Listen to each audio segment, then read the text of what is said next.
Host has been transported to the Three Kingdoms world. The concubine strength system has been bound successfully. System. Weren't I playing cards with the two new masseuses at the foot bath shop? How did I get transported?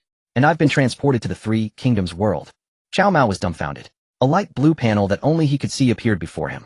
Name Cao Mao, age 18, martial general, none strategist, none territory, none. He was a complete 3-0. Cao Mao, who knew a bit about Three Kingdoms history, also realized that the original Cao Mao was Cao Cao's most neglected son.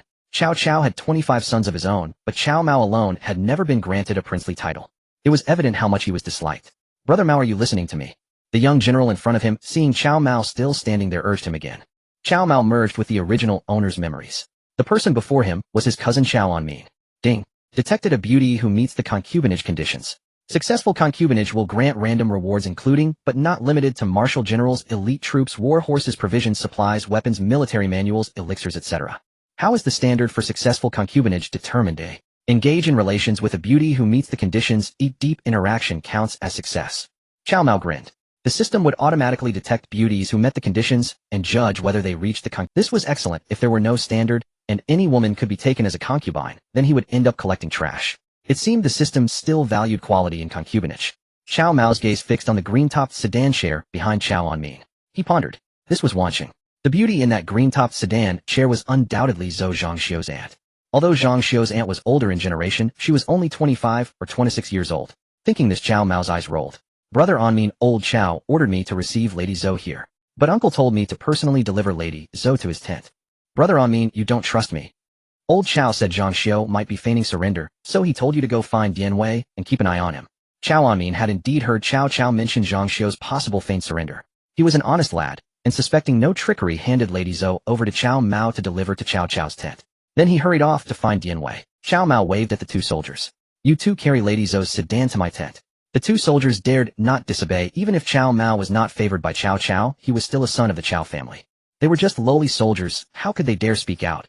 They didn't want to lose their heads. Reminder: host still has a newbie gift pack unused. After successful concubinage, the newbie gift pack will expire automatically. Does the host wish to use it now? His curiosity grew, but Lu Yongwang's reply nearly made him choke.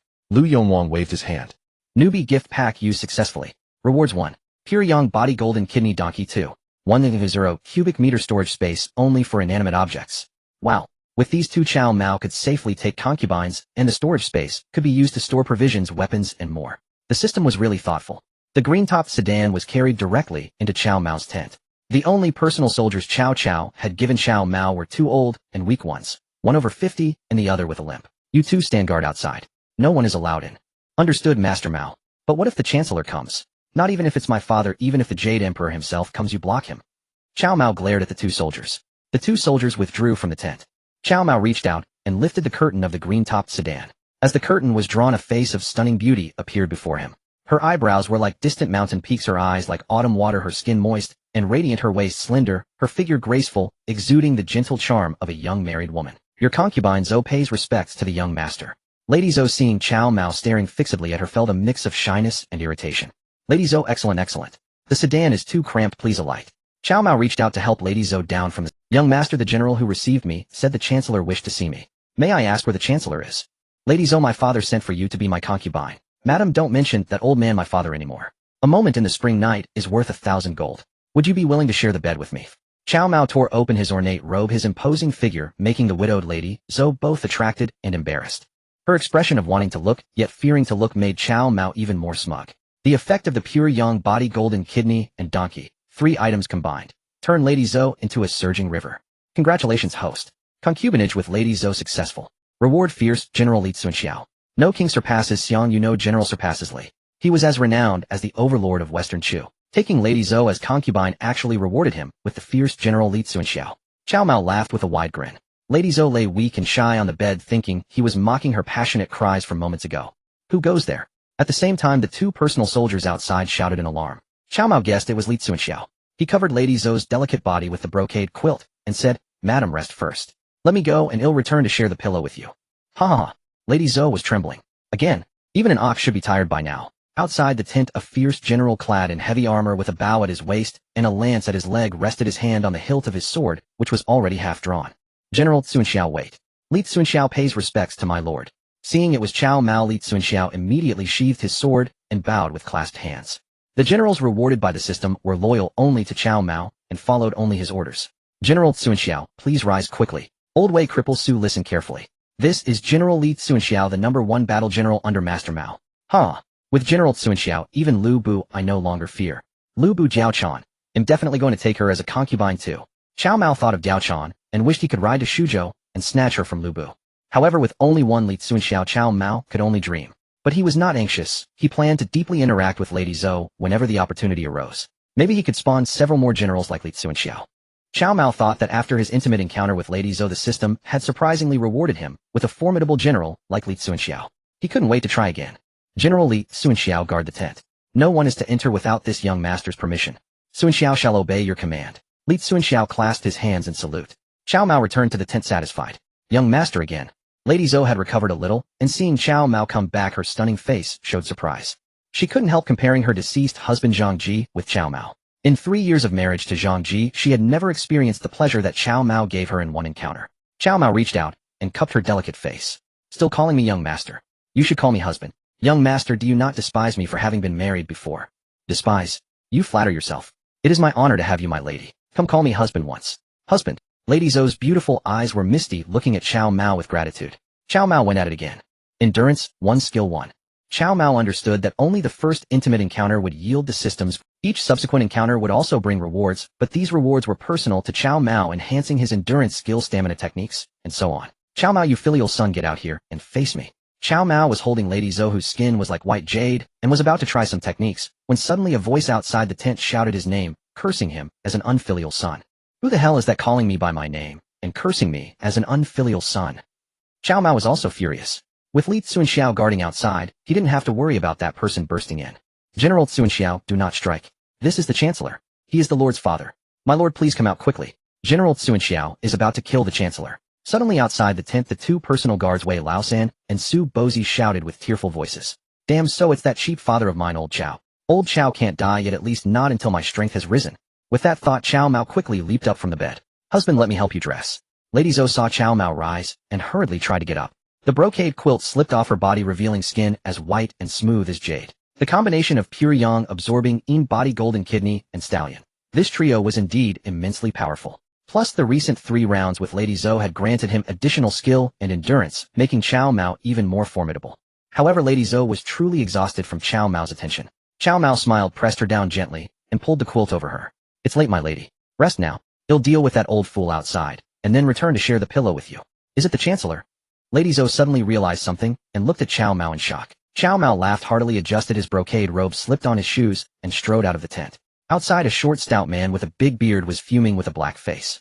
Li Cunxiao held a sword in one hand, and a yuan spear in the other, with several of Cao Cao's guards lying dead at his feet. Cao Mao guessed that the guards had attacked Li Cunxiao and been killed.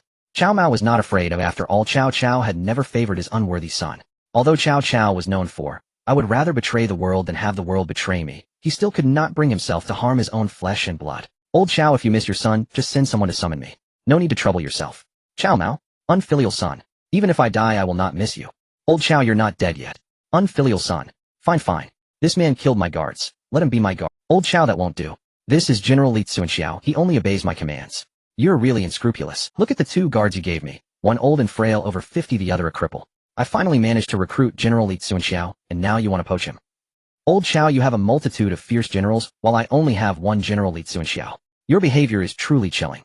Unfilial son. You're turning things around. You've made me so angry that I'm confused. Tell me, you forged my orders. Where did you take Lady Zou? Cao Mao grinned. Old Cao, I was just about to report this to you. Lady Zou and I have fallen for each other, and I have already taken her as my concubine. What? Unfilial son, say that again. Cao Cao was so angry his nose nearly twisted. He had long heard that Zhang Jia's widow Lady Zou was unparalleled in beauty. Cao Cao had a penchant for married women, and Lady Zou was the aunt of the surrendered General Zhang Xiu. With this double identity, Cao Cao was determined to have her. He couldn't even wait until nightfall, and sent his own nephew Cao Anmin to fetch Lady Zou. For her, Cao Cao even specially washed his face and hair. But after waiting 2 hours in his tent, his nephew Cao Anmin had not yet brought Lady Zou. Impatient, Cao Cao sent personal guards to search. The guards returned and reported that young Master Mao, acting on the Chancellor's secret orders, had instructed Cao Anmin and General Dian Wei to ambush near Zhang Xiu's camp to guard against any sudden moves. As for Lady Zou, young Master Mao had taken her to his own tent. Cao Cao was enraged. That useless son Cao Mao had falsely issued his orders to guard against Zhang Xiu. that he could tolerate. After all, Cao Cao was wary of Zhang Xiu. But Cao Mao had taken Lady Zou to his tent. Cao Cao fumed. What was that worthless son up to? Was he stealing his father's woman? Cao Cao had only guessed, but now he heard directly that the unworthy son had already taken Lady Zou as his concubine. Cao Cao seriously wanted to kill Cao Mao. Old Cao, you are indeed old. Lady Zou is young and beautiful, matching me well. By the way, old Cao, I heard from my mother that whenever I marry or take a concubine, you will build me a mansion. Now I have taken Lady Zou as concubine. When we return to Shuchong, old Cao, you better not break your promise. Unfilial son. You infuriate me. Old Cao nearly spat blood. Where is Dianwei? In his fury, Cao Cao bellowed for his fierce General Dianwei. Kill. Cao traitor. I Zhang Xiu surrendered to spare the city from your slaughter, yet you forced my aunt to serve you. Such humiliation. I Zhang Xiu must kill you. Cao traitor, your life is mine. But Cao Cao did not summon Dianwei. Instead, shouts and killings erupted not far away. Zhang Xiu charged at the head with a large spear. Father Zhang Xiu has rebelled. The enemy is numerous. Please mount your horse and flee. A young general covered in blood spurred his horse and rushed to Cao Cao. Zhixiu, what happened? Cao Cao had no time to confront Cao Mao further. He hastily asked his eldest son Cao Ong. Father, cousin Anmin has been assassinated by Zhang Xiu with a single spear thrust. The rebel forces are overwhelming. Mount your horse and flee at once, or it will be too late. Where is Dianwei? Cao Cao was both shocked and furious. My lord General Dianwei was summoned by Zhang Xiu's subordinate who cheered a drink at noon, and he is still intoxicated. That treacherous Zhang Xiu. He planned this all along. Cao Cao roared. Cao the rogue, you defiled my aunt. Halt and die. Zhang Xiu, wielding a tiger-headed golden spear, charged toward Cao Cao from behind. The tiger-headed golden spear, heavy and powerful, thrust toward Cao Cao. Cao Ong hurriedly raised his own spear to parry, but with a clang, Cao Ong's spear was knocked flying into the air. Cao Mao concentrated his energy, sighed lightly, and murmured, Zhang Xiu truly deserves his title, Spear King of the North. Cao Ong is no match for him. Father, flee. Cao Ong knew he was outmatched by Zhang Xiu. He reined his horse to a halt in front of Cao Cao. Before the horse had fully stopped, Cao Ong dismounted in a rolling motion. Father, please take my horse. Your son will block the rebel Zhang Xiu. Cao Ong drew his sword and shouted loudly. Zhixiu. Cao Cao was anguished. Even with a mount, Cao Ong was no match for Zhang Xiu. Now without a horse or spear, Cao Ong charged at Zhang Xiu with only a side sword. This was tantamount to walk. But Cao Cao knew even better that if he did not seize this moment to flee, both father and son would die beneath Zhang Xiu's tiger-headed golden spear. Cao Cao had no choice but to grab the saddle and climb onto the horse. Old Cao, abandoning your son and fleeing. Cao Mao curled his lip and called out. You insolent brat, how dare you mock me? Cao Cao's eyes blazed with fury. Where is General Li Cunxiao? Cao Mao demanded loudly. Lord, I am here. General, slay that rebel Zhang Xiu immediately. At your command. Behind Li Cunxiao, a red flame's teed appeared, as if from nowhere. Li Cunxiao struck the ground heavily with his Yuang spear, using the momentum to vault onto the horse. Zhang Xiu had already reached Cao Ong. You overestimate yourself. He'll kill this little thief first, then slaughter Cao Cao the rogue who defiled my aunt. Zhang Xiu thrust the tiger-headed golden spear forward. With the momentum of his warhorse, the spear pierced Cao Ong. The enormous inertia impaled Cao Ong on the tip of the golden spear. Zhixiu, my son. This wounds me. Zhang Xiu, you brute. If you must kill someone, kill that bastard Cao Mao. He is the one who defiled your aunt. Tears streamed down Cao Cao's face in anguish. He meant every word. Cao Mao curled his lip. Old Cao, your favoritism is so biased it's ludicrous. At this moment, a murderous intent stirred in Cao Mao. He truly wanted Li Cunxiao to kill Zhang Xiu, and then cut down Cao Cao as well. But after a moment's thought, he suppressed the urge. His current identity was Cao Mao, son of Cao Cao, and he had no foundation whatsoever among Cao's army. If he killed Cao Cao, the strategists and fierce generals under Cao Cao would surely not let him live. Relying solely on Li Cunxiao to establish a foothold, that would be the act of either a madman or a fool. Old Cao, wait until my wings are fully grown, then we'll discuss this favoritism of yours. What do you mean? I don't understand. Xiao Shuang had lost her appetite. She knew that old Lu was a sly old... Just as Cao Mao was pondering his future plans, Li Cunxiao galloped up holding an object in his hand and threw the head of Zhang Xiu at Cao Mao's feet. General Cunxiao, tell these soldiers that the rebel Zhang Xiu has been executed. If anyone else throws down their weapons and kneels, they shall not be pursued. Anyone who dares to resist shall be killed without mercy. At your command. Li Cunxiao's flame horse surged like a blazing fire into the midst of Zhang Xiu's disordered army. The Yuan spear and the Bayan dagger flashed up and down as he charged left and right. In an instant, more than a dozen rebels lay with their heads severed. My lord orders surrender, and you shall live. Li Cunxiao bellowed. Seeing their general dead, and facing such a ferocious warrior, Zhang Xiu's remaining soldiers knew that to resist meant only death. We wish to surrender. Cao Mao had already spotted Cao Ong lying on the ground, barely breathing. He wiped his eyes, forced out a few tears, rushed to Cao Ong, held him, and sobbed loudly, Brother, you cannot die. Someone. Where is the medic? Save my brother. Maudi, do not worry about me. Protect. Protect father. Chaoang struggled to speak, then collapsed unconscious. Cao Cao also slid from his horse. Seeing his eldest son gravely wounded, he rushed over in panic. Medic, save Zhou. If Zhou does not survive, you will all be buried with him. The terrified medics, their faces ashen, knelt and dressed Chaoang's wounds. Li Cunxiao returned again to report to Cao Mao. My lord, all of Zhang Xiu's remaining forces have surrendered. Please give your orders. Excellent general, you have done splendidly. Wei and Su Bozi, the two of you go count the surrendered soldiers from Zhang Xiu's forces. If they are willing to join us, accept them. If any are unwilling to join, give them some traveling expenses, and let them leave. You do not harm them further. Cao Cao looked at Cao Mao with some surprise. In Cao Cao's eyes, Cao Mao had always been a useless and unworthy son. But today, without this unworthy son's fierce general, he would have died in watching. This brat actually knows how to win people's hearts. I have underestimated him. Perhaps after returning to Xuchang, I will assign Sun Yu to be his tutor.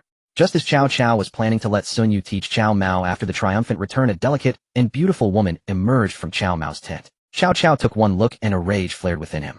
The woman was stunningly beautiful, her skin pale as snow, her figure seductive, and she exuded the mature charm of a married woman. This was Lady Zou, the wife of another man. You insolent brat. You have truly stolen the apple of my eye. Cao Cao ground his teeth. The woman he had secretly coveted, Lady Zou, had been taken by his own worthless son. Husband, I heard shouts, and the clash of swords outside, and my heart was trembling. Are you unharmed? Lady Zou walked gracefully to Cao Mao and began to curtsy. But having been with Cao Mao twice that day, Lady Zou moved with some difficulty, which only accentuated her charm. Madam, no need for such formality. This is old Cao, your father-in-law. Cao Mao took Lady Zou's hands, helped her up, and pointed to Cao Cao. Your humble concubine pays respects to the chancellor. Lady Zou quickly performed the greeting. Cao Cao's heart was bleeding. This graceful, stunning married woman was supposed to be his woman. But now she had become a concubine of that brat Cao Mao. Cao Cao, an experienced man, could tell from Lady Zou's demeanor that his undeserving son had already taken her. Well, he could hardly fight his own unworthy son over a woman, could he? Never mind. Cao Mao, you ungrateful wretch. If it weren't for your lust for Zhang Xiu's aunt, would we have courted such disaster? Cao Mao, you insolent brat. Cao Cao pointed at Cao Mao's nose and continued his tirade. Cao Mao was so furious that his nose twisted in anger. In front of Lady Zou, there were some things he couldn't say directly. Cao Mao was about to send Lady Zou back to her tent, so he could have a serious argument with that biased old Cao. Just then his personal guard, Su Bozi, limped over escorting a plump little old man. Reporting to the young master, this old man insists he wants to see the prime minister. I've brought him to you. Jiasu pays respects to the prime minister.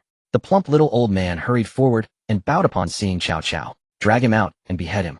Cao Cao, already in a rage, saw Jiasu, a strategist under Zhang Xiu, and without allowing him to speak, roared for his men to execute him. Several executioners surged forward to take Jiazu's head. This is Jiasu. Cao Mao stared at Jiazu's harmless appearance. His ruddy complexion made him look like a gentle, unassuming old man. Spare me, Prime Minister. Jiasu was also panicked. Upon learning that Zhang Xiu had ambushed Cao Cao, he devised a plan. He instructed Zhang Xiu to first have Hu Qir invite Cao Cao's fierce General Dian Wei for a drink, and while Dian Wei was drunk, subdue him. Then, under the pretext of relocating the camp, they would have soldiers arm themselves and enter Cao's camp, launching a surprise attack. Jiazu's venomous scheme was flawless. Yet though his calculations were meticulous, he failed to foresee the most crucial factor. Cao Cao's worthless son Cao Mao had been reincarnated and possessed by a new soul. To win, Lady Zou, Cao Mao, under the guise of Cao Cao's order, had Cao Anmin lead troops to ambush outside Zhang Xiu's camp. When Zhang Xiu relocated, Cao Anmin discovered him and immediately blocked the way. Zhang Xiu, suspecting the plot was exposed, killed Cao Anmin with a spear. However, Jiasu was not worried because Dian Wei, the fierce general beside Cao Cao, was still tied up like a log, drunk and captive in the camp. Cao Cao had brought only a small force to Wancheng. With his spear, Zhang Xiu could easily kill Cao Cao. Spare me. Jiasu, do you think I don't know Zhang Xiu's feigned surrender has nothing to do with you? Jiasu, you caused the death of my beloved nephew Anmin and gravely wounded my son Xiu. Cutting off your head is nothing compared to the fury I feel. I should annihilate your entire clan to vent my rage. Cao Cao roared angrily. Prime Minister, the eldest young master Zhou has awakened. A military medic drenched in blood scrambled over to report to Cao Cao. Zhou is awake. Excellent. Behead Jiasu. Behead him now. Cao Cao shouted, then sprinted toward the main tent. Jiasu opened his mouth to explain, but Cao Cao had already run off. Before leaving, he gave a strict order for the executioners to kill Jiasu. Jiasu was stunned, a sense of helplessness overwhelming him. He had thought that holding Dian Wei as a hostage would make Cao Cao spare his life. But Cao Cao hadn't even given him a chance to speak before ordering his execution. The ferocious executioners, General Cunxiao, protect Mr. Jia. Cao Mao commanded Li Cunxiao. Li Cunxiao stepped forward with a Yuang Shua in one hand and a Bai Yin Gua in the other, shielding Jiasu behind him. Young Master Mao, this is the Prime Minister's order. We dare not disobey. The executioners respectfully bowed to Cao Mao. What? You dare not disobey old Cao's command, but you dare to disobey mine. Didn't you hear what I said? Fine, let me say it again, I am determined to protect Mr. Jiasu. General Cunxiao, if they dare to utter another word, strike them down directly. Understood. Li Cunxiao thrust his Bai Yan Guo forward, striking the blade of an executioner. The force numbed half of the executioner's body, and his broadsword clattered to the ground. The executioners fled, clutching their heads. Jiasu stared at Cao Mao with wide round eyes. Mr. Wenhe, this is my fierce General Li Cunxiao, whose bravery surpasses 10,000 men. If Mr. Wenhe will pledge his allegiance to me, Cao Mao, I guarantee the safety of your entire family. Can you truly protect my entire family, young master? Mr. Wenhe, do you have a choice? Cao Mao didn't answer, but countered with a question. Jiasu instantly knelt on the ground. My lord Jiasu is willing to serve you. Mr. Wenhe, no need to be formal. From now on you are mine, Cao Mao's man. With me protecting you, not even old Cao, nor the Jade Emperor himself, can harm a hair on your head. However, Mr. Wenhe, let me be clear, if I ever catch you playing tricks behind my back, you will die a miserable death. This was a warning and a threat to Jiasu. Jiasu will surely be loyal to you, my lord. You have saved my entire family's lives today, and I will serve you with all my might. Jiasu was about to kneel again when Cao Mao laughed heartily and reached out to stop him. In such a situation, she had to pledge her loyalty. Don't panic. Go as she commands. But aside from some... My lord, at present Dian Wei is being held prisoner by my trusted people in a secret chamber. Once the Prime Minister's men discover that chamber, Dian Wei will lose his life. My lord, allow me to retrieve Dian Wei. You can return him to the Prime Minister, and then he will have no reason to blame you. Jia Zu's gaze flickered toward Lady Zou. Cao Mao gave a cold smirk. Wenhe, you are truly a sly old fox. Keeping Dian Wei was your way of keeping an escape route. Zhang Xiu is utterly ruined because of you. My lord, you see clearly. Jiasu will never hold anything back from you, nor will I ever betray you. Jia Zu's plump face wore an expression of panic, but Cao Mao knew that the poison schemes in this man's belly were all for self-preservation. The lives of others mattered little to Jiasu. Mr. Wenhe, I hear you have 3 sons, all outstanding talents. I have already taken Lady Zou as my concubine. Old Cao has also agreed to let me establish my own residence in Xuchang. Please summon your 3 sons to take up important posts. Cao Mao looked into Jia Zu's eyes as he spoke. Jiasu felt a chill in his heart. Cao Mao, Cao Cao's most disregarded son, knew so much about him, even that he had 3 sons. Jiasu understood clearly Cao Mao's intention was not to truly employ his sons, but to take them as hostages. If Jiasu dared to be disloyal, his 3 sons would lose their heads. Though Jiasu saw through Cao Mao's intention, he dared not refuse. He bowed and said, "Thank you for your regard, my lord. When we reach Xuchang, I will write a letter to bring my entire family of 23 members into the city." Excellent. Mr. Wenhe, rest assured, once your family enters Xuchang, I will ensure their safety for life. Cao Mao's words were certainly not believed by Jiasu. With only one general under his command, how could Cao Mao protect his entire family? Yet at this moment Jiasu had no choice. Cao Cao wanted his head, and only Cao Mao could save him. What else could he do? Reporting to my lord, 2,000 of Zhang Xiu's soldiers wish to surrender, the rest do not, and ask to return home to farm. Of course there are some, but they are just hard to find at the moment. Jiasu quickly bowed deeply. My lord, allow Jiasu to gather these soldiers, and make them serve you. If anyone dares to disobey, I shall kill them. Jia Zu's right hand formed a blade-like gesture, and chopped downward fiercely. Cao Mao waved his hand. Master Wenhe, a forced alliance bears no fruit. Even if we keep these departing soldiers, they will never truly serve us. Better to let them go. By the way, Master Wenhe, how many armors and provisions remain in Wanqing? No need to report to me. Just send them all over quickly.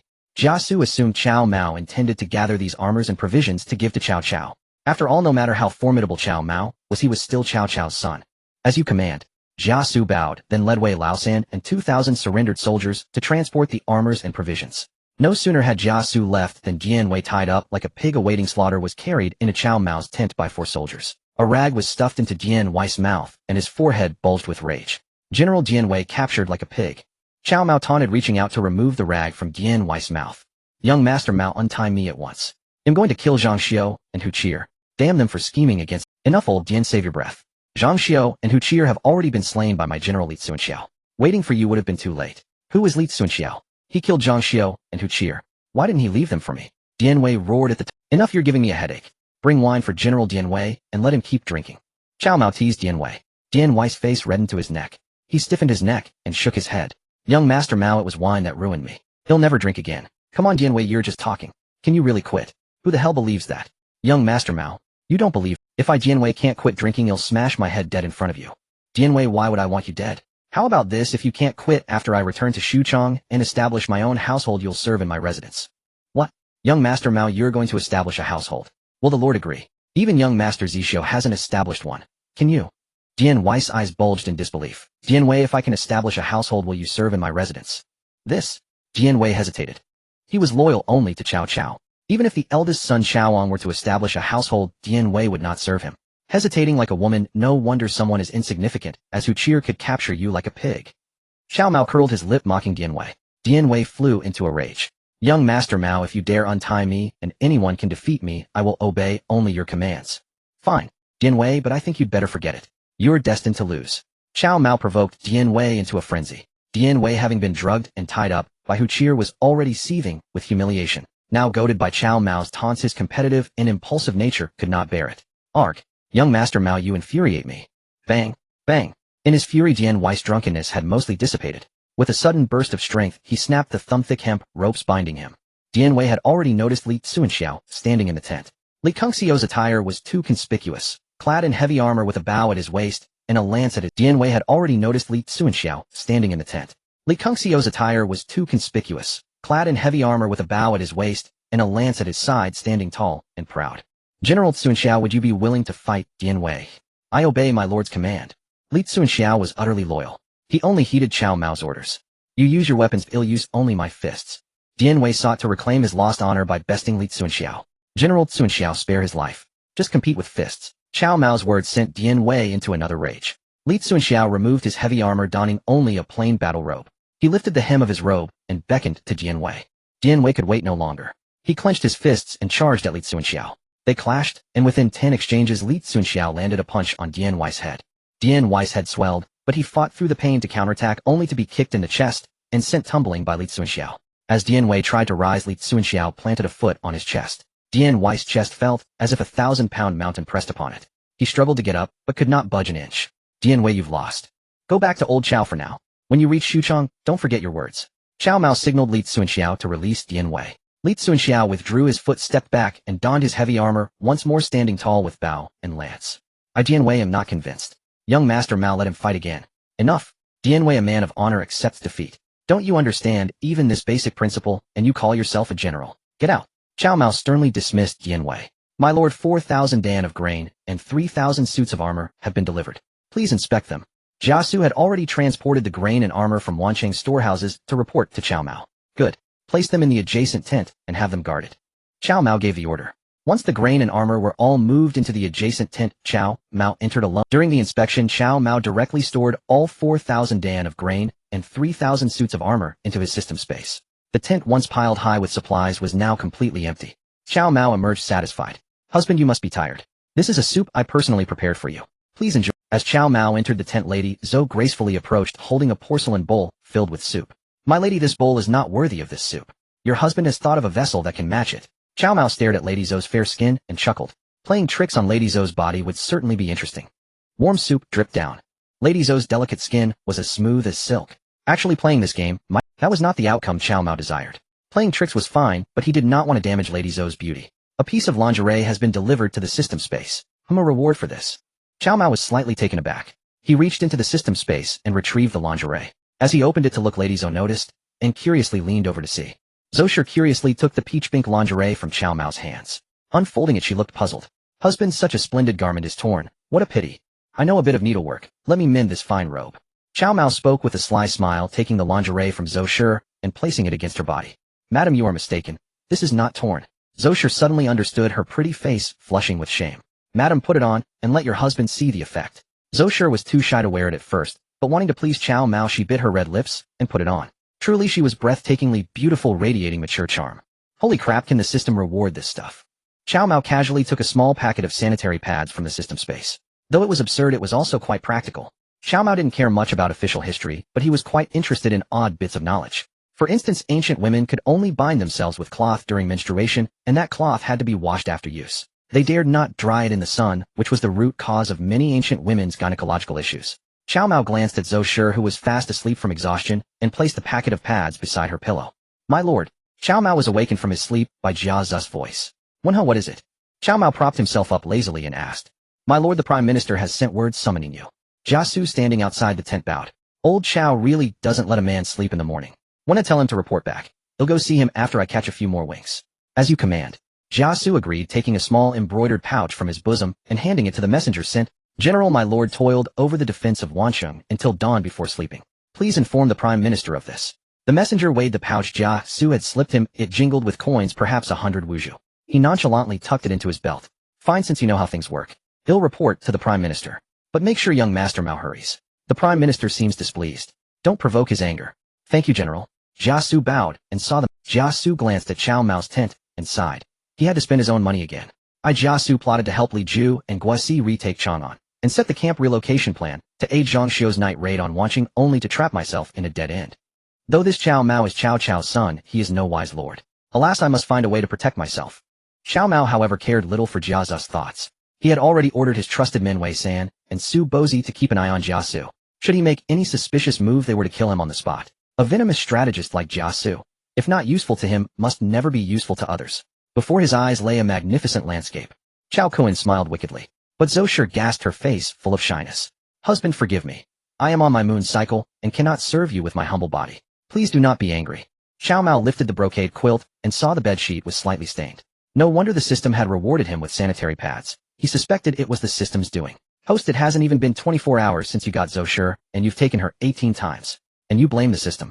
Why not say you caused her moon cycle to come early? Holy crap, you can hear my thoughts. The system ignored him. Cao Mao couldn't be bothered to ask further. Host, it hasn't even been 24 hours since you got Zhou Shi, and you've taken her 18 times. And you blame the system. With his pure yang absorbing yin constitution, going 3 days without a woman for yin-yang harmony would be unbearable. Husband, who are you talking to? Zhou Shi was startled. I am communicating with the spirits. Madam, since you are on your moon cycle, see this little thing I got for you after speaking with the spirits to handle it. This is far more comfortable than the cloth you use. Just toss it after one use.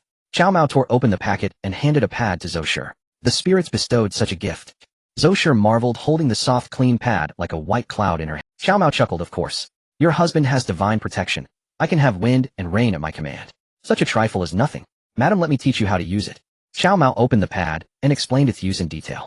Zhou Shi's stunning face blushed all the way to her neck. Once Zhou Shi used the pad, it felt like wearing nothing. 10 times, 100 times better than the cloth. Madam, rest now. Your husband will go meet old Cao. Cao Mao rose from the bed, and Zhou Shi helped him into his brocade robe. My Lord General Li Cunxiao shot down a carrier pigeon. Jia Zu's voice came urgently from outside the tent. A carrier pigeon? Who's sending messages?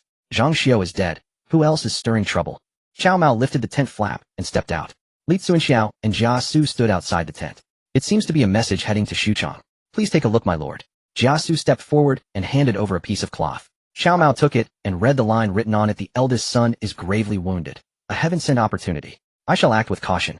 Cao Mao pondered and realized who the pigeon was meant for. Xiaoang had long been designated as Cao Cao's heir. He was accomplished in both letters and martial arts with considerable prestige in the army. Cao Mao glanced at Jia Su and asked with a smile, Wenha, who do you think this letter is for? Jia Su was startled. He had already guessed, but this was Cao family business. He dared not speak recklessly. One wrong word could cost him his head. Jia Su only wanted to keep a low profile. Well, my lord, Jia Su truly does not know. Wenha, you old fox. Is it that you don't know, or that you dare not say? If I hadn't openly defied old Chao's orders to save you yesterday, your bones would be feeding the wild dogs in the mass grave outside the city. Cao Mao's voice was calm, but his words struck Jia Su like a thunderbolt. Jia Su, that sly old fox, knew everything. He just wanted to protect himself and stay out of the struggle for Chao's inheritance. Jia Su had also weighed Cao Mao's qualifications and abilities. Cao Mao was Cao Cao's most favored son, yet he didn't know how to hide his edge, clashing with his father openly, and even taking the woman Cao Cao had his eye on. In Jia Zu's view, Cao Mao's chances of rising to power were not slim. They were non-existent. My lord's reprimand is just. Jia Su is terrified. But this is my lord's family affair. Jia Su dares not speak recklessly. Old Jia, you are my man. Before me you should speak your mind without reservation. If your family faces difficulties, and you say nothing, others might think I as your lord neglect my subordinates. Jia Su shuddered. Cao Mao was using his family to control him again. Jia Su thought of this, and dared not to evade Cao Mao any longer. My lord, if the eldest son Xiaoang were to meet with misfortune, the heir apparent should be among the 4 sons Cao Pai, Cao Zhang, Cao Ji, and Cao Xiong who are most qualified. Cao Mao snorted, confirming that the old man was indeed biased. Jia Su hurriedly explained, My lord, the Han dynasty establishes legitimacy based on the eldest. This 4th son's mother is Lady Bian, and all 4 sons are legitimate children. But your mother, Lady Zhao, holds a lowly status, and the chancellor cannot establish you as the heir. Old Jia, I truly do not covet this position of heir. Enough, don't analyze this further, I already know.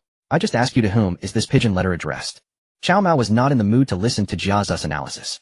Jia Su pondered, My lord Cao Zhang is brave, but lacks strategy. It is said that his greatest ambition is to become a general who kills enemies on the battlefield. He is certainly not interested in the position of heir. Cao Xiong is still young, and cannot be considered either. Old Jia, do you mean that this letter must be sent only to Cao Pai and Cao Ji? Jia's judgment was largely in line with Cao Mao's speculation. Your insight is remarkable, my lord. Old Jia, stop flattering me. I ask you, does this letter belong to old Cao? Jia Su chuckled. My lord, you must not let this letter reach the— Oh, it seems you have other plans, old Jia. Let's hear them. My lord, General Li Cunxiao has not killed that pigeon. I have instructed someone to bandage its wound. With some medicine it will be able to fly back to Sudu in a few days. Jia Su reported with a smile.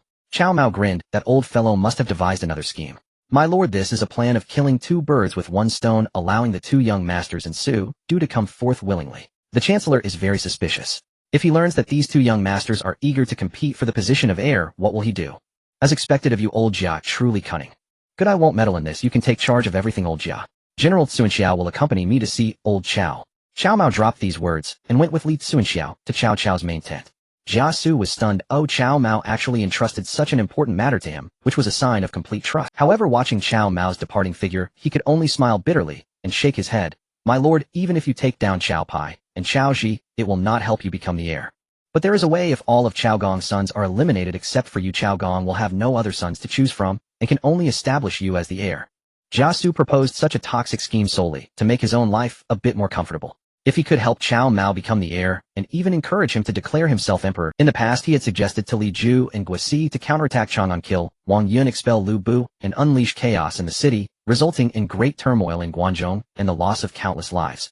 Jia Su proposed such a toxic scheme solely to make his own life a bit more comfortable. If he could help Cao Mao become the heir, and even encourage him to declare himself emperor, then Jia Su would have made a significant contribution. Jia Su was somewhat excited. Rebellious son, why are you so late? As Cao Mao entered Cao Cao's main tent, Cao Cao scolded with a dark face. Cao Mao was unafraid. He stood with his hands on his hips in the middle of the tent. I say, old Cao, if it weren't for my subordinate General Li Cunxiao killing Zhang Xiu yesterday, I would have already been in mourning for you right now. However, I also know that you, old Cao, are very biased and have never liked me, so I can't be bothered to let you see me. I'm leaving. Cao Mao lazily stretched and turned to leave. Rebellious son. Seize this rebellious son. Several soldiers rushed forward, but when they met Li Cunxiao's fierce gaze, none dared to move. Cao Cao was furious, banging the table as he yelled, a bunch of useless fools. Get out of my sight. Cao Mao, you rebellious son, dare to openly defy your father. This truly infuriates me. You will stay here, and I will hand over 2,000 Zhang Xiu's captured soldiers along with the city of Wan to you. I appoint you as the city guard of Wan to defend the city. Forget it, old Cao, don't get any ideas about my General Li Cunxiao. I have no interest in a broken city like Wan. Old Cao, we've made a deal that when we return to Su, you will let me establish my own residence. Enough, old Cao, since there's nothing else I will be going back. The new Lady Zou cannot do without me for a moment. After Cao Mao finished speaking, before Cao Cao could respond, he quickly left the main tent. Rebellious son. Rebellious son. Cao Cao angrily kicked over the table in front of him. This rebellious son of his was like a knife cutting into his wound, and then sprinkling salt on it. Cao Cao spent the whole night convincing himself not to think about Lady Zou any longer. But Cao Mao, this rebellious son, had actually flaunted in front of Cao Cao that he had obtained Lady Zou. Wasn't this just rubbing salt into the wound of this father? Dianwei, capture this rebellious son Cao Mao. I want to break his legs. Dianwei stood behind Cao Cao, his hand resting on the hilt of his sword, his expression a mix of emotions, yet he stood still, without moving. Dianwei, are you ignoring my orders? Oh my lord, a bug just flew into my ear. Did you want Dianwei to go out? I just heard you now. Dianwei turned and rushed out. It's rebellious. Even Dianwei isn't obeying orders. This is truly rebellious. Cao Cao was furious. My lord, Master Zhixiu wishes to see you. Zhixiu. Cao Cao could no longer afford to be angry. Chaoong was shot in the chest by Zhang Xiu, but fortunately it did not pierce his heart, otherwise Chaoong would have died on the spot. However, this shot from Zhang Xiu had also taken half of Chaoong's life. Chaoong's face was pale, and he was very weak. He struggled to rise to salute Cao Cao, but Cao Cao quickly pressed him down gently. Zhixiu, your injury is serious, do not move around. It is important to take care of your health. Father, please do not hold a grudge against Brother Mao. If it weren't for Brother Mao ordering that general to fight to the death yesterday, neither I nor you would have escaped unscathed. Moreover, if you punish Brother Mao because of a woman, it would tarnish your reputation. Chaoong said a few words, breathing heavily in weakness. Cao Cao sighed deeply. Zhixiu, you need not say more. I understand your intentions. What father would quarrel with his own son? It is just that Cao Mao, this rebellious son, has a proud character, and my strictness is to temper his mind. Who would have thought this rebellious son? I have already ordered someone to relay my orders to transfer Li Dian and Lu Jin to guard the city of Wan. Once they arrive with their troops, we will return to Sudu. In these past few days, Cao Mao has not been idle. Although Lady Zou is on her monthly cycle, she understands that Cao Mao cannot be without a woman for a single day. Lady Zou called over her personal maid who had once served her to attend to Cao Mao and also gathered a few young maidens in Wan. Cao Mao spent all day in the tent mingling with these women. But none of these women met the standard to become a concubine, and no matter how heated the interactions were, there were no reward. Only interactions with Lady Zou would yield some rewards, but those rewards were merely snacks, drinks, clothing, intimate toys, and items to increase Cao Mao's stamina, endurance, and strength. Cao Mao just wanted to quickly find a new map to take a concubine. My lord. Hearing the sounds outside the tent, Cao Mao smiled. That old fellow finally returned. Old Jia, have you found out what I asked you to investigate in Xuchang? Cao Mao inquired about the matter he had entrusted to Zhang Xiu as soon as they met. Zhang Xiu wore a smug expression. My lord, everything is proceeding as I anticipated. The false news of the eldest son Chaoang's death has reached Xuchang. Both Cao Pai and Cao Ji are courting the civil and military officials. Cao Pi's tutor Bao Sun is particularly active, while Yang Xiu, who is close to Cao Ji, has publicly declared that with Chaoang dead, the position of heir is undoubtedly Cao Ji's. These reports have surely reached Lord Chao's ears. With a little more fuel, Lord Chao's suspicious nature will lead him to exclude both Cao Pai and Cao Ji. As for the eldest son Chaoang, his injuries are too severe. I have learned from the military physician that even if he miraculously survives, he will not live for many years. Old Jia, who told you to speak of this? They are all my brothers. You cannot sow discord among us. I am asking you about that woman Guanuang. Have you found out if she is currently in Xuchang? In the past few days, while interacting with women like Lady Zou, Cao Mao had tried inputting the names of the beauties from the Three Kingdoms era he knew into the system.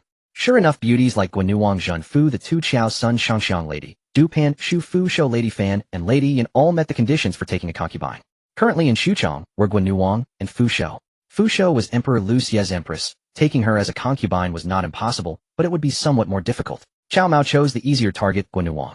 A flicker of disappointment passed through Jia Zu's eyes. Cao Mao was truly lacking in ambition. He had already been paving the way for Cao Mao, devising a vicious scheme to remove the obstacles blocking Cao Mao's path to becoming the heir.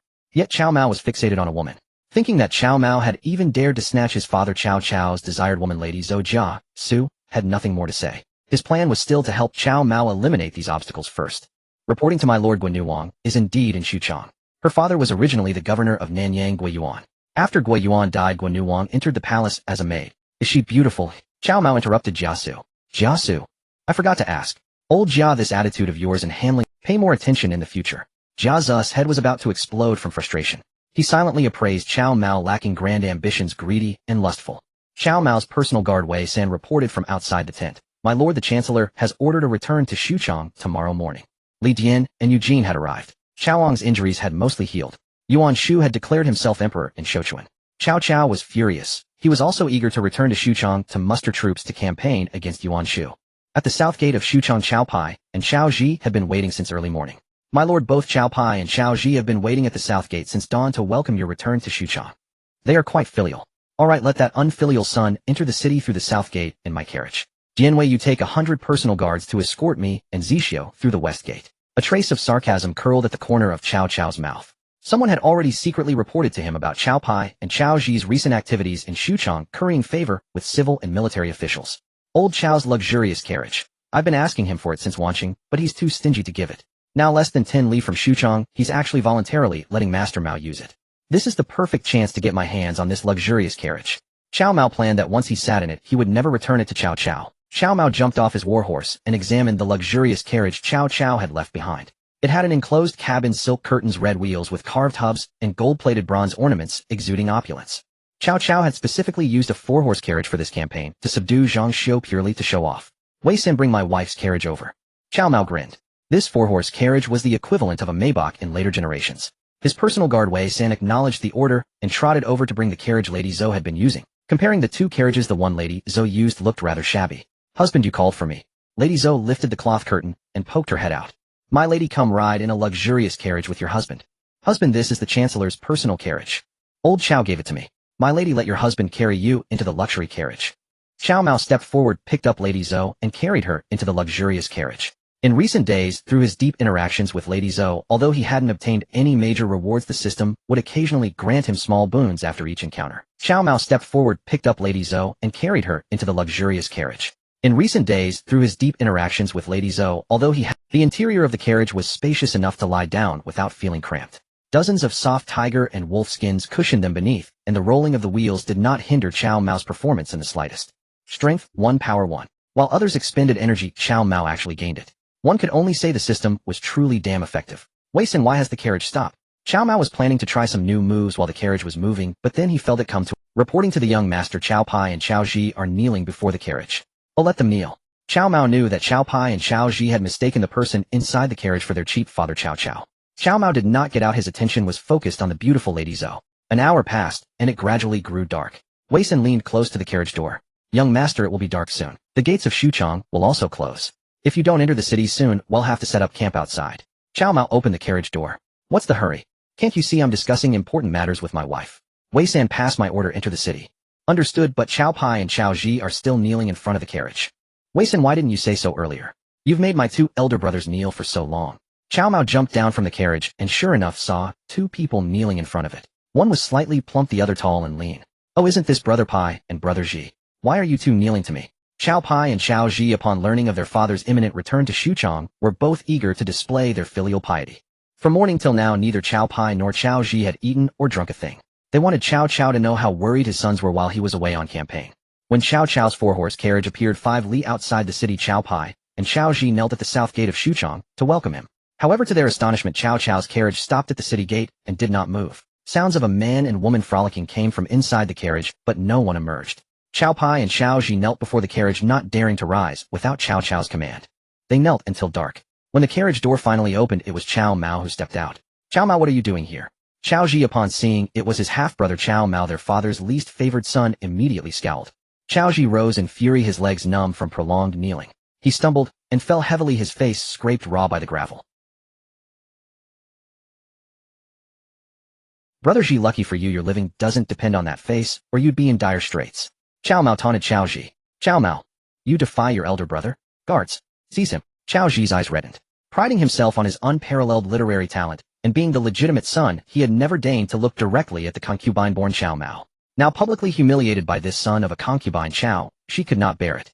Cao Pai, still kneeling on the ground, was pondering a different matter entirely. The fact that the neglected concubine-born son Cao Mao had appeared in their father Cao Cao's four-horse chariot was highly. Half a month prior, rumors from Wanqing claimed the elder son Cao Ong had been slain by a spear thrust from the feigning defector garrison commander Zhang Xiu. Yet later word spread that Cao Ong was gravely wounded but alive. These conflicting tidings left Cao Pai lost in a fog. Now the one emerging from father Cao Cao's chariot was the most despised concubine-born son Cao Mao. When anomalies occur, there must be a hidden cause. Ever cautious Cao Pai remained silent, still kneeling. He did not intervene to curb Cao Ji's rage. He was waiting for Cao Ji's fury to erupt to see if it might expose father Cao Cao's true intentions. Who dares lay a hand on my lord? A thunderous roar split the air. Clad in heavy armor, bow at waist and lance at side, astride his flamed steed, Li Cunxiao charged from beside the chariot. His Yuang lance swung down, smashing the head of a guard reaching for Cao Mao like a melon. Red and white spilled across the ground. Cao Ji collapsed in terror, his face ashen. Harm not my young master. Yang Xiu cried out in alarm, rushing from the crowd. Deza, save me. Yang Xiu shielded Cao Pai, glaring at Cao Mao. Young master Cao Mao, young master Zijian is your elder brother. As a younger brother, respecting your elder is the natural order. You indulge your underling in slaughtering your brother's men, devoid of propriety. Being a concubine's son, you know no hierarchy. This is the height of insolence. You should kneel before young master Zijian and commit suicide to atone. Oh ho! Cao Mao fixed Yang Xiu with a grin. No wonder old Cao had this fool killed. Cao Mao narrowed his eyes at Yang Xiu. Yang Xiu, even a concubine-born son, is still old Chao's son. A nobody like you dares to lecture young master Mao and demands he kill himself. Damn it, young master Mao will cut you down first. Cao Mao stretched out his hand. Li Cunxiao, dismounted from the flamed steed, drew his sword and placed it in his lord's grasp. Young master Zijian, save me. Panic seized Yang Xiu. Cao Mao was right. No matter his talent, Yang Xiu was merely an officer of the Cao family. Not even a court official. If Cao Mao ran him through, it would be a death in vain. Cao Mao, if you want to kill, then kill me too. Cao Ji, humiliated and furious, stepped before Yang Xiu, shielding him with his body. Brother Mao, calm your anger. Zijian and I are all brothers. Why must it come to this? If father learns of this, it will surely grieve his heart. As sons, we must prioritize father's feelings above all and never cause him displeasure. Cao Pai rose and urged Cao Mao loudly. Cao Mao smiled. No wonder Cao Pai had triumphed over Cao Ji in the struggle for the heirship. That speech was truly exquisite. Bao Sun, Cao Pi's tutor, nodded in satisfaction, stroking his beard. Such words would surely reach Cao Cao's ears and earn Cao Pai favor. Brother Pai truly unites word and deed.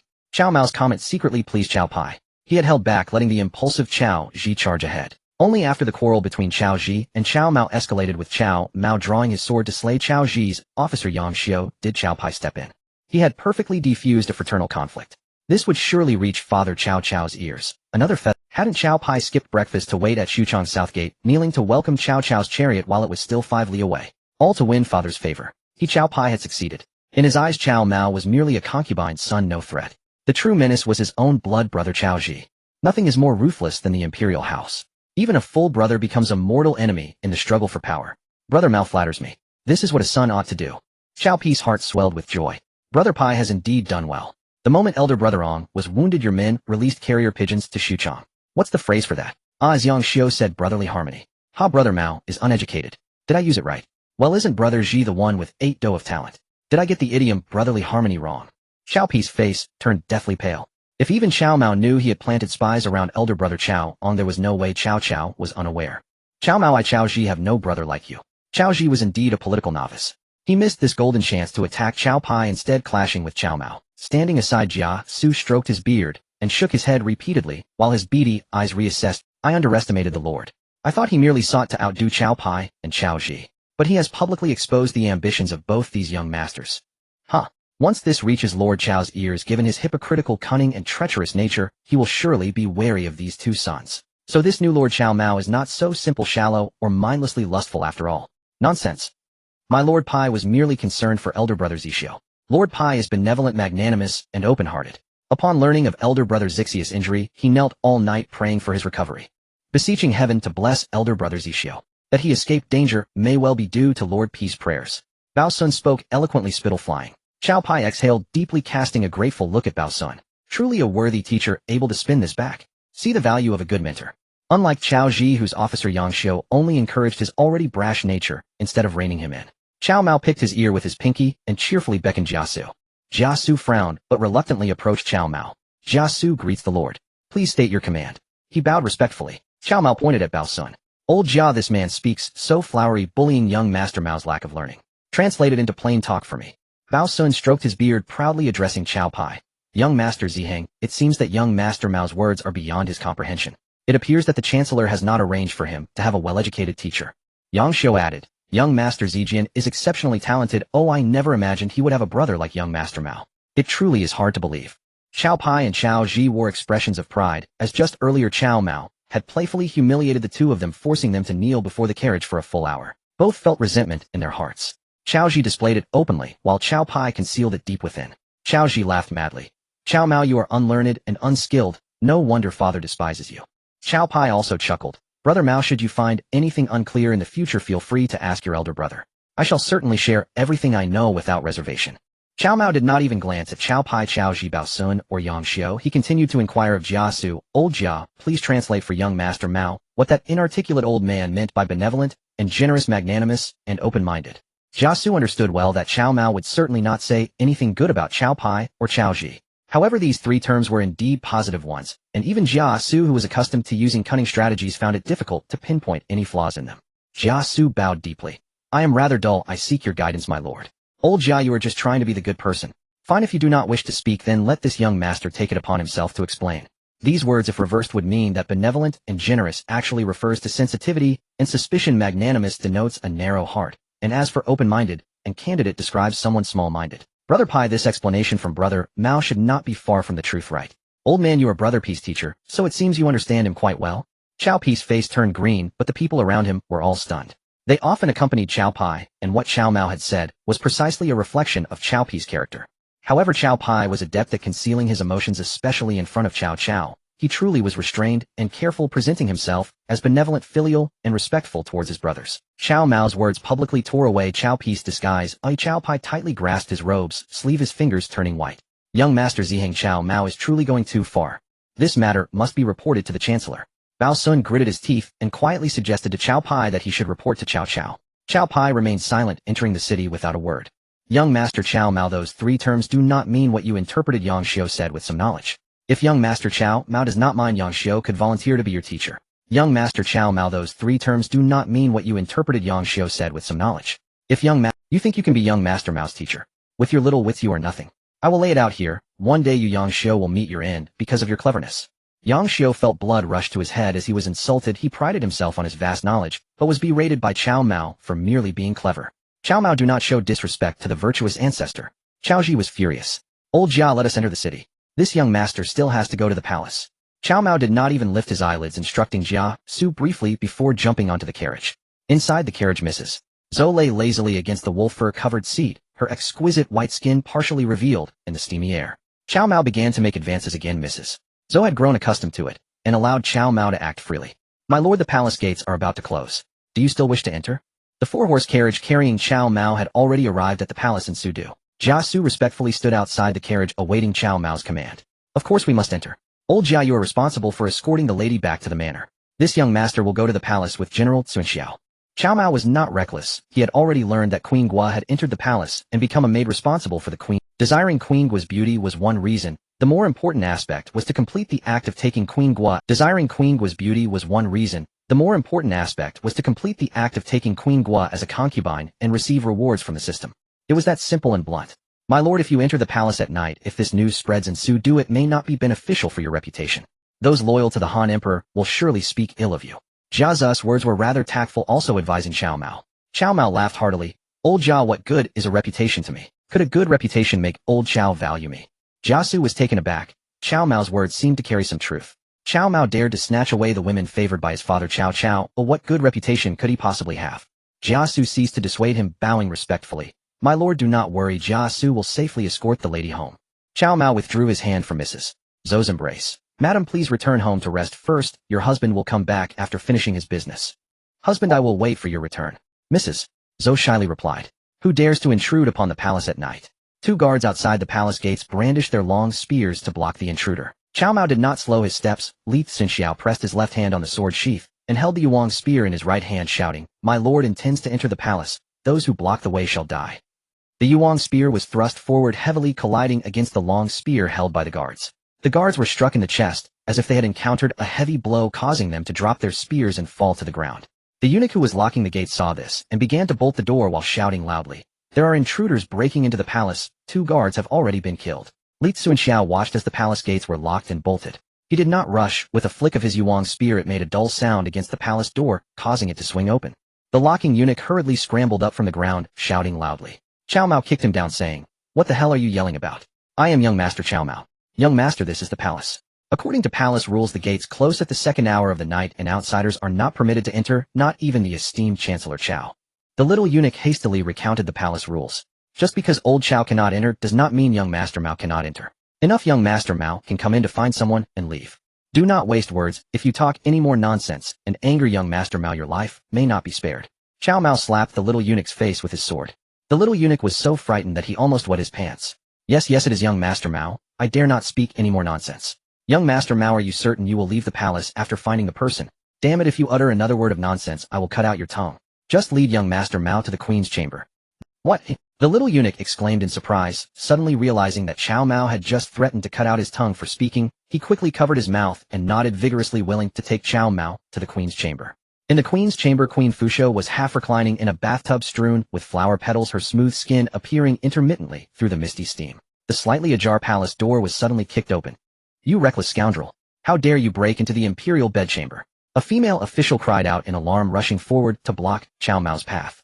Get lost! Cao Mao reached out, grabbed the woman obstructing him, and casually tossed her to the ground.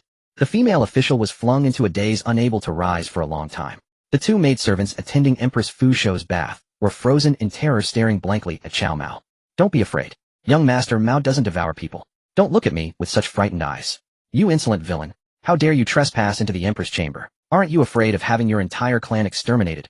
Fushou, after all, was the empress. After a brief moment of panic, she composed herself, shielding her chest with her hands as she sternly interrogated Cao Mao. Exterminate my clan. Fine. But first you'll have to ask old Cao if he agrees. Cao Mao chuckled. To exterminate his clan would mean starting with his convenient father Cao Cao. This was Xuchong. Even Emperor Lu Xie of Han was toyed with in old Chao's palm. Plainly put, Lu Xie was Cao Cao's puppet, holding the emperor hostage to command the lords. Since the son of heaven himself was under Cao Cao's control, how could anyone speak of exterminating Cao Cao's 9 familial lines? What means did they have to do so? Cao Mao didn't know the person bathing was Empress Fushou. Led by a young eunuch to the empress bedchamber, the system prompted him that a beauty eligible for concubinage was present.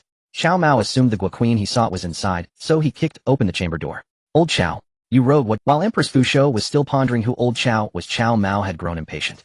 He was eager to succeed in taking a concubine and claim the system's reward. After all, no matter how formidable Li Cunxiao was, there was only one Li Cunxiao. That was far from sufficient. Cao Mao tore off his brocade robe and leaped into the bath barrel. The water in the barrel was warm, scattered with a layer of flower petals. Empress Fu Shou was both startled and frantic. Forgetting to cover herself, she stood up to step out of the barrel. As she turned, Cao Mao seized Empress Fu Shou from behind. Congratulations, host. Successfully took Fu Shou as concubine. Rewards 1. Qin Lianyu 2. 3,000 Beiwei troops. Cao Mao froze. Wasn't this Gua Queen? How did it become Fu Shou? Fu Shou was the empress of Emperor Lu Xie. You're Fu Shou, Lu Xie's empress. You scoundrel, you've defiled me. Just kill me. Fu Shou never imagined that she, the dignified empress of Emperor Lu Xie, would be violated in her own bedchamber. Fu Shou, since you've become young Master Mao's woman, I will only cherish you, not kill you. Cao Mao in contrast grew. After all, Empress Fu Shou fell within the scope of his concubinage.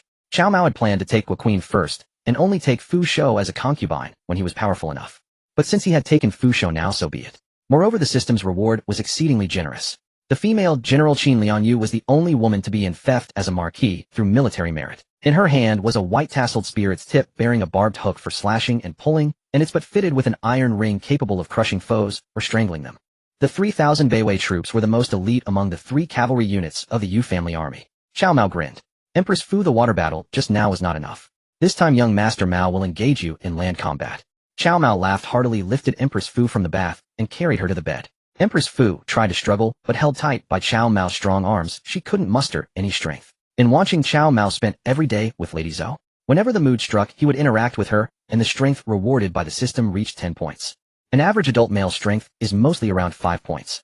Adding Cao Mao's own 5 points, he had reached 15. 15 points equated to the strength of 3 adult men. How could Empress Fu possibly break free? Love Flower Sticker 1. Stamina 1. A second round of intimacy, and the system granted additional rewards. Stamina rewards were familiar to Cao Mao. He had received them over a dozen times during his interactions with Lady Zou. This Love Flower Sticker, however, was a first-time reward. Love Flower Sticker, when affixed to a beauty, she will be absolutely loyal to the host, and will never betray. If a beauty with a Love Flower Sticker engages in relations with another, the sticker will vanish. Does the host wish to use the Love Flower Sticker on Fu Shou? Use. Please select the location to affix the Love Flower Sticker. A vibrant red love flower bloomed on Fu Shou's chest, adding a touch of allure to her fair skin. Young master, you have wronged your servant. Once the Love Flower Sticker was applied, Fu Shou's attitude underwent a complete 180-degree turn. She was now utterly devoted to Cao Mao. My lady, be patient for a while. When your husband has his own fief, I will come to take you there. Young master, from now on your servant will serve only you. Still calling me young master? Call me husband. Cao Mao lifted Fu Shou's smooth chin, smiling as he appraised this woman who was both empress and yet lived in fear. Husband. Fu Shou was a little embarrassed, calling out shyly before burying her head in her chest. Cao Mao found it amusing. He casually took a pair of black silk stockings from the system space. Fu Shou stared curiously at the black silk Cao Mao produced, but he covered her eyes with them. Husband, if you cover my eyes, I can't see. Feel with your heart. My lady, I've heard that Gua Queen serves as a female official in your palace. Is that true? Has my husband taken a fancy to Gua Queen? I can introduce you. One must admit the women of this era were remarkably magnanimous. Even Empress Fu Shou, upon learning that Cao Mao sought Gua Queen, immediately offered to arrange an introduction. How could such a fine virtue have disappeared? This is our Empress' bedchamber. Who are you? Why do you block our entry? Suddenly a man's shrill voice came from outside the chamber. Stand back. My master is within. If you dare force your way in, you will be killed without mercy. Li Cunxiao's voice was as cold as 10th of sandy-rolled ice. This was the general rewarded by the system, utterly loyal to Cao Mao. Husband, it's the Han Emperor. Let your servant go and send him away. Fu Shou quickly explained to Cao Mao. Very well. Lu Xie is still very useful to Old Cao for now. Old Cao needs to hold the Emperor hostage to command the lords. If General Cunxiao killed Lu Xie, Old Cao would surely fight young Master Mao to the death. Cao Mao grinned. My lady, you've worked hard. That's enough for today. Tomorrow your husband will return to the palace to play with you. Fu Shou helped Cao Mao into his brocade robe, tidied her own clothes, and stepped out of the bedchamber. Empress, who is this man? How dare he block the bedchamber, and even stop us? Your Majesty, this man was sent by Chancellor Cao. Chancellor Cao sent word that from today onward your Majesty must not come to my bedchamber. Empress, what does the Chancellor mean by this? Lu Xie was terrified, not even noticing the strange expression on Fu Shou's face. Empress Fu let out a soft sigh. Your Majesty, Chancellor Cao has a daughter, Cao Xian, who wishes to marry you. Lu Xie asked in confusion. Empress, even if the Chancellor's daughter wishes to marry me, what does that have to do with my coming to the imperial bedchamber? I say, Emperor Xian, is it not clear enough? Old Cao intends to marry his daughter to you as Empress. Cao Mao, unable to endure Lu Xie's indecisiveness, strode out from Empress Fu's bedchamber. Who are you? Who is this Emperor Xian you speak of? And who is Old Cao? Lu Xie was greatly startled, though this was after all the inner palace. Though Cao Cao could enter the court with his sword and shoes on stride in without hurrying and have his name announced without prostrating, he had never set foot in the inner palace. It was no wonder Lu Xie reacted this way when a young man suddenly leaped out from the imperial bedchamber. Fu Shou was also panicked, thinking Cao Mao would surely hide in the bedchamber and let her block Lu Xie by using Cao Cao's plan to marry his daughter into the palace to send him back. But Cao Mao, unable to contain himself, jumped out to confront Emperor Lu Xie directly. Carefree and bold, he pointed at his own nose and said, "I am Cao Mao, and old Cao is my cheap father. Old Cao is the one who holds the emperor hostage to command the lords. As for Emperor Xian, that is you, your majesty." "Oh, I messed up. That's your posthumous title. You certainly wouldn't know it while you're alive." Cao Mao's words struck like cannon fire, leaving Emperor Lu Xie utter. "Your majesty, old Cao wants to marry my sister to you as empress. From now on you must not enter emperor's fuss bedchamber. If you dare defy old Chao's strict orders, this door shall be your fate." Cao Mao punched the wooden door of the bedchamber, sending it flying and crashing to the ground. "I am the son of heaven." Lu Xie murmured, his face ashen. "Son of heaven? You became the son of heaven only because you bear the surname Lu." Old Cao said if you don't obey, he might as well depose you to a king and find another Lu to be the son of heaven. Cao Mao spoke lightly, but Lu Xie felt as if his life hung in the balance. Memories flooded back when he was still the prince of Qinliu. The 10 attendants rebellion occurred, and Grand General He Jin summoned Dong Zhuo to the capital. Dong Zhuo quelled the 10 attendants' rebellion, established him Lu Xie as emperor, deposed Emperor Shao Lu Bian as prince of Hongnom, and poisoned him within a year. Scene after scene flashed through Lu Xie's mind. His fate was now identical to that of his half-brother Lu Bian. Cao Mao's words were crude, but true. Cao Cao could follow Dong Zhuo's example, depose him Lu Xie, and install another Lu descendant as the son of heaven. No. Please inform the chancellor I am willing to follow his wishes. But when will the chancellor marry his daughter to me? Lu Xie had his own plans. If Cao Cao truly married his daughter to him, then Cao Cao would become his father-in-law. With this bond, even if Cao Cao considered deposing the emperor, he might spare him for his daughter's sake. Cao Mao chuckled. "Your majesty, wait a while. My sister Cao Xian is only 2 years old. When she grows up she will marry you. During this time, Empress Fu remains the empress and continues to dwell in the imperial bedchamber. But you, the son of heaven, must not set foot in the empress bedchamber, even half a step." 2 years old. Lu Xie's face flushed crimson. He clenched his fists, veins bulging on his forehead. Wasn't Cao Cao mocking him, the reigning son of heaven? Even if she entered the palace at 15, he would have to wait another 13 years. During those 13 years, Fu Shou would remain empress, dwelling in the imperial bedchamber, yet Lu Xie, as the son of heaven, could not favor his own empress. "Cao the traitor! I am the son of heaven." Lu Xie screamed silently in his heart. "Your majesty, do you understand?" I understand. If you understand, why are you still standing here? Leave the empress bedchamber at once." Cao Mao berated Lu Xie. Lu Xie dared not disobey. He looked up at Empress Fu Shou. But Fu Shou kept her head down, not meeting his gaze. Lu Xie sighed deeply and reluctantly left the empress bedchamber. Cao Mao came over, embraced Empress Fu Shou, and kissed her on the cheek. "Young master, the emperor has not yet gone far." "The emperor?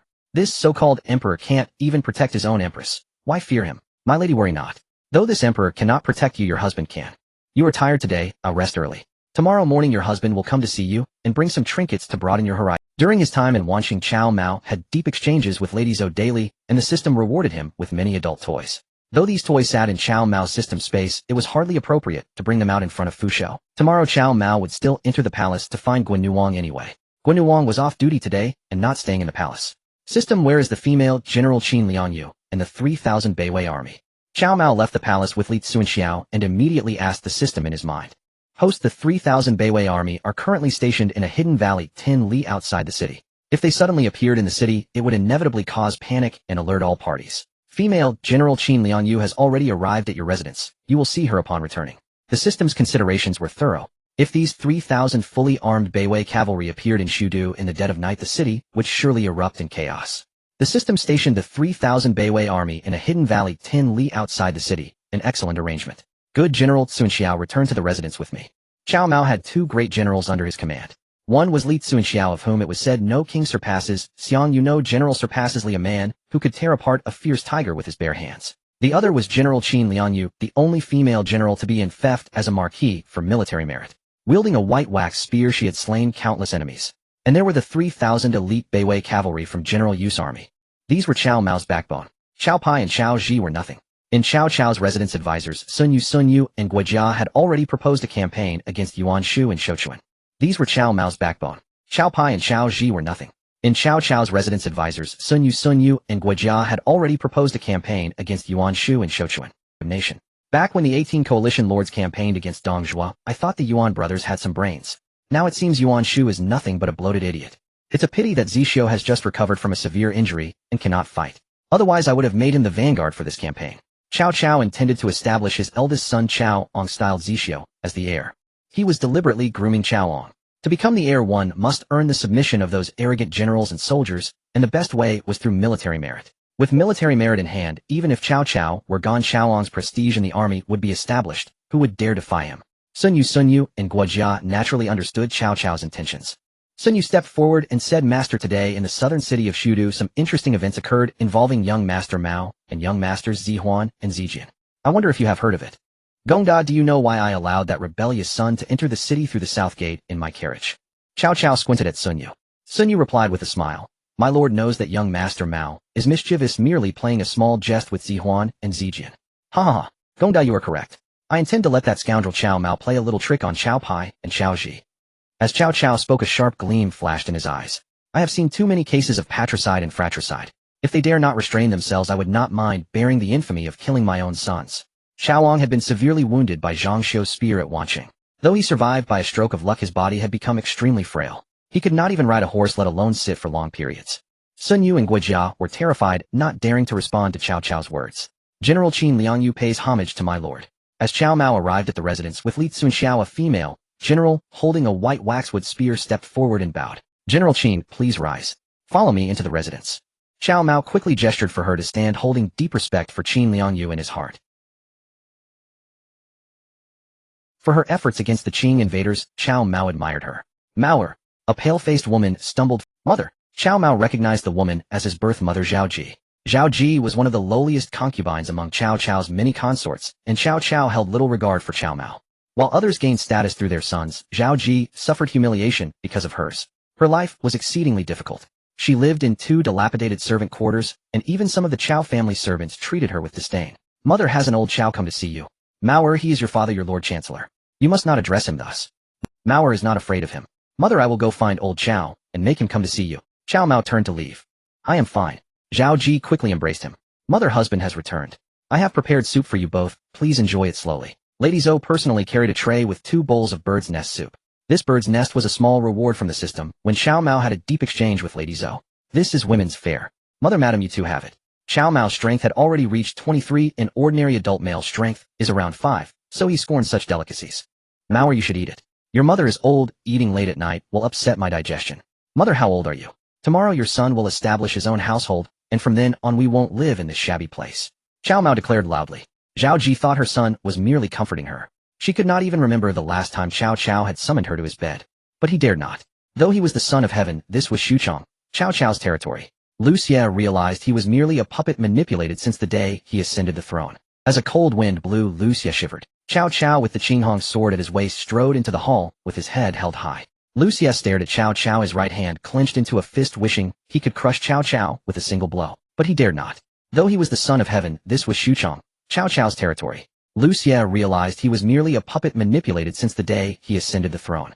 Your Majesty, Yuan Shu has declared himself emperor at Chouchuan. I am determined to crusade against this traitor. Ah, Chancellor, against whom do you crusade? Lu Xie's mind was still on the previous night's events in the Emperor's palace. He had not heard Cao Cao clearly. Cao Cao snorted coldly, his face full of displeasure. Your Majesty, Yuan Shu has declared himself emperor at Chouchuan. Where does that leave you, the Han Emperor? I exhaust myself for your Han dynasty, yet you, the son of heaven, remain indifferent. This is a disappointment to all the people and the officials. Lu Xie was scolded like a chastened child, not daring to utter a word. He shrank trembling on the dragon throne, appearing weak and helpless. Gentlemen, what strategies do you propose? After reprimanding Lu Xie, Cao Cao turned to inquire of the officials gathered in the Weiyang Palace. General of Chariots and Cavalry Dong Chunglong, unable to bear seeing Cao Cao berate Emperor Lu Xie, like a child stepped forward indignantly. Chancellor Cao, as a subject you should know that the ruler is heaven and the subject is earth. You must observe propriety and humility. Yet today in the great hall you shout at His Majesty with no regard for rank, utterly losing the rights between sovereign and minister. Nonsense about rights. If old Cao hadn't welcomed Lu Xie to Xuchong, would he still be the son of heaven? He would have been killed by rebel troops long ago, and the grass on his grave would be over a foot tall. Cao Mao strode into the Weiyang Palace. Behind him, Li Cunxiao, clad in heavy armor with a bow at his waist and a lance at his side, guarded him closely. Who is this insolent fellow? This is the Weiyang Palace where the Son of Heaven convenes the officials for council. How dare you barge in? Guard, seize this ruffian. Dong Cheng roared, pointing at Cao Mao. Damn it. Xuchong is the domain of the Cao family. How dare an outsider like you shout at young Master Mao? Screw you. Cao Mao stepped forward and kicked Dong Chung to the ground. A commotion erupted in the Weiyang Palace, but most of the civil and military officials were appointed by Cao Cao and only obeyed him. They felt nothing for Emperor Liu Xia. Only Dong Chung Han Xianyang Feng and Zhao and a few ministers who had followed Liu Xia to Xuchang were incensed by Cao Mao's insolence. Their blood boiling, they stepped forward to confront him. Emperor Liu Xia, seated on the dragon throne, recognized the young man who had burst into the Weiyang Palace and kicked General of Chariots and Cavalry Dong Chung as the one he had encountered the previous night in Empress Fu Shou's bedchamber. Liu Xia grew even more frightened. Cao Cao was momentarily stunned. He had long wanted to deal with Dong Chung. Since arriving in Xuchang with Liu Xia, Dong Chung still failed to grasp the situation or recognize who truly held power. Dong Chung had often opposed Cao Cao during deliberations in the Weiyang Palace. Cao Cao had long harbored murderous intent toward him. However, since Liu Xia had only recently arrived in Xuchang, Cao Cao still needed to maintain the appearance of a loyal subject for the world to see. Thus he turned a blind eye to Dong Chung. But Dong Chung mistakenly believed Cao Cao feared him and grew even more arrogant. Cao Mao's action in beating Dong Chung pleased Cao Cao greatly. Nevertheless, this was the Weiyang Palace where the Son of Heaven and officials convened for state affairs. In the court, his son's rash intrusion and assault on a government official were indeed inappropriate. Cao Cao's face darkened and he shouted at Cao Mao, "Rebellious son. This is the great hall of the Han dynasty, the solemn Weiyang Palace. How dare you run wild here? Withdraw at once." Cao Mao stood boldly before Cao Cao. "Old Cao, don't shout at me. I came to see you to—" Cao Cao's face darkened and he shouted at Cao Mao, "Rebellious son. This is the great hall of the Han dynasty, the solemn Weiyang Palace." Cao Cao was enraged. While he was pleased that Cao Mao had beaten Dong Chung, he was displeased that his son dared to make demands in front of all the officials. Li Cunxiao's tiger-like eyes bulged wide as he prepared to step forward and seize Cao Mao's guards, who exchanged bewildered glances. "Old Cao, I won't waste words with you. First, as you promised in Wanqing, if I take a concubine, you'll let me establish my own household." Cao Mao paused, and Cao Cao's face darkened like the bottom of a pot. Unfilial wretch. The woman in question, Lady Zou, Zhang Xiu's aunt, was one Cao Cao had set his sights on, yet she had been snatched away by his most despised son. Today this unfilial son who had stolen Cao Cao's woman dared to bring up the matter again in the Weiyang Palace before Emperor Liu Xia and the assembled civil and military officials. Was this not a public slap to Chancellor Cao's face? Just moments ago, Cao Cao had thought this rebellious son useful after he brutally beat the opposing General of Chariots and Cavalry Dong Chung. But now he had turned around and humiliated him before all. Second in the campaign against Yuan Shu and Huainan, I Mao demand to be the vanguard. These are the two matters, old Cao. I'm not negotiating, I'm informing you. General Cunxiao, let's go. Unfilial wretch. He infuriates me to death. Cao Cao beat his chest and stamped his feet.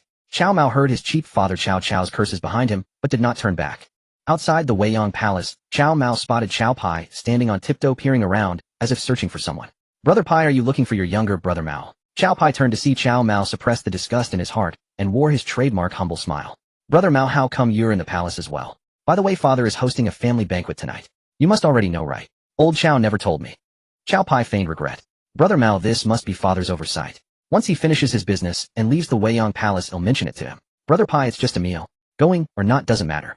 Alright, I have very important matters to attend to. I'm off." Cao Mao waved his hand and headed toward the rear palace with Li Cunxiao. Cao Pai was stunned. This bastard Cao Mao has audacity beyond measure, daring to trespass into the emperor's harem. I must report this to father. Bao Sun emerged from the side and asked Cao Pai with confusion, "Master Ziheng, why did you mention the Chancellor's family banquet to Cao Mao? Wouldn't it be better if the Chancellor excluded him from the dinner?" Cao Pai smirked slyly. "Teacher Cao Mao is impulsive. If he learns that father's family banquet doesn't include him, what do you think he'll do?" Bao Sun's eyes lit up and he clapped his hands. "Cao Mao will surely rage. He'll definitely crash the banquet, perhaps even cause a huge scene. A scene would be perfect, the bigger the better." Cao Pi's lips curled upward. "Brilliant, brilliant. Master Ziheng's plan is truly masterful." Bao Sun heaped praise. Cao Mao skillfully entered the bedchamber of Empress Fu Shou, wife of Emperor Liu Xia. "Empress, please forgive me, but I, Queen, cannot agree to your request." A palace maiden of 17 or 18 with skin like snow and features like a painting raised her head to face Empress Fu Shou and shook her head in refusal. "Well, Queen, I am ordering you to marry Cao Mao, son of Chancellor Cao." Empress Fu paused when mentioning Cao Mao. Last night, he had stormed her bedchamber, bursting in while she bathed. He drove away, all the maids leaped into the bath and seized Empress Fu Shou. In water combat and land combat, the noble Empress was completely conquered by this crude wild man. "He is incomparably strong." When Empress Fu said this, her voice sounded strange. Though Gua Queen found it odd, she persisted in refusal. "Empress, my heart already belongs to another. No matter what kind of man Cao Mao is, I, Queen, will never marry him." "Gua Queen, what if I insist you marry me?" Cao Mao appeared smiling at the entrance of the Empress' bedchamber. "Who? Master Mao, you have come." Empress Fu Shou's expression was uneasy. "Empress, go attend to your affairs. Let me speak with Queen. Master Mao, do not use force. She whispered softly as she passed Cao Mao. Rest assured, Empress. I am no bandit or brigand who kidnaps women. No matter who you are, Gua Queen will not marry you, least of all as a concubine. Gua Queen's temper was equally stubborn. Gua Queen, that is not for you to decide. You are fated to be my woman. Cao Mao stepped closer to Gua Queen. Stay back. Aye. Gua Queen, you what? I rushed back to Xuchang from Wansheng just to take you as my concubine. Why are you still putting on airs? Cao Mao reached out and seized Gua Queen. Let me go, you brute. My heart already belongs to another. Gua Queen shouted. I don't care who your heart belongs to. All I know is I'm taking you as my concubine. Cao Mao couldn't care less. This was the Three Kingdoms world. Women were also resources.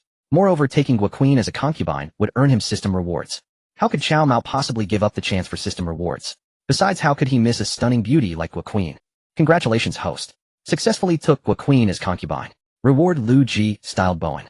Holy crap, taking Gua Queen as concubine actually rewarded Lu Bowen. Zhuge Liang divided the realm into three while Lu Bowen unified the empire. Damn system, are you telling me to unite this chaotic world? The system did not answer Cao Mao. On Empress Fu Shou's phoenix bed, Gua Queen lay prostrate, sobbing loudly. Queen, don't cry. This is a woman's fate. Follow Master Mao back to the mansion. Empress. Gua Queen was deeply aggrieved. But her body had already been taken by Cao Mao. What could a woman do? My lady, rest assured I will treat you well.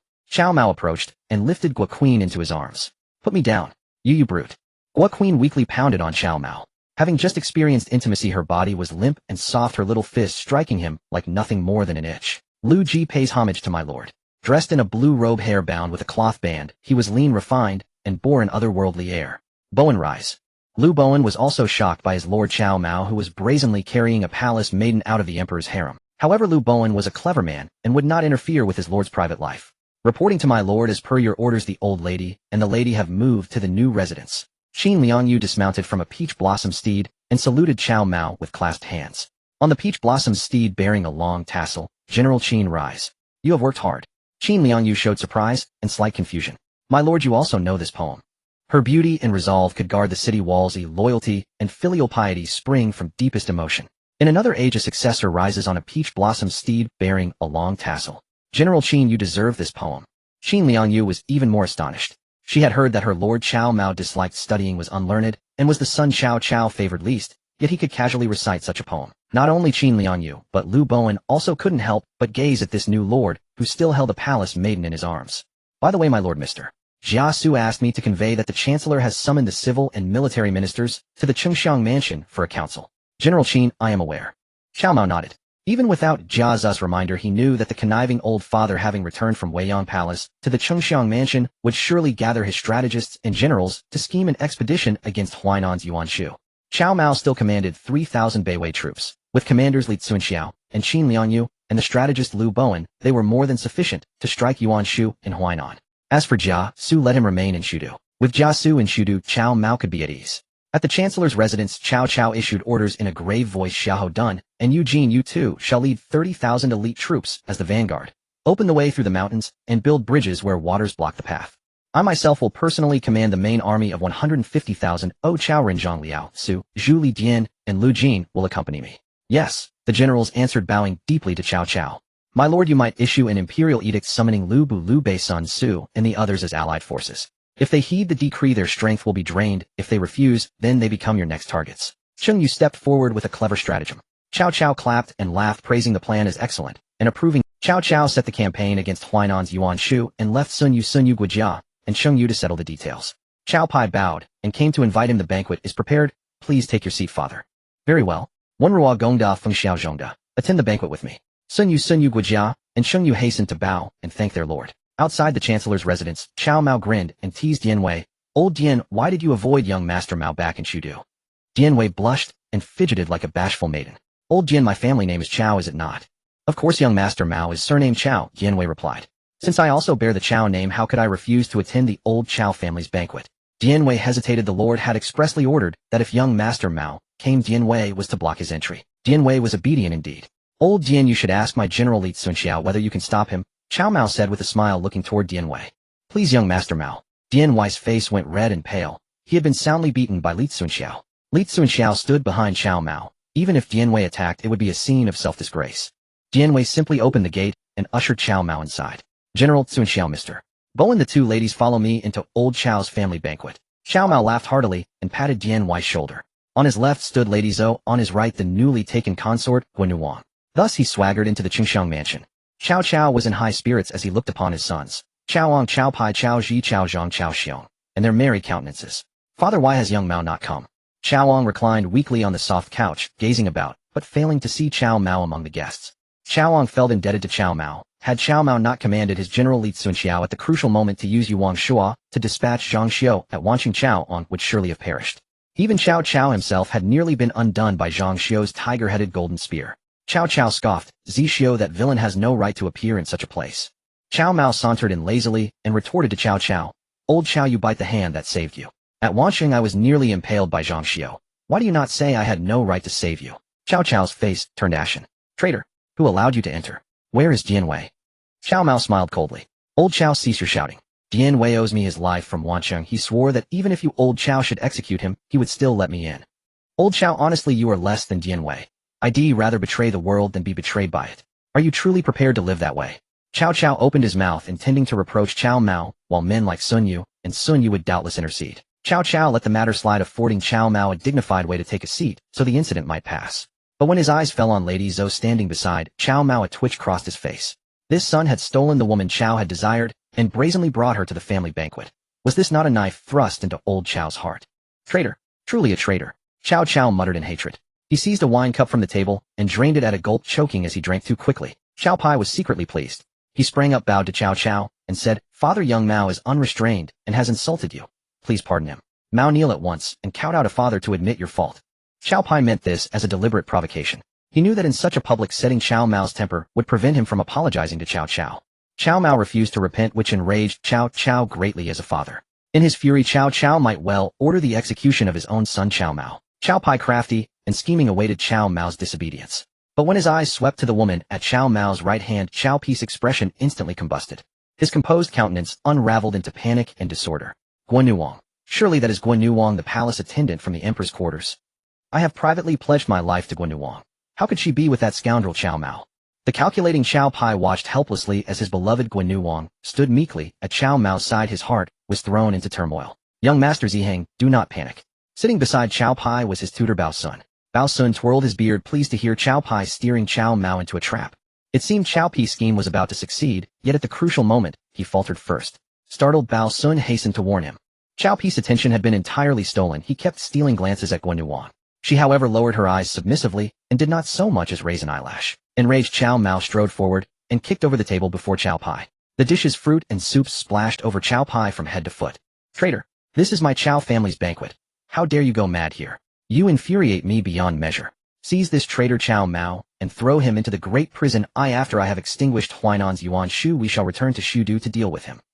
Cao Cao pounded his chest and stamped in fury. Cao Mao shot back. Old Cao, I ask you this, if you think Brother Pai was right, then behead me. Cao Mao will not even blink. Coughing violently, Cao Ong forced out a few words with all his remaining strength. Then he sank back onto the soft couch. Coughing violently, Cao Ong forced out a few words with all his remaining strength. Then he sank back onto the soft couch and coughed fiercely. At Wanqing, Cao Ong had been pierced by Zhang Xiu's spear and gravely wounded. Cao Cao was torn between pity for his eldest son Cao Ong and fury at his wayward son Cao Mao. Seize him. Without even glancing at him, Li Cunxiao commanded the Feihu troops to bind Chen Gong tightly with ropes. Liu Bei, sensing imminent peril, seized the chaos. Cao Cao glared fiercely at Cao Mao. In Cao Mao's face darkened as he pointed his halberd-like finger at Cao Pai. Old Cao, Lady Gua is my woman. I have already taken her as my concubine. Yet look at Cao Pai. How dare a brother covet his own sibling's woman? If you Old Cao refuse to intervene, then so be it. Henceforth, whichever elder brother's wife catches my eye, I shall seize her and install her in my mansion as my concubine. At these words, Cao Cao kicked over the low table before him with a thunderous crash. Wine cups, bowls, chopsticks, and plates scattering across the floor. Rebellious son, truly this provokes me beyond endurance. Dare you defy me thus? Then I shall surely slay you. Old Cao, fairness demands balance. Cao Pai acted first. My conduct merely mirrors his. How then am I at fault? Ziheng, Lady Gua has sworn lifelong devotion to me. I was preparing to formally petition father for our marriage. Yet you stole her away as your concubine. Lady Gua, fear not. Speak the truth. I shall appeal to father for justice on our behalf. Cao Pai, wine and food still clinging to his hair, cried out hoarsely, desperate for his father Cao Cao's vindication. Ziheng, do not rush. Father will surely uphold justice. Cao Ong gestured for Cao Pai to calm himself. Cao Cao's countenance grew grim. He truly understood his son's anguish. In Wanqing, Cao Mao had seized Lady Zou. the very woman Cao Cao himself coveted. And now back in Shudu, he had snatched Cao Pai's woman. Na rebellious son who dares steal even those women cherished by his father and elder brothers. Cao Cao fixed his gaze upon Cao Mao and Cao Mao, the rebellious son. She is your brother Zihang's woman. I command you to return her to him at once. In old Cao, what manner of words are these? I have already taken Lady Gua as my concubine. She is my woman, and no one shall take her from me. And I declare it here, and now not even Zihang, nor even you old Cao shall wrest Lady Gua from my grasp. Rebellious son, then let there be no mercy. I shall purge my own household today. Fetch my Qinggang sword. I shall personally execute this traitorous son. Father, please reconsider. Cough, cough. And Xiaoong hurriedly interceded, but his frail body betrayed him. A surge of emotion triggered violent coughing, blood spurting from his lips. Seeing his beloved son Xiaoong spitting blood, Cao Cao's heart shattered like glass. And he laid, even this grievous wound, at Cao Mao's feet. In rebellious son, had you possessed but 1/10 of your elder brother Zhixio's virtue, I would not slay you. Attendants, take Zhixio to his quarters to rest at once. In, Father, you must not kill my younger brother Mao. An overwhelmed Xiaoong collapsed into unconsciousness after uttering only those words. Physicians from Cao Cao's residence rushed to treat Xiaoong. In, Your Excellency, Cao Mao holds neither reverence for father nor respect for elder brother. He even steals his own brother's woman.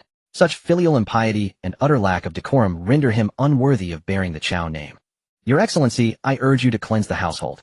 Expel Cao Mao from the Cao lineage entirely. In Yangxiu seated behind Cao, Shi could contain himself no longer and leapt to his feet. Cao Ji rose gracefully and addressed his father. Father, Master Yang Dezu speaks truth. Cao Mao is unlearned, ignorant of ritual, devoid of shame.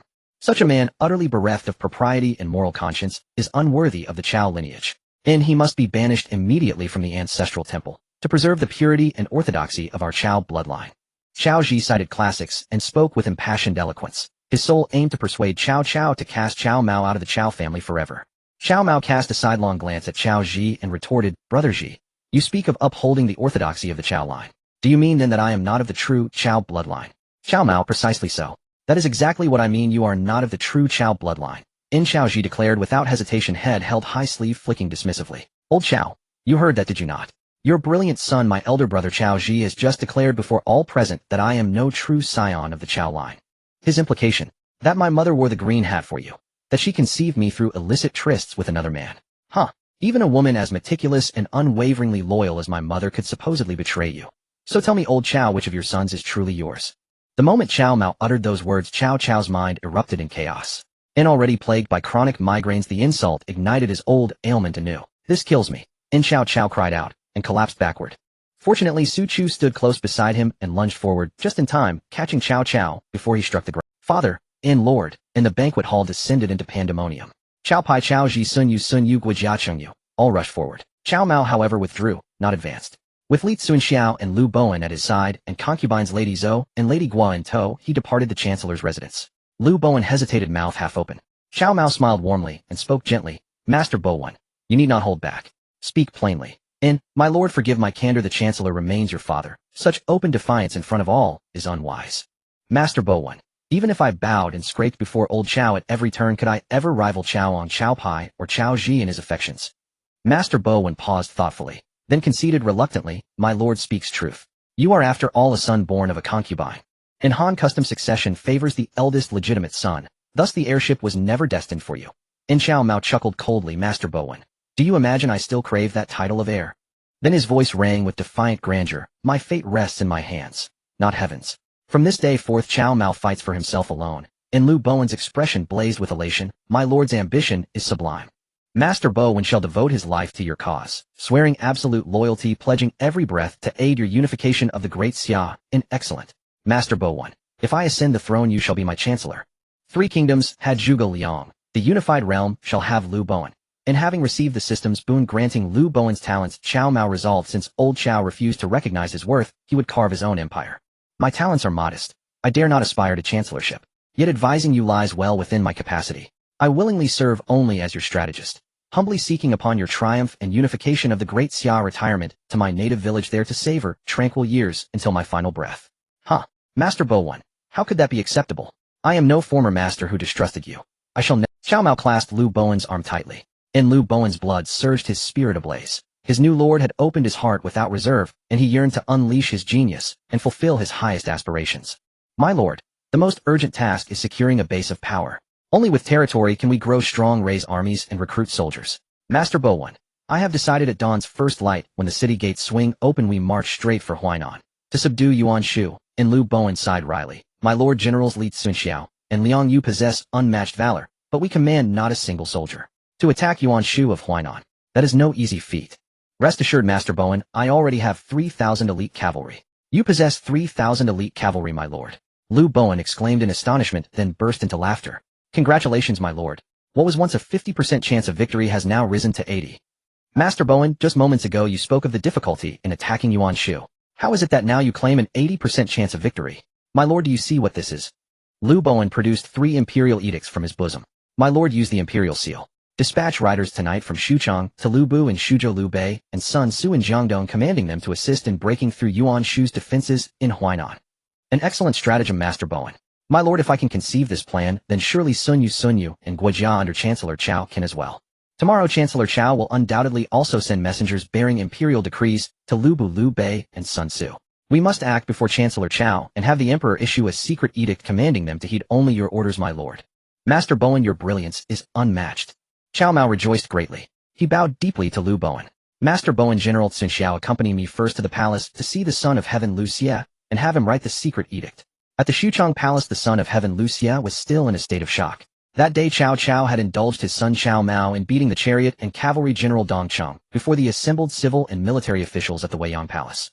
This was not a beating of Dong Cheng. It was a blatant slap to the face of the emperor himself. Young Master Mao, do not be reckless. This is the imperial palace of forbidden ground. You cannot enter without permission. Get lost if you don't want to die. Cao Mao kicked aside the eunuch blocking his path and swaggered into the palace. By the time Lu Xie came to his senses, Cao Mao was already before him. Lu Xie watched Cao Mao approach with a swaggering gait and collapsed onto his dragon bed. Has the Chancellor come to kill me? I demand to see the Chancellor. Your Majesty, do not be alarmed. I am here to save you. Save me? Indeed. Do you truly believe old Cao intends to protect you as the Son of Heaven? The Chancellor intends to kill me.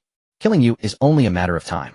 When old Cao brought you to Xuchang, it was to hold the emperor hostage to command the nobles. Surely you understand that. Lu Xie nodded reluctantly. He certainly understood this logic. He gave a bitter smile. In truth, the Chancellor need not go to such trouble. If he wishes to be emperor, I shall abdicate in his favor.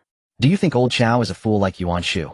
That idiot Yuan Shu hastily declared himself emperor in Sichuan, and now everyone has their eyes on him, all preparing to attack him. Old Cao is far more cunning than Yuan Shu. He would never make himself a target for all. But make no mistake, his ambition will not be content with mere servitude. When the time is ripe, he will surely depose you and claim the throne for himself. Young Master Cao Mao, then I am still Your Majesty, if my cheap father old Cao becomes emperor, the old Son of Heaven of Han still lives. Those who oppose old Cao will rally under the banner of restoring you. Do you think he will leave you alive? Cao Mao's analysis drained the color from Lu Xie's face. Young Master Cao Mao, save me. Patience. I have come to the palace late at night precisely to rescue your Majesty. Your Majesty, I Cao Mao have fallen out with my cheap father old Cao. I intend to seize Sichuan before he does. Once Sichuan is taken, I will escort your Majesty there. Young Master Cao Mao, the Chancellor commands a vast army with many generals. Even if you capture Sichuan, it will likely fall to him within days. Your Majesty is indeed astute. You have grasped the situation. My forces are meager, but if your Majesty writes a secret edict naming me to coordinate with Lubu Liu Bei and Sun Su in assisting the Son of Heaven, great things can be achieved. This? Lu Xie's eyes flickered with uncertainty. He did not trust Cao Mao either. After all, Cao Mao was Cao Cao's son, and Cao Cao was a master of deceit. Cao Mao's late-night visit to demand a secret edict might well be a scheme devised by Cao Cao to test his puppet. Lu Xie feared that if he followed Cao Mao's instructions, Cao Cao would use the evidence to have him killed with a poison cup the very next day. Your Majesty, what hesitation is there? My elder brother Cao Pai has set his sights on your Empress Fu. He has already proposed to old Cao that you be deposed, and some random Lu clad in a dragon robe be made emperor. Though it was Cao Mao who had taken Empress Fu show, there was no harm in slandering the hypocritical Cao Pai. Cao Pai. No wonder he has been lurking around the palace these past few days. Lu Xie was alarmed. Cao Pi's presence at the Xuchang Palace was not for Empress Fu show, but for Guan. Lu Xie, unaware of this, believed Cao Mao's words. Young Master Cao Mao, hear my decree. I appoint you Grand General commanding all the realm's armies. Lu Xie's appointment was nothing but a worthless promise. It held no sway over Cao Cao, but it would work with Lubu Liu Bei and Sun Su. It was not that Lubu Liu Bei and Sun Su were loyal to the puppet Emperor Lu Xie. They all had ambitions of their own, but their ambitions required a proper pretext, and accepting a mandate from the Han Emperor was the most fitting reason to expand their territories. I Cao Mao thank your Majesty for this great favor. Cao Mao bowed respectfully and accepted the appointment as Grand General. Lu Xie then wrote a secret edict commanding all armies to follow Cao Mao's orders. I Cao Mao thank your majesty for this great favor. Cao Mao bowed respectfully and accepted the appointment as Grand General. Lu Xie then wrote a secret edict commanding all armies. He would have Lu Xie order their release only after he had left Xuchang the next day. My lord, this is wonderful. The Son of Heaven himself has appointed you Grand General commanding all the realm's armies. Master Bowen, this thing is nothing but a scrap of paper. Too rough even for wiping one's backside, Cao Mao said with a self-deprecating laugh. Lu Bowen said solemnly, My lord, with the title of Grand General our cause gains legitimacy. Any lord who disobeys can be rightfully attacked. Master Bowen, your brilliance is truly unmatched. Lu Bowen's thoughts aligned perfectly with Cao Mao's. Before leaving the palace, Cao Mao cast a wistful glance at the modest structure. Had it not been for pressing matters, he would have visited Empress Fu Shou in her chambers for some pleasure. But now with weighty affairs at hand, he could not afford to delay.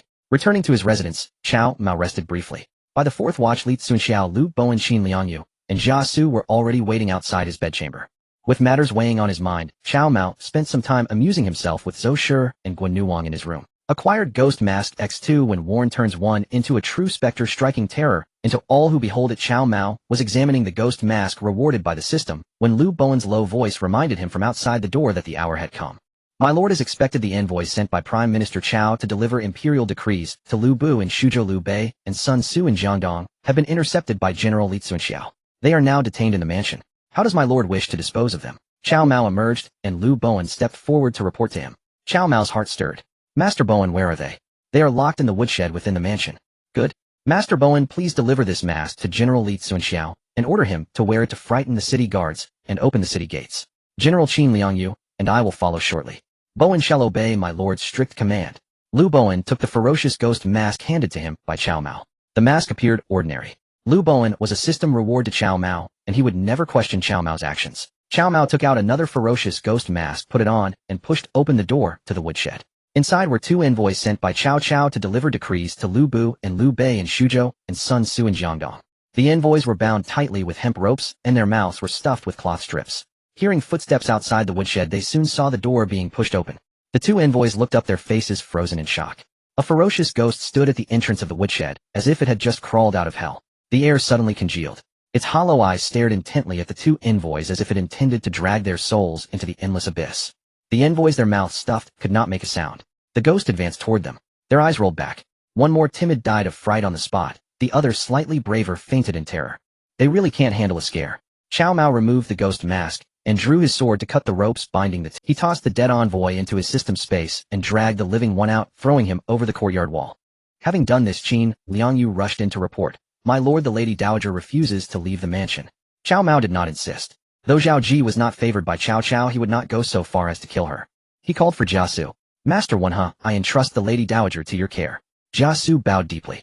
My lord, rest assured. With Jia Su here, the lady will be safe. My lord, Jia Su will do his utmost to mediate on your behalf before Duke Cao. Cao Mao had initially planned to take Jia Su on the campaign against Yuan Shu and Huainan, but he ultimately heeded Lu Bowen's advice and left Jia Su in Xuchang to stay abreast of developments there. Xuchang was after all the capital of the Han dynasty. Cao Mao jumped onto the carriage where his two concubines Lady Zou and Guan Nuwang were already seated. This carriage was originally Cao Cao's four-horse chariot, which Cao Mao had not returned to his father. Instead, he had stored it in his system space upon returning to the mansion. Cao Cao had sent people to demand its return, but Cao Mao opened the mansion gates and let them search. Of course they found nothing. Husband, you should admit your mistake to the Prime Minister. Seek his forgiveness. Even if we manage to escape Xuchang, the Prime Minister need only dispatch a few hundred soldiers to capture us. As soon as Cao Mao boarded the carriage, Guan Nuwang urged him to apologize to Cao Cao. Guan Nuwang, remember this, you are my woman. Cao Mao glanced at her, his tone flat. Guan Nuwang wanted to argue further, but Lady Zou grasped her hand and shook her head. The four-horse chariot burst out of the mansion gates with Qin Liangyu leading the way, wielding her white ash spear. As they neared the gates of Xuchang, Lu Bowen rode up on a yellow horse. His expression was a strange mix of shock, joy, fear, and disbelief. Reporting to my lord, General Li Cunxiao, wearing the ghost mask you provided has indeed frightened the city guards. The gates are open. Good. Master Bowen, please accompany me out of the city. At the city gate, Li Cunxiao sat astride his flamed steed, gripping his yuan halberd, blocking the gate with his solitary figure. General Cunxiao, my lord has arrived. Li Cunxiao reined his horse aside to let Cao Mao's chariot pass, then followed holding his halberd. 10 li outside Xuchang, in a deeply hidden valley, a crack cavalry force of 3,000 stood ready. Cao Mao gave the order, while still 200 meters away from them. The 3,000 Beiwei army thundered out of the valley, shaking the ground. Even the great generals Li Cunxiao and Qin Liangyu were startled. Li Cunxiao tightened his grip on his halberd, and Qin Liangyu assumed a combat stance with her spear. Generals, there is no need for alarm. This is the 3,000-strong Beiwei army. Beiwei army. Could it be one of the 3 elite cavalry units under Yu Wumu? Qin Liangyu was astonished. Indeed, it is the Beiwei army personally trained by Duke Yu. It is Yu Wumus. At Zhuxian town, Yu Wumu defeated 100,000 Jin troops, with merely 500 Beiwei soldiers. The Jin lamented, it is easier to move a mountain than to shake the Yu family army. My lord, having obtained 3,000 of Yu Wumus Beiwei troops, Yuan Shu and Huainan will surely be defeated. Lu Bowen laughed with excitement. Master Bowen, select 2 elite soldiers from the Beiwei army to deliver the decrees to Lu Bu in Shuzhou, Liu Bei and Sun Su in Jiangdong. Yes, my lord. Lu Bowen acknowledged, loudly chose 2 soldiers he deemed the most elite from the Beiwei army, and entrusted them with Emperor Lu Xie's decrees ordering them to act as envoys to deliver the messages to Lu Bu and Liu Bei in Shuzhou and Sun Su in Jiangdong. Cao Mao placed the entire 3,000-strong Beiwei army under Li Cunxiao's command, appointed Lu Bowen as military advisor, and ordered them to capture the state of Chun. The state of Chun was the gateway to Yuan Shu's Huainan territory. Yuan Shu, that old fox, took it seriously and personally garrisoned it. Qin Liangyu with 100 horsemen protected Cao Mao, and his 2 concubines Lady Zou and Guan Nuwang following behind. In Xuchang, Cao Cao slowly opened his eyes. The previous night's family banquet had triggered a severe headache, but fortunately the divine physician Hua Tuo was at the mansion to treat him. When Cao Cao awoke, it was already broad daylight, and his headache had subsided somewhat. Cao Pai had knelt by his bedside all night without rest. Cao Cao looked at the exhausted Cao Pai, who was dozing while kneeling, and felt a touch of emotion. If that rebellious son Cao Mao had even half of Ziheng's filial piety, I would not treat him thus. But that scoundrel Cao Mao not only shows no respect for me as his father, he even steals the women I, his father, have set my eyes on. Cao Cao recalled Lady Zou, who had been with Cao Mao at the family banquet. Her mature married charm had made even Cao Cao steal more than a few glances. Rebellious son. What sin have I, Cao Cao, committed to beget such a son? The more he thought, the angrier he grew, and he slammed his hand on the bed. Cao Pai, who had been attending him all night, was startled awake. Father, you are awake. I will summon the divine physician immediately. Ziheng, go fetch that rebellious son Cao Mao. In, father, must you see him again? Your health is paramount. In, Cao Cao snorted coldly, he hasn't killed me yet. Prime Minister. Jia Su seeks audience outside the residence. In, Jia Su. He's surely come to plead for that wayward son Cao Mao. In, father, let me dismiss him at once. Cao Pai pondered his father's inner thoughts. Cao Cao glanced at his son, initially resolved not to receive Jia Su, yet Cao Pai's intention to turn him away stirred a subtle shift in his decision. Bring Jia Su in. Ziheng, remain here.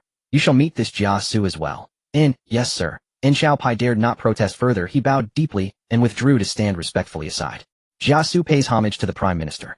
Congratulations, Your Excellency. Felicitations, Your Excellency. And no sooner had Jia Su entered and completed his bow than he boomed these words. And Cao Cao's brow furrowed.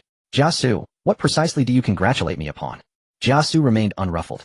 Your Excellency, I congratulate you on the emergence of a Killinson within the Cao clan, one who shoulders burdens for his father. In, Cao Cao cast a sidelong glance at Jia Su. Alas, my Killinson was grievously wounded by the bandit Zhang Xiu at Wanqing. Had Zhixiu remained unharmed, he would indeed have been our clan's Killinson. Na faint smile touched Jia Su's lips. Indeed, Elder Prince Zhixiu is also a distinguished scion of the Cao family. Yet the Killinson I speak of is not Elder Prince Zhixiu. And upon hearing this, Cao Pai instinctively straightened his. Cao Cao too glanced at his son Cao Pai standing deferentially beside him. So much so that Cao Pai's heart nearly leapt from his chest. Before elder brother Cao Ang's injury, even Cao Pai had never dared covet the heirship. But now, after being pierced through the chest by Zhang Xiu at Wanqing, Elder Prince Cao Ang lay gravely weakened, his frail constitution unlikely to outlast his father old Cao himself. Jia Su, the Cao clan boasts many sons, Ziheng, Zijian, and others, all sources of pride. Which among them is this Killinson you extol? Cao Cao gestured toward Cao Pai standing beside him. Cao Pai's breath quickened instantly. Jia Su smiled lightly. Your Excellency, Prince Ziheng is certainly an outstanding scion among the Cao princes, but only Prince Cao Mao truly merits the title of Killinson. Cao Mao? That rebellious wretch. How dare he be called a Killinson? Jia Su, you speak barefaced falsehood. At Wanqing, that very rebel Cao Mao barred me from executing you. I spared your life then, yet now you dare appear before me with such reckless slander. Do you truly believe I cannot end you? Cao Cao's countenance darkened abruptly. Master Jia Su, last night's banquet provoked father's chronic wind-stroke ailment. Only Master Hua Tuo's divine medicine brought slight relief. Master Jia Su, pray speak no more of Prince Mao. And within Cao Pai's heart raged a murderous fury. He longed to tear his half-brother Cao Mao limb from limb. Cao Mao had brazenly seized Guan Nuwang, the very woman Cao Pai had chosen for his lawful wife, and taken her as a concubine. Cao Pai intended a formal honorable marriage. This humiliation ground his dignity into dust beneath Cao Mao's heel. Cao Mao had brazenly seized Guan Nuwang, the very woman Cao Pai had chosen for his lawful wife, and taken her as a concubine. In Cao Pai intended a formal honorable marriage. This humiliation ground his dignity into dust. Is that what you call unconventional? Enough, Jiasu. Speak no more of that rebellious son before me. Cao Cao slammed his fist upon the table. Your Excellency, Jiasu offers but one statement. Prince Cao Mao has already led troops to attack Yuan Shu in Huainan. And having spoken, Jiasu sealed his lips tight. From where did he draw his forces? Did he command Zhang Xiu's troops from Wanqing? Cao Cao recalled that at Wanqing Cao Mao had employed subtle artifice, winning over more than From where did he draw his forces? Did he command Zhang Xiu's troops from Wanqing? Cao Cao recalled that at Wanqing Cao Mao had employed subtle artifice, winning over more than 2,000 of Zhang Xiu's soldiers who willingly pledged allegiance. Yet those soldiers remained behind in Wanqing, placed under the command of Li Dian and Eugene. Even had Cao Mao returned there, he could not possibly extract those 2,000 men from Li Dian and Eugene's firm control. Your Excellency, this is precisely why Jiasu names Prince Cao Mao the Killinson. He leads not Wanqing's surrendered troops, but 3,000 elite cavalry he personally raised. Each of these 3,000 warriors is worth 100 on the battlefield. Yuan Shu, the decaying corpse entombed in his own sepulchre, shall fall before Prince Cao Mao's blade within mere months, his head delivered to your Excellency as tribute. Cao Cao stood stunned, utterly incredulous that his wayward son possessed such extraordinary capability. Just as he prepared to press for further detail, Cao Hong rushed in breathless. His voice preceded him. Lord. Urgent news. In Zillion. How can a general behave so rashly? In rebuke, Cao Hong tempered his tone and bowed low. My lord, at the fourth watch of tonight, a specter terrified the southern gate garrison and threw open the city gates. Nonsense. In broad daylight where are ghosts? Cao Cao's temples throbbed anew. The windstroke provoked by last night's banquet, inflamed by his rebellious son, Cao Mao, threatened to flare once more. Father, pray calm yourself. Your health is of utmost importance. Cao Pai hastened to soothe his father's wrath. Truly, my lord, it is true, a specter appeared. Not only did the southern gate sentries behold it, but envoys dispatched to Shuzhou and Jiangdong were likewise struck down, one dead, one driven mad by terror. As Cao Mao departed Shudu, he had cast the corpse of the envoy who died of fright beyond the city walls. Preposterous. No specter exists. This is the work of vile conspirators. Ziheng, summon the 4 strategists at once. Sun Yu, Guijia, and Sheng Yu. Jiasu takes his leave. Jiasu had reported all he intended to report. Jiasu, remain here. Cao Cao detained him. In Shuzhou, Mlubu reclined in his residence, feasting and drinking, while the exquisite concubine Diaochan danced gracefully before him. Lubu stared entranced, his gaze fixed upon Diaochan, growing ever more enchanted. Lord, how can you revel and dance and wine when crisis looms? Gong rebuked him, exasperated. Master Gongtai arrives most opportunistically. Behold Diaochan's newest dance. Is it not exquisite? Lord, an imperial envoy has arrived bearing an edict from the Son of Heaven. An imperial envoy. That is merely Cao Cao's proxy. What edict could he possibly bring? Master Gongtai, handle this matter as you see fit. Lord, this envoy comes not from Cao Cao, but directly from the reigning Son of Heaven. Lord, have you drunk yourself senseless? Dismiss this feast and these dancers at once. Bring the envoy before me. Gong grew frantic once more. That puppet emperor. Can he truly dispatch envoys? Dismiss this feast and these dancers at once. Bring the envoy before me. Gong grew frantic once more. That puppet emperor. Can he truly dispatch envoys? My beloved Diaochan, I shall never tire of gazing upon you. Mlubu murmured softly while Gong yearned to slap him awake. Yet this lord was Gong's own choice, and though flawed, Lubu generally heeded his counsel. So Gong resigned himself to treating his lord like a wayward son, gently coaxing, patiently guiding. General-in-Chief, Cao Mao commands all troops under heaven. Are we to place our forces under his command? Lord Gongtai, how can we possibly agree to this? How can I, Lubu, hand over my men to another's command? After reading the secret edict, Lubu grew so agitated that he kicked over the table. Fengxian, what is your haste? Attendants, escort the envoy to the guest house for rest. This envoy bearing General Chao's orders must also deliver a secret edict to Liu Bei and Xiaopei. The special envoy sent to deliver the secret edict was no ordinary man. He was selected by Liu Bowen from 3,000 Iron Vanguard troops, possessing remarkable courage. Gong's eyes darted as he whispered advice to Lu Bu. Fengxian, let us see if Liu Bei will obey the edict. Does he not always proclaim himself a scion of the Han imperial clan? If even he disregards the emperor's decree, we need not pay it any heed. Lord Gongtai speaks wisely. Let it be as you suggest. Lord Gongtai, I just recalled a misstep in Diacon's dance rhythm. I must go inform her. Pray excuse me. Gong's nose twisted in fury. Lu Fengxian, you are like a child. One day I shall meet my end because of you. In Xiaopei Zhang Fei's eyes bulged as he shook his head like a rattledrum. Elder brother, why should the soldiers we toiled to recruit obey that Chao fellow's commands? Elder brother, third brother speaks truly. Cao Mao is Cao Cao's son. Is this not the same as handing our army? Cao Cao has long harbored rebellious intent. He styles himself a Han Chancellor, but is in truth a traitor. The emperor is in his grasp. This secret edict was surely forced from the emperor by Cao Cao. Liu Bei closed his eyes then snapped them open. Second brother. Third brother. I have made my decision. We shall obey the edict and campaign against Yuan Shu in Huainan. Elder brother. You let that bird Lu Bu seize Su province and now you want to hand over the few thousand troops we've gathered to Cao Cao. I want have it. He'll go kill that envoy Cao Cao sent with the edict. Zhang Fei leaped up, drawing his sword to strike down the messenger. This envoy, specially selected by Liu Bowen from 3,000 Iron Vanguard troops, showed no fear, fixing his gaze firmly on Zhang Fei. Guan Yu watched in astonishment. Third brother, do not act rashly. Would you have me Liu Bei branded unfilial and disloyal? Liu Bei roared, rising to block his brother. Elder brother, you are too weak. Zhang Fei thrust his sword back into its scabbard. Honored envoy, where is General-in-Chief, Cao Mao? General Liu, my master, has dispatched Generals Li Cunxiao and Qin Liangyu with 3,000 Iron Vanguard troops to strike directly at Qin State. Qin State. I hear Yuan Shu is stationed in Qin State with 100,000 troops. Do you dare to attack with a mere 3,000? Even the peerlessly valiant Guan Yu found this hard to believe. General Guan's disbelief does not mean Generals Li Cunxiao and Qin Liangyu lacked the courage. The envoy remained undaunted. Guan Yu, proud by nature, was provoked and drew his sword. Yin Chong, do not be angered. If General Guan doubts us, he is welcome to witness the battle at Qin State. General Liu, the edict has been delivered, and I must depart to join the fight at Qin State. The envoy clasped his hands to Liu Bei and strode out of the tent. Elder brother, this fellow is insolent. Let me seize him and give him 30 lashes. Third brother, do not be rude. Second brother, would you be willing to lead troops to Qin State to assist General Cao in attacking Yuan Shu of Huainan?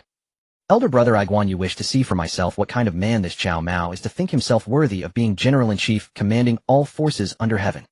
Arrogant by nature, Guan Yu naturally held Cao Mao in contempt. Second brother, you shall garrison Xiaopei. I will lead troops with third brother to Qin State to assist General-in-Chief, Cao Mao, in suppressing the rebellion. Liu Bei feared Guan Yu might act arrogantly toward Cao Mao. In truth, he himself held Cao Mao in little regard. What he valued was the secret edict from Emperor Liu Xia. With this edict, Liu Bei could justifiably raise the banner of restoring the Han dynasty. Elder brother, let Guan Yu accompany you to Qin State, while third brother garrisons Xiaopei. Only with third brother here will Liu Bu dare not come. Guan Yu flattered Zhang Fei. Zhang Fei took the bait, thumping his chest to assure Liu Bei. Elder brother, let me stay and guard Xiaopei. If that bird Liu Bu dares come, I'll poke 800 holes through him. Since Guan Yu insisted on going, Liu Bei could not refuse. Third brother Yun Chong and I shall lead 2,000 elite troops to Qin State. You must guard Xiaopei, and on no account let drink cloud your judgment. I, Zhang Fei, am willing to sign a military pledge. Having made his arrangements, Liu Bei set out with his second brother Guan Yu, leading 2,000 troops on a night march to Qin State. Outside Chiang City in Qin State, Li Cunxiao and Qin Liangyu as chief and deputy generals with Liu Bowen as strategist had arrayed their 3,000 Iron Vanguard troops. The terrain outside Chiang was open, ideal for cavalry charges. Yuan Shu stood atop the city wall looking down. I have no quarrel with Cao Mingda. Why does he attack me? Your Majesty, these are not Cao Cao's troops. According to scouts, this is the army of Cao Mao, the general-in-chief appointed by Emperor Liu Xia. However, he is also Cao Cao's son. Liu Xia? Huh. He is merely a pawn in Cao Mingda's hands. That ambitious man will soon kill Liu Xia and declare himself emperor. Summon someone to deliver a letter to this Cao Mao saying, I am an old friend of his father Mingda. I seek only the land of Huainan, O Cao Mingda, and I shall remain as harmless as well water and river water. If he wishes to claim the throne, I shall offer my congratulations. As Li Cunxiao and Liu Bowen were discussing how to lure Yuan Shu's army into battle, a man descended from the city wall in a basket. I am an envoy of His Majesty the Zhongshe Emperor. My sovereign has a letter for General-in-Chief Cao Mao, the envoy shouted. Liu Bowen ordered the man brought before him. The envoy presented the letter. Liu Bowen read it and laughed. General Cunxiao, this traitor Yuan Shu still thinks our master will heed his father Cao Gong. Little does he know our master has his own vision.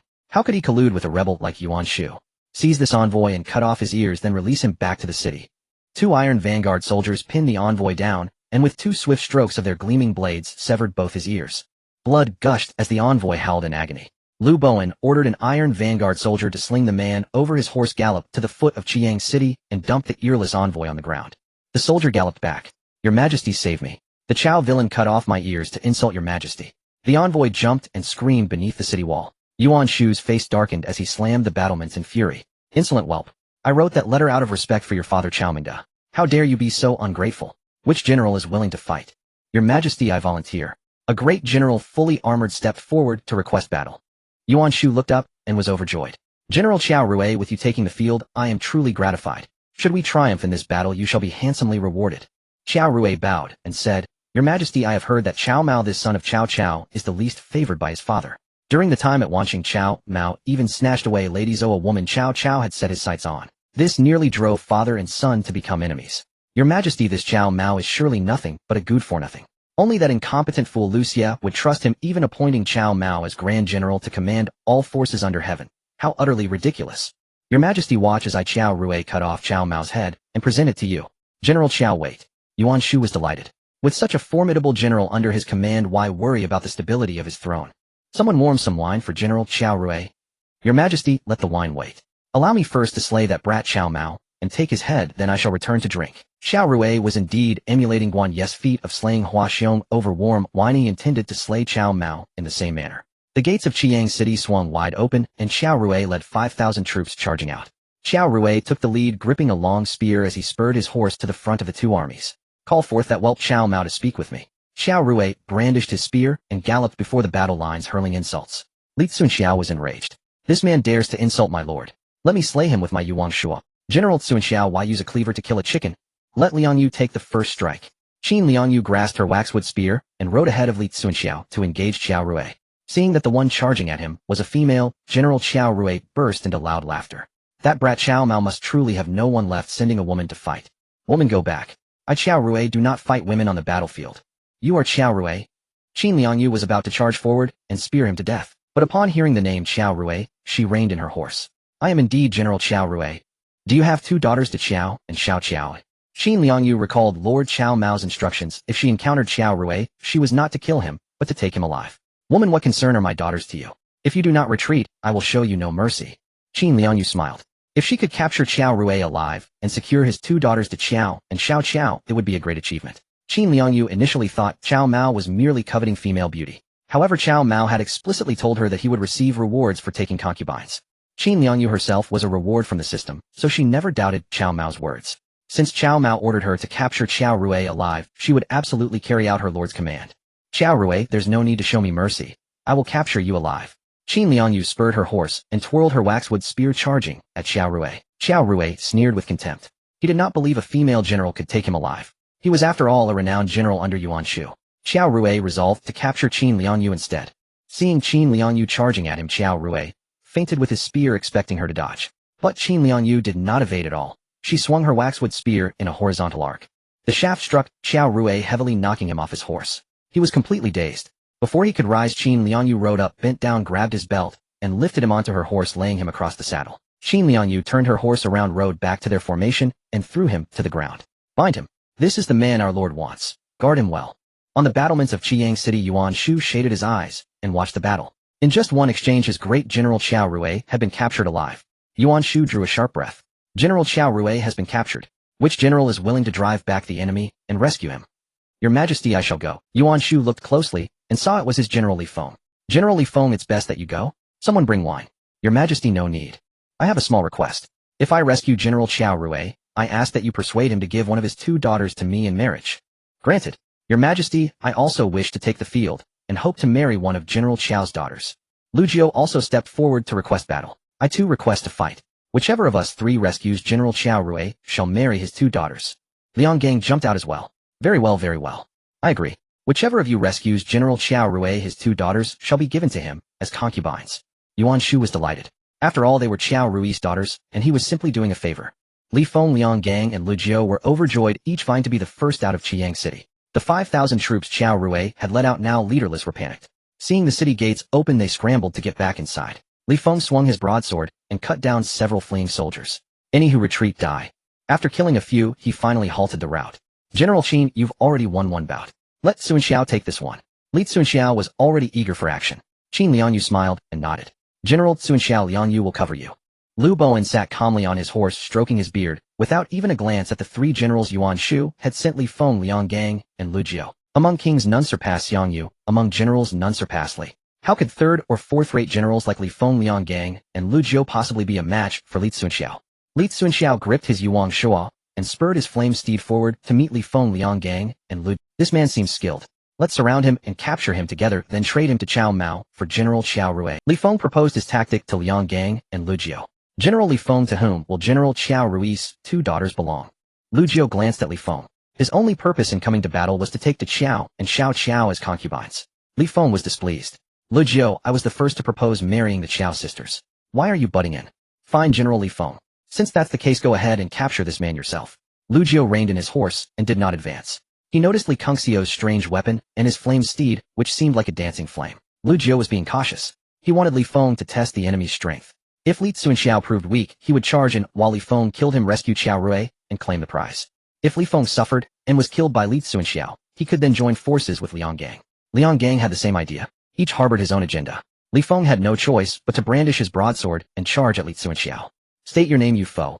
You wouldn't know it anyway. A waste of breath. Li Cunxiao curled his lip, then slammed his Yuan Shua down hard, striking Li Feng's head and smashing it, helmet and all, to pieces. Liang Gang and Lu Jiu were utterly shocked. They had expected Li Feng to last at least 30 or 50 rounds against Li Cunxiao. They had planned to join the fray once Li Feng was overwhelmed. But never did they imagine that Li Feng would have his head crushed in a single exchange. Liang Gang and Lu Jiu exchanged a glance. Li Cunxiao had already charged on his horse. Liang Gang and Lu Jiu could only hastily engage in battle. How could they, mere third-rate generals, possibly be a match for Li Cunxiao? With a spear thrust, each the bodies of Liang Gang and Lu Jiu tumbled from their steeds. Behind them, Lu Bowen waved his feathered fan, and 3,000 Iron Vanguard troops descended like fierce tigers charging at Yuan Shu's army. Qiao Rui led 5,000 troops, while Li Feng, Liang Gang, and Lu Jiu each commanded 2,000, totaling 11,000 men. The 3,000 Iron Vanguard troops plunged into Yuan Shu's force of over 10,000 like hot water poured onto melting snow. Over 10,000 of Yuan Shu's soldiers were slaughtered, wailing in terror, wishing they had grown an extra pair of legs to flee. Standing on the city wall of Chiang, Yuan Shu's vision darkened, and he collapsed to the ground. Save His Majesty. Chaos erupted on the city wall of Chiang. Surrender, and you shall be spared. Li Cunxiao and Qin Liangyu charged into the enemy ranks, roaring fiercely. Most of Yuan Shu's soldiers were infantry. How could they outrun the cavalry? Under the overwhelming might of Li Cunxiao and Qin Liangyu, over 8,000 of Yuan Shu's fleeing soldiers surrendered. More than 1,000 were slain on the spot, and the remaining scattered survivors fled in all directions. Li Cunxiao reined in his troops and did not pursue. General Cunxiao, the Lord has arrived. Lu Bowen, observing the rear formations, spotted a 4-horse-drawn carriage approaching leisurely, escorted by 100 cavalrymen. Lu Bowen quickly informed Li Cunxiao. The Lord has arrived swiftly. General Qin, Liang Yu, and the strategist shall welcome the Lord. Li Cunxiao will gather the surrendered troops. Li Cunxiao had no time to spare. A vast sea of kneeling Yuan Shu defectors awaited his command. Inside the 4-horse carriage, Cao Mao sat at ease and content. Along the journey, he interacted frequently with his 2 concubines, Lady Zou and Guanuwang, earning many small rewards. Just now, while engaging with Guanuwang, the system had granted him a lavish feast. Cao Mao did not partake. He intended to bestow it upon Li Cunxiao, Qin Liangyu, and Lu Bowen when he met them. Your subordinate Qin Liangyu humbly welcomes the Lord. Your subordinate Lu Bowen pays respects to the Lord. General Liangyu, Master Bowen, no need for formalities. You have labored on the march. Has Chiang sent troops to engage us? Cao Mao had just arrived and was unaware that Qin Liangyu had captured Qiao Rui alive, and Li Cunxiao had single-handedly slain 3 of Yuan Shu's generals, Li Feng, Liang Gang, and Lu Jiu, while securing the surrender of 8,000 troops. Lu Bowen reported to Cao Mao with a smile. General Liangyu and General Cunxiao have achieved such great feats. Master Bowen, you must record this in the merit ledger. Yes, my lord. Lu Bowen stepped aside. What pleased Cao Mao most was the capture of Qiao Rui alive. Gazing at the bound, dark-faced Qiao Rui, Cao Mao wondered if there had been a mistake. How could this miserable wretch have fathered the peerless beauties De Qiao and Xiao Qiao? General Qiao Rui, are De Qiao and Xiao Qiao truly your daughters? Umph. Qiao Rui snorted coldly, turning his face away from Cao Mao. Qiao Rui, don't be so ungrateful. If De Qiao and Xiao Qiao weren't your daughters, General Qin Liangyu would have already skewered you 1,000 times over with her white waxwood spear. Cao Mao did not indulge Qiao Rui, cursing him outright. Qiao Rui's expression shifted, for Cao Mao spoke. If Qin Liangyu had intended to kill him, she would not have swept him from his horse with the spear's shaft, but instead driven it straight through his heart. General Qiao Rui, my lord, is the Grand General specially appointed by the present Emperor's secret edict commanding all the realm's forces. This campaign is by imperial decree to suppress usurpation and rid the nation of traitors. General Qiao Rui, do you still wish to follow the false usurper Yuan Shu and stand against the entire world? Lu Bowen stepped forward, striking at the core of Qiao Rui's soul. Qiao Rui had witnessed the might of Li Cunxiao, Qin Liangyu, and the 3,000 Iron Vanguard troops. Lu Bowen then produced Cao Mao's seal as Grand General and Emperor Lu Xie's secret edict. Qiao Rui knelt down. The guilty General Qiao Rui is willing to serve the Grand General with utmost loyalty. Cao Mao was overjoyed. He personally stepped forward to help Qiao Rui up and untie his bonds. General Qiao, are your family members within this city of Chiang?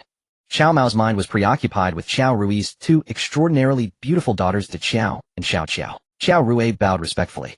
Reporting to the Grand General, my family was originally in Wan County Lu Commandery. After the false usurper Yuan Shu declared himself emperor, he ordered me to move them to the state of Chun. I dared not disobey. A month ago I sent men to escort them here. They should be arriving soon. I see. General Qiao, do not stand on ceremony. I hereby appoint you as Ning Shua General. Qiao Rui knelt again, kowtowing. Thank you for your recognition, Grand General. Li Cunxiao had already gathered the 8,000 surrendered troops. Seeing that it was getting late, Cao Mao ordered the army to set up camp. Lu Bowen offered a strategy. My lord, I see a forest east of Chiang. We could order General Qin Liangyu to conceal 1,000 troops there. Tomorrow, if Yuan Shu sends men out of the city to fight, General Qin can seize the opportunity to attack and capture the city. Follow the strategist's plan.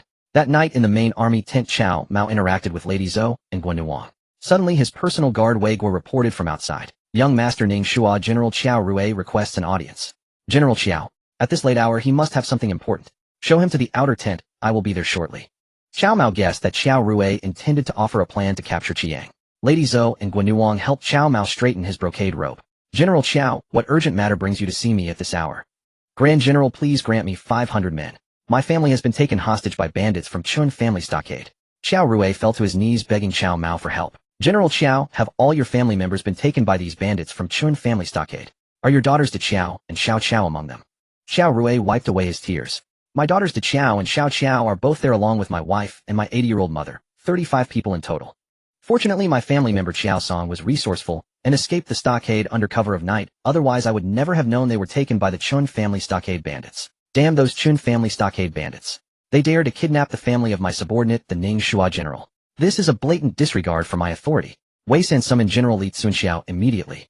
Qiao Rui looked up at Cao Mao in astonishment. These were his own family, yet Cao Mao seemed even more anxious and furious than he was. This was unexpected. But Cao Mao as Grand General was more incensed about his family's abduction than he was.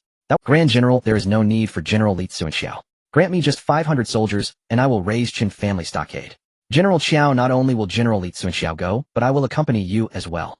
Cao Mao ordered Li Cunxiao to bring 500 Iron Vanguard troops. Mounting a large blue horse, he raced urgently towards Qin family stockade. De Qiao and Xiao Qiao were stunning beauties, and Cao Mao feared they might be defiled by the bandits. He whipped the blue horse, relentlessly galloping at full speed. At the entrance of Chun family stockade, lanterns and torches blazed as brightly as day. A military commander sat astride his horse, pointing to a carriage guarded by 100 soldiers, and declared, "You must deliver these 2 women to the Chancellor's mansion." Understood. As the carriage departed from Chun family stockade, the commander remained uneasy. Mounted on a large yellow horse with a great spear hanging from his victory hook, he resolved to escort them a few more li before returning. The commander intended to turn back after a short distance, but just as he prepared to do so, the urgent clatter of hooves fell like a sudden rain in the night. Startled, he quickly retrieved his spear and spurred his horse to catch up with the carriage. By the time he reached it, the cavalry that had emerged from the darkness had already surrounded the carriage and its escorting soldiers. I am Cao Ren, the vanguard under Chancellor Chao's command. The women in this carriage are those sought by the Chancellor. Who are you to block our path? Make way at once. Cao Ren charged forward, brandishing his spear. So it's Uncle Zhixiao. What brings you to these parts of Chiang? Cao Mao urged his horse forward and inquired of Cao Ren with a smile. Young Master Mao, it is you. I am here on our Lord's orders, serving as vanguard alongside General Xiahou Dun, the Marquis of Gaoan, to campaign against the traitor Yuan Shu. This Chun family stockade is home to an old acquaintance of mine, and I came to visit. One of Cao Ren's concubines hailed from Chun family stockade. Located a mere 50 li from Chiang, Cao Ren had coordinated with Xiahou Dun to lead 100 soldiers to the stockade to scout Yuan Shu's military movements. Unexpectedly, upon arriving at Chun family stockade, Cao Ren encountered the family of Qiao Rui passing through.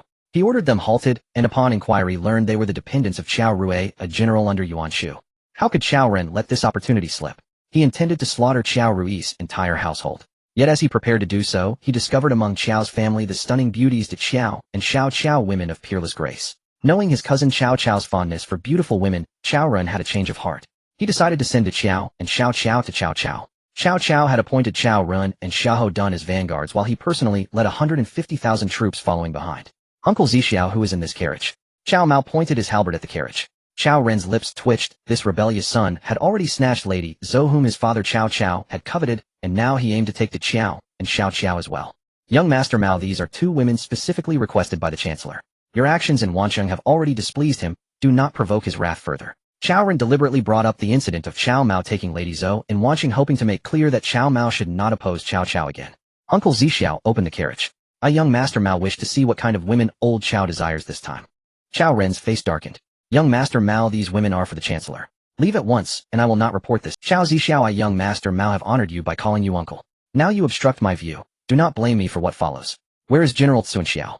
Cao Mao's expression also hardened as he shouted loudly. Li Cunxiao had long been awaiting his master Cao Mao. He urged his flame-hued steed forward and swung his yuwang spear at Cao Ren.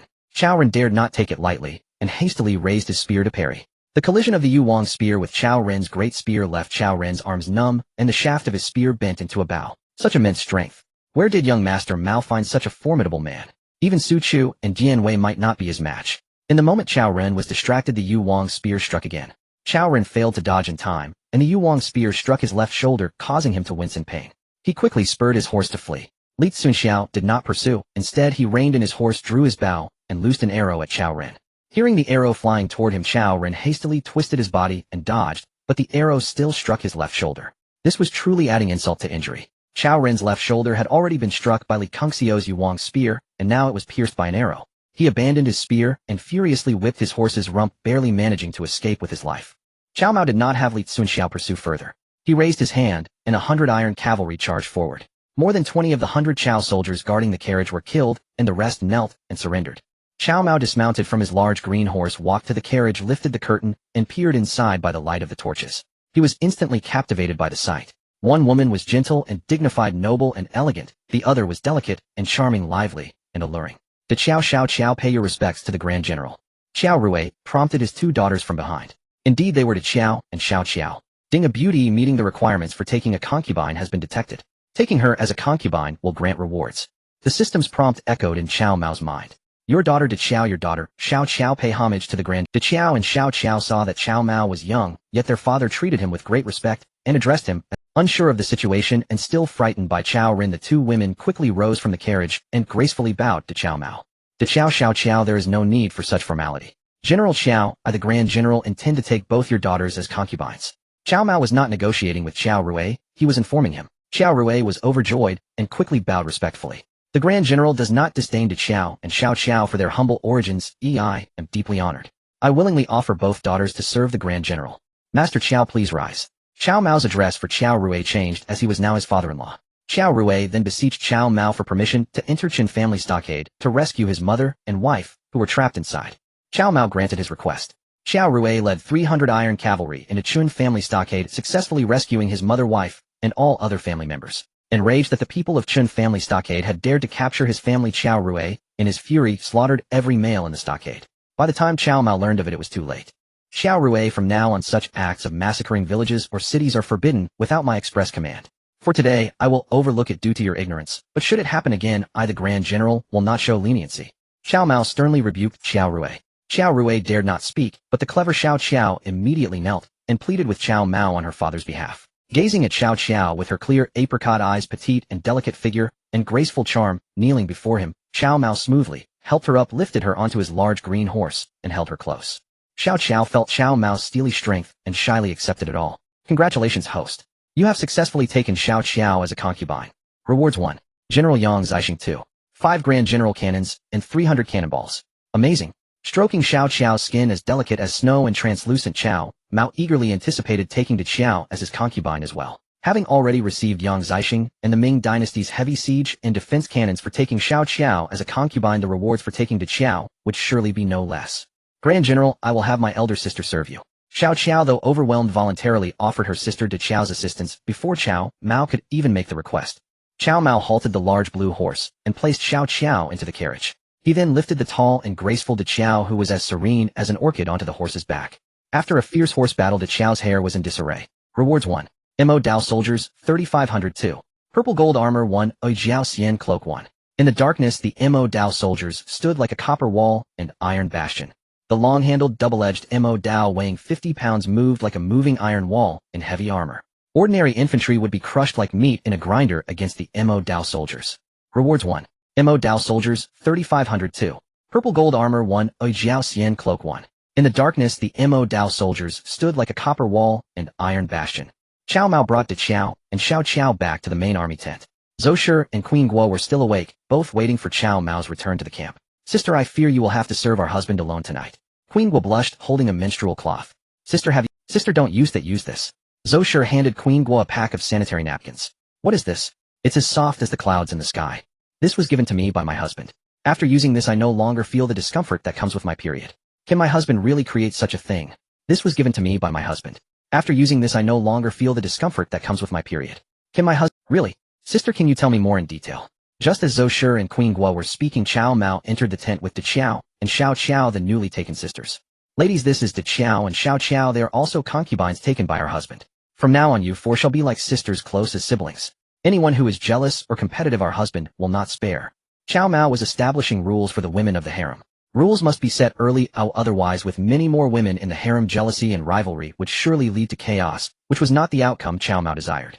Rest assured husband, I was just discussing this with Queen Guo. Husband, now that De Qiao and Xiao Qiao have just arrived you should— Queen Guo was on her period, so for the next few days it would be up to me and De Qiao and Xiao Qiao to serve our husband.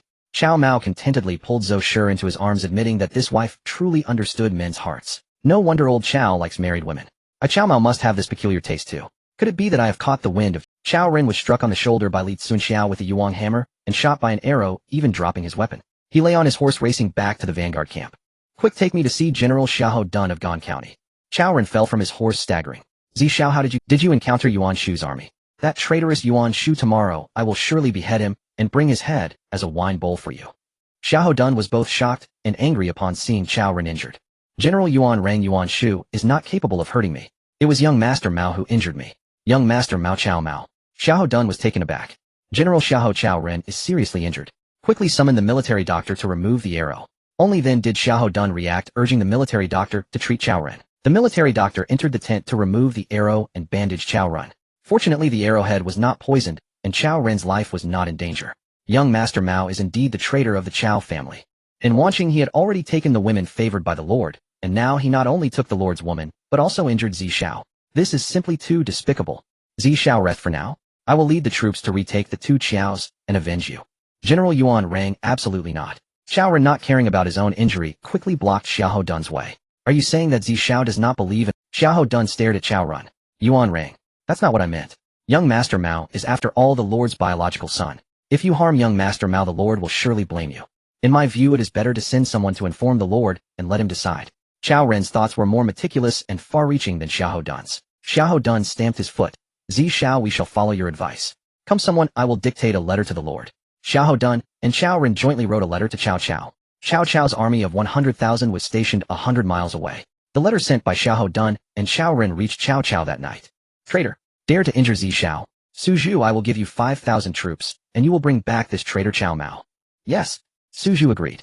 Just as he was about to lead the troops to capture Cao Mao, Cao Pai slipped into Cao Cao's tent and said, Father, please allow me to go with General Suzhu. Cao Pai was seething with hatred for Cao Mao, who had taken away his beloved woman Queen Guo. What angered Cao Pai the most was that Cao Mao only took Queen Guo as a concubine. Cao Pai had already killed several servants at home over this matter. Cao Cao glanced at Cao Pai. Ziheng, are you going? Father, I would not dare. I have always remembered that brothers are like limbs, and women are like clothing. Good Ziheng, you are truly my son. Go capture this traitor Cao Mao. Bring back the two Qiaos, and as for Queen Guo, your father also agrees to betroth her to you. Thank you, father. Cao Pai was overjoyed, kneeling on the ground and bowing 3 times to Cao Cao. Suzhu and Cao Pai led 5,000 troops straight to the vanguard camp of Xiahou Dun and Qiao Ren. By the time they arrived, it was already dawn. Suzhu and Cao Pai visited the vanguard camp to greet Xiahou Dun, and Qiao Ren cooked and ate a hearty meal before leading their troops to pursue Cao Mao. At the main army tent under Chiang City, Cao Mao was in high spirits. Although De Qiao and Xiao Qiao had participated in the battle last night, it was still not enough for him. Zhou Shi chuckled softly. Queen Guo had come on her period last night, so she narrowly escaped a calamity. Sister Queen, once we enter Chiang City, we sisters must help our husband find more young ladies. What you say is indeed true. Queen Guo nodded in agreement, grateful for the timely arrival of her period. However, after all, there would come a day when it would end, and with a man like Cao Mao it was necessary to find him more women. Cao Mao was unaware that Zhou Shi and Queen Guo were discussing how to find him young ladies once they entered Chiang City. Just as he got up, Qiao Rui came to request an audience. General, the traitor Yuan Shu has not yet established a governor in Chiang. He has ordered me to oversee the military affairs of Chiang City, and I am currently defecting. Last night, I sent a letter into Chiang City, and this morning news has already come back. Please take a look, General. What Xiao Gong truly thinks ahead of me. Quickly bring it to me to see. Qiao Rui hurriedly bowed and presented the information from Chiang City to Cao Mao. Cao Mao opened it and was immediately filled with joy. Cao Mao read through it swiftly, overjoyed. Lord Qiao capturing Chiang City is a great feat. I, the Grand General, shall surely petition the Son of Heaven to reward you for your merits. The position of Qiyang's Grand Administrator is none other than yours. Thank you, Grand General, for your promotion. I shall immediately contact my confidants within the city. Xiao Rui hurriedly prepared to leave, but Cao Mao called over Yang Zixing. He ordered Yang Zixing to accompany Xiao Rui and liaise with those inside the city, striving to take Qiyang without a single battle. After Xiao Rui and Yang Zixing departed, Cao Mao summoned Lu Bowen. Strategist in yesterday's battle, General Qin Liangyu captured Xiao Rui alive, and General Sunjing killed 3 of Yuan Shu's generals in quick succession on the battlefield. That old scoundrel Yuan Shu was terrified and fled from Qiyang back to Shouchuan overnight. General Xiao Rui has already made contact with his officers in the city. Before the Qin hour, they will open the gates to welcome our army into Qiyang. Congratulations, my lord. This is truly auspicious. However, my lord, it would be wise to be cautious. Allow your subordinate to enter the city first with General Li Cunxiao. Only when the situation within is stabilized should you enter. Agreed. Let us follow the strategist's plan. Cao Mao was certainly unwilling to risk his own life. He readily accepted Lu Bowen's proposal. As it turned out, Lu Bowen had overestimated Yuan Shu. That fool had indeed fled Qiyang overnight. Not only did he flee, but he also took most of the city's troops with him. When Lu Bowen and Li Cunxiao entered Qiyang to count the remaining soldiers, they found fewer than 2,000. The Yuan family has been ministers for 4 generations, yet never did I expect they would produce a brainless fool like Yuan Shu. Where is General Yang Zixing? Upon entering Qiyang, before even taking over the Grand Administrator's residence, Cao Mao summoned Yang Zixing. Yang Zixing pays respects to my lord. Yang Zixing clasped his hands in salute. General Zixing, I have brought 5 Grand General cannons. Take your men and mount these 5 cannons atop Qiyang's city walls. Cao Mao had encountered Cao Ren the previous evening, which meant that Cao Cao's army sent to attack Yuan Shu would soon arrive. To prevent old Cao from seizing Qiyang, Cao Mao ordered the 5 Grand General cannons, rewards from the system upon taking Xiaoqiao as a concubine, to be placed on the city walls. The Grand General Cannon was the Ming Dynasty's premier siege weapon, categorized into 3 types: large, short, and racing. The front barrel fired solid shot capable of demolishing walls and breaking enemy formations. With these 5 Grand General cannons mounted on Qiyang's walls, even if Cao Cao commanded 1,000 troops and 10,000 horses, he could not take the city. No sooner had Yang Zixing positioned the cannons than a scout arrived to report. My lord, a force bearing the Cao family banner has arrived beneath the city walls and requests that you come out to speak. How they certainly arrived quickly. I shall see who it is. Cao Mao felt no fear, as he had already broken ties with Cao Cao anyway. Why should he care if old Cao was partial? Cao Mao donned his purple gold armor and draped himself in a sharkskin cape radiating an aura of absolute authority. Guan Wang, who helped him into the armor and cape, could not tear her beautiful eyes away from him. Cao Mao laughed heartily and swept Guan Wang into his arms. Nuang, your sisters Zhou Daqiao and Xiao Qiao labored hard serving your husband last night. Only you with your monthly course had a night of leisure. Since you are idle, accompany your husband to the city walls to meet old Cao. Your concubine will do as her husband commands. Guan Wang's cheeks flushed like peach blossoms as she nodded shyly. Cao Mao, holding Guan Wang's jade hand, ascended to Qiyang's tower, surrounded by Yang Zixing, Li Cunxiao, Qin Liangyu, Lu Bowen, and Xiao Rui. Beneath Qiyang's walls, Su Chu sat astride a large black horse with the young Lord Cao Pai at his side. Master Zihuan, it is truly astonishing that Lord Mao has captured Qiyang. Lord Mao is no ordinary man.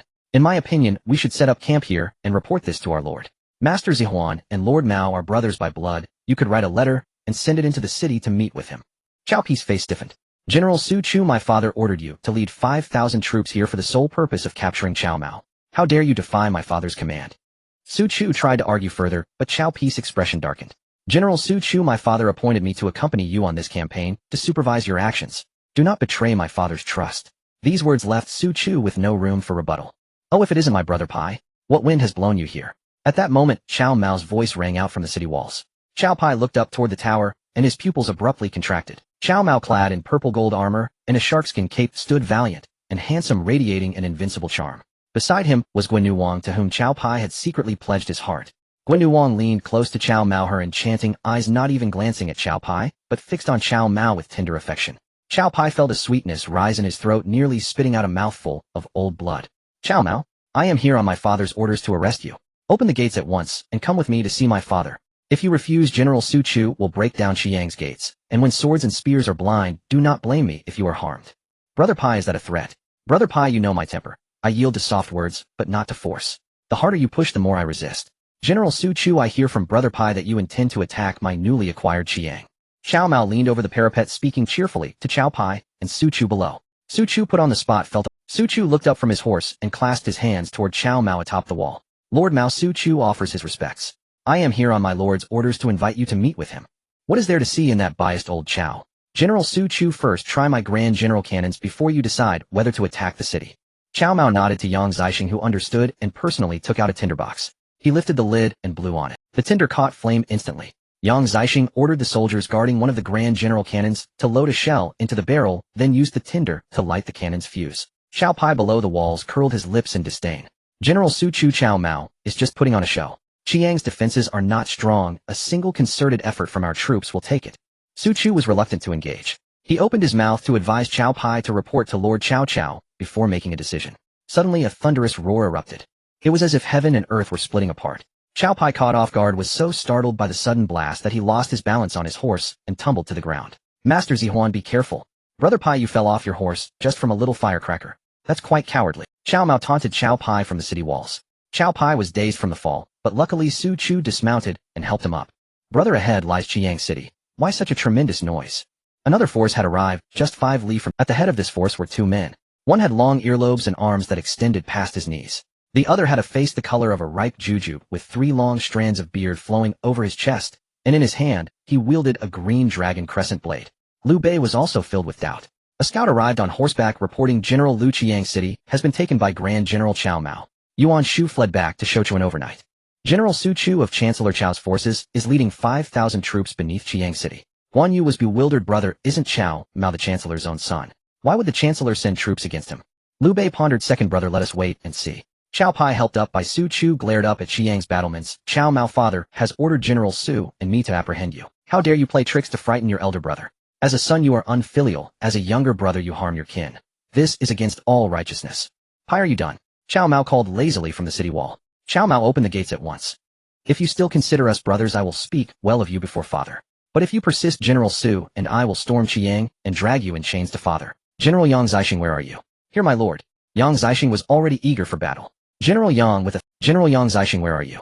Here, my lord. Yang Zixing was already eager for battle. General Yang, with 1,000 Beiwei troops and 1,000 Mo Dao soldiers, can you secure victory? My lord, with just 500 Beiwei soldiers, I can annihilate the enemy below. Yang Zixing, a fierce general of the Yu family army, knew the might of the Beiwei troops firsthand. Cao Mao waved his hand with a smile. General Yang, I know your prowess. But with 1,000 Beiwei and 1,000 Mo Dao soldiers, I want to wipe out all 5,000 below. Let those willing to surrender be unharmed and accept their allegiance. Understood. Yang Zixing, overjoyed, mounted his horse with spear in hand, rallied his troops, and opened the gates to engage. Cao Mao remained on the city wall, pulling Guan Nuwang into his embrace with a firm arm around her slender waist. Below, Xiao Pai clenched his fists so hard his teeth cut through his lip. Cao Mao, Guan Nuwang is my woman. How dare you humiliate me so publicly? I will kill you. The drawbridge of Chiang slowly lowered. Yang Zixing charged ahead on his white horse with a silver spear, reaching the Cao army's front. Su Chu spurred his black horse, brandishing his iron axe, and met him. State your name. You wouldn't know it. Su Chu, let's fight. Yang Zixing disdained further words, signaling with his silver spear for Su Chu to advance. Su Chu, unaccustomed to such disdain, glared furiously, spurred his horse, and clashed with Yang Zixing. After a dozen rounds they were evenly matched. Seeing Yang Zixing's smaller force, Cao Mao's eyes darted, and he drew his sword, commanding all troops advance.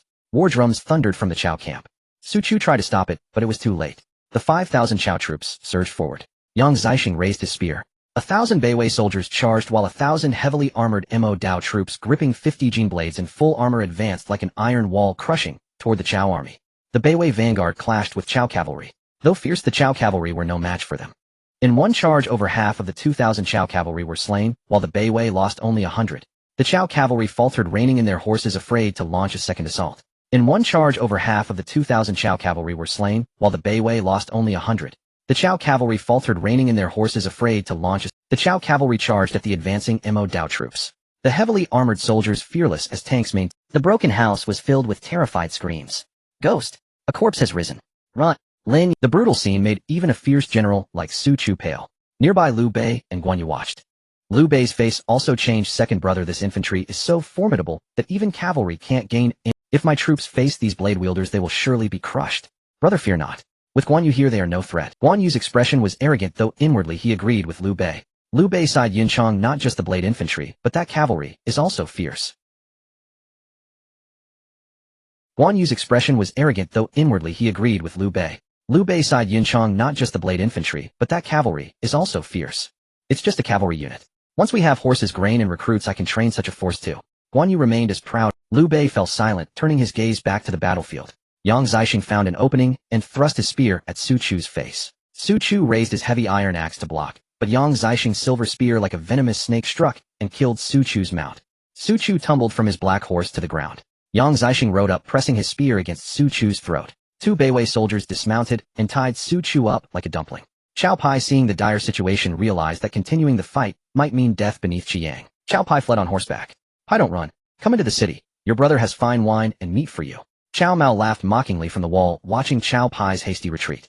In this battle, Yang Zixing's Beiwei and Mo Dao troops annihilated over 2,000 Cao soldiers. Except for Cao Pai and a few dozen guards who escaped, the rest surrendered. Su Chu was escorted into Chiang and brought before Cao Mao. "Old Su, tell old Cao that I've claimed Yuan Shu's territory in Huainan. If he wants to fight, I won't stop him, but any land taken will be mine." "Young Master Mao, this is unwise. You are the Chancellor's son. Why compete for territory with him?" "Old Su, I'm not." "Young Master Mao, this is unwise. You are the Chancellor's son. Why compete for territory with him?" "Old Su, I'm not." "Enough. Just deliver my message." Su Chu tried to advise further, but Cao Mao waved him off, cutting him short. "My lord, Liu Bei requests an audience." A scout hurried in to report to Cao Mao. "Liu Bei has arrived. Bring him in at once." "No, this great general shall greet him personally." Cao Mao paused briefly, then declared loudly that he would welcome Liu Bei himself. "My lord, Liu Bei commands, but a meager force. Let Liu Bowen go forth to receive him." Liu Bowen advised Cao Mao. "My lord, I intend to use Liu Bei's hand to seize Shuzhou." "Why Shuzhou now, when your lordship previously sought Yuan Shu?" Even Liu Bowen found himself baffled by Cao Mao's strategy. Cao Mao smiled faintly. "My strategist, the motive is simple: the three women beside Liu Bu." His aim in seizing Shuzhou was never the city itself, but rather the three women who stood at Liu Bu's side. First was Liu Bu's concubine Diao Chan, renowned for beauty, so exquisite it shamed the moon and shamed the flowers. Taking her as a concubine would surely trigger rewards from the system. Then there was Liu Bu's lawful wife Yin Shi. After Liu Bu's execution at Baimen Tower, Yin Shi was taken into Cao Cao's household. And finally there was Liu Bu's daughter Liu Qiling, a maiden of rare grace.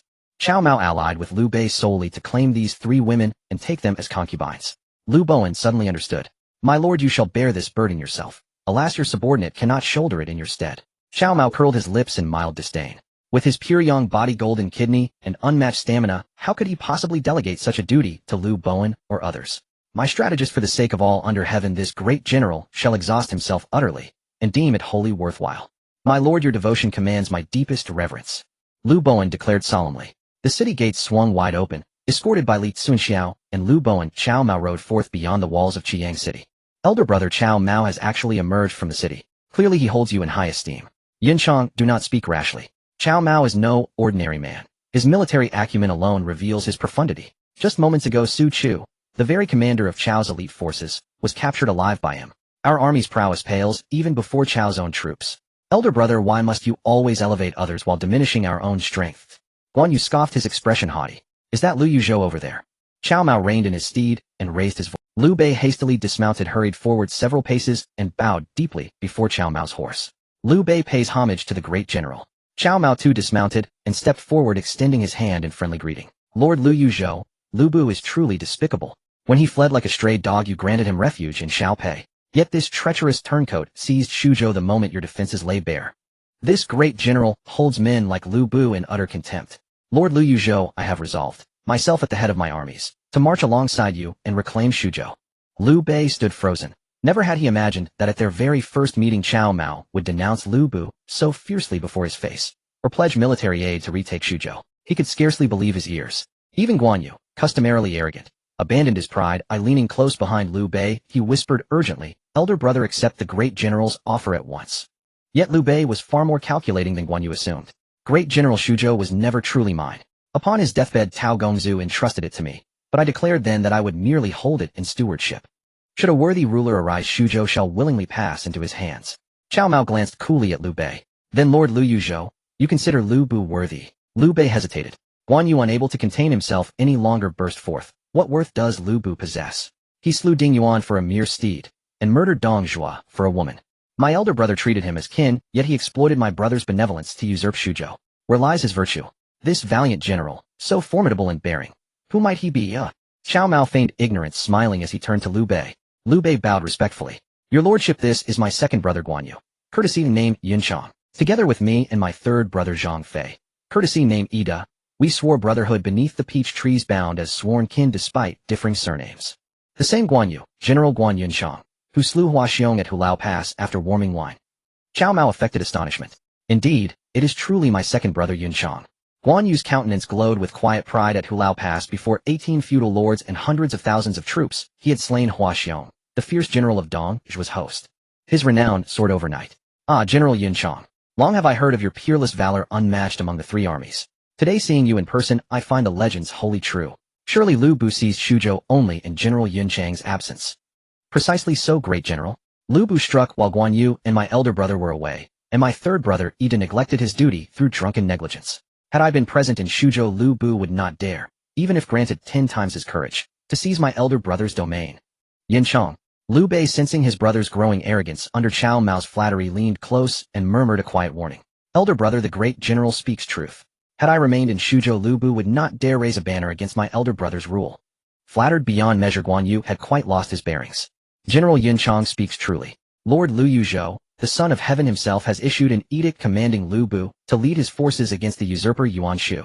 If Lu Bu remains idle in Shuzhou, he defies imperial decree. If he marches against Yuan Shu, then Shuzhou's garrisons will be weakened, and we may strike while the city lies vulnerable. Elder brother, what the great general proposes is indeed auspicious.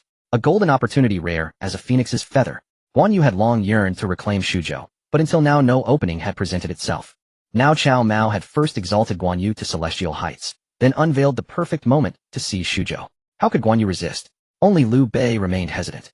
Unlike Guan Yu's impulsiveness, Liu Bei pondered deeply why did Cao Mao devote such meticulous calculation, such singular focus, to aiding him in taking Shuzhou. Rome Mama shielded her like a protective mother hen, leaving Ji Yuan with nothing to do.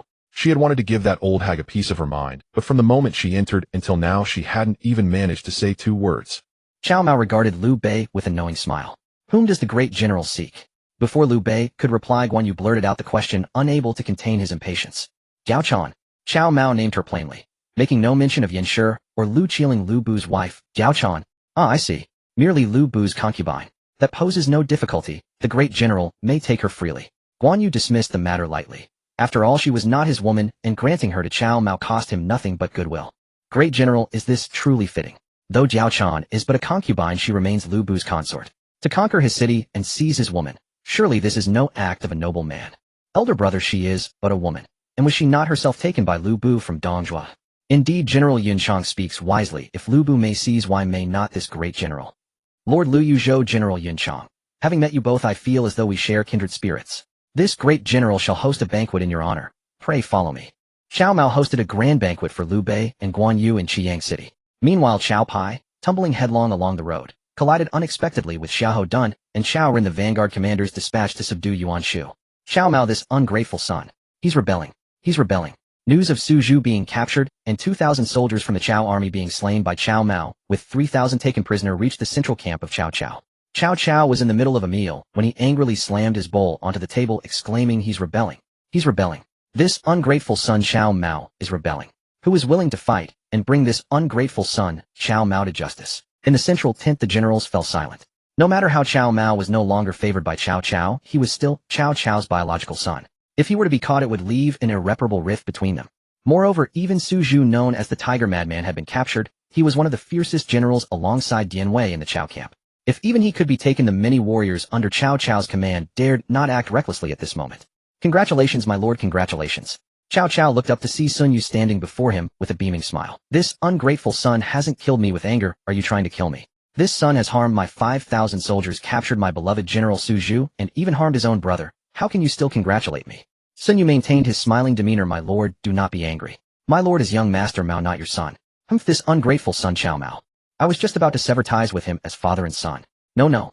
My lord, not only can you not sever ties with young Master Mao, but you must also send a person of significance to comfort him. Comfort this ungrateful son. My lord, the strategist speaks wisely. Indeed, we should comfort young Master Mao. Regardless of the circumstances, he is still your son. Young Master Mao has conquered Chiang, and even taken the entire Huainan, fighting for your sake. Guijia also stepped forward. Cao Cao's eyes shifted. He understood. Cao Cao immediately picked up the bowl that was slammed onto the table, and used his chopsticks to sweep the food on the table. After taking a couple of bites, Cao Cao pointed at Xiao Pai with his chopsticks. Ziheng, take 500 sheep and 100 jars of wine to Chiang to reward your brother Cao Mao. Xiao Pai was taken aback and hurriedly stepped forward. Father, brother Mao has taken my woman. If I go to Chiang, he will surely want my life. A mere woman, Ziheng, do not mention it again. When we return to Su Du, I will arrange another marriage for you. You are brothers, and this brat Cao Mao has a temper somewhat like mine. As long as you go along with his temperament, he won't harm you.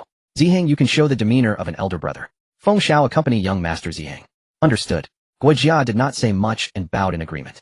Xiao Pai walked out of the central tent, his head drooping and a worried expression on his face. Young master Ziheng, this is a great opportunity. Bao Sun popped out from behind. A great opportunity. Teacher, do you know that father wants me to bring wine and meat to reward that madman Cao Mao? Is this still a great opportunity? Xiao Pai retorted unhappily. Bao Sun leaned in and whispered a few words. Xiao Pi's eyes lit up. Teacher, let's do as you say. Please accompany me to Chiang to meet that madman Cao Mao. In Chiang City, Cao Mao was hosting a grand banquet for Liu Bei and Guan Yu. Joining them were Li Cunxiao, Yang Zixing, Liu Bowen, and Qin Liangyu, who being a female general politely declined, and went to dine with the Zhao family Queen Guo de Qiao and Xiao Qiao in the inner hall. Both tables of dishes were rewards given by the system during Cao Mao's deep interactions with his concubines. The rewarded dishes were classic state banquet dishes. There were 8 dishes: Beijing roast duck, Buddha jumps over the wall, dompa pork, boiled cabbage, soft-wrapped long fish, silk tofu, lion's head, and white-cut chicken. Cao Mao specifically sought out a carpenter in Chiang City, showed him a drawing, and had him make an 8 immortals table, as well as high-back chairs. This was mainly because Cao Mao was not accustomed to sitting on the ground. The 6 of them sat around the table, and the 8 Liu Bei and Guan Yu were unable to take their eyes off the spread. Xuanda Yunchang, don't be polite, eat and drink. Cao Mao warmly invited Liu Bei and Guan Yu to eat and drink. The wine was also a system reward of 58-degree Nolanchen. The wine poured into the bowl was clear and transparent, like pure water. Guan Yu looked at the wine, clear as water, and couldn't help but curl his lips unimpressed. He stood up, raised the earthen bowl. I, Guan, will drink this bowl fully to thank the great general for his hospitality. Yunchang, drink slowly. This wine is very strong, not comparable to the turbid wine you usually drink. Cao Mao quickly reached out to stop Guan Yu. Is the great general looking down on me, Guan? This wine is as clear as water. I can drink 3 bowls without needing to catch my breath. Guan Yu raised the wine bowl and poured it straight into his mouth. As the wine went down his throat, it pierced like a line of fire. Guan Yu's face turned a deep red, and the strong alcohol made him cough violently. Why is this wine so different from what I usually drink? Guan Yu was stunned, but being a proud man, even if he might die from drinking, he would not back down. Glug glug. Finally, Guan Yu managed to drink the entire bowl of wine, and the effects of the alcohol surged. Cao Mao picked up his chopsticks and served Guan Yu a piece of dompa pork. Yunchang, eat a piece of braised pork to ease the alcohol. The wine that Guan Yu drank felt like a raging fire burning in his stomach. He also wanted to eat something to temper it. Thank you, great general. Guan Yu picked up the chopsticks and stuffed the dompa pork that Cao Mao had given him into his mouth. The meat melted instantly, slightly sweet and rich in flavor. Guan Yu's mouth was filled with meat juice. This was the best meat Guan Yu had ever eaten in his life. His eyes lit up. Guan Yu was not greedy for wealth or lust, he only indulged in his appetite. During the 3 Kingdoms period, the dishes were all boiled in plain water. Cao Mao had once tasted it and spat it out immediately. Fortunately, he had the chance to earn ready-made banquet seasonings and food through deep interactions with several concubines. Yunchang, if you love to eat, go ahead and eat more. Xuanda Cunxiao Zixing, strategist, eat your fill first and well, drink later. Cao Mao cheerfully encouraged everyone to eat and drink. At first, Liu Bei was still quite restrained, but after drinking a bowl of 58-degree Nolanchen Erguo, he became more talkative, though his speech was a bit slurred. Great General Liu Bei is a descendant of the Jing King of Zhongshan, but in my generation I have fallen to the point of being a commoner. I truly feel ashamed before Emperor Gaozu. As Liu Bei spoke, tears began to flow at the banquet. Xuanda, a man should not shed tears easily. Before I came here, the Son of Heaven had already ordered someone to check the family tree. Lin Yin has no siblings, so his 2 acres of land should be divided among his few cousins. Lin Yo.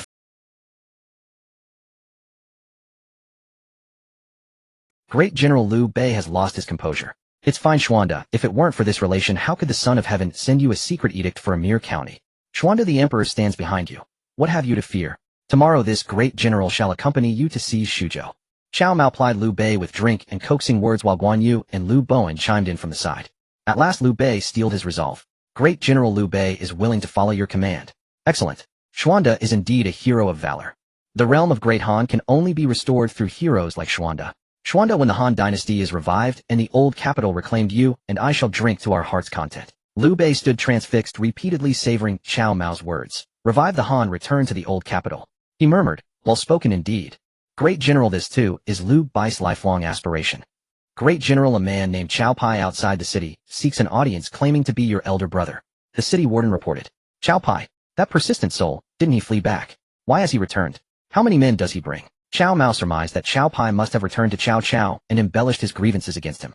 Cao Mao remained unfazed, for he had already severed ties with Cao Cao. He would meet soldiers with generals and floodwaters with earth. Though Cao Mao now commanded merely over 3,000 Beiwei troops, and over 1,000 Mo Dao soldiers with the 3,000 surrendered Cao troops, and over 5,000 Yuan Shu soldiers still in training and not yet battle-ready, Yet on the walls of Chiang Cao Mao had mounted 5 grand general cannons with 300 shells. With these defenses, even if Cao Cao led a vast army, Cao Mao had no fear of Chiang falling. Great general, only over 100 soldiers leading sheep and carrying wine. They claim to come in your honor. Well, this is a rare turn of events. Go invite my esteemed brother Pai into the city. Master Zihuan, pray do not give in to anger when you see Master Mao. Our purpose here is to win him over. I entreat you not to forget our Lord's commission.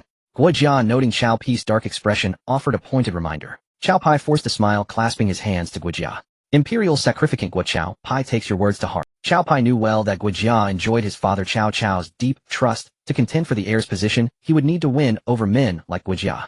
Guo Jia smiled and nodded. Master Zihuan, you put the greater cause first. When I return to report to our lord, I shall surely speak of this. The great general commands admit Cao Pai for audience. The city warden bellowed. Cao Pai clenched his fist, his face pale. Bao Sun snorted coldly. This Cao Mao knows no respect for rank or kinship. Master Zihuan is his elder brother. As a son of a concubine, he ought to come out and greet the legitimate heir. Bao Sun, we are here to honor Master Mao. Do not stir up trouble. Guo Jia shot Bao Sun a glance. His words, Bao Sun dismissed it with a shrug, flicking his sleeves as he stepped back. Master Zihuan, I repeat, put the greater cause first. However much you despise Master Mao, remember our Lord's purpose in sending you here. Guo Jia was usually a man of few words. He spoke thus only because Cao Cao had ordered him to accompany Cao Pai. Otherwise he would have remained silent. Cao Pai forced a thin smile. Imperial sacrificant Guo speaks wisely. Oh, Cao Pai knows how to proceed. Cao Mao remained at the 8 immortal table, feasting and laughing with Liu Bei, Guan Yu, Lu Bowen, Li Cunxiao, and Yang Zixing. Guo Jia, by our Lord's command, comes to honor Master Mao. Master Fengxiao, pray join us for a drink. Guo Jia's greatest passion was wine. His early death was largely due to his unrestrained drinking. And there was another fatal flaw. Guo Jia was fond of drink, and even fonder of women. Yet Guo Jia's tastes differed from Cao Cao's. He did not share Cao Cao's preference for married women. Instead, he favored corpulent courtesans. Indeed, if they carried a hint of body odor, Guo Jia found them utterly irresistible. Cao Mao had obtained these tidbits at great expense from Guo Jia's personal servants. Though these pieces of intelligence came from dubious sources and were salacious, they proved most useful. Master Mao, Master Zihuan, is also here. Master Fengxiao, allow me to toast you first. Since you've come to Chiang, you must sample my wine. Cao Mao feigned not to hear Guo Jia's words, nor did he acknowledge Cao Pai standing in the hall. He personally lifted a coarse earthenware bowl, filled it to the brim with 58 proof Nolinshin Erguo, and presented it to Guo Jia with both hands. Guo Jia could hardly refuse, especially given his love for strong drink. In daily life, Guo Jia drank only insipid weak wine. When the 58 proof Nolinshin Erguo was brought to his nose, its rich aroma immediately invaded his nostrils. His nose twitched with stimulation. Such fragrant wine. This is no ordinary brew. Unable to resist, Guo Jia took a small sip. Such fierce fire. Master Fengxiao, this wine is called one throat burn. Drinking it is like pouring a torrent of flame into your belly. Only true men can handle it. Cao Mao watched Guo Jia with a smile. Master Mao then let Guo Jia prove himself a true man. Guo Jia raised the coarse earthenware bowl and downed the entire contents of 58 proof Nolinshin Erguo in one breath. Just as Cao Mao had said, the wine surged like a river of fire into Guo Jia's stomach, churning and blazing. Master Fengxiao, please try this dish. Cao Mao picked up a piece of white-cut chicken and placed it in the earthenware bowl. Guo Jia, overwhelmed by the strong liquor, took a bite of the chicken and praised it lavishly. Master Fengxiao, allow me to introduce the gentlemen present. They are all heroes of renown. This is Liu Bei, Lu Xuanda, magistrate of Pingyuan and governor of Yuzhou. He is also the emperor's uncle, known as Imperial Uncle Liu. Liu Bei immediately rose, though he was already quite tipsy. Yet Cao Mao had honored him greatly, and Liu Bei felt obliged to support his host. Leaning on the table, Liu Bei stood up, raised a bowl of wine, and said, Liu Bei offers a toast to Master Fengxiao. Guo Jia dares not. This toast should be from me to Governor Liu. The two exchanged courtesies, and Guo Jia drank another bowl. This is Xianda's sworn brother Guan Yu, Guan Yunchang. At the coalition of Xuanzhou, when the 18 lords campaigned against Dong Zhuo, it was General Yunchang who slew Dong Zhuo's fierce General Hua Xiong. Guo Jia had long heard of Guan Ye's fame. He proactively raised his bowl in salute. 2 large bowls of 58 proof Nolinshin high-proof liquor had entered his stomach, leaving him dizzy and barely holding on. Next, Cao Mao introduced Lu Bowen, Li Cunxiao, and Yang Zixing to Guo Jia. Though Guo Jia had never heard of these 3, Cao Mao recounted that Yang Zixing had captured Su Chu alive, and Li Cunxiao had slain 3 of Yuan Shu's generals in a single battle. Guo Jia clicked his tongue in astonishment. After the introductions, each man toasted Guo Jia. He drank until he collapsed onto his high-backed chair, unable to move. Cao Mao, you unfilial brotherless wretch. Suddenly someone in the hall hurled abuse at Cao Mao. As the hosts and guests were enjoying their time, someone suddenly shouted Cao Mao's name from below and hurled insults at him. The arrogant Guan Yu had completely transformed into a little fanboy of Cao Mao. The 8 exquisite dishes at the national banquet left Guan Yu with grease dripping from his mouth. He was not greedy for wealth or lustful, his only delight was his appetite. Usually the best he would eat was lamb boiled in boiling water, rabbit meat, and the like, and even that was considered a gourmet dish when dipped in a bit of salt water. At the national banquet the delicacies almost made Guan Yu swallow his tongue. Cao Mao had already noticed Guan Yu's preferences and specifically told him to come find him whenever he wanted to satisfy his cravings. If Liu Bei hadn't been sitting at the table, Guan Yu might have kneeled down and called Cao Mao big brother. As he savored the exquisite food and drank the rich liquor, he had long wanted to do something for Cao Mao. In the midst of the drunken revelry, they suddenly heard someone shouting Cao Mao's name angrily. Guan Yu was enraged. He leaped from his chair and grabbed the person's collar, shouting as he pulled him closer. Slap. A loud slap landed on the person's face. Bao Sun was struck by Guan Yu's blow, seeing stars and spitting blood, with 2 of his front teeth falling to the ground. You scoundrel, who are you to dare strike this official? Strike me. You have quite the nerve to publicly insult the great. Guan will kill you. Guan Yu reached for his sword. A large hand stopped him. Second brother, do not act recklessly in front of the great general. Brother, this insolent scholar dares to insult the great general. I must kill him to uphold the great general's reputation. Cao Mao was also stunned that Guan Yu could actually turn into a sycophant. It seemed that this delicious food had truly captured Guan Yu's heart.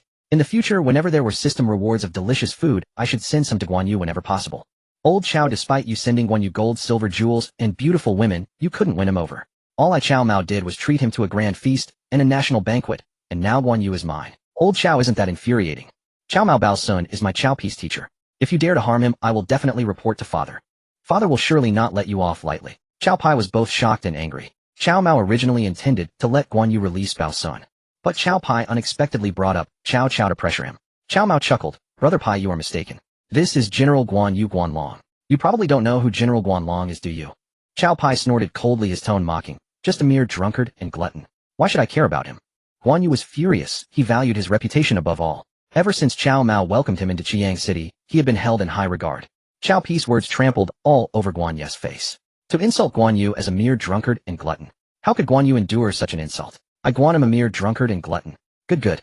I will show you the prowess of a drunkard and glutton. Suddenly Guan Yu shouted loudly, grabbing Bao Sun, who had just gotten up from the ground, and lifting him above his head. Second brother, do not be reckless. Liu Bei knew his second brother Guan Yu's temperament. When Cao Pai insulted Guan Yu as a drunkard and glutton, he sensed trouble. As he shouted this, Liu Bei reached out to grab Guan Yu's arm. Guan Yu, however, noticed Liu Bei's intention, scoffed coldly, and forcefully slammed Bao Sun, whom he had lifted above his head, down onto the ground. Boom! Bao Sun's head was smashed hard onto the ground. The stone-paved floor was incredibly hard. Bao Sun's head hit the stone, splitting open, with brain matter bursting out. You reckless fool, how dare you kill my teacher, a mere drunkard and glutton. Cao Pi's eyes turned red. He pointed at Guan Yu, shocked and furious, his face a mask of disbelief. Guan Yu had already killed Bao Sun. Upon hearing the words drunkard and glutton escape Cao Pi's lips once more, Guan Yu was completely intoxicated with rage. He became bloodthirsty, stepping over Bao Sun's corpse as he charged at Cao Pai. Second brother, do not act. This is the son of Chancellor Cao. Liu Bei was horrified. This time, he finally managed to stop Guan Yu. Guan will follow the great general's orders. Guan Yu grunted. He had not given face to his elder brother Liu Bei, but had given face to Cao Mao. Young Master Mao, please quickly stop General Yun Chong. Gu Jiao was also startled. If Cao Pai were lifted by Guan Yu and met the same fate as Bao Sun, he would have no way to explain to Cao Cao upon returning. General Yun Chong, this is my brother Pai. Please give this great general a favor and do not harm him. Brother Pai, your teacher Bao Sun was too arrogant. However, he does not deserve to die at the hands of General Yun Chong. Cao Pai clenched his fists, glaring intensely at Gu Jia. Quickly stood up from his chair, walked over to Cao Pai, and whispered, Young Master Ziheng, this person is Guan Yun Chong. During the meeting at the Sour Jujube, the fierce General Hua Xiong under Dong Zhuo killed 18 vassal lords and several generals. At a critical moment, Guan Yu as a cavalryman stepped forward to fight Hua Xiong. At that time, the alliance leader Yuan Shao looked down on Guan Yu, but the lord recognized his talent and specially invited Guan Yu to drink a warm cup of wine. Guan Yu, however, said he would drink only after he beheaded Hua Xiong. Sure enough, when the drums sounded 3 times, Guan Yu indeed returned with Hua Xiong's head in hand, while the wine was still warm. Cao Pi's expression drastically changed. He is the Guan Yu who beheaded Hua Xiong with warm wine. It seemed that Bao Sun truly deserved to die. Cao Pai was also greatly shocked. A person like Guan Yu had actually joined Cao Mao's camp. Brother Pai, quickly come and toast General Yun Chong with a cup of wine. Cao Mao approached, holding a clay bowl out to Cao Mao. You want me to toast him? Although Cao Pai was shocked that Guan Yu was the one who killed Zhang Xiu, he still was unwilling to toast Guan Yu. If you do not toast, so be it. However, Brother Pai, let me remind you, if you meet General Yun Chong on the battlefield in the future, he might spare you out of consideration for having toasted him. Cao Mao, you are going too far. It's ridiculous that father still wants me to bring wine and meat to reward you. How dare you insult me like this? Cao Mao, I am your elder brother. Brother Pai, what Mao said is the truth. If you do not accept this favor, so be it. As for your intentions to reward Mao, to be honest, I truly look down on this bit of wine and meat you offer. Cao Mao, this is what you said. Guajizhou, we shall take the wine and meat back right now. Cao Pai was thoroughly enraged. The death of his teacher Bao Sun along with Cao Mao's deliberate indifference made the usually patient Cao Pai lose his temper and tear off his disguise. Young Master Ziheng, you and young Master Mao are brothers. This time you came on the orders of the Lord to reward young Master Mao and his soldiers. How can you nullify the Lord's command over mere words? Guojia hurriedly intervened. Guojizhang, I really do not wish to stay here any longer. If anyone is to remain, it should be you. Cao Pai turned and walked away. Guojia glanced at the food and wine on the table, truly reluctant to leave just like that. Cao Mao laughed heartily, coming over to grasp Guojia's arm. Guojizhang, my brother Pai is just like that. He leaves when he wants, you stay here.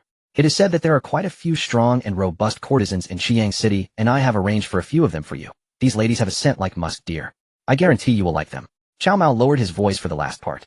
Young Master Mao, Guojia is worried that young Master Ziheng might harbor resentment towards you because of young Deza's murder. If he returns first and Guojia stays, then we must not leave any explanations for the master. Guojia said this with his mouth, but his body was quite honest, especially upon hearing Cao Mao mention the robust courtesans with the musk scent prepared for him. Guojia truly found it hard to move. The so-called musk scent is just a euphemism for body odor. It's nothing, and my brother Pai has this temperament. If he leaves, young Master Mao, Guojia is concerned that young Master Ziheng, due to young Deza's death, may have resentment towards you. If he says something unfavorable in front of the master, Guojia might be able to negotiate a little. You can't bite the hand that feeds you. Guojia had indulged in a feast unlike any he had ever experienced, and after drinking the 58-degree Nolinshan Erguotu, he indeed wished to speak a few kind words for Cao Mao in front of Cao Cao. Cao Mao waved his hand. Guojizhang, your mouth is your own. How my brother Pai reports to Lao Chao is his business. Let us continue to drink our wine. Strategist quickly filled Guojizhang's cup. Cao Mao pulled Guojia's arm, dragging him back to the banquet. Lu Bo and Lu Bei and others also hurried over to toast Guojia. After another round of drinks, Guojia could barely walk. Cao Mao had also drunk quite a bit, but he had the 1,000 cups not drunk pill. Taking one before drinking guarantees you will not get drunk. These little items were rewards from the system during Cao Mao's playful interactions with the Qiao and Xiao Qiao. Although the system only gives the biggest rewards each time a concubine is taken, there are still small rewards for interactions with the concubines. 1,000 cups not drunk, Hushabo state banquet dishes, Nolinshan Erguotu. All of these are included. Report to the master. 4 ladies request an audience. Qin Liangyu walked into the hall looking at the sprawled figures as she was taken aback. Cao Mao was also preparing to instruct the guards to take the drunken ones to their rooms to sleep. Especially Guojia, the robust courtesans with a body odor were specifically prepared for him. To prevent Guojia from contracting any unclean diseases, Cao Mao thoughtfully prepared a small umbrella for him. Moreover, Guojia specifically issued an order that the courtesans serving him must use the small umbrella for him. Husband is back. The mischievous Xiao Qiao spotted Cao Mao arriving at the back hall. She turned and shouted to her sister De Qiao, who was standing at the backyard door. Got it, Xiao Qiao. Why don't you hurry and welcome your husband? Cao Mao was staying at the Qiang Palace. This was a new residence established by Yuan Shu, who after becoming emperor was also busy gathering young and beautiful women. Got it, Xiao Qiao. Why don't you hurry and welcome your husband? Cao Mao was staying at the Qiang Palace. This was a new residence established by Yuan Shu, who after becoming emperor, Yuan Shu, terrified, no longer dared to stay in Qiang and fled to Shouchuan overnight. Fearing that he could not run fast with these women, he left them in Qiang. Xiao Qiao, who are you talking to? Cao Mao wrapped his arm around Xiao Qiao's slender waist, and Xiao Qiao cooperatively hooked her legs around Cao Mao's waist. It's my sister De Qiao. Sister Zou and Sister Gua have prepared a big surprise for our husband. A surprise? It seems that this lady is planning a wheeled battle. Haha, husband is just afraid you cannot handle it. Cao Mao, armed with the 3 treasures granted by the system, pure young body golden kidney donkey, was not afraid at all of a wheel battle. If it really came to it, it would be Xiao Qiao and the others who would get hurt. Husband, this is what you said. Then you should come. Xiao Qiao smiled sweetly, her small nose wrinkling slightly, resembling a little fox hiding a secret. Cao Mao felt his heart stir, and he began to touch her, causing Xiao Qiao's cheeks to flush. Husband, please put this over your eyes. Just before reaching the backyard, De Qiao, dressed in a flowing white gown, flashed over holding a black ribbon. This black ribbon was also a little item rewarded by the system. Usually when having fun in the boudoir, Cao Mao would use it to liven things up. Who would have thought De Qiao took the initiative to hold it? De Qiao, dignified and graceful, holding this playful item, made Cao Mao feel even hotter. Xiao Qiao, wrapped around his waist, could hardly bear it. De Qiao, you come here too. Cao Mao freed one hand to pull De Qiao over. De Qiao did not resist. As Cao Mao held her, she placed the black ribbon over his eyes. With the black ribbon covering his eyes, everything became pitch black for Cao Mao. De Qiao, Xiao Qiao, you 2 sisters really know how to play tricks. But you should know that if this continues, husband will have to impose stricter punishments on you. Cao Mao held on to Xiao Qiao's arm, applying a little force, causing her to exclaim in surprise. Husband, you don't cherish the fragrant and delicate. The voice of Queen Guo rang out. Cao Mao laughed heartily. Queen, are you still speaking for them, or should you think about how to deal with your husband's might? Husband, today, I am not afraid of you. Sister Zou, are we ready? Queen Guo raised her voice to ask. Ready, husband, you can bring to Xiao and Xiao and now. We will stay in this courtyard, as long as you catch one you may deal with them as you please. Haha, are you all playing a game of king, catches me? Alright, husband will act as the king just this once. Cao Mao laughed. These four ladies truly knew how to have fun. He directly swung his hand. To Xiao and Xiao cried out in pain as Cao Mao grabbed them again. Not counted, husband, that doesn't count. You have to wait until I shout start for it to count. Queen Guo loudly stated the rules of the game. Cao Mao chuckled, no matter how Queen Guo played it would not matter.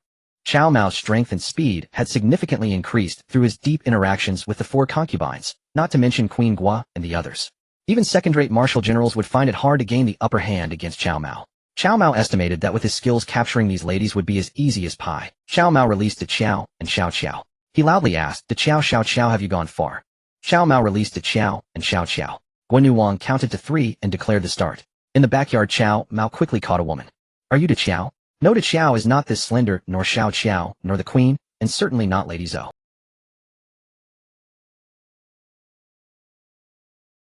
Cao Mao touched the woman in his arms. Based on his intimate familiarity with his 4 wives, this woman was none of them. Are you to Xiao? No, to Xiao is not this slender, nor Xiao, nor the queen, and certainly not Lady Zou. She was dressed in silks and satins. Her figure and features, though not breathtaking, were still of a high caliber. Cao Mao looked around the courtyard, which was filled with nearly 100 young women. Queen, what is this? Lady Zou, Guan Wang to Xiao, and Xiao covered their mouths and laughed. Husband, these are the consorts of Yuan Shu from his Qiyang palace. Consider this a gift to you. Cao Mao finally understood what was happening. My 4 wives are truly capable, but I have no interest in them. Cao Mao had already used the system to scan all 100 young women, and none met the standard for taking as a concubine. He was not lacking for women, and had no need to waste his energy on them. However, he understood the purpose of his 4 concubines. It was simply that under the enhancement of his pure young body, golden kidney, and stallion, the 3 strongest attributes, they could not bear his vigor. Thus the 4 women had devised this scheme. Xiao, go and invite General Qin Lianyu. Looking at the nearly 100 young women in the backyard, Cao Mao had thought of an excellent solution. Husband, do you also have designs on General Qin Lianyu? Xiao exclaimed, her clear eyes filled with disbelief. Xiao, what wild thoughts are in that little head of yours? I hold General Qin Lianyu in great respect. Cao Mao glared at Xiao. She dared not speak out of turn, and ran off to summon Qin Lianyu. Your subordinate Qin Lianyu pays respects to the Lord. General Qin, no need for formalities. I am entrusting you with a mission. Form a female battalion. I do not need them for battle, only to protect my wives. Cao Mao pointed to the nearly 100 young women in the courtyard, and issued the order to Qin Lianyu. Qin Lianyu looked at these delicate women hesitant. General Qin, are you worried they lack the physical fitness? No problem. I have a complete set of methods to train their bodies. The training methods Cao Mao produced were those of later military forces. Qin Lianyu understood at a glance. Lady Zou, Guan Wang to Xiao and Xiao were surprised, and filled with admiration for Cao Mao's arrangement to train these young women as soldiers to protect them. They had thought their husband Cao Mao only knew of bedchamber affairs, but they had not expected him to be so selective. Suddenly Cao Mao's image stood much taller. The 4 women did not know that Cao Mao's reason for not taking these young women into his harem was simple. They could not bring him any system rewards. Even a trinket would not be rewarded. In a humble town 100 li from Chiang, Cao sat with a gloomy expression in his central army tent. Cao Pai knelt before Cao, knocking his head on the ground until it bled. Father Cao Mao allowed his subordinate Guan Yu to kill Chief Clerk Yang Dezu. This is a clear sign of disrespect toward you. He is rebelling. Zhang, who did you say? Cao Mao allowed. Guan Yu, the red-faced giant. Father, that man is indeed a red-faced giant. That rebellious son of mine. My son Cao Mao has actually taken in Guan Yu. Sun Yu, I shall write a letter immediately. You will deliver it to Chiang for my son Cao Mao. Father, that man is indeed a red-faced giant. That rebellious son of mine. My son Cao Mao has actually... Cao clapped his hands and laughed heartily. Sun Yu, nothing escapes your eyes. Guan Yu styled Yun Chang at the alliance of Xuanzao before the 18 feudal lords when he was but a horse archer. He faced Hua Xiong, a fierce general under Dong Zhuo, and beheaded him with a single stroke. I had intended to warm a cup of wine for him to drink before he went into battle, but Guan Yu said he would return with Hua Xiong's head before drinking. At that time I thought Guan Yu would be a valiant general if he could withstand 10 bouts against Hua Xiong. Yet when Guan Yu cut off Hua Xiong's head, the wine was still warm. I wanted to recruit Guan Yu into my service then. However, I sent men to contact him, and he refused gold and silver. I gave up that hope. But now my son Cao Mao has actually managed to recruit Guan Yu. Haha, heaven aids me, Cao Mingda. Cao threw back his head and laughed immensely proud. Father, but Guan Yu killed my teacher Bao Sun. Cao Pai protested, still seeking justice for Bao Sun. Cao was indifferent. Bao Sun was but a pedantic scholar, arrogant and talentless. Killed by Guan Yu, so be it. Zhang Baosun was your subordinate. Give more gold and valuables to his family. Let this matter rest. When Guan Yu arrives, do not bring it up again. Cao Pi's mind buzzed, exploding with frustration. On the way back, he had prepared his arguments, planning to blame his teacher Baosun's death entirely on Cao Mao before. But upon learning that Guan Yu was under Cao Mao's command, Cao Cao's attitude toward Cao Mao did a complete 180. Sun Yu signaled to Cao Pi, Master Zhang, you must be tired from the journey, return to your tent and rest.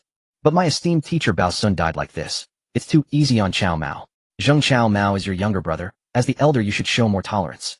Leave now. Cao Cao looked at Cao Pi, his voice stern. Cao Pi's heart tightened. He was clever enough to know that speaking ill of Cao Mao would displease his father.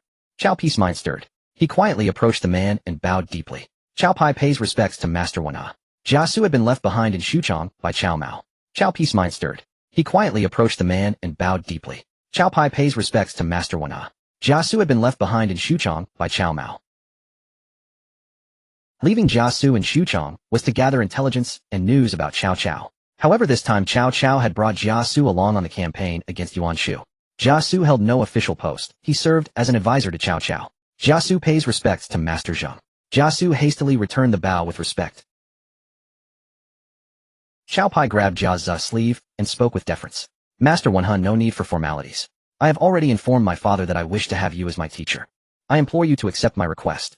Master Zhang, Jia Su is but a rustic countryman. How could I be your teacher? Please ask the Chancellor to find someone more worthy. Jia Su was inwardly pleased. Cao Pi had repeatedly opposed his Lord Cao Mao. If he became his teacher, Jia Su would use his venomous schemes to lead Cao Pi astray. Master Wenhun, I have long heard of your great talent. If you are willing to instruct me, Cao Pi shall never forget your immense kindness. Cao Pi knelt and bowed deeply. Jia Su feigned a flustered expression as he tried to pull Cao Pi to his feet. Master Wenhun, if you refuse, Cao Pi will kneel here until death. Jia Su stamped his foot in mock distress. Young Master Zihuan, why must you do this? Jia Su is but a simple rustic. Cao Pi lifted his head. Master Wenhun is no rustic. Had Dong Zhui heeded your counsel, he would have become a usurper of the state. Li Ju and Guisi followed your strategy to retake Chang'an, and those two villains seized control of the court. Yet in the end they too ignored your advice. This led to their defeat and death. Later you served under Duan Wei, but he feared your talent and did not employ you fully, resulting in his own demise. You offered a plan to Zhang Xiu that nearly cost my father his life at Wanqing. Jia Su hastily interrupted Cao Pi, bowing deeply. Young Master Zihuan, Jia Su is willing to assist you. Cao Pi was overjoyed. With Master Wenyi's guidance, great deeds can be accomplished. Jia Su smirked inwardly, having already assessed all of Cao Cao's sons. Originally, the eldest son Chaoan was groomed as Cao Cao's successor, but he was gravely wounded by Zhang Xiu's spear at Wanqing. Although Chaoan survived, he could no longer ride a horse, or even speak, without great effort. Cao Cao knew that even if he named Chaoan as heir, the young man would likely precede him in death. Cao Ji was reckless, and Cao Zhang lacked intelligence. Others like Cao Xiong, Cao Xiu, Cao Yu, and Cao Gan were mediocre, and Jia Su paid them no heed. Only Cao Pi seemed the most likely to succeed Cao Cao. Jia Su successfully infiltrated Cao Pi's side. Cao Pi was aware that Cao Mao had once saved Jia Zu's life at Wanqing, but he was confident he could win Jia Zu's loyalty. On the official road to Shuzhou City, dust rose in clouds. On Cao Mao's left was Li Cunxiao, on his right was Guan Yu. Behind him, Lu Bowen and Lu Bei followed closely. A scout galloped forward, saluting Cao Mao from horseback. My lord, I have learned that Lu Bu and Chun Gong are leading 10,000 troops to attack Huainan. Guarding Shuzhou are Zhang Liao, foremost of Lu Bu's 8 generals, and Zhang Ba. General, that scoundrel Lu Bu has indeed gone to attack Yuan Shu. Guan Yu has always had a good relationship with Zhang Liao. I am willing to infiltrate Shuzhou City and persuade Zhang Liao to surrender it. Upon learning that Lu Bu and Chun Gong had marched against Yuan Shu, Guan Yu was delighted and volunteered to enter Shuzhou and convince Zhang Liao. Lu Bei felt a pang of bitterness. Guan Yu, his sworn brother from the Peach Garden, was now willingly serving Cao Mao. General Yunchang, I must trouble you. These dried meats are personally prepared by me. Take them as snacks to stave off hunger and fatigue. Cao Mao pulled a bundle of beef jerky from his horse's saddlebag and handed it to Guan Yu. It was a trivial reward from the system after his deep conversation with Guan Yuang before departure. The jerky was dry and salty, painful to chew. Cao Mao, unwilling to eat it, casually gave it to Guan Yu. Guan Yu took the jerky and saluted from horseback. Thank you for the gift, General. I will head to Shuzhou City at once. Second brother, though Lu Bu is absent, Zhang Liao and Zhang Ba are capable warriors. Do not be careless. Rest assured, elder brother. I shall remember. Guan Yu saluted Lu Bei as well, then spurred his horse, which neighed and galloped off. Yunchang is robust, but his horse is weak. I must find him a suitable steed. Cao Mao murmured to himself. Lu Bei glanced at Cao Mao, his expression sour. Is Xuanda unwell? Lu Bowen asked with concern. Master Bowen, I worry about my third brother Zhang Fei. He is fond of drink and might cause trouble. General, I wish to visit Xiaopei first. If all is well there, I will rally my brother Zhang Fei and the troops to aid you in capturing Xuzhou. Cao Mao looked at Liu Bei and nodded slowly. Very well, please return to Xiaopei first. Thank you, General. Liu Bei hurriedly spurred his horse and departed. Liu Bowen immediately rode alongside Cao Mao. My lord, Liu Bei is not heading to Xiaopei, he is chasing after Guan Yu. It seems he does not wish Xuzhou to fall into your hands. Cao Mao smiled and nodded. Liu Bei preaches benevolence and righteousness, always speaking of the common good, but his heart is darker than anyone's. Xuzhou's walls are tall, and with Zhang Liao and Zhang Ba guarding it, taking it by force would be difficult in a short time. Let us first capture Xiapi. This will block Xuzhou's gateway. Even if Lu Bu gets word and tries to return, we can hold Xiapi and prevent his retreat. Liu Bowen looked at Cao Mao with admiration. An excellent plan, my lord. I was also thinking of attacking Xiapi first. Cao Mao's reason for attacking Xiapi first was that when Lu Bu marched against Yuan Shu, he feared conflict between his concubine Diaochan and his wife Lady Yin, so he sent Diaochan to Xiapi beforehand. Xiapi was guarded by Gao Shun, Lu Bu's foremost general, who commanded 700 men of the trap camp. With Diaochan and Xiapi under Gao Shun's protection, Lu Bu felt at ease. In the city, Gao Shun was training the trap camp, specializing in slaying generals, seizing banners, breaching formations, and leading assaults. Gao Shun's trap camp was designed to break through enemy lines and tear open a gap. It demanded the courage and resolve to fight to the death, and the camp had indeed achieved this. Gao Shun's training was demonic. In drills, they used real weapons, and deaths among the trap camp soldiers were common. Remember, you are the trap camp. Your mission is to tear open a breach amidst the enemy's encirclement.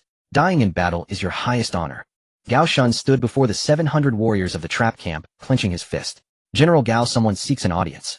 See me. Do you know who sent him?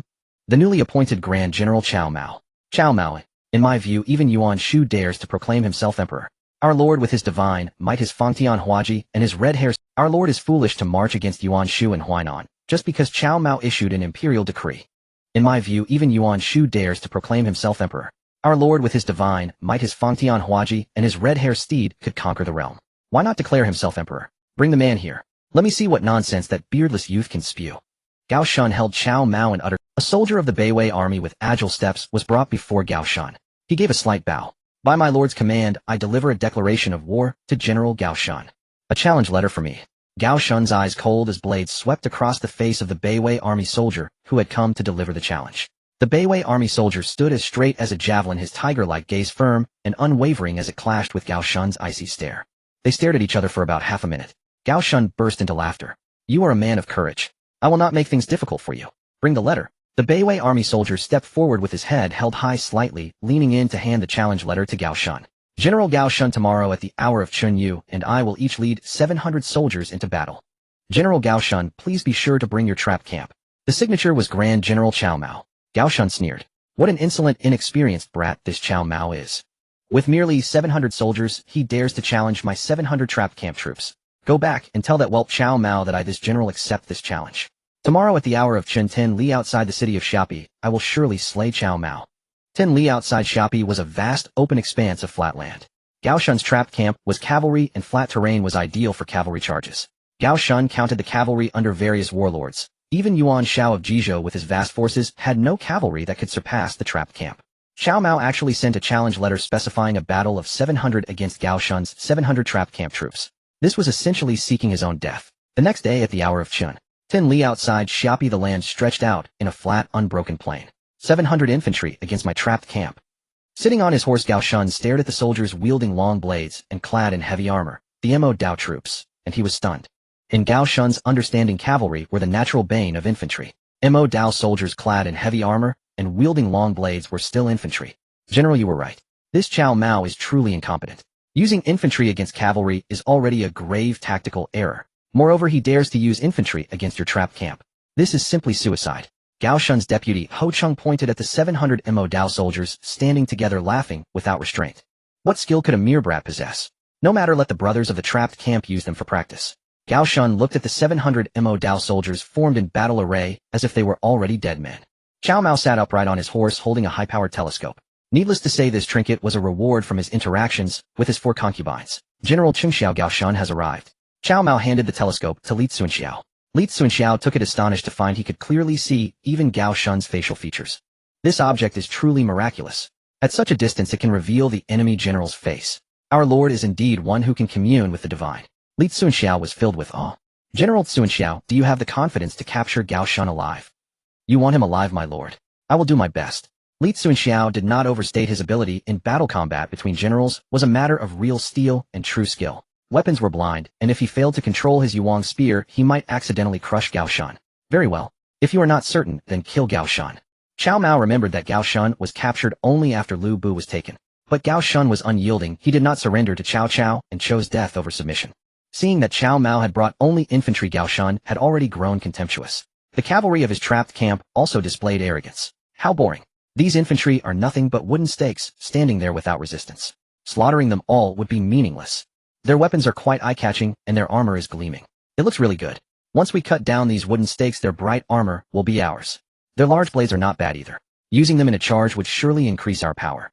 The cavalry of the trapped camp behind Gao Shan, like their general, regarded the Mo Dao heavy infantry as dead men. Little did they know these were the Mo Dao troops of the Great Tang, a heavy infantry phalanx that was the bane of cavalry. Gao Shan slowly raised his iron halberd. This iron halberd passed down from Gao Shan's father, weighed 32 jin. Wielding it, Gao Shan charged into the enemy formation like a fierce tiger, unleashed, unstoppable. Brothers of the trapped camp, cut down these wooden stakes, and when we return to the city, I will treat you to wine and meat. General Gao, it would be even better if we could get the Lord's concubine Jiao Chan to dance for us. Deputy Ho Cheng shouted with a grin. Gao Shan shot him a glare, but in truth he too wanted to see Jiao Chan dance. Lu Bu was quite generous in this regard. He often brought Gao Shan Zhang Liaozong Ba Ho Cheng and others for drinks. When the wine flowed freely, he would summon his concubine, Jiao Chan, to dance for their entertainment. Jiao Chan was truly beautiful, with a beauty that could overshadow the moon and shame the flowers. Ho Cheng shrank his neck in fear. General Ho, Jiao Chan may be a concubine, but she is still our Lord's woman. Never speak such words again. Yes. I spoke too hastily, General Gao. Ho Cheng hastily admitted. Gao Shan did not look at Ho Cheng again. Instead, he let out a mighty roar, raised his iron halberd, and shouted, "Brothers, follow me into the enemy formation and cut down these wooden stakes." Cavalry against infantry was inherently a matter of unit advantage. Even more so when it was Gao Shan's trapped camp. Even amidst thousands upon thousands of troops, the trapped camp showed no fear. Cao Mao sat on his large blue horse, holding no weapon, only a large redand white megaphone. When he pressed the button, the megaphone crackled with static. Hello, General Gao Shan, I presume. I hear your trapped camp is formidable. We are just infantry, so please go easy on us. Gao Shan's lips curled into a cruel smile. It's too late to beg for mercy now. Kill. Though only 700 strong, the trapped camp's horses thundered across the land, creating an imposing momentum. My lord, please retreat. Li Cunxiao signaled Cao Mao to move behind the formation of 700 Mo Dao soldiers. Cao Mao did not hesitate. He and Lu Bowen swiftly withdrew behind the Mo Dao phalanx. Cao Mao's horse had barely steadied itself when Gao Shan, brandishing his iron halberd, was upon them. Li Cunxiao spurred his flame steed forward and raised his Yuan spear sharply. Gao Shan's iron halberd clashed with Li Cunxiao's Yuan spear. With a thunderous crash, Gao Shan's arms went numb. The iron halberd nearly flew out of his hands. Such immense strength. Gao Shan couldn't help but take a closer look at Li Cunxiao. You can fight me for 20 rounds, but after 20 you will surely lose. Li Cunxiao was neither modest nor arrogant. He had assessed Gao Shan's strength before reaching this conclusion. Gao Shan did not deny Li Cunxiao's words. From their exchange, Gao Shan judged that in an unknown fight, Li Cunxiao could roughly match his Lord Lu Bu. So what if I lose? I will slaughter your infantry, then have my trapped camp brothers surround you. We will wear you down even if it kills us. Gao Shan sneered as the 700 trapped camp troops behind him charged forward. The 700 cavalrymen of the trapped camp did not hesitate for a moment, charging their steeds directly at the formation of 700 Mo Dao soldiers. Within the Mo Dao formation, the blades sliced both the horses and their riders of the charging trapped camp cavalry in two. In an instant, nearly 100 trapped camp cavalrymen were shattered, men and horses alike, by the Mo Dao blades. Gao Shan's pupils contracted. The trapped camp was his most cherished cavalry unit.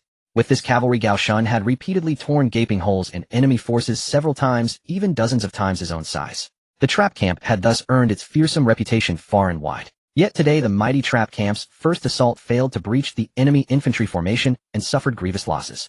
Gao Shan's heart bled. The trapped camp was his pride and joy. Watching his cavalry continue their charge only to be hewn apart by the Mo Dao soldiers, Gao Shan's veins bulged on his forehead.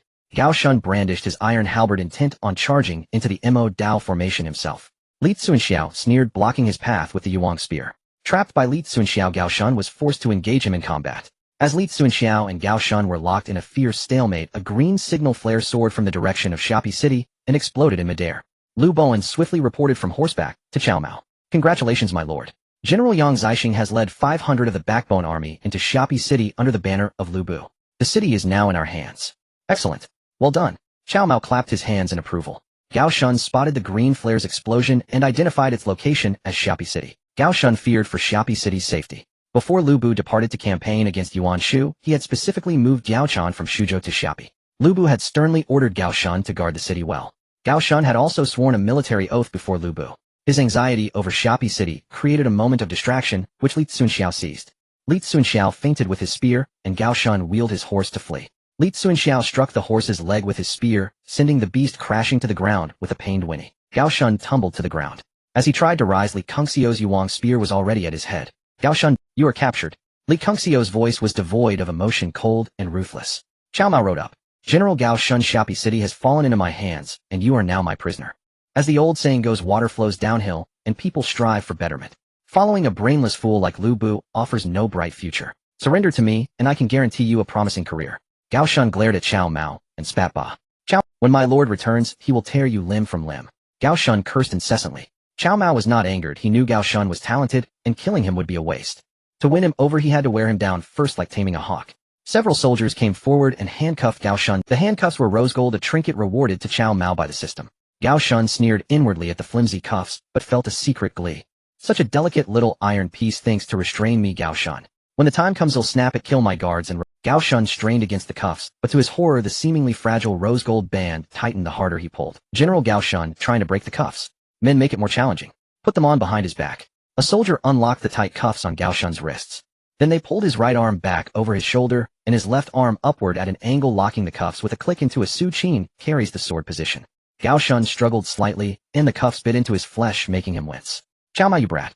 My lord has his Fangtian Huaji and red hair. When he returns, he will surely kill you. Cao Mao chuckled wickedly. General Gao Shun, I hear Jiao Chan is in Xiapi city. I plan to wrap her around my waist. Cao Mao, if you touch my lord's woman, he will tear you apart. Gao Shun's eyes turned red. In the rear mansion of Xiapi city, Jiao Chan danced gracefully in a crimson dress, her slender waist enchanting and her beauty radiant. Hearing footsteps, Jiao Chan's dance quickened. Only Lu Bu was allowed in this rear mansion. Before his campaign, he had moved her from Suzhou to Xiapi. Lu Bu had ordered Gao Shun that no man was to enter the rear mansion until his return. Violators would be executed.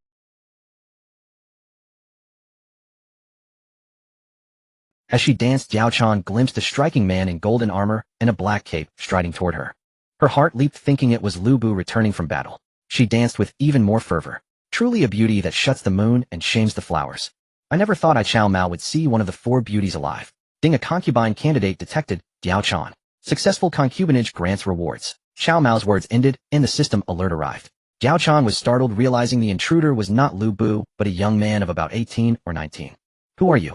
How dare you enter here without the general's order? Jiao Chan, I am your husband, Cao Mao. Xiapi city now. Come here, my Jiao Chan. Bold rogue. General Lu will kill you. Lu Bu. He's just a brainless fool. Come, Jiao Chan, let me show you the Jiao Chan on my waist. Cao Mao stepped forward, grabbed her sleeve, and pulled her into his arms with a slight tug. Jiao Chan struggled desperately, but Cao Mao's strength, enhanced through intimate encounters with fur concubines like Lady Zou, had reached 40 points. An average adult male has 5 points. This equated to the strength of 8 ordinary men. It was as if 8 strong men pinned her down. How could she? Bold rogue. General Lu will kill you. Jiao Chan's initial loud cries turned into mournful sobs as Cao Mao produced his 3-piece set. Her angry shouts became plaintive weeping. Jiao Chan was experienced in serving men, having been with Wang Yundong Zhua and Lu Bu before Cao Mao. Yet after half an hour, only this man who had so brutally claimed her remained in her heart. 2 hours later, at Jiao Chan's pleading, Cao Mao finally ceased his conquest. Jiao Chan, remember, from now on, I am your husband. One more thing, are Lu Bu's lawful wife Lady Yin and his daughter Lu Qiling still in Suzhou city? Jiao Chan rolled her eyes, unable to answer, and fainted from exhaustion. Cao Mao laughed heartily and checked the system rewards for taking Jiao Chan as a concubine. Successfully took Jiao Chan as a concubine. Rewards 1. Qin Xiong 2. 500 Flying Tiger Army commanded by Li Cunxiao. Combat effectiveness doubled. The 2 rewards from the system for taking Jiao Chan as a concubine, though not exceptionally dazzling, still brought joy to Cao Mao. Qin Xiong was also a renowned general of the Sui and Tang dynasties. The 2 rewards from the system for taking Jiao Chan as a concubine, though not exceptionally dazzling, still brought joy to Cao Mao. Qin Xiong was also a renowned general of the Sui and Tang dynasties. Name Cao Mao. Age 18. Generals Li Cunxiao Qin, Liang Yu Yang, Zixing Qin, Xiong Xiao Rui Ho Chung. Strategists Lu Bowen. Territories, Qiyang Xiapi. Beloved wives and concubines, Zhou Shiguan Nuwang, De Xiao, Xiao Qiao Jiao Chan. As Cao Mao was flipping through the system panel, Lu Bowen spoke from outside. My Lord General Guan Yu requests an audience. Military advisor, is General Yun Chang here? Good'll be right out. Cao Mao turned his head to glance at Jiao Chan, who was still in a deep slumber. Her delicate smooth skin was fair with a rosy flush, and a few teardrops still clung to her eyes. Cao Mao picked up Diao Chan's red skirt and draped it over her, then took out a pair of red dance shoes from his system space and placed them on the bed. These were also small trinkets rewarded by the system. Diao Chan loved to dance. Giving her these red dance shoes was quite fitting. Great General Guan Yu is incompetent, unable to persuade Zhang Wenyuan to surrender. Guan Ye's face was flushed red. As soon as he saw Cao Mao, he bowed deeply in salute. In Xiang, Cao Mao had treated Guan Yu to 8 exquisite national banquet dishes and had him drink 58 proof Nilanshan Erguo too. Guan Yu felt indebted to Cao Mao for the hospitality. Moreover, in the city of Qiang, Cao Mao had given Guan Yu ample face, grandly recounting Guan Ye's heroic deed of warming the wine and slaying Hua Xiong during the alliance at Xuanzhou in front of the 18 feudal lords. Guan Yu was a man who valued face above all else. No one understood this better than Cao Mao. This barrage of flattery, coupled with the fine food and drink, made Guan Yu feel he owed Cao Mao a debt of gratitude. He had to repay this debt of gratitude. What Cao Mao aimed to seize was Liu Bei's Shuzhou, and he also said that after capturing it he would make Liu Bei the governor of Shuzhou. Guan Yu was naturally very eager. However, on Guan Ye's way to Shuzhou, Liu Bei caught up with him from behind. Liu Bei told Guan Yu not to go to Shuzhou, explaining that even if Cao Mao took Shuzhou, he would never willingly hand over such a juicy prize to him, Liu Bei. At that moment, Guan Yu felt a pang of discomfort in his heart. In a rather flat tone, he told Liu Bei that he was merely repaying a personal favor to the great General Cao Mao. Liu Bei was stunned. He had never imagined that his sworn brother from the Oath of the Peach Garden, the one who pledged not to be born on the same day, but to die on the same day, would show even a hint of estrangement. Guan Yu clasped his hands in a salute to Liu Bei and then headed for Shuzhou. Liu Bei watched Guan Ye's retreating figure, feeling as if a bucket of ice water had been poured over him, his fists slowly clenching tight. Liu Bei did not go to Shuzhou, nor did he return to Xiaopei. He discerned a direction and led over 100 cavalrymen down the path where Lu Bu had gone to attack Yuan Shu. Yin Chong, since Zhang Liao refuses to surrender, let him be. Great General Guan Yu is willing to lead troops to attack Shuzhou City. If I cannot take Shuzhou, I am willing to accept punishment. Guan Yu suddenly bowed, deeply volunteering for the mission. Cao Mao chuckled lightly and shook his head. Yin Chong, there's no need for you to attack Shuzhou. Guan Ye's eyes narrowed sharply, his knuckles turning white as he clenched his fists. Great General, do you look down on me, Guan Yu? Yin Chong, what are you saying? Lu Bu will return soon. If you Yin Chong were to attack Shuzhou, who could withstand that fierce tiger Lu Bu? Guan Yu was overjoyed. Cao Mao wasn't sending him to attack Shuzhou. Instead, he was keeping him to block Lu Bu. Years ago, before the Tiger Prison Pass, Guan Yu along with his elder brother Liu Bei and third brother Zhang Fei had fought Lu Bu in the Battle of the Three Heroes, only managing a draw. Now Cao Mao was saying that only he, Guan Yu, could withstand Lu Bu. Hearing this filled Guan Ye's heart with delight. Guan Yu is willing to follow the great general's orders. Someone prepare a feast. I want to drink to my heart's content with Yin Chong. Before drinking, Cao Mao took 1,000 cups without intoxication pill, while Guan Yu drank hard. Only a powerful man could protect her. A bowtie's fate is often ill-fated. Diao Chan had come to accept this. After all, she was a woman who had weathered many storms. Step to the rear mansion of Xiapi City. Diao Chan had long since awakened. She cried for a while, first feeling somewhat sorry for Lu Bu. But then she reflected that in this chaotic world women were merely appendages of men. Only a powerful man could protect her. A bowtie's fate is often ill-fated. Diao Chan had come to accept this. After all, she was a woman who had weathered many storms. When Cao Mao entered, Diao Chan was trying on the red dance shoes. These shoes are so beautiful, light, and insubstantial on the feet. They'll make dancing even more graceful. But I wonder if he would like to see me dance. My lady, put this on and dance another piece for your husband. Like a magician, Cao Mao produced a dress in his hand. However, this was a dress for cha-cha dancing, barely covering the buttocks. Diao Chan took it, examining it over and over. Understanding what it was, she quickly tossed the revealing dress aside. Aroused by the sight, Cao Mao scooped up Diao Chan. He spent 2 days with Diao Chan in the Xiapi rear mansion. After their deep communion, the system rewarded some more trinkets. There were even ultra-thin condoms. But Cao Mao had no intention of using them. No matter how thin, they still created a barrier. Beneath the walls of Xiapi, Lu Bu looked up at the flag bearing the character Cao for the great general planted on the city wall, his face turning green with rage. Bring me my bow and arrows. In a fit of fury, Lu Bu took out his carved bow, knocked a wolf-tooth arrow, and shot at the flag. The flag was severed by the arrow and fell to the foot of the city wall. Tell that whelp Cao Mao to come out. My lord, for the sake of a woman you would abandon a city you've already taken. Is this the way of a man destined for great things? Chen Gong had not stopped complaining to Lu Bu throughout the journey. Sir Gongtai Jiao Chan is the very breath of my life. For her I would trade even Shuzhou willingly. You are utterly hopeless. Chen Gong's face darkened. Lu Bu, Guan has been waiting for you in this city of Xiapi for days. The gates of Xiapi suddenly swung open. A red-faced man clad in a green battle robe, holding the green dragon crescent blade, reversed, led 1,000 cavalrymen charging out of the city. Behind this cavalry unit were 2 other great generals. One wielded a yuan spear riding a flame steed. This was Li Cunxiao. The other held a tiger-head chiseled gold spear with tile-faced gilt maces on his back, riding a yellow bristle steed. The 2 of them followed unhurriedly behind the cavalry. Liu Bei isn't that your sworn brother Guan Yu? How can he help that whelp Cao Mao seize my Shapi and steal my beloved concubine Diao Chan? Seeing that the one leading the troops out of Shapi was Guan Yu, Liu Bu turned his head and bellowed at Liu Bei, who was beside him. Fengxian, do not be hasty. Let Liu Bei first summon my second brother Yunchang. Liu Bai's face also could not bear the shame. He quickly urged his horse forward to meet Guan Yu. Second brother, why are you aiding Cao Mao and attacking General Fengxian's city of Shapi? Elder brother, Shapi is not his Liu Ba city of Shapi is a city of the Great Han. The Grand General Cao Mao by imperial decree recovers the cities of the Great Han. What is wrong with that? Elder brother, have you not always spoken of restoring the Han and returning to the old capital? Now that the opportunity has come, you should wholeheartedly assist the Grand General. Guan Yu's retort caused Liu Bai's face to flush with embarrassment. Yunchang, you are too naive. Cao Mao is the son of Prime Minister Cao Cao. Cao Cao holds the emperor hostage to command the lords, playing the Han emperor in the palm of his hand. Everything Cao Mao does is not for restoring the Han, it is for his own Cao family. Elder brother, at the city of Qi, we brothers witnessed with our own eyes the Grand General Cao killing and capturing 5,000 of Chao's troops. Could all this be a charade put on by the Grand General Cao and Cao Cao? Elder brother, I Guan Yu believe in the character of the Grand General Cao. He truly seeks to restore the Han and return to the old capital. Elder brother, stand aside. Guan Yu must settle this with Liu Bu. Second brother, have you forgotten our oath in the Peach Garden? Elder brother, the Grand General Cao said that our bond, Lu Guan and Zhang, in the Peach Garden is a small righteousness. Restoring the Han is a great righteousness. In the face of great righteousness, what is small righteousness? Liu Bei nearly spat out a mouthful of blood. This Cao Mao was too terrifying. What had he instilled in his second brother Guan Yu to brainwash him so completely? Elder brother, you are also a member of the Han imperial clan, even the emperor's uncle. You should contribute even more to the restoration of the great Han. Guan Yu squeezed his horse's flanks, and the steed charged toward Liu Bu with a neigh. Liu Bu, Guan Yu, on orders from the Grand General Cao Mao commands you to surrender Shuzhou and submit to the Grand General's command. Liu Bu's nose nearly twisted in fury. Red-faced thief. That brat Cao Mao occupies my city of Shapi and even steals my beloved concubine Diao Chan. Liu Bu will surely kill this whelp. General Liu Bu, listen well. Dismount and surrender, and this Grand General may spare your life. Suddenly Cao Mao's voice rang out from a large horn atop the city wall. Liu Bu shaded his eyes and looked toward the top of Xiapi's wall. His lungs nearly burst with rage. On the city wall, a graceful worldly youth reclined on a soft couch holding a woman in a red dress in his arms. Though he could not clearly see the woman's face, her graceful figure was unmistakable. With a single glance, Liu Bu recognized her as his beloved concubine Diao Chan. Diao Chan was the forbidden fruit in Liu Bu's heart.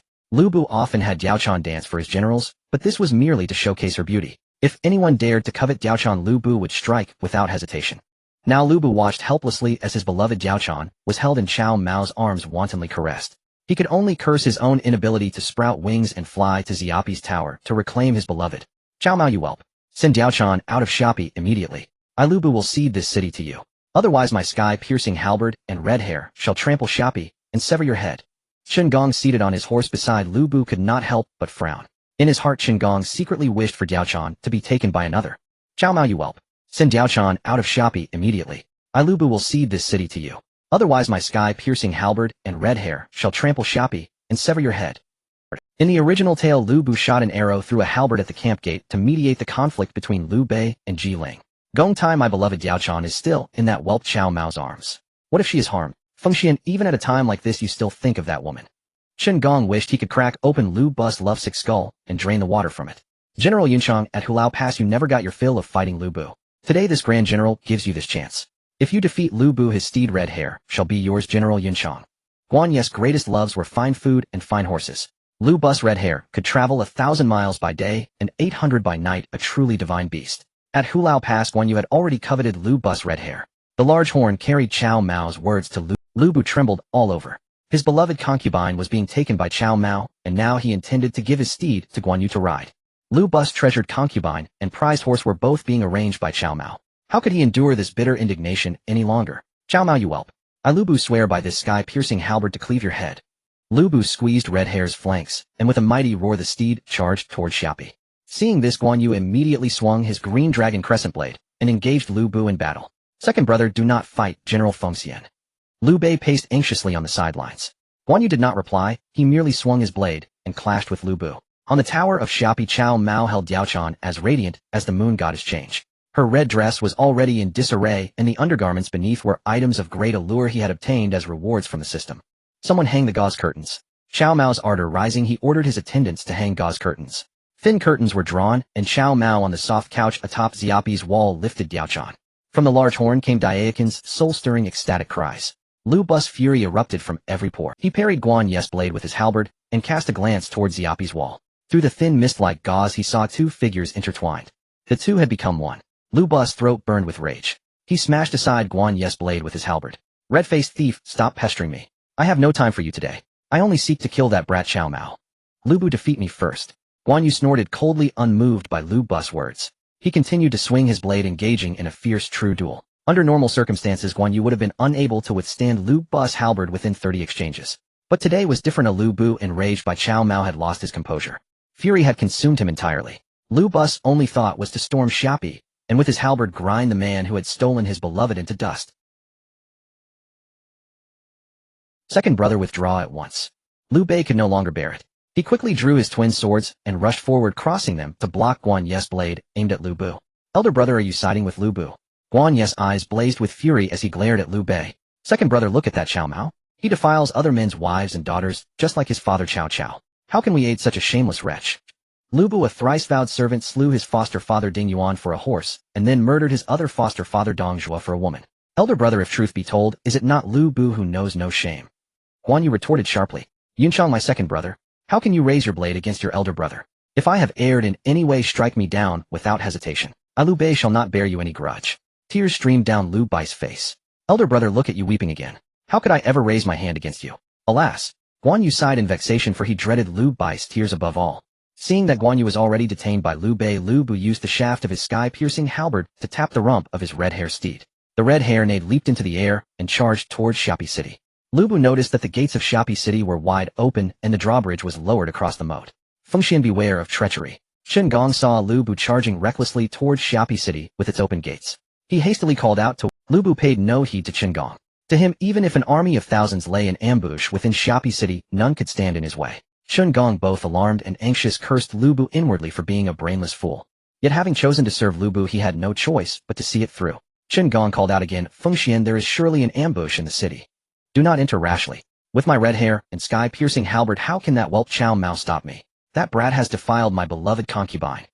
Once I, Liu Bu, enter the city, I shall grind him into mincemeat. Liu Bu roared his words, answering Chen Gong. Liu Bu, do not be so arrogant. General Cunxiao, allow me to first duel this Liu Bu. If I cannot prevail, then you may step in. Qin Xiong spurred his yellow piebald steed and dashed ahead of Li Cunxiao to block Liu Bu. His tiger head gilded spear thrust straight at Liu Bu's face. Liu Bu held Qin Xiong in utter contempt. He casually swung his sky-piercing halberd to deflect the spear. The sky-piercing halberd clashed with the tiger head gilded spear, and a numbness shot through Liu Bu's arm. Liu Bu was astonished. This yellow-faced man whom he had never seen before possessed such divine strength. Judging by his power, he was no less formidable than Guan Yu. Yet at this moment Liu Bu only wished to charge into Xiapi City, kill Cao Mao, and reclaim his beloved concubine Diaochan. Liu Bu had no desire to engage Qin Xiong. Qin Xiong, of course, would not allow Liu Bu to enter Xiapi City. He gripped his tiger head gilded spear and clashed with Liu Bu. Liu Bu had expected to slay Qin Xiong with his sky-piercing halberd within 3 to 5 rounds. Yet the longer the fight dragged on, the more Liu Bu sensed something amiss. The yellow-faced man he was dueling possessed not only immense strength, but also supremely refined spear techniques. Liu Bu had only heard of the fierce generals Su Chu and Jian Wei in Chao's camp, never of such a formidable yellow-faced warrior. Who are you? I am Qin Xiong, styled Chubao from Liqing and Qizhou. General Liu Bu, I urge you to surrender to my lord. Qin Xiong spoke courteously, but his tiger head gilded spear never ceased its assault. Qin Xiong, that brat Cao Mao defiled my beloved concubine, and you asked me to surrender to him. Huh. I, Liu Bu, am a man born between heaven and earth. How could I languish under another's command? Liu Bu, cease your boasting. You first served Ding Yuan, then submitted to Dong Zhuo, and later pledged allegiance to Wang Yun. My third brother Ida spoke truly. You are nothing but a thrice-vowed servant. Guan Yu had evaded Liu Bei and charged back with his green dragon crescent blade. Guan Yu, you dare insult me. Liu Bu, by the Grand General's command, if you do not surrender forthwith, I, Guan Yu, shall sever your head with this blade and present it to the Grand General. Guan Yu spurred his warhorse forward and joined the fray, battling Liu Bu alongside Qin Xiong. Watching from behind, Chen Gong saw that Liu Bu was already struggling against both Guan Yu and Qin Xiong. Fearing for Liu Bu's safety, he quickly raised the red banner in his hand. All troops advance. Take Xiapi City. The cavalry under Liu Bu numbered 2,000. The infantry, led by Liu Bu's subordinate Song Xian and Hao Ming, followed behind, rushing towards Xiapi City. Liu Bu, anxious for his beloved concubine Diaochan, had led the cavalry along with Liu Bei and Chen Gong in a swift assault on Xiapi City. Well met. Warriors of the Flying Tiger Army, now is your time to shine. Li Cunxiao also wished to duel Lu Bu, but Guan Yu and Qin Xiong were already engaging him. Li Cunxiao scorned the idea of a three-ginstone fight with Lu Bu. He would only face him in single combat. Under Li Cunxiao's command, the 500 Flying Tiger soldiers fought with double efficiency. Though Lu Bu's 2,000 cavalry held a numerical advantage, they were far inferior to Gao Shun's elite trap camp. Charged by Li Cunxiao's 500 Flying Tiger soldiers, they were thrown into disarray. In a single assault, nearly 2/10 of Lu Bu's 2,000 cavalry were slain. Meanwhile, the Flying Tiger Army, under Li Cunxiao, suffered only a dozen casualties. The disparity in combat effectiveness was stark. Chen Gong's face turned ashen. Cao Mao's cavalry is this formidable. No wonder he dared to leave Xiapi's gates open. He is utterly confident. Fengxian, retreat quickly. Chen Gong, both terrified and frantic, saw that a squad of infantry wielding long blades had already encircled Lu Bu. He hastened to warn him. Lu Bu also sensed the danger, but it was too late to withdraw. Qin Xiong's tiger head gilded spear and Guan Ye's green dragon crescent blade had already ensnared him tightly. Cavalry, break through those infantry and rescue our lord. Perceiving Lu Bu's plight, Chen Gong bellowed for the returning cavalry to charge and shatter the infantry formation to save Lu Bu. Lu Bu's cavalry, having been routed by Li Cunxiao's Flying Tiger Army in the previous charge, were scattered and suffering heavy casualties. These cavalrymen dared not confront the Flying Tiger Army again, but they believed themselves to be natural predators of infantry. Under Chen Gong's command, they charged toward the saber-wielding troops. Thus began the cavalry's nightmare. They thought it easy to trample these saber-wielders with their warhorses. But when they charged at full speed, the long sabers in the infantry's hands became the stuff of their worst nightmares. The heavy sabers, weighing over 30 jin, met the galloping cavalry, cleaving both horse and rider into pieces. Lu Bu glanced sideways and was stunned. These are infantry, and they can counter my cavalry. Seizing the moment of Lu Bu's distraction, Qin Xiong transferred his tiger head gilded spear to his left hand, drew a gilded mace from his back, and struck Lu Bu squarely on the back. Lu Bu had just managed to parry Guan Ye's green dragon crescent blade with his sky-piercing halberd when Qin Xiong's mace landed a solid blow on his back. At that very moment, Diakin's enchanting voice echoed from a loudspeaker on the city wall. Lu Bu's vision went black, and he tumbled headlong from his red-haired steed to the ground. My lord, Fengxian. Chen Gong, seeing Lu Bu knocked off his horse by Qin Xiong's mace, was both terrified and distraught. He turned his horse and fled. Li Cunxiao had no intention of letting him escape. He spurred his horse in pursuit. Chen Gong attempted one last effort, but Li Cunxiao drew his bow and loosed an arrow. Shoo! It struck down Chen Gong's mount, sending him tumbling from the saddle. Seize him. Without even glancing at him, Li Cunxiao commanded the Feihu troops to bind Chen Gong tightly with ropes. Liu Bei, sensing imminent peril, seized the chaos to gallop away on horseback. Upon the ramparts of Xiapi City, behind silken curtains, two figures remained entwined in passionate embrace. Diao Chan's voice, enchanting, soul-capturing, resonated with intoxicating allure. Only Lu Bu's eyes blazed with fury, veins bulging, as if his eye sockets might rupture. Cao Mao, you wretched boy! How dare you defile my beloved concubine Diao Chan? I shall slay you without mercy. He roared like a tiger pinned to the ground. Diao Chan heard him, and her cheeks flushed with delicate shame. My lord, it is General Lu Bu. Out of gratitude for his past rescue of me, please spare his life. Diao Chan, you are now Cao Mao's woman. To harbor thoughts of another man is unforgivable. This is your first and final transgression. Should it happen again, you shall face severe punishment. Slap. Cao Mao struck her tender buttocks. Diao Chan gasped in sharp pain, but instantly, with instinctive grace, sealed her lips. Lu Bu was now utterly enraged. That Cao Mao had defiled his beloved Diao Chan was grievous enough, but to strike her. Lu Bu had always held Diao Chan as though she were porcelain. Even within the privacy of their bedchamber, he dared not apply the slightest force. Yet Cao Mao treated her not with reverence, but with contempt, even violence. Lu Bu bellowed in incandescent wrath. Cao Mao, you insolent whelp! I would not dare press even a fingertip upon my beloved Diao Chan. How dare you, a mere stripling disgrace, and strike her? Cao Mao burst into thunderous laughter and tore aside the silken curtains. There upon the soft couch lay Diao Chan. Her robes disarrayed, her face flushed rose-pink, her almond-shaped eyes shimmering like liquid jade, her lips cherry red and luscious. Yet her expression betrayed no anger, only languid tenderness, her supple frame nestling half against Cao. My beloved, fear not. I ride Chita-wheeled Fantian Huaji, and shall surely slay this boy. General Lu, cease your defiance. Surrender instead to the Grand General. Diao Chan parted her lips, gently urging Lu Bu's submission. Diao Chan, do not call him Grand General. Call him my lord. Cao Mao smiled faintly and lifted her chin with 2 fingers. Diao Chan remembers, my lord. Her whisper, soft as silk, struck Lu Bu's ears like a celestial thunderclap. Diao Chan, how can you urge my surrender, and dare address that desecrator Cao Mao as my lord, before my very eyes? His voice cracked, raw blood vessels burst in his eyes. Suddenly he seemed aged by decades. My lord, Lu Bu has insulted you repeatedly. In this humble servant's view, he must not be spared. Lu Bowen stepped forward and advised Cao Mao. So be a counselor. Truth be told, Cao Mao had no desire to keep Lu Bu alive. The epithet, three-surnamed traitor, was no idle jest. He was indeed a fickle and treacherous man. More critically, his obsession with Jiao Chan posed grave danger. If retained, the slightest lapse in vigilance might allow Lu Bu to steal her away. Who Jiao Chan had served before mattered not to Cao Mao. But now that she had become his concubine, no one, not even a ghost of her past, could lay claim to her. It was akin to purchasing a third-hand chariot, then lavishly refurbishing it, only to have its former owner standing nearby, eyeing it hungrily, waiting for a moment's inattention to reclaim it. In truth, Cao Mao had resolved to kill Lu Bu the very moment he claimed Jiao Chan. Cao Mao, you dare slay me. I am Lu Bu styled Fengxian. My steed is Chitu, my weapon Fengtian Huaji. Throughout the realm, all know among horses Chitu reigns supreme, among men Lu Bu stands peerless. How dare you execute me? Seeing Cao Mao dismiss even the notion of offering terms, and instead heed Lu Bowen's counsel to execute him, Lu Bu was momentarily stricken with panic. Cao Mao, arm draped possessively around Jiao Chan, sneered, Lu Bu, Chitu is already assigned to Yunchang. At Hulao Pass, it was only your Chitu that saved you from decapitation. Without Chitu, Yunchang would have severed your head with his green dragon crescent blade long before you ever left that path. Impossible. At Hulao Pass, the three brothers Lu Guan and Zhang barely held me. Guan Yu alone could never best me. These words filled Guan Yu with uncontainable elation.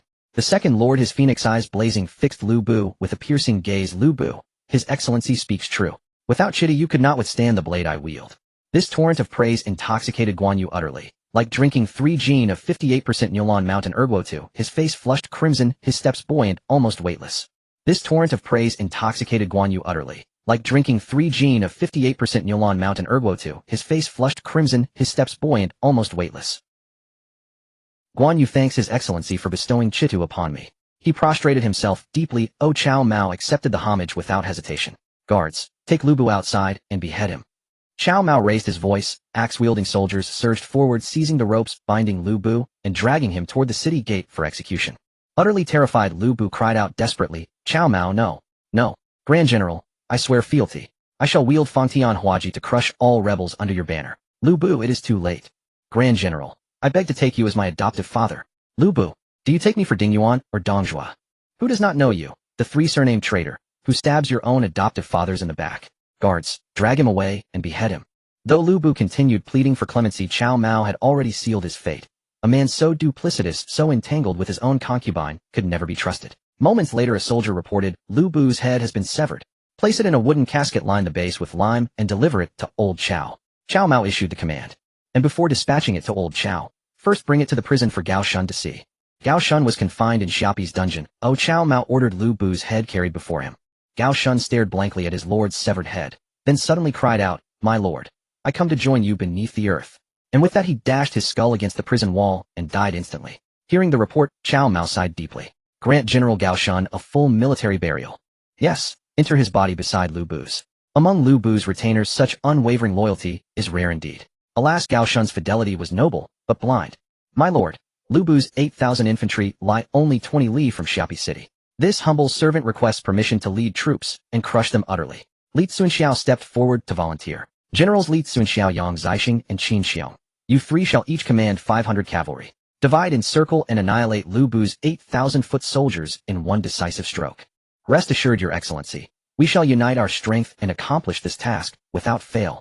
Li Cunxiao, Yang Zixing, and Qin Xiong. Rest assured, Your Excellency, we shall unite our strength and accomplish this task without fail. Li Cunxiao, Yang Zixing, and Qin Xiong bowed deeply and accepted the order. One more matter. Of utmost importance, upon capturing Shuzhou, safeguard Lu Bu's family without harm. Post loyal guards outside their residence until I arrive to decide their fate. For Shuzhou was coveted not for its walls, but for Lu Bu's lawful wife Lady Yin and his daughter Lu Qiling. Li Cunxiao, Yang Zixing, and Qin Xiong affirmed their obedience and departed to muster their cavalry. Li Cunxiao led the Feihu troops. 24 fell in combat against Lu Bu's cavalry. Yang Zixing and Qin Xiong each assembled 500 elite Beiyue troops. Beneath the walls of Chiang City, Cao Cao had already stationed his vast army for a day. My Lord Master Mao has led his forces to attack Xiapi, leaving only his womenfolk in Chiang City. It would be improper for us to enter Guijia, explained, observing Cao Cao's darkened expression. That unfilial son, does he think I seize every woman I see? I am his father. I, his father, will enter Chiang City. Su Chu. Cao Cao slammed his fist on the table, bellowing. My Lord, Su Chu is here. Su Chu, take 1,000 men to the city gates. Command that unfilial son's garrison to open the gates for me. If they refuse, break in. Su Chu's face twisted with reluctance, and he cast a pleading look at Guijia. He had once been captured by Li Cunxiao and later released by Cao Mao. Though the garrison in Chiang was modest with only 5,000 soldiers under the appointed prefect Xiao Rui, all originally Yuan Shu's troops. After the Battle of Chiang, Yuan Shu fled by night, and these soldiers defected to Cao Mao's command. Su Chu held no fear for the 5,000 troops within Chiang, but the 5 great general cannons mounted on the city walls gave him pause. These cannons had been fired once with devastating power. My lord, those 5 cannons on Chiang's walls are immensely powerful. A direct assault would cost us heavily. Furthermore, young Master Mao is your son. Father and son in arms is a grave taboo. Guofengxiao, what nonsense. That unfilial son stole my woman, slew thousands of my soldiers, and now you accuse me of breaking taboos. Cao Cao erupted in fury, kicking over the table. Just then Sun Yu entered the command tent with a smile. My lord, young Master Mao has sent you a gift from Xiapi. Guo Jia seized the chance to mediate. My lord, young Master Mao still holds you in high regard. See, he has sent a gift. What good could that brat send me? My lord, it is a person, Sun Yu explained. A person? My lord, Guo Jia received a carrier pigeon message. Before Lu Bu set out to conquer Yuan Shu and Huainan, he sent his concubine Diao Chan to Xiapi to protect her from his wife Lady Yan. Young Master Mao has sent a person from Xiapi, most likely Lu Bu's concubine Diao Chan. Diao Chan. A flicker of joy crossed Cao Cao's heart. Though he had never seen Diao Chan, he knew her beauty had driven father and son Dong Zhuo and Lu Bu to conflict. Having served both, she would not be scorned in his eyes. Rather, it added to her allure. Cao Cao found it hard to resist a married woman. The memory of Lady Zou, Zhang Xiu's peerless aunt, being snatched away by his unfilial son, Cao Mao, made him want to kill the boy. Humph, that brat has some conscience after all. Su Chu. No, Guo Jia, take Diao Chan to my private tent. Cao Cao initially thought to send Su Chu, but fearing the rough soldier might frighten the lovely Diao Chan, he changed his mind and ordered Guo Jia to escort her. Guo Jia obeys. Guo Jia withdrew from the command tent. Moments later he returned. Guofengxiao, you delivered her so quickly to my tent. Cao Cao looked up at Guo Jia, whose expression was strained.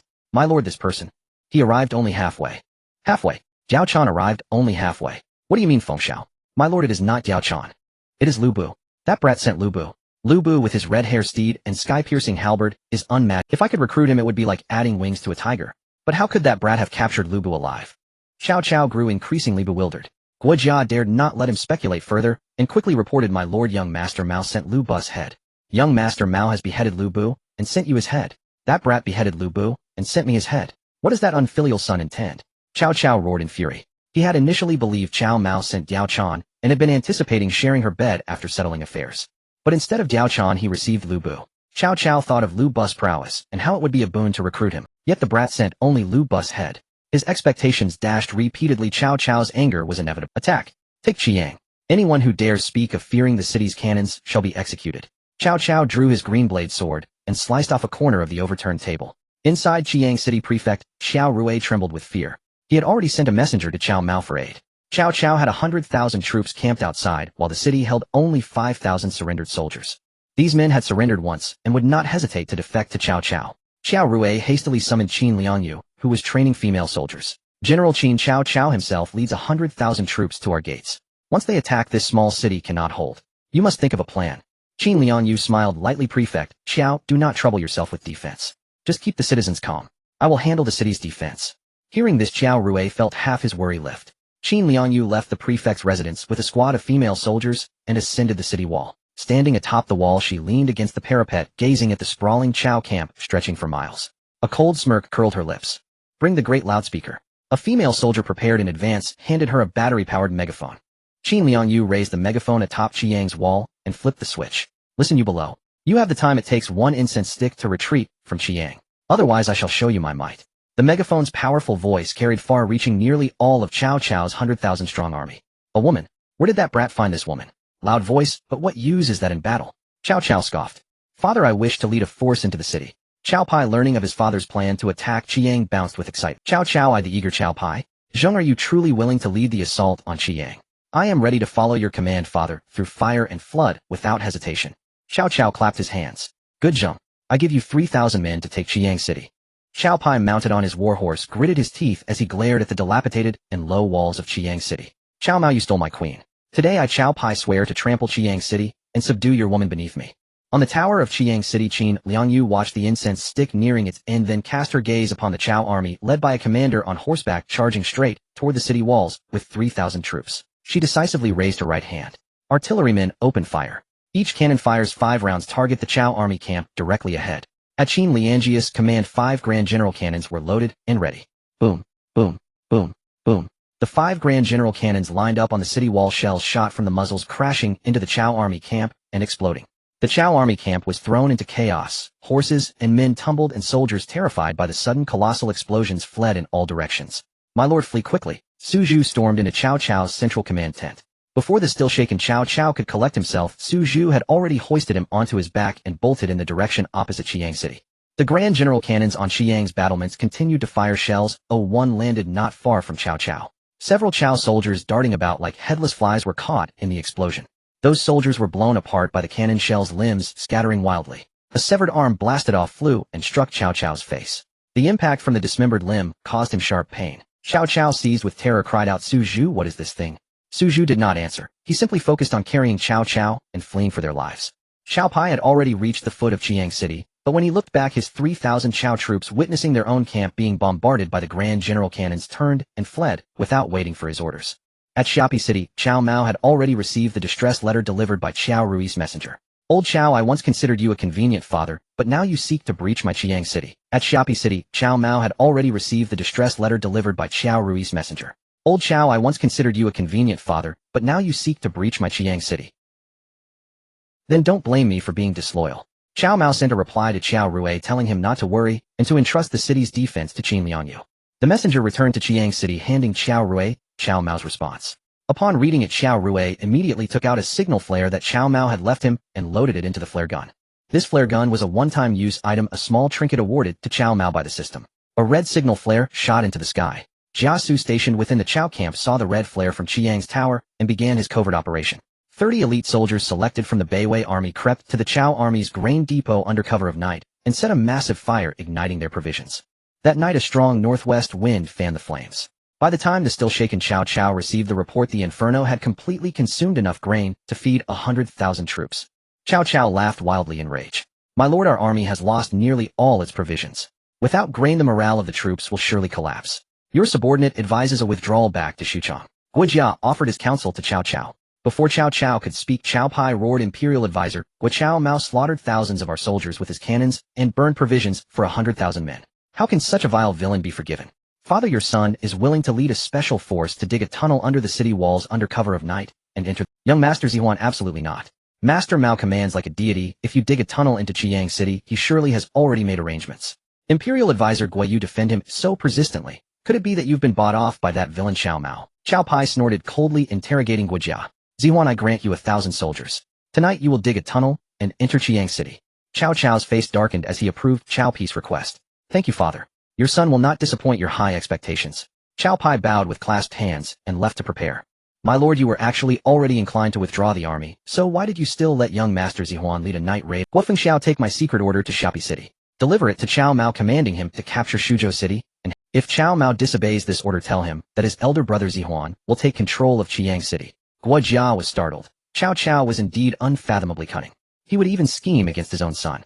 Yet upon further reflection, Guo Jia felt resigned. Cao Mao was born to Zhao Ji, making him a concubine's son. Qiao Pai, born to Lady Bian, was the legitimate son. By the principle of establishing the legitimate and the eldest, even if Cao Wang could not be made heir due to health issues, it could never fall to the concubine-born Cao Mao.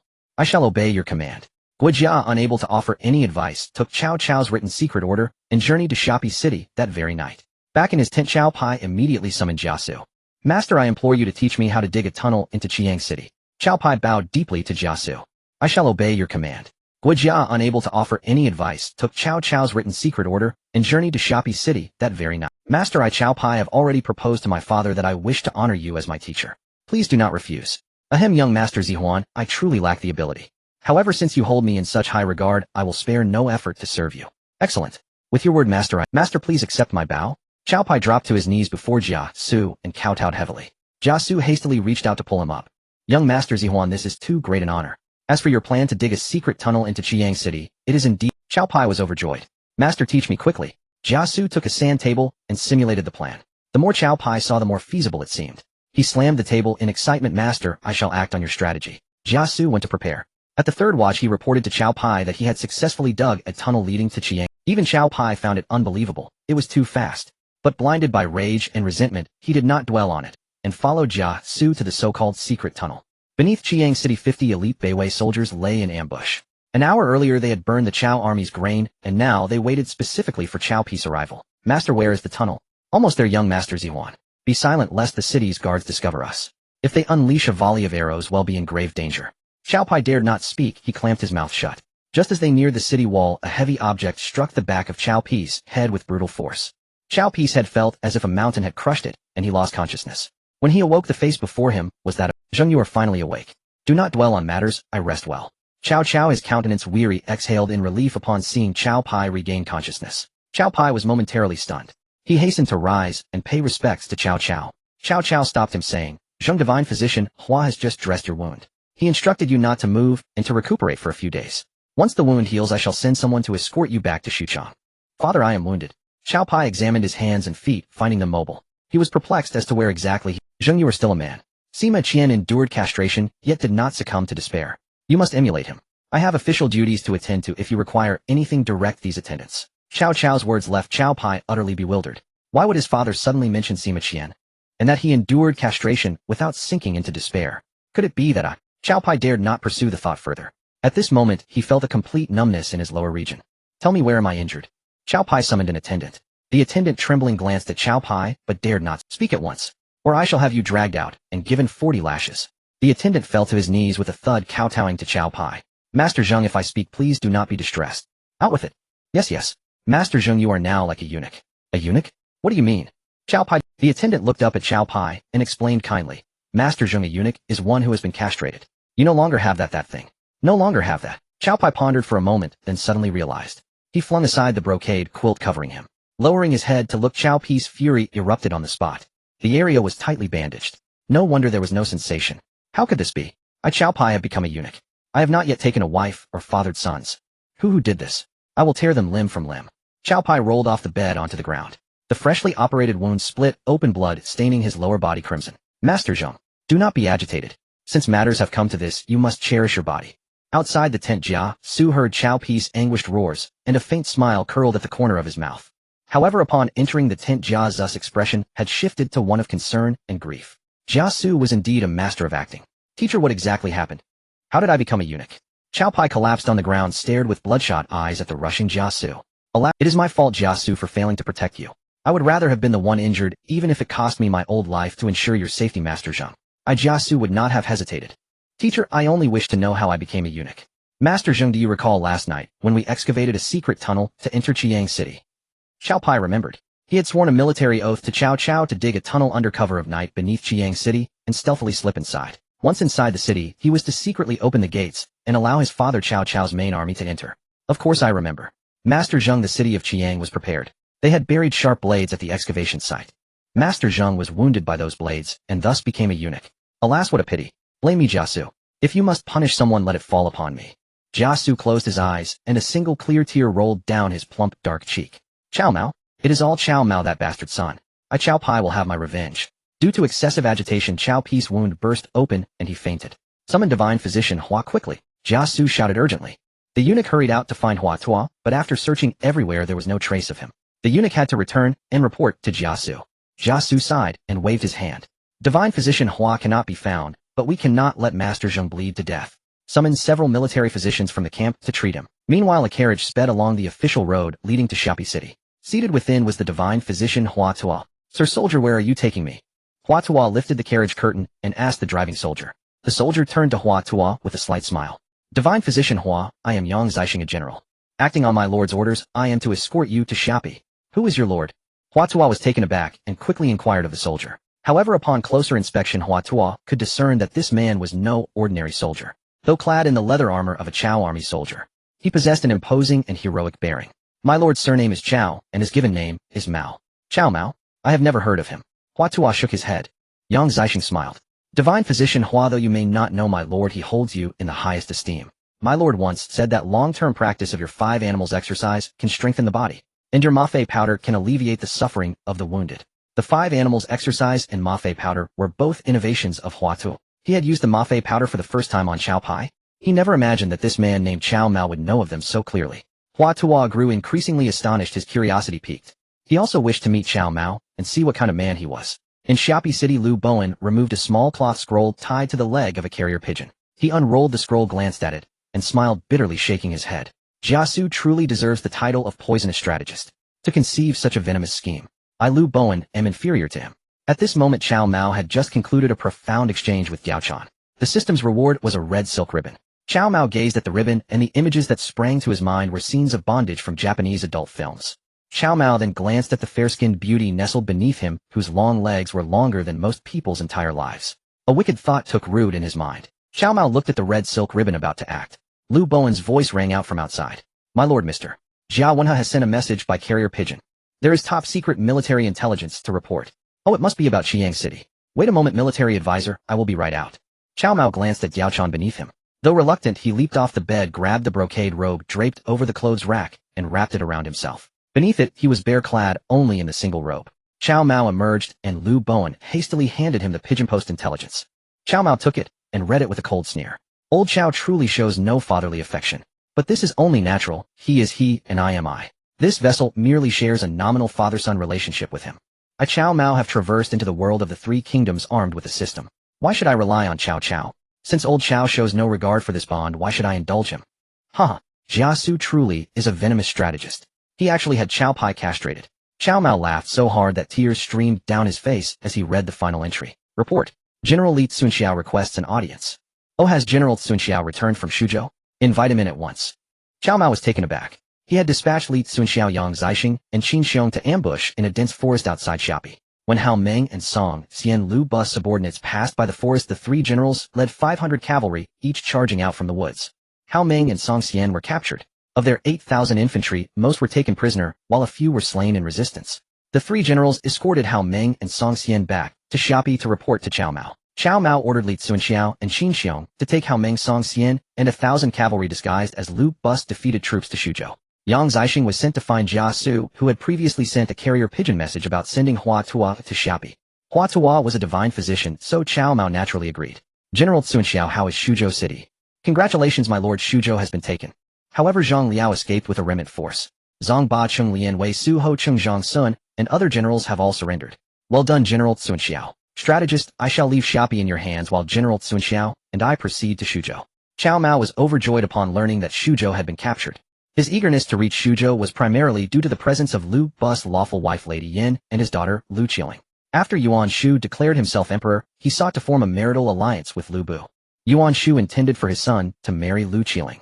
Lu Bu, ever fickle, initially agreed, but later reneged. He even rebuked Yuan Shu's envoy, declaring, "How could a tiger's daughter marry a dog's son?" This infuriated Yuan Shu to the brink of a stroke. Cao Mao was curious to see just how fierce this tiger's daughter truly was. Your subordinate shall obey. Though a scholar, Lu Bowen was a masterful strategist. With 1,000 elite troops and 8,000 surrendered soldiers in Xiapi, Lu Bowen's defense of the small city was utterly secure. Cao Mao, overjoyed, mounted a warhorse and rode with Li Cunxiao toward Shuzhou. Halfway there, the sky began to lighten. On the official road, a crimson steed galloped toward them. That's Yanchang. Cao Mao raised the telescope hanging from his chest and looked through it. It was Guan Yu. Cao Mao spurred his horse forward to meet him. Guan Yu valued face above all, and Cao Mao had shown him great respect since their first meeting in Xi'an. He first lavishly praised Guan Yu for slaying Hua Xiong while his wine was still warm before the assembled lords and hundreds of thousands of troops at the Swanzhou Alliance. Later he treated Guan Yu to a state banquet with 8 grand dishes and fine wine. After killing Lu Bu, Cao Mao gifted Guan Yu his steed Red Hair. This series of maneuvers tilted Guan Yu's allegiance toward Cao Mao. Initially, Guan Yu was bound by his oath of brotherhood with Liu Bei and Zhang Fei in the Peach Garden. But Cao Mao argued that the Peach Garden oath was a lesser righteousness, while restoring the Han dynasty and reclaiming the old capital was the greater righteousness. Guan Yu, ever concerned with honor and face, valued righteousness above all. He had believed the Peach Garden oath to be the epitome of righteousness. Awakened by Cao Mao, the vow of not seeking to be born on the same day, but to die on the same day, seemed to lose its paramount importance. Yin Chong. Cao Mao rode forward, calling Guan Yu's name warmly and eagerly. Grand General, it's you. Guan Yu, seeing a troop of cavalry approaching, had already taken his green dragon crescent blade from its hook, ready for battle. When he recognized Cao Mao, Guan Yu quickly rehung the blade and dismounted from Red Hair before Cao Mao reached him. As Cao Mao approached, Guan Yu bowed. Guan Yu pays respects to the Grand General. Cao Mao also dismounted, supporting Guan Yu by the arm. Yin Chong, there's no need for such formality between us. Where are you heading so early in the morning? Guan Yu sighed. Grand General, to be honest, this vast world holds no place. Yin Chong, what do you mean? Don't you live with your elder brother Xuanda and sworn brother Zhang Fei and Xiao Bei? How can you say there's no place for you? Cao Mao asked in surprise. Guan Yu shook his head silently. Grand General, I wish to return to my hometown in Guangzhou. Cao Mao grasped Guan Yu's arm. Yinchang, how can that be? The Han dynasty has yet to be restored. The realm is in chaos, and the people suffer. How can you retreat to your hometown? Would Yunchang be willing to lead troops against Yuan Shu in Huainan? Cao Mao knew that if he kept Guan Yu in Shuzhou, Liu Bei would surely come. Given Liu Bai's talent for tearful persuasion, Cao Mao estimated that Guan Yu would be swayed back. So Cao Mao decided to send Guan Yu away to campaign against Yuan Shu. Even if Liu Bei wanted to find Guan Yu, he wouldn't dare leave Xiaobei. Guan Yu is willing to follow the Grand General's orders to suppress the rebel Yuan Shu. Guan Yu, overjoyed, quickly bowed to Cao Mao. Excellent. General Guan Yu, hear my command. By the Emperor's decree to punish the false usurper Yuan Shu, I hereby appoint you as general who pacifies the rebels. Guan Yu accepts the command. The title General who pacifies the rebels was a miscellaneous general rank 4th grade, a Han dynasty title. These so-called miscellaneous general titles were established for specific occasions. They could be revoked or retained after the matter was resolved. These ranks range from 3rd to 5th grade. Titles like General who crosses the Liao and General who crosses the sea were 3rd grade. Titles like Establisher of Might, Suppressor of Martial, Raiser of Valor, Strong Archer, and Pacifier of Rebels were 4th grade. Titles like Subduer of Waves and Towership were 5th grade. Yinchang, there are 8,000 infantry and 1,000 cavalry from Liu Bus forces in Xiapi. Leave 3,000 infantry to assist the strategist in defending the city, and take the remaining 6,000 with you. Cao Mao had few troops left in Xiapi, mostly Liu Bus surrendered soldiers. Guan Yu quickly bowed. Your subordinate obeys the Grand General's command. Cao Mao was inwardly elated. Guan Yu had referred to himself as your subordinate, and nearly called Cao Mao my lord. However, he swallowed the title halfway. Cao Mao was in no hurry. Slowly but surely separating Guan Yu from Liu Bei was the first step to success. Having killed Liu Bu and acquired Jiaochan, Liu Bu's lawful wife Lady Yan and daughter Liu Qiling awaited Cao Mao in the rear residence of Shuzhou. Cao Mao's gaze had already turned to Liu Bai's wives. Rumor had it that Liu Bai's Lady Gan had fair, delicate skin. Liu Bei had a jade statue of Guanyin crafted. Whenever they were intimate in bed, Liu Bei would gaze at the jade statue while pleasuring Lady Gan. Cao Mao was eager to see Lady Gan alongside that jade statue. My lord, Shuzhou city is ahead. Li Cunxiao's words pulled Cao Mao back from his reverie. Good. General Cunxiao, let's enter the city. Cao Mao patted his horse's neck and rode side by side with Li Cunxiao into Shuzhou. Arrived so soon. Good. Where are Liu Bu's lawful wife Lady Yan and his daughter Liu Qiling? Cao Mao's primary concern remained these two women eligible for concubinage. Li Cunxiao smiled and clasped his hands in salute. Master, as per your orders, troops have been stationed at Liu Bu's rear residence. All his female relatives are confined within. Excellent. Cunxiao, you've done well. The generals rewarded by the system were indeed exemplary. No matter what Cao Mao did, they never interfered. Even though Cao Mao had only just arrived in Shuzhou city and was already coveting Liu Bu's lawful wife Lady Yan and his daughter Liu Qiling, Li Cunxiao would never admonish him saying this, or that was forbidden. Such was absolute loyalty. Of course, Cao Mao was not merely driven by lust for beauty. His true purpose in taking concubines was the generous rewards the system bestowed upon each successful union. My father has red hair and the sky-piercing halberd. He cannot be defeated. A young girl in silver armor clutching a sword shouted within the Liu residence.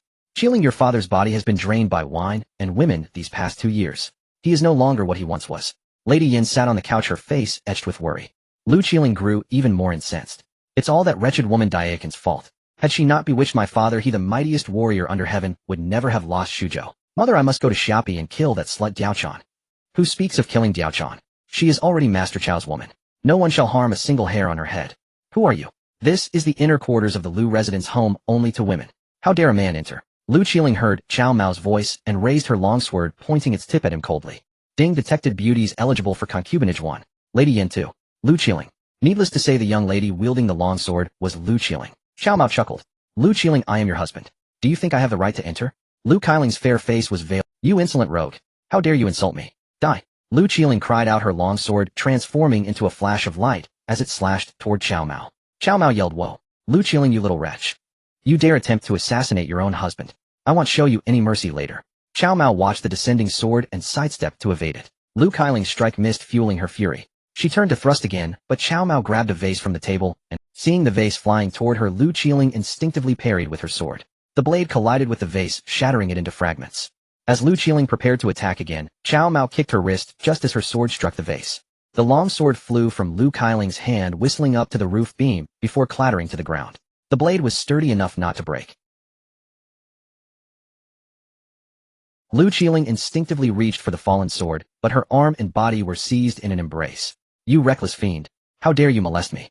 Let go. If you release me, I will surely kill you.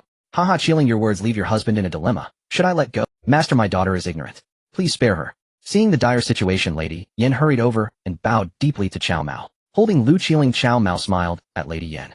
Fair Lady Yan, your daughter just tried to strike me with her sword. I must administer some punishment. Master, it is my daughter's fault. If punishment is due, please let it fall upon me. Oh, punish you. Very well, beautiful Lady Yan. But my punishments are severe. Are you certain you can bear them? Cao Mao chuckled softly. Lady Yan's fair cheeks flushed crimson.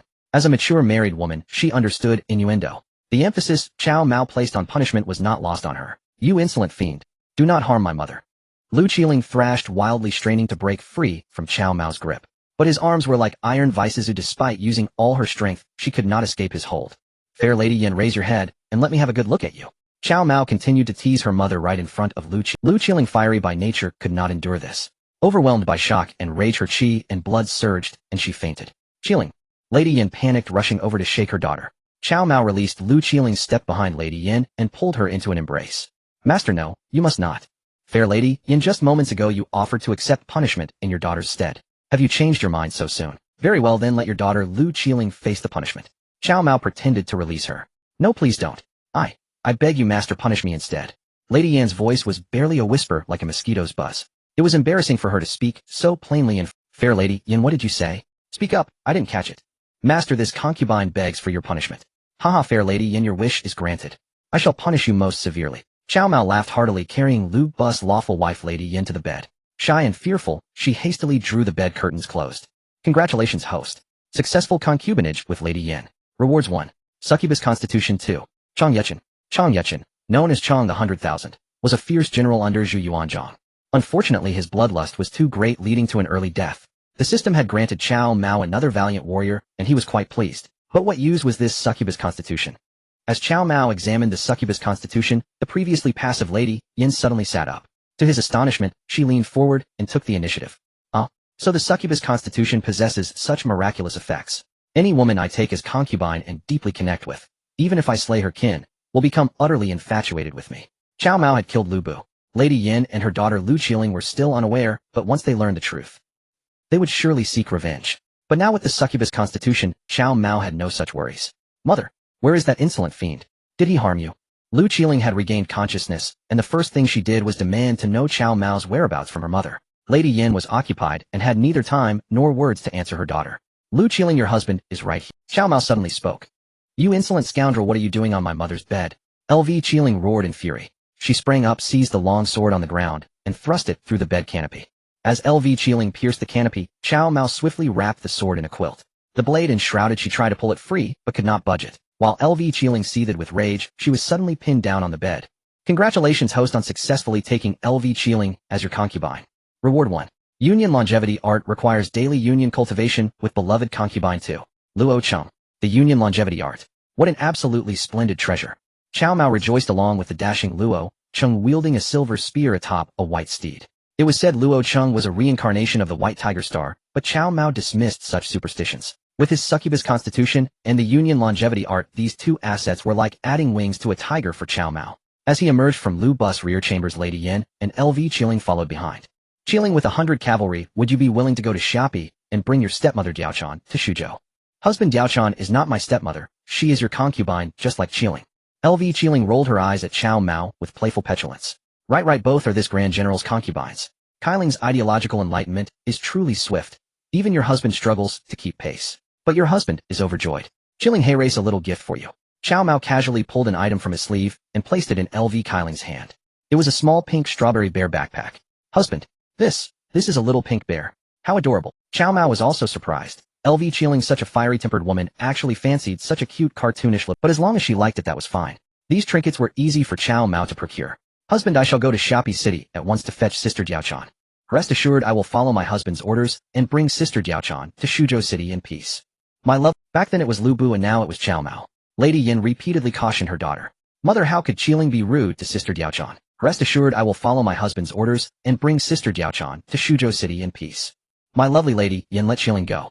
Do not worry. Cao Mao embraced Lady Yan and comforted her with a smile.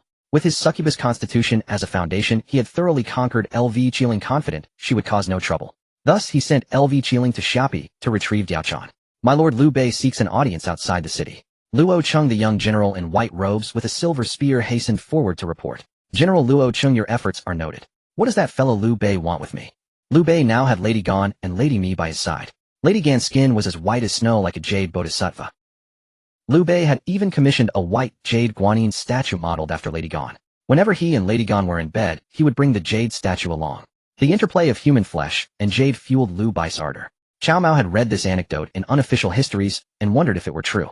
Since Liu Bei was seeking an audience outside Suzhou City, Cao Mao planned to summon him, get him drunk, and pry the truth. Seeing Cao Mao lost in thought, Luo Cheng promptly bowed and said, "My lord, if you wish not to see Liu Bei, I will go out and send him away. If he still refuses to leave, I will end his life with my gleaming silver spear."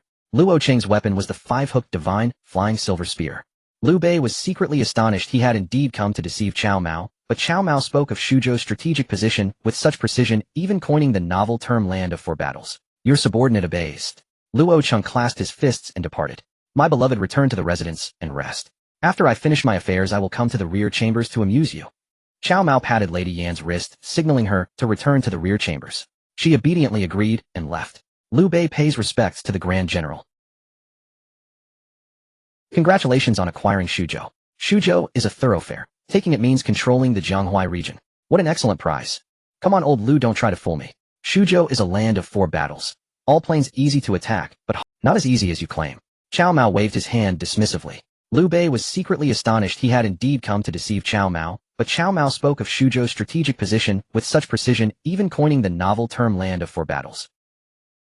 Startled, Liu Bei assumed this must have been taught by Cao Mao's strategist Liu Bowen. What Liu Bei craved most was a strategist of his own to devise plans. He suffered defeat after defeat.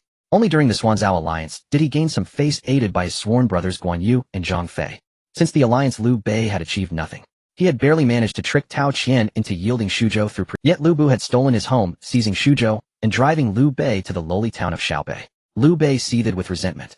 What dismayed Liu Bei most was that his sworn brother Guan Yu, after a few reprimands, had ordered the city gates opened overnight and fled on Red Hair. Wait, Red Hair? That was Liu Bu's steed. Cao Mao had killed Liu Bu, taken his horse, and given it to his own sworn brother Guan Yu. This was blatant poaching from Liu Bai's side. And he was poaching Guan Yu, Liu Bai's sworn brother. How could Liu Bei endure this? The more he thought, the more troubled he became. Upon learning that Cao Mao had captured Xiaopi, and then smoothly taken Suzhou without bloodshed, Liu Bei could no longer stay in Xiaobei. He rode alone to Suzhou to seek an audience with Cao Mao. When Zhang Fei learned his elder brother Liu Bei was going to Suzhou to see Cao Mao, he clamored to join, but Liu Bai's forces were in an awkward state. Barely 1,000 soldiers. He had only two generals, his sworn brothers Zhang Fei and Guan Yu. But Guan Yu, angered by Liu Bai's words, had fled overnight on Red Hair. Liu Bei could only earnestly persuade Zhang Fei to stay and guard Xiaobei. The Grand General speaks truly. But with your vast army and many generals, and bearing the imperial decree to punish the rebel Yuan Shu, no warlord under heaven would dare covet Suzhou rashly. Liu Bei began to flatter Cao Mao profusely. Cao Mao laughed heartily. "Xuan, spare me the flattery. In Shuchang, I heard you value brotherhood above all, saying women are like clothes, brothers are like limbs. Did you say that, Xuanda?" Liu Bai's eyes lit up. "So the Grand General knows of that saying of mine. Indeed, those words were spoken by me. What I, Liu Bei, value most is brotherly loyalty. Thinking back to when I, Yunchang, and Ida swore brotherhood in the Peach Garden, we often slept together, feet touching. Women are but garments, brothers are like limbs." Cao Mao gave Liu Bei a thumbs up. "Xuanda, you are truly righteous." Liu Bei chuckled humbly, rubbing his long hands that reached past his knees. "The Grand General flatters me. Xuanda, the weather grows colder. Could you lend me a couple of garments?" Cao Mao suddenly grinned wickedly at Liu Bei. "Borrow garments for warmth. Grand General, you've taken Suzhou. Surely you have clothes. Xuanda, you should understand my meaning. The garments I speak of are not for keeping warm, but those you mentioned." Liu Bei was dumbfounded. Cao Mao was asking him for women right to his face, his women. Though Liu Bei often spoke of brotherly loyalty and dismissed women as mere clothes, he cherished them deeply, especially his two wives, Lady Gan and Lady Mi. "Grand General, my small town of Xiaopei is poor and remote without beautiful women. How about I send me Zhu with gold to Moling to buy several peerless beauties for you? Xuanda, I treat you as a brother, but you are not sincere. You say one thing, but do another. Enough, return to Xiaopei. I had planned to recommend a strategist to you, but it seems unnecessary." Cao Mao picked up his teacup, signaling dismissal. Luo Cheng approached. "Liu Bei, my lord, orders you to leave him." Liu Bei had come both to retrieve Guan Yu and to seek a strategist. Since his debut, he had only made a name at the Xuanzhao alliance, relying on his two sworn brothers. Since then he had suffered constant defeats, even losing Suzhou gifted by Tao Qian. Liu Bei never blamed himself. He attributed his repeated failures to the lack of a capable advisor. "Grand General, would you truly trade Master Liu Bowen for my Lady Mi?" Liu Bei was cunning, deliberately proposing an exchange, offering the less attractive Lady Mi. As for the jade-like Lady Gan, he could not bear to part with her. "Xuanda, you are not honest. Both Lady Gan and Lady Mi together for a top strategist. Even Lady Gan. This. Liu Bei gripped his wrist as hard, aching with reluctance. Forget it then. General Luo see Xuande out. Cao Mao pretended to leave for the inner hall. Liu Bei gritted his teeth and stamped his foot. Grand General, wait. Xuande, if you're unwilling, I don't lack those 2 garments. But never again speak of women as clothes and brothers as limbs. It sounds utterly hypocritical. Cao Mao's words struck Liu Bei directly. With no retreat left, Liu Bei said, Grand General, I shall return to Xiaopei, and send Ladies Gone, and me to you. I wish to see which is whiter, the Jade Guanyin or Lady Gone. Liu Bei's expression froze. He never expected Cao Mao to know such a private matter. Cao Mao chuckled. Oh Xuande, I heard you crafted a Jade Guanyin for Lady Gone. When you send the ladies, don't forget to I wish to see which is whiter, the Jade Guanyin or Lady Gone. Liu Bei's expression froze. He never expected Cao Mao to know such a private matter. Liu Bei dared not defy Cao Mao and reluctantly agreed. However, he proposed a condition. Grand General, my household is managed by Lady Gone. She cannot stay long in Shuzhou. Please understand my plight. Don't worry, Xuande. In 3 days, if Lady Gone wishes to leave, she need only tell me. I will send a carriage and General Luo Cheng to escort her back to Xiaopei. Liu Bei was overjoyed and bowed deeply. Thank you for your kindness, Grand General. No need for your trouble. In 3 days I will come personally to fetch my wife. Cao Mao smiled. Look at Liu Bei, sending his wife to him, and still saying thank you. How could a man be so hypocritical? After Luo Cheng saw Liu Bei off, Li Cunxiao emerged from behind and bowed. My lord, you're not truly planning to give strategist Liu Bowen to Liu Bei, are you? Haha, General Cunxiao, you jest. How could I give Bowen to a petty man like Liu Bei? Zhuge Liang is in Nanyang. Since Liu Bei sends Ladies Gone, and me'll give him Zhuge Liang's address in Nanyang, and let him make 3 visits himself. Zhuge Liang. Never heard of him. As long as you're not giving Liu Bowen to Liu Bei, I'm relieved. Li Cunxiao. Cao Mao looked at Li Cunxiao in surprise. He didn't know Zhuge Liang. After checking the system, Cao Mao understood. The generals and strategists rewarded by the system only knew their own era, not those from earlier or later time. This meant the system's rewards existed in a fragmented timeline. That was fine. At Xiaopei, Ladies Gone and me wept bitterly. Husband, why do you send us away? My ladies, I too am unwilling, but you know my situation. My brother Guan Yu argued with me and left Xiaopei overnight. Cao Mao's army is strong and he acts on the emperor's decree to quell Yuan Shu's rebellion. He has now destroyed Lu Bu. He demands you too, and I dare not refuse. I beg you to help me. Liu Bei began his performance weeping bitterly. Yet his tears were genuine. He truly could not bear to lose Lady Gone as Jade Guanyin. The thought of Lady Gone lying with another man with the Jade Guanyin nearby that Liu Bei had used to enhance their passion pierced his heart like a knife. Husband, I have not yet borne you a child. How can you bear to send me to another man? Lady Gone believed her beauty and jade-white skin would wielding a silver spear atop a white steed. It was, my lady, the Grand General has promised that in 3 days I will come to Shuzhou to fetch you. Husband, you must come. I will wait for you in Shuzhou. Lady Gone wiped her tears, her heart breaking. Liu Bei personally escorted Lady Gone and Lady Mi to Shuzhou. Before they had traveled 10 li, a large black horse rapidly caught up from behind. Liu Bei turned his head to see, and the arriving man was none other than his third brother Zhang Fei. The whip in Zhang Fei's hand had nearly sparked with friction as he charged to Liu Bei's side and reined in his horse. Elder brother, where are you sending my 2 sisters-in-law? Third brother, why have you come? Return quickly to guard Xiaopei. If Xiaopei is also lost, we brothers will have no... Liu Bei did not answer Zhang Fei's question, but instead ordered him back to Xiaopei. Zhang Fei's eyes bulged like bronze bells. Elder brother, I heard you're sending my 2 sisters-in-law to that little bastard Cao Mao. Elder brother, how could you do such a thing? Those 2 sisters-in-law are your wives. Third brother, women are like garments, we brothers are like limbs and bone. Besides, General Cao Mao only invited the 2 ladies to Shuzhou as guests, he won't harm them. Elder brother, can you trust the words of that little bastard Cao Mao? I heard that after he killed that thrice-cursed slave Lu Bu, he seized his wives and daughters. If my 2 sisters-in-law go to Shuzhou, will that little bastard Cao Mao keep his hands off them? Enough. Third brother, have you been drinking again this early morning? Return to Xiaopei. That is an order. Elder brother, you are truly deluded. Zhang Fei frantic dismounted and tried to pull the carriage carrying Lady Gone and Lady Mi back to Xiaopei. Liu Bei wiped away tears. Third brother, your second brother Yunchang no longer heeds my words, and now even you refuse to listen. Fine, then you may leave as well. Let the oath of brotherhood in the peach garden, Lu Guanzhang, be as if it never happened. Elder brother, Zhang Fei stamped his feet in anxiety. Liu Bei's harsh ultimatum left him unsure of. Suddenly, a white horse galloped wildly down the official road from Shuzhou. Reaching Liu Bei, the rider gently, the white horse reared up on its forelegs, stopping steadily before Liu Bei. The rider's equestrian skill was remarkable. Had he pulled the reins a second later, the horse would have collided with Liu Bei. Zhang Fei, already enraged, directed his fury at the white horse rider. You little bastard. You nearly hurt my... He'll stab you full of 1,000 holes. Zhang Fei released the reins of the carriage horse, grabbed his own large black steed, mounted it, and drew his Zhangba serpent spear from its hook. Third brother, do not act rashly. This is General Luo Cheng under Commander Cao. Liu Bei quickly stepped in front of Zhang Fei's black horse. Elder brother, this fair-faced man is a lackey of that little bastard Cao Mao. Let me stab him and show that little bastard the might of your third lord. Arg. Fair-faced one, your life is mine. Zhang Fei roared atop his horse. Luo Cheng on his white dragon horse cupped his hands to Liu Bei. Liu Bei, my lord commands you to deliver Lady Gone, and me to Shuzhou before noon. Go ahead to Shuzhou, while I Luo Cheng will deal with this dark fellow. Elder brother, what right does that little bastard Cao Mao have to command you? Step aside. He'll spear this fair-faced man to death, then go to Shuzhou City and kill that little bastard Cao Mao. Zhang Fei held Luo Cheng in no regard. In his eyes, one move would be enough to pin this fair-faced man onto the tip of his Zhangba serpent spear. Third brother. Liu Bei, why haven't you gone to Shuzhou? My lord said that if you deliver the ladies past noon, he won't give you my sleeping dragon as your strategist. Sleeping dragon. The name struck Liu Bei as remarkably impressive. He knew at once it referred to a reclusive sage. What Liu Bei lacked most now was a top-tier advisor. Third brother, you may spar with General Luo Cheng, but do not harm him. Liu Bei believed Luo Cheng was no match. General Liu, do not worry about me. Attend to your business. This third brother of yours seems like an arrogant brute. My hands are itching, so I'll use him for practice. Luo Cheng chuckled, unhurriedly unsheathing his five-hooked divine, flying silver spear. Elder brother, go about your affairs. I'll teach this fair-faced man the might of his Zhang grandfather. Both Luo Cheng and Zhang Fei urged Liu Bei to leave. Helpless Liu Bei's mind lingered on the sleeping dragon Luo Cheng had mentioned.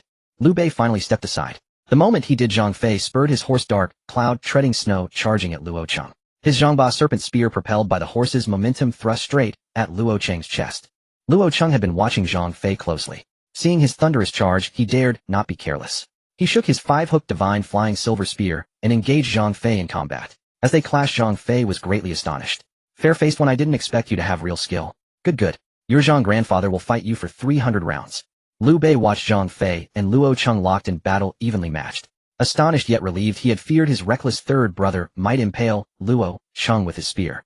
But seeing them fight, Liu Bei realized they were equals. It would likely take 70 or 80 rounds to determine a victor. Liu Bei raised his voice. General Luo Cheng, I will first escort the two ladies to Shuzhou. After your contest with my third brother, return to Shuzhou to see General Cao. Third brother, stop at the touch. Do not harm General without resolution. Luo Cheng's eyes darted as he began to scheme. Luo Cheng and Zhang Fei fought over 50 rounds without resolution. Luo Cheng's eyes darted as he began to scheme.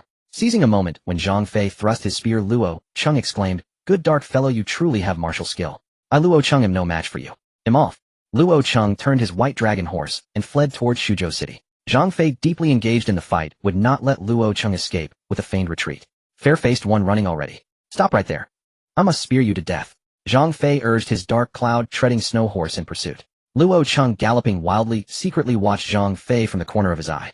He deliberately feigned exhaustion, subtly slowing down without Zhang Fei's notice. Once Zhang Fei was within striking range, Luo Cheng suddenly twisted, thrusting his five-hooked divine, flying silver spear backward. Backflung spear. Die, dark fellow. The five-hooked divine flying silver spear flew straight at Zhang Fei's face.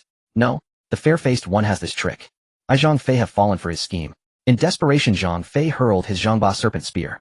Luo Cheng was startled. This dark brute fought with utter recklessness. Luo Cheng also released his grip, hurling the five-hooked divine, flying silver spear. The spear flew straight and true, colliding precisely with the 18-foot serpent spear thrown by Zhang Fei. The two long spears clashed and fell to the ground. Luo Cheng reined in his horse, crouched low, and with a sweep of his hand snatched up his five-hooked divine, flying silver spear from where it had fallen. Zhang Fei, drawing a rough breath, imitated Luo Cheng's move and retrieved his own 18-foot serpent spear. Pale-faced pretty boy, come again and have 300 more rounds with your grandpa Zhang. I swear I'll pierce 10,000 holes. Luo Cheng found himself evenly matched against Zhang Fei. He had initially planned to use the Luo family's unique finishing move, the backstabbing spear, feigning defeat, to lure Zhang Fei into a chase, then slay him with a single thrust. Unexpectedly, Zhang Fei resorted to a mutual destruction tactic, and Luo Cheng dared not risk his life against him. Continuing the fight, Luo Cheng realized he could not harm Zhang Fei. Luo Cheng no longer wished to waste his energy fighting Zhang Fei. Dark brute, your young master has no time to play with you. My lord is taking a new concubine today, and I must return for the wedding feast. Zhang Fei howled in rage. Cao Mao, you little brat. I Zhang Fei swear I will pierce 10,000 holes through you with this 18-foot serpent spear. As he neared Shuzhou City, Luo Cheng caught up with Liu Bei, who was escorting the carriages of ladies gone. Zhang Fei howled in rage. Cao Mao, you little brat. I Zhang Fei swear I will pierce 10,000 holes through you with this 18-foot serpent spear. As he neared Shuzhou City, Luo Cheng caught up with Liu Bei, who was escorting the carriages of ladies gone and me. Liu Bei, my lord has ordered that the carriage be handed over to me, Luo Cheng. You may return to your Xiaobei. Luo Cheng held Liu Bei in contempt for having sent away his own wives. Liu Bei clenched his fists, but when he raised his head, his face was already adorned with a gentlemanly smile. General Luo Cheng, the Grand General, promised me Liu Bei that once I deliver ladies gone and me, he would have Master Wulong assist me in defending Xiaopei. I beg you, General Luo Cheng, to inform the Grand General that Liu Bei has delivered the two ladies. Please ask the Grand General to let Master Wulong return to Xiaopei with me. Liu Bei, my lord, has long been prepared. Here is Master Wulong for you. Luo Cheng tore a silk pouch from his belt and tossed it to Liu Bei. Liu Bei instinctively caught the pouch thrown by Luo Cheng. His eyes held indignation and confusion, but he immediately adopted a fawning and ingratiating tone. General Luo Cheng, didn't the Grand General promise to send Master Wulong back to Xiaopei with me? What is the meaning of this pouch? Liu Bei, you are truly a blabbermouth. Open the pouch, and you will see. Guards, take the carriage and deliver it to the Grand General's mansion. Luo Cheng barked at Liu Bei, then ignored him. He ordered a city guard soldier to come forward and take the carriage's reins. Luo Cheng, holding his five-hooked divine flying silver spear, flanked the carriage as its protector. Lady Gan, hearing everything clearly inside the carriage, quickly lifted the curtain. Her face was streaked with tears. Husband, in 3 days you must come to take me and sister me. Liu Bei was looking down at a piece of cloth he had pulled from the pouch. Written on it were the words Master Wulong, surname Zhuge, given name Liang, and native of Nanyang. He has the talent to divide the world into 3. Liu Bei, hurry and pay him 3 visits at his thatched cottage. Ha ha, the Grand General will take good care of ladies gone and me for you, rest assured.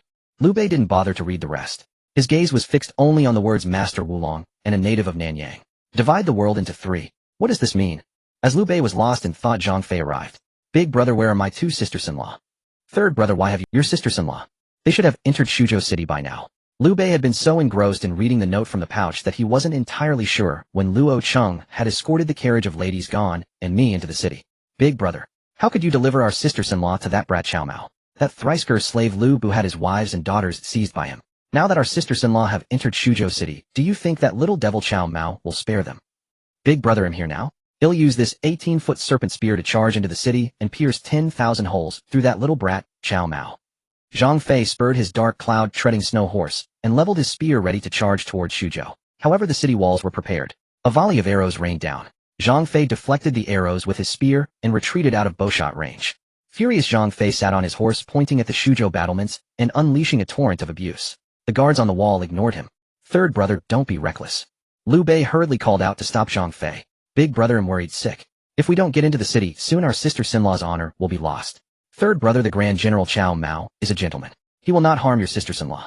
Big brother, you are so nice. That little brat, Cao Mao, has already taken Liu Bu's wife and daughter. If he harbored no evil intentions towards our sisters-in-law, why would he ask you to deliver them to Shuzhou?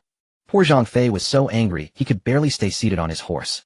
Third brother, the Grand General, said he only wanted your sisters-in-law to keep Lady Yin, Liu Bu's wife, company. He also said that in 3 days you can retrieve ladies gone and me. Third brother, stop worrying.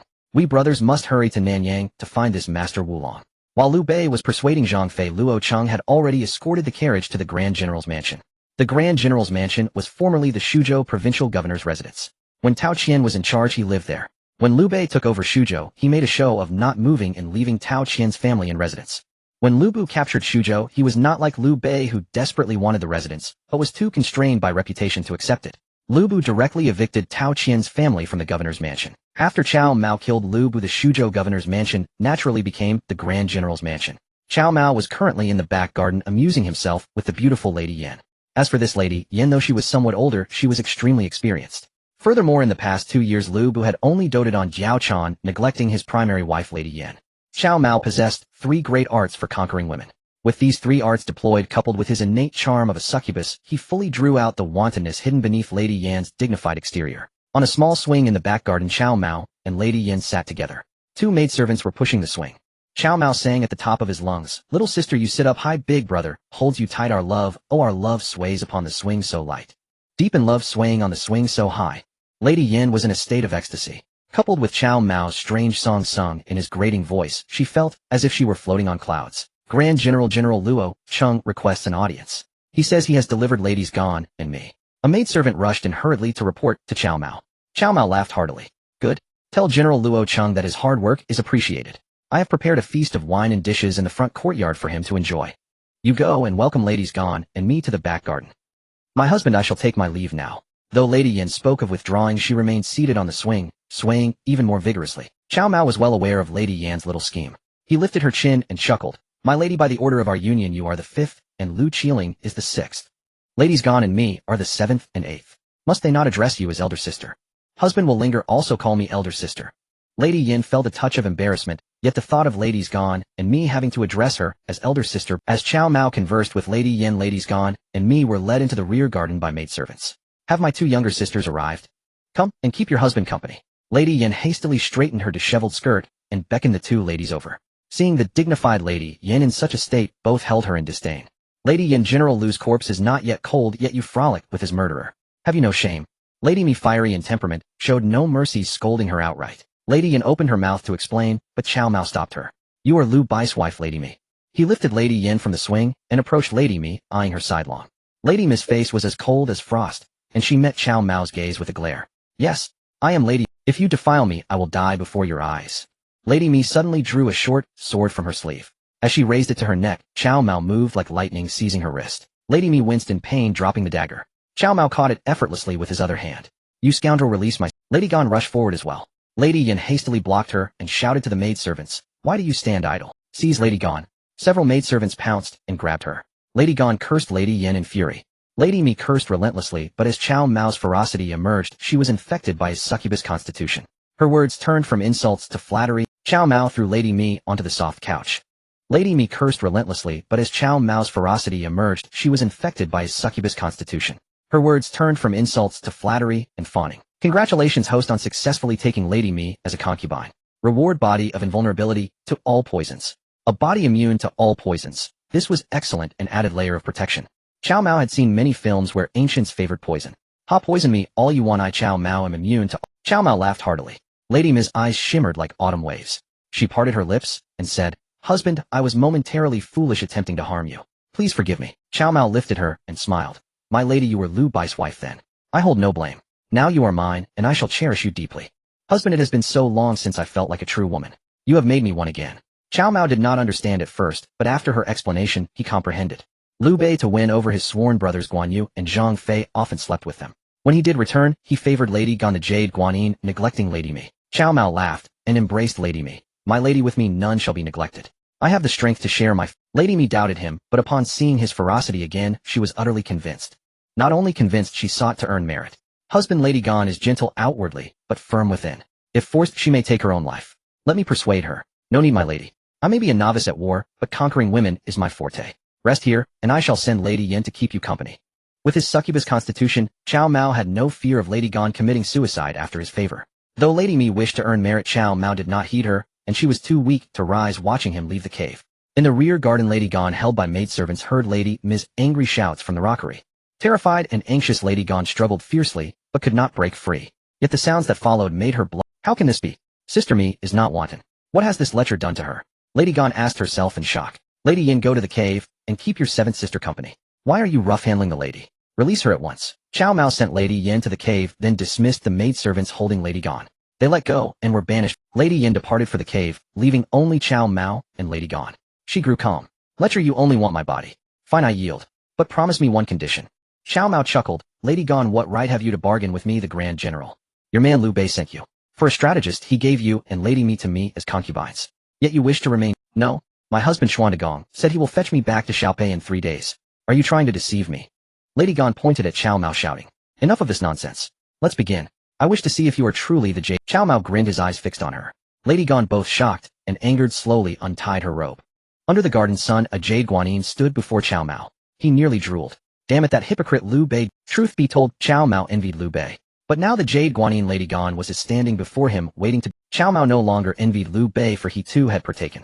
After it was done, Cao Mao awaited the system's reward, but Lady Gan knelt stiffly before him.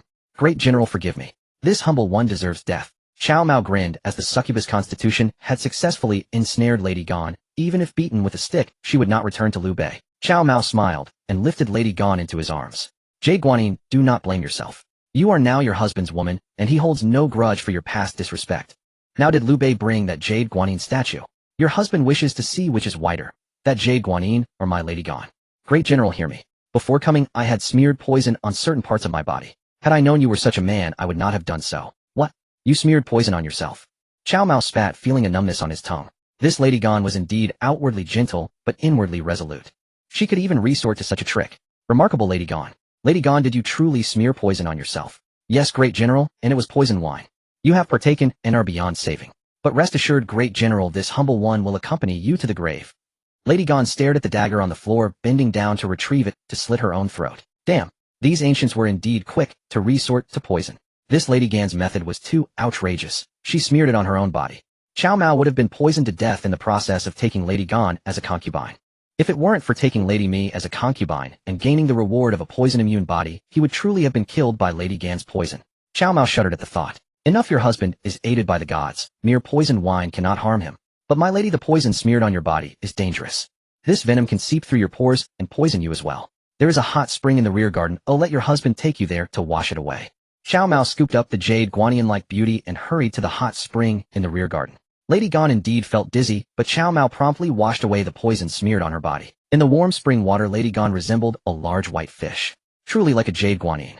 Cao Mao spared no effort and began practicing the union longevity art with Lady Gan. Congratulations to host for successfully taking Lady Gan as concubine. Our rewards 1. Water proficiency like a white stripe 2. Technological talent Song Yingxing. Cao Mao considered the 2 system rewards. Water proficiency would have been dismissed before, but after Lady Gan's poison body incident, he grew more cautious. Water proficiency might one day save his life again. Song Yingxing was the great mind who authored Tiangong Kaiwu, a work hailed as the 17th century encyclopedia. Song Yingxing was not only an author, but also an expert in water conservancy and agricultural production. Shuzhou was a plain region and the farming season was imminent. In the Three Kingdoms era, agriculture relied heavily on nature. With favorable weather, yields were high. Floods and droughts led to reduced or even zero harvests. Cao Mao had taken Shuzhou, incorporating tens of thousands of Lu bus soldiers plus the populace of Shuzhou Qiang and Xiapi. Agriculture needed to be prioritized.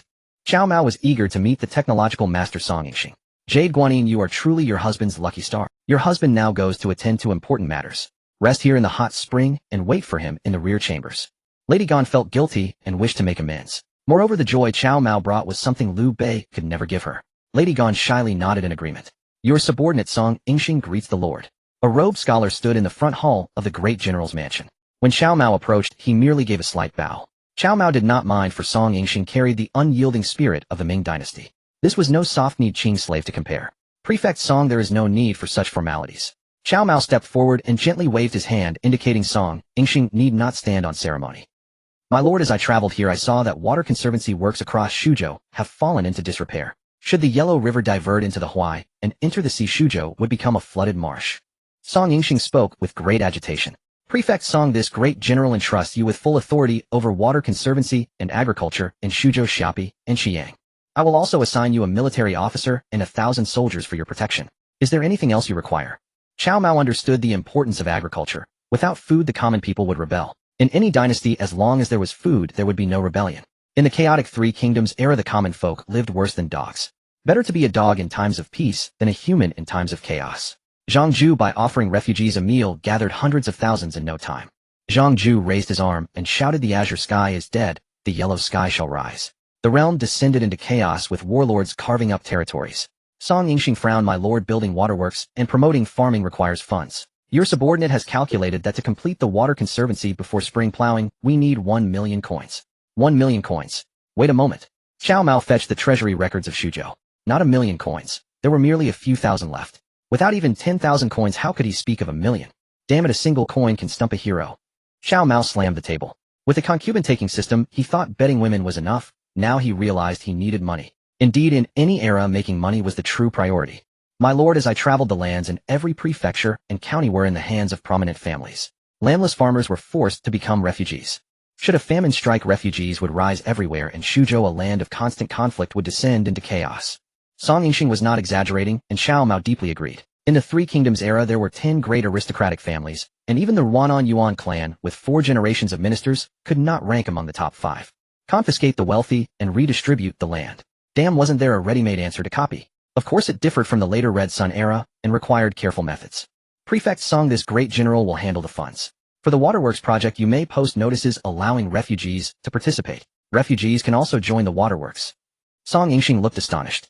Cao Mao nodded with a smile. Indeed. Those who participate will receive 3 meals a day, and they will also be given land. If they reclaim wasteland on their own, they will be exempt from land rent for 3 years. Song Yingxing's eyes brightened. Your wisdom is unparalleled, my lord. I shall take care of it immediately. Sir Song, we can accept as many refugees from other regions as necessary. Year after year of wars have drastically reduced the population. In the future, the population of Su province will reach tens of millions, yet the household registrations on Cao Mao's desk number only 65,000. He must vigorously develop the population, relying on current births would not be sufficient. Instead, he should absorb the nearby refugees from various states and counties, allowing them to participate in irrigation projects and cultivate wasteland. My lord, just as Cao Mao was deep in thought, a voice interrupted his musings. Jia Su pays his respects to you, my lord. Old Jia has arrived. Come sit down. Young Master Mao has matters to discuss with you. I dare not. Jia Su will follow your command, my lord.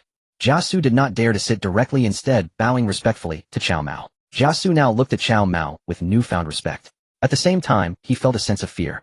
It was impossible not to be afraid. Jia Su was indeed a cunning man, but this Lord Cao Mao was even more ruthless.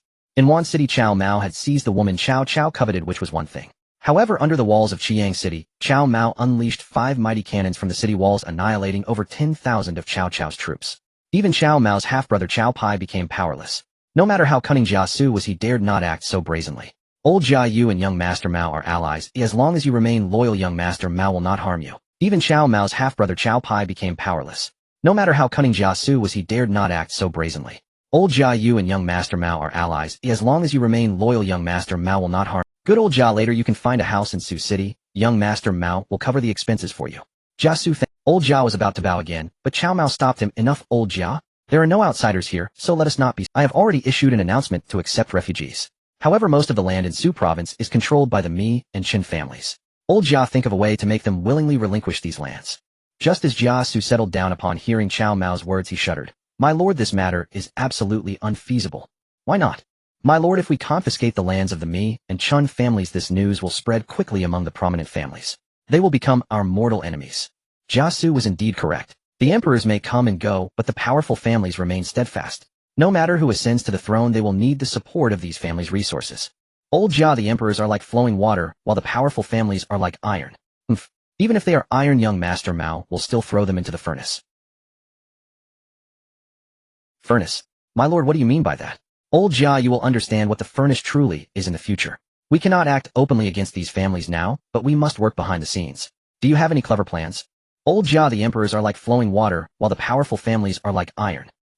Even if they are iron, young Master Mao will still throw them into the furnace. Just a moment. Cao Mao called over a guard to summon Chang Yechen.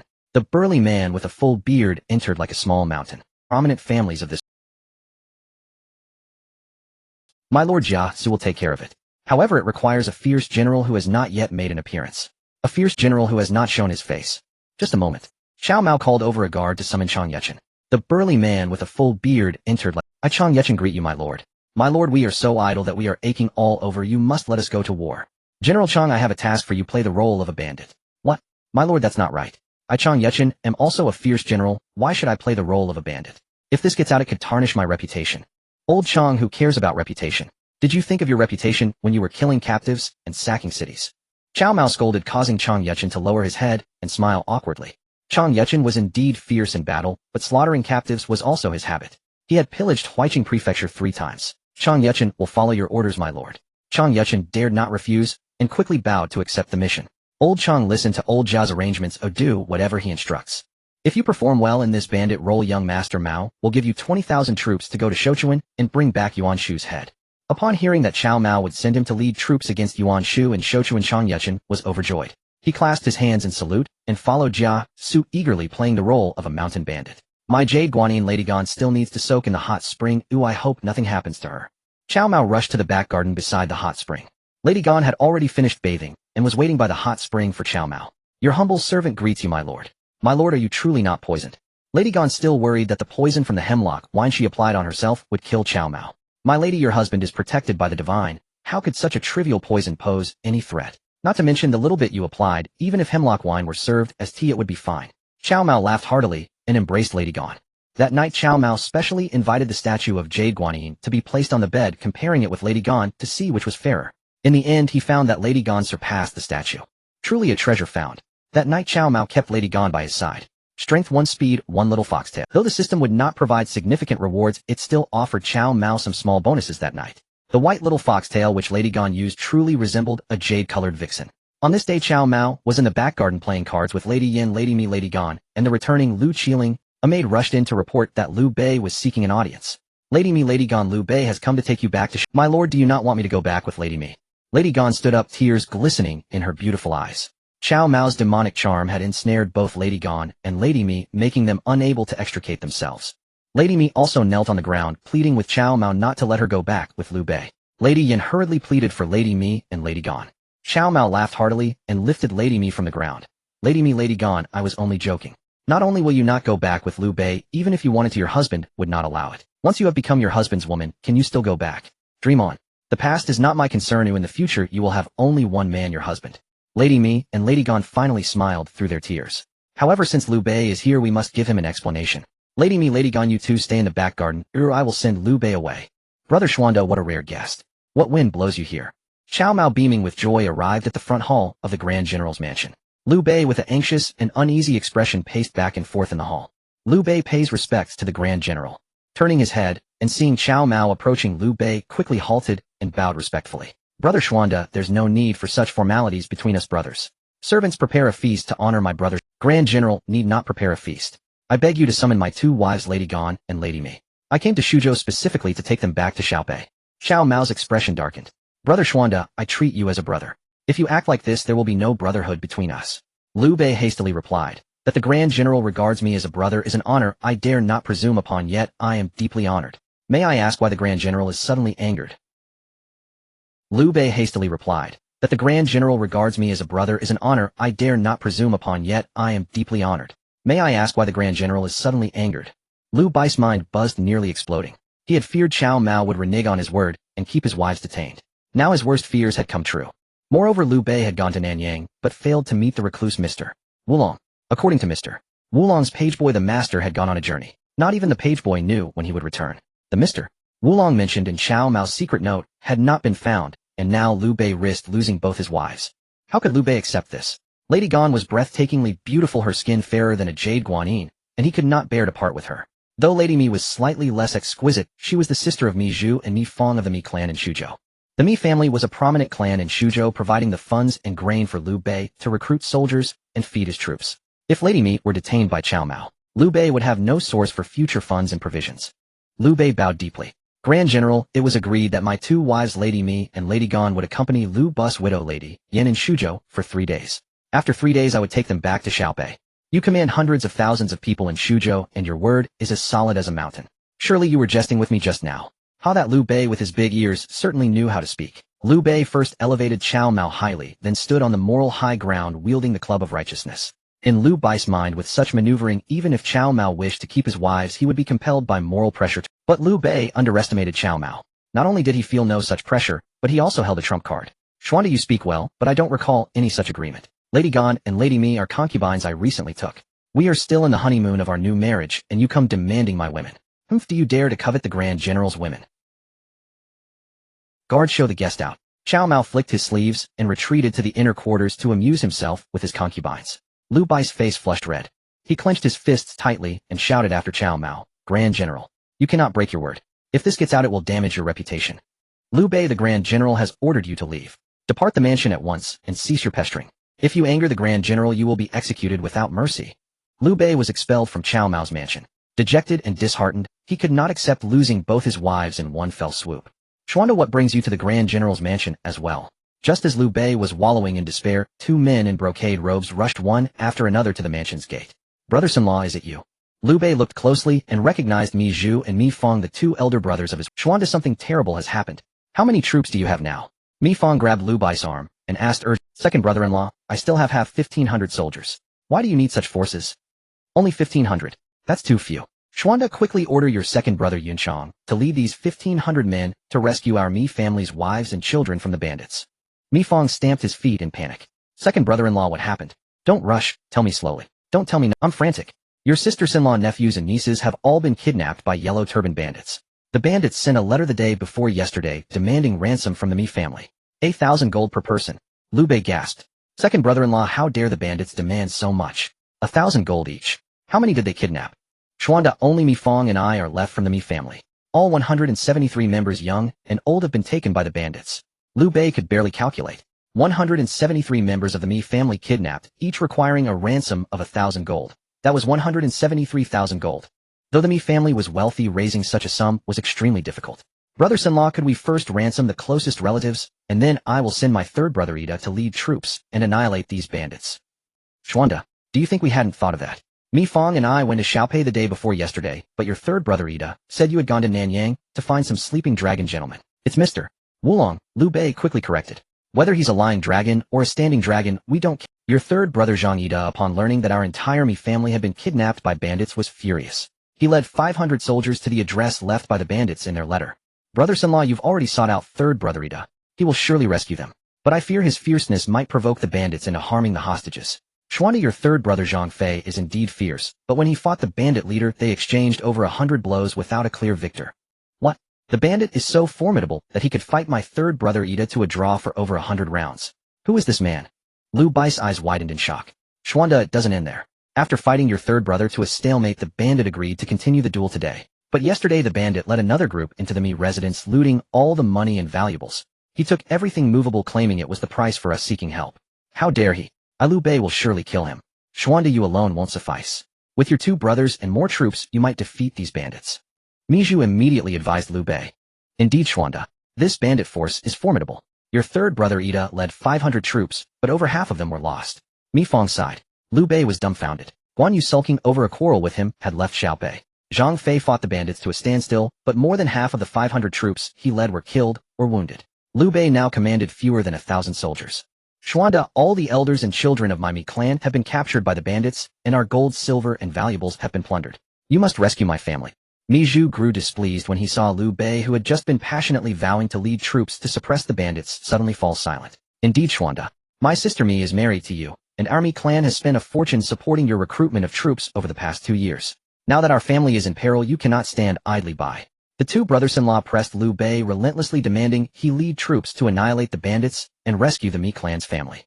Liu Bei steeled himself and had no choice but to agree. Rest assured, brothers-in-law, even if it costs me my life, I will rescue the Mi clan's family and wipe out these bandits. Mi Zhu and Mi Fong were overjoyed and clapped their hands. Xuanda, with your word, we are at ease. We will accompany you to rescue the family. Liu Bei hesitated, unable to refuse, and reluctantly agreed to leave Shuzhou City with the Mi brothers. In the rear garden, Cao Mao was thriving socially. He played a game of radish squat with the Xiao Xiao, Lu Qiling, and Yao Chan. Visualize the specifics. By dusk, the Mi brothers arrived at the Grand General's mansion, with grim faces seeking an audience. Brothers Mi, what a rare visit. Cao Mao sat cross-legged on a tiger skin-covered chair, smirking insincerely at the Mi brothers, who stood bowing below. Grand General, we intended to pay you a visit with gifts prepared, but a cursed band of thieves appeared out of nowhere. They kidnapped over 300 of our clan and looted the gifts meant for you. We implore you, Grand General, to act and crush these bandits to restore peace to the region.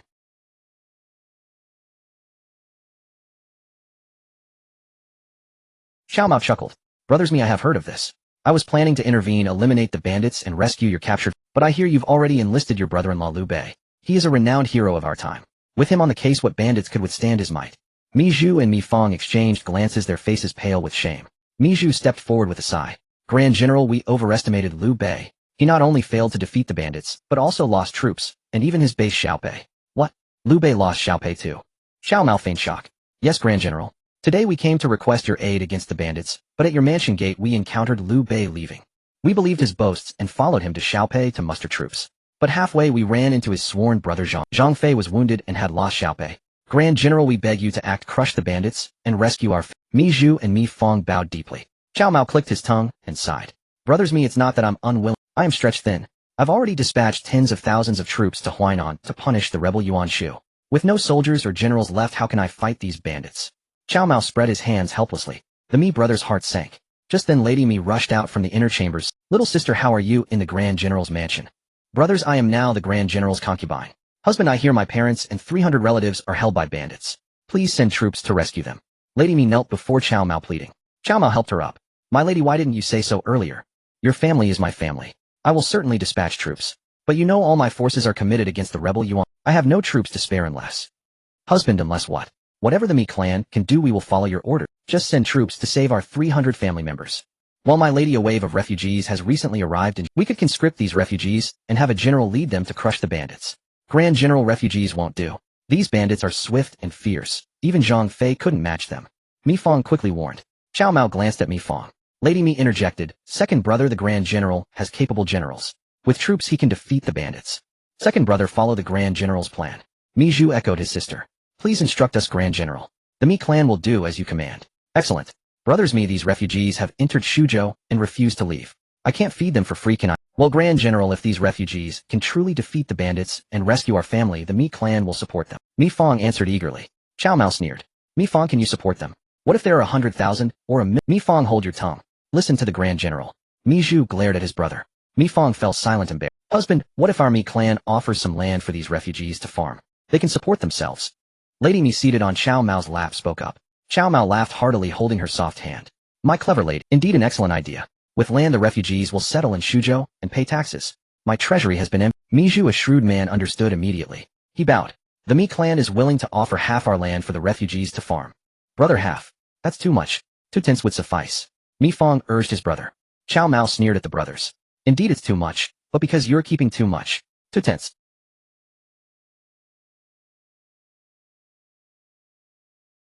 Your Mi clan will give up 8 tenths of your land for the refugees to farm. General, isn't this seizing our Mi family's land? These lands have been passed down through generations of our Mi family. Mi Fang's voice trembled with tears. Truly, emperors come and go, but noble families endure forever. The Mi family was merely a local power in Shuzhou's Donghai, not even ranking among the top 10 clans of this era.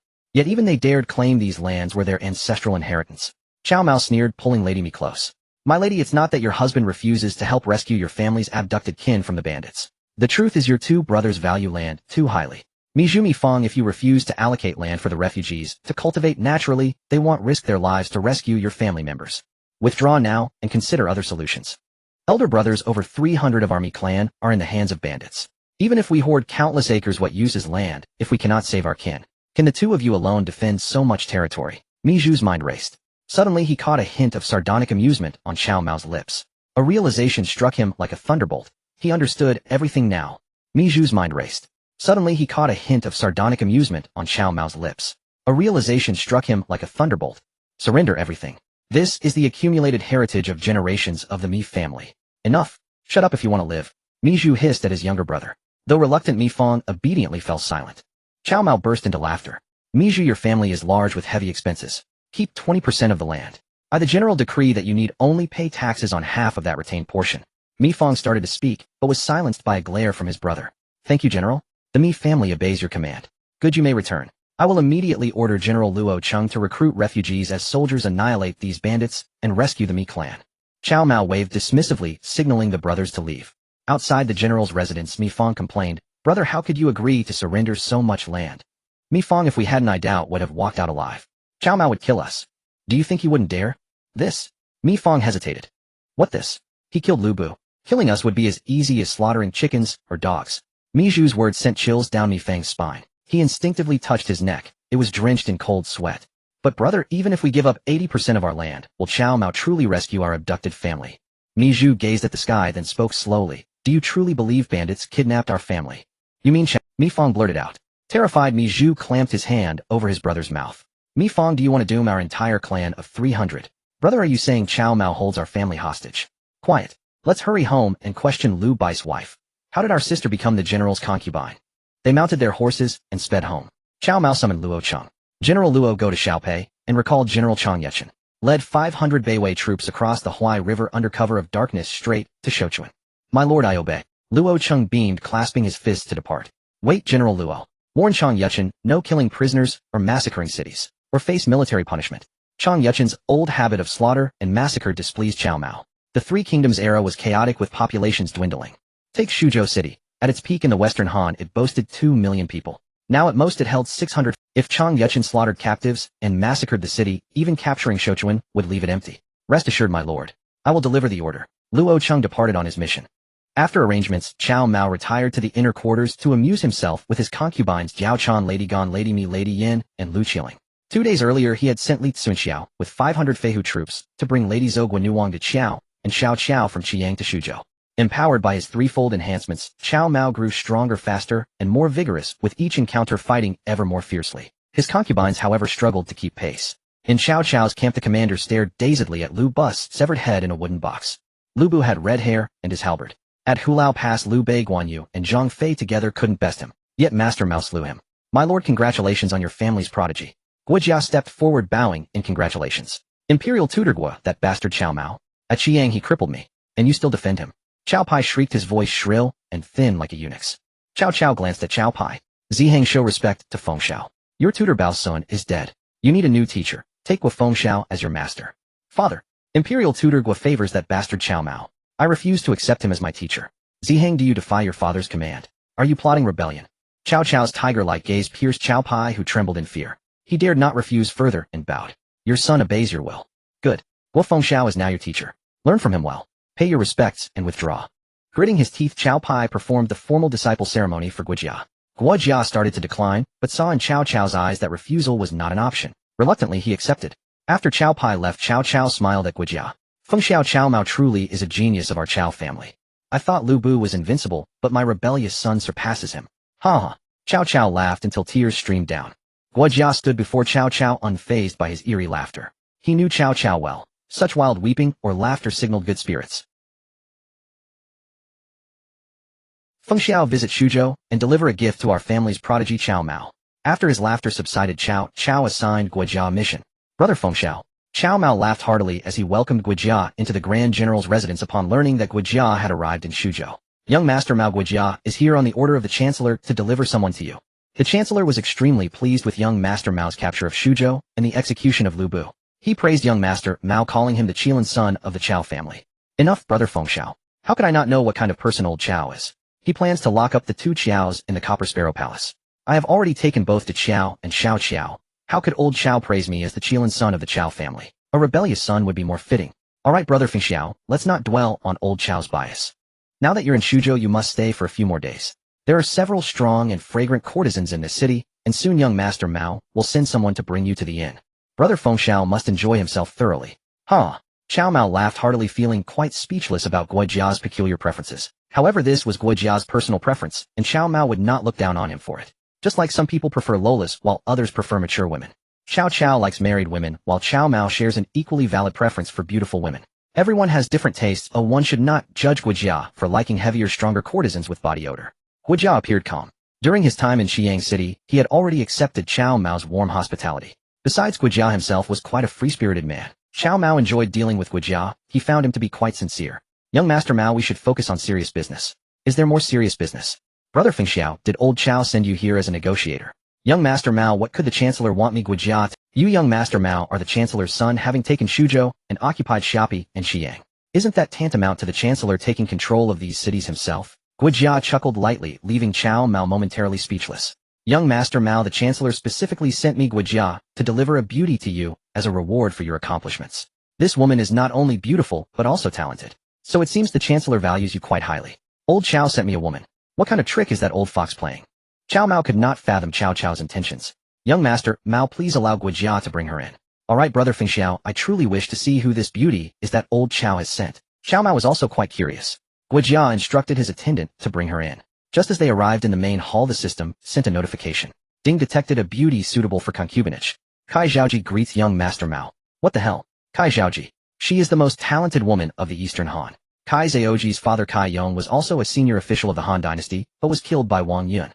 Kai Zhaoji married into the Wei family in Hedong, but her husband passed away within half a year. Most importantly, Cao Mao was aware that Kai Zhaoji was also Cao Cao's first love. Damn that old Cao for sending his first love to me. This old man is truly a bit wicked.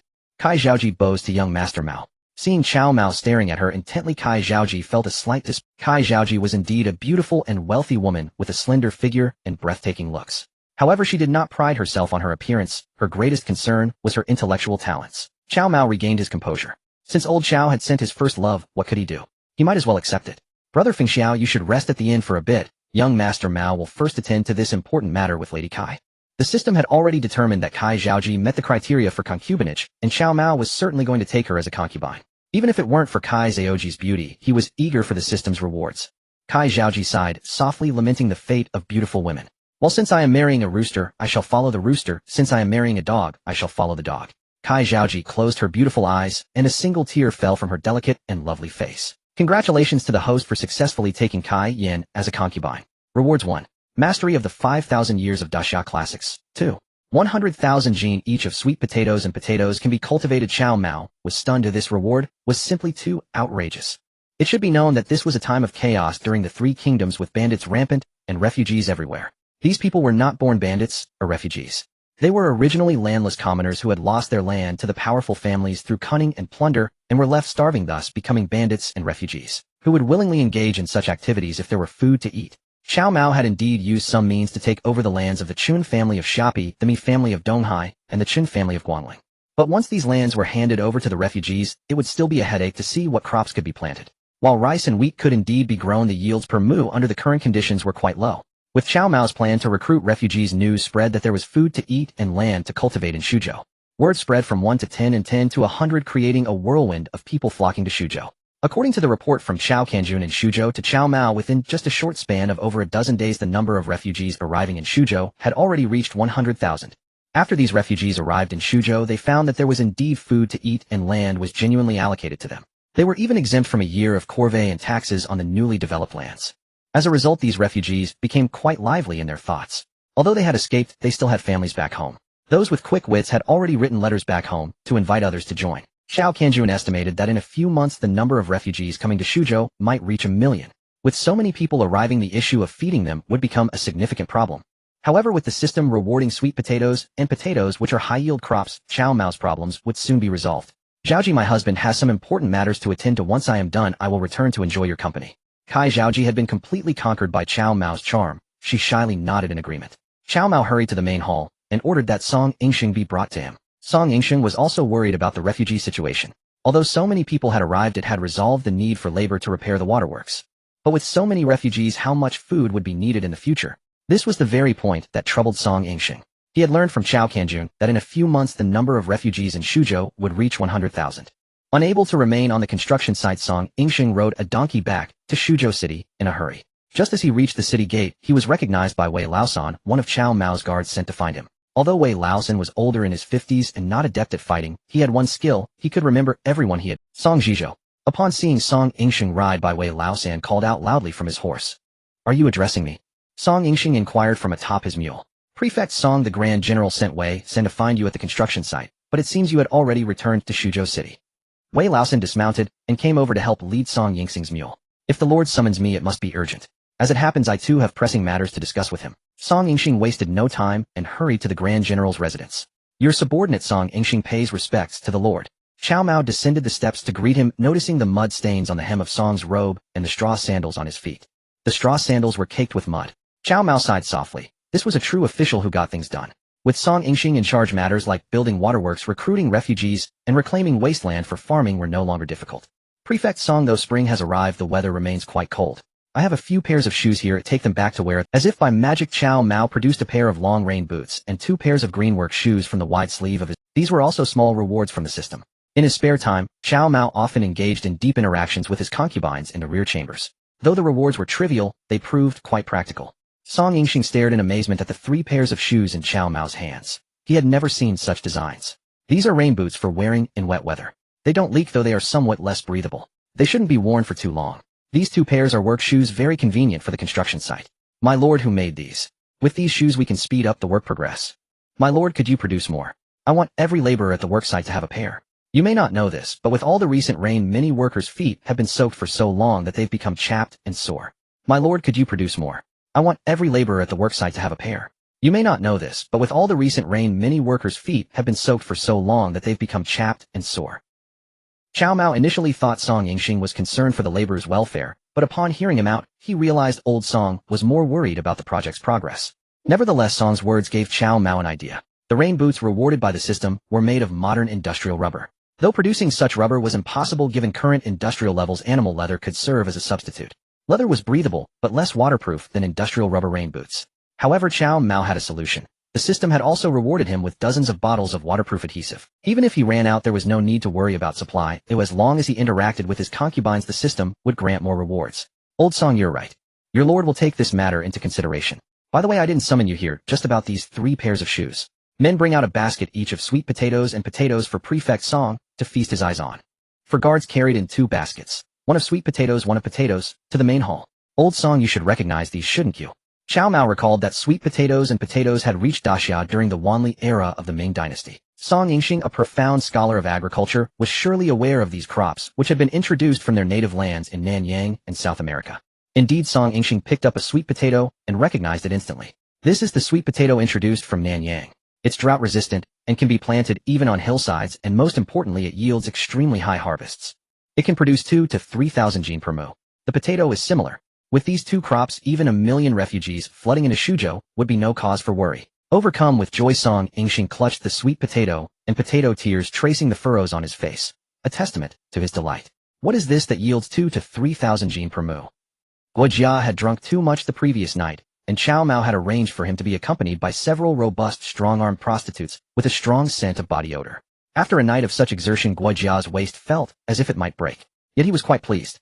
Guojia had come to deliver Kai Zhaoji, and Cao Cao had instructed him to report back on the situation in Suzhou after completing the task. Cao Cao's plan was that if Cao Mao showed no ambition and was content to idle away in Suzhou with his concubines, he would send him more beauties. He intended to lull Cao Mao into the comfortable life of Suzhou, and then at an opportune moment persuade him to hand over the military commanders under his command. Cao Cao's calculations were meticulous. Brother Fengxiao, are you satisfied with the arrangements young master Mao made last night? Cao Mao gestured to his guards, who understood, and carried the baskets of sweet potatoes and potatoes out of the main hall. He asked Guojia with a smile. Guojia, however, secretly noted the appearance of the sweet potatoes and potatoes. When Cao Mao inquired, he nodded somewhat awkwardly, and said, young master Mao's generous hospitality is deeply appreciated. Seeing that Cao Mao had a guest, Song Yingxing cupped his hands in salute. My lord, your subordinate has official duties to attend to, and will take my leave. Song Yingxing's mind was now at ease. With sweet potatoes and potatoes, he could immediately instruct the refugees who had been allocated land to begin planting. This season was perfect for planting sweet potatoes and potatoes. Sweet potato vines needed to be inserted into the soil for seedling cultivation. The excess vines and leaves could be eaten by people or used as animal feed. As Song Yingxing put it, the sweet potato was a treasure from root to leaf. Potatoes were to be covered with ash, sprinkled with a little water, and left in a ventilated place to await sprouting. A sprouted potato could be cut into small pieces, as long as each piece had a bud. Planting it in the soil would allow it to take root and grow, yielding clusters of potatoes. Old Song, don't push yourself too hard. Take it easy. You need to preserve your health for your lord so you can enjoy the good life later. Cao Mao remarked casually. Tears welled in Song Yingxing's eyes. He wiped them away and said self-deprecatingly, my lord, your subordinate is old and sentimental. Please do not take offense. Old Song, how could your lord blame you? Here, take this. It's liver-protecting medicine from the divine physician Huata. Take 1 pill daily to nourish your liver. Cao Mao produced a small glass bottle and pressed it into Song Yingxing's hand. Song had a weak liver, and it was said that this ailment would ultimately claim his life. Glazed glass. Guojia exclaimed in surprise. Not at the liver pills Cao Mao gave Song, but at the small dark brown glass bottle that contained them. Brother Fengxiao, you drink quite a bit too. Hey, race a bottle for you. When you finish it, come back to Suzhou, and young master Mao will give you another. Cao Mao casually produced another bottle of liver pills from his system space and handed it to Guojia. To Guojia, it appeared as though Cao Mao had retrieved it from the sleeve of his brocade robe. Such a precious piece of glazed glass, and young master Mao gives it away so freely. Truly a generous. Young master Mao, there is a matter I hesitate to mention, but since you treat me with such sincerity, I will risk the chancellor's wrath to speak with you. Fengxiao, your wise counsel is something I will always heed with the utmost respect. Cao Mao composed himself, realizing that the liver-protecting pills gifted by the system were indeed not wasted on Guojia. Guojia noticed the guard standing at the door and hesitated to speak. Fengxiao, let's talk over a drink. Master Mao, I drank far too much last night and my head still throbs with pain. Cao Mao burst into laughter. Fengxiao, then you must have a drink to chase it down. Master Mao invites you to try a different kind of liquor. Cao Mao produced 2 large green bottles. This was from the 2 cases of beer the system had rewarded him after his encounter with Kai Zhaoji. Guojia stared at the 2 large green bottles in Cao Mao's hands, his eyes wide, as bells, his mouth agape, as if to swallow a goose egg. Master Mao, is this green glass? Such an item is worth a fortune, and you use it to hold liquor. Fengxiao, if you like, you can keep the bottles after we finish. Come, let's drink inside and talk at our leisure. Beer needed no elaborate accompaniments, a plate of peanuts sufficed. Cao Mao didn't bother with cups, he knocked the bottle cap off against the table's edge. White foam surged from the bottle's mouth. Why does this liquor produce white foam? Cao Mao grasped the bottle and took a hearty swig. Fengxiao, don't be afraid, this drink is harmless. Drink with confidence. After last night's heavy liquor, a beer will ease your discomfort. It's called a soul-reviving drink. Guojia followed suit, cradling the large green bottle with both hands, terrified of shattering what he deemed a priceless green glass vessel. Lady Ding, upon learning this, has quarreled with the chancellor several times. The chancellor is worn out by her turmoil. Before I came, Lady Ding had already taken the eldest son Zhixio back. Truly a soul-reviving drink. This liquor deserves nothing less than this green glass to hold it. Guojia praised endlessly. After 2 more sips, he lowered his voice. Master Mao, the eldest son Zhixio, was gravely wounded by Zhang Xiu at Wanqing. Lady Ding, upon learning this, has quarreled with the chancellor several times. The chancellor is worn out by her turmoil. Before I came, Lady Ding had already taken the eldest son Zhixio back to her family home in Chao County Pei State. The chancellor couldn't stop her. Yet the Ding family dares not let Lady Ding remain there, fearing it might incur the chancellor's displeasure. Feng Xiao, your goodwill is something you'll toast to with this drink. Cao Mao rose, raising his large green bottle to clink with Guojia's. Guojia hastily stood and took a large gulp of beer. His heart filled with joy. Merely mentioning Lady Ding's conflict with Cao Cao over the eldest son's injury had earned Cao Mao's gratitude. This showed Cao Mao's intelligence. He understood the purpose behind Guojia's words. Though Chaoang was born to Lady Lu, he was raised by Lady Ding, making him her adopted son. Yet Lady Ding had poured her entire heart into Chaoang, watching him transform from a vigorous young general into a cripple needing support to walk. The depth of her pain and despair was immense. The incident itself stemmed from her husband Cao Cao's desire to seduce Zhang Xiu's aunt, and Lady Ding's hatred for him only grew. She loathed that her husband had reduced their son, the eldest son Chaoang, to this state for carnal pleasure. With her fierce temperament, she naturally clashed with Cao Cao over this. Cao Mao, familiar with this history, understood Guojia's implication. It was a hope that Cao Mao would seize this opportunity to bring Lady Ding and Chaoang to Xuzhou. Lady Ding didn't want to stay in Xuchang, and remaining in Xiao County made her family anxious. If Cao Mao sent a letter to Chaoang now, he might persuade his mother to come to Xuzhou. The eldest son Zhixio is loyal and honest. He often tells the chancellor that without you, Master Mao, slaying Zhang Xiu at Wansheng with General Li Cunxiao, even the chancellor couldn't have escaped unscathed. My elder brother is indeed a good man. Feng Xiao, I know what to do next. Come, let's drink. After finishing his beer, Guojia quickly rose to take his leave. Cao Mao didn't insist, escorting Guojia out of the Grand General's mansion.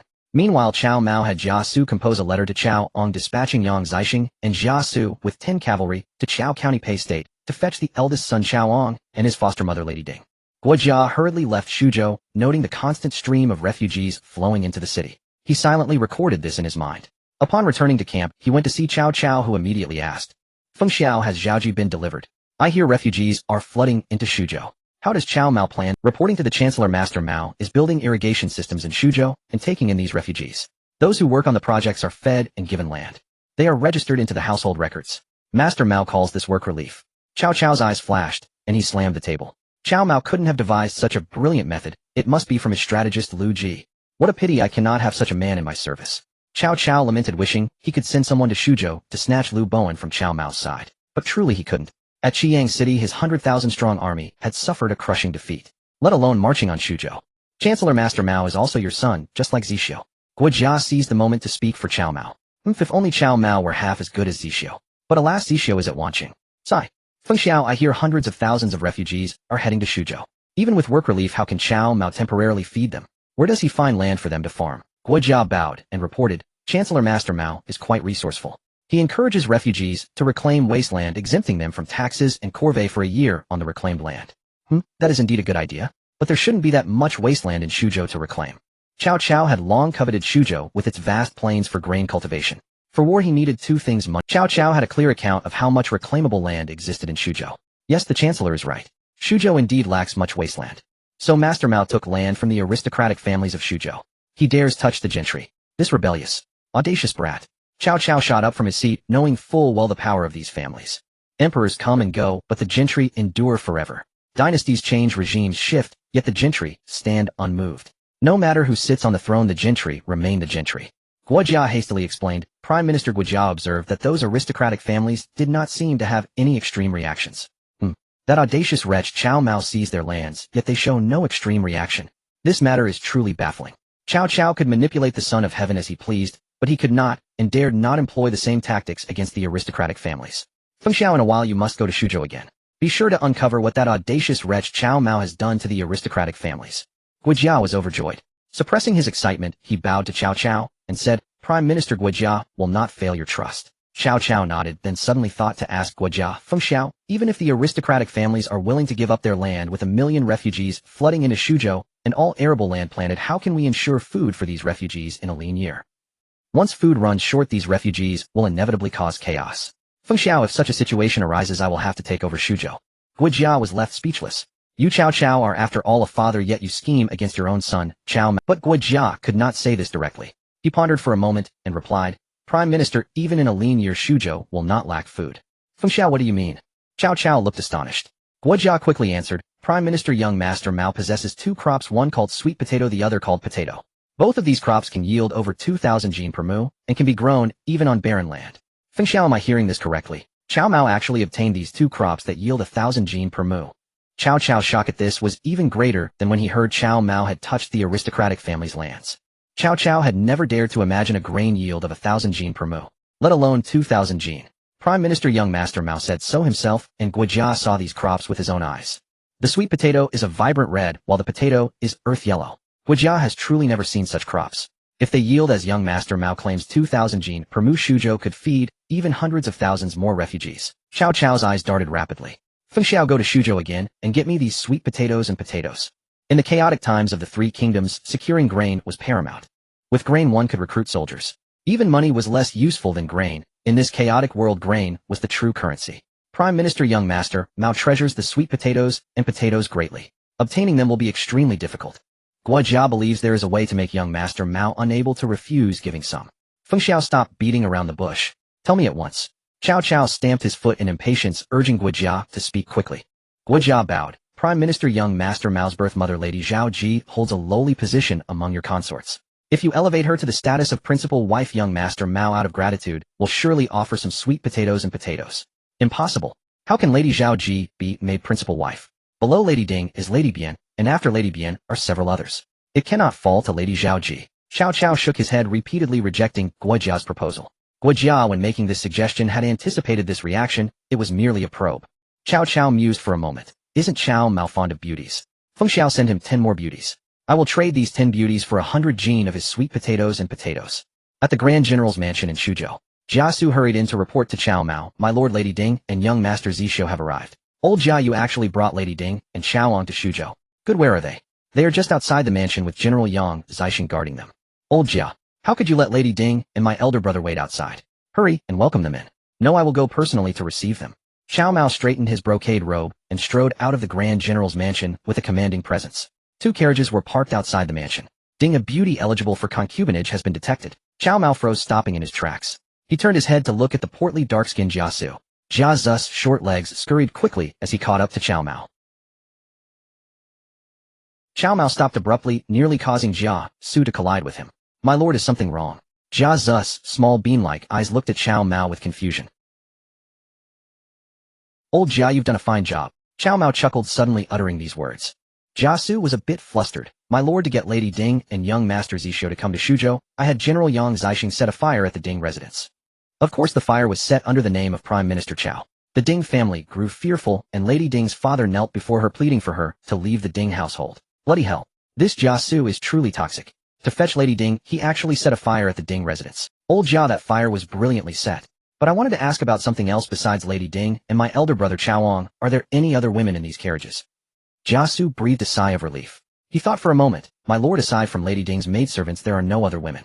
My lord, look, those are the maidservants. Jiasu pointed to the 4 maidservants standing by the carriage. Cao Mao followed his gaze and saw the maidservants of varying heights and builds. Though 2 had passable looks and figures, they did not meet the standards for concubinage. Cao Mao was somewhat bewildered. Just as he was about to ask the system, the curtain of the first carriage was drawn back, revealing a strikingly beautiful face. This woman in her 30s had a graceful and dignified appearance, though her brows were knitted with a faint melancholy. Old Jia, who is this beauty? Cao Mao pointed to the beauty revealed in the carriage. My lord, that is Lady Ding. Have you never seen Lady Ding? Jiasu looked astonished. Cao Mao was also stunned. This was actually Lady Ding. He quickly searched his memories. The original owner had indeed never seen Lady Ding. Cao Mao was already Cao Cao's least favored son, and Lady Ding, as the principal wife, held a prestigious position. Cao Mao's birth mother, Lady Zhao Ji, was the lowest ranking among Cao Cao's many concubines.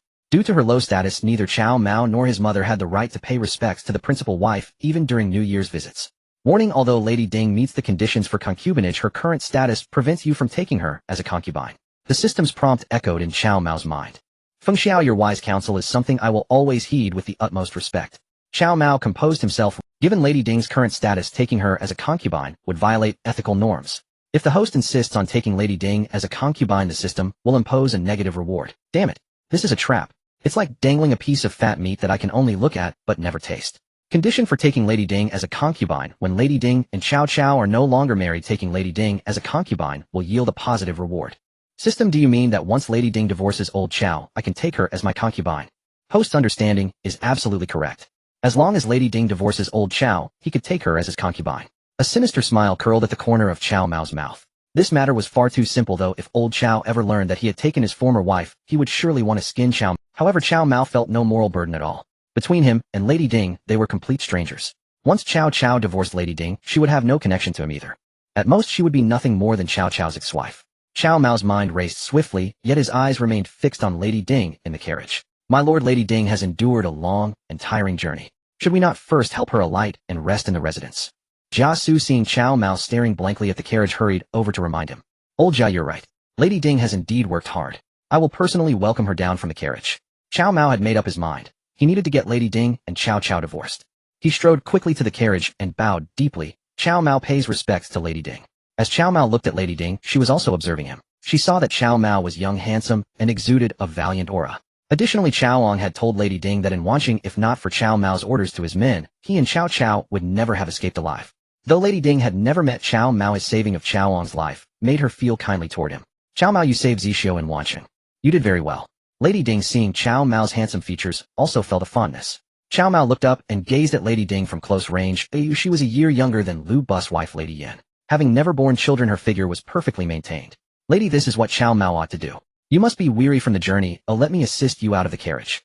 Cao Mao stepped forward and opened the carriage door. Lady Ding hesitated slightly, but after a moment's thought she extended her delicate hand and placed it on Cao Mao's arm, allowing him to help her down. Cao Mao, I heard you took Lady Zou, Zhang Xiu's aunt, as your concubine. As soon as she alighted, Lady Ding asked. Cao Mao did not deny it. Yes, lady. Cao Mao did indeed take Lady Zou as his concubine. Lady Ding sighed softly. Cao Mao, Lady Zou is an ill-mannered person. Listen to my advice and divorce her. Cao Mao curled his lips. How could he possibly divorce Lady Zou just because of one word from Lady Ding? Lady Zou was the first concubine Cao Mao had taken.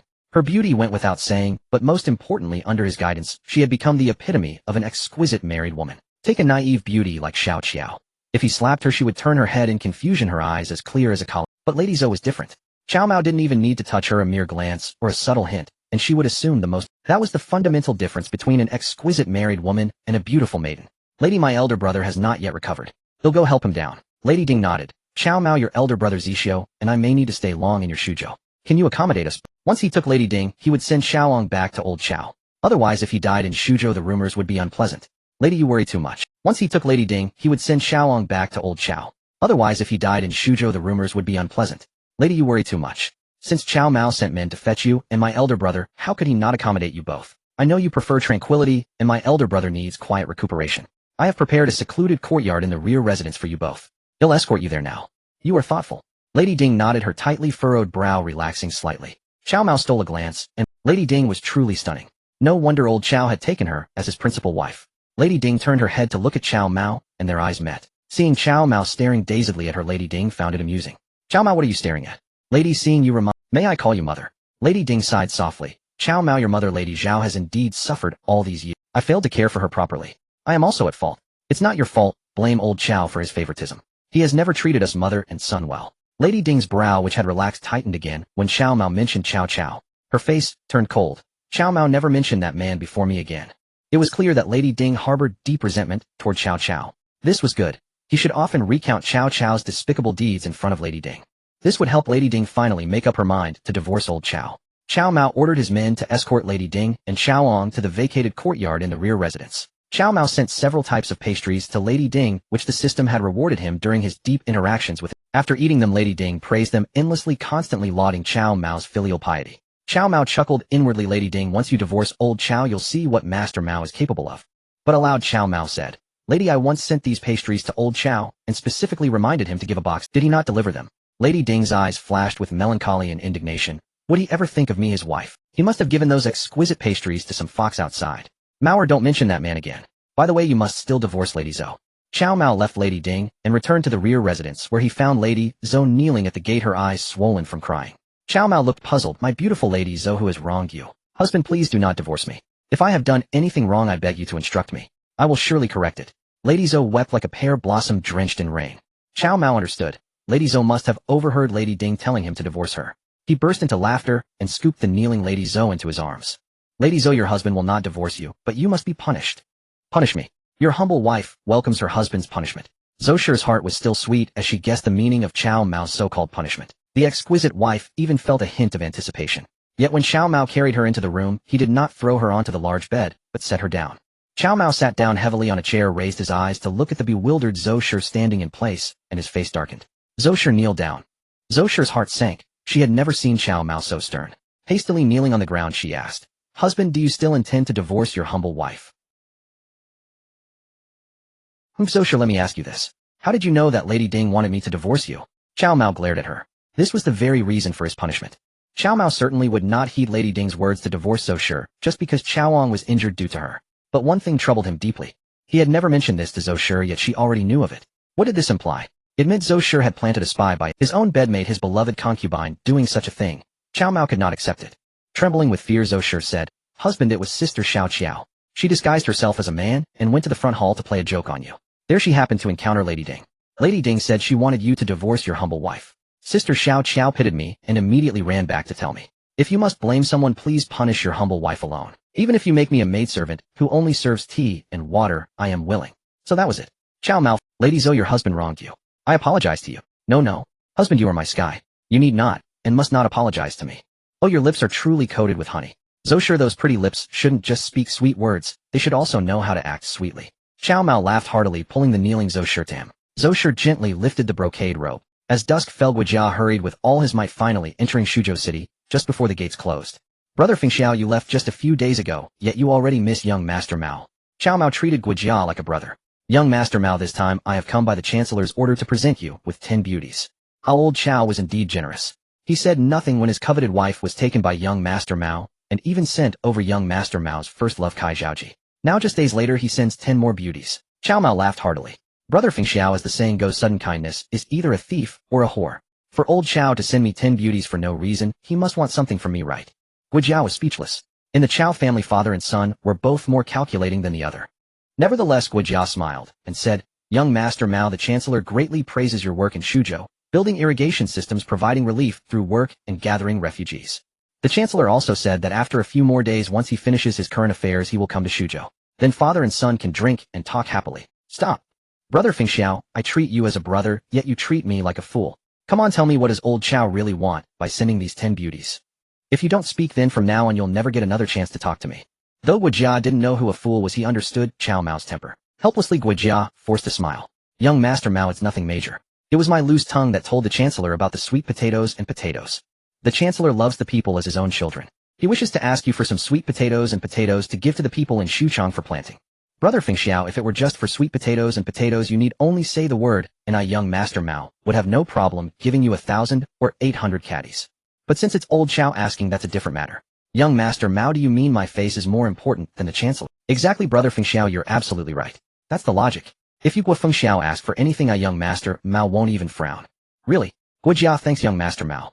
Guijia quickly bowed deeply to express his gratitude. Cao Mao waved his hand. "Brother Fengxiao, don't thank me just yet. Now it's not you who wants the sweet potatoes and potatoes, it's old Cao. That's different." Guijia slapped his forehead in regret, wishing he had shamelessly asked Cao Mao for some before leaving Shuzhou that day. "Young Master Mao, the Chancellor is your father. Won't you give them even to him?" Cao Mao glared. "Brother Fengxiao, you are my brother, and if you ask, I give. He, old Cao, also bears the title of father. How could I not give? But old Cao isn't asking for himself. He wants them for the world and the people of Han. That makes it different again." Guijia wanted to curse. Was Cao Mao taking him on a roller coaster? His blood pressure rose and fell wildly with Cao Mao's nonsense. Brother Fengxiao, old Cao is the Chancellor of Han. If he wants sweet potatoes and potato seeds, he should pay for them. Young Master Mao, even 1,000 gold is no problem. This time I brought not only 10 beauties, but also 2,000 caddies of gold, seeking only 1,000 caddies of sweet potatoes and potatoes. Cao Mao's eyes widened. "Brother Fengxiao, are you insulting me? Could I charge old Cao for these sweet potatoes and potatoes? Especially since he wants them for the people and the Han dynasty. How could I take his money? If I did, wouldn't people curse me behind my back?" Guijia's face reddened with excitement. But Cao Mao's face darkened as he pointed at the 10 beauties standing in the hall. "Brother Fengxiao sending me these 10 ugly ducklings. Old Cao clearly doesn't take me seriously. Ugly ducklings. Young Master Mao, isn't that an exaggeration?" Guijia was stunned. He looked at the 10 beauties, though not breathtakingly beautiful, they were far from ugly. Yet Cao Mao called them ugly ducklings. If old Cao truly wanted to give me beauties, he need not send many. Just one would suffice. 1. Young Master Mao, you must mean some noble's daughter in Xuchang. Rest assured, if you name her, ill return, and ask the Chancellor to arrange it. Brother Fengxiao, this woman is not in Xuchang, but in Jizhou. Jizhou, Yuan Shao's territory. Has young Master Mao taken a fancy to the daughter of some wealthy merchant or powerful lord there? That's no problem. Young Master Mao, just name the family, and the Chancellor will have her sent here." Cao Mao chuckled. "Brother Fengxiao, I Cao am the Prime Minister of the Han dynasty above all, but below one. I have the means to do this. This woman is named Zhang Mi, the daughter-in-law of Yuan, she the second son of Yuan Xiao from Hebei. But this is the daughter-in-law of Yuan Xiao from Hebei. Yuan Xiao, a four-generation 3 duke, once drew swords with Dong Zhuo in the Great Hall, and boldly declared, "My sword is not without merit." If it were the daughter-in-law of a noble family in Shudu with Cao Cao's intervention and a combination of grace and intimidation, she would likely hand over the daughter-in-law obediently. But this is the daughter-in-law of Yuan Xiao from Hebei. Yuan Xiao, a four-generation 3 duke, once drew swords with Dong Zhuo in the Great Hall, and boldly declared, "My sword is not without merit." At the alliance of the Sour Jujube, Yuan Xiao was even elected as the leader of the 18 allied forces. By this time, Yuan Xiao had already secured the 4 states of Qing, Yubing, and Ji. With nearly 100,000 armored soldiers under his command, strategists pouring in like rain and fierce generals like clouds. At this moment, even old Qiao had to lower his tail before Yuan Xiao. "Brother Fengxiao, what's so difficult? Old Qiao has had a good relationship with Yuan Xiao since childhood. They even stole brides together when they were young. Brother Fengxiao, go back and tell old Qiao 1 Zhenmi can be exchanged for 500 jin of sweet potatoes and 500 jin of potatoes. If these 500 jin of sweet potatoes and 500 jin of potatoes are planted next year, all will be reserved for seeds, and in the 3rd year, they can harvest hundreds of thousands of jin of grain. This deal would be a huge profit for old Qiao." Guojia lowered his head, feeling powerless. "Young Master Mao, while your words are not wrong, Yuan Xiao's power is significant. If the Prime Minister sends someone to ask for his daughter-in-law, Yuan Xiao might send troops to attack Shudu." "Brother Fengxiao, what does Yuan Xiao matter? If he really sends troops to attack old Qiao, the one who would lose would definitely be Yuan Xiao." Cao Mao was unconcerned. If anyone else had said this, Guojia would have spat in their face. "Look at Yuan Xiao's territory, population, war horses, and the strategic terrain of Qing and Yu states. Then consider the strength. Yuan Xiao holds tens of thousands of troops, and under his command are fierce generals like Yan Liang, Wen Zhang, He, and Gao Lan.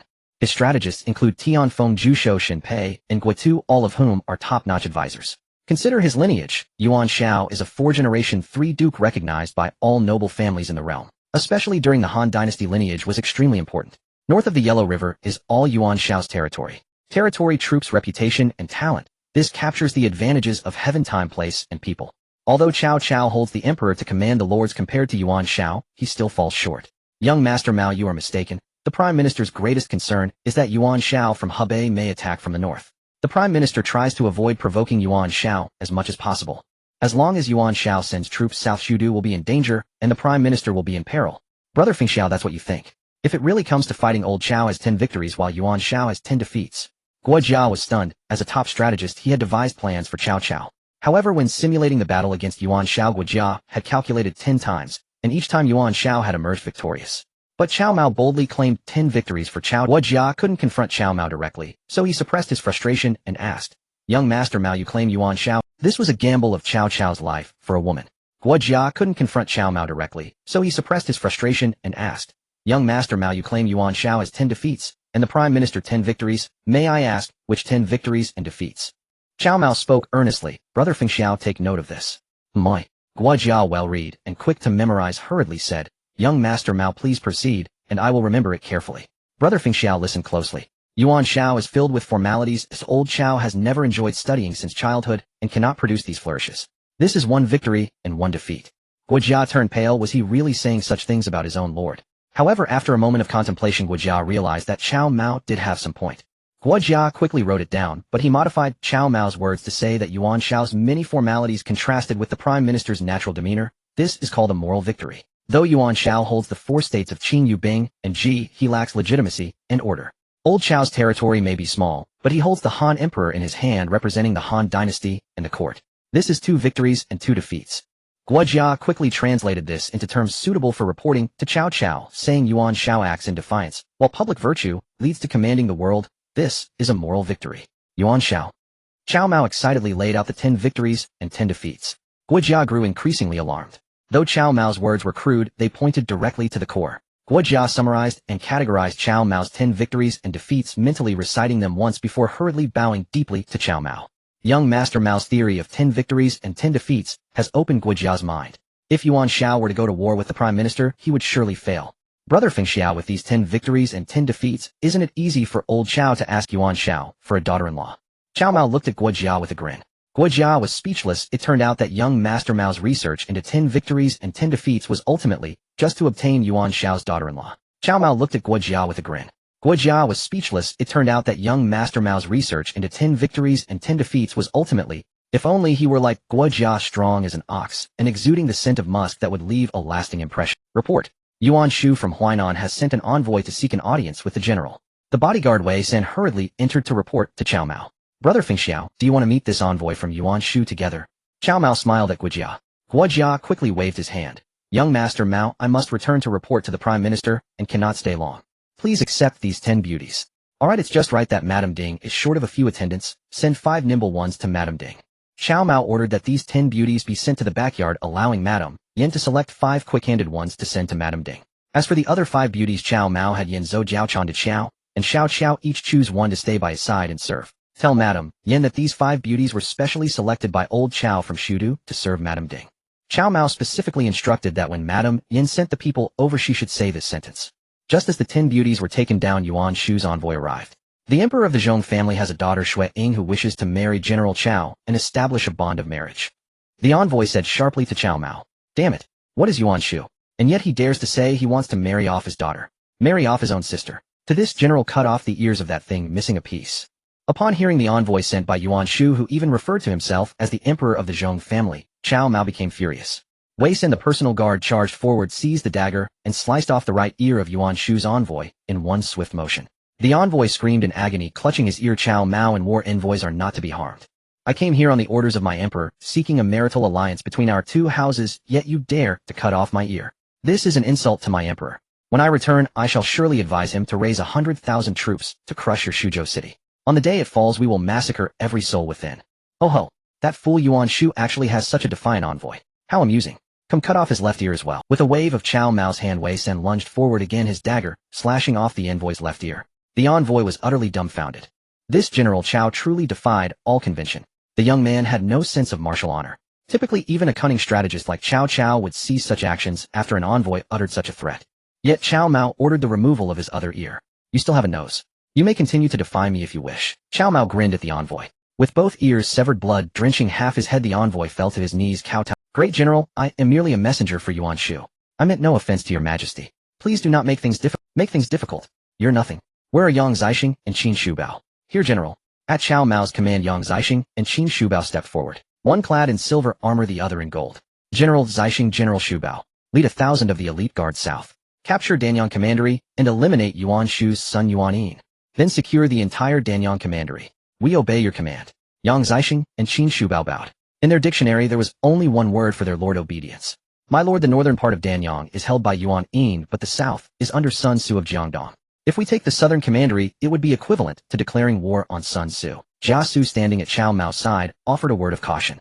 Cao Mao smiled faintly. Old Jia, I intend to prod Sun Tzu. I want him to attack Yuan Shu. He's been dawdling, claiming he's mobilizing troops, but half a month has passed. I've seen no movement from him. He's paying lip service. If I don't strike him, who else?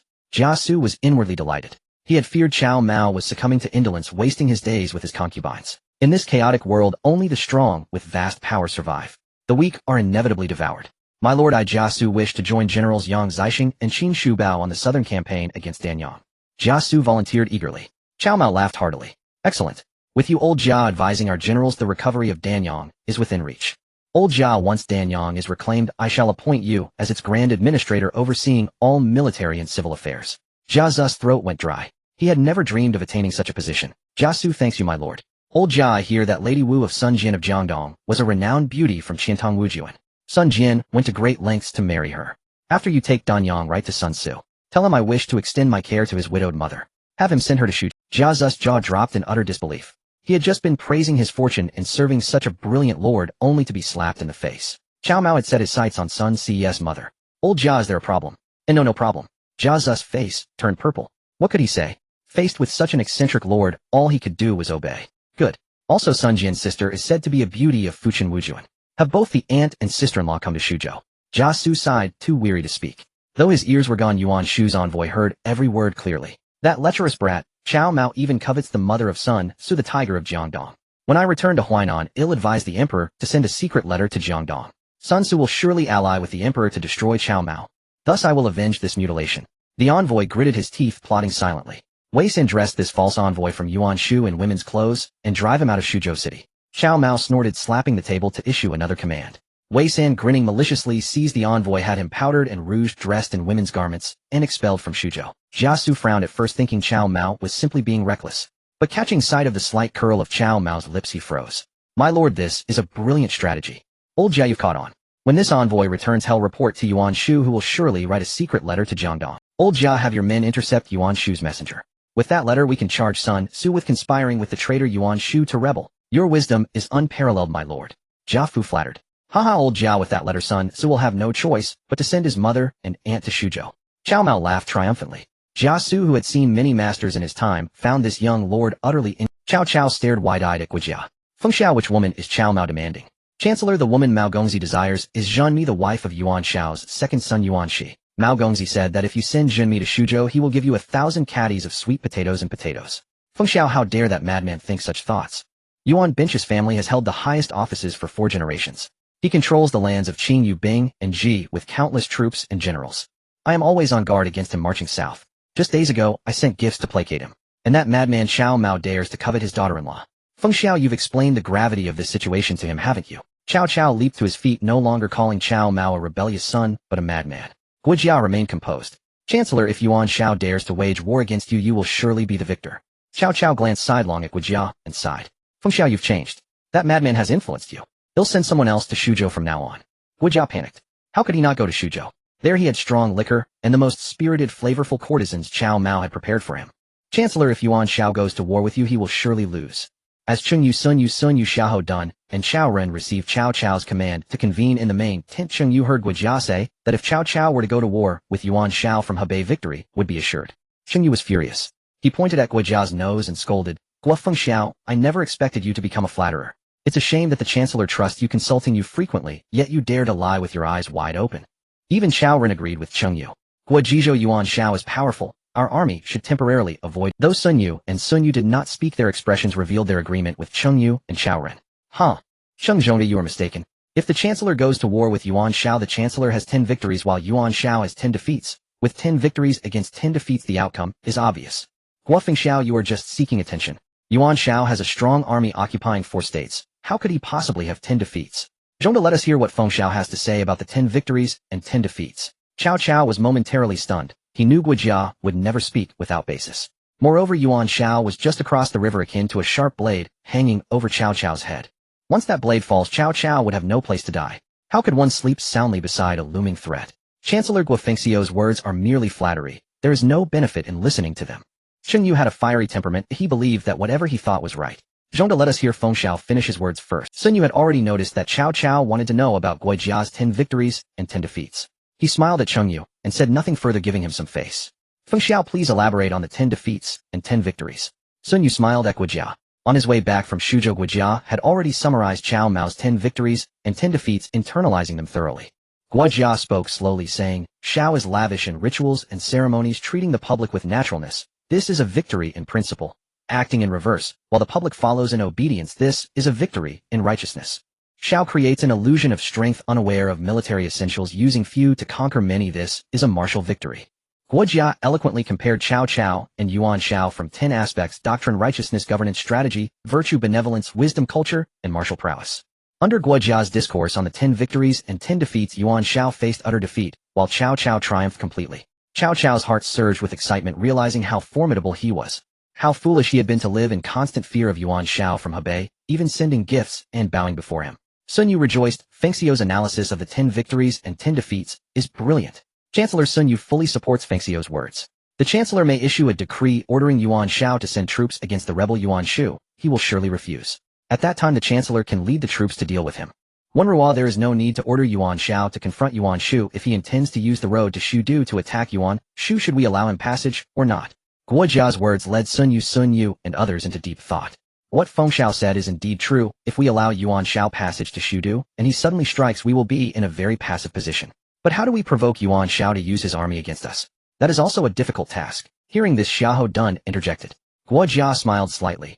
No worries, the Chancellor just needs to write a letter to Yuan Shao in Hebei, and he will certainly send troops to attack us in Shudu. Chao Ren was puzzled. Does Fengxiao intend to issue a challenge? Guijia shook his head with a smile. There is no need to issue a challenge. The Chancellor merely needs to request a person in the letter from Yuan Shao. Who do you want? Yuan Binch's daughter-in-law Zhenmi. Cao Cao sighed. Chancellor Cheng Yu knows of your affection for your wife, but if your actions were known to the world you would surely be criticized. Cheng Yu with his character dared to point out Cao Cao's faults in front of him. Cao Cao's face turned red.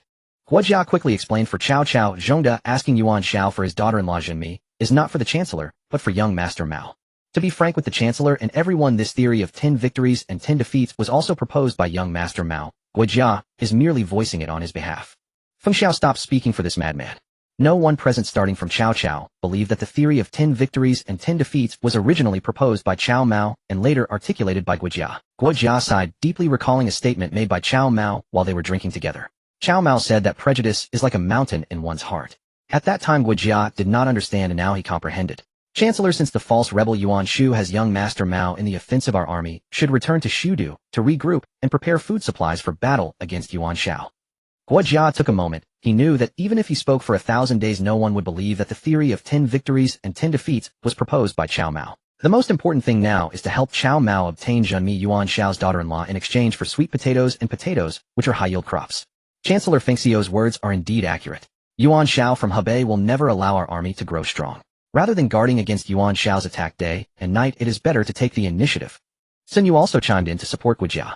Cao Cao firmly agreed, ordering in a deep voice, "Tomorrow morning the three armies will set out back to Shudu." In Huainan, Shouchuan Yuan Shu looked at the messenger who had returned in a disheveled state, both shocked and furious. That little Cao Mao actually dared to insult my messenger. If I were not short-handed, I would definitely send a large army to break through Shuzhou and capture that little Cao Mao, even cutting off his ears. Your Majesty, there is no need to personally send troops to attack Shuzhou's Cao Mao. You can write a letter and send someone to Jiangdong to deliver it to Sun Tzu, asking him to send troops to attack Shuzhou. Sun Tzu. He is the fierce tiger of Jiangdong. How can he be commanded by me? Yuan Shu was not foolish enough to think he could mobilize Sun Tzu. Your Majesty, that little Cao Mao actually wants to have Sun Tzu's widowed mother and Sun Tzu's aunt go to Shuzhou to serve him. If your Majesty were to inform Sun Tzu of this matter in a letter given Sun Tzu's fiery temperament, how could he bear such Yuan Shu's eyes widened. Although he also appreciated beauty, he felt that compared to Cao Mao, he was truly a little brother. This Cao Mao is young, yet has grand ambitions. He actually dares to think of Sun Tzu's mother and aunt. Yuan Shu was deeply impressed. This is indeed lust taken to the extreme. He is a glutton for beauty. At the same time, Yuan Shu also saw an excellent opportunity. Who is willing to go as an envoy to Jiangdong? Your Majesty, I am willing to go. The messenger whose ears had been cut off by Cao Mao suffered a double humiliation as he was made up and dressed as a woman by Cao Mao's subordinates. This made him loathe Cao Mao to the core. Even with his ears cut off, this messenger still resolutely requested to go to Jiangdong. Yuan Shu was overjoyed. Good, I appoint you as the Duke of Loyalty and Righteousness going to Jiangdong. I will personally write a letter. Just as Yuan Shu sent the earless Duke of Loyalty and Righteousness out, chaos suddenly erupted in the city. Father, disaster has struck. Yuan Yao, the son of Yuan Shu, rushed in with a panicked expression to report. You are the crown prince. You must remain composed in all affairs. How can you be so flustered? Yuan Shu had just devised a brilliant scheme and was feeling quite pleased with himself. Seeing Yuan Yao burst in so frantically proclaiming disaster, Yuan Shu felt displeased and scolded his son. Father, a band of cavalry has suddenly appeared in the city. They are ferocious in their advance, and the two leading generals are exceptionally valiant. They have already slain 4 of our generals. What? The enemy cavalry has entered the city. It's over. Shouchuan is doomed. Yuan Shu panicked. Your Majesty, do not fret. The enemy forces are few, and there are still tens of thousands of elite troops in Shouchuan. We can annihilate this cavalry. A general fully armored with a sword at his waist approached Yuan Shu. Upon seeing this man, Yuan Shu was overjoyed. General Ji Ling, you have returned at the perfect time. Quickly slay this enemy force and their generals for me. Your humble servant Ji Ling accepts the order. Ji Ling mounted his horse wielding a 30-gene trident halberd. He struck the horse's rump with the halberd's shaft, and the steed charged forth with an A. Yuan Shu gazed at Ji Ling's retreating figure, full of admiration. They say Lu Bu is unmatched in valor, but my general Ji Ling is no less than Lu Bu. Ji Ling galloped several hundred meters, brandishing his halberd. The streets were filled with fleeing troops. A minor officer, having discarded his armor, passed by Ji Ling. Ji Ling roared, the enemy numbers only a few hundred, yet you 10,000 are utterly defeated. A bunch of incompetents. General Ji, the enemy generals are too fierce, they are hardly human. Though we are many, we truly cannot match them. Nonsense. I shall face them myself. You will join me in destroying the enemy. General Ji, it's better you don't go. Those 2 enemy generals are truly formidable. They have already killed 5 of our generals. Cowards. If any of you dare to flee again, you will share this man's fate. Ji Ling drew his sword and beheaded the fleeing officer. Ji Ling thought this act would intimidate the deserters, but even with the officer's head in hand, the routed soldiers continued to stream backward. Even after Ji Ling killed several more fugitives, the situation did not improve. The faces of these routed soldiers were filled with terror, as if they had seen ghosts. Ji Ling knew further killing was futile. He only wished to see what these enemy generals were like. General Chang, that enemy general, had already been captured by our Luo. Cheng, why did you strike him down with your lance? Luo Cheng questioned Chang Yechen with a dark expression.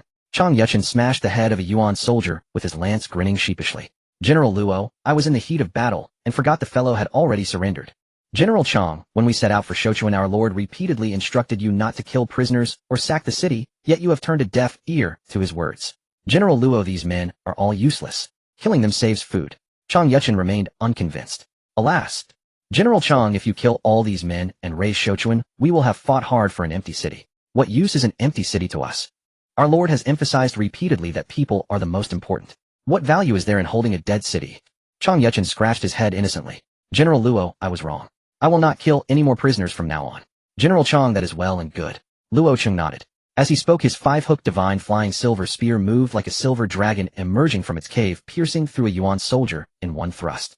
Ji Ling had already arrived against the tide. Watching Chang Yechen and Luo Cheng stroll, leisurely talking, while slaying Yuan soldiers, Ji Ling's eyes blazed with fury. Halt! I am General Ji Ling. My blade spares no nameless souls. Quickly state your names. Luo Cheng and Chang Yechen exchanged a glance. Suddenly both spurred their horses forward simultaneously. Old Chang, you already killed a Yuan general. Oh, leave this one for me, Luo Cheng. Brother Luo, I haven't had my fill yet. Let me kill this one, and the rest are yours. Old Chang, what shall we do? Let him choose, and whoever he picks will fight him. No stealing. Chang Yechen and Luo Cheng saw that Ji Ling was different from the other Yuan soldiers and generals who had been terrorized by them, and their 500 elite troops fleeing like mice before cats, utterly devoid of fighting spirit. Having finally encountered someone who dared to charge back and challenge them, it was no wonder these two vied for the opportunity. Ji Ling was so furious his eyes turned red. As a leading general under Yuan Shu, to have others openly argue over who would take his head, this was a complete disregard for his worth. You treacherous generals, I will use this trident halberd to sever your heads. Even a clay idol has some temper, let alone Ji Ling, a general serving Yuan Shu. Ji Ling assumed Luo Cheng, being young and fair-faced, was the easier target, so he decided to kill him first, then take on Chang Yechen. Old Chang, don't you dare steal this one. He chose me, Luo Cheng, haha. Luo Cheng laughed heartily as he watched Ji Ling charge at him with his halberd, as delighted as if he had found a great treasure. Brother Luo, I never agreed to that. Chang Yechen yelled, also spurring his horse forward with his lance raised. Seeing Chang Yechen's posture, Luo Cheng knew he intended to steal the kill. He would not allow it. Squeezing his white steed tightly, he thrust his five-hooked divine, flying silver spear straight at Ji Ling's face. Ji Ling had not expected Luo Cheng's spear to be so swift. He hastily dodged sideways, but Chang Yechen's lance had already arrived. Bang! The lance came down heavily on Ji Ling's head. Luo Cheng retracted his spear, and as Ji Ling dodged Chang Yechen's lance, Luo Cheng's five-hooked divine, flying silver spear struck solidly into Ji Ling's abdomen. Ji Ling shuddered in pain, nearly falling from his horse. The spear was named for the 5 hooks mounted behind its tip. Luo Cheng pulled back his hand, and the hooks on the spearhead embedded in Ji Ling's body, tore a gaping hole in his abdomen. Ji Ling's entrails were dragged out. The pain kills me. Ji Ling screamed, but Chang Yechen's lance smashed squarely onto his skull. With a dull thud, Ji Ling's brains splattered, and his corpse tumbled from the horse. Old Chang, we had an agreement, yet you still interfered. Now neither of us had our fill. Luo Cheng, displeased, accused Chang Yechen of acting improperly. Chang Yechen chuckled without defending himself, continuing to urge his horse forward in search of the next target. General Ji Ling was slain by the enemy generals in a single exchange. Even his brains were knocked out. My son, I have decided to abdicate the throne to you. I shall be the Grand Emperor. You are now the Emperor, hold Shochuan. Terrified Yuan Shu left these words and fled Shochuan alone, guarded by dozens of personal soldiers. Yuan Shu fled Shochuan, but his harem, his wife, 1 son, and 2 daughters were left behind in the city. Luo Cheng, being meticulous, dispatched 10 soldiers to guard Yuan Shu's harem, forbidding anyone from entering. Chang Yechen's hands itched as he gazed upon the tens of thousands of captive Yuan troops. He was tempted to order a massacre and sack the city. Luo Cheng hurried over to find Chang Yechen, handing him a brocade pouch. Chang Yechen opened the pouch to find a secret order from Cao Mao. Our lord instructed us to open this pouch after capturing Shochuan. Luo Cheng explained to Chang Yechen that when they set out from Shuzhou, Cao Mao had specifically given him this pouch, and ordered that Chang Yechen open it personally upon taking Shochuan. Our lord commands me to escort Yuan Shu's daughter Yuan Shuiying to Shuzhou. Chang Yechen pulled the secret letter from the pouch and read it aloud.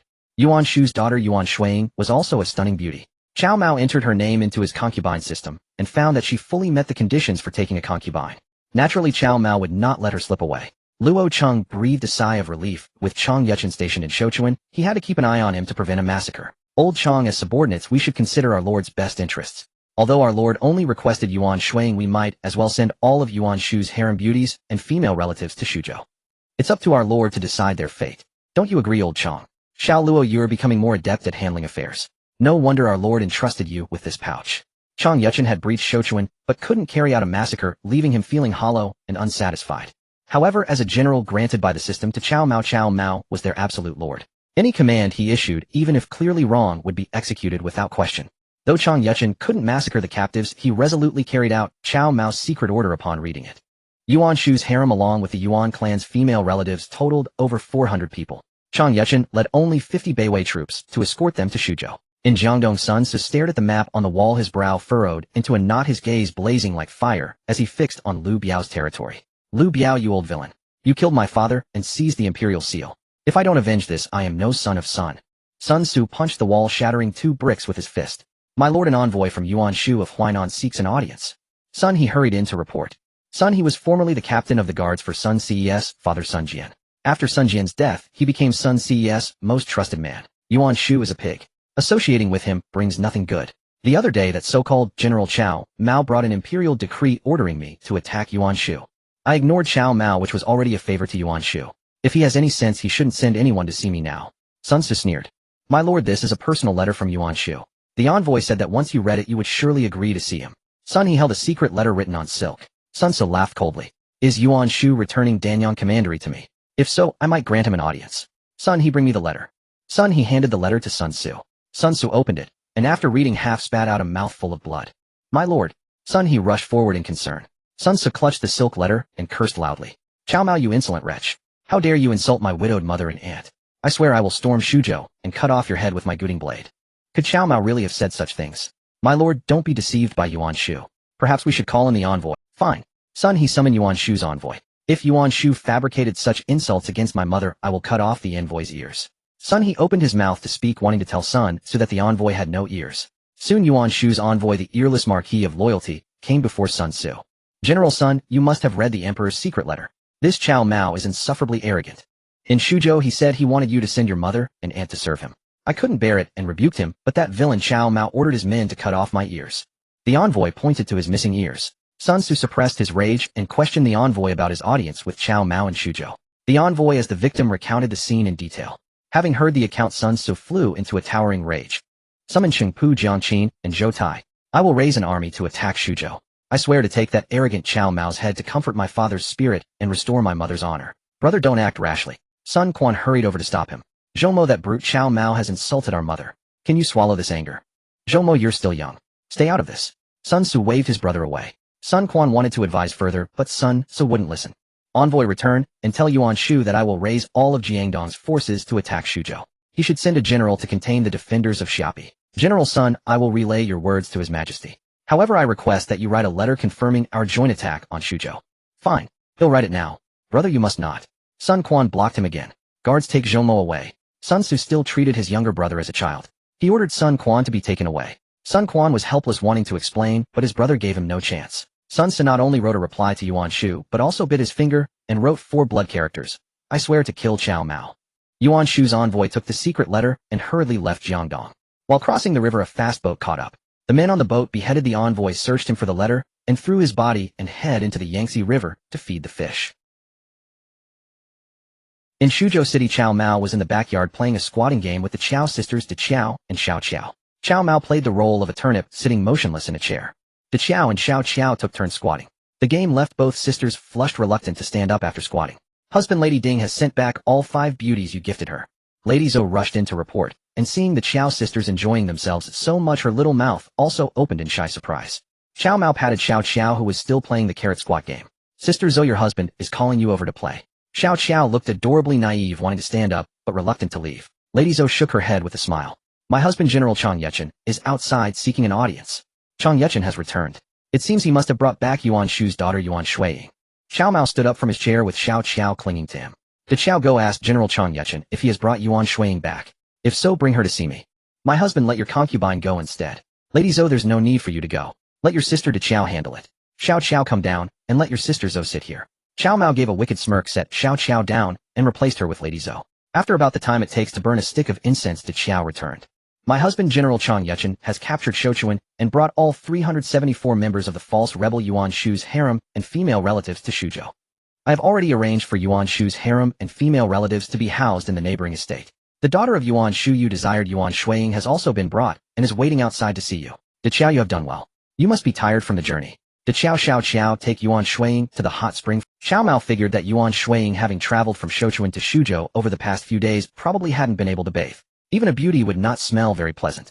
Cao Mao was no guijia. He preferred fragrant beauties, not women with the scent of musk or body odor. Yuan Shuiying dared not resist, as she had already prepared herself for the worst on this journey. When De Chao led her into the inner residence, Yuan Shuiying thought to herself that Cao Mao must be coveting her beauty. If that were the case, it would actually suit her wishes.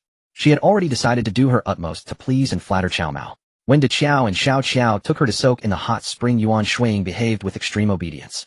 Elder sister Shuiying will need your care in the future.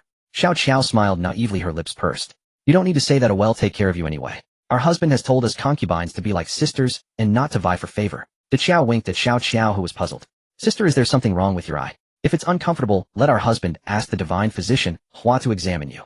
De Chao sighed inwardly. My foolish little sister, you've only just met Yuan Shuiying for the first time, and you're already bearing your heart to her. Is that appropriate?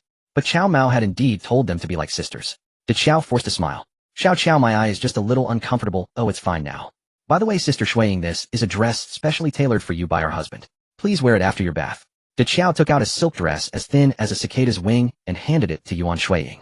Although Yuan Shuiying had resolved to seduce Cao Mao, when she held this almost completely transparent silk dress, her face still flushed. Are you Yuan Shuiying? Cao Mao looked at Yuan Shuiying sitting on the bed draped in the cicadine silk dress. He walked over and lifted her chin. Yuan Shuiying hastily stood up. Your concubine Yuan Shuiying pays respects to the Grand General. Haha, no need for formalities. Shuiying, from now on you are my wife. An evening of spring is worth 1,000 gold. Let us begin. Congratulations, host, on successfully taking Yuan Shuiying as a concubine. Rewards 1.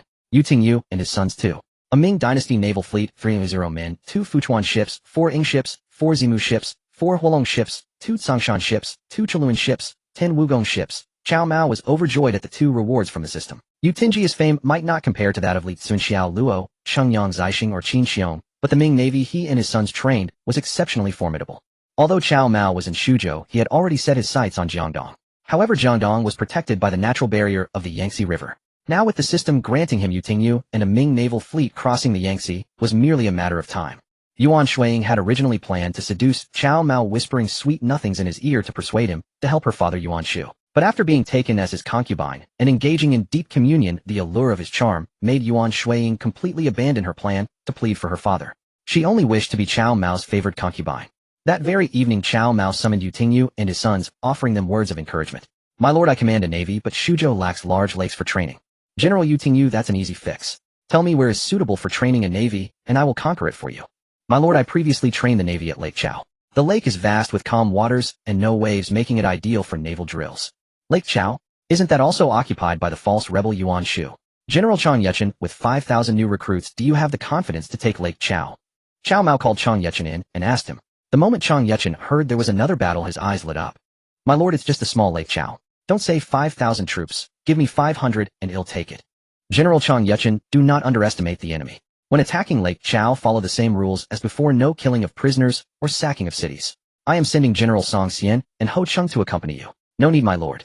I can go alone.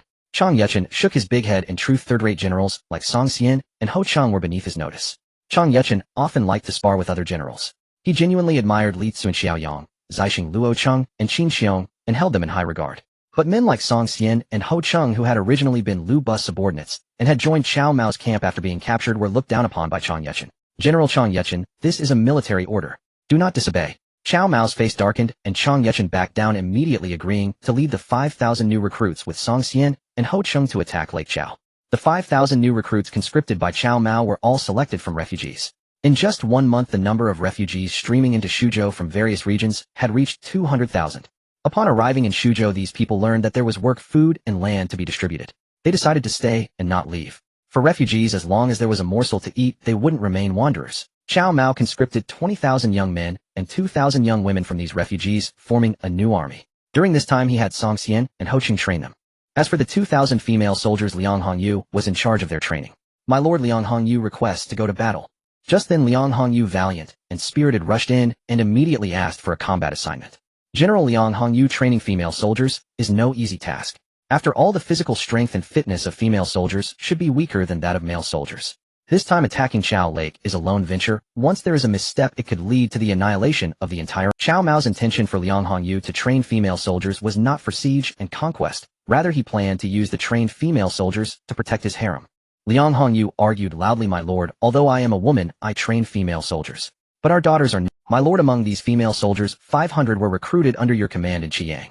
They are well trained, but have simply not experienced real combat. Soldiers who have not seen real combat, no matter how well they are trained, are of no use if they have never been on the battlefield." Liang Hongyu was right. These female soldiers would only practice on the training ground, but once they reach the battlefield where life and death are at stake, the sight of corpses and rivers of blood might scare them into not even being able to hold their weapons. Cao Mao slammed the table. "General Liang Hongyu, heed my command." This subordinate, Liang Hongyu, obeys. Liang Hongyu was overjoyed and hurriedly stepped forward to listen to Cao Mao's orders. "General Liang Hongyu, I command you to lead the troops to attack Luzhou. To attack Chao Lake, we must first capture." Cao Mao had originally intended to order Li Cunxiao to lead the troops to attack Luzhou, but now that Liang Hongyu volunteered, he assigned the task to her. At this time, Luzhou was still under the jurisdiction of Zhejiang County. The city of Luzhou was both dilapidated and small, lacking any proper fortifications. Sending Li Cunxiao to find Luzhou would be a waste of talent, while sending Liang Hongyu was quite appropriate. This subordinate obeys. Liang Hongyu was overjoyed and bowed to accept the military order. With Liang Hongyu attacking Luzhou and Chang Yechen taking on Chao Lake, Cao Mao had little else to do. With nothing to occupy him, he sneaked back to the rear courtyard to continue his rendezvous with a few beautiful concubines. "Husband, I also want to accompany General Liang Hongyu to the expedition in Luzhou." As emotions ran deep, Lu Keiling's face flushed, and she turned to utter a remark. "You also want to go to war?" Cao Mao smirked mischievously. Lu Keeling was taken aback. Her simple-mindedness made her nod instinctively. "Husband, I also possess martial skills, and want to help you with something." "Very well, as long as you can defeat your husband, I will promise you to accompany General Liang Hongyu on the expedition tomorrow." "Defeating you, husband? Husband, you are too strong. How could I defeat you?" Cao Mao laughed heartily. "Keeling, it doesn't matter if you can't defeat your husband. I will give you 500 female soldiers to go to Hunan and bring back Zhang Chunhua from the Zhang family." Zhang Chunhua, the wife of Sima Yi. This woman was not only beautiful, but also learned the art of astrology by during the incident at Jayapingaling, she accurately deduced the timing using her fingernail dipped in vermilion. "Husband, are you sending me with 500 soldiers just for a single woman? That seems to underestimate me." Lu Keeling pouted her lips, murmuring with a hint of reluctance. "Husband, are you sending me with 500 soldiers just for a single woman? That seems to underestimate me." Lu Keeling pouted her lips, murmuring with a hint of reluctance. Keeling, this woman Zhang Chunhua is no simple character. If you can really bring her back, your husband will have something good for you. "Husband, then I want 10 bags of spicy strips." Lu Keeling loved spicy strips, especially the Weilong brand. Every time Cao Mao had a deep interaction with Lu Keeling, the system rewarded him with spicy strips. This was probably related to Lu Keiling's preferences. The system catered to her likes. For example, Jiao Chan loved beautiful clothing, and whenever she had deep interactions, the system would kindly reward her with a piece or two. These clothes ranged from practical to sensual, encompassing a variety of styles. Xiao Qiao loved food, so she was rewarded with all kinds of delicacies. The Zou family was skilled at pleasing Cao Mao, thus the system rewarded some interesting gadgets. De Qiao, Yin Shimi Zhen, and Ganshi also had their own preferences, and the system would summarize and reward them with various items. With these items, and with Cao Mao's succubus-like charm, these beautiful concubines were utterly devoted and unwaveringly loyal to him. Even if Cao Mao used sticks to beat them daily, they would not run away. "What are 10 bags of spicy strips? If you bring back Zhang Chunhua, they'll give you 100 bags of spicy strips." While speaking, Cao Mao held several bags of spicy strips. Seeing the spicy strips, Lu Keiling's beautiful eyes turned into crescent moons. Cao Mao tore open a bag and handed her a piece. "Keeling, when you go to Hunan, find an opportunity to wipe out the Sima family there." "Wipe out the Sima family? Husband, do you have a grudge against the Sima family?" Lu Keeling asked in confusion. "Not before, but certainly from now on." Keeling complied with her husband's instructions. This subordinate will strictly obey the Lord's orders. Lu Keeling imitated the generals under Cao Mao and responded. Only Cao Mao knew the unique flavor of the spicy strips that Lu Keeling had tasted. It's truly hard to describe. Danyang County. Yang Zixing Qin Xiong and Jia Su effortlessly took Danyang County. Jia Su had finished writing the battle report and was about to send someone to Suzhou when a scout suddenly reporting to the governor that General Su Kuan from Jiangdong has mobilized 30,000 troops and is poised on the southern bank ready to cross the river and attack our army. Jia Su laughed heartily. "What a Jiangdong. The Lord sent me Jia Su to take Danyang, and I was considering waiting a few more days before heading south. Yet Sun Tzu unexpectedly sent troops to attack me. Quickly summon generals Yang Zixing and Qin Xiong." At the southern bank of Danyang Jiangdong's General Su Kun gazed at the rising river with a worried expression. Behind him a graceful lady dressed in a plain long dress arrived at the riverbank with the assistance of two maids. "Kuna, are you worried that the river will rise, and that the army will be unable to cross for battle?" The latter's voice was melodic and Su Kun was taken aback. He hurriedly ran over and bowed. "Mother, what brings you? Kuna, you have been working day and night to prepare for crossing the river. Your mother sees it in her heart." Zu's wife's son, Sun Ru, was the sister of Sun Jian, and this was her son commanding 30,000 troops under Sun Ces orders to attack Danyang County. Sun Ru was naturally concerned. After receiving a secret letter from Yuan Shu's son, Su had already dispatched Cheng Pu Jiangqin and Zhou Tai commanding them to lead 20,000 elite soldiers to secretly attack Suzhou. As a cover, Sun Tzu also sent Su Kun with 30,000 troops to attack Danyang County. Sun Ces purpose in doing this was to deceive Cao Mao. Sun Tzu also gained benefits from this. For him, it was a win-win situation. "Mother, the wind by the river is strong. You should return to the tent to rest." Sun Ru smiled gently and shook her head. "Kuna, do you see that expanse of reeds?" Su Kun followed his mother's son Ru's pointing finger and saw the vast stretches of reeds along the riverbank. He had already noticed them, yet he could not fathom why his mother wished to draw his attention to those reeds. Su Kun was a filial son. Though puzzled, he nodded and replied, "Mother, I have seen them. But may I ask why you bring up Kuna? Your only concern is the rising river waters and the lack of boats to ferry the army across. If you were to cut down the reeds and weave them into rafts, would you still need to worry?" Su Kun was stunned. Those words were like a revelation that awakened a dreamer. Overjoyed, he bowed deeply. "Mother, your plan is brilliant. We can also fell some trees, bind the reeds to them, and craft wooden rafts to cross the river." Sun Ru nodded with a light chuckle. "Kuna, you are truly clever. I am a little weary, and will return to the tent to rest." On the northern bank of the river Jia, Su along with Yang Zixing and Qin Xiong stood with only 50 soldiers. Around Yang Zixing's neck hung a pair of binoculars and 8-power double-barreled telescope gifted to him by his lord Cao Mao. He cherished it so much that he wore it constantly except when sleeping. Upon reaching the riverbank, Yang Zixing habitually raised the binoculars to observe the southern shore. "How, what are those Jiangdong soldiers doing cutting down those reeds?" "General Zixing, are you saying the Jiangdong troops are felling reeds?" Jia Su, who was surveying the terrain, asked casually upon hearing Yang Zixing's words. "Yes, Governor Jia. Take a look." Yang Zixing thrust the binoculars into Jia Zu's hands, but he did not remove the strap from around his neck. Yang Zixing feared that Jia Su might try to make off with his precious binoculars. Jia Su had to lean in close, almost burying his head against Yang Zixing's chest to peer through the device and strain his eyes toward the southern bank. On the southern shore, hundreds of Jiangdong soldiers were cutting reeds along the riverbank. After observing Jia, Su lowered his head and thought, "So that's it. The Jiangdong troops are cutting reeds to build rafts and cross the river." Yang Zixing and Qin Xiong were suddenly enlightened. Both were seasoned generals who had commanded great armies, possessing both courage and strategy. Since Jia Su had already revealed that the Jiangdong soldiers were cutting reeds to make rafts for crossing the river, Yang Zixing and Qin Xiong would have been fools not to understand. "Governor Jia, before the army set out, our lord entrusted me with a silk pouch. He repeatedly instructed that if we discovered the Jiangdong troops cutting reeds, we should open it." Qin Xiong produced the silk pouch he had been safeguarding. Jia Su gasped in astonishment. "Our lord is truly prescient. He even foresaw that the Jiangdong soldiers would cut reeds." No wonder. Jia Su trailed off, refraining from voicing the rest of his thought. It was no wonder that such formidable warriors as Li Cunxiao, Yang Zixing, Qin Xiong, and Luo Cheng had come to serve Cao Mao. Qin Xiong opened the pouch, revealing a strip of cloth inside. The cloth bore a message: "The Jiangdong troops are cutting reeds, intending to use them to weave rafts and cross the river. I have prepared 30,000 fire arrows among the military supplies. Use fire to defeat the Jiangdong forces crossing on reed rafts." Old Jia, remember, after crushing the Jiangdong army, conduct a thorough search, and be sure to find Sun Jian's younger sister Sun Ru. She accompanied her son Su Kun on this campaign, and the plan to cut reeds and build rafts for the crossing originated from her. Jia Su was utterly astounded. Whatever he had thought of Cao Mao had already anticipated. Moreover, Cao Mao had even provided the countermeasure. "Our lord is truly a divine being."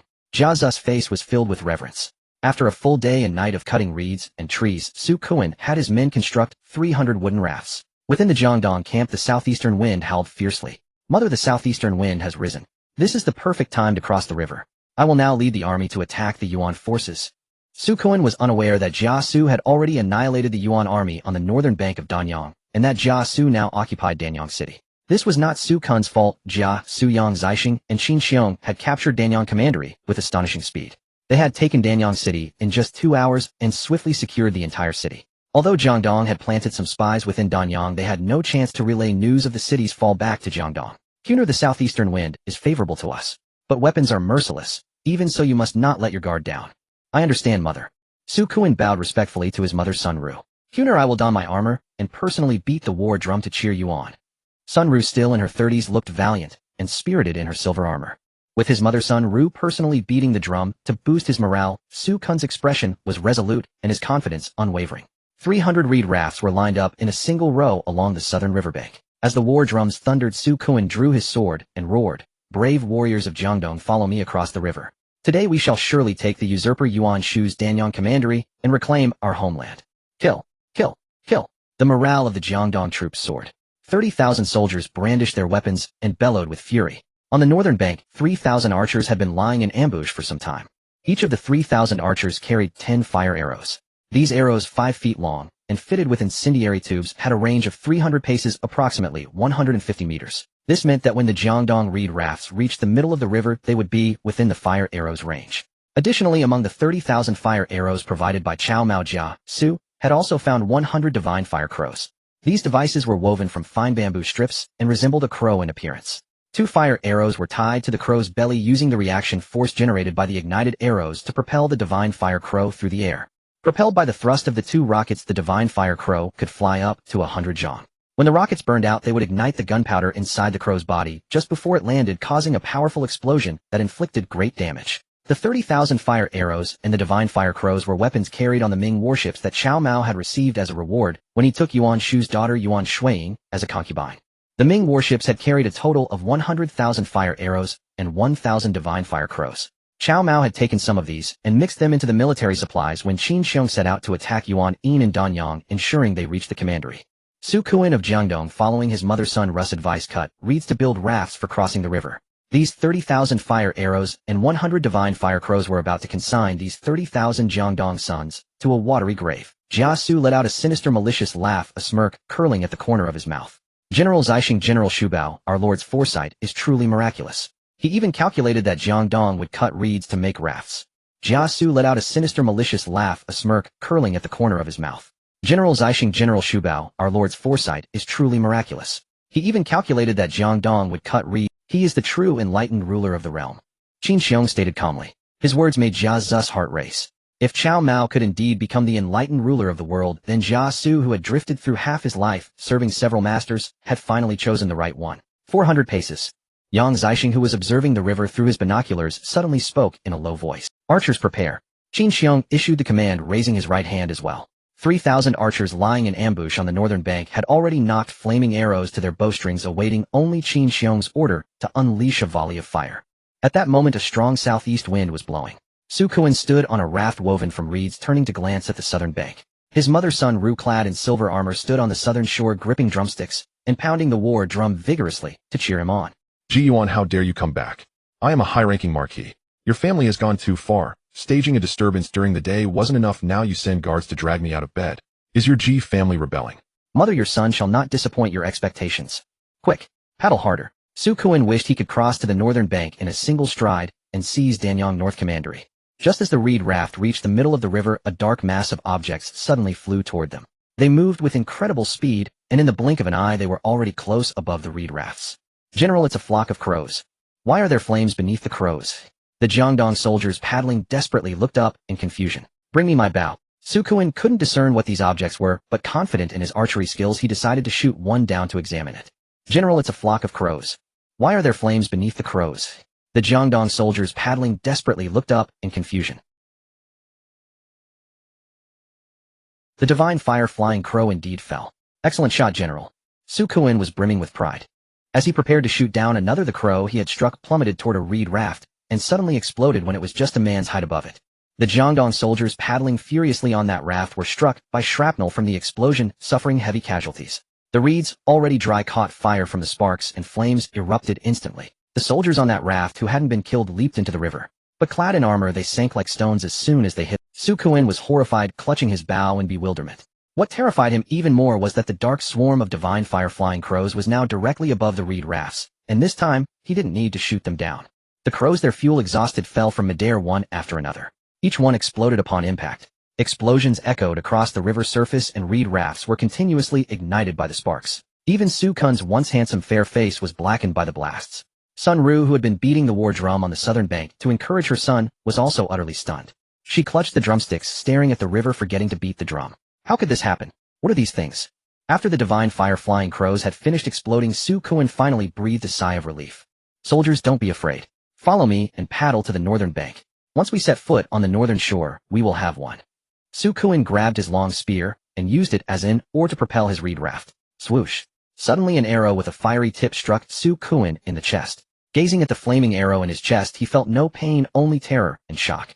Countless flaming arrows rained from the northern bank. Dozens of Jiangdong reed rafts in the middle of the river had already been ignited by sparks from the earlier explosions, and the soldiers aboard were desperately trying to extinguish the flames. But before the fires could be put out, another volley of flaming arrows came. The sky was filled with them, and as they landed on the rafts, the dry reeds burst into flames instantly. The river surface seemed to boil from the fire. Huner. Madame Sun Ru threw down her drumsticks and rushed to the riverbank. Matriarch. Two maidservants panicked hurried over to support Madame Sun Ru. Su Kuan, struck by the arrow, had fallen from the raft into the river. What a pity we have no boats to cross the river.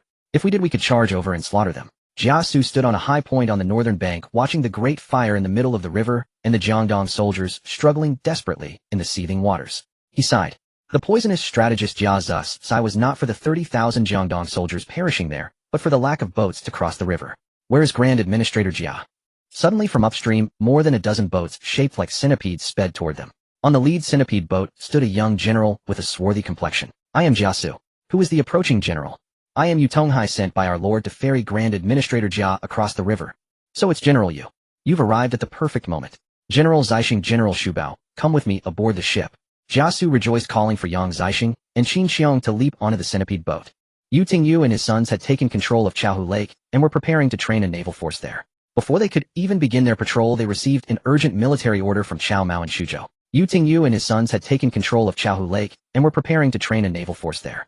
Before they could even begin their patrol, they received an urgent. Yu Tingyu and his sons had taken control of Chaohu Lake and were preparing to train a naval force there. Before they could even begin their patrol, they received an urgent. Our Lord is truly a divine being to have foreseen this. Qin Xiong tied his yellow steed to the stern of the centipede boat. Upon reaching the southern bank, he untied the reins, and the horse galloped ashore on its own. Qin Xiong, gripping his tile-faced, golden-mounted maces, strode directly toward Sun Ru, who stood on the riverbank screaming her son, Su Kun's name in anguish. How dare you? This is our matriarch. Withdraw at once. Qin Xiong's expression stiffened. This was the front line of battle, a life-and-death struggle. You are the enemy. Do I care if you are a matriarch or a young madam? One blow from his mace would settle the matter. However, Qin Xiong was a man of integrity. He gripped his mace and said in a deep voice, this is a battlefield. There are only enemies here, no matriarchs. Both of you retreat at once. Sun Ru's two maidservants exchanged glances, and as if by unspoken agreement drew steel blades and charged at Qin Xiong. Qin Xiong sighed, preparing to knock their blades aside. Suddenly 2 arrows flew and striking the maidservants in the chest and felling them. General Qin, why waste words with them? Just kill them.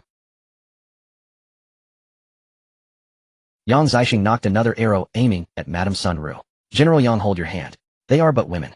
Could it be that General Qin has taken a fancy to this female general? Huh. Let me go ask if she is willing to marry you. Yang Zixing laughed heartily, teasing Qin Xiong. Qin Xiong's face grew even yellower as he stammered. General Yang Zixing, please do not jest so. Those maidservants just now called her the matriarch. I recall our lord mentioning that Sun Jian's sister Sun Ru might very well be in the army. This woman is likely Sun Ru, the very one our lord seeks. Regardless of whether she is Sun Ru or not, kill her first. Yang Zixing moved his shoulder slightly, and the arrow flew like a shooting star straight towards Sun Ru. General Zixing, you cannot kill her. Jia Su exclaimed in alarm, but it was already too late to stop him. Qin Xiong, witnessing this from the side, hurriedly threw the gilded mace from his hand. Though Qin Xiong's throw was swift, it could not outpace the arrow released by Yang Zixing's bow. It's over. This is the woman our lord desires. Jia Zu's heart turned cold. When he left Shuzhou, Cao Mao had repeatedly instructed him that if he encountered Sun Jian's sister Sun Ru within Su Kun's army, he must capture her alive and bring her back to Shuzhou. But now if Yang Zixing's arrow were to slay Sun Jian's sister Sun Ru, Jia Su would have no way to account to Cao Mao. Clang. When Jia Su looked again, he was overjoyed. Yang Zixing's arrow did not kill Sun Jian's sister, Su Kun's mother Sun Ru. Instead it struck the long sword. My Kuner is dead, and I have no desire to live on. Sun Ru had watched her son Su Kun struck in the chest by a flaming arrow plunging into the river. The river waters were then scorched red by the blaze. There was no chance for Su Kun to survive. Sun Ru raised her long sword to take her own life, but Yang Zixing sharp-eyed and swift-handed shot the blade from her grasp. Jia Su had thought Yang Zixing intended to kill Sun Ru. As Sun Ru's sword was knocked away by Yang Zixing's arrow, she gazed at the reed rafts burning across the river's surface, her heart wrenched with grief. Standing at the riverbank, Sun Ru leaped into the water. Quick, save her. Jia Su scrambled forward, but he was too late. Yu Tonghai stood at the prow of the centipede boat, an iron hook in hand. He used it to haul up the Jiangdong soldiers who had fallen into the river but were still alive. These Jiangdong soldiers became prisoners. Yu Tingyu and his son Yu Tonghai were recruiting a naval force at Chaohu Lake. After capturing these soldiers, Yu Tonghai planned to take them there. Those willing to surrender would be enlisted into the Chaohu Navy. Those unwilling would be sent to hard labor. Yu Tonghai pointed with his iron hook. Rao over there. Rescue her. The centipede boat, like a creature with dozens of legs, glided swiftly across the river's surface. Sun Ru, who had jumped into the water, was hooked onto the boat by Yu Tonghai. Sun Ru had swallowed several mouthfuls of water and, overwhelmed by emotion, fell unconscious. Yu Tonghai checked her breath. It was normal. Yu Tonghai was relieved. He ordered his soldiers to row the centipede boat to the shore. Just as he was about to have them carry Sun Ru onto land, Jia Su, his face bruised from a fall, rushed over and shouted to Yu Tonghai. General Yu, this is the woman our lord desires. Send her to the north bank at once. Jia Su will dispatch 50 cavalry to escort her to Shuzhou. So she is the woman our lord wants. Governor Jia, please board the ship. I will see you to the north bank. Yu Tonghai replied promptly. General Zai Xing, General Xu Bao, you two clear out the remaining Jiangdong forces here and set up camp ahead. I will return to muster more troops. General Yu, assist our army in crossing the river. Yang Zai Xing and Qin Xiong clasped their hands in acknowledgement. In Hebius, Jizhou Yuan Shao was in council with his strategists Tian Feng, Zhu Shou Shun Pei Gua Tu, and Su Yu, discussing matters of great importance. A messenger entered to report, my lord, an envoy from Cao Cao and Xuchang seeks an audience. Yuan Shao laughed. Cao Mengda must have a favor to ask. Let the envoy in. Su Yu stepped forward and said, my lord, in Su Yu's view there is no need to see Cao Cao's envoy. Send him back. That way Cao Cao won't fathom your intentions and will dare not act rashly. Su Yu, everyone knows you and Cao Cao are childhood friends. By doing this you're deliberately sowing discord between my lord and Cao Cao. Cao Cao is now the chancellor of Han. If he sends an envoy to see my lord, it must be to discuss a significant matter. Yet you advise my lord not to meet him. This would place my lord in a position of disloyalty and unrighteousness. Su Yu, do you confess your guilt? Shen Pei, who had long been at odds with Su Yu, jumped out and pointed accusingly at him. Shen Pei, you're spouting utter nonsense. Though Su Yu shares a hometown with Cao Cao, I now serve my lord. Cao Cao is cunning and suspicious. If my lord refuses to see his envoy, Cao Cao will be uncertain of your intentions and will surely be more cautious. But if Cao Cao learns that my lord has no intention to attack Xuchang, he will act without restraint to conquer Huainan. Once Huainan is pacified, Cao Cao's strength will greatly increase, and he will then have the power to contend with my lord. Su Yu hastily clasped his hands and explained to Yuan Shao. Yuan Shao pondered and found Su Yu's reasoning plausible. But Shen Pei hurried forward and rebuked Su Yu. My lord, Su Yu is talking nonsense. Does he think you are a child that a mere envoy could discern your thoughts? Yuan Shao now thought Shen Pei was quite right. He controlled the 4 provinces of Qin, Yu, Bing, and Ji with hundreds of thousands of armored soldiers. His strategists were as numerous as rain and his fierce generals like clouds. How could he fear Cao Cao? Su Yu, step aside. Shen Pei, let Cao Ming, the envoy, in to see me. As you command. Shen Pei agreed. As he passed Su Yu, he deliberately held his head high. Su Yu sighed and withdrew, daring not to speak further. Before long, Shen Pei led Cao Cao's envoy to meet Yuan Shao. The envoy bowed to Yuan Shao. General Yuan, I come bearing a letter from the chancellor on his orders. Yuan Shao grinned. Cao Cao sending an envoy with a letter surely meant he needed a favor. Some time ago, when Yuan Shu declared himself Emperor, Cao Cao had even sent 2 carts of gifts. Cao Cao had also written a letter to Yuan Shao in which he praised him to the skies. Cao Cao's attitude could be described as humble, fawning, and ingratiating. Yuan Shao loved flattery. This time he figured Cao Cao's envoy had come for something similar. Shen Pei, bring Ming. Shen Pei took the letter from Cao Cao's envoy and respectfully handed it to Yuan Shao. After opening and reading it, Yuan Shao's smile froze. Then Yuan Shao slammed the table. Cao Cao, how dare you insult my Yuan clan like this? My lord, what did Cao Cao write to anger you so? Shen Pei asked, puzzled. This scoundrel Cao Cao. He demands that I send my daughter-in-law Lady Zhun to Xuchang. What? How dare Cao Cao do such a thing? Cao Amon has a penchant for married women. The second young master's Lady Zhun is renowned for her beauty throughout Hebei. Cao Amon must have coveted her for a long time. Su Yu believes my lord should send Lady Zhun to Xuchang to avoid Cao Amon coming with an army to seize her. Su Yu said with a tone of schadenfreude. Su Yu, what are you saying? She is my Yuan Shao's daughter-in-law. How can I give her to a traitor like Cao Cao? Would I not lose all face? Yuan Shao was furious, nearly twisting his nose off as he pounded the table and shouted curses. Since my lord is unwilling, you could send a surprise force south to strike Yanzhou. Su Yu walked to the map hanging on the wall and pointed at the south bank of the Yellow River, presenting his plan to Yuan Shao. Yanzhou, Su Yu, you are the spy Cao Cao sent to be placed by our lord. Shen Pei pointed at Su Yu's nose. Shen Pei, although Su Yu and Cao Cao are from the same hometown, since I have followed our lord, I will not harbor any disloyalty. Su Yu, do you know that Yanzhou is Cao Cao's foundation? Back then Cao Cao subdued the Qingzhou Yellow Turbans, gaining over 200,000 surrendered soldiers and 1 million people. Cao Cao poured all those 200,000 soldiers and 1 million people into Yanzhou. You telling our lord to send a crack force is just sending them to their deaths. Su Yu, your intentions are too malicious. Our lord pays you a stipend, you eat his rice, yet you want to smash his pot.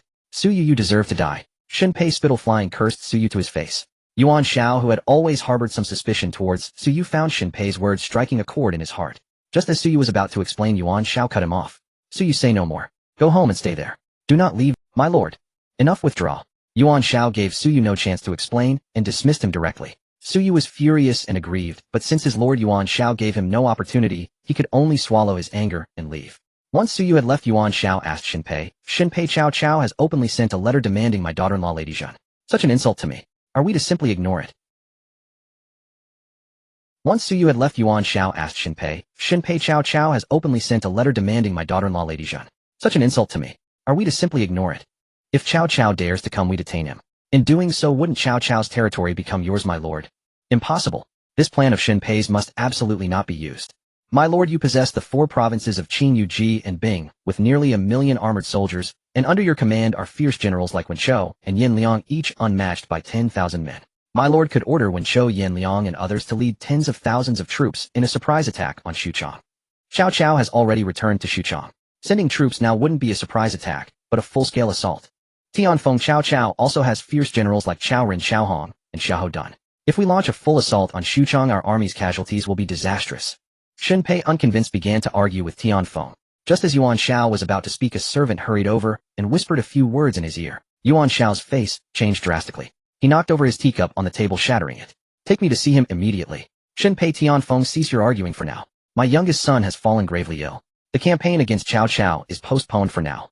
Yuan Shao abandoned everyone and rushed off to see his sick young son, leaving his assembled advisors exchanging bewildered glances. In Shuzhou, Cao Mao was once again in his private quarters, amusing himself in deep communion with several beautiful concubines.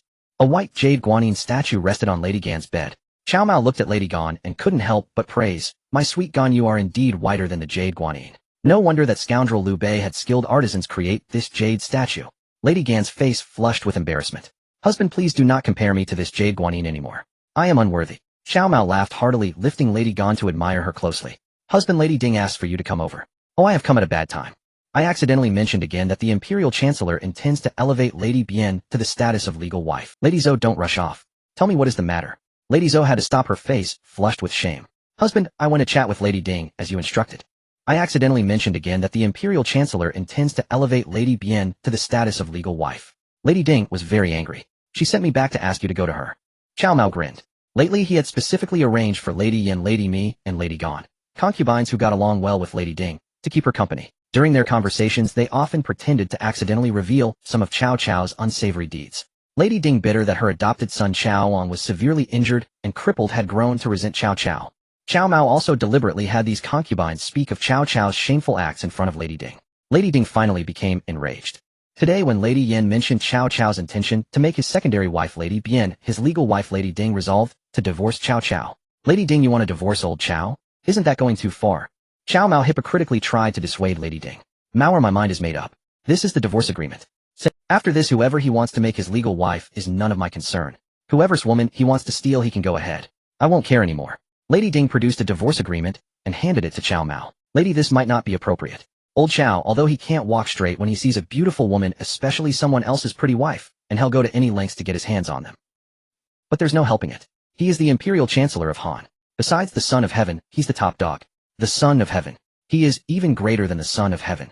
Mao, don't try to persuade me. I don't care if he's the Son of Heaven or the Chancellor, the divorce is final. If Mao is unwilling to deliver this divorce agreement, I will have to take your elder brother Zhixio and leave Shuzhou. Lady, that won't do. If you leave, others might think I couldn't tolerate my elder brother. Lady, since you've made up your mind, I will make sure this divorce agreement reaches old Cao. Cao Mao was overjoyed inside. As long as Cao Cao divorced Lady Ding, he could take Lady Ding as his concubine. Lady Ding was not yet 40, lived a life of luxury, and kept herself well. She was naturally a beauty, now at an age of charming allure. Mao, I have troubled you. Lady, this is my duty. It is no trouble. But you seem a bit haggard lately, perhaps from overthinking. Mao is always so thoughtful and caring. Lady Ding looked at Cao Mao with eyes full of gratitude. That look in her eyes gave Cao Mao a different kind of illusion. Lady, I once learned some massage techniques from the divine physician Hua Ta. If you don't mind, I would like to give you a massage. I assure you it will make you feel very comfortable. Massage techniques. That sounds quite novel. Mao, go ahead and try. Lady Ding had no guard up against Cao Mao. Please remove your outer robe, lady. Alright. Mao, help me undress. Following Cao Mao's words, Lady Ding took off her outer robe. But Cao Mao felt this wasn't enough. A clever idea struck him, and he produced a pair of yoga pants. It was a reward from the system when he was in deep communion with Diao Chan. Looking at Lady Ding's curvaceous figure, Cao Mao yearned to see her in the yoga pants. Lady, change into these clothes. These were specially made by the divine physician Hua Tuo for massage. Wearing them will make the massage much more effective. Cao Mao held a pair of light green yoga pants in his hand and presented them to Lady Ding.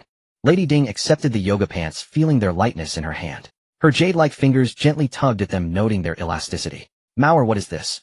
Madam, these are trousers. You see, these are 2 leg holes. You slip each leg in respectively. Holding Lady Ding's hand, Cao Mao gestured with the yoga pants to demonstrate. What peculiar attire. I shall give it a try. It was Lady Ding's first encounter with trousers, let alone something as novel as yoga pants. Cao Mao gave a slight bow. Madam, I shall await outside. Simply call for me when you are ready. Lady Ding's attention was fixed on the yoga pants while Cao Mao took the letter of divorce Lady Ding had written for Cao Cao and stepped outside. Old Chang, I must trouble you with a journey to Xuchang. My lord, are we to attack Xuchang? Give me 100,000 troops, and I shall conquer not just Xuchang, but the entire realm for you. Chang Yuchen thumped his chest in a grand promise to Cao Mao. Truly worthy of the title Chang of 100,000. Old Chang, what are you thinking? Xuchang will not be attacked for now. This letter must be delivered into Old Chao's hands personally. My lord, you want me, Old Chang, to act as a mere messenger? Isn't that beneath my station? Chang Yuchen grumbled. Old Chang, do you think delivering a letter to Old Chao is an easy task? His ranks are filled with fierce generals. Any ordinary man wouldn't even get to see him, let alone avoid being scared witless by his retinue. We all have 2 shoulders and a head. Do you think Chang Yuchen can be easily intimidated? Chang Yuchen scoffed, Old Chang, once you reach Xuchang, you must find ways to provoke Old Chao's generals. Drive them to beg him for permission to attack Yuan Shao. If they dare not speak, then you ask Old Chao for troops yourself. Tell him about your boast of conquering the world with 100,000 men. So that's the plan. My lord, I am willing to take the letter to Xuchang. Overjoyed, Chang Yuchen immediately took the letter of divorce from Cao Mao. Cao Mao returned to the courtyard where Lady Ding resided. A maidservant stood at the entrance, anxiously peering about. Spotting Cao Mao, her face lit up, and she lifted her skirt to hurry forward. Master Mao, the lady requests your presence inside. Good, I understand. You may take your leave. Cao Mao waved his hand, dismissing the maidservant, who attended to Lady Ding. Cao Mao entered Lady Ding's chamber. She was seated on the couch, a Han-style skirt draped over her legs. Cao Mao, what exactly have you made me wear? A hint of anger mixed with shyness colored Lady Ding's exquisitely beautiful face. Yoga pants, madam. Are they uncomfortable? Cao Mao asked with a smile. Lady Ding sighed. It's not that they're uncomfortable. They are very comfortable. But wearing such trousers is simply too shameful. Madam, forgive my dullness. I do not understand your meaning. Cao Mao bowed, somewhat surprised. To make her point clear, Lady Ding removed the skirt covering her legs. Can you see? Cao Mao looked over. Indeed, it was instantly clear. Madam, you will get used to it in time. Lady Ding glanced at Cao Mao, then closed her beautiful eyes. Cao Mao understood this was her silent acquiescence. He then employed the techniques he had learned from the masseuses at the foot bath parlor, causing Lady Ding's body to tremble under his ministrations. Madam, young Master Zhou seeks an audience. The maidservant's voice jolted Lady Ding awake. She opened her eyes with great reluctance. Elder brother is here. Madam, I shall go greet him. Go on then. Lady Ding nodded, a strange light flickering in her eyes as she looked at Cao Mao. Cao Ang was seated on a soft couch carried into the courtyard by 4 maidservants. However, without Lady Ding's permission, Cao Ang waited in the courtyard despite his great weakness. Elder brother. Younger brother Mao, you've come to see the lady as well. Indeed, elder brother. I was worried there might be some lack in the hospitality afforded the lady, so I came to check. Elder brother, are you finding your stay in Xuzhou agreeable? Cao Mao stepped forward with a smile. Your arrangements are superb, younger brother. Both my mother and I are deeply grateful. After speaking just a few sentences, Cao Ang was panting heavily. After resting a moment, he continued. Younger brother Mao, I have come to request that my mother return to Xuchang. Cao Ang had originally accompanied his mother Lady Ding to Xuzhou, intending to wait for her anger to subside before returning with her to Xuchang. But they had already been in Xuzhou for over half a month, and Lady Ding had yet to mention returning. Cao Ang knew that if his mother kept up this stubborn standoff against Cao Cao, his father's patience would be worn thin. Cao Cao was not without other women besides Lady Ding. There was Lady Bian, Lady Lu, Lady Huan, Lady Qin, and Lady Yin, among others. Lady Bian in particular had always sought to replace Lady Ding. When Lady Ding stormed off to Xuzhou in a huff with Cao Cao, Lady Bian seized every opportunity to curry favor with him. Elder brother wishes to return to Xuchang. Cao Mao deliberately raised his voice. He said this specifically for Lady. As expected, Lady Ding, who was inside the room, heard him. Her voice turned cold as she raised it, saying, Zhou, if you wish to return to Xuchang, go by yourself. Your mother will not return with you. Mother, he is still my father, your husband. The incident at Wanqing was not of his own will, he was forced by the circumstances. Younger brother Mao knows this as well. Please, younger brother, explain the situation to mother. Cao Ang was frantic. He spoke a great deal in one breath, gasping for air like a fish stranded on the shore. Madam, elder brother speaks the truth. The situation was indeed perilous. Fortunately, Lady Zou was brought into my... Had she been taken to old Chao's main command tent, not only would elder brother have been injured, but I too would have struggled to escape with my life. On the surface, Cao Mao's words seemed to support Cao Ong, but in truth, they subtly pointed out to Lady Ding that the fault lay squarely with old Cao. If old Cao hadn't coveted Zhang Xiu's aunt, the Wanqing incident would never have occurred. Though Cao Mao was the ultimate beneficiary of that event, he certainly wouldn't admit it. Cao Ong smiled bitterly. He could not refute the truth of Cao Mao's words. Being an honest man, he was also deeply grateful that Cao Mao had timely ordered his subordinate Li Cunxiao to act, or he would have lost his life at Wanqing. Mother, your unfilial son shall return to Xuchang. Please remain in Xuzhou until your anger subsides. I shall beseech father to send a carriage of 4 horses to welcome you back. There's no need. Even if I starve to death in Xuzhou, I will not return to Xuchang to see that man. Lady Ding's resolve was absolute. Cao Ong knew further persuasion was futile. Younger brother Mao, I entrust mother to your care. Please take good care. Elder brother, you speak too formally. I hold the lady in the highest respect as well. Cao Mao grinned. Cao Ong leaving Xuzhou was exactly what he wanted. Otherwise, if Cao Ong died in Xuzhou, he would be branded a brother killer. Cao Mao escorted Cao Ong all the way to the Shirley slope outside the city. Suddenly, a troop of horsemen appeared in the distance.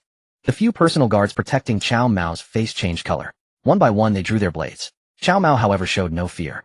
His physical strength had now reached 100 points and his power was at 95 points.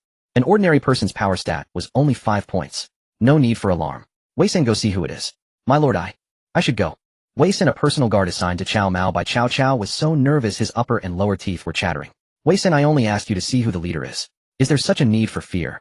This humble one is not afraid, my lord. I merely fear that if something untoward happens, I can no longer serve you. Wei San wiped away his tears.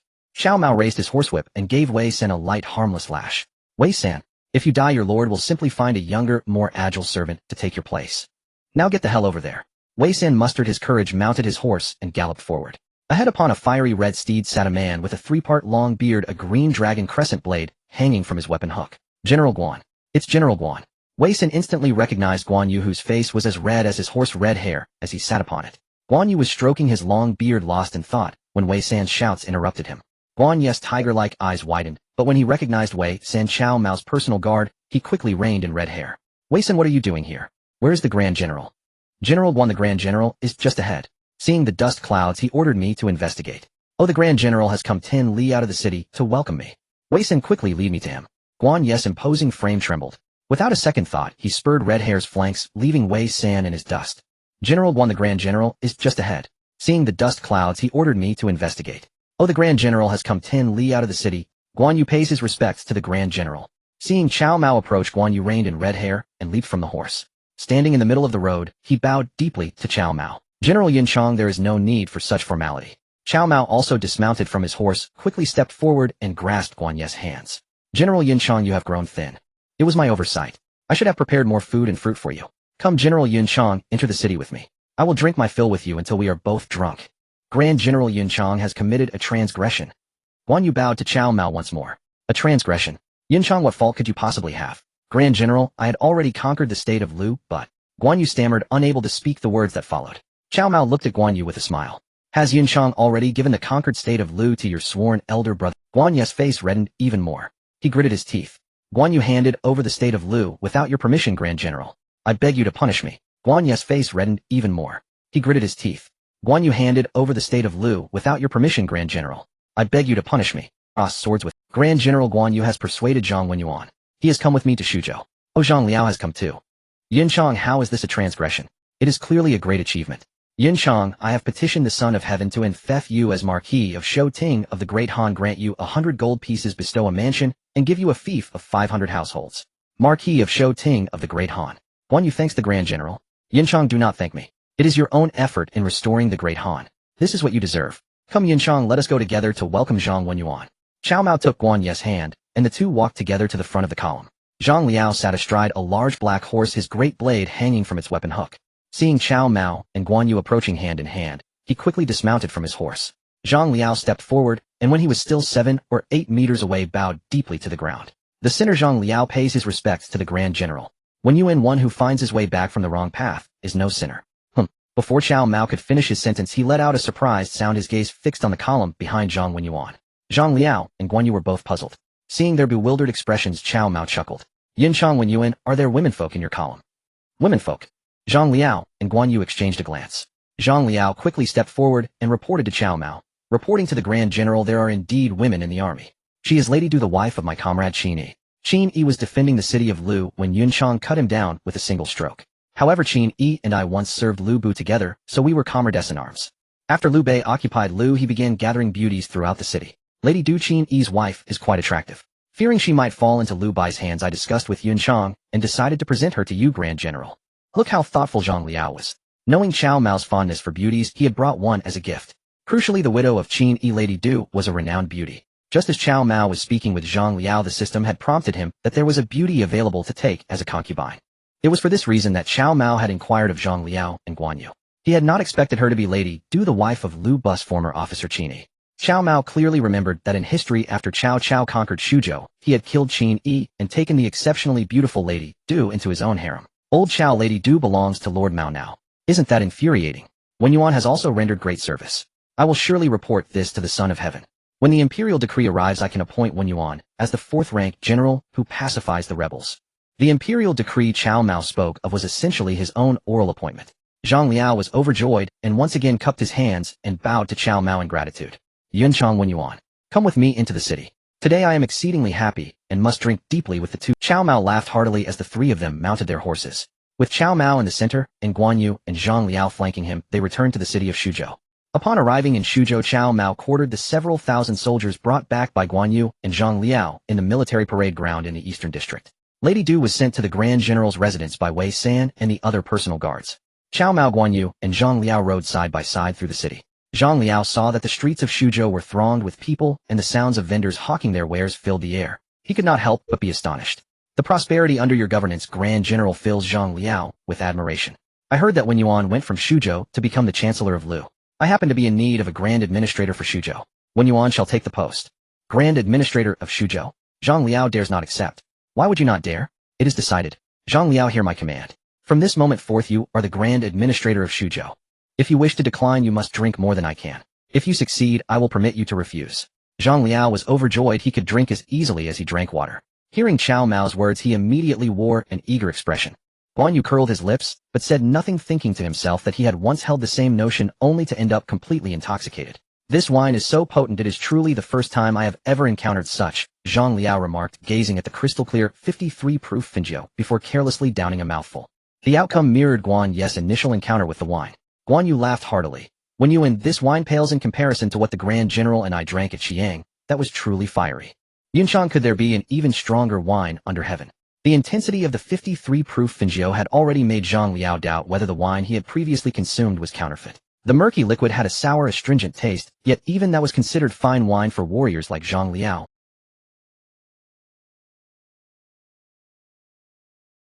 Only after drinking the wine offered by Cao Mao did Zhang Liao realize there existed such a sweet, clear, and potent liquor in the world.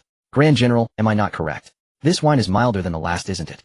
Cao Mao raised his cup in praise. Yun Chang truly knows his wine. Indeed, what Yun Chang first drank at Xiang was 58-proof Nilanshan Erguo. The wine we are now enjoying is only 53-proof Finjiu. Though Zhang Liao and Guan Yu did not understand the concept of proof, they grasped that a higher proof meant a stronger wine. As the three were clinking cups and exchanging toasts, the 50-man Imperial Guard unit dispatched by Jiasu arrived. Reporting to our lord, we under Magistrate Jia's orders escort a female prisoner.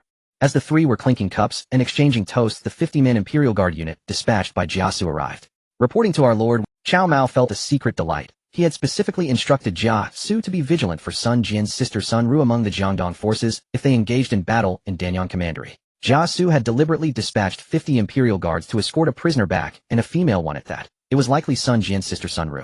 As you command. Before long, Sun Ru, with her hands bound, was dragged in by an Imperial Guard soldier pulling a hemp rope.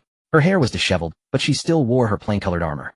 During the journey from Danyang to Suzhou, Sun Ru had allowed no one to approach her. She ate her meals as usual. Sun Ru was determined to risk her life to reach Suzhou to see who had ordered the shooting of her son Su Kuan with flaming arrows on the river. She swore she would avenge him. As Sun Ru was brought in, the system promptly issued a notification. Cao Mao looked at the weary yet stubborn woman and said, Yun Chang, Wen Yuan, continue your drinking. I shall escort this beauty to the inner courtyard and then rejoin you. Guan Yu and Zhang Liao were well aware of Cao Mao's fondness for beautiful women. Now intoxicated, the two brothers were fixated solely on their cups, indifferent to who they drank with. They both rose, saying, Grand General, please go ahead. We too are feeling the wine and shall take our leave. Yun Chang, Wen Yuan, drink on. Enjoy the wine to the fullest. Wei San find 2 clean spacious courtyards for Generals Guan and Zhang to stay in, and assign them a few surrendered soldiers. As you command. Wei San quickly bowed in acknowledgement. Cao Mao stepped forward, circled Sun Ru once, then abruptly tore the hemp rope binding her hands. Sun Ru took a deep breath and suddenly lunged headfirst at Cao Mao. "Oh, Lady Zou, what is this all about?" Cao Mao gently blocked her, and Sun Ru's body seemed held back by an immense force, unable to advance an inch. Guan Yu and Zhang Liao burst into laughter at the sight. Cao Mao lifted Sun Ru and carried her to the rear courtyard. "Let me go, you brute. I am the aunt of Sun Su, Lord of Jiangdong. My nephew will not forgive this insult. Lady Zou, do not be hasty. Even if Sun Su does not come to me, I intend to cross the river and see him myself." Cao Mao chuckled, teasing Lady Zou. Sun Ru held firmly in Cao Mao's arms. Sun Ru could only hurl curses. "De Xiao Xiao Xiao, Lady Zou has not bathed for days. You sisters shall assist her in bathing and changing clothes."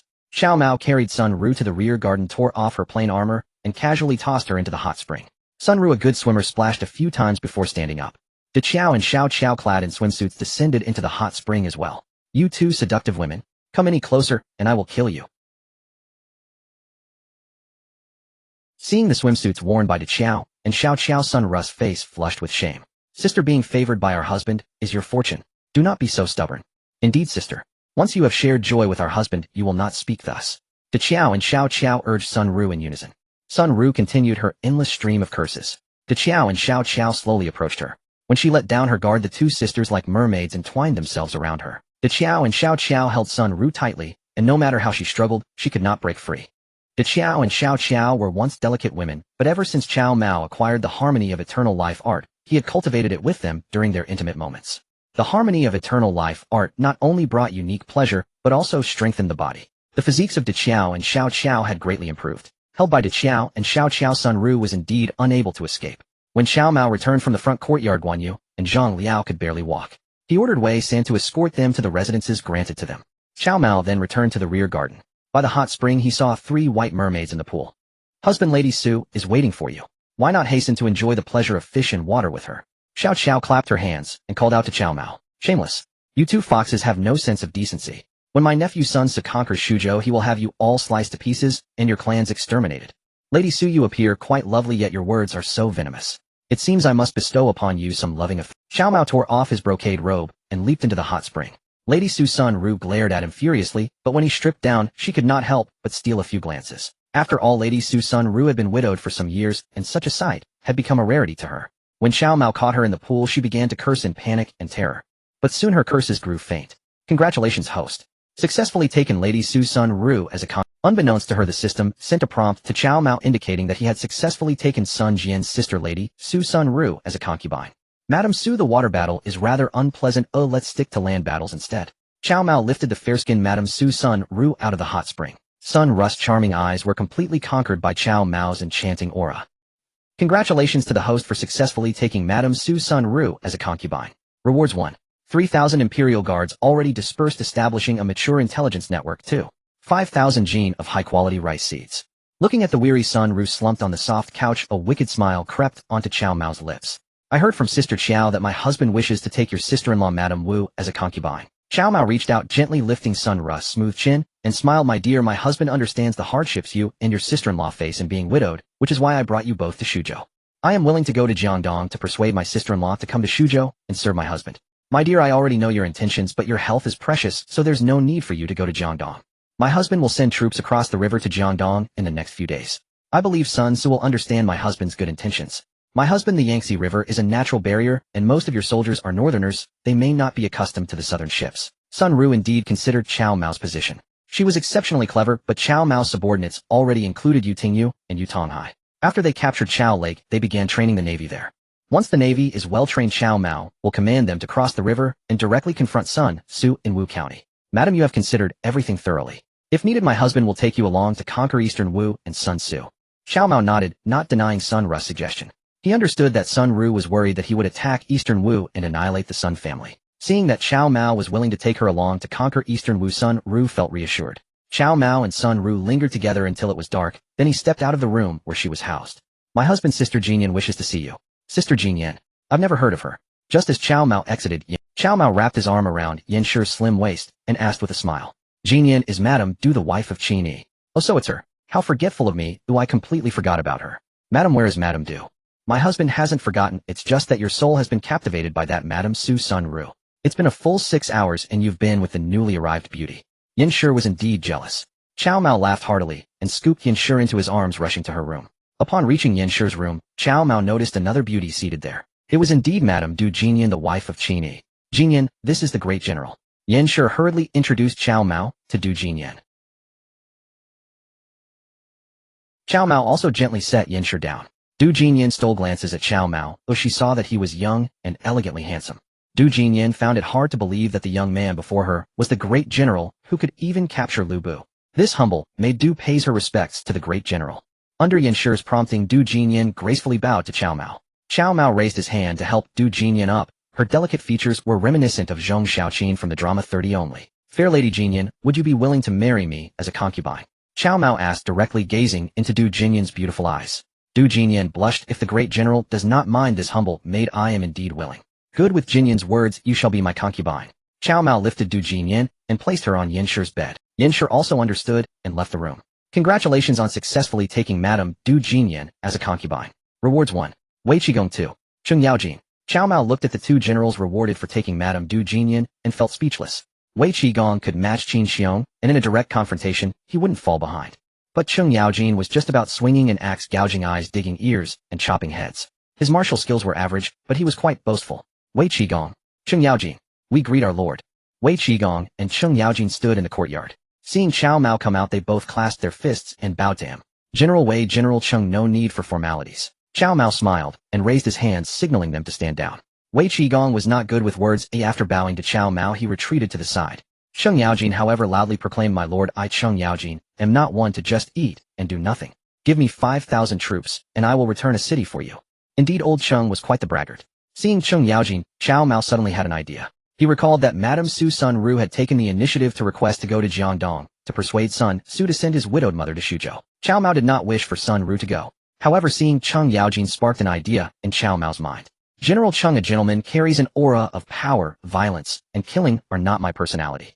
How about this? I will issue a decree from the emperor, and you will make the arduous journey to Jiangdong's Wu County to deliver it to Sun Su. Deliver a message. My lord, this is too great a talent for such a small task. Cheng Yaojin muttered. General Cheng, this is not trivializing your talents. Before you arrived, I truly could not find anyone suitable to deliver the message to Jiangdong's Wu County. Now that you're here, I can rest assured to let you handle it. This is not just delivering a message. If you can persuade Sun Su to submit, it would be worth more than 1,000 troops. Cao Mao flattered Cheng Yaojin highly. Cheng Yaojin was thrilled, patting his belly. My lord, this task, I shall. However, once it is completed, I require a death exemption token from you. Cao Mao laughed heartily. What use is a death exemption token? Yet since Cheng Yaojin liked it, he decided to give it to him. After all, it was just a piece of iron with a few words engraved on it to become a death exemption token. Cao Mao decisively declared, General Cheng, just one death exemption token. When you return from Jiangdong, I will give you 2. No, my lord, I do not want 2. I only want 1 death exemption token. But this token must exempt me from death for 100 years. 100 years. General Cheng, 100 years is too much. Even if I were to grant you 100 years of exemption, you are already over 40 and may not live that long. I will grant you 72 years of exemption instead. Cao Mao offered a number. Cheng Yaojin was overjoyed, quickly bowing. Thank you, my lord, for bestowing upon me 72 years of death exemption token. However, old Cheng, after delivering the emperor's decree to Sun Su, you must do one more thing. Please command, my lord. Cheng Yaojin, not hesitating, stood upright, with his big belly waiting for Cao Mao's orders. Cao Mao chuckled and beckoned to Cheng Yaojin. Old Cheng obediently leaned in, and Cao Mao whispered a few words. What? My lord, if I do this, Sun Su will kill me. Even with his ears cut off, this messenger still resolutely requested to go to Jiangdong. Yuan Shu was overjoyed. Good, I appoint you as the Duke of Loyalty and Righteousness going to Jiangdong. I will personally write a letter. Give her this letter. Cheng Yaojin grimaced. He would have been delighted to deliver an imperial decree to Sun Su. But Cao Mao also wanted him to secretly coax Sun Su's mother out of Wu Commandery and bring her to Xuzhou. This was an exceedingly difficult task, and if he failed, Cheng Yaojin's head might be chopped off by Sun Su. But Cao Mao also wanted him to secretly coax Sun Su's mother out of Wu Commandery and bring her to Xuzhou. This was an exceedingly difficult task, and if he failed, Cheng Yaojin's head might be chopped. Cheng Yaojin gritted his teeth and stomped his foot. My lord'll do it. That's the old Cheng I know. Cao Mao had Cheng Yaojin and Yu Qigong wait in the front hall while he went into the inner courtyard, heading straight for Sun Su's Aunt Sun Ru's room. Sun Ru was resting her cheek on her hand, still reminiscing about her battles on water and land with Cao Mao. Cao Mao approached and embraced her from behind. Husband, allow me to rest for 2 days. Though it was joyful, it was also truly exhausting. My lady your husband is sending an envoy to Wu Commandery in Jiangdong to deliver an imperial decree to Sun Su, and by the way to invite your sister-in-law Lady Wu to Shuzhou. Sun Ru was resting her cheek on her hand, still reminiscing about her battles on water and land with Cao Mao. Without a moment's hesitation, Sun Ru immediately rose and wrote a letter to her sister-in-law Lady Wu in which she praised Cao Mao thoroughly. Of course, the most crucial part was Sun Ru's earnest invitation for Lady Wu to come to Shuzhou. Cao Mao watched Sun Ru, who was bent over the desk writing the letter, and momentarily lost control. Sun Ru exhausted her last ounce of strength and collapsed limply before the table. Cao Mao lifted her and placed her on a soft couch, then took the letter and went to the front hall. Sun Ru watched Cao Mao, who seemed never to tire, and she believed what De Qiao and Xiao Qiao had told her, that Cao Mao had divine assistance. Sun Ru also believed in tales of gods and ghosts. Old Qing will give you 100-man guard to escort you to Jiangdong. Behind you there will be 50,000 men from the Chaohu Navy. After a month of training, the Chaohu Navy had begun to develop combat capability. Cao Mao ordered Yu Tingyu to lead a fleet of 5,000 warships to race along the Yangtze River, also to bolster Cheng Yejin's confidence. Learning that Cao Mao had also dispatched the Chaohu Navy to protect him on the Yangtze, Cheng Yejin's confidence grew even stronger. General Yu Qigong, hear my command.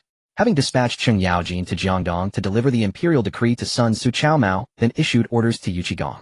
Your subordinate Yu Qigong is here. Yu Qigong stood as straight as a black iron tower, bowing with his hands clasped in salute. General Yu Qigong, I will give you 5,000 men and several able commanders. I order you to take the state of Lu.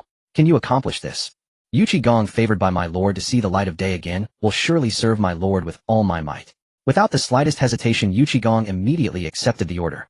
The state of Lu had originally been taken by Guan Yu, but the desperate Liu Bei found Guan Yu and tracked him to Luqing. As soon as Liu Bei saw Guan Yu, he wept and repeatedly brought up the Peach Garden oath. Guan Yu was soft-hearted, as evidenced by his release of Cao Cao at Huarong Trail. Risking execution by Cao Mao's military law, Guan Yu handed over the state of Lu to Liu Bei. However, Guan Yu refused Liu Bei's request to stay in the state of Lu and resolutely returned to Shuzhou with Zhang Liao. Moreover, Zhang Liao brought back Lady Zou for Cao Mao. But Cao Mao would not allow Liu Bei to occupy the state of Lu. He sent Yu Qigong to attack it. He also assigned Yu Qigong former generals of Lu Bu, such as Song Xian and Ho Cheng. Yu Qigong accepted the order and departed. A middle-aged man in brocade hurried to the front hall. When he was still several meters away from Cao Mao, he bowed and said, Your subject, the commander of the embroidered uniform guard, pays respects to my lord. Taking Lady Sun Ru as a concubine, the system rewarded him with 3,000 embroidered uniform guards along with a strict command structure. The 3,000 embroidered uniform guards included 1 commander, 2 vice commanders, 2 assistant commanders, 2 garrison commanders, 3,000 households, 2,000 households, and various banner leaders. Any news from Jizhou and Xuchang? Cao Mao asked, clasping his hands behind his back. Yes, my lord. These are the dispatches just arrived from Jizhou and Xuchang. The commander hastily took out 2 silk pouches and handed them to Cao Mao. Read them. Cao Mao did not take them, but instead instructed the commander to read the contents aloud. Yes, my lord. The commander steadied his nerves, opened one pouch, and extracted a rolled cloth scroll. Unfurling it, he said, My lord, this is news from Yuan Shao in Jizhou. Yuan Shao has led 700,000 troops and has advanced to Liang. 700,000 troops. Yuan Shao has brought all his forces. Good. And what about old Chao? Cao Cao and Xuchang has only 50,000 men. His vanguard has already reached Beima. The 2 sides will soon engage in a great battle. Any news of General Chang Yechen? None gathered yet. The commander answered Cao Mao's question truthfully. Good, you may withdraw. If there is important news, come immediately to the Grand General's residence to report to me. Yes, my lord. After the commander left, Cao Mao summoned Liu Bowen, who had just returned to Shuzhou from Xiapi. Military advisor, accompany me to see Guan Yu and Zhang Liao. My lord, Guan Yu gifted the state of Lu to Liu Bei. Their Peach Garden bond is now severed. Liu Bowen hit. Cao Mao laughed heartily. Military advisor, you are too clever. Nothing escapes your eyes. But here you may speak freely. Your lord will not be suspicious of you. A flicker of emotion passed through Liu Bowen's eyes as he recalled his former lord. That lord was also an exceptional man, starting with a begging bowl and ending with a kingdom. Unfortunately, his suspicion was too deep. Otherwise, even if he couldn't be called the greatest emperor of all time, he could have rivaled the first emperor. Thank you for your trust, my lord. Liu Ji will exert every effort to serve you. Military advisor, no need for that. When we see Guan Yu and Zhang Liao, just make sure they drink plenty of wine. Cao Mao patted Liu Bowen's arm and chuckled. Guan Yu and Zhang Liao had been spending their days drinking in the residence. Brother Yunchang and Zhang Liao have yet to render any merit, yet the Grand General sends us fine wine and delicacies. How can I ever repay this? When you end, this is simple. After the Grand General took Shochuan, Yuan Shu fled to Huainan. Let us go to the Grand General's residence and request a force to strike directly at Huainan, capture and kill the rebel Yuan Shu. Guan Yu was utterly loyal to the Han and harbored a deep-seated hatred for Yuan Shu, who had declared himself emperor. He wished he could eat his flesh and sleep on his skin. Zhang Liao was overjoyed. Guan Yu's words echoed his own thoughts. Brother Yunchang, let us go to the Grand General's residence immediately. Yunchang, when Yuan, no need to go to the residence. The Grand General is here. Cao Mao's voice rang out clearly from outside the door. Hearing Cao Mao's voice, Guan Yu and Zhang Liao hurried out from the house. They bowed respectfully to Cao Mao. No need for formalities, generals, said Cao Mao, taking Guan Yu and Zhang Liao by the hand and leading them inside. Wen Yuan, this is our strategist Lu Ji, also known as Lu Bowen. Guan Yu had already met Lu Bowen, but this was Zhang Liao's first encounter. Cao Mao made the introduction. Zhang Liao pays his respects to the strategist. General Wen Yuan is too kind. General Yunchang, General Wen Yuan, our lord has come personally to inform you that Yuan Shao of Jizhou intends to attack Xuchang. Yuan Shao claims the Son of Heaven is but a puppet and seeks to usurp the throne and declare himself emperor. How dare he? Yuan Shu already committed treason, and now he wants to follow suit. Grand General, though unworthy, Guan Yu is willing to lead troops to defeat Yuan Shao. Zhang Liao wishes to join Yunchang. Upon hearing this, both men immediately requested battle from Cao Mao. Cao Mao's purpose was precisely to enlist Guan Yu and Zhang Liao for the campaign against Yuan Shao. Reports from the Jinhui spies indicated that Yuan Shao's 7,000-strong army had already marched south. This was more than 2 years earlier than the Battle of Guandu. Cao Mao estimated that Cao Cao would certainly be unable to withstand Yuan Shao. He thus appointed Guan Yu and Zhang Liao as commanders of 2,000 troops, with Lu Bowen as strategist to strike at Jizhou, while Yuan Shao's forces were away, capturing it in one fell swoop. As expected, upon learning that Yuan Shao commanded 7,000 soldiers, Guan Yu and Zhang Liao eagerly volunteered for the mission. Generals Yunchang and Wen Yuan, heed my command, lead 2,000 troops to take Jizhou city. Take everything of value, burn what cannot be carried away. Remember, you must bring back Yuan Shao's daughter-in-law Zhenmi. With Yuan Shao's 7,000 army, news of Jizhou's fall would surely force him to return and rescue it. The Yuan family had ruled Jizhou for generations. Even if Guan Yu and Zhang Liao held the city, prolonged siege would lead to internal collusion with Yuan Shao. With enemies within, and without even the martial prowess of Guan Yu and Zhang Liao and the strategies of Lu Bowen would not suffice to hold Jizhou. However, if Zhang Liao, Guan Yu, and Lu Bowen could capture Jizhou, seize Zhenmi, and plunder its wealth before Yuan Shao's return, their objective would be achieved. Yuan Shao's retreat would then lift the threat to Xuchang. This was the strategy Lu Bowen had proposed to Cao Mao. Grand General, why abandon Jizhou? Guan Yu is willing to defend Jizhou to the death. No matter how many rebel troops Yuan Shao sends, they shall never breach its walls. Guan Yu believed that once taken, he could hold the city. This was also Guan Yu's attempt to atone for his mistake. He had given the state of Lu to Liu Bei without Cao Mao's consent. Yet Cao Mao did not blame him, which weighed heavily on Guan Yu's conscience. He wished to capture another city for Cao Mao. Now that Cao Mao had sent him with Zhang Liao and Lu Bowen to attack Jizhou and Hebei, Guan Yu resolved to take the city and present it to Cao Mao. It would be a way to repay Cao Mao's kindness. Cao Mao smiled and shook his head. General Yunchang is brave, but Jizhou and Hebei is Yuan Shao's stronghold. Even if we occupy it, it would be useless for now. General Yunchang, just bring Zhenmi back for me, and I will reward you with 10 jars of fine wine and a feast of imperial delicacies every 3 days. How does that sound? Guan Yu was overjoyed. Fine wine and food were his greatest pleasures. Guan Yu shall not disappoint the Grand General. The next morning, with Lu Bowen as strategist, and Guan Yu and Zhang Liao as commanders, 2,000 troops marched toward Jizhou and Hebei. At Lian, Yuan Shao's army was amassed. Yuan Shao gathered over 100 civil and military officials in his central tent. Seeing the bustling crowd of talented individuals, Yuan Shao felt immensely pleased. He slammed the table and roared, Cao Cao has gone too far. He demands that I send my daughter-in-law Lady Zhen to him. This is the greatest insult to the Yuan clan.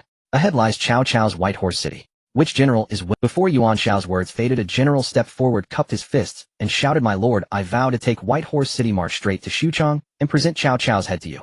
Yuan Shao looked closely and was delighted. With General Yan Liang in the field, White Horse City is as good as mine. General Yan Liang, take 2,000 men and capture the city within 2 days. As you command. Yan Liang accepted the order, mustered 2,000 troops, and headed straight for White Horse City. Yan Liang was indeed a fierce warrior, slaying several of Cao Cao's generals, defending the city. The commander of White Horse City, terrified, dared not engage, and sent a messenger to Xuchang to inform Cao Cao. Yan Liang surrounded the city with his 2,000 troops. When news reached Xuchang, Cao Cao was both alarmed and anxious. In his panic, he immediately prepared to muster troops to relieve White Horse City. Strategist Sun Yu stepped forward. Chancellor Yuan Shao has many troops and generals. A direct confrontation would be a brute force struggle which our army cannot win. We should divide our forces to lure the enemy. Sun Yu, frantic with worry. Stop being cryptic and tell me your plan. Cao Cao pounded the table in agitation. You can personally lead the army westward, make a great show of force at Yanjin, and feign an attempt to cross the river and attack Jizhou. Yuan Shao's greatest concern is his base in Jizhou. He will surely send a large army to Yanjin to block you. Although Yuan Shao claims 7,000 troops, I estimate he has at most 16,000 to 17,000. Once Yuan Shao moves toward Yinjin, you can turn back to relieve White Horse City and catch Yan Liang off guard. Cao Cao was overjoyed. Sun Yu, your strategy is excellent. We shall follow Sun Yu's plan. Cao Ren, Xiao Hong, Xiahou Dun, Su Chu, and I will lead 500 troops to Yinjin. Chancellor, you have forgotten one great general. He has valor unmatched by 10,000 men and can help you defeat Yuan Shao. Guojia stepped forward and recommended someone to Cao Cao. Feng Xiao, who is this person you speak of? Cao Cao racked his brain, but could not think of the general Guojia had in mind. Guojia smiled. Chancellor, have you forgotten? Chang Yuchen, a general under young master Mao, has arrived in Xuchang. He came to see you 2 days ago. Chang Yuchen. Yes. I had forgotten about him. Feng Xiao, as you suggest, let Chang Yuchen join us on this campaign to relieve White Horse City. Father, you cannot use this man. Suddenly a shrill eunuch-like voice rang out. Cao Cao frowned and looked toward the speaker, his tone softening. Ziheng, why can't we use him? The speaker was Cao Pai. After being castrated, Cao Pai had changed completely. His voice had changed, his beard was gone, and his temper had become more sinister. In his heart, he harbored a deep hatred for Cao Mao. Having become a eunuch, Cao Pai knew he had lost all chance at the position of heir. Father, Chang Yuchen is a general. Cao Mao caused the deaths of 5,000 of your soldiers at Chiang and forced the emperor to appoint him grand general. He has long been estranged from you. It is highly possible that Cao Mao is allied with Yuan Shao to plot against you, father. Cao Cao's gaze was icy. He was naturally prone to suspicion, and Cao Pi's words only confirmed the rebellious acts of his son Cao Mao. Guards, go to the courier station and behead Chang Yuchen. Chang Yuchen had come to Xuchang and brought with him the divorce papers from Cao Cao's first wife, Lady Ding. To Cao Cao, being divorced by a woman was a blow to his pride. Cao Pai poured fuel on the fire, pushing Cao Cao over the edge. He directly ordered Chang Yuchen to be dragged out and executed. Guojia quickly stepped forward to advise. Chancellor Chang Yuchen possesses valor unmatched by 10,000 men. Killing him would be a great loss. Let him lead an army to relieve Beima, which is besieged by Yan Liang. Guojiojiu, you've taken bribes from Cao Mao and speak only in his favor. Cao Pai jumped out, pointing a sharp finger at Guojia and screeching. Guojia sighed. Young Master Ziheng, we must consider the greater good. Yuan Shao has led hundreds of thousands of troops to Liang. His vanguard, Yan Liang, has tens of thousands besieging Beima. Our forces are few and weak. Against Yuan Shao, we desperately need a fierce general like Chang Yuchen. Cao Pai sneered. Guojiojiu, didn't you say my father had 10 advantages over Yuan Shao of Hebei, and Yuan Shao 10 disadvantages? Can a single Chang Yuchen decide this battle? My lord, you absolutely cannot use Chang Yuchen. Young Master Ziheng is right. If Chang Yuchen betrays us on the battlefield, our army will be in even greater danger. Cao Ren also stepped forward. Still nursing his hatred from being struck by Li Cunxiao's lance and shot in the shoulder, he was fiercely opposed to Cao Mao. Once Cao Ren spoke, Xiao Hong, Xiahou Dun, and Xiahou Yuan quickly echoed him. Cao Pai was overjoyed and screeched, Father, I am willing to lead 300 swordsmen to the courier station to kill Chang Yuchen. Cao Cao pondered for a moment, then made his decision. Ziheng, I order you to lead the swordsmen to the courier station and execute Chang Yuchen. After killing him, place his head in a box and send it to the rebellious Cao Mao in Xuzhou, so he learns restraint. Otherwise that insolent brat will know no bounds. Cao Cao's mind turned to how his rebellious son Cao Mao had stolen the beautiful Lady Zou, Zhang Xiu's aunt, whom he had coveted. This had led his first wife Lady Ding to blame him for his lustful ways, resulting in his adopted son Cao Ong being severely wounded by Zhang Xiu's spear. Cao Cao also recalled the 2 Qiaos of Jiangdong, whom Cao Mao had also snatched away. He had even planned to build a palace to house them. Now there was no need for that palace, as the 2 Qiaos had also been taken by that rebellious scoundrel Cao Mao. Your son Cao Pai obeys your command. Cao Pai was overjoyed. He bowed and prepared to lead the swordsmen to the courier station to kill Chang Yuchen. Guojia opened his mouth to speak, but Cao Cao turned his face away, making it clear that the decision to kill Chang Yuchen was final and would not be changed. Guojia sighed. Father, you cannot. Suddenly someone shouted loudly. Zixio. Hearing the voice, Cao Cao was startled and rose from his chair. Father, you absolutely cannot kill Chang Yuchen. Xiaoong staggered into the main tent. Father, Chang Yuchen is a beloved general under my brother Mao's command. If you kill him, it will surely enrage him. Given Mao's temper, he will certainly lead a great army north to attack Xuchang. Cough, cough. Xiaoong exerted all his strength to speak these words, then coughed violently, his body trembling, as if he might collapse at any moment. Guojia quickly stepped forward to support him. Cao Cao snorted. If that rebellious brat dares to come to Xuchang, he'll cut him down as well. Father, Mao has taken Xuzhou, killed Lu Bu, and driven out Liu Bei. He commands over 100,000 troops and dozens of generals. If Mao marches north while Yuan Shao marches south, we'll be caught in a pincer. What chance of victory would you have then? Xiaoong was desperate. He pushed away Guojia, who was supporting him, and knelt before Cao Cao. Cao Cao's face turned from pale to livid. Xiaoong's words were indeed true. Cao Cao still remembered the formidable General Li Cunxiao under Cao Mao, who had easily killed Zhang Xiu, the Spear King of the North. Even Dian Wei, Cao Cao's top enforcer, was no match for him in close combat. If Cao Mao sent Li Cunxiao to attack Xuchang, while Yuan Shao's 7th strong army broke through Beima and also marched south to assault the capital Xuchang, would be impossible to hold. But Cao Cao still had his pride. Zhou, get up. If that rebellious brat dares to come to Xuchang, it saves me the trouble of going to Shuzhou to kill him. Father, I am willing to stake my life to beg you to rescind this order and not make an enemy of my brother Mao. As he spoke, Chaoong suddenly slammed his head heavily against the ground. Chaoong had been severely wounded by Zhang Xiu's spear at Wancheng and was only kept alive by ginseng. This emotional outburst drained his remaining strength, and the heavy blow to his head proved fatal. Chaoong died right there. My son Zhou. This kills me. Cao Cao beat his chest and stamped his feet, tears streaming down his aged face. Father, please restrain your grief. Cao Pai saw that his elder half-brother, the legitimate heir Chaoong, had died. In the past, he would have been overjoyed, unable to sleep for 3 nights. But not now. Cao Pai had been castrated by Jia Zu's treacherous scheme. Even with Chaoong dead, he could never become the heir. Father, my brother died because of Cao Mao. Let me kill Chang Yuchen to avenge him. Cao Pai shouted loudly, putting on a show of filial piety and a desire for revenge. Guojia glanced at him and silently stepped aside. Cao Cao sat on the ground holding Chaoong's corpse and weeping loudly. Ziheng, my mind is in turmoil. Since your brother Zhou pleaded so vehemently against killing Chang Yuchen, I will heed his words. But father, Ziheng, say no more. Sun, you proceed with your feint attack plan. Guojia, go to the courier station and ask Chang Yuchen to lead 5,000 troops to relieve Beima. Guojia was overjoyed. He quickly bowed and hurried to the courier station. After Guojia left, Cao Cao's eyes were filled with murderous intent. Chaoren, your subordinate is here. Chaoren stepped forward. Zhou, you will accompany Chang Yuchen on the campaign to Beima. If he shows any sign of disloyalty, kill him immediately. Your order. Your subordinate obeys. Chaoren bowed and went to prepare. The death of Chaoong was indeed a heavy blow to Cao Cao. He channeled his grief into strength. Gentlemen, I will lead the campaign myself, striking directly at Yuan Shao's lair in Jizhou. Cao Cao spread the word and led 8,000 troops to Yanjin on the Yellow River, making a show of crossing the river to attack Yuan Shao's base in Jizhou. Yuan Shao was lounging in his command tent. Yan Liang's battle report had arrived and was on his desk. Excellent. General, Yan Liang has taken Beima. Now the army can march south and press straight towards Xuchang. Chao Mingde, you wanted me to send you my daughter-in-law, Lady Zhen. Huh. I hear your Lady Bian is beautiful. Send her to me to share my bed. In their youth, Yuan Shao and Cao Cao had stolen another man's bride together. They shared a common hobby of fondness for married women. But Cao Cao never hid it, while Yuan Shao, burdened by his reputation as a descendant of 4 generations of high officials, dared not openly declare his preference. My lord, urgent military dispatch. Yuan Shao's daydream was interrupted. That treacherous Chao Mingde daring to strike at my rear. If anything happens to Jizhou, my Hebei will be in chaos. Yuan Shao was greatly alarmed and immediately ordered his main army to march from Liang to Yanjin to prevent Cao Cao from crossing the Yellow River. So you step forward. My lord, that crafty Cao Amon is feinting east while attacking west. He has no real intention of crossing the Yellow River to strike Jizhou. If I am not mistaken, this must be a stratagem devised by Cao Amon's advisors, Sun Yu, and Guojia. Their sole purpose is to lift the siege at Beima. My lord need not pay it any mind.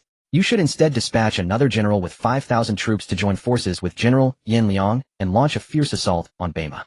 Suyu, the Lord has already shown mercy by allowing you to accompany the army. Yet you dare to spout nonsense again.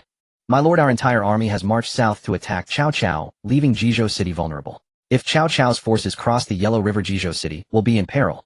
Xun Pei stepped forward urgently. After Xun Pei's words, even those who usually opposed him, Xian Ping, Guatu Ming Dai, Zhang Ziqian, and Feng Ji, all chimed in agreement. Yuan Shao roared, "So you stand down. From now on, unless asked, you shall offer no more counsel." Suyu laughed bitterly, his voice filled with sorrow. My lord, these men fear because their families are in Jizhou. My family is also in Jizhou, yet I feel no fear. This is merely Cao Cao's ruse of feinting east, even if you gave Cao Amon 10 times his courage, he would not dare to cross the Yellow River. Guards beat Suyu out with clubs.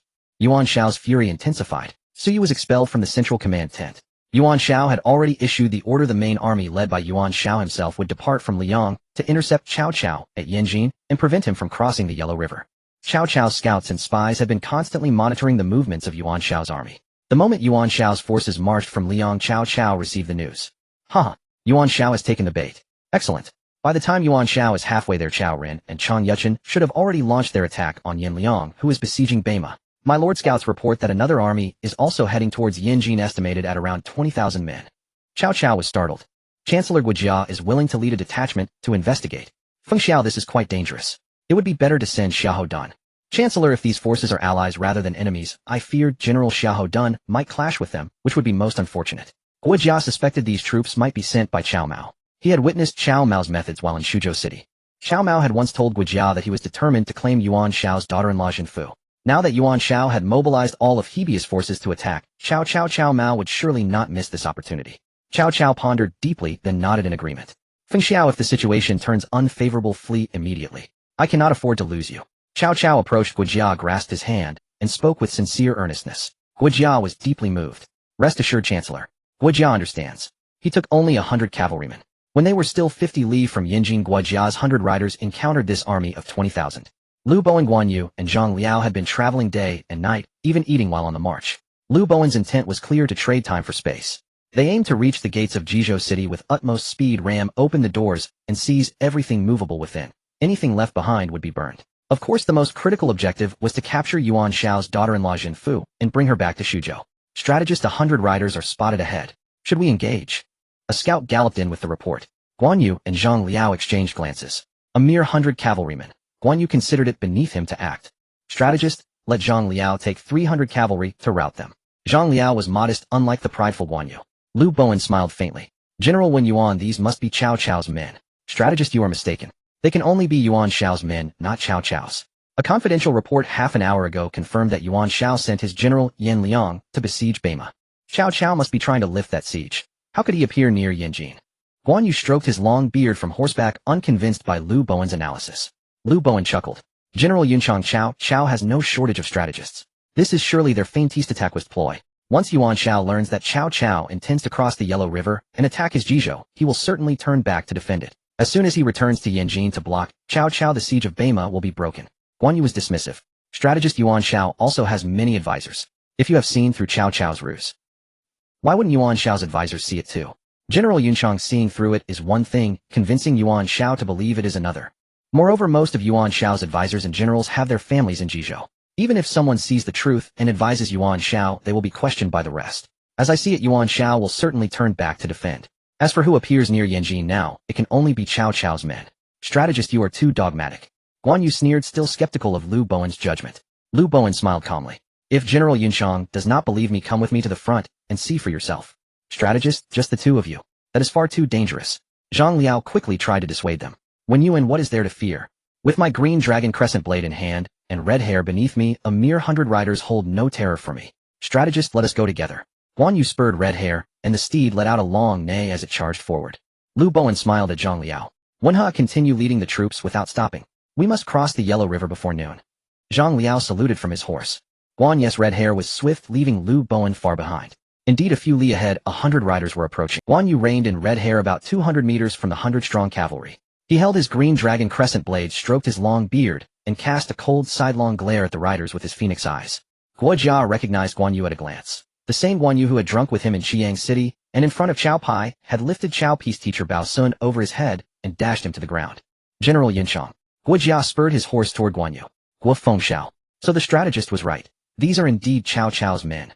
Guan Yu was somewhat surprised. Yet in Xiang, he and Guojia had shared copious amounts of wine. For a strategist and scholar, Guojia's capacity for drink rivaled Guan Yu's own. This earned Guan Yu's grudging respect. He hung his green dragon crescent blade on the victory hook reined in his horse, and slowly advanced to meet Guojia.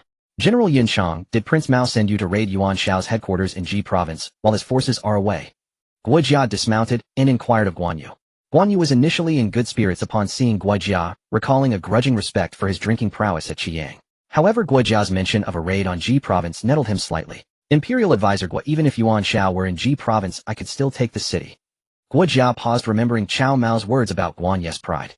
Guojia quickly smiled and nodded. General Yunchang's martial prowess is extraordinary. Our Prince Mao holds you in high esteem. I have long heard of how you slew Hua Xiong while your wine was still warm and fought Lu Bu at Hulao Pass. A flurry of flattery left Guan Yu grinning from ear to ear. Master Fengxiao. Master Bowen. At that moment, Lu Bowen arrived. He dismounted and bowed to Guojia, who hastily returned the gesture. Master Fengxiao, I ask that upon your return you do not inform Chancellor Cao that Prince Mao sent us across the river to raid Ji province. Guojia paused, then smiled. Master Bowen, rest assured. Prince Mao has treated me well, and I will not sabotage it. Upon my return I will report to the Chancellor only that it was bandits. My thanks, Master Fengxiao. My lord often speaks of you with great fondness and misses you dearly. Guojia understood the implication. Cao Mao was extending an olive branch. In Shuzhou, Cao Mao had treated him generously, offering fine wine and the company of courtesans he favored. Master Bowen, the eldest son Zixio has passed. The Chancellor has accepted Lady Ding's divorce petition. Lady Bian will soon be elevated to the principal wife, but Master Zihuan is a cripple. However, Lady Bian has other sons, Cao Ji, Cao Zhang, and Cao Xiu. Guojia left his meaning implicit. Lu Bowen understood. Master Fengxiao, your goodwill shall be conveyed to my lord. Conversing with the wise required no superfluous words. Well, Master Bowen, we part here. Until we meet again. Take care, General Yunchang. Guojia bid farewell to Lu Bowen, and Guan Yu mounted his horse with his attendant's aid and rode off. Strategist, why must we hide our raid on Ji province from Cao Cao? Guan Yu asked, puzzled, approaching Lu Bowen. Yunchang, if Cao Cao knew we were attacking Ji province, he would surely demand a share, but that would also draw Yuan Shao's main army back. Once Yuan Shao's forces return, our plan to strike Ji province while it is vulnerable would fail. Lu Bowen explained. Guan Yu scoffed. If Yuan Shao returns to Ji province, he'd only be delivering his head. My green dragon crescent blade and red hair will surely claim it. Lu Bowen merely smiled at Guan Yu's characteristic arrogance. There was no helping it. Zhang Liao arrived with the main force, and Lu Bowen ordered him and Guan Yu to lead 2,000 cavalry across the river first to strike Ji province. Lu Bowen followed with the infantry. Guojia waited until Lu Bowen, Guan Yu, and Zhang Liao had crossed with their men before returning to Cao Cao's central command tent to report. Just a band of bandits. We have no time for them. Yuan Shao has taken the bait and is personally leading his main force toward Yanjin. Fengxiao, our objective is achieved. Now we wait to see if Cao Run and Chang Yuchen can break the siege of Beima. Guojia reported merely a band of bandits, and Cao Cao dismissed the matter. Scouts had reported that Yuan Shao himself was leading the main force from Liang toward Yanjin. Congratulations, Chancellor. Guojia offered his felicitations. Cao Cao laughed heartily and issued orders for Cao Ren and Chang Yuchen to lead elite light cavalry straight to Beima. Yan Liang also learned that Yuan Shao was leading the main force from Liang to Yanjin to intercept Cao Cao, who was preparing to cross the Yellow River northward to raid Ji province. Yan Liang's family was also in Ji province, and he had been alarmed to learn of Cao Cao's planned raid. Now knowing Yuan Shao was pursuing, he breathed a sigh of relief. Yan Liang had soldiers abduct several women from a nearby village to drink with him. Suddenly a scout burst in. Yan Liang was about to rage, but the scout stammered a report. General Cao Cao's cavalry is only 10 li away. What did you say? Yan Liang shoved aside the village woman, and his arms leaped up and seized the scout by the General Cao Cao's cavalry is only 10 li from our camp. No less than 10 li. They are moving very impossible. Isn't Cao Cao crossing at Yanjin to attack Ji province? How can he have cavalry to lift the siege of Beima? Yan Liang refused to believe it. Ji General, this humble one does not know. Damn it. What kind of intelligence is that? Go scout again. If it's unclear, I'll chop off your head myself. Yan Liang, reeking of wine, shoved the scout to the ground. Beauty, get up and drink with me. Huh. How could Cao Cao's cavalry come to relieve Beima? Our lord has already led the main army to Yanjin. Cao Cao's head will fall. Tomorrow, just tomorrow, Beima will fall. When the city falls, I will surely ask our lord to allow 3 days of pillaging. Ha ha. Yan Liang roared with laughter, while the abducted village women cowered on the ground, trembling in fear. The woman he had just held in his arms had her coarse cloth dress torn by Yan Liang, revealing patches of pale skin.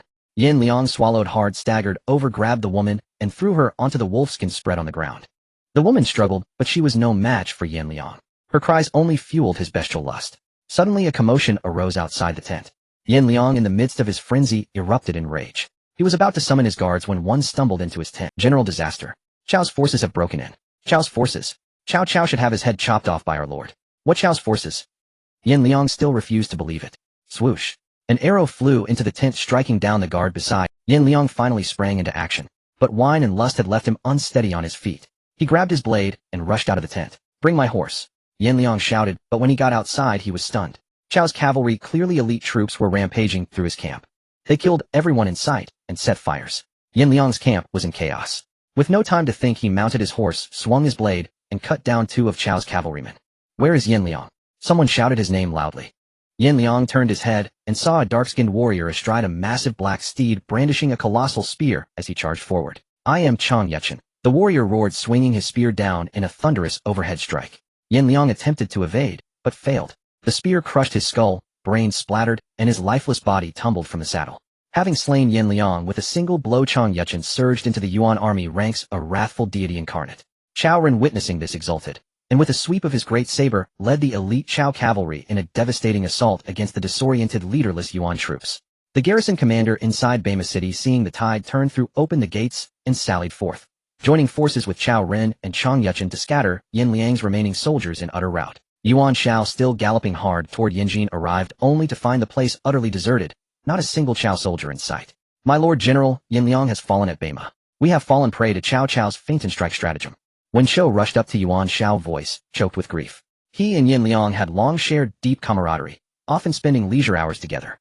Upon hearing of Yan Liang's death, when Shou felt the heavens themselves had collapsed. That treacherous Cao Mingda. How dare he resort to such deceit? All troops, follow me to Beima. Let us slay Cao Cao and avenge General Yan Liang. Yuan Shao's face flushed crimson with fury. My lord, I warned you plainly this was Cao Cao's feint and strike ploy, yet you refused to heed my counsel. And now look, General Yan Liang is dead, and our army's morale lies shattered. In Su Yu's humble judgment, we should seize this moment, while Cao Cao rushes back to reinforce Bema, and cross the Yellow River at Yanjin Strait, for Ji Province. Su Yu stepped forward once more. Xin Pei immediately retorted, Su Yu, we've suffered but a minor setback, yet you clamor for retreat. What pray tell did Cao Cao offer you in return? Xin Pei, if not for your incessant whispering into the Lord's ear would he ever have dismissed my warnings. Yan Liang's defeat, and his death, rests squarely upon your shoulders. Su Yu shot back, finger jabbing toward Xin Pei's nose. Enough, Su Yu, return to Ji Province at once. Yuan Shao, taking sides, barked the command. Su Yu opened his mouth to protest, but Yuan Shao granted him no chance. With a sigh, Su Yu had no choice but to depart for Ji Province. Yuan Shao marched his forces toward Bema, only to encounter after barely 10 li a ragged band of over 100 men, armor discarded and helmets lost. At first Yuan Shao assumed they were remnants of Yan Liang's force, until scouts reported, my lord Liu Bei requests an audience. Liu Bei? Yuan Shao paused bewildered. Hadn't Liu Bei been stationed near Shuzhou and Xiaopei? How had he appeared here? My lord, judging by Liu Bei's wretched appearance, he's clearly destitute. Such a man merits no attention. I'll drive him away myself, Xin Pei advised, stepping forward. Yuan Shao pondered briefly, then waved his hand. Xin Pei, Liu Bei himself may lack prowess, yet his two sworn brothers possess formidable talent. At the Acid Spring Alliance, his second brother Guan Yu decapitated Hua Xiong after merely warming wine. His third brother Zhang Fei held his own against Liu Bu for over a dozen exchanges. With General Yan Liang slain by Cao Cao, Liu Bei arrives now, with Guan Yu and Zhang Fei, to pledge allegiance. Surely heaven itself has ordained this boon for me, Yuan Shao. Summon Liu Bei. Yuan Shao commanded. Liu Bei was brought before him. Liu Bei pays homage to the Alliance Lord. Even now Liu Bei flattered skillfully, addressing Yuan Shao as Alliance Lord. Qianda, you embody integrity and sincerity. Unlike that crafty villain Xiaominda. Utterly despicable. Yuan Shao swelled with inward satisfaction. Alliance Lord, my domain of Xiaopei was seized by Cao Mao, son of Cao Cao. With no refuge left, I have come, accompanied by my third brother Zhang Fei, to seek your protection, O Alliance Lord. Indeed, Cao Mao had dispatched Chang Yechen to occupy Xiaopei. Worse still, Liu Bei's two consorts, Lady Mi and Lady Gan, had been lured to Shuzhou under false pretenses by Cao Mao. Promised their return within 3 days, Liu Bei traveled to Shuzhou, only to be summarily ejected from the Grand General's residence. Zhang Fei raged, ready to challenge Cao Mao to mortal combat, until Liu Bei restrained him. Liu Bei and Zhang Fei then journeyed to Nanyang in search of the recluse of Wulong, but the recluse's page informed them the master had departed on a wandering pilgrimage and had not yet returned. With no recourse, Liu Bei wandered like a stray dog, until word reached him that his second brother Guan Yu had seized Lu's state from Zhang Liao. Instantly, he set out for Lu's state with Zhang Fei. Upon reuniting with Guan Yu, Liu Bei wept bitterly. Moved by compassion, Guan Yu ceded Lu's state to him. Yet shortly thereafter, Cao Mao sent Yu Qigong to storm Lu's state, expelling Liu Bei once more. Driven from Lu's state, Liu Bei resumed his desperate search for Guan Yu, only to learn astonishingly that Guan Yu had journeyed north to Hebei. Without delay, Liu Bei and Zhang Fei pursued him there. There they chanced upon Yuan Shao's army. Qianda, where is your second brother Guan Yu? Yuan Shao remained deeply impressed by Guan Yu's renown. Alliance Lord, Guan Yu is en route to Hebei even now. He should arrive within these few days. Liu Bei resolved to settle temporarily under Yuan Shao's banner, while dispatching scouts to locate his brother. Whether Guan Yu had truly reached Hebei remained uncertain, but Yuan Shao rejoiced. Excellent, Qianda, remain with my forces for now. Once your brother Guan Yu arrives, I shall grant you all three a city, entrusting its defense to your sworn brotherhood. Liu Bei gratefully thanks the Alliance Lord. Liu Bei exulted. He had finally found sanctuary. Meanwhile, in Hebei's Ji Province, Guan Yu and Zhang Liao crossed the Yellow River with 5,000 elite cavalry. Brother Yunchang, the strategist, instructed me to lead 100 elite warriors disguised as Yuan troops to deceive the gatekeepers and infiltrate the city. Once inside, we'll seize the gate at nightfall. Then you may lead your forces straight into Ji Province. When Yuan, proceed as planned. Though Guan Yu scorned such subterfuge, preferring open honorable combat to seize Ji Province, he acquiesced. Yet thoughts of the imperial banquet Cao Mao had promised him stirred his appetite, and Guan Yu yearned to complete his mission, swiftly returning to Shuzhou. Zhang Liao executed the plan flawlessly, slipping his 100 men into Ji Province unchallenged. At nightfall they struck, bursting open the southern gate. Guan Yu, lying in ambush beyond it, surged forward with his host. Ji Province's garrison was thin to begin with. When Guan Yu and Zhang Liao, two peerless warriors, descended upon them, the defenders froze in terror, then scattered in panic. Guan Yu and Zhang Liao carved a path straight to Yuan Shao's mansion. The household guards, unaware of the calamity, watched helplessly as the gates crashed inward. Brother Yunchang, I'll rush inside to search for her. Zhang Liao urgently sought Jinfu. Within the Yuan compound's inner quarters, Zhen Fu and the other noble women frantically smeared soot from cooking pots across their faces. Zhen Shi, you must apply more. Yuan Shao's wife knew her daughter-in-law's beauty was dangerously conspicuous. If discovered, she would surely be taken. Bang! Zhen Fu, disregarding filth, seized handfuls of soot and daubed her face. Even beneath the grime, her exquisite features outshone those of ordinary women. Bring everyone to the courtyard. Zhang Liao had already another man's bride together. They shared a common hobby of fondness for married women. But Cao Cao never hid it while Yuan Xiao burst. Zhen Fu, who was smearing soot from the bottom of a pot on her face, was also forced into the courtyard by Zhang Liao's men, their sharp blades threatening her. Speak, who is Zhen Fu? Zhang Liao pressed his blade against the neck of a noble woman dressed in silk and satin. The noble woman was none other than Yuan Shao's primary wife, Lady Lu. Lady Lu trembled in fear. Her gaze swept past Jin Fu's face, but Jin Fu's husband Yuan, she was not born of her. She would not sacrifice her own life for Zhen Fu. It is her, she is Zhen Fu. General, this concubine has pointed out Zhen Fu. You won't kill this concubine now, will you? You dare to bargain with me? Zhang Liao chuckled, pushed Lady Lu aside, and placed his sword on the neck of Lady Jin, Yuan Zai's birth mother. You tell me, is she Zhen Fu? Lady Jin had always been at odds with Lady Lu, and besides, Zhen Fu was the wife of her son Yuan Shi. Naturally, she did not wish for Zhen Fu to be taken away. She is not Zhen Fu, that one is. Lady Jin pointed at Yuan Shang's wife. Jin, you wretch. That is Shang'er's wife. How can you lie so blatantly? General, this concubine speaks the truth. She is Zhen Fu. Oh, it seems one of you is lying. Both of you come here. Zhang Liao ordered the soldiers to bring Zhen Fu and Yuan Shang's wife forward. If you refuse to reveal who the real Zhen Fu is, it matters not. They'll simply take all of you.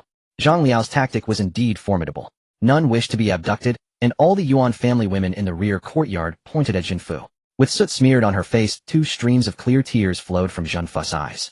The black soot was washed away, revealing her snow-white skin. Zhang Liao ordered a soldier to untie the water pouch from his waist and pour its entire contents over Zhen Fu's face. A face of breathtaking purity appeared before Zhang Liao. Even Zhang Liao, who was not given to lust, felt his heart race at the sight of Zhen Fu's true visage. Such a stunning beauty exists in this world. No wonder the Grand General insisted on having Zhen Fu sent to Shuzhou. Lady Jin, cover your face with this silk, lest others see you. Zhang Liao, concerned that the escorting soldiers might be tempted by her beauty, cut a piece of silk from Lady Jin's garment and handed it to Zhen Fu. Zhen Fu sighed, lamenting her ill-fated beauty. To be beautiful in this chaotic world was also a curse. She took the silk from Zhang Liao and veiled her face.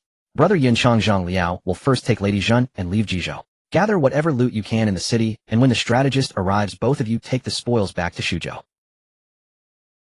Guan Yu stripped the city of all portable wealth. When Liu Bowen's infantry arrived, the 2 of them loaded the plundered goods into wooden oxen and flowing horses and slipped out of Jizhou city that night.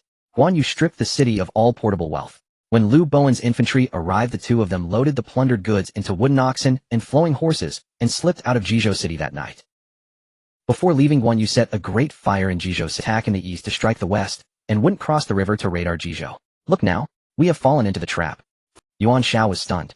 Shen Pei seized the moment to slander Su Yu. My lord, this must be a treacherous plot devised by Su Yu and Cao Cao. Despicable. Su Yu claimed Cao Cao was feigning an attack in the east to strike the west, and wouldn't cross the river to raid our Jizhou. Look now, we have fallen into the trap. Find Su Yu. When I return to Jizhou and drive out the Cao forces, I will have him killed. Yuan Shao led his main army through the night toward Yanjing. Upon learning this, Liu Bowen ordered Guan Yu to first lead the cavalry across the river and ambush Yuan Shao's forces at 20-mile slope in Yanjing. They only needed to delay Yuan Shao's army for 1 hour, allowing Liu Bowen's 15,000 infantry to safely cross the Yellow River. Otherwise, it wouldn't have taken so long, but Liu Bowen and Guan Yu had looted far too much. Everything of value from Yuan Shao's mansion was taken, and the wealthy in Jizhou city were stripped clean. The 30 wooden oxen and 30 flowing horses that Cao Mao had given Liu Bowen were all filled to capacity. They also loaded 200 large carts. Guan Yu led nearly 5,000 cavalry to lie in ambush at a place called 20-mile slope 20 li from where Liu Bowen was crossing the river. Yuan Shao was frantic with anxiety. He sent his general Wen Shou with 3,000 cavalry as the vanguard to cross the river and return to Jizhou first. Yuan Shao followed closely with the main army.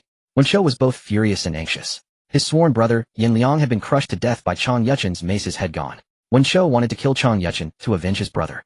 But before they even reached Beima, news of the attack on Jizhou arrived, and Yuan Shao lost all interest in engaging the Cao army there. Wen Shou, frustrated at being unable to avenge, Yin Liang vented all his rage on those who had raided Jizhou. Thief general, if I Wen Shou encounter you, I'll chop off your head.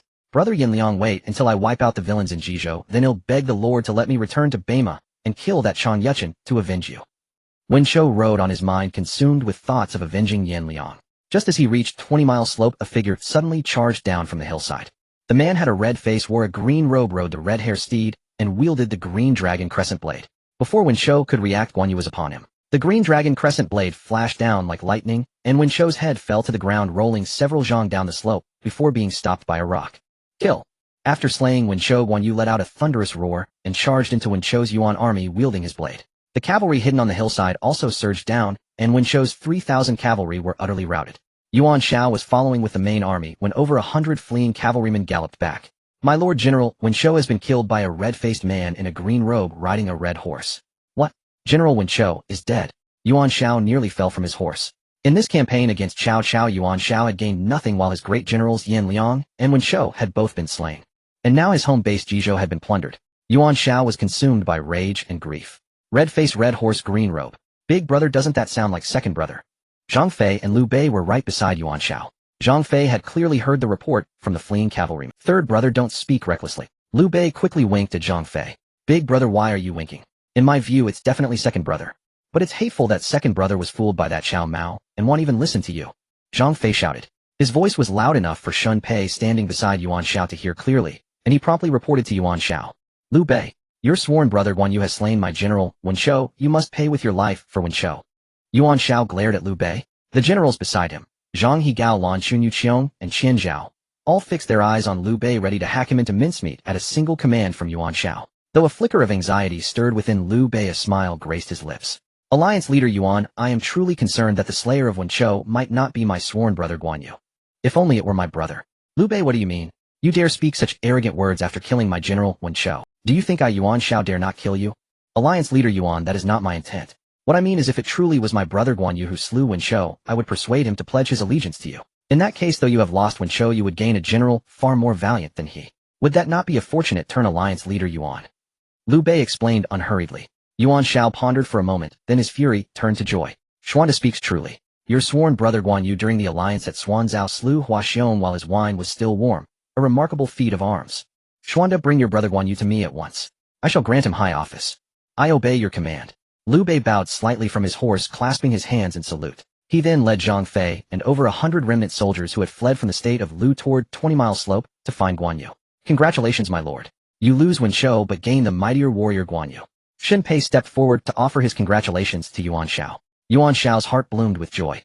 Guan Yu, having slain Wen Shou, stood with 5,000 cavalry on the small hill of 20-mile slope. He sat astride the red hare, his green dragon crescent blade held reversed in his hand, his tiger-like eyes narrowed. Big brother, it is my second brother. Zhang Fei squinted and immediately began to shout. Second brother. Yinchong. Liu Bei and Zhang Fei both spurred their horses, intending to rush before Guan Yu. Swoosh, swoosh, swoosh, swoosh. Several arrows landed before the horses of Liu Bei and Zhang Fei, forcing them to rein in. Zhang Fei erupted in rage, grabbing his 8-snake spear and pointing it at Guan Yu. Second brother, what is the meaning of this? I made it clear back in the state of Lu, giving you that city was the last thing I would do out of respect for our oath in the Peach Garden. From this day forth, let us three be like this robe. Guan Yu tore off the green battle robe draped over his shoulders, drew his sword, and sliced it in two. Fine, Guan Yu. He'll run you through with 10,000 holes. Zhang Fei leveled his spear and spurred his horse to charge again. Liu Bei hastily grabbed hold of him. Tears streaming down his face, Liu Bei said, Yunchang, my brother. Since we swore our oath in the Peach Garden, I have always believed that though we may not share the same birth, we could share the same death. Yunchang, my brother, it must be my failing as the elder brother. Very well, since you no longer acknowledge me as your brother, living holds no meaning for me. Yunchang, my brother, let us meet again in the next life. Wailing bitterly, Liu Bei drew his twin swords and prepared to slash his own throat. Guan Yu's tiger-like eyes glistened, and the red hair beneath him, sensing its master's turmoil, grew restless. Big brother, this Guan Yu is a faithless wretch. It's not worth ending your life for him. Don't kill yourself. Let me slay this treacherous villain instead. Zhang Fei grabbed Liu Bei's arm. Ida calls me faithless, but I forsake a small loyalty for the sake of the nation's great cause. Grand General Cao Mao seeks to restore the Han dynasty and return to the old capital. For this great cause I must cut away small loyalties. I beg your understanding. Guan Yu, already moved by Liu Bei's tears and his act of drawing his swords to commit suicide, was about to urge his horse forward and once again acknowledge Liu Bei as his sworn elder brother. But Zhang Fei's words pulled him back. Throughout his life, Guan Yu was loyal to the Han dynasty, and even in death he was known as the Marquis of Hanzhou Village. Even the titles Liu Bei bestowed upon him, General who pacifies bandits, Grand Administrator of Xiangyang Front General, and the granting of the ceremonial axe and tally, meant little to Guan Yu. Only the title Marquis of Hanzhou Village did he hold dear. Moreover, Cao Mao truly understood Guan Yu. He praised Guan Yu to the heavens, showering him with flattery at their first meeting. Knowing Guan Yu's love for fine steeds, exquisite cuisine, and strong drink, he gave Guan Yu the Red Hare Estate Banquet and 58 proof Nolinshan Erguota liquor. Most crucially, Cao Mao emphasized to Guan Yu that the Peach Garden Oath was merely a personal bond, while restoring the Han and returning to the old capital was the greater cause. Guan Yu truly took those words to heart. Yinshang, I too am a minister of Han. According to the imperial genealogy, the current emperor must call me imperial uncle. You understand the greater cause, the restoration of Han. How could I, Liu Bei, not? Hearing Guan Yu speak of the greater cause, Liu Bei deftly shifted his tone. It must be said that Liu Bei was both shrewd and a master of performance. Then let the two of you join me here in blocking Yuan Shao's army. Guan Yu recalled a saying of Cao Mao's, judge not by words, but by deeds. Yinshan, to be honest, I come at the behest of alliance leader Yuan to persuade you to surrender to him.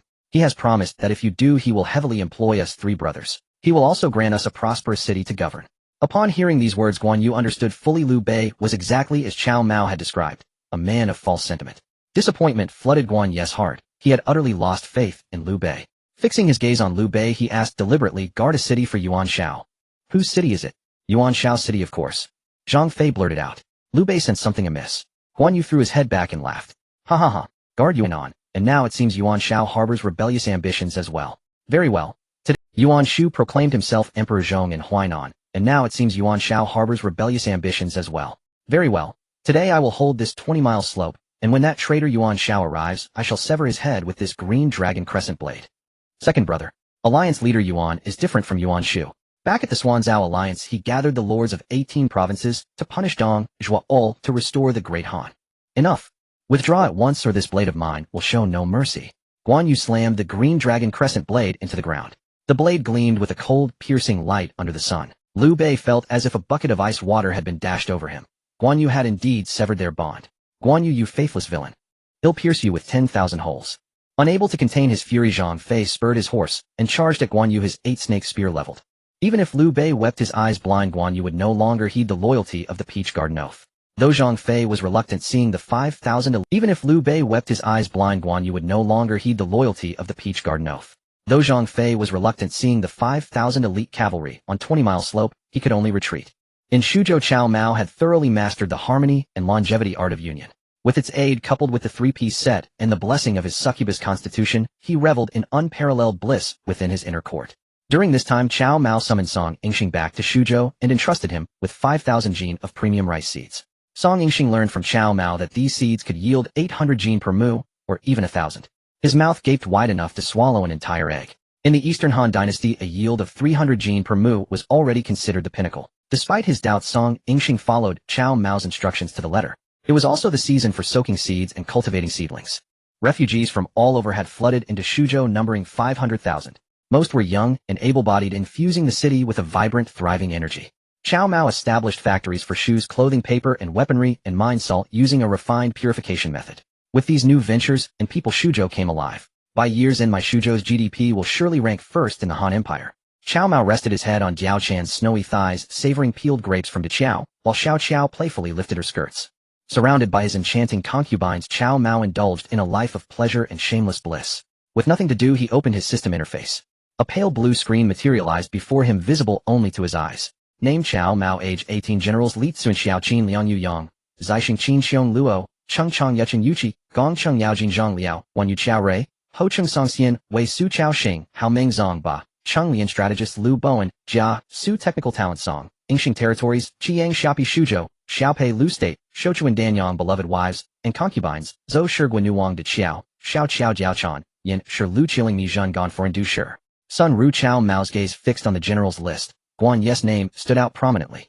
Haha, Guan II has finally been swayed by Lord Mao's persuasion. He's now in my camp. Excellent, excellent, excellent. Cao Mao, imagining Liu Bai's hypocritical shock upon learning Guan Yu had joined his side, couldn't help but grin. Xiao Qiao, hurry and summon Lady Gone and me. Cao Mao playfully slapped Xiao Qiao's tender rear, urging her to fetch the jade light. Guan Yin, Lady Gone, and Lady Xiao Qiao scrambled up, stumbling barefoot to call for them. Just as she left, a maidservant entered to report. General Zhang Liao requests an audience in the front hall. Oh, when Yuan has returned.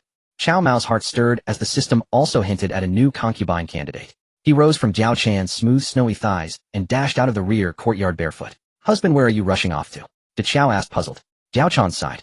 De Qiao, can't you see? Our husband has found someone new. Another new one. He's truly formidable. De Qiao clicked her tongue in amazement. When Yuan, you've traveled. Zhang Liao bowed. Your subordinate Zhang Liao pays homage to my lord. Indeed, Zhang Liao had already pledged allegiance to Cao Mao, addressing him as master. Cao Mao was overjoyed. When Yuan, I've sent 10 bottles of fine wine, a feast, 1,000 taels of gold, and 8 beauties to your residence for your service.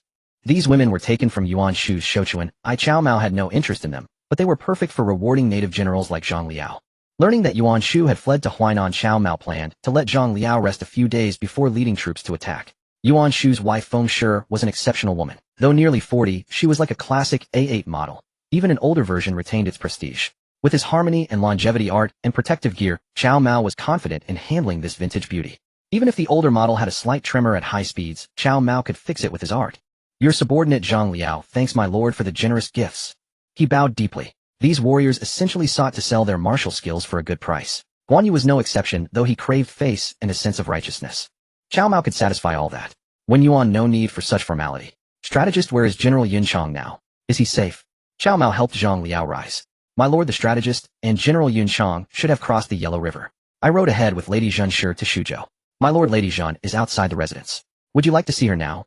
Yes. Bring Lady Zhen me in. Cao Mao helped Zhang Liao rise. My lord the strategist and General Yun Chang should have crossed the Yellow River. I rode ahead with Lady Zhen Mi, her face etched with sorrow, had refused food and drink throughout the journey, looking gaunt. Zhang Liao, seeing her state, could only hasten their pace. Otherwise, if this lady starved to death on the road, Zhang Liao would have no way to explain it to his lord Cao Mao. Though emaciated, Zhen Mi remained graceful and ethereally beautiful. My lady, you finally arrived. Cao Mao stepped forward to embrace her. You shameless villain. Zhen Mi struggled in shame and anger, but she hadn't eaten for days.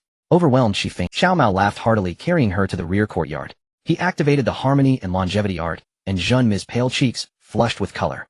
Her skin became like dew-kissed roses, radiant and exquisite. Congratulations, host, on successfully taking Zhen Mi as a concubine. Rewards 1. 18 yen Cloud Riders. 2. Zheng He and 20 ocean-going treasure ships.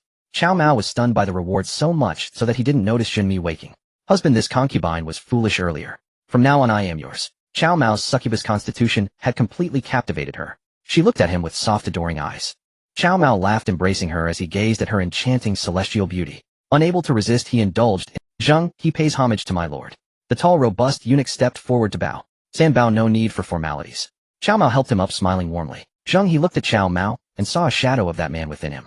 San Bao, if I were to send you to the western seas once more, would you dare? Cao Mao's gaze extended far into the distance. Though he had not yet set his sights upon the stars, he was determined to conquer the ocean. In the year 197 AD, the world stage was roughly thus. Europe was dominated by the Roman Empire, while the regions of West and Central Asia were under the sway of the Parthian Empire and the Kushan Empire. The Indian subcontinent was also occupied by the Kushan Empire, with the southern part of India being negligible. Africa and the Americas held little of note. As for the Wa Kingdom, they were still primitive. Cao Mao could not be bothered to think about them. In this era, the only true great empires were the Han, Rome, Parthia, and Kushan. Zheng He's eyes blazed with fervor. In his vision, Cao Mao transformed into the figure galloping across the vast desert, a man unwilling to live in his father's shadow. My lord Zheng He dares. Excellent, San Bao. Then prepare to set sail for the western seas. Here is a world map for your reference. Cao Mao produced a world map, one of the year 197 AD. Naturally, this world map was a trivial reward from the system during Cao Mao's interactive exchange with Kai Zhaoji. Zheng He took the map from Cao Mao's hands, astonished by the locations marked upon it. It was vastly different from his previous voyages.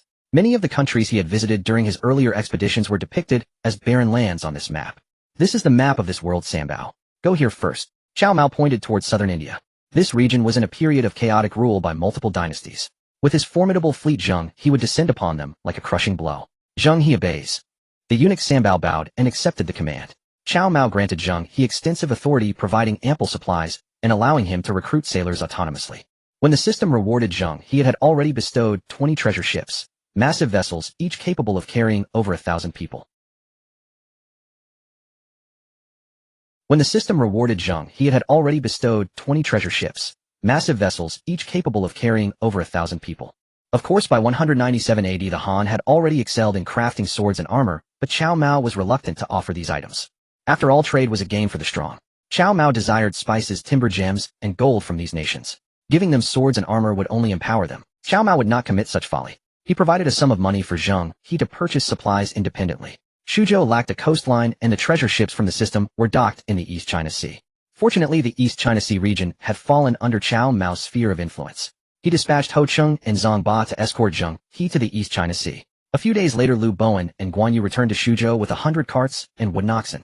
In Jiangdong, at Wu Commandery, Sun Tzu glared at the pot-bellied man before him, seething with rage. Guards, take this man out and behead him.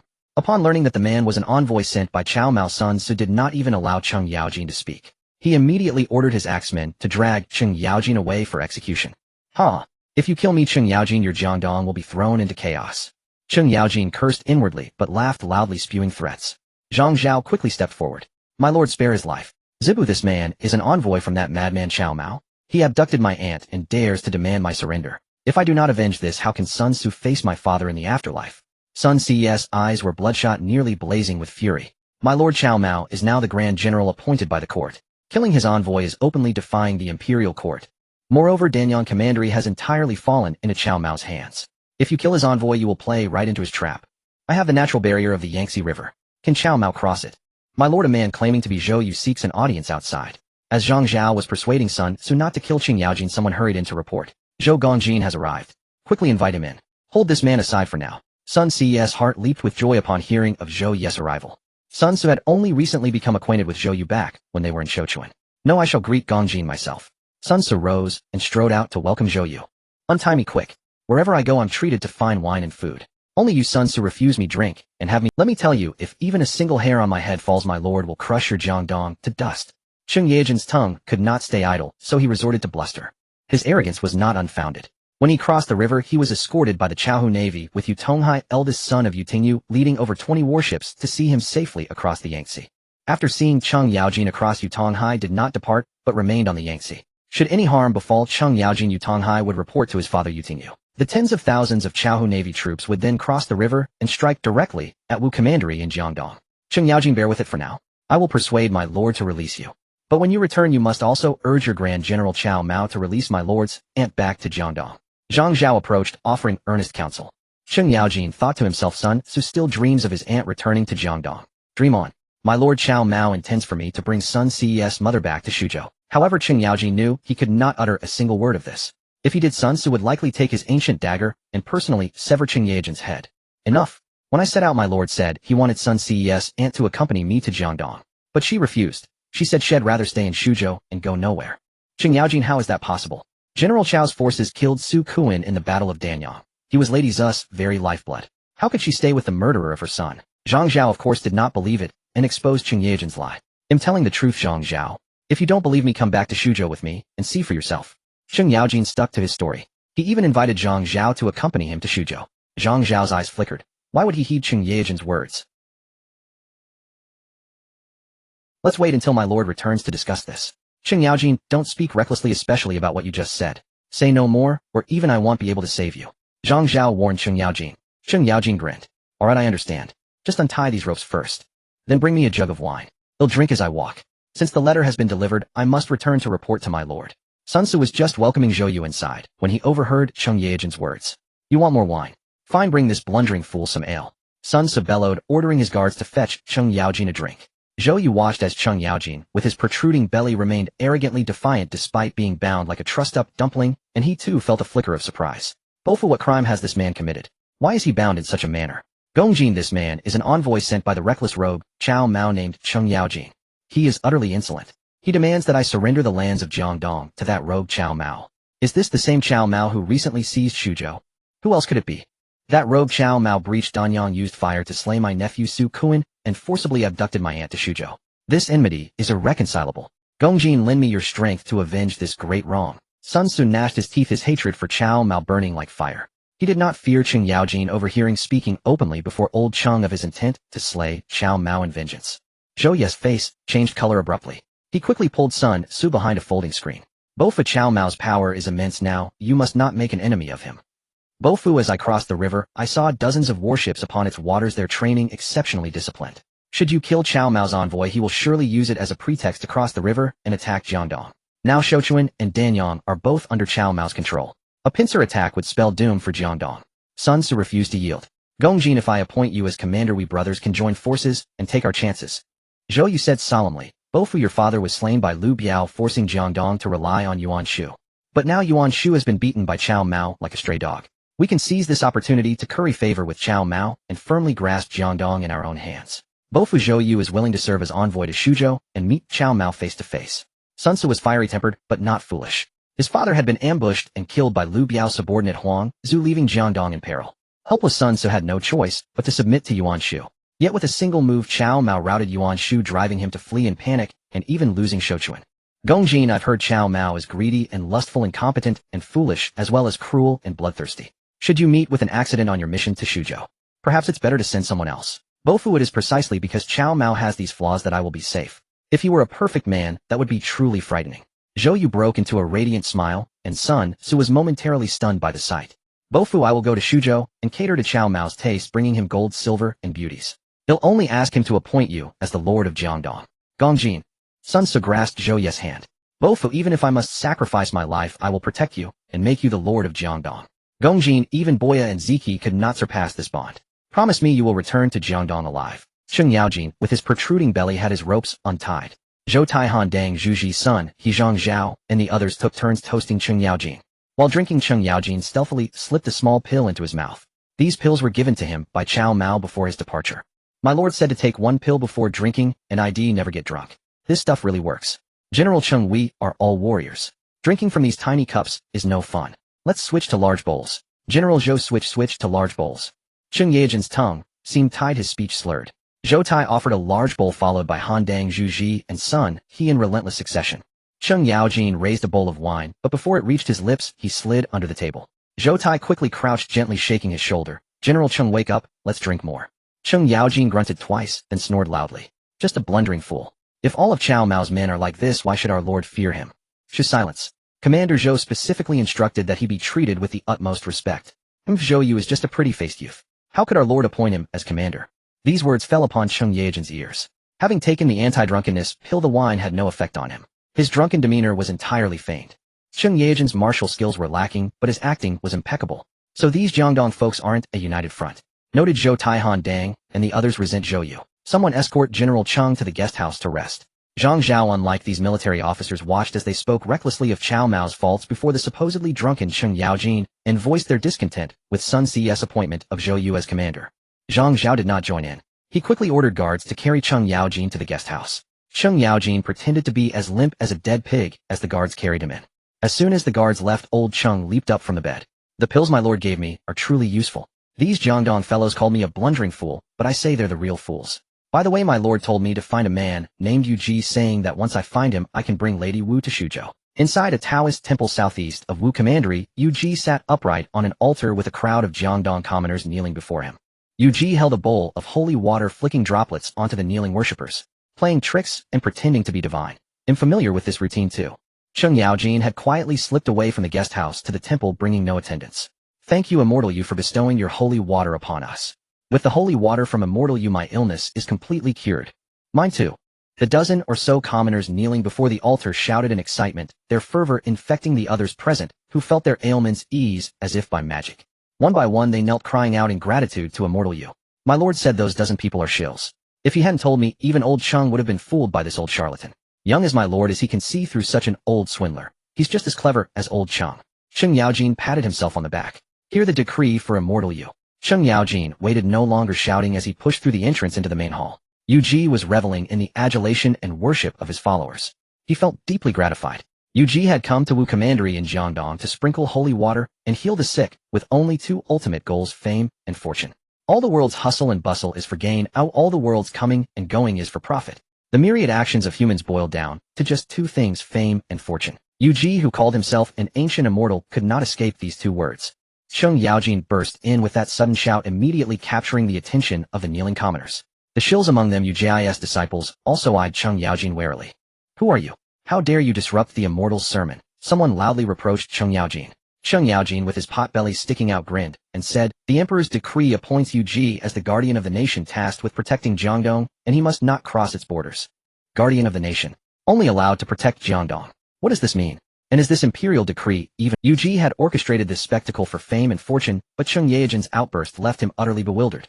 Immortal Yu, come down and receive the decree. Cheng Yaojin held the decree in his hands, gesturing with his potbelly for Yu Ji to descend from the altar. Yu Ji was equally confounded, desperately wanting to know if the so-called imperial decree in Cheng Yaojin's hands was genuine.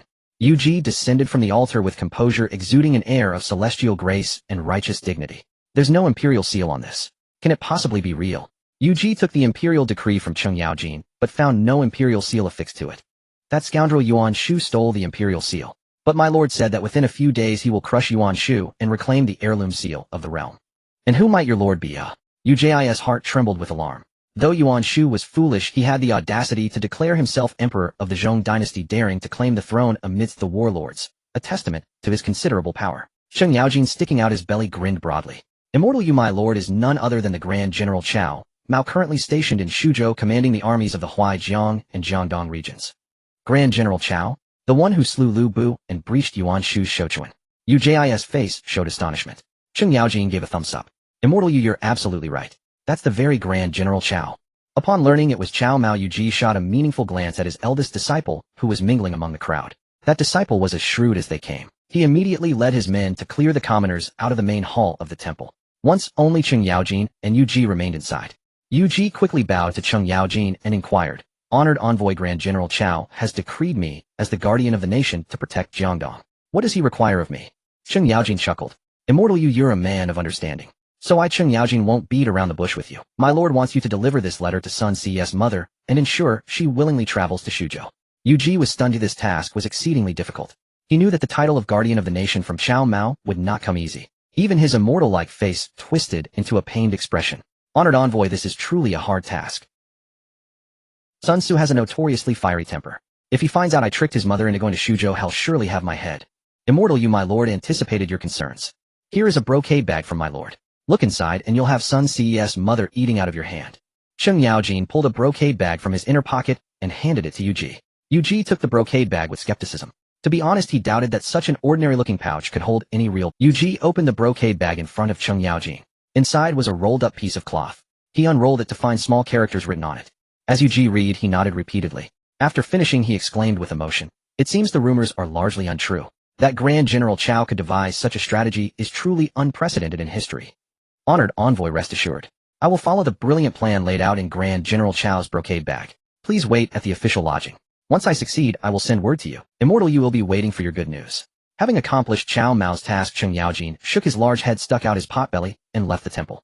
At the Zhang residence in Henei, a young man in a brocade robe waving a folding fan arrived at the gate. The gatekeeper, seeing the youth's extraordinary handsomeness and noble bearing, dared not be negligent and hurried forward to inquire. "May I ask what business the young master has with our Zhang family? I've come to seek a marriage. I've heard that Miss Zhang Chunhua is talented and beautiful, so I'm here to propose. But our young lady is already betrothed to Sima Zhongda of the Sima family in Henei." "Then call off the engagement." The young man's face showed disdain. The gatekeeper panicked. Who would force a marriage like this? The Sima family of Henei and the Zhang family had already exchanged birth charts for Sima Yi and Zhang Chunhua. The betrothal was settled. Yet this young man casually dismissed the marriage between the Zhang and Sima families with a single flippant remark. Could a matter as serious as marriage be treated so lightly? What insolent fool dares to insult my Zhang family? Zhang Chunhua's father, informed by the servants, stormed out to the courtyard in fury. "I am Cao Mao." "Cao Mao? Never heard of you. Leave. My daughter Chunhua is already betrothed to Sima Zhongdao, the second son of the Sima family. A daughter cannot marry two men. Please go." Seeing that the young man named Cao Mao was remarkably handsome, Zhang's father refrained from harsh words. He merely asked the youth to leave the Zhang residence. A daughter cannot marry two men. Old Zhang, what if Sima Yi died? Then your daughter Zhang Chunhua wouldn't be marrying two men, would she? Nonsense. Sima Zhongda is alive and well. How could he die? Despite his good breeding and the young man's handsome appearance, Zhang's father could tolerate no more.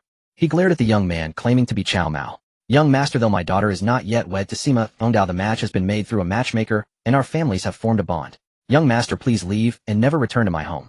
The young man let out a sly chuckle, pulled out a flare gun from his clothes, and fired a signal flare into the sky. The red flare soared high, visible for miles around. Zhang Chunhua's father was startled by this sudden act. "Husband, your concubine Lu Qiling has captured all 8 sons of Sima Fong to get you the woman. To make the Zhang family relent, they'll kill Sima Yi right before their eyes." The visitor at the Zhang residence in Henei was not Cao Mao, but Lu Qiling, who had been ordered by Cao Mao to bring Zhang Chunhua back to Shuzhou from C province's Henei. Lu Qiling was the daughter of Lu Bu and Lady Yan. She was both beautiful and valiant, a true heroine. "What are you going to do?" Zhang's father looked up at the red flare exploding in the sky. Though he didn't understand how it worked, he could guess from the display that this young man was summoning reinforcements. Could this young master be a bandit? At this thought, Zhang's father drew in a sharp breath. Zhang Chunhua's father grew increasingly terrified. He turned to flee when suddenly a thunderous, earth-shaking roar echoed from behind. Following the direction of the sound, he cast his gaze and nearly wet himself in fright. Ahead, dust and sand billowed into the air and banners fluttered in the wind. A squadron of cavalry was charging straight toward his home. Bandits indeed. Zhang's father sprinted away. Liu Qiling let out a soft amused laugh. Father-in-law, your son-in-law, is still here. Where are you going? No. My worthy son-in-law is Sima Zhongda, not you. Leave at once, and I shall pretend this never happened. Father-in-law, as I said, Sima Yi will arrive shortly, and he will personally renounce the engagement between the Sima and Zhang families. Sima Zhongdao would never break the engagement, let alone renounce it himself. I urge you to leave immediately, or if I report this to the authorities, they will dispatch troops to surround and annihilate you, leaving no place for your burial. Seeing that soft words had failed, Zhang's father resorted to threats. Surrounded and annihilated by the authorities. The cavalry I command is precisely the imperial army. I, Cao Mao, am officially appointed as the great general of the Han dynasty. Who would dare to besiege me? Liu Qiling chuckled softly. Zhang's father was convinced she had gone mad. In that brief span of time, 500 cavalrymen had already arrived at the gates of the Zhang residence. A female lieutenant saluted Liu Qiling from atop her horse and reported, General, the 8 Sima brothers have been brought here awaiting your orders. Excellent. Bring Sima Yi to me. Liu Qiling nodded with satisfaction. Soon Sima Yi was escorted. Sima Yi's hands were bound with hemp rope. He stared at Liu Qiling with a baffled expression.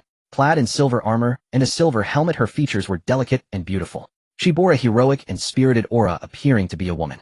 I am unaware of what crime my Sima family has committed, General, that you would have my 8 brothers bound. Liu Qiling let out a tinkling laugh, then suddenly her face darkened.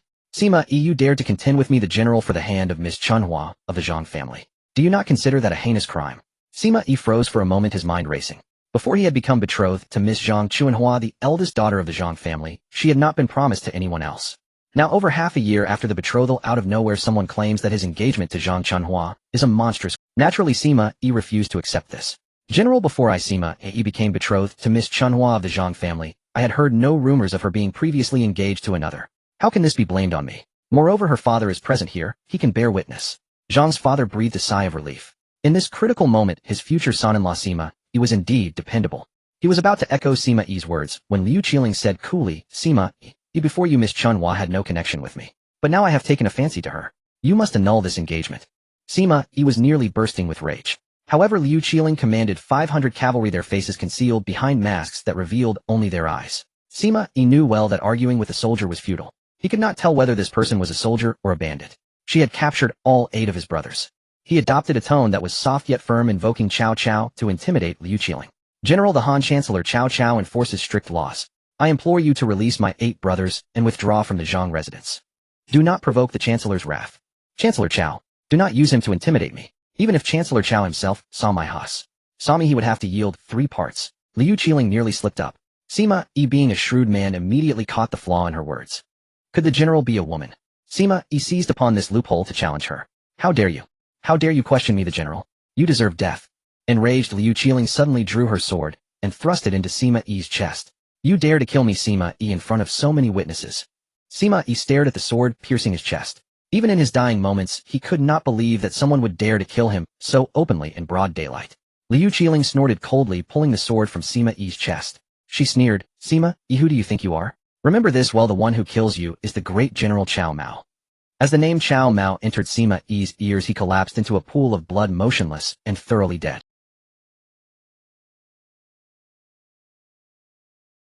Second brother. Sima Yi's eldest brother and his 6 younger brothers watched helplessly as their kin was run through before their eyes. They cried out in terror and anguish. It seems the 8 brothers share a close bond. I, the general, shall grant your wish and have you all slain so you may join your brother Sima Yi in the afterlife. Suddenly a servant rushed in frantically and whispered something to Zhang Chunhua's maid. Noticing this, Zhang Chunhua grew irritated, suspecting her maid and the servant of having an Liu Qiling sneered. Men, follow me inside to welcome Miss Chunhua of the Zhang family back to Shuzhou as my bride. Zhang Chunhua sat in the rear courtyard's pavilion, unaware of the events unfolding outside. Suddenly a servant rushed in frantically and whispered something to Zhang Chunhua's maid. Noticing this, Zhang Chunhua grew irritated, suspecting her maid and the servant of having an illicit affair. What are you two skulking about? Is there an affair between you? No, miss. Disaster has struck. The terrified servant knelt, explaining to Zhang Chunhua. Disaster? What disaster has befallen my Zhang family? Speak quickly. If you cannot explain clearly, I will not let you off lightly. Zhang Chunhua was strict with her servants. Miss, I dare not lie. A band of men has arrived. They bound all 8 of the Sima brothers and killed them right outside. My beautiful Chunhua, your husband has come to take you back to Shuzhou for our wedding. Before the servant could answer, Liu Qiling, my beautiful Chunhua, your husband has come to take you back to Shuzhou for our wedding. Before the servant could answer, Liu Qiling entered the rear garden with a dozen masked female soldiers. Liu Qiling's tone was flirtatious as she teased her future sister. Bold rogue, who are you to dare trespass in my Zhang residence? Zhang Chunhua pointed at Liu Qiling and shouted in anger. My beautiful Chunhua, I am your husband General Cao Mao.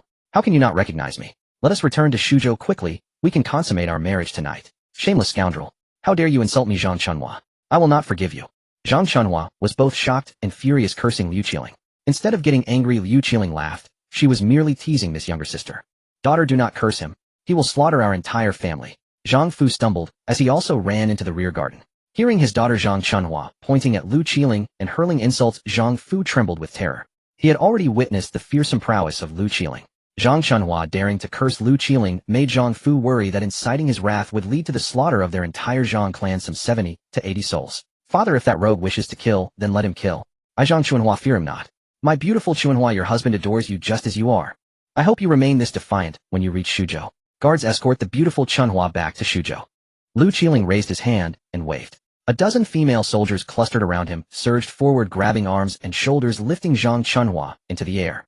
Rogue, put me down. Zhang Chunhua was both startled and enraged. Please, General, spare my daughter. Our Zhang family is willing to offer 1,000 gold pieces, begging you only to let her live. Zhang Fu knelt on the ground, kowtowing and pleading with Liu Qiling. Liu Qiling's eyes rolled thoughtfully. Father-in-law, how could I allow you to kowtow to your son-in-law? Please rise quickly. If you truly wish to offer 1,000 gold, your son-in-law will certainly accept it with gratitude. Zhang Fu, fearing Liu Qiling might change his mind, hurried into the house and ordered the gold to be brought out.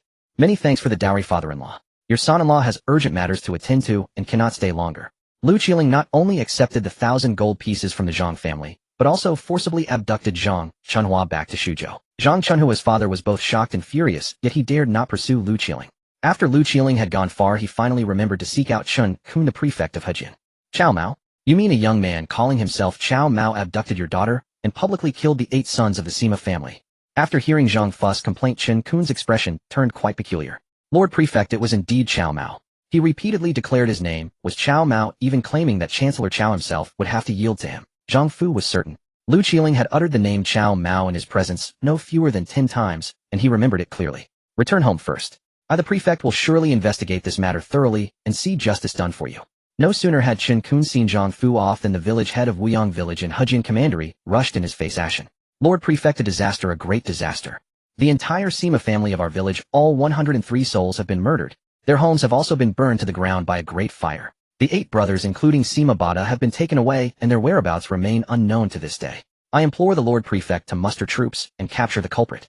Chen Kun, the prefect of Hejian, was utterly dumbfounded.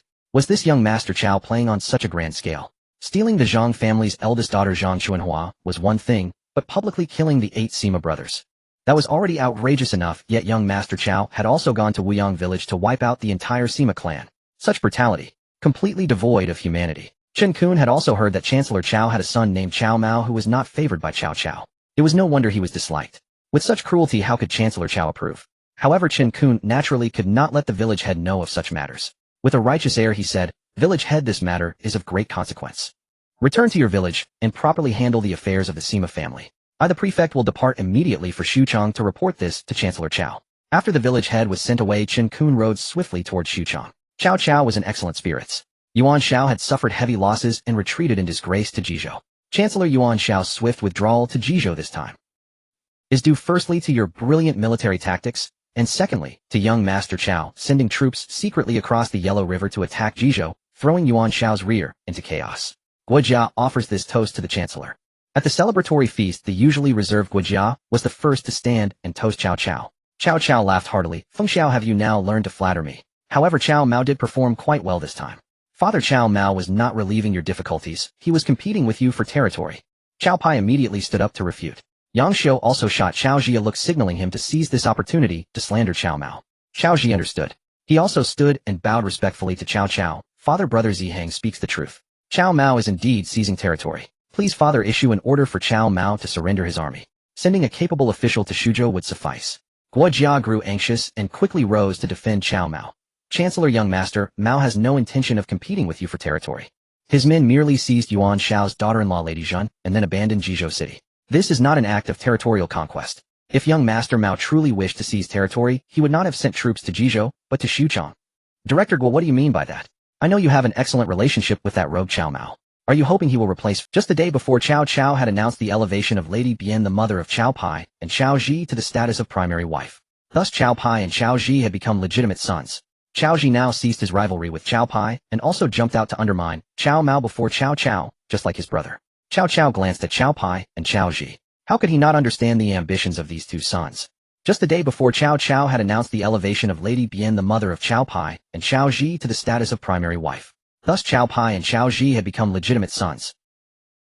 The position of heir to the Cao family could only be chosen from among the sons born to Lady Bian. Although Cao Pai had been rendered impotent, he still refused to accept his fate. His plan was to help Cao Zhang become the heir. Yellowbeard Cao Zhang was only obsessed with becoming a great general and had no real interest in the position of heir. This suited Cao Pai perfectly. He was currently persuading Cao Zhang, supporting him, to become the heir. Once Cao Zhang became the heir, and if Cao Cao unfortunately passed away, Cao Pai would become the man behind the scenes manipulating Cao Zhang. Cao Pi's scheme was well conceived. Ziheng Zijian, which of you is willing to go to Shuzhou to deliver my decree to Cao Mao ordering him to surrender his troops and return to the capital with only his womenfolk? Cao Cao's gaze turned icy, fixed upon Cao Pai and Cao Ji, though they clamored loudly before Cao. When it came to actually going to Shuzhou to deliver the decree ordering Cao Mao to give up his army and return with only his concubines, neither Cao Pai nor Cao Ji dared to go. Cao Pai was a living example, having been outwitted by Jia Su, Cao Mao's strategist, and rendered impotent.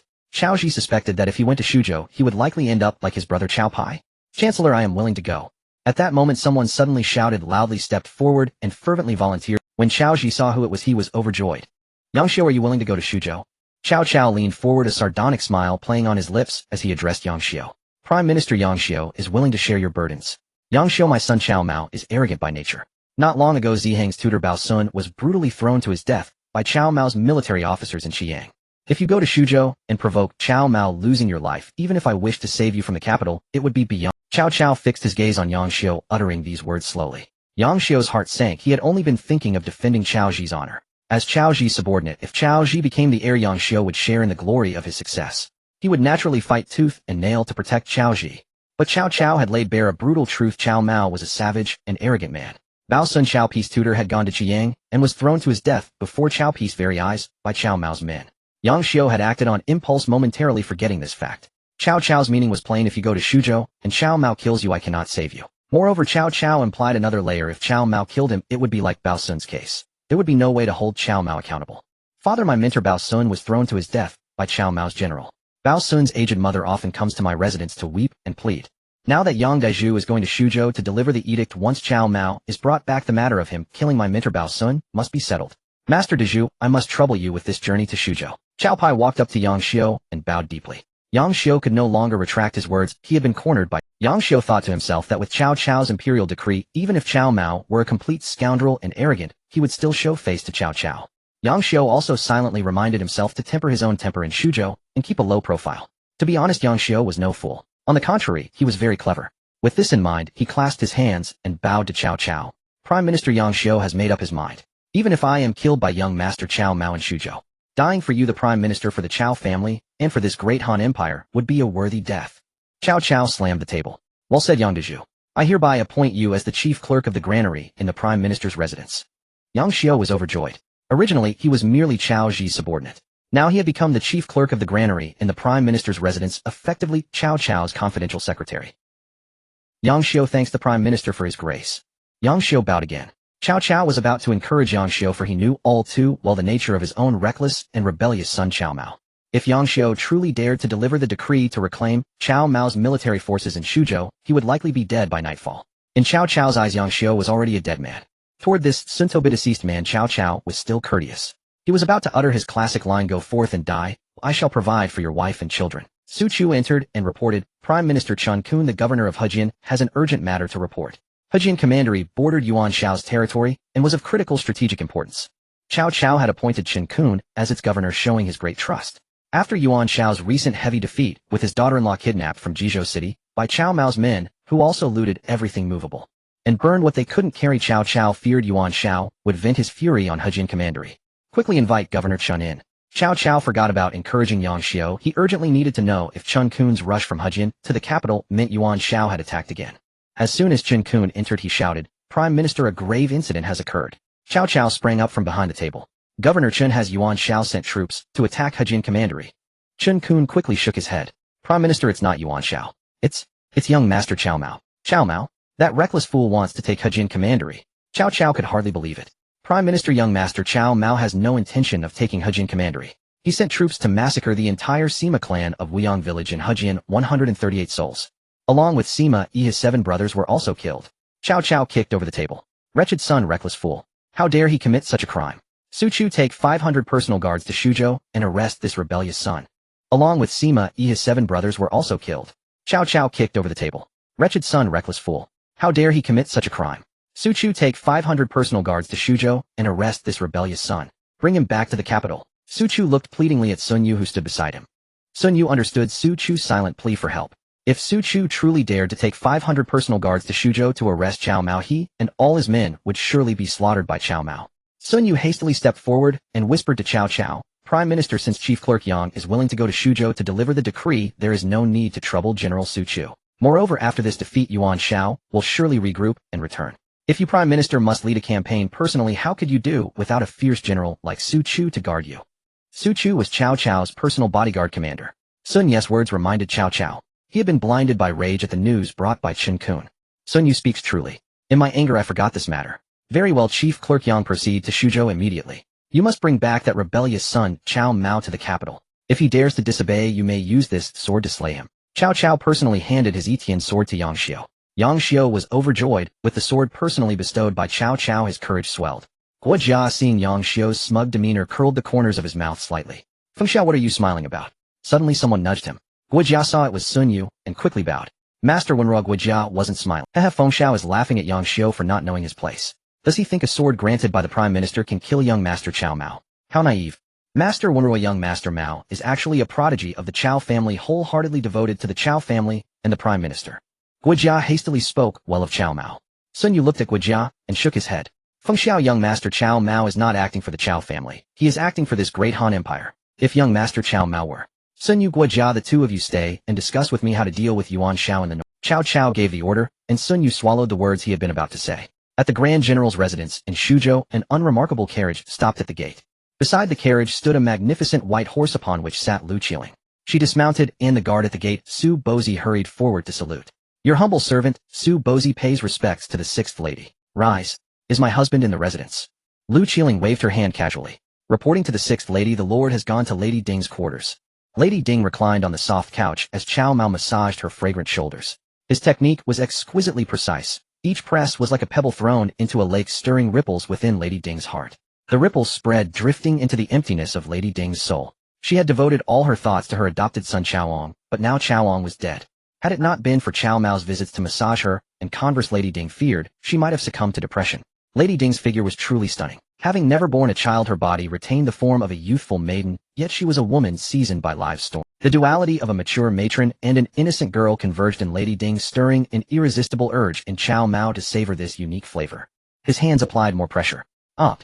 Lady Ding let out an ecstatic moan. The sound was like a war cry urging a soldier to advance, and Cao Mao felt the moment was ripe. Suddenly a female general in silver armor burst in, crying, "Husband, I've returned." She shouted loudly as she. Cao Mao sighed. He had been on the verge of success only to have his plans ruined by the intruding Lu Qiling. She must be punished. Cao Mao's ferocity could no longer be concealed. Qiling, you're here. I feel unwell, and Cao Mao is helping me with a massage. Cao Mao, I'm tired and need. Lady Ding's face flushed with shame. Had Lu Qiling not barged in, she would have. Lady Ding dared not think further. Fearing that Lu Qiling might notice, she hurriedly urged Cao Mao to leave her chambers. Lu Qiling, being somewhat careless, did not detect the subtle tension between Lady Ding and Cao Mao. Husband, Lady Ding wants to sleep. Let's go out. Oh husband, I followed your orders and captured Zhang Chunhua. And I wiped out the entire Sima clan. Lu Qiling gleefully sought praise. Zhang Chunhua has been brought to Little Linger, you are so capable. Your husband must reward you. Cao Mao grinned, embracing Lu Qiling. Little Linger, you are so capable. Your husband must reward you. Cao Mao grinned, embracing Lu Qiling. All of Shuzhou belongs to your husband. There's no such thing as Lady Ding's courtyard. You there, turn your faces away. Cao Mao commanded the maidservants attending Lady Ding in the courtyard, ordering them to look away. The maidservants dared not disobey. Cao Mao sat with Lu Qiling on the swing in the courtyard, singing a folk song. Lu Qiling, deeply moved, provided vocal accompaniment. The sound drifted through the window into Lady Ding's ears. Already stirred and unsettled, Lady Ding's heart grew wild with desire. This desire. You villain Cao Mao. You slaughtered the Sima clan and kidnapped me. Kill me if you will, but I Zhang Chunhua will never submit to humiliation. Zhang Chunhua saw Lu Qiling and a brocade-robed young man embracing as they approached. Shocked and furious though she knew Lu Qiling was a woman, Zhang Chunhua was enraged by the sight. Are you Zhang Chunhua? Cao Mao praised her. She was indeed beautiful though not as stunning as Jiao Chan or the Qiao sisters. Her figure and features were top-notch comparable to Lu Qiling. I am Zhang Chunhua. And who are you rogue? Sister Chunhua, this is my husband Cao Mao. Husband sister Chunhua is cursing you. You must punish her well. Lu Qiling smiled coquettishly seeking favor. A woman like you is a disgrace to all. Zhang Chunhua cursed through gritted teeth. Lu Qiling remained unruffled. Cao Mao chuckled. Little linger, watch your husband avenge you. With that Cao Mao strode toward Zhang Chunhua. Stop, you lecher. Come no closer, or he'll bite my tongue. Go ahead, Zhang Chunhua. If you kill yourself, he'll strip you naked and hang you from the gates of Shuzhou. And he'll massacre the entire Zhang clan of Hejian. Zhang Chunhua was stunned. She had thought Lu Qiling was ruthless, but Cao Mao's words revealed that Lu Qiling was gentle by comparison. Taking advantage of her shock, Cao Mao carried her into the room. Congratulations, host, for successfully taking Zhang Chunhua as a concubine. Reward 1. General Di Qing 2. 20,000 Frontier Imperial Guards. The rewards were excellent. Di Qing, a famed general of the Northern Song dynasty, along with 20,000 frontier troops. Frontier soldiers have always been the fiercest. Husband, your concubine was rude earlier. Please forgive me. Completely conquered by Cao Mao's charm. Lady Chunhua, no need for formalities. We are now family. Cao Mao laughed heartily. Taking Zhang Chunhua as a concubine had brought him a renowned general like Di Qing, both pleasurable and rewarding. Husband, last night I dreamed of my lonely, destitute father. I wish to hold a memorial for him. One day Cao Mao was with the talented beauty Kai Zhaoji, who wept in his arms. Cao Mao had recently received multiple reports from the Imperial Guard that the Xiongnu were raiding frequently, while Yuan Shao fought southward against Cao Cao. These Xiongnu, riding swift horses like locusts, would ransack every Han village they encountered. They abducted young women, slaughtered all men, elderly, and children, and then set the villages ablaze before leaving. Cao Mao had been considering sending a general to deal with the Xiongnu, but all his commanders were engaged in campaigns, leaving no one available. However, taking Zhang Chunhua as a concubine had granted him Di Qing and 20,000 frontier troops, finally freeing up manpower. Zhaoji, your husband, will accompany you to pay respects to your father. Cao Mao embraced Kai Zhaoji, not only agreeing, but insisting on personally joining her to honor Kai Yong. Kai Zhaoji was overwhelmed by the gesture. Husband, how could I presume to trouble you? She was uneasy. Cao Mao held her firmly and said solemnly, Zhaoji, your father is also my father-in-law. As a son-in-law, it is only proper for me to pay my respects. Kai Zhaoji was moved to tears. Zhaoji, Xiao Qiao mentioned you've been practicing ventriloquism. How is your progress? Ah, that Xiao Qiao. Kai Zhaoji exclaimed, blushing with shyness. Husband, the imperial court has sent a messenger with an edict. As Sister Zhaoji, what are you doing? Xiao Qiao burst in, calling out innocently. Xiao Qiao, you should have announced yourself. Kai Zhaoji shot Xiao Qiao a glare. Sister Zhaoji, you can't blame me. The imperial envoy was so arrogant that even advisor Lu couldn't handle him. That's why a maid was sent to fetch your husband. Yang Xiu had long grown impatient. He had waited for 2 hours in Cao Mao's front hall, without even a sip of water or a stool to sit on. Cao Mao finally arrived unhurriedly. Yang Xiu suppressed his rage and bellowed. Cao Mao received the edict. Cao Mao rolled his eyes at Yang Xiu and left him standing there ignored. Yang Xiu was a member of the Hongnon Yang clan. His father Yang Biao had once served as Grand Commandant. From a young age he was clever, erudite, well-versed in classics and historical texts, and especially skilled in writing essays. He was the child others spoke of as the model son. This time appointed by Cao Cao as the chief clerk of the granary to deliver an edict to Cao Mao in Shuzhou, he was an imperial envoy. As if the emperor himself had arrived. Cao Mao should have knelt and kowtowed, or at least groveled and flattered. Yet Cao Mao gave Yang Xiu no face at all, leaving him waiting in the front hall for over 2 hours before arriving late. When he came, he still ignored Yang Xiu. Cao Mao plopped down on a chair, glanced sideways at Yang Xiu, and then asked languidly, Yang Xiu, whose edict are you delivering? The current emperor's edict, of course. Yang Xiu, what official post do you hold now? Yang Xiu secretly felt smug.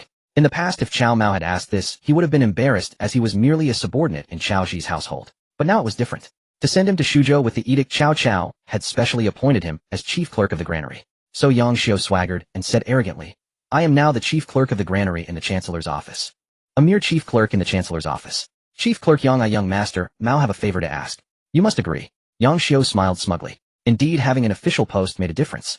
A mere chief clerk in the chancellor's office. Chief clerk Yang, I, young master, Mao, have a favor to ask. You must agree. Yang Xiu smiled smugly. Oh, he was putting on airs. This Yang Xiu was quite arrogant. Cao Mao smiled, his tone mild. Chief clerk Yang first kneeled down. Huh. Yang Xiu was bewildered. Since when did the person being asked for a favor have to kneel to the one asking? Cao Mao, do you know? This chief clerk has come to Shuzhou on the chancellor's edict, ordering you to hand over your troops and return alone to Xuchang to face the chancellor. If you dare disobey, I have the chancellor's heaven-leaning sword to execute you. The heaven-leaning sword in his hands was Zhang Xiu's reliance. General Di Qing helped Chief Clerk Yang kneel and speak. Di Qing with disheveled hair and a bronze mask stepped forward. Cao Mao, do you dare defy the Chancellor's stern decree? The master orders you to kneel. Di Qing's voice came from behind the bronze mask, cold and devoid of emotion. Yang Xiu panicked. He shifted the heaven-leaning sword to his left hand and gripped the hilt with his right, intending to draw it. Di Qing punched him in the kidney. Yang Xiu winced in pain, his body bending like a boiled shrimp. The master orders you to kneel. Di Qing's voice remained icy, as if from the abyss. As Yang Xiu tried to utter some harsh words, Di Qing kicked him in the knee, sending him crashing to the ground. The heaven-leaning sword was also taken by Di Qing. Yang Xiu winced in pain, his body bending like a boiled shrimp. The master orders you to kneel. Di Qing's voice remained icy, as if from the abyss. The heaven-leaning sword emanated a chilling aura. Truly a fine blade. Yang Xiu, go back to Xuchang and tell old Cao if he wants to take my troops and military power, he should ask himself if he has the ability. Get lost. While young Master Mao is still in a good mood, scram. Cao Mao feared not even Cao Cao, let alone Yang Xiu. Yang Xiu was smart enough to scramble to his feet and stumble out of Shuzhou. Killing someone like Yang Xiu would only dirty his hands. Cao Mao couldn't be bothered. General Di Qing, this heaven-leaning sword is yours. Cao Mao sheathed the sword and tossed it back to Di Qing. Di Qing was a connoisseur. When the sword was drawn, he had already seen it was no ordinary blade. A fine sword for a hero. For a general like Di Qing, who cared not for gold or beauty, the greatest love was a sharp iron-cutting weapon. Di Qing's primary weapon was the divine mechanism 10,000 Wind Water Dragon Blade, but his side sword was mediocre. The heaven-leaning sword Cao Mao gave him was truly irresistible to Di Qing. This general thanks the master for the gift. Di Qing rejoiced and thanked Cao Mao again. General Di Qing, no need for formality. The Xiongnu are invading our borders. I plan to send you to eliminate these intruders. Would General Di Qing be willing? Please give the order, master. Di Qing's water dragon blade has long thirsted for the blood of these barbarians. Would General Di Qing be willing? Please give the order, master. Di Qing's water dragon blade has long thirsted for the blood of these barbarians. Di Qing knew only one principle for barbarians: those not of our race are bound to be of a different mind. There was but one way to deal with them: those who dare offend our Han, though far away, shall be pursued and punished. Haha, excellent. General Di Qing, your water dragon blade will surely drink its fill of Xiongnu blood. But this time I, the Grand General, will join you in slaying the Xiongnu. The master will personally lead the campaign. Upon learning that Cao Mao would campaign alongside him against the Xiongnu, Di Qing felt not refusal, but excitement and fervor. Is there a problem, General Di Qing? No, Di Qing will protect the master with his life and ensure no harm comes. Haha, General Di Qing. Though your master lacks your martial skill, I can still defend myself. Cao Mao's words were not bragging, he truly could. Spending every day and night in the rear chambers with his concubines, though he received no major rewards, the system granted various minor ones, daily necessities and points for stamina, strength, and agility. Cao Mao's stamina had now reached a terrifying 108 points. His strength had soared to 181 points, and his agility had hit 153 points. The average male's stamina, strength, and agility were only 5 points. You who are clever and handsome can calculate and see how formidable you are now. The master wants to fight the Xiongnu. These nomads move with water and grass, their whereabouts elusive. Finding them is no easy task. Why not let Lu Ji and General Di Qing campaign against these Xiongnu? When Lu Bowen learned that Cao Mao intended to personally campaign against the Xiongnu, he offered his suggestion. Cao Mao smiled and shook his head. He was determined to lead the campaign himself. Strategist, no matter. I have my reasons. But I entrust Shuzhou City to you for defense. You will have to work hard, strategist. Lu Bowen, unable to dissuade Cao Mao, quickly bowed and said, Rest assured, master. Lu Ji will defend Shuzhou City, even if it means grinding his bones to dust and giving his all until death. Good, that's enough from you, strategist. As Cao Mao prepared to set out on the campaign against the Xiongnu, Jia Su returned to Shuzhou from Danyang Commandery just as he was about to depart. Lao Jia, you've returned just in time. Come with me, the Grand General, to campaign against the Xiongnu. Jia Su hissed a breath. Master, the Xiongnu are destitute. Fighting them yields no profit. If you truly wish to wage war, I suggest attacking Lu Biao. Sun Tzu of Jiangdong bears a blood feud with Lu Biao over his father's death. Grant Sun Tzu a secret edict stating that the Grand General can assist him in defeating Lu Biao. Once Sun Tzu sends his troops against Lu Biao, you can legitimately dispatch your forces and seize them both. Lao Jiao, what you say is indeed correct.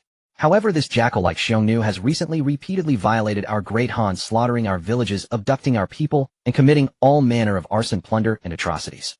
Those who dare offend our great Han will be punished no matter how far.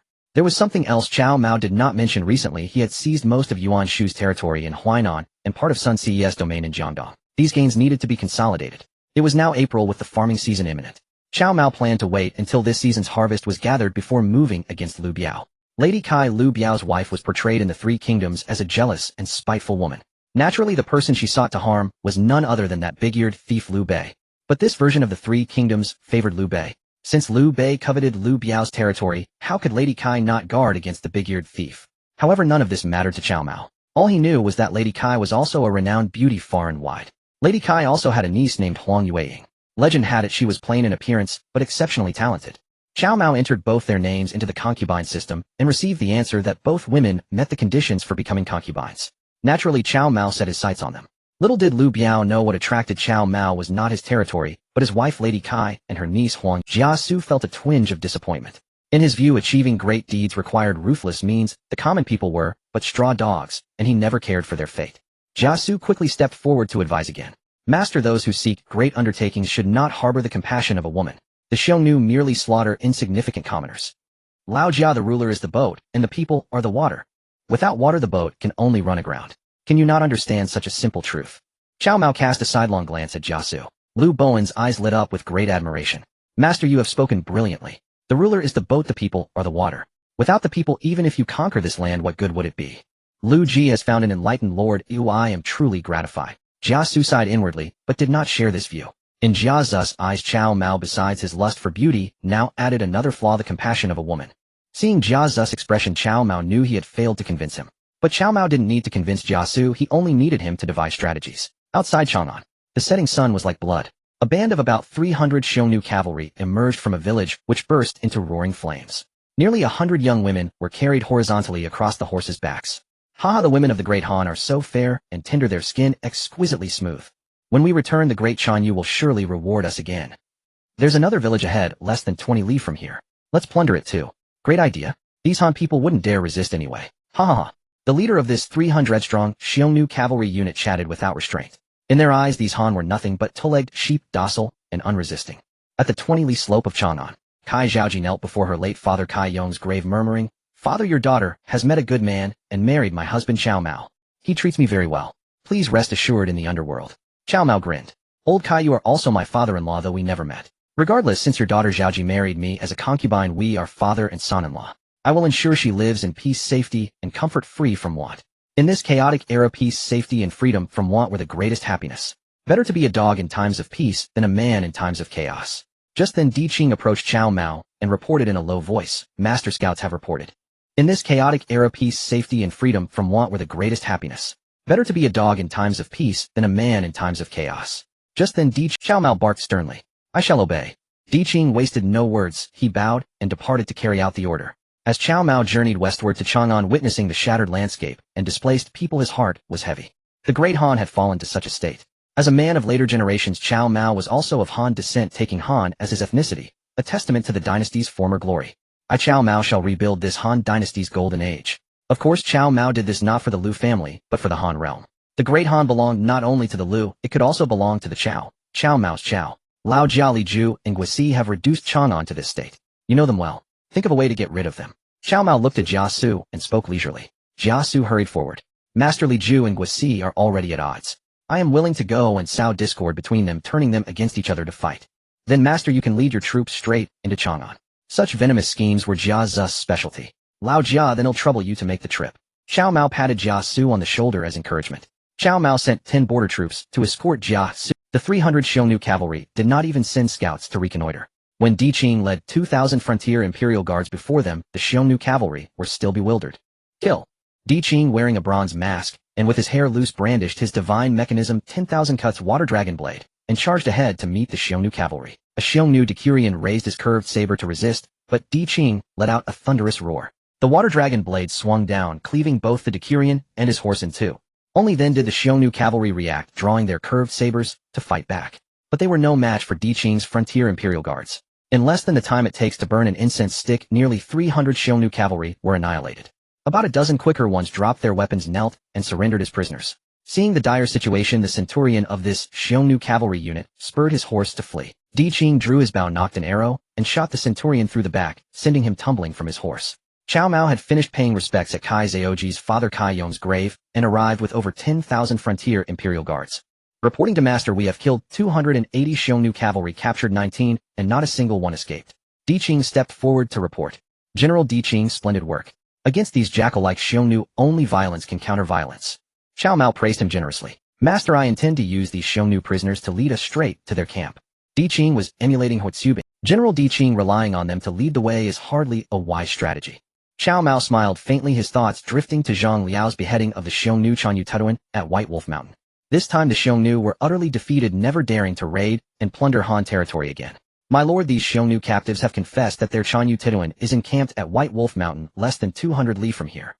Your subordinate will lead the elite cavalry of the border garrison straight to White Wolf Mountain, and I swear to present the head of the Xiongnu Chanyu Tutuan before you. Di Qing was somewhat eager to claim this merit. Cao Mao smiled slightly, waving his hand at Di Qing. General Di Qing, do not be hasty. It is already early summer, and the rains will only grow heavier. Once the rain falls, the roads will become a quagmire. The Xiongnu hold the strategic passes, and by the time we reach White Wolf Mountain, their Chanyu will have prepared thoroughly.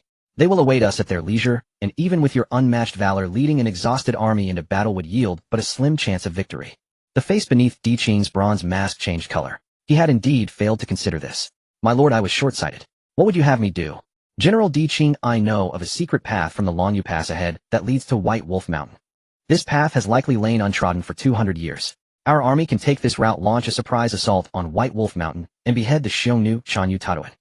Di Qing was overjoyed. My lord, to know of such a hidden way. Our forces can strike by surprise and achieve a great victory. My lord, I shall execute these dozen Xiongnu captives at once, lest they leak word of our plans. With these words, Di Qing drew the heaven-leaning sword bestowed by Cao Mao and moved to behead all 18 These Xiongnu captives indeed deserved death. Their 300 riders had swept from White Wolf Mountain into Han territory, slaughtering 3 villages on the outskirts of Chang'an and killing 700 to 800 villagers. They had also abducted over 200 young Han women. Every one of their hands was stained with the blood of Han citizens. They deserved to die. Yet Cao Mao stopped Di Qing. General Di Qing, let them go. My lord, release them. If these wolves return to White Wolf Mountain, they will surely inform the Xiongnu Chanyu that our army has reached the outskirts of Chang'an. The Xiongnu Chanyu will prepare for battle, and our surprise attack will be for naught. General Di Qing, go and tell them to relay this message to the Xiongnu Chanyu Tutuan. Let him wash his neck clean and wait. After the rainy season ends this autumn, I, the Grand General, will surely storm White Wolf Mountain and take his head. Bid him keep his peace. Otherwise, when I march on White Wolf Mountain, I will not merely take his head alone. I will annihilate his entire Xiongnu tribe. Di Qing was no fool. After pondering Cao Mao's words, he grasped his true intent. Cao Mao was laying a smoke screen, leading the Xiongnu Chanyu Tutuan to believe that the rainy season made an attack unfeasible. He would only mobilize come autumn, when rain was scarce and roads were firm. This was quite plausible. The route from Chang'an's outskirts to White Wolf Mountain passed through several strategic defile. The Xiongnu Chanyu Tutuan had already stationed tens of thousands of troops to guard these positions. Moreover, with summer rains swelling, the roads were not only muddy, but also waterlogged in places. In shallow areas, carts could not pass. In deeper spots, even horses were blocked. The Xiongnu Chanyu Tutuan relied on this advantage, frequently dispatching troops to pillage and burn Han villages. My lord, you are a genius. I shall release these dozen Xiongnu captives at once. Di Qing gathered the captives, intimidated them with threats, and even penned a letter for the Xiongnu Chanyu Tutuan. Of course, Di Qing did not let them go so easily. Using the heaven-leaning sword, he cut off the right ear of each captive and severed the thumbs from both hands. Thus, even if these captives returned, they could never again wield a curved blade or draw a bow. Husband, these women are daughters of good families, pitifully bereft as the Xiongnu savages burned their villages and slew their kin. Kai Zhaoji approached Cao Mao, her expression mournful. My beloved Zhaoji, what do you intend to do? Cao Mao drew her into his embrace and asked. Kai Zhaoji pointed to the 100+ Han women huddled on the ground, trembling, their faces dusty and haunted by fear. Husband, I wish to take them back to Shuzhou. Cao Mao, however, shook his head. Kai Zhaoji's heart ached. She had not expected her husband to refuse. If we abandon them, they will die. Cao Mao took her hand. Zhaoji, you speak truly. If we ignore them, they will. But can you only care for this 100 or so? Husband, what do you mean? Kai Zhaoji was momentarily puzzled by his. Zhaoji, they are all Han women, and we are Han as well. How can we bear to watch our own people suffer? Here is my plan. I will leave 5,000 border garrison troops with you. Search the Chang'an region, gather any Han women in need of rescue, and when I return with General Di Qing, after beheading the Xiongnu Chanyu Tutuan, we will unite our forces and bring them all back to Shuzhou. The city of Shuzhou now teemed with over 600,000 refugees. Most of these refugees were able-bodied young men who had thus far been obedient. But Cao Mao knew well that once these young men had their fill, their hormones would surge. Give them wives, let them start families, and with children to burden them, they would settle down and comply. Before the campaign, Cao Mao had ordered Mi Zhu and Mi Fong to build houses north of Shuzhou. These houses Cao Mao intended to sell as commercial properties. This would effectively bind these young laborers. The gender ratio in Shuzhou was already skewed, and Cao Mao had long anticipated this. His expedition against the Xiongnu also served this purpose. Husband, I thank you on behalf of these suffering sisters. Kai Zhaoji moved to kneel, but Cao Mao caught her arm. Cao Mao gently nibbled her earlobe. Zhaoji, if you truly wish to thank me, eat more bananas. Kai Zhaoji's face flushed crimson. Leaving Kai Zhaoji to search for stranded Han women on Chang'an's outskirts, Cao Mao had no concerns for her safety. With 5,000 border garrison troops and 200 female soldiers trained by Liang Hongyu, she could dominate the Chang'an region as long as she avoided storming the city. Cao Mao and Di Qing led 15,000 border garrison troops through the Longyu Pass, crossing the strategic Baitan defile to reach Pinggang a mere 30 li from White Wolf Mountain. When the Xiongnu Chanyu Tinuan received the report from the escaped captives, he sneered coldly. Clearly they dare not attack my White Wolf Mountain, yet they boast so. Men, bring those pretty Han women we captured. The Chanyu wishes to watch them dance for his amusement. Ha ha. Reporting to the Chanyu, disaster looms. The Grand General of the Han, Cao Mao, personally leads a cavalry of 10,000 having already passed Pinggang. He is now less than 50 li from our White Wolf Mountain. What a... Did that someone not say Cao Mao would not come until summers and arriving in autumn? And what of the several perilous passes along the way where tens of thousands failed to stop him? The Xiongnu Chanyu Taduan widened his eyes in disbelief. Chanyu, it seems Cao Mao did not take that route. He must have reached Pinggang by another path. Useless. Every single one of you is useless. Enough. I have heard that Cao Mao is a profligate son, a man who only knows how to hawk and stroll with his dogs. Since he comes seeking death, this Chanyu shall grant his wish. The Xiongnu Chanyu Taduan had gathered some intelligence on Cao Mao, but it all came from Shudu. As for Shuzhou, one had to register for household registration upon arrival. Cao Mao had even established a household registration police force, thoroughly interrogating all refugees who came to Shuzhou. To settle in Shuzhou, one needed the testimony of 3 people. They could not even plant spies there. The intelligence Tiduan had collected on Cao Mao, all from Shudu, listed as the foremost item that Cao Mao had stolen his father and elder brother's women. Though Tiduan was also a scoundrel, he had never sunk to Cao Mao's level. In his subconscious, Tiduan regarded Cao Mao as a worthless dandy, a man of no learning, someone who would only deliver himself to be slaughtered. Though Tiduan was also a scoundrel, he had never sunk to Cao Mao's level. In his subconscious, Tiduan regarded Cao Mao as a worthless dandy, a man of no learning, someone who would only deliver himself to be slaughtered. Slay that whelp Cao Mao. Whichever of you kills the most Han, this Chanyu shall reward you with the Han women captured in recent days. Kill, kill, kill. The Xiongnu soldiers, excited, drew their curved blades one after another as if injected with stimulants. The Han women Tiduan had kept were all beautiful and fair-skinned. At the thought of their delicate skin, the Xiongnu soldiers needed no orders. They all leaped onto their horses. Cao Mao and Di Qing had already crossed Pinggang.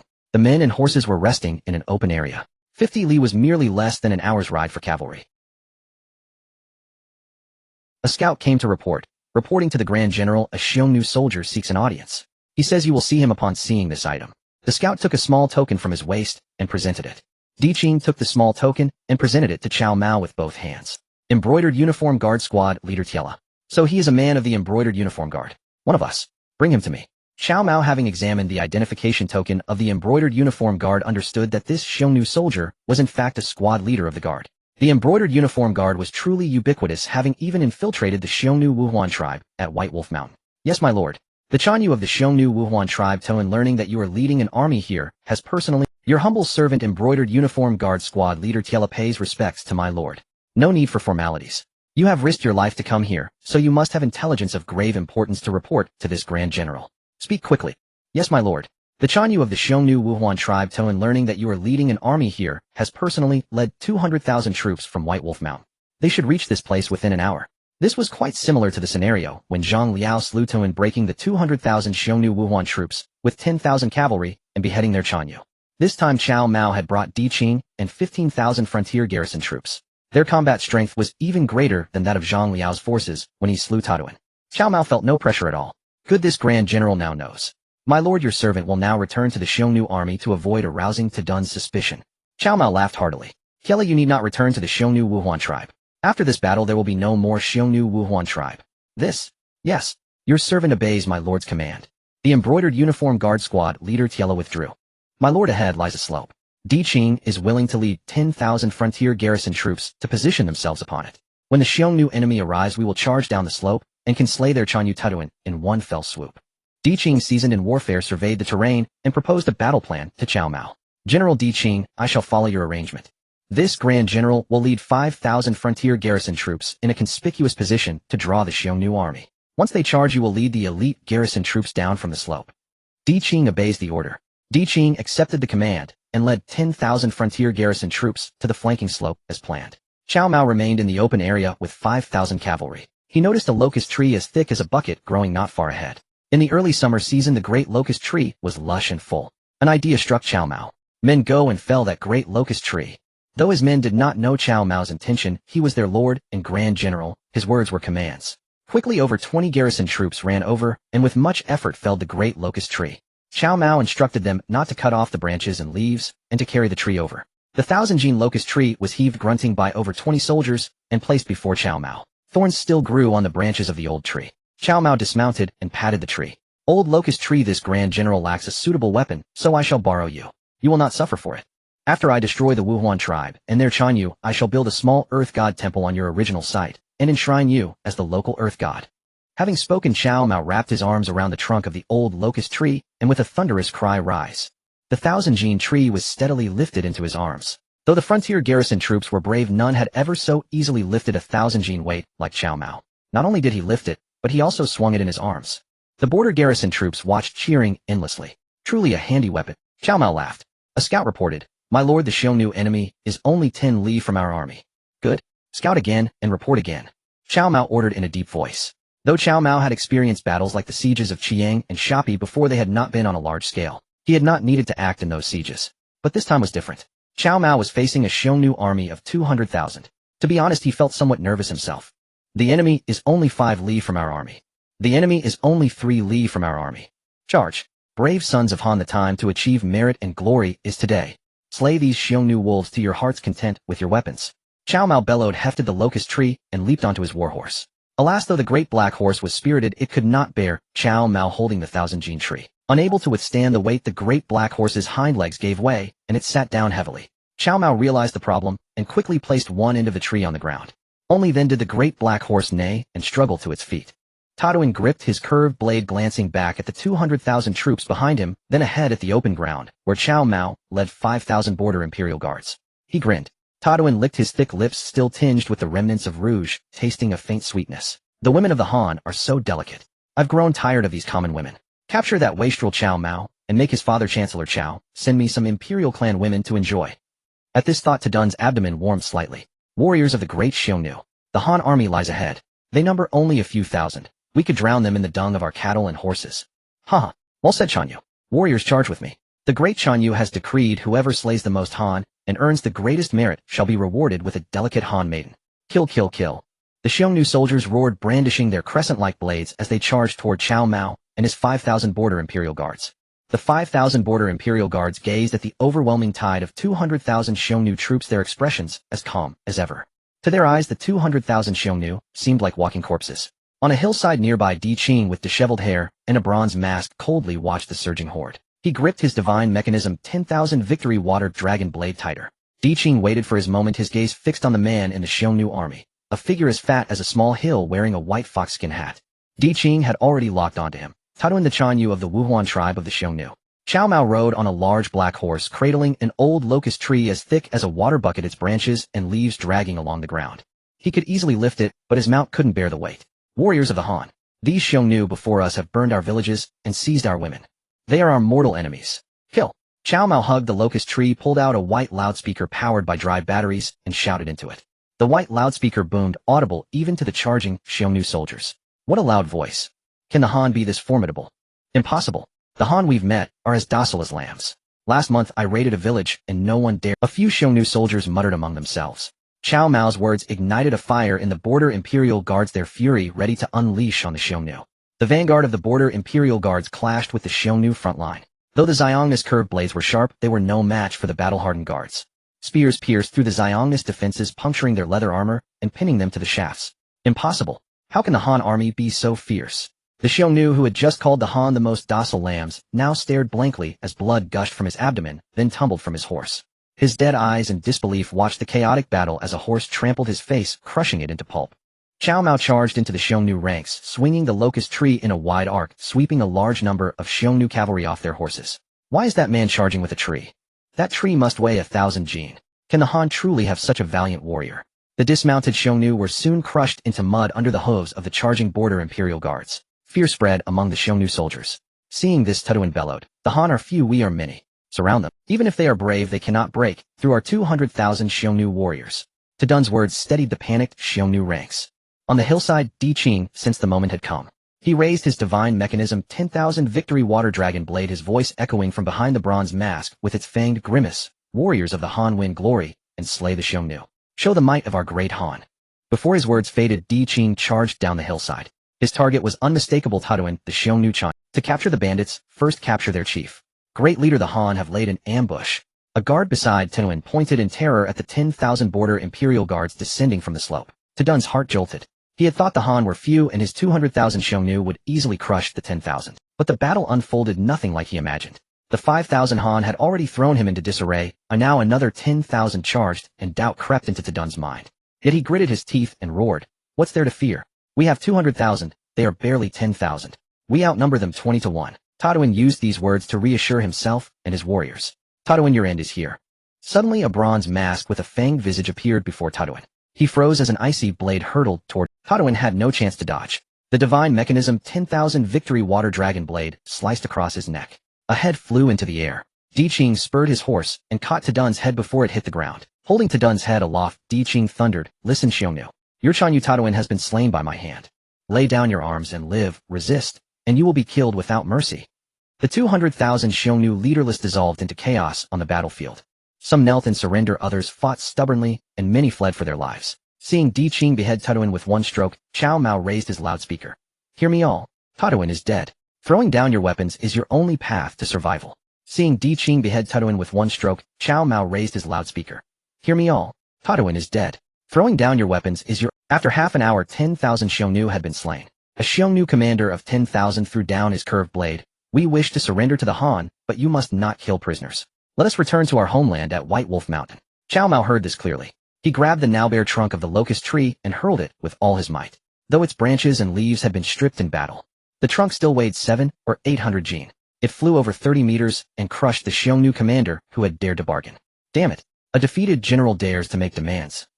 Hurling the 7-toe Thundregen locust tree over 30 meters, he directly crushed the Xiongnu Chanya's 10,000-man commander to death. Cao Mao's display of prowess shocked not only the Xiongnu. Even the fierce General Di Qing was astounded. Di Qing, known for his own divine strength, could not have thrown such a heavy locust tree so far and accurately killed the Xiongnu commander. "You Xiongnu barbarians, have you heard my lord's words? Surrender is your only way out, otherwise no mercy." Di Qing raised his divine mechanism 10,000 victory water dragon blade high and bellowed, "Surrender or no mercy." The over 10,000 frontier imperial guards roared in unison, their voices thundering across the battlefield. The Xiongnu who had intended to demand the return of White Wolf Mountain trembled in fear and dared not raise the request again. General Di Qing dispatched 4,000 men to escort all these Xiongnu captives back to Shuzhou. Shuzhou was undertaking massive construction, and Cao Mao intended to use these Xiongnu as slaves, contributing to the great development of Shuzhou. Your subordinate obeys. General Di Qing, I will detach 1,000 troops to rendezvous with Zhao Ji, while you, General, will strike directly at White Wolf Mountain. Slay all Xiongnu Wuhuan tribesmen there who are taller than a cartwheel. Di Qing bowed in acknowledgement. He was about to lead his troops to raid White Wolf Mountain and annihilate the Xiongnu Wuhuan tribe when Cao Mao called him back. "Any further orders, my lord?" A wicked smile curled at the corner of Cao Mao's mouth. "General Di Qing, by cartwheel, I mean when it's laid flat. Do you understand my meaning? Does that mean we must slaughter the entire Xiongnu Wuhuan tribe?" Di Qing's eyes widened in shock. However, Cao Mao was his lord, and Di Qing's sole duty was to resolutely execute his commands. Cao Mao laughed. "Of course not all. Bring back the young women of the Xiongnu Wuhuan tribe. As for anyone else taller than a laid-flat cartwheel, slaughter them all." "Yes." Di Qing responded crisply, leading 5,000 frontier imperial guards to directly assault White Wolf Mountain, where the Xiongnu Wuhuan tribe resided. Cao Mao meanwhile led 1,000 frontier imperial guards back to the outskirts of Chang'an. Returning via the Pinggang route, he found that Kai Zhaoji had already gathered nearly 1,000 homeless young women. "My lord, in recent days Li Ju and Guisi have been locked in combat outside Chang'an, with casualties on both sides. Our old Zhao is back. What venomous scheme have you cooked up for Li Ju and Guisi this time? I mean, what brilliant plan to sow discord between these two fools." Cao Mao joked with Jiasu. Jiazu's aged face rarely flushed. "My lord, I actually did very little. I merely sent 2 beautiful young concubines to Li Ju in Guisi's name. Li Ju's wife is a jealous woman. She must be furious, right?" Cao Mao chuckled. Jiasu looked astonished. "My lord, you know this too. Indeed, Lady Tang of the Li household is exceedingly jealous. By sending those 2 gorgeous concubines under Guisi's name, I have made her harbor a deep hatred for Guisi. The day before yesterday, Guisi sent wine and dishes to Li Ju. Lady Tang poisoned the wine. Before Li Ju drank, she warned him to be wary of others. Li Ju then gave the wine to a concubine who died of poisoning on the spot. Enraged Li Ju fell for my machinations. These past 2 days Li Ju and Guisi have been fighting fiercely beneath the walls of Chang'an. Old Jia, when it comes to devious schemes you're the master. Take another trip to find Duan Wei. Duan Wei was a rarity among the Liangzhou army, a man loyal to the Great Han. Cao Mao also sought to revive the Great Han, though not the Han of the Liu clan. He aimed for a Han of the people. Duan Wei's loyalty to the Han was sufficient. Duan Wei and I are old acquaintances. Does my lord intend to order Duan Wei to seize Chang'an, while Li Ju and Guisi are locked in fratricidal chaos? Jia Su pondered, trying to gauge Cao Mao's intent. Cao Mao shook his head. Not just Chang'an but the entire Liangzhou region. Take an imperial decree to Duan Wei appointing him general who pacifies the distant. As you command. By the way, old Jia, have Duan Wei send Li Ju's wife Lady Tang to me in Shuzhou. Cao Mao had just entered Li Ju's jealous wife Lady Tang into his concubine acquisition system. To his surprise, she met the criteria for becoming a concubine. Cao Mao had just entered Li Ju's jealous wife Lady Tang into his concubine acquisition system. To his surprise, she met the criteria for becoming a concubine. Jia Su was well aware of his lord's fondness for beautiful women. Flattering Cao Mao with a sycophantic smile, Jia Su said, "My lord, the western regions whose dancers are skilled and their appearance is quite different from Central Plains women.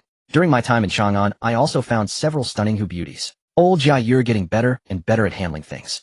Well done. Are these Hu beauties still in Chang'an?" Cao Mao's face showed eagerness. Jia Su sighed inwardly. If only this Lord Cao Mao weren't so obsessed with beauty, he would be a worthy master to serve. Alas, no one is perfect. Jia Su could only sigh internally, as his family had already been moved to Shuzhou by Cao Mao.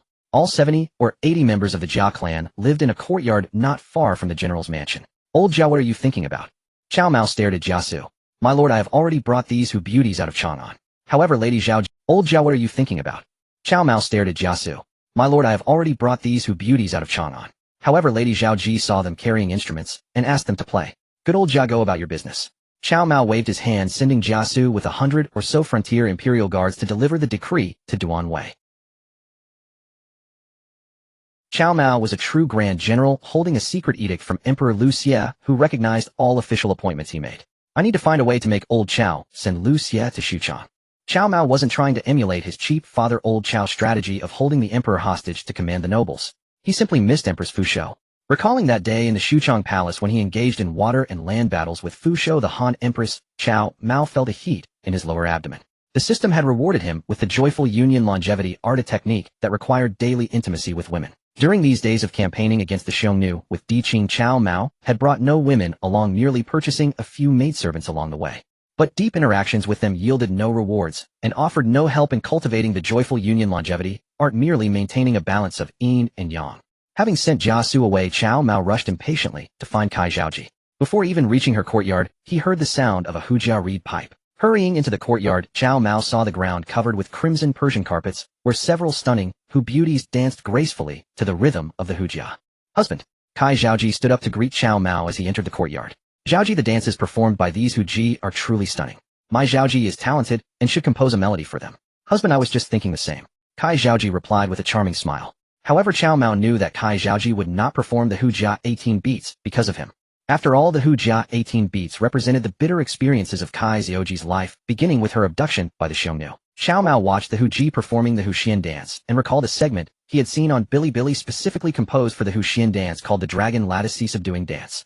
Zhaoji, I have remembered a set of lyrics. You should compose the music for it.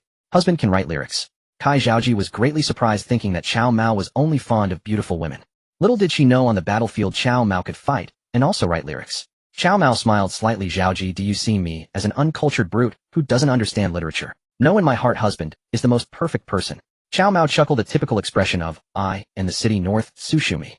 Cao Mao did not press further. He picked up the brush Kai Zhaoji left on the table and wrote on the bamboo raft, waves roaring, rain pouring, the entire city is in a panic, the dragon lady assists the four directions. Husband, this is too good. I will compose the music. Kai Zhaoji indeed had more talent, quickly setting the lyrics Cao Mao wrote to music. She even softly sang, causing the Huji dancing nearby to stop and listen to this novel melody. Who can dance to this new song?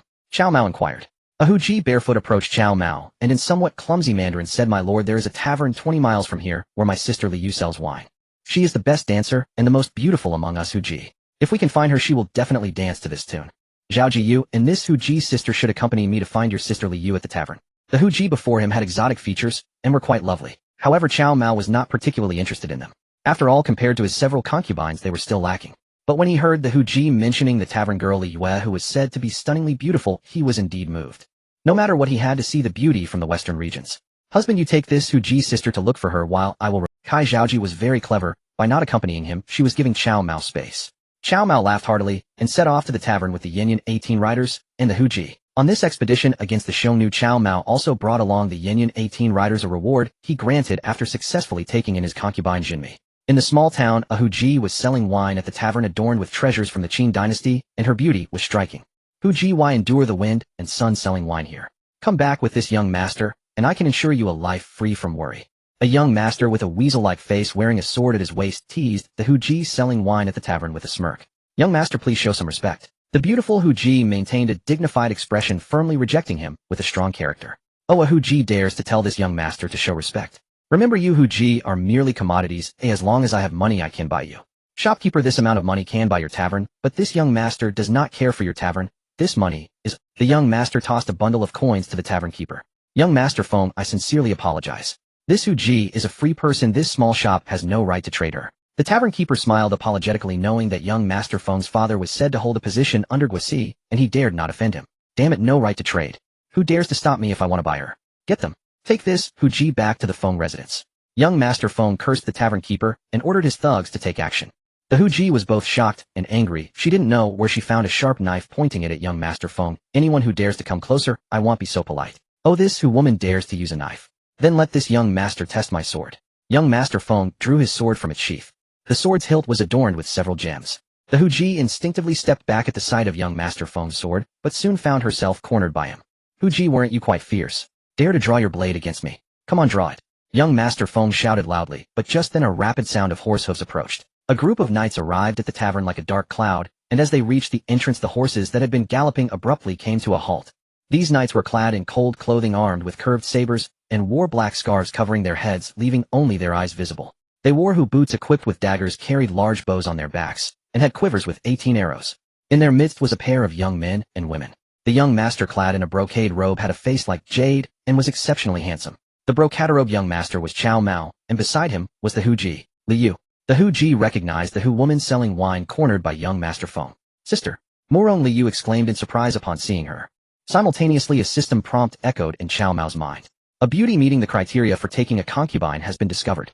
This journey was indeed not in vain. The Hu woman before him actually met the criteria for taking a concubine. This was his woman. Seeing his woman being threatened by the sharp-tongued young master Feng, how could Cao Mao refrain from taking action? Cao Mao stepped forward, grabbing young master Feng by the collar and lifting him as if he were a chick. Hey, do you know who I am? I don't care who you are. You dare bully Mao Gongxi's woman, you deserve to die. Cao Mao lifted young master Feng high above his head and threw him with force. Cao Mao could throw an old locust tree weighing 700 or 800 Jin 30 to 40 meters on the battlefield, and this 100-odd Jin young master Feng was thrown over 50 meters away. Young master Feng landed headfirst, his head striking the ground heavily. His skull shattered, and he died. Young master Feng's thugs were startled and terrified. They rushed forward, wanting to make Cao Mao pay for his life. The Yanyan 18 riders were not to be trifled with. They drew their crescent-shaped sabers and killed 2 of young master Feng's thugs. These thugs were used to bullying the weak, and when the Yanyan 18 riders took action, the other thugs brought by young master Feng were scared and fled. They didn't even dare to take young master Feng's corpse away. Sister, who is this young master? He is truly impressive. Moron, Li Yu did not hide her admiration for Cao Mao. Cao Mao, having heard her words, stepped forward with a smile, saying, I am your husband, Cao Mao. Li Yue, let's go home with your husband, Cao Mao. Moron, Li Yue tilted her head, gazing at Cao Mao with confusion. Before she could comprehend the situation, Cao Mao stepped forward and scooped her up in his arms. Cao Mao carried Moron Li Yue onto the great blue steed, and escorted by the 18 Yanyan riders returned to the courtyard where Kai Zhaoji resided. Cao Mao was already impatient to experience the exotic allure of the Hu woman Moron Li Yue. On the soft couch, Moron Li Yue unleashed her seductive charms. Congratulations, host, on successfully taking the Hu woman Moron Li Yue as a concubine. Rewards 1. Detailed maps and household registers of the western regions. 2. A top-tier Fergana horse. Although the top-tier Fergana horse was a rare treasure, Cao Mao valued the detailed maps and household registers of the western regions far more. With these in hand, launching an attack on the western regions would be as easy as turning his palm. After a few days, Cao Mao had trained the Hu woman Moron Li Yue into a creature of boundless allure. Adorned with the precious pearls of Daqin and dressed in Hu garments, she exuded a charm both seductive. At this time, the fortunes of the Han dynasty were in decline. Even tribes of slave origins like the Xiongnu dared to raid near Chang'an. It was easy to imagine that the Western region's attitude toward the Han was far from what it had been during its golden age. After a few days, Cao Mao had trained the Hu woman Murong Liyue into a creature of boundless allure. Adorned with the precious pearls of Daqin and dressed in Hu garments, she exuded a charm both seductive and bewitching. The sight of her stirred Cao Mao's desires once more. Husband Master Jia Su requests an audience. Kai Zhaoji, covering her mouth with her hand, stood outside the room, giggling softly. Zhaoji, come in as well. Cao Mao summoned Kai Zhaoji inside. An hour later, Cao Mao emerged from the room, thoroughly. The swarthy and stout Jia Su was seated in a chair sipping tea. Hearing footsteps, he turned his head and saw Cao Mao approaching. He quickly rose to his feet. Jia Su pays homage to my lord. Enough, old Jia, you've had a hard journey. No need for formalities. What did Duan Wei say? Cao Mao waved his hand, and Jia Su obediently straightened up. This swarthy man was always a beat slow in performing his courtesies. Cao Mao was not angered. As long as Jia Su remained obedient, that was sufficient. As for these empty formalities, Cao Mao truly paid them no heed. My lord, General Duan Wei has agreed. Before I returned, he had already dispatched a trusted confidant to Chang'an to deliver a letter to Li Ju. Duan Wei's intention is to first divide Li Ju and Guisi, then defeat them one by one. Cao Mao finished Jia Zu's thought. Your foresight is truly divine, my lord. Your guess is perfectly accurate. That is indeed General Duan Wei's plan. However, this letter was not meant for Li Ju, but to be intercepted by Guisi's men. Jia Su let out a sly chuckle. Cao Mao laughed, as well pointing a finger at Jia Su. Old Jia, this venomous scheme was your handiwork, wasn't it? Ahem. My lord, I merely offered a slight suggestion to General Duan Wei. The final decision was his. Haha, old Jia, you don't even seek credit. Then we shall wait here a few more days. There should be results soon. Your insight is astute, my lord. By the way, I have ordered the purchase of 4 beautiful Hu maidens. They are currently outside. Would you like to see them? Old Jia, you understand me well. Bring them in at once. Cao Mao grinned. Truly, this feudal society was wonderful. As long as one was powerful enough, what beauty could not be obtained.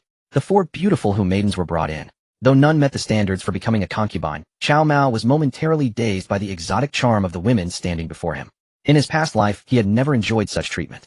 These beauties, if placed in his previous world, would only have been something to admire from afar, on some video platform, merely satisfying the eyes. It happened that Kai Zhaoji and Murong Liyue needed a few days of rest before they could be engaged again. 3 days later, a brocade guard centurion arrived from Chang'an to report to Cao Mao.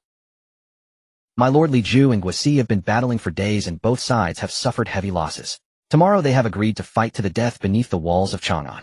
My lord could deploy troops to watch the tiger fight from the mountain. When Li Ju and Guisi are locked in combat, you can strike and slay both villains.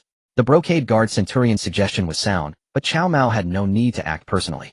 Indeed, before long, Duan Wei sent a deputy general. I come bearing a secret message for the Grand General from General. Good speak. Cao Mao knew Duan Wei was a cautious man and would not commit anything to writing. As expected, the deputy general's secret message was delivered orally. Grand General Zheng Yuan plans to wait tomorrow while Li Ju and Guisi clash beneath Chang'an. He will watch the tiger fight from the mountain. Once both sides are exhausted, he will deploy his troops to slay the 2 villains who have plunged Chang'an into chaos. Good. Return and tell General Zheng Yuan that this Grand General wishes him success from afar. Oh, and one more thing, after capturing Chang'an, have General Zheng Yuan send me Li Ju's jealous wife, Lady Tang. Duan Wei's deputy general was momentarily stunned. He had seen men who coveted beauty, but never one as brazen as Cao Mao, who openly demanded women. Jia Su himself was adept with poisons and highly resistant to them. He no longer tried to dissuade Cao Mao from pursuing women. Instead, he went to great lengths to find them for him. Since he couldn't resist, he chose to join in. After all, the lives of over 70 members of old Jia's household were clenched in Cao Mao's fist. He could only cater to his lord's tastes. Indeed, the Hu maidens exuded a rich, exotic charm. My lord, General Duan Wei has slain the villains Li Ju and Guisi. He has personally delivered Lady Tang and Guisi's wife, Lady Zhang, to pay respects to you. The Hu maidens were remarkably quick learners, grasping everything instantly. With diligent practice, they would surely enhance Cao Mao's prowess in battle. Indeed, the Hu maidens exuded a rich, exotic charm. My lord, General Duan Wei has slain the villains Li Ju and Guisi. He has personally delivered Lady Tang and Guisi's wife, Lady Zhang, to pay respects to you. Old Duan is quite clever, isn't he? Excellent. Cao Mao grinned. Among the Liangzhou army, Duan Wei was indeed a breath of fresh air.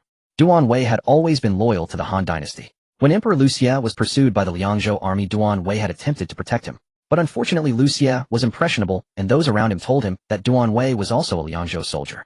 They claimed Duan Wei was cut from the same cloth as Dong Zhuo. How could Luxia trust him? Duan Wei had no choice but to withdraw his troops. Come, let's go meet old Duan. With a face full of delight, Cao Mao personally went to welcome Duan Wei. Duan Wei was just over 30, not particularly tall, with fair skin. He didn't look like a man from the Liangzhou military at all, but rather like a refined scholar. Although Duan Wei had heard Jia Su speak of Cao Mao's youth, he was still taken aback when he saw him in person. Cao Mao was so young it was almost astonishing. Jia Su quickly shot Duan Wei a meaningful glance. Duan Wei snapped to attention and bowed deeply. Your subordinate Duan Wei pays homage to the Grand General. Cao Mao calmly accepted Duan Wei's bow.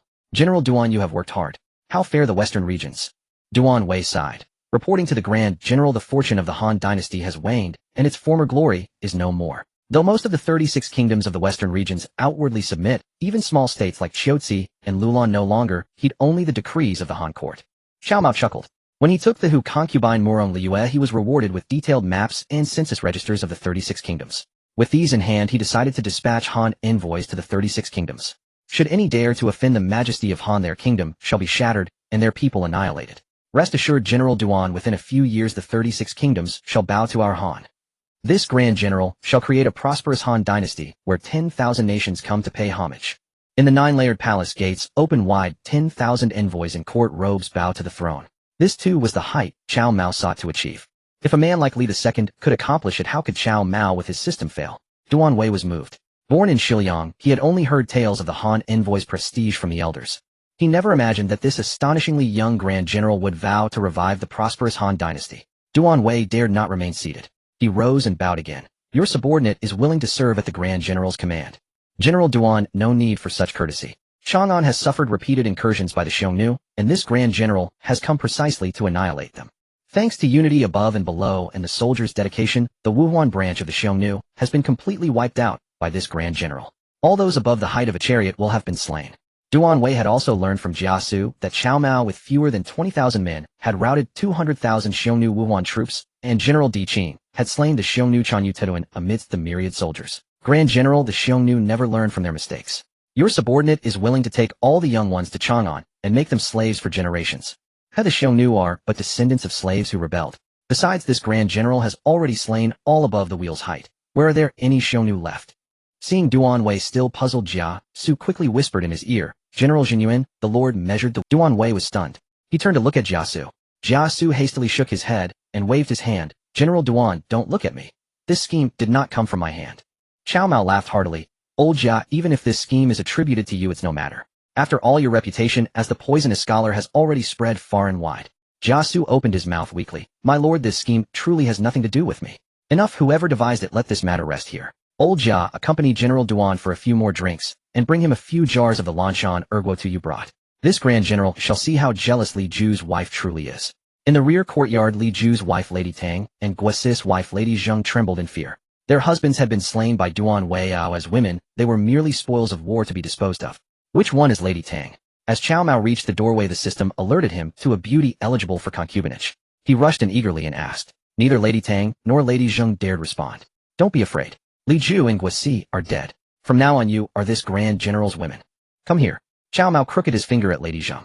Lady Zheng, petite and delicate, approached him fearfully and knelt. No need to kneel. Cao Mao stopped Lady Zheng, lifted her, and carried her into the room. Outside, Lady Tang listened to Lady Zheng's sobbing and singing, and her jealousy flared again. Why should this Grand General favor Lady Zheng first? I am far more beautiful than she. Jealousy drove Lady Tang beyond reason, and she burst into the room without Cao Mao's consent. Lady Tang, your jealousy is indeed strong.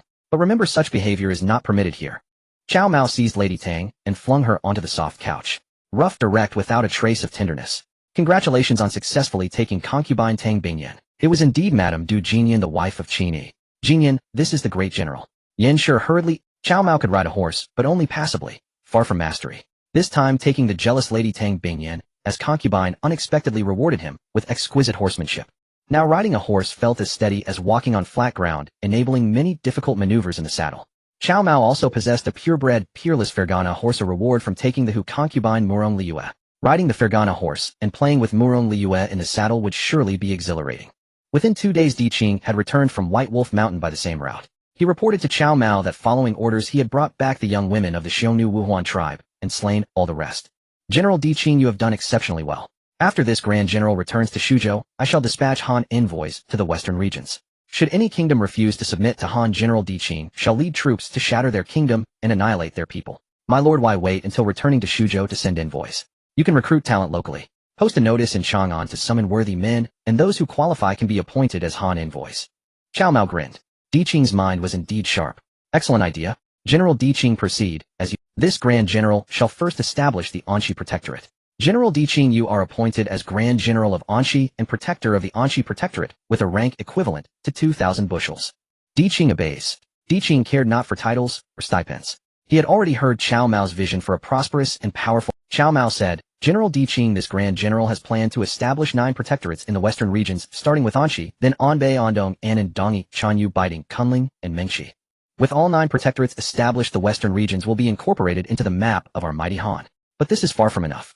There are lands farther west and north where the might of our prosperous Han must also reach. And on the distant seas our treasure ships must sail. Di Qing's eyes sparkled with longing for a prosperous and powerful Han. For a famed general like Di Qing, risking his life on the battlefield with passion and devotion, the sole aim was the strength of Han, free from slaughter by foreign tribes. Yet the world is strange. To live in peace, you must be strong. If you farm honestly, the foreign tribes disagree. You hoard grain, they forge weapons. In the end, the grain you painstakingly stored is all plundered. My lord Di Qing swears, even if his liver and brain spill on the ground, to make the western regions submit. Cao Mao was greatly pleased. My lord Eastern Wu has sent Zhou Yu to Shuzhou to seek an audience with the Grand General. Tai Lei, a minor banner officer of the embroidered uniform guard, entered to report. Tai Lei, the minor officer, was quick-witted, so Cao Mao kept him at his side for errands. Zhou, yes, here, so be it. Cao Mao showed little interest. My lord, the letter says Lady Wu has also come to Shuzhou. Good heavens. Lady Wu is here too. That old scoundrel Cheng Yaojin certainly has his ways. Lady Wu has traveled all the way from Jiangdong. As the host, this Grand General must treat her with utmost hospitality. Zhaojia, Lady Tang, Liyue, let us return to Great Shuzhou at once. Lady Tang was originally the wife of Li Ju. After Li Ju was slain by Duan Wei, his wife Lady Tang was gifted to Cao Mao by Duan Wei. Lady Tang was once a woman of great jealousy. However, after sharing a single night with Cao Mao, she no longer felt any jealousy toward the other women favored by. For under the full force of Cao Mao's pure yang body, golden kidney, and donkey trio, the very women she should have envied, Zhaojia and the Hu beauty Murong Liyue, became her saviors. Even the Song Gandant's skilled Hu concubines and Lady Zheng, wife of Guisi, were seen by Lady Tang as lifelines. Lady Tang Bingyan finally understood that in the end her former husband Li Ju was simply too weak. At the Grand General's mansion in Shuzhou, Sun Ru took her widowed sister-in-law Lady Wu's hand. Sister-in-law, I have already married the Grand General Cao as a concubine. What? Little sister, what nonsense is this? This Cao Mao is the murderer of your own son Su Shan. How could you marry him? And as a lowly concubine at that. Little sister, have you lost your mind? Lady Wu shook off her. Sister-in-law, I am not mad. In war each side fights for its own lord. Lady Wu was only 2 years older than her sister-in-law Sun Ru, yet Sun Ru appeared to have grown younger. A woman in her 30s looked no older than 24 or 25. The fine lines at the corners of her eyes had been smoothed away. Sister-in-law, I am not mad. In war each side fights for its own lord and casualties are normal.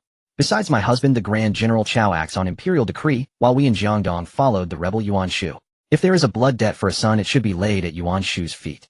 Lady Wu's eyes widened in utter disbelief as she stared at her sister-in-law Sun Ru. You have truly lost your mind. Completely mad. I should return to Jiangdong. Lady Wu sighed, turned, and made to leave. But standing at the door was a tall female general. The female general wore a scarlet cape, her hand resting on her sword as she blocked Lady Wu's path. Would you dare to kill me? I, General Qin Liang, you have been ordered by my lord to detain Lady Wu. I asked Lady Wu to remain as a guest in the Grand General's mansion. After my lord returns from his campaign against the Xiongnu in Shuzhou, he wishes to meet with you. Then you may leave. Cao Mao is campaigning against the Xiongnu. Lady Wu was slightly surprised.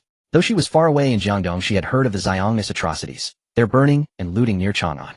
Yes, my lord Cao Mao has slain the Xiongnu Wuhuan chieftain Tetuan and captured 150 Xiongnu remnants. These Xiongnu soldiers are now my lord's prisoners, escorted to Shuzhou just yesterday. Lady Wu snorted coldly. To be honest, she found it hard to believe given Cao Mao's notorious reputation for stealing wives and daughters. That lecher Cao Mao a glutton for lust. Could he truly possess such skill? Qin Liangyu smiled. Does Lady Wu wish to see these Xiongnu prisoners? I've heard Shuzhou has recruited many refugees. Are you planning to pass them off as Xiongnu prisoners to fool me? Lady Wu, the Xiongnu look different from us Han. A woman of your keen intellect. Could we possibly deceive your sharp eyes by passing Han people off as Xiongnu captives? Qin Liangyu remained neither servile nor arrogant, her demeanor calm, as she even offered Lady Wu a few flattering. Lady Wu felt quite pleased inside. Very well, then I shall see for sure whether this Cao Mao truly defeated the Xiongnu villains as a loyal subject, or if he is a treacherous sycophant who slaughters innocents to claim merit. Lady Wu came from a distinguished noble family, and Sun Jian's marriage to her was considered a match above his station. In Jiangdong, she was synonymous with beauty and wisdom. It was only after being deceived by the joint efforts of Cheng Yaojin and Yu Ji that she came to Shuzhou. Lady Wu, please wait a moment. I shall prepare a sedan chair. Qin Liangyu bowed to Lady Wu and set off to prepare a light sedan chair to carry her to see the Xiongnu prisoner. Lady Wu stopped Qin Liangyu with a cold laugh. General, do you take me for a delicate flower? In the days of Wentai, I fought side by side with him against our enemies.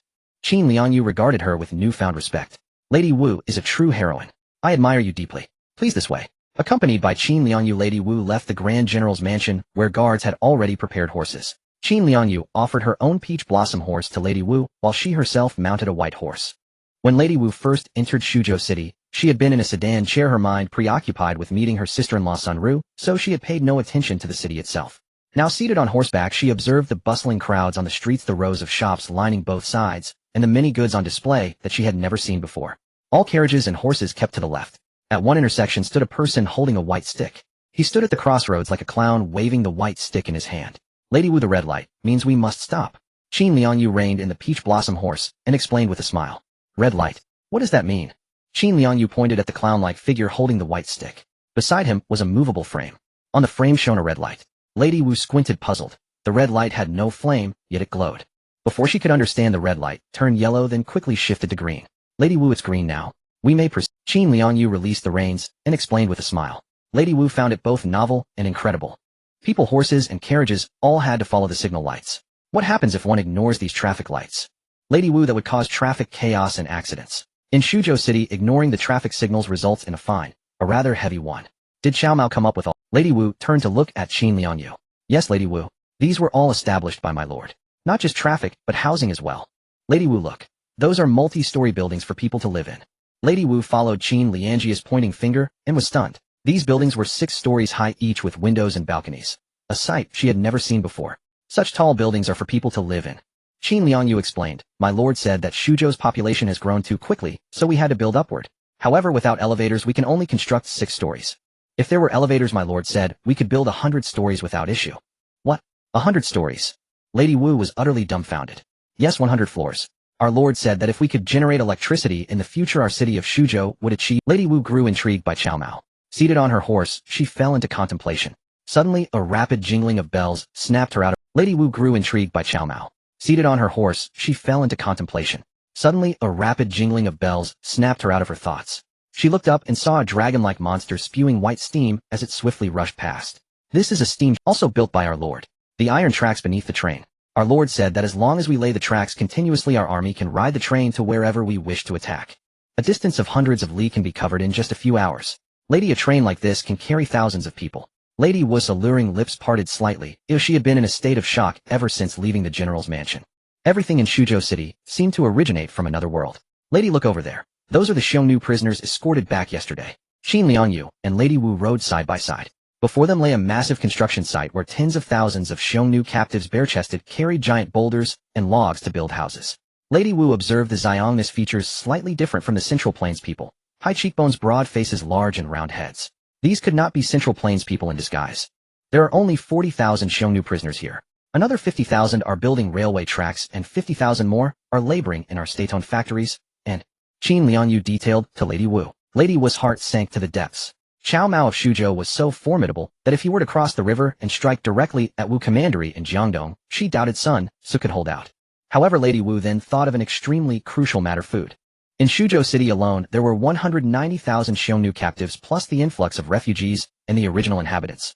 According to Qin Liangyu, the population had already exceeded 1.5 million, and reportedly refugees were still streaming into Shuzhou. With so many people, what would they eat? Once food ran short, these refugees and Xiongnu prisoners would surely erupt into chaos. Lady Wu was not merely beautiful, she was brave, resourceful, and perceptive, a true embodiment of beauty and wisdom. Qin Liangyu smiled. Lady, we have vast farmlands outside the city. Would you care to see them?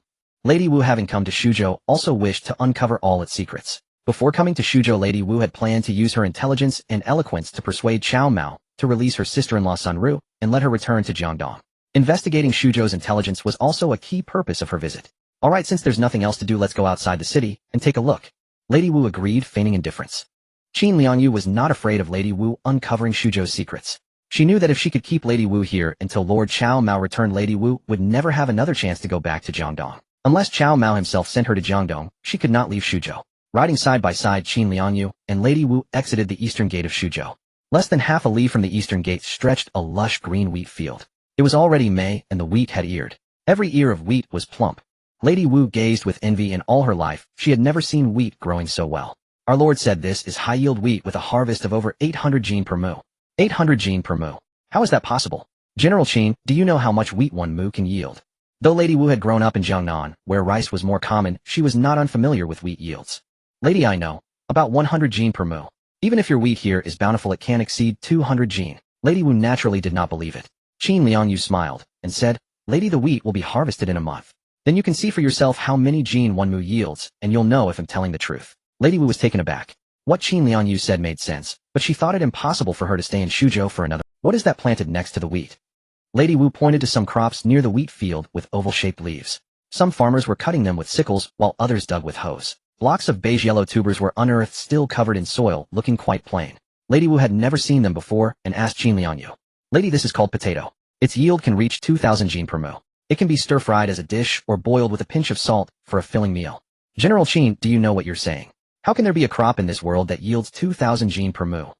Lady Wu already doubted Qin Liangju's claim of 1,000 jin wheat yield. Now Qin Liangyu said potatoes yielded 2,000 jin per mu, and she was even more incredulous.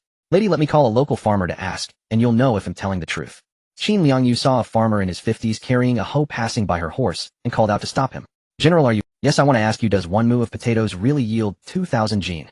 The farmer grinned, and shook his head. The general is mistaken. Lady Wu smiled, thinking Qin Liangju's lie had been exposed by a farmer. Am I wrong?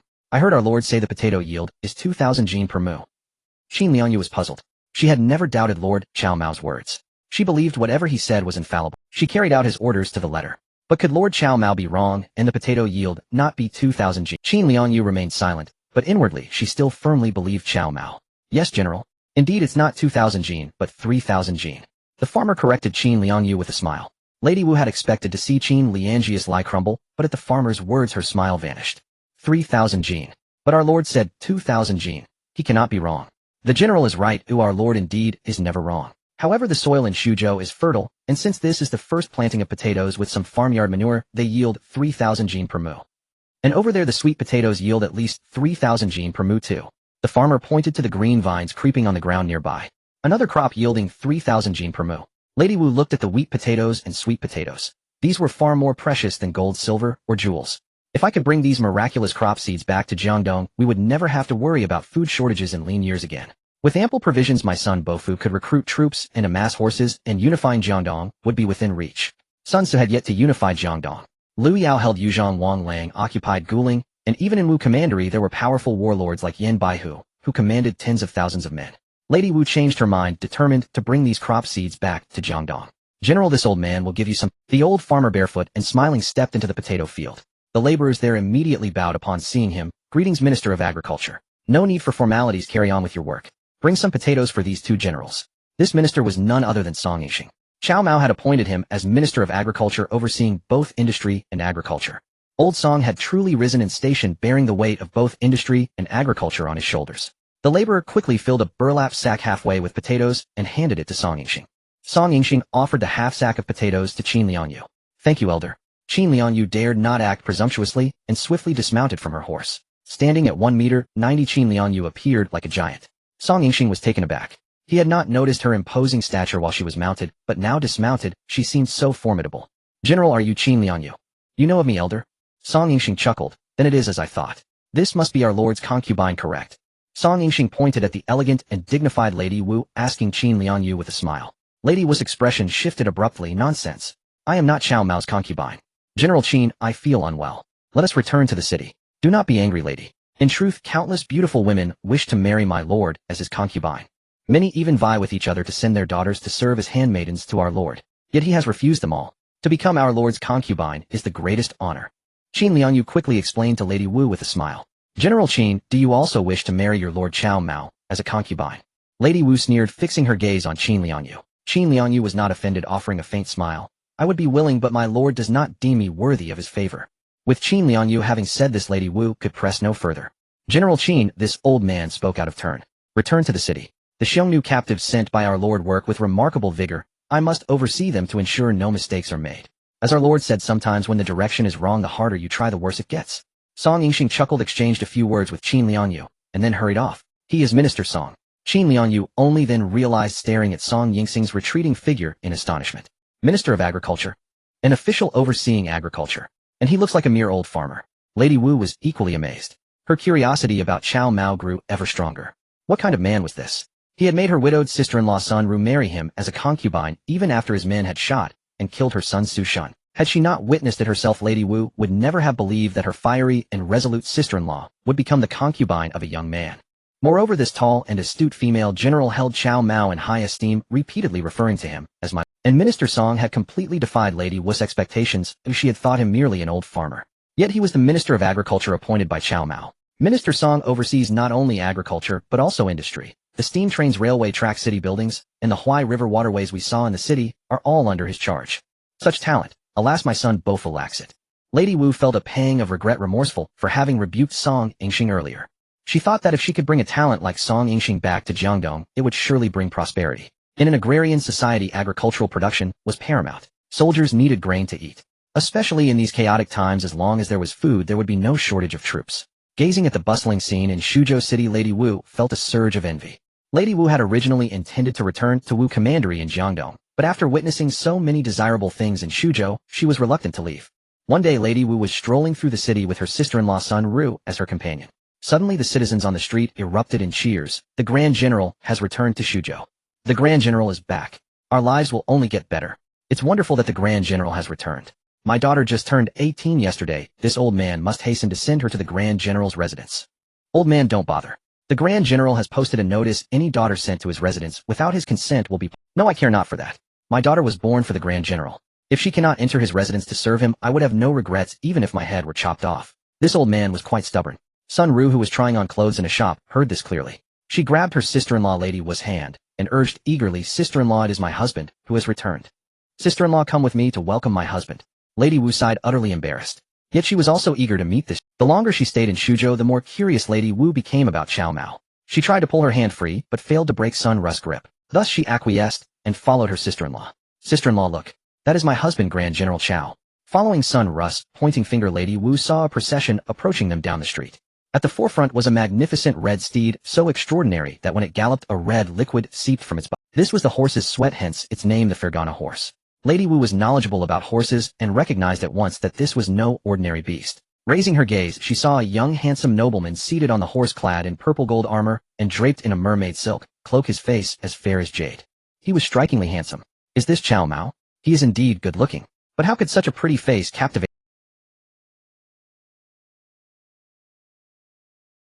Husband. Before Lady Wu could ponder further, Sun Ru shouted at Cao Mao, and pulling her along ran toward him. Lady Wu felt that under the gaze of the crowd her face was being utterly disgraced by her sister-in-law. If there had been a crack in the ground, she would have crawled into it without hesitation. Lady Wu quickly stole a glance at the onlookers' reactions. But when she looked, an expression of disbelief spread across her. Lady Wu observed the faces of the bustling crowd in the streets, finding not contempt, but envy and admiration. The two young women beside her, draped in silks and satins, were not lacking in beauty either. Cao Mao glared at Wei San. Wei San, with a fawning smile, acknowledged the order and left the general's mansion. Cao Mao dismounted from his blood-sweating steed, lifted Lady Wu into his arm. Let alone becoming his concubine, I would willingly serve as his maid, pouring tea and fetching water. Pouring tea and fetching water. I'd gladly be a human screen for the Grand General. Lady Wu sighed inwardly. Had the women of Shuzhou lost their minds? Following the sound, Cao Mao spotted his concubine Sun Ru. Urging his Fergana horse forward, Cao Mao approached Sun Ru. "My lady, how did you know your husband would return today?" he asked with a smile, extending his hand. Sun Ru naturally placed her hand in his. With a gentle pull, Cao Mao lifted her effortlessly onto the horse's back. "Husband, I was shopping in the city with my sister-in-law when we heard someone shout that the Grand General had returned, and I knew it was you." Sun Ru's face was coquettish and ingratiating. Lady Wu, standing on the street, couldn't bear to look at her. This was Sun Jian's own sister, Sun Ces' biological aunt. Lady Wu felt that Sun Ru had shamed all of Jiangdong. "Your sister-in-law, Lady Wu." Cao Mao chuckled, his eyes already on the embarrassed Lady Wu standing in the street. He guided his Fergana horse before her. "Lady, if you delay any longer, this Grand General might just feel melancholic." "What do you mean?" As Lady Wu pondered his words, her arm was seized and her body lifted. Before she could react, Cao Mao had pulled her. "You insolent rogue! Release me at once." Lady Wu was both furious and startled. She was the mother of Sun Su of Jiangdong, the wife of Sun Jian, the tiger of Jiangdong. And here she was snatched onto a horse in broad daylight by this rogue Cao Mao. Worse still, Cao Mao placed Sun Ru before Lady Wu, his strong arm tightly encircling her slender waist. "If you cry out again, lady, I'll take you right here on this horse." Cao Mao's lips brushed against Lady Wu's ear as he issued, "Rogue, you wouldn't dare." There's nothing in this world this grand general wouldn't dare. Lady Wu returned with the carriage to the mansion. Your husband will take your sister-in-law Lady Wu for a ride outside the city and be back soon. With a swift motion, Cao Mao set Sun Ru down from the horse. No sooner had she steadied herself than he spurred his mount, and the Fergana horse neighed and bolted forward. Cao Mao possessed masterful equestrian skills. Despite the throngs in Suzhou's streets under his expert control, the Fergana horse didn't even brush against a single passerby's sleeve. Lady Wu struggled desperately, but Cao Mao's grip was like iron pincers. Rogue, I am the mother of Jiangdong, the wife of Wentai, the mother of Bofu. How dare you dishonor me? The millions of soldiers and civilians in Jiangdong will never forgive you. Lady Wu's curses were unceasing. Cao Mao merely roared with laughter. The incident of Cao Mao abducting Lady Wu in the street became explosive news in Suzhou City. Especially among the young women of Suzhou, the news drove them nearly mad. From then on, these young maidens appeared on the streets every day dressed in their finest. Each hoped to be snatched away by Cao Mao like Lady Wu. Alas, day after day their hopes turned to disappointment. Cao Mao never laid hands on another woman in the streets. He rode his Fergana horse, carrying Lady Wu, and galloped outside the city's stretched, fertile farmland. It was already the month of May. Lady Wu had seen the wheat growing in the... Cao Mao skillfully guided the Fergana horse along the ridges, racing through the fields. Under his control, the horse's hooves didn't trample a single stalk of wheat. Lady Wu, this grand general's skills are not limited to riding. My prowess on horseback is equally formidable. Rogue, release me. As Lady Wu continued her curses, a sound of tearing fabric was heard. Lady Wu felt her garments being torn. Rogue, how dare you humiliate me so? She sensed the situation growing. Cao Mao led Lady Wu deep into the wheat fields, and the Fergana horse slowed its pace, as if cooperating with him. Congratulations, host, for successfully taking Lady Wu as a concubine. Rewards 1. General Yu Yin 2. Technological talent, Huang Daopo. Grand General, how can I face my son Bofu now? When Cao Mao halted, Lady Wu, thoroughly subdued by his 3 attributes and charismatic aura, let out a soft sigh. Lady, since we are now husband and wife, Bofu is also my son. Let us face him together. Lady Wu's cheeks flushed with shyness, a rosy hue spreading across her face. Was this something a person should say? Sun Tzu was older than Cao Mao, and yet he was to be Cao Mao's son. Let us face him together. Lady Wu's cheeks flushed with shyness, a rosy hue spreading across her face. Was this something a person should say? Sun Tzu was older than Cao Mao, and yet he was to be Cao Mao's. I am Zhou Yu, an envoy from Jiangdong. Please inform the Grand General. Wei Laosan stood at the entrance, waving dismissively at Zhou Yu. Zhou Yu, come back tomorrow. The Grand General hasn't returned yet. But I've heard the Grand General has already returned to Suzhou. I've been here for over a month and truly have urgent matters to... Zhou Yu, why don't you trust me? I am the Grand General's personal attendant. Wouldn't I know if he's back or not? Stop dawdling here and go on home. Wei San finished speaking and entered the mansion. Zhou Yu sighed. He had been in Suzhou for over a month, but Cao Mao had led the army to fight the Xiongnu. Having finally heard that Cao Mao was back in Suzhou, Zhou Yu rushed eagerly to seek an audience, only to be met with another closed door. What does Cao Mao mean by this? Why won't he see me? Zhou Yu lowered his head in thought, not noticing the Fergana horse approaching him. The Grand General returns. Suddenly Wei San's shout jolted Zhou Yu awake. He quickly looked up. He saw a magnificently spirited horse carrying a man and a woman. The woman looked like a flower that had been watered, blooming with extraordinary radiance. The flush on her cheeks told Zhou Yu, a man of experience, that she had just enjoyed intimate pleasures. The woman looked like a flower that had been watered, blooming with extraordinary radiance. The flush on her cheeks told Zhou Yu, a man of experience, that she had just enjoyed intimate pleasures. But Zhou Yu also recognized the woman who was now wantonly flattering herself in Cao Mao's arms. Lady, Zhou Yu's voice came out as if his throat had been squeezed. Lady Wu has traveled all the way from Jiangdong. As the host, this Grand General must treat her with utmost hospitality. Zhaojia, Lady Tang Liyue, let us return to Great Suzhou at once. Lady Wu turned her head, startled, then her fair face flushed with shyness. Husband, no one called me. She had of course already recognized Zhou Yu. Yet how could she dare acknowledge him? Zhou Yu shared the closest bond with Sun Tzu, and Lady Wu regarded him as a son. But now Lady Wu was entwined with Cao Mao, her entire body pressed against his chest, the flush on her face so obvious that even an innocent child could discern something amiss. Let alone Zhou Yu. He was a grown man, already wed. Is that not someone? Cao Mao held Lady Wu even tighter, pointing at Zhou Yu with a chuckle as he asked her. No, he is not. He is an irrelevant person. Husband, let us enter the mansion. Lady Wu only wished to flee quickly, unwilling to acknowledge Zhou Yu in such an awkward situation. Oh, so he's an irrelevant fellow. This skulking scoundrel looks like no good. Wei San. Cao Mao raised his voice, gathering his breath, his words booming like thunder. No, he is not. He is an irrelevant person. Husband, let us enter the mansion. Lady Wu only wished to flee. Besides Wei San, there was also Su Bozi. Su had a bad leg, so Cao Mao had given him some money, arranged a room. Besides Wei San, there was also Su Bozi. Su had a bad leg, so Cao Mao had given him some money, arranged a room in a new building, and found him a wife, relieving him of further service. Cao Mao kept Tiela, a minor banner officer from the embroidered uniform guard he had brought from Chang'an, as his personal guard. He had, however, strictly ordered that neither of these guards could ever enter the inner quarters of the general's mansion. That was where Cao Mao's beautiful concubines resided, his forbidden harem, where no other man was allowed even a thought. Enough. This man looks like a spy. Arrest him and interrogate him harshly. We must extract everything from his mouth. Rest assured, young master, I will make him confess his purpose in Shuzhou. Wei San grinned, waving his hand as several guards surged forward, encircling Zhou Yu. General, hold your hand. I am Zhou Yu, an envoy sent by General Sun of Jiangdong. What Zhou Yu? Some kind of... Cao Mao barked the order for the guards to act. These were no ordinary men. They were elite soldiers handpicked by I truly am Zhou Yu, the envoy from Jiangdong. Zhou Yu shouted in explanation, but the guards paid no heed, following only Cao Mao's commands. The guards rushed forward to seize Zhou Yu. He dodged at first, but outnumbered, he was soon cornered. With no other choice, Zhou Yu fought back. Soon 2 guards were knocked to the ground. Zhou Yu dared not strike lethally, knowing that even with his formidable skills alone in Shuzhou City, he would only meet his death. Zhou Yu had come bearing Sun Ce's mission to lull Cao Mao into complacency. Sun Ce had already contacted Yuan Shu, plotting to join forces and seize Shuzhou. Lady Wu's face was a mask of distress. She dared not acknowledge Zhou Yu, and fortunately, he saw her intention to remain unrecognized. Zhou Yu too refrained from addressing her. Husband, this man does not seem like a spy. Please let him go. I have worked up a sweat and feel most uncomfortable. I wish to enter the mansion and bathe. Oh, you wish to bathe? How wonderful. There is a hot spring in my rear courtyard.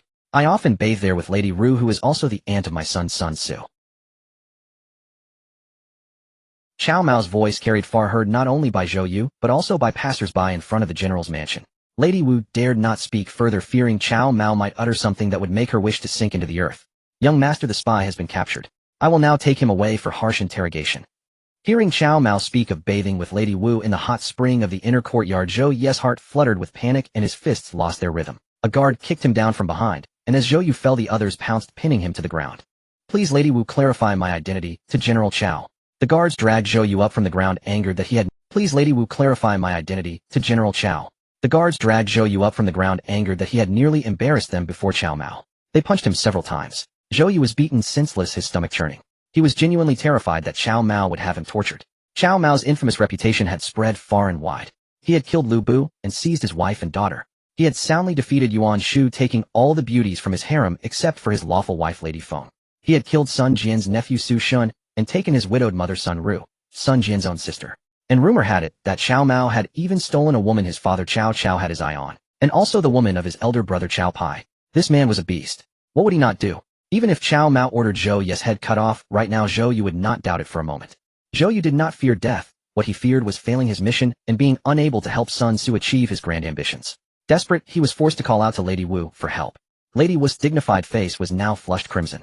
She knew she could no longer ignore Zhou Yu to save face. If Cao Mao ordered Zhou Yu's execution, her conscience would never forgive her. Husband, this man is truly Zhou Yu Zhou Gongjin. He is the envoy my son Bofu sent to Shuzhou. My lady, why did you not say so earlier? This is a terrible misunderstanding. You men still holding Gongjin down like a pig's head.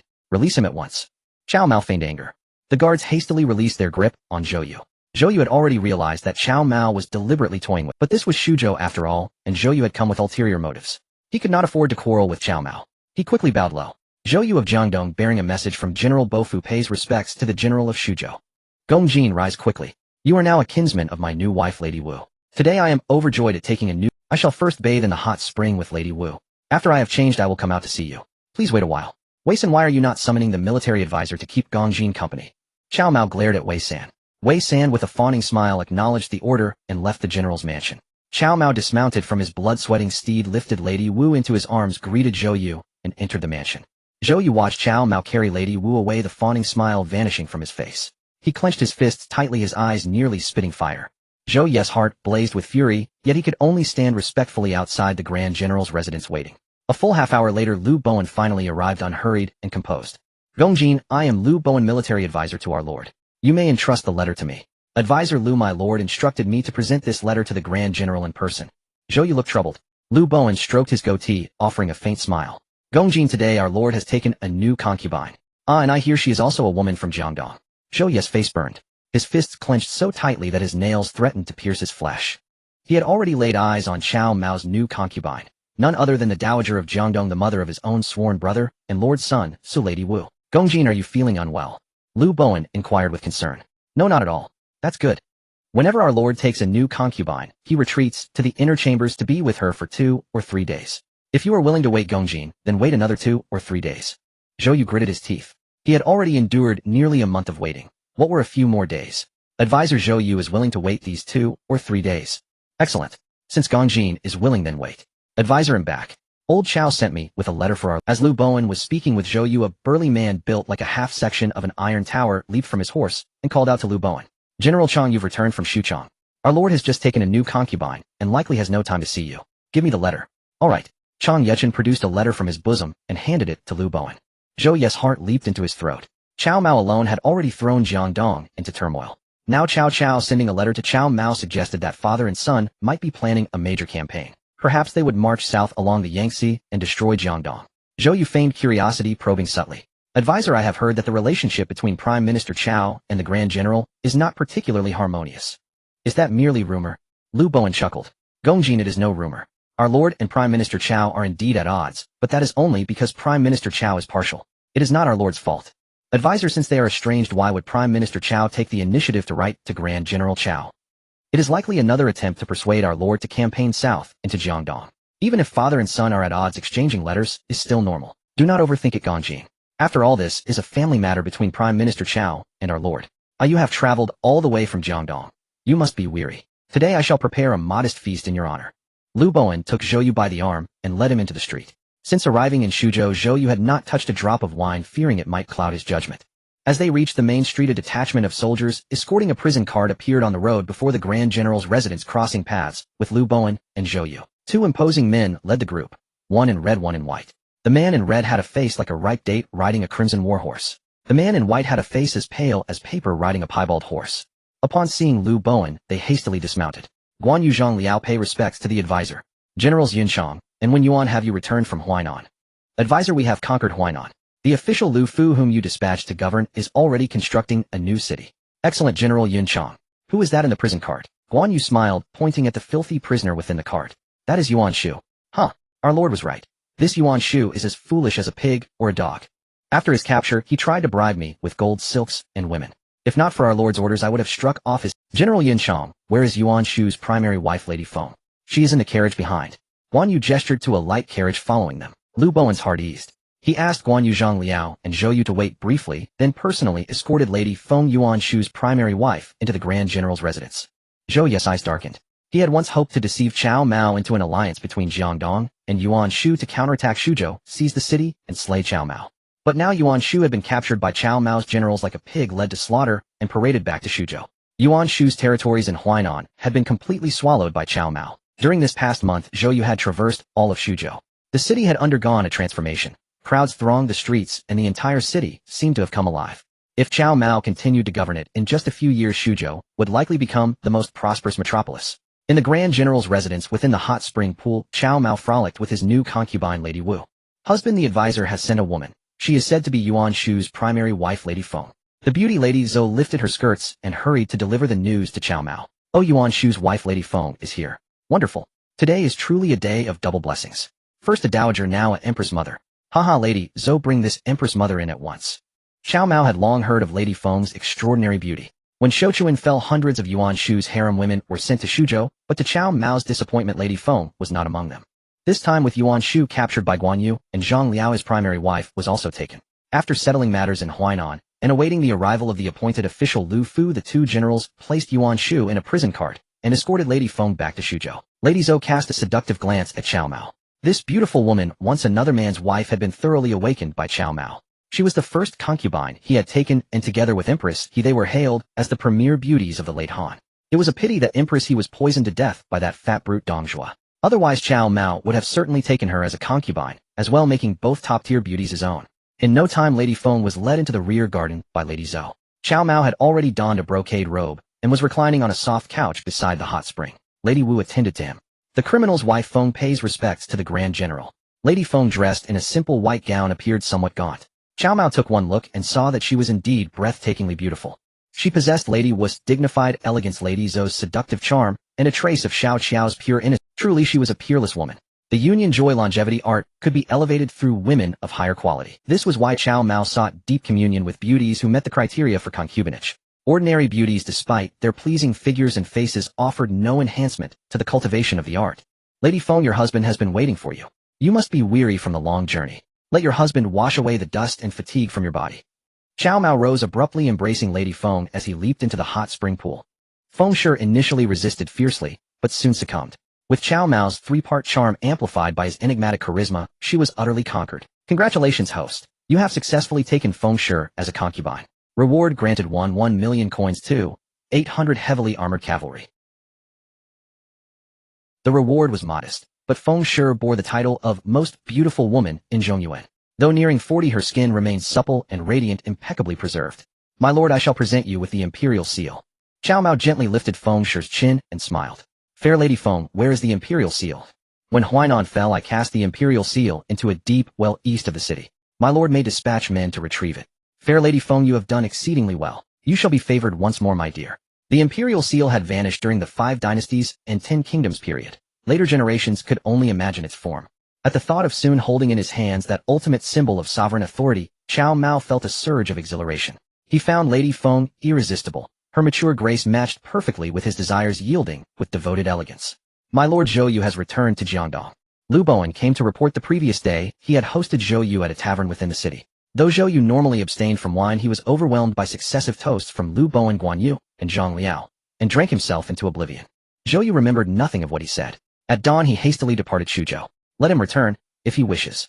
In time, when Yuan Shu's territories are fully integrated, send Cheng Yaojin with imperial edicts to Jiangdong. Yes, my lord. Also, Lord Chao sent a letter yesterday. As your lordship was occupied with your new concubine, I failed to deliver it promptly. Please forgive me. Lu Bowen presented the letter with both hands. Cao Mao did not reach for it. He merely tilted his chin toward the scroll. Master strategist, what does old Chao say in this letter? Without your lordship's explicit permission, I dared not. Lu Bowen quickly confessed. Master strategist, then read it now. Let us see what mischief old Chao intends. Yes, my lord. Only upon receiving Cao Mao's consent did Lu Bowen dare break the seal. After reading, Lu Bowen smiled faintly. My lord Chancellor Chao writes that the Son of Heaven grows weary in the palace at Shudu, and wishes to visit our Suzhou. So old Chao himself wishes to come. Very well. Draft a reply, master strategist. Invite him to accompany the Son of Heaven on a tour of Suzhou. But the Empress Fu must accompany them as well. It has been half a year since I last saw Her Majesty. I wonder how she fares within the palace walls. Lu Bowen swallowed hard. Was Lord Chao already scheming for the Empress? How audacious. Tai Lu, summoned Generals Yu Yun and Huang Daopo. Upon successfully taking Wu Guotai as a concubine, the system had granted him General Yu Yun and the technological master Huang Daopo. Cao Mao had yet to meet them. Today, however, he had time. He ordered Tai Lu, a Jinui junior officer formerly embedded among the Xiongnu and Wuhuan tribes at Bailing Mountain, to bring them forth. Tai Lu bowed and hurried out. Soon after, Yu Yun and Huang Daopo entered, one following the other. Your humble servant Yu Yun pays homage to his lordship. Yu Yun stepped forward, clasped his fists, and bowed with noble bearing. This old woman Huang greets his lordship. Huang Daopo performed the full kowtow. Rise, both of you. General Yu Yun, you truly embody youthful heroism. Cao Mao praised him. My lord, I beg permission to take the field. Fear not, General Yu Yun. There will be battles aplenty for you to fight. Truly, my lord. Yu Yun recalled his past life, marching north with his father Yu Fei, determined to pierce the heart of the Jin dynasty and slay its emperor. But the cowardly, life-obsessed Emperor Zhao Go issued 12 urgent golden edicts, forcing them both back from the brink of victory. Upon their return, father and son were arrested, and later executed on fabricated charges. At this memory, Yu Yun clenched his fists until his knuckles cracked. Indeed, it is true, General Yu Yun. What you failed to accomplish in your former life, you may complete in this one. I Cao Mao am no Zhao Go, the feeble, craven wretch who betrayed his own generals.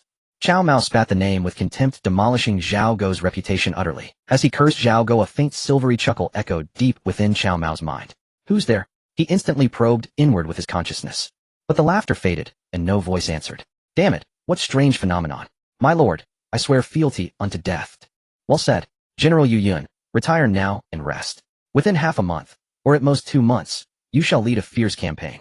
Cao Mao had fully secured Yuan Shu's former domain in Huainan. Once consolidated, he would turn westward. Liu Biao's consort Kai Fu was famed for her striking beauty, a thorned rose indeed. Rumor held that even Liu the Fleeing nearly perished beneath her influence.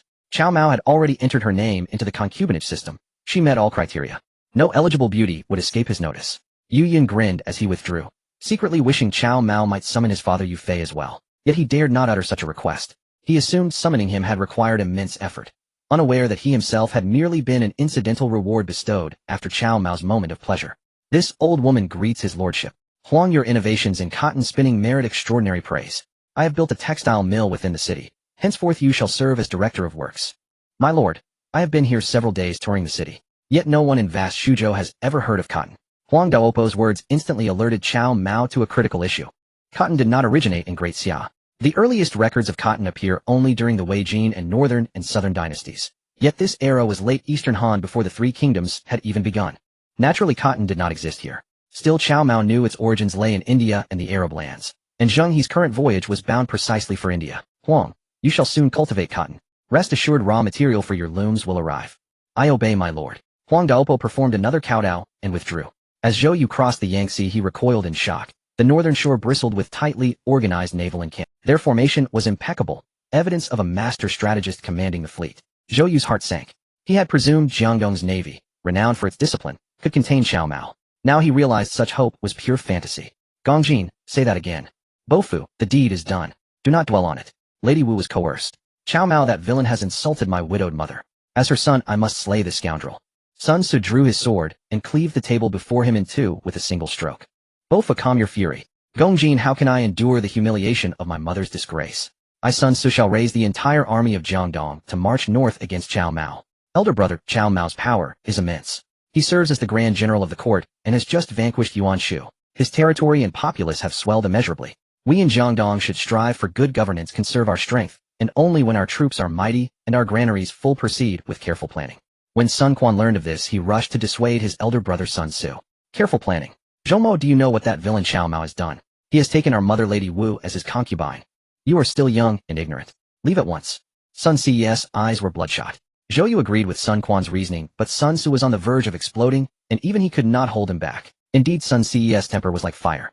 The blood debt of his father Sun Jian slain by Liu Biao's subordinate Huang Zhu remained unavenged, and now his mother Lady Wu had been seized by Cao Mao and taken as a concubine. The murder of a father and the humiliation of a mother were irreconcilable blood feuds.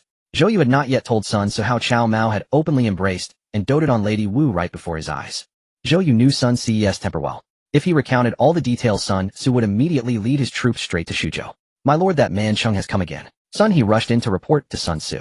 Cheng Yaojin is here. Good. Excellent. I will use Cheng Yaojin's head to consecrate the battle flag. Sun Tzu gnashed his teeth so fiercely they seemed ready to shatter. Zhou Yu and Sun Quan opened their mouths to speak, knowing that if Sun Tzu truly killed Cheng Yaojin, Cao Mao's grand army would surely descend upon Wu commandery in Jiangdong. Cheng Yaojin, with his potbelly swaying, swaggered in. Cheng Yaojin, you dare to show your face in Jiangdong? Sun Tzu glared at him, his eyes blazing red. Cheng Yaojin grinned broadly. General Bofu, why such harsh words? We are now in-laws. In-laws? Who is in law with you? Sun Tzu roared. Ahem, General Bofu. Old Cheng here misspoke. My lord and Lady Wu have tied the knot. Cheng Yaojin, you seek death. Sun Tzu grabbed his sword and lunged at Cheng Yaojin. Bofu, don't strike. Elder brother, do not kill Cheng Yaojin. He is Cao Mao's envoy. Here is a letter from my lord. Take a look. Cheng Yaojin shrank his neck, putting on a bold front, but his back was drenched in cold sweat. General Bofu, what are you doing? Here is a letter from my lord. Take a look. Cheng Yaojin shrank his neck, putting on a bold front, but his back was drenched in cold sweat. This mission to Jiangdong was once again a matter of risking his neck. Cheng Yaojin, run while you can. Sun Quan. Cheng Yaojin dropped the letter and fled as fast as his legs could carry him. Old Cheng was no fool. If Zhou Yu and Sun Quan hadn't been holding Sun Tzu back, the sword would have already cleaved his skull. Gongjin Zhoumo, release me at once. I must kill Cheng Yaojin. Sun Tzu howled in fury. Had anyone else tried to stop him from killing Cheng Yaojin, he might have cut them down as well. But it was Zhou Yu and his own brother Sun Quan who restrained him. As long as Sun Tzu retained a shred of reason, he would not raise his hand against them. Zhou Yu and Sun Quan, guessing that Cheng Yaojin had already fled far, finally released Sun Tzu. Sun Tzu glared venomously at Zhou Yu and Sun Quan, then staggered out, but Cheng Yaojin was long gone with him. Gripping his longsword, Sun Tzu swore to the heavens, Cao Mao, you villain. I, Sun Tzu, swear before the heavens, if I do not slay you, may I meet a violent end. Bofu, Cao Mao's letter says he wants to avenge your father's death. Zhou Yu had already picked up the discarded letter. After reading it, he waited until Sun Tzu had calmed down slightly before revealing its contents. Do I, Sun Tzu, need that villain Cao Mao to avenge my father's death? Sun Tzu snorted coldly. Bofu, this letter contains not only Cao Mao's words, but also a personal note from Lady Wu. Zhou Yu's voice carried a hint of awkwardness. My mother's own handwriting. Gongjin, show it to me at once. Sun Tzu was a devoted son. Well, Bofu, perhaps I should read it to you instead. Zhou Yu hesitated, reluctant to hand the letter over. Gongjin, why can I not see my mother's own writing? Give it to me now. Sun Tzu's tone brooked no argument. Zhou Yu quickly said, Bofu, do not lose your temper after reading it. Sun Tzu said nothing but snatched the letter Zhou Yu held out. To my son Gongjin, seeing this is like seeing me. This infuriates me. Sun Tzu read just that one line, then coughed up a mouthful of blood and fell backward. Zhou Yu hurriedly supported Sun Tzu, shouting for the army physician. Sun Quan was curious. How could a single letter from Cao Mao drive his brother to spit blood? He took the letter and read it. Even Sun Quan, as patient as a tortoise, could not bear it. In the letter, Cao Mao declared that he had taken Lady Wu as his concubine, and thus Sun Tzu and Sun Quan were in a manner his sons. Since Sun Jian, the father of Sun Tzu and Sun Quan, had been slain by Liu Biao's subordinate Huang Zhu, the debt must be settled with Liu Biao. Cao Mao wrote that he had already prepared his troops and was ready to march, intending to avenge the death of Sun Tzu and Sun Quan's father. That Cao Mao has his eyes set on Liu Biao's territory, yet he dares to speak of avenging our father, Sun Quan sneered. After a while, Sun Tzu slowly regained consciousness. He woke up and vomited 2 more mouthfuls of blood. Cao Mao, that villain humiliates me so. I will kill him. Both I see this as an opportunity not to be missed. Zhou Yu chose his words carefully, fearing Sun Tzu would cough up. Gongjin, do you mean for me, Sun Tzu, to treat Cao Mao as a father? Sun Tzu glared at Zhou Yu. Elder brother, it is merely using him. Using Cao Mao? Huh. Impossible.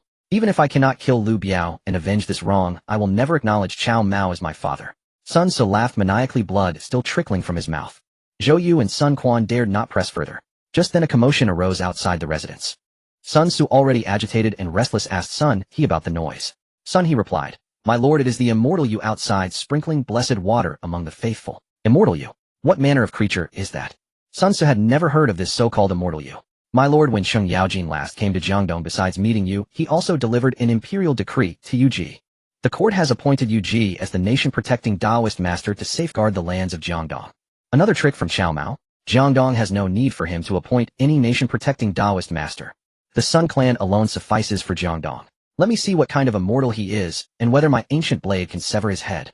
In his rage, unable to kill Cao Mao for now, Sun Tzu decided to first slay this immortal Yu. Sun Tzu, grasping his sword, dashed out of the mansion. On the street outside, the ethereal Yu Ji sat in a sedan chair carried by 8 strong men, holding a bottle of holy water, and with a delicate gesture sprinkled it upon the kneeling devotees. Immortal Yu bestows holy water to dispel your calamities and sufferings. Kneel and give thanks. A burly man walking beside the sedan chair bellowed. Charlatan, let me see what kind of fiend you truly are, daring to deceive on my lands of Jiangdong. Sun Tzu roared in fury, charging at Yu Ji with his sword. A burly man beside Yu Ji's sedan chair tried to block him, but Sun Tzu severed his arm with a single strike. The man collapsed in agony. I am the state-protecting priest decreed by the imperial court, tasked with guarding this very land of Jiangdong. Who are you to dare kill my followers? Yu Ji shouted at Sun Tzu. Jiangdong has no need for a charlatan like you. Die. Sun Tzu cursed fiercely. Seeing the danger, Yu Ji hurled the bottle of holy water at Sun Tzu. Sun Tzu deflected it with his sword, shattering the bottle into pieces. Yu Ji leaped down from the sedan chair, hiding behind 2 strong men, and sneered coldly. Sun Tzu, heed my advice. You have offended the gods and your days are numbered. I shall show you a path to survival. Go to Shuzhou at once and beg for mercy from your father, General Cao. He is the Jade Emperor, descended from heaven. I beseech him to spare your life. Go now. Sun Tzu was livid with rage. Fiend, your life ends here. Sun Tzu pursued relentlessly. Sun Tzu, listen to the immortal. Your widowed mother, Lady Wu, has been taken as a concubine by General Cao. General Cao is now like your own father. Go to Shuzhou, kneel before him, and beg for your life. Remember, your sincerity must be absolute. Otherwise disaster will befall you, and today shall be your death day. Yu Ji leaped onto a rooftop, shouting loudly at Sun Tzu. Sun Tzu's face turned pale, and the hand gripping his sword trembled uncontrollably. Bring me my bow. I will shoot this fiend. Sun Tzu cried out urgently. Sun Tzu, I am immortal Yu, the state-protecting priest. The imperial decree commands me to guard the lands of Jiangdong. To kill me is to defy the decree. With me, immortal Yu, Jiangdong shall know no calamity. With me, the people shall suffer no illness or misfortune. Sun Tzu, if you kill me, heaven and man will turn against you. If I die, your misfortunes shall begin. Yu Ji thundered. The devotees kneeling on the street pleaded with Sun Tzu not to kill Yu Ji. Even several of Sun Tzu's own guards knelt down, brainwashed by Yu Ji. After all, Yu Ji distributed talisman water daily in Jiangdong along with a free steamed bun. The people of Jiangdong might doubt the talisman water, but they were utterly loyal to the steamed buns. Though the land was fertile, over 90% of the fields were held by aristocratic families. The common folk lived in dire straits. Yu Ji, skilled in medicine, used steamed buns and herbs to attract tens of thousands of followers in Wu commandery within months. Seeing even his own guards kneeling and begging him to spare Yu Ji, Sun Tzu grew even more enraged. He gripped his sword and cursed them. You wretched fools, believing the lies of a charlatan. Anyone who pleads for this fiend shall be executed. Sun Tzu shouted at his guards, brandishing his sword. Yet they kept their heads bowed to the ground, silent, but unmoving. This left Sun Tzu utterly cornered. Yu Ji laughed heartily from the rooftop. Sun Tzu, do you see? I am an imperially appointed immortal. How dare you show such disrespect? Kneel and kowtow at once, then hurry to Shuzhou to beg your father, General Cao, for mercy. Perhaps he will spare your life. Otherwise today will be your death day. Sun Tzu seized his sword and hurled it with all his might at Yu Ji on the rooftop. Yu Ji, unruffled, deflected the sword with his horsetail whisk, sending it clattering to the ground. Sun Tzu, you are but a mortal, and you seek to rule Jiangdong. I advise you to go to Shuzhou and beg your father General Cao for mercy. Ha ha ha. Yu Ji laughed loudly, leaped down from the roof, and quickly disappeared around the corner. A pot-bellied horse trotted by bearing a rider with a bloated gut and a blue face, chortling with glee. He cackled and shouted, Sun Tzu the immortal, you is right. Go to Shuzhou and beg my lord. Perhaps if he finds your mother's services as a concubine satisfactory, he might just spare your life. Cheng Yaojin, you dare insult me.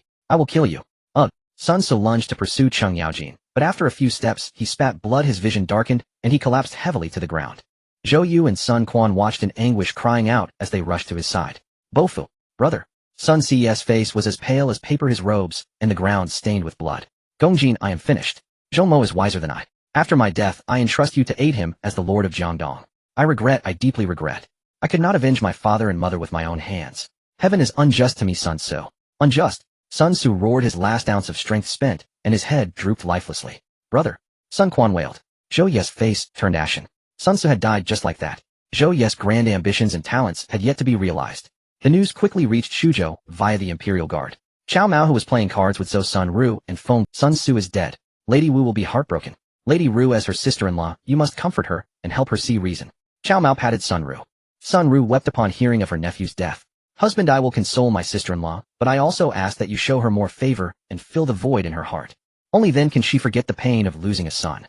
Sun Ru, having lost her own son, understood the agony of Lady Ru, your husband understands.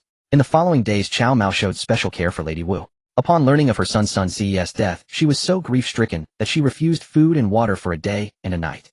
Thanks to Cao Mao's attentiveness, Lady Wu slowly emerged from her sorrow. At the Weiyang Palace in Xuchang, Cao Cao entered the court with his sword on his belt, bowing slightly to the young Emperor Lucia. Your Majesty, General Cao Mao has done well in Shuzhou. I intend to tour the realm with you. Tomorrow morning, please take your imperial carriage and accompany me to Shuzhou. My minister, do you wish me to move to Shuzhou permanently? Emperor Lucia asked with trepidation. To him, living in Xuchang or Shuzhou made no difference. If there is any difference, it is merely exchanging one cage for another. Your Majesty, Xuchang has a palace, but Shuzhou does not. Please bring Empress Fu with you. Cao Cao's tone was calm, but it was an unmistakable command. Prime Minister, the Emperor's imperial tours are usually conducted in autumn. It is now midsummer, and the weather is already scorching. How can the son of heaven endure the toil of a long journey by land and water? Cao Cao followed the voice and saw that it was Fu Wan, Empress Fu's father. Imperial father-in-law, the son of heaven, is frail and precisely needs such trials. This journey to Shuzhou will include not only the emperor, but also the empress. Are there any other voices of approval or dissent? Cao Cao, with an air of cold arrogance, rested his hand on his sword hilt, his gaze sweeping over Fu Wan, Dongcheng, Zhao Yin, and the others. Though discontent simmered within them, cowed by Cao Cao's authority, none dared utter a word of opposition. The matter is settled. We depart for Shuzhou at dawn tomorrow. With these words, Cao Cao led his trusted confidants out of Weiyang Palace. Emperor Lucia's face was ashen. Dongcheng seized the opportunity to step forward and whisper, Your Majesty, your servant has heard that months ago Yuan Shao led an army of nearly 1 million intending to come to your rescue. Regrettably, Cao Cao and his son Cao Mao used a treacherous scheme to attack Yi City. It is a pity Yuan Shao failed to slay that traitor to the state, Cao Cao. Dongcheng sighed, deeply wringing his hands. Beloved Minister Dong, can Yuan Shao truly be trusted to protect me? I fear that is not certain either. Though the Emperor Lucia was frail, he was not foolish. One could only wonder what that old scoundrel Dong Zhuo was thinking back then. Seeing Lucia's intelligence, he deposed the simple-minded young Emperor Lu Bian and installed Lucia instead. Dong Zhuo's thought process was indeed peculiar. If one said he cared not for beauties, he had fallen out with Lu Bu. If one said he cherished beauties, he cruelly poisoned the stunningly beautiful Empress He. That man was nothing but a psychological deviant. Cao Mao also harbored deep resentment towards him. Had Dong Zhuo not poisoned Empress He, Cao Mao could have taken her as his concubine. Empress He and Lady Zou were the most exquisite beauties of the late Han dynasty. With Empress He's status, the experience would surely have been extraordinary. Whenever he thought of this, Cao Mao would curse the villain Dong Zhuo. Your Majesty is wise. Yuan Shao indeed harbors rebellious intentions. But I have heard that Liu Bei has sought refuge under Yuan Shao's banner. This man is the Emperor's imperial uncle. He is known for his integrity and harbors no ambition. If your Majesty could contact Liu Bei and issue a secret decree for him to eliminate the traitor Cao, Liu Bei would surely find a way to incite Yuan Shao to attack Cao once more. Thus the great undertaking would surely succeed. Dongcheng spun a tale of extravagant promises. Fu Wan's face turned pale, he dared not entertain such thoughts. He silently retreated to one side. Of course Fu Wan also dared not report this to Cao Cao. He feared that if he did, Cao Cao would no longer trust him. By then, even if Dong Cheng were executed by Cao Cao, Fu Wan as the Emperor Lu Xie's father-in-law would not fare well if his son-in-law plotted to kill Cao Cao. Dong Cheng was a cunning old fox himself, intent on dragging Fu Wan into the mire. Seeing Fu Wan's constipated expression, Dong Cheng became even more animated in his speech. Beloved Minister Dong, I can write a secret edict. Take it with you when you leave the capital with the Prime Minister, and go to Hebei to see Liu Bei at Yuan Shao's camp. What do you think? Lu Xie felt like a bird trapped in a cage. He knew that once Cao Cao decided to become emperor himself, he would surely not tolerate Lu Xie's existence. At that time, killing him, Lu Xie would be as simple as a cup of poisoned wine or a 3-foot length of white silk. That was how his brother Lu Bian had died. He was well aware of this. Your Majesty is wise. Dong Cheng was overjoyed, and Zhao Yan quickly joined in flattering the emperor. After returning to the palace, Lu Xie for the first time in a long while went to the imperial consort's chambers. Your Majesty, the empress has retired for the night. Please, Your Majesty, take your leave. As soon as Lu Xie reached the entrance of the emperor's palace, 2 maids blocked his path. A surge of nameless anger rose within Lu Xie. For over half a year, ever since Lu Xie had encountered Cao Mao in the imperial consort's chambers, Empress Fu Shou had refused to let him enter her bedchamber. At the time, Cao Mao had threatened Lu Xie, and he had been truly frightened. But as Cao Mao left Xuchang, Lu Xie heard that relations between Cao Mao and his father Cao Cao had become very strained. Lu Xie guessed that Cao Mao would not be returning to Xuchang anytime soon. So he plucked up his courage and went to the emperor's bedchamber to find Fu Shou. But Fu Shou never even showed her face, simply sending maids to turn Lu Xie away. The mild-mannered Lu Xie, repeatedly rebuffed, felt a fire of anger building within him. Even a clay idol has a temper, let alone Lu Xie, who is the exalted son of heaven of the Great Han. Fu Shou, I am the emperor of the Great Han. I decree that you shall serve me tonight. If you dare to obstruct me, I will have you base slaves killed. Lu Xie kicked aside the maid blocking his way and stormed straight into the emperor's bedchamber. Fu Shou sat before her dressing table, lost in memories of her moments with Cao Mao. He is so rough, she thought, her delicate cheeks flushing at the embarrassing recollection. A maid stumbled in, crying out, Empress, His Majesty has forced his way into the bedchamber. We could not stop him. A flicker of disgust crossed Fu Shou's face. Her heart was now entirely filled with the boorish Cao Mao, but she had nearly forgotten about Lu Xie. Empress, you are my empress. What do you think I wanted? Before the maid could answer, Lu Xie had already burst into the bedchamber. Fu Shou quickly stood and bowed to Lu Xie. Your servant was unaware of your Majesty's arrival. Please forgive me. Lu Xie was furious, but in his anger, he didn't even notice that Fu Shou had omitted the humble term concubine in her self-reference. Empress, you have not attended to me for over half a year. Tonight I command you to serve me. Fu Shou took half a step back. Your Majesty, please forgive me, but I cannot. Fu Shou's heart belonged only to Cao Mao, oh, she was unwilling to serve Lu Xie again. Cannot. You are my empress. Fu Shou, are you still thinking of that rogue Cao Mao? Lu Xie's eyes reddened as he advanced on Fu Shou, demanding an answer word by word. The name Cao Mao exploded in Fu Shou's heart like a bomb. His face turned pale, his lips blue. Trembling, he raised his hand and pointed at Fu Shou. Now I know why you wretch have kept me out of this bedchamber for over... His face turned pale, his lips blue. Trembling, he raised his hand and pointed at Fu Shou. Now I know why you wretch have kept me out of this bedchamber for over half a year. You have been remaining faithful to Cao Mao. Huh. My empress remaining faithful to a rogue and refusing to let me touch you. Fine. Now I understand why Cao Mao insisted that I take you on this summer tour. Young Master Cao Mao is going on the imperial tour with your Majesty. Fu Shou was both startled and overjoyed. Her reaction was like a knife twisting deep in Lu Xie's heart. Empress, you wretch. Tonight, I will have you serve me, whether you are willing or not. Lu Xie lunged at her. Fu Shou sidestepped to avoid him. Your Majesty, no. You are my empress. Do I need your permission to bed you? You wretch, you can serve that rogue Cao Mao, but... Lu Xie's face twisted with rage as he cornered Fu Shou. Your Majesty, please. I truly cannot serve you. I beg you, let me go. Fu Shou begged in terror. Lu Xie pressed forward relentlessly. His face twisted with rage. Fu Shou, I am the son of heaven. You are my empress, yet you refuse to serve me. What use do I have for such an empress? Your Majesty, look at this. Seeing that Lu Xie had cornered her, Fu Shou had no choice but to pull open her collar, slightly revealing her collarbone. On Fu Shou's collarbone was a purple flower. This flower was exceedingly strange. When Lu Xie stared at it, he felt a surge of fear. Wretch, how dare you possess such a thing? Tear it off at once. Lu Xie covered his eyes, unable to look further. The purple flower on Fu Shou's collarbone filled his heart with terror and unease. Your Majesty, this object was bestowed upon me by General Cao, and he personally affixed it. General Cao said that as long as this flower remains, it proves I have not served your Majesty. If this flower were to disappear, General Cao would. Fu Shou paused, not finishing her sentence. Lu Xie demanded in panic and fury, you wretch, speak. If the flower is gone, what will General Cao do?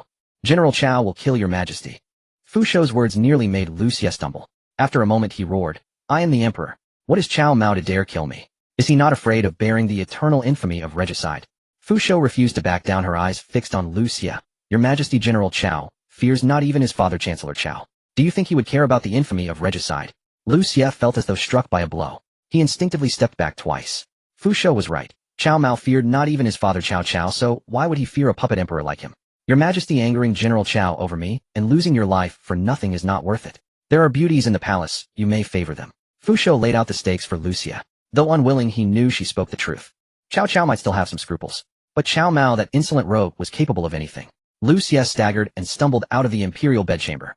He now understood why Cao Cao was taking him on a summer hunting tour to Shuzhou. It was so Cao Mao could have Empress Fu Shou sent to him. A son of heaven escorting his empress 1,000 li to Cao Mao's bed. Lu Xie locked himself in his chamber weeping bitterly. I am the son of heaven. I must personally deliver my empress to the bed of that shameless rogue Cao Mao. What meaning is there in being an emperor like this? Your Majesty, do not belittle yourself. You should emulate King Fuchai of Wu, who slept on brushwood and tasted gall. Dong Cheng burst in. Minister Dong, do I still have a chance? Lu Xie grasped at the last straw. Dong Cheng's eyes gleamed with determination as he nodded. Your Majesty, yes, there is definitely a chance. Imperial uncle Liu Bei is currently with Yuan Shao in Hebei. Yuan Shao controls the 4 provinces of Ji, Bing, and Qing with 1,000,000 armored soldiers and 1,000 generals. If Imperial uncle Liu can persuade Yuan Shao to cross the river south, he can strike Xuchang within days. Can Liu Bei truly sway Yuan Shao? He can, absolutely. Yuan Shao suffered a loss at the hands of the Chao family months ago. He will surely seek revenge. Please, Your Majesty, issue a secret edict. Tomorrow when the Chao trader leaves Xuchang, I will personally travel to Hebei to deliver it to Imperial Uncle Liu. Dong Cheng's words gave Lu Xie hope. He quickly took up the imperial brush, cut a piece from his robe with a sword, and wrote a secret edict for Liu Bei. Thinking of how he would personally send his empress to Cao Mao's bed the next day, Lu Xie wept as he wrote each word steeped in blood, crafting a secret edict for Liu Bei. Dong Cheng tucked the secret edict into his inner garments and left the palace. Dong Cheng went to the palace late at night and came out acting all sneaky. Master, let me go grab that bastard. Cao Cao had planted numerous spies in the palace. The moment Dong Cheng left, he received a secret report. Su Chu, the captain of the guard, bellowed loudly about dragging Dong Cheng to the chancellor's mansion for severe interrogation. Cao Cao laughed heartily. Su Chu, Dong Cheng holds no military power. What storms can he raise? Let him go. But master, I sense a conspiracy. Ha, my fan Kuai has also sensed a conspiracy. Not bad, not bad. Su Chu, you're getting quite learned. Guijia taught you that, didn't he? Master, how did you know? Su Chu scratched his head. Su Chu, go fetch Guijia. Cao Cao didn't explain. He waved his hand, signaling Su Chu to summon Guijia. Yes. Su Chu dared not delay and hurried off to fetch Guijia. Guijia was packing at his residence, thinking of the upcoming trip to Shuzhou and meeting Cao Mao, which filled him with joy. Young Master Mao's wine and the courtesans he arranged. Truly, they make me yearn endlessly. If young Master Mao were the heir, I could serve him. Cao Mao's gift of wine to Guijia was nearly finished. Master Fengxiao, the chancellor summons you. Su Chu burst into Guijia's residence. Su Chu, the chancellor wants to see me in the dead of night. Indeed, Master Fengxiao. Hurry. The master sent me to... It must be about Dong Cheng. What about Dong Cheng? Ah, that old fellow just left the palace late at night, acting all furtive. Definitely up to no good. I suggested to the master that we grab the old man for interrogation, but he refused. Master Fengxiao, how about I arrest Dong Cheng and bring him to you for questioning? Su Chu looked at Guijia with naive eyes.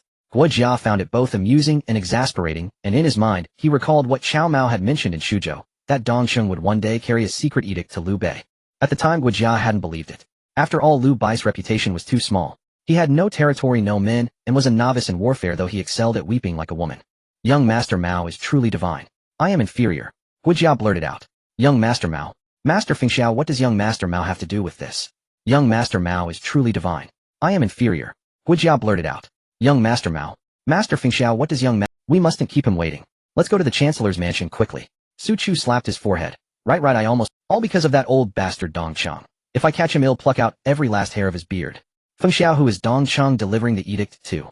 As soon as Guijia entered the Chancellor's mansion, Cao asked with a smile. Guijia quickly bowed. Master, young Master Mao once mentioned to me that the son of heaven and Liu Bei are of the same clan. According to the Liu family genealogy, Liu Bei is even the imperial uncle of the current emperor.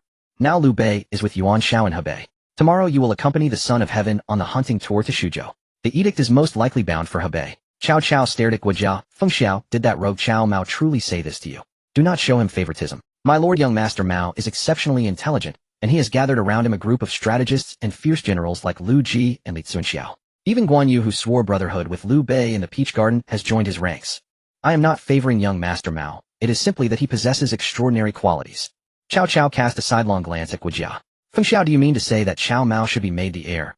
Guijia sensed the shift in Cao Cao's tone and realized he had been overly eager in advocating for Cao Mao. especially before a lord as suspicious as Cao Cao. Such actions were a grave taboo. Guojia hastily explained with trepidation, "My lord, I have no intention of urging you to appoint young Master Mao as heir. The matter of succession is your household affair, and I dare not harbor any such thoughts.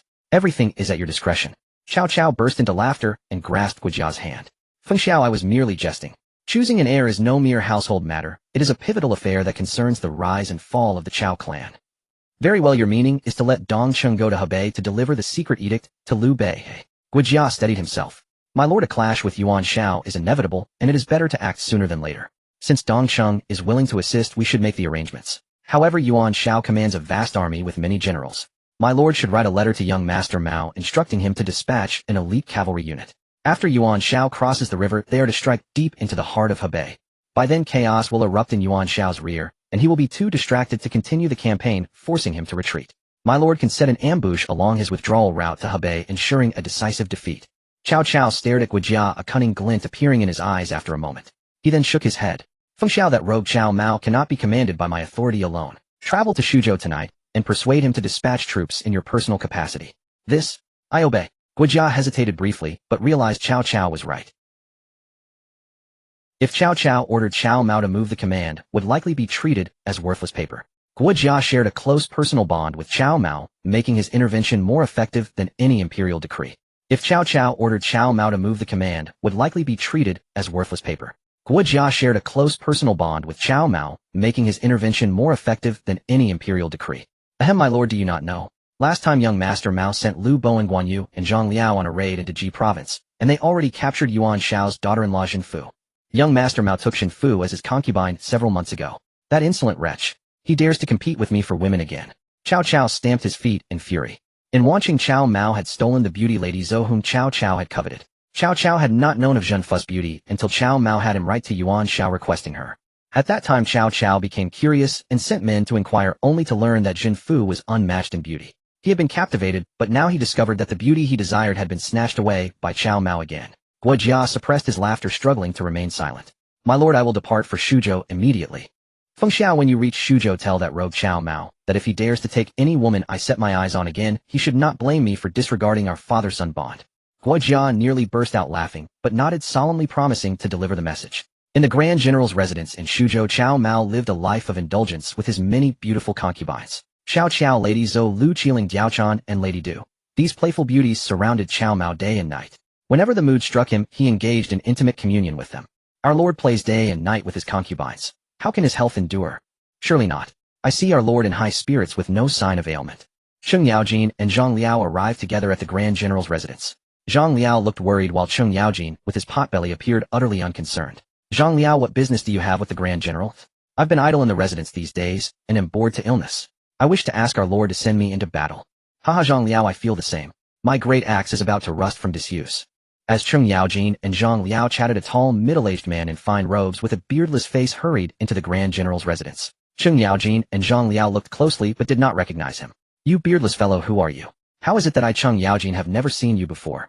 Cheng Yaojin blocked the man with his large belly. The attendant Wei Gua quickly stepped forward to introduce him. "General Cheng, this is Lord Zhang He." "Zhang He, what do you do?" Zhang He, a modest man, clasped his hands and bowed. "I am Zhang He, recently returned from a voyage overseas on our lord's orders bearing exotic goods. Men, bring in the items." Zhang He raised his voice, and dozens of sailors outside carried 8 large chests into the Grand General's residence. Wei Sin hurried to the rear quarters, but as a mere attendant, could not enter. Near the private chambers he relayed the news of Zhang He's return to a maid, who then reported to Cao Mao. Cao Mao was in the throes of passion with Lady Du. Lady Du was the wife of Qin Yi, a general under Liu Bu. According to historical records, Guan Yu had surrendered to Cao Cao, and after Liu Bu's capture was captivated by Lady Du's beauty. Guan Yu asked Cao Cao for permission to marry Lady Du. Cao Cao initially agreed, but upon seeing her he immediately, in a fit of rage, Guan Yu rebelled against Cao Cao and followed Liu Bei instead. Lady Du's eyes were seductive, and her attire was a set of seductive garments rewarded by the system. This further enticed Cao Mao. He activated the union of bliss longevity art, whose benefits, though intangible and elusive, he could genuinely perceive. Husband sister, Yen says she feels several years younger. Lady Du was unaware that Cao Mao had activated the union of bliss longevity art during their union. For her it preserved her beauty and kept her eternally youthful. Cao Mao never spoke of it, for if he revealed the wonders of the art, the Grand General's residence would be besieged by women. Reporting to the Grand General Zhang, he has returned from his voyage and seeks an audience. A maid announced from outside the gauze curtain. "Sam Bao has returned. Excellent. Lady Do, help your husband prepare. Cao Mao patted Lady Do and she rose with practiced ease. Dressed in a brocade robe, Cao Mao proceeded from the rear quarters to the main hall. In the spacious hall, 8 large sandalwood chests were neatly arranged. Zheng He, Cheng Yaojin, and Zhang Liao upon seeing Cao Mao quickly bowed. Rise. Sanbao, the months at sea must have been arduous. My lord, compared to what I have obtained this hardship. Zheng He pointed to the 8 large chests and smiled. Cao Mao fixed his gaze and saw a remarkable sight. 8 large rosewood chests were placed in the front hall. Though not a man of greed, he knew these treasures were brought back by Zheng He from the lands of the 3 Indias, and thus had undoubtedly passed his meticulous selection. More importantly, what Cao Cao valued most was the cotton seed. The system had rewarded him with Huang Daopo, a technological genius who could improve spinning techniques. But without cotton, even the most skilled Huang Daopo would be a clever woman unable to cook without rice. Sanbao, did you bring back cotton seeds? Cao Mao immediately asked Zheng He. Zheng He was slightly surprised. My lord, you know of cotton. This material can be used for winter clothing, excellent for keeping warm in the cold. My lord, please look, this chest contains seeds we brought back from the countries along the route, seeds that do not exist in our Han land. Cao Mao then noticed that each rosewood chest was engraved with neat small characters. The chest Zheng he opened contained the seeds. My lord, these are cotton seeds, 10 jin in total. These are mung bean seeds, also 10 jin. And these are spinach seeds, eggplant seeds, and this fruit whose name even the locals couldn't tell. Zheng he took out various seeds that did not exist in the Great Han era from the large rosewood chest. Sanbao, you've done. Cotton is a treasure and mung beans, spinach and eggplants are daily vegetables.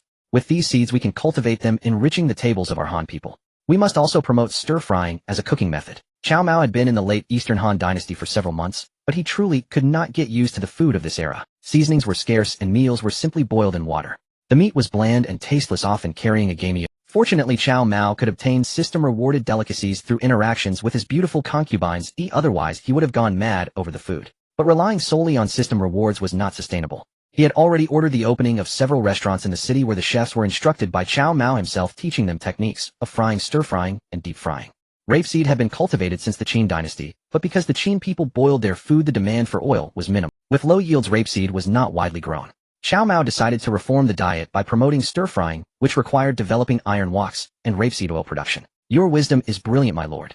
When I reached Shuzhou, I realized that what we ate before was not even fit for pigs or dogs. Cheng Yaojin shook his big head, fully supporting Cao Mao's decision. Though the Tang dynasty was some time after the late Han, its cuisine was also lacking. Refined salt was unthinkable. They used vinegar-soaked cloth to flavor dishes, giving a faint sour-salty taste rather than pure saltiness. A modern person would likely spit it out immediately. Next, Zheng he continued opening the Manhai rosewood chests. This chest was filled with gems, cat's eye, spinel, ruby, garnet, emerald, obsidian, alexandrite, tourmaline, and each was of top quality, with the largest ruby the size of a pigeon's egg. Beside the gem chest, when another was opened, the room shimmered with golden light. This rosewood chest was filled entirely with gold. A mix of gold coins, cups, bowls, and mostly gold jewelry. Cao Mao guessed that Zheng he had plundered the palace of the 3 Indias. This chest contains medicinal herbs. This chest holds ivory, this one jade, this sandalwood, and this spices.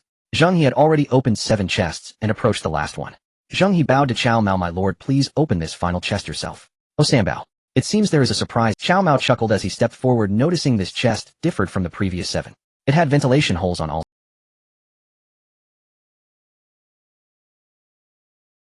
Could it be a living creature? Without fear of harm, Cao Mao casually opened the last chest.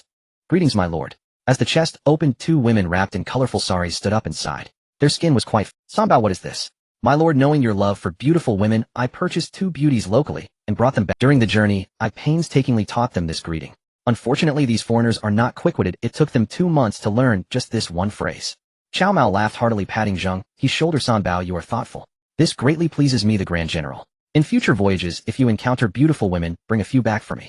However, Sanbao, if you come across princesses or queens of uncivilized kingdoms who are lovely, you may bring them as well. Cao Mao subtly conveyed his request to Zheng He. Though these 2 women from the 3 Indias were not unattractive, the system gave no notification. This meant they did not meet the conditions for taking concubines. Cao Mao intended only a brief dalliance.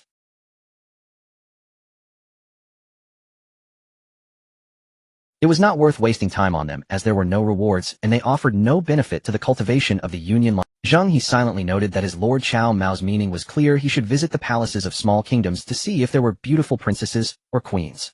Cao Mao thought that such princesses and queens would more likely meet the conditions for taking concubines. One could doubt the intelligence of these barbarian kings, but not their taste. They would undoubtedly choose the most beautiful women in their lands. This was beyond doubt, and Cao Mao spoke with this. My lord, I, Old Cheng, have a request you must grant. Cheng Yaojin suddenly knelt with a thud before Cao Mao. General Cheng, what are you doing? Speak freely, don't kneel. Rise and speak. No, my lord. If you don't agree, they'll remain kneeling. Oh, very well, Qing Yaojing, you may stay kneeling. Someone take these seeds to the Grand Minister of Agriculture. Cao Mao appointed Song Yingxing as Grand Minister of Agriculture overseeing farming, irrigation, and agricultural development. Travel to Shuzhou tonight and persuade him to dispatch troops in your personal capacity. This, I obey. Guojia hesitated briefly, but realized Cao Cao was right. Conversely, without food, rebellion was inevitable. The simplest wish of peasant uprisings was a full meal. Cao Mao deliberately left Cheng Yaojin aside, and the man grew anxious. Ahem, my lord. I was only jesting with you. Please grant my wish. Let me accompany Zhang He on his voyage across the seas, and I will surely bring back beautiful women for you. That is as per your command. I shall bring back princesses and queens. Cheng Yaojin with a brazen face shouted towards Cao Mao. Cao Mao burst into laughter, reaching out to haul Cheng Yaojin up from the ground. Cheng Yaojin was secretly startled. His weight was a good 200 to 300 jin, yet Cao Mao lifted him as effortlessly as if he were a 3-year-old child.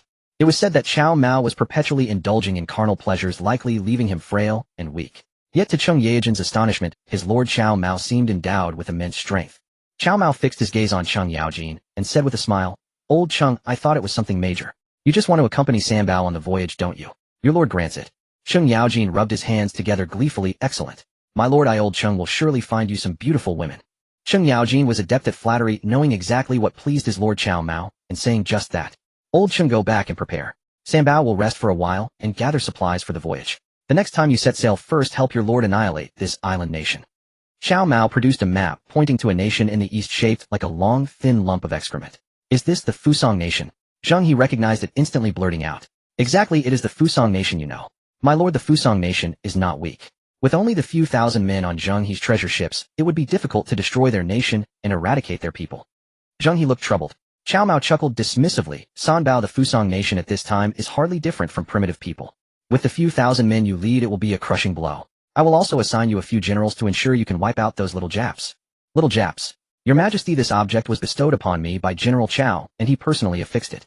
General Chao said that as long as this flower remains, it proves I have not served your Majesty. Taller than the map. Zhang He stared at the map spread out on the table by Cao Mao. It was made of silk about 2 meters. If only those taller than the silk were to be killed, given that the little Japs nation was full of short people, this would mean not a single person could be slain. Cao Mao noticed Zhang He's confusion, picked up the map, and threw it to the ground. See this, Sanbao? The map is measured flat on the ground. My lord, does this mean we must kill every single person in the little Japs nation? This was even more ruthless than flattening a wheel. Even those not yet born were to be eliminated. Sanbao, you are correct. The goal is to annihilate the little Japs nation and eradicate their people. However, there is one more condition: spare the young women. I will send a contingent overland to bring them back. General Wen Yuan, this task is yours to handle. Zhang Liao happened to be present, and Cao Mao assigned him the duty. Zhang Liao promptly acknowledged and accepted the order. My lord, Guojia has arrived. The personal guard Tiela rushed in urgently to report to Cao Mao. Oh, my brother Guo is here. Sanbao, Wen Yuan, old Cheng, none of you leave. Old Guo is here. Perfect time to prepare a feast of wine and dishes. Let's have a drink. Cheng Yaojin scratched his ears and cheeks with delight, having once been fortunate enough to dine at the Grand General's mansion. That meal, in Cheng Yaojin's opinion, was the best he had ever eaten in his over 40 years of life. Though it lacked dragon liver and phoenix gallbladder, it consisted of ordinary ingredients. Yet the flavor was simply exquisite. Cheng Yaojin ate to his heart's content, his gluttonous belly nearly bursting. He clutched a large pork hock in his hands, gnawing on it, unwilling to let go even if slapped. Zhang Liao and Zheng, he quickly assented. Tiela, why haven't you welcomed my brother Guo inside yet? Cao Mao deliberately raised his voice, and Guojia, waiting outside, heard him clearly. He felt a secret joy. Brother Guo, you finally arrived. Now that you're here, you must stay for a few more days. A new brothel has opened in the city with several girls. I've personally instructed the madam to fatten up and make fair. They'll surely suit your taste, brother Guo. Tonight I'll arrange it for you. As soon as Guojia entered the mansion, Cao Mao took his arm and whispered with a chuckle. Guojia's aged face rarely flushed red, but his heart was overjoyed. In Shudu, Guojia had a few paramours, but they couldn't compare to those Cao Mao arranged for him. For Cao Mao understood the type of women Guojia favored. Young Master Mao treats me, Guojia, so well. I am deeply grateful. I am here as a scout, my lord, and the Son of Heaven will arrive in Shuzhou in a few days. The Son of Heaven and old Chao are truly coming. By the way, is Empress Fu accompanying them? Cao Mao's purpose in inviting Emperor Lu Xie and Cao Cao to Shuzhou was not to see them, but to obtain Empress Fu Shou. Having taken several beautiful concubines who accompanied him daily, it seemed improper to lack Fu Shou. Besides, with Empress Fu residing in the Shudu Palace, Cao Mao was uneasy. Though he had placed a love flower on Empress Fu, if she betrayed him and had relations with Emperor Lu Xie, the love flower charm would disappear. But this was utterly disgusting. The very thought agitated Cao Mao. This was why Cao Mao had gone to such lengths to have Emperor Lu Xie and Cao Cao go on a summer hunting tour. Come now, Empress Fu will surely come. Isn't it that you wish to see Empress Fu, young Master Mao? Guojia was no fool. He had seen through Cao Mao's true intention in summoning Emperor Lu Xie and his nominal father Cao Cao to Shuzhou. It was all for Empress Fu. Haha, you know me well, brother Gua. Kella quickly set out the wine and feast. Cao Mao laughed heartily. Young Master Mao, there is another matter I must report to you privately. Guojia knew that once the drinking began he would certainly become intoxicated. He had come with a mission and delaying would leave him unable to justify himself to Cao Cao upon return. Seeing Guojia's solemn expression, Cao Mao guessed he had genuine business. Alright Sanbao, when you and old Chung sit, and have some tea first. Brother Gua and I will discuss a few things. My lord, go ahead. Don't worry about us. Zhang He, Zhang Liao, and Chung Yaojin quickly bowed respectfully. Cao Mao led Guojia to his side chamber. A maidservant served fragrant tea and Cao Mao asked with a smile, Brother Gua, has old Cao stirred up some new mischief? Young Master Mao, it's not about the Chancellor. It's about Emperor Lu Xie. Just as you predicted, he sent Dong Cheng with a secret edict taking advantage of the Chancellor's trip to Shuzhou to go to Liu Bei and Hebei under Yuan Shao. The Chancellor estimates that the secret edict Dong Cheng carries likely instructs Liu Bei as you foresaw to incite Yuan Shao to march south and launch a surprise attack on Shuzhou. So Brother Gua, you suggested to old Cao that I dispatch an elite force to raid Yuan Shao's rear, correct? Cao Mao asked with a lazy smile. Young Master Mao is brilliant. Cao Mao laughed heartily. Old Gua, stop flattering me. If I send an elite force to attack Yuan Shao's rear, what benefits will old Cao give me? Guojia's expression stiffened. He hadn't expected Cao Mao to demand compensation. Since Cao Mao had brought it up, Guojia had no choice but to follow along. Master Mao, the Chancellor, said that if you capture any territory in Hebei, that city will be yours.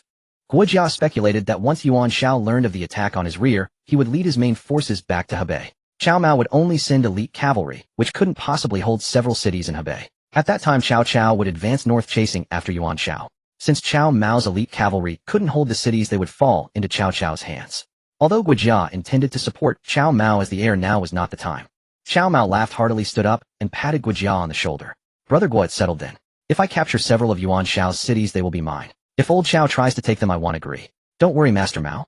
The cities you capture are yours, and the Chancellor, if old Cao really wants to snatch them, he'll even seize his Xuchong. Cao Mao wasn't afraid of Cao Cao. Guojia gave an awkward smile. Brother Gua, let's drink. The heavy drinking left Guojia completely disoriented. When he woke up, he found himself holding two plump prostitutes, a musk-like scent filling his nostrils. Guojia greedily inhaled the fragrance. Master Fengxiao, my lord requests your presence at the general's mansion after you wake. The general's mansion. Guojia was confused, his mind still foggy from the alcohol. Tai Lu smiled. Master Fengxiao, the Emperor and Chancellor Cao have arrived in Shuzhou. My lord is already at the North City Gate to welcome them. Guojia slapped his forehead. The Emperor and the Chancellor are already in Shuzhou? How long have I been asleep? Only 2 days. Tai Lu covered his mouth with a light laugh. 2 days. Damn. Drinking really caused. Guojia scrambled out of bed, startling the two plump prostitutes who quickly helped him into his robes. 30 li outside Shuzhou's north gate. Cao Cao gazed at the vast golden wheat fields, his eyes filled with shock and disbelief. He reined in his warhorse and dismounted. Cao Cao trotted to the edge of the field and plucked a wheat ear. The golden wheat ear was plump with grains. Cao Cao counted carefully. This single ear bore over 4. Sun Yu, I recall our wheat in Xuchong has fewer than 30 grains per ear. Why do these have over 40? And they're so— Su Chu called that farmer over for questioning. Cao Cao spotted a farmer harvesting wheat nearby and immediately sent his security captain, Su Chu, to summon him. Sun Yu also bent down to examine the wheat in the field. The plumpness of the grains exceeded his imagination. Hearing Cao Cao call him, Sun Yu quickly approached. Chancellor, these wheat are indeed different from those in Xuchong. By my estimate, the yield here is at least 600 jin per mu. 600 jin. Cao Cao drew a sharp breath. He knew the maximum yield for wheat was 300 to 400 jin, yet Shuzhou's wheat reached 600 jin. This was beyond Cao Cao's imagination. 600 jin. Our wheat is a new variety personally distributed by General Cao. The yield can reach 800 jin. The farmer brought by Su Chu spoke with pride. 800 jin. Father Mao has such fine seeds yet didn't report to you. He clearly doesn't hold you in high regard. Cao Pai, standing nearby, seized the opportunity to slander Cao Mao. Cao Cao glanced at his no-one-uch son, his expression complex. However, since Cao Pai had become a eunuch, Cao Cao felt some guilt toward him.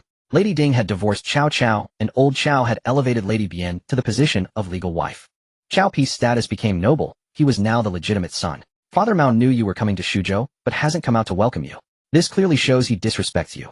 Cao Pi's shrill voice continued to criticize Cao Mao. Cao Cao's face changed slightly, but he remained silent. Even Sun Yu found it hard to listen, so he quickly intervened with a smile.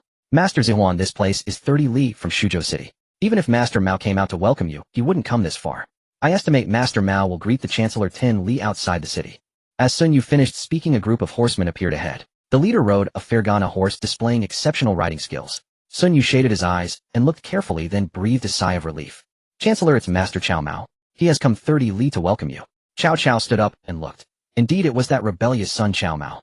Cao Cao hadn't seen his son Cao Mao in over half a year. He wore a purple gold armor and a mermaid silk cloak, looking handsome and extraordinary. His skilled posture on horseback immediately overshadowed the no one Cao Pi's wretched appearance. Truly a young prodigy of the Cao family. Cao Cao couldn't help but praise him. Hearing this, Cao Pi was stunned. Father had always called Cao Mao a rebellious son, but now he called him a prodigy. What did that make Cao Pi? Jealousy surged in Cao Pi's heart.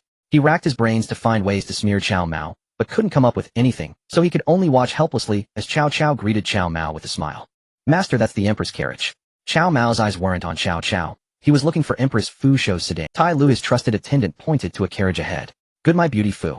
It's been half a year. I've missed. Cao Mao spurred his Fergana horse, and it neighed as it galloped past Cao Cao. Master Mao, the Chancellor is here. Sun Yu called out, hoping to stop Cao Mao. But Cao Mao acted as if he hadn't heard, riding directly past Cao Cao.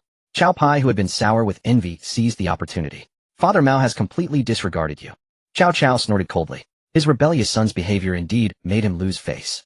They didn't even dare to take young Master Feng's corpse away. Sister, who is this young master? He is truly impressive. Moreover, Li Yu did not hide her admiration. While this rebellious son has finally matured a bit. Greeting the emperor first can silence the clamoring voices of the world. Cao Cao sighed lightly, his perception of Cao Mao having changed significantly. Father Mao D thought of the emperor first, not you. It seems he is loyal to that incompetent emperor. Cao Pi continued to fan the flames. Ziheng, your younger brother, greeting the emperor first is not wrong. After all, this is still the realm of the Han. Master Mao didn't even stop at the emperor's carriage. Sun Yu, who had been watching Cao Mao, felt a secret joy as he saw him bypass his father and head straight for the emperor. Master Mao didn't even stop at the emperor's carriage. Sun Yu, who had been watching Cao Mao, felt a secret joy as he saw him bypass his father and head straight for the emperor. Yet to Sun Yu's astonishment, Cao Mao rode his Fergana horse right past the emperor's carriage as well. What is this rebellious son up to? Cao Cao wondered uneasily. Cao Pi sneered. Father, could Mao D be heading for the empress? Cao Cao's heart tightened. That rebellious son Cao Mao would do anything. He had already stolen Lady Zou, whom old Cao had his eyes on. What else was he incapable of? Halt! Cao Mao had reached the carriage of Empress Fu Shou and shouted loudly. The horses pulling the carriage were startled by his cry. The two horses bolted wildly, and the soldier driving the carriage, caught off guard, fell off. The startled horses dragged the Empress carriage in a frantic dash. Inside the carriage, Empress Fu Shou felt both nervous and excited. It had been over half a year since she last saw Cao Mao, and the anticipation filled her with a mix of eagerness and anxiety. She was the Empress. What could she do even upon seeing Cao Mao? My husband Cao Mao is bold. He dared to do such things in the imperial palace. In Shuzhou, nothing would stop him. But I am the Empress with countless eyes watching. If I do such things with my husband, Cao Mao, tongues will surely wag. Inside the carriage, Empress Fu Shou was lost in chaotic thoughts when she suddenly heard Cao Mao's voice. The Empress, disregarding propriety, reached out to roll up the carriage curtain. But before her hand touched it, the horses, Empress Fu Shou fell backward inside the carriage. Fortunately, the interior was padded with soft cloth, so she was The horses are spooked. Don't be afraid, Empress, he'll save you. This was exactly the effect Cao Mao wanted. He urged his Fergana horse to chase the carriage. At full speed, the Fergana horse could catch up in moments. But Cao Mao deliberately let the Empress carriage run further away, distancing it from the imperial procession. That rebellious son is actually heading straight for the Empress carriage. So lustful, he shames the Cao family. Cao Cao's face darkened. Cao Pi cackled shrilly. Father. You just said Mao D was greeting the emperor. Who knew he wasn't after the emperor, but the empress? Father Mao dissed debauchery in the harem will surely enrage all the heroes. Disaster is upon our Cao family. Cao Cao's expression grew even more grim. At that moment, Guojiao arrived. Hearing Cao Pi's words, he quickly dismounted and bowed to Cao Cao, my lord, in Guojiao's humble opinion. Master Mao's action could indeed anger the heroes of the realm. However, if it forces them to reveal themselves, that would be fortunate. Then you would know who are enemies and who are allies. Guojiao had thrown all shame to the wind to defend Cao Mao. Cao Pi sneered. Imperial Secretary Gua, have you received favors from my brother Mao that you speak for him at every turn? Enough. Ziheng, you have spoken too much. Say no more. Feng Xiao, follow me into Shuzhou City. Rebuked by Cao Cao, Cao Pi was stunned.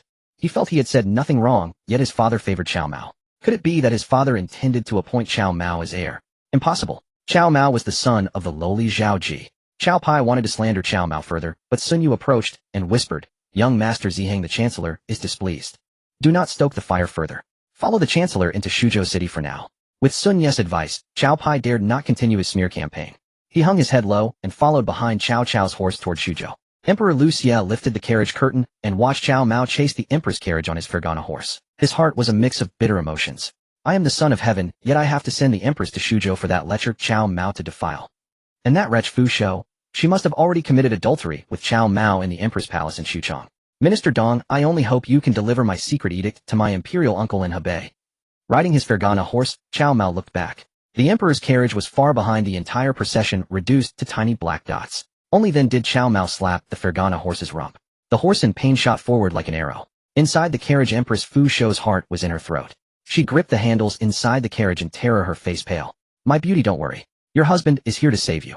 Cao Mao's Fergana horse was now running neck and neck with the carriage horses.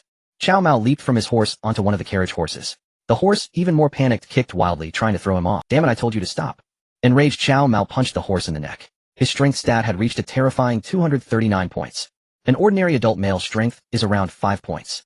With this punch, Cao Mao knocked the horse unconscious. As the horse fell, Cao Mao quickly jumped onto the other horse and repeated the move. That horse was also knocked unconscious and collapsed. The carriage stopped abruptly, and Empress Fu Shou inside lurched toward the door. Cao Mao had anticipated this. As both horses fell, he grabbed the carriage. Up! He lifted the 1,000-gene carriage with sheer strength. Inside, Empress Fu Shou regained her balance. Cao Mao intended to set the carriage down, but they were still on the main road. Spotting a small grove a few hundred meters away, he carried the carriage toward it. Husband, why is the carriage still moving? Fu Shou, flustered, lifted the curtain and shouted at Cao Mao. Fu Shou poked her head out of the carriage window, utterly dumbfounded. Cao Mao was carrying the carriage with both hands. My husband is so strong. Is that so?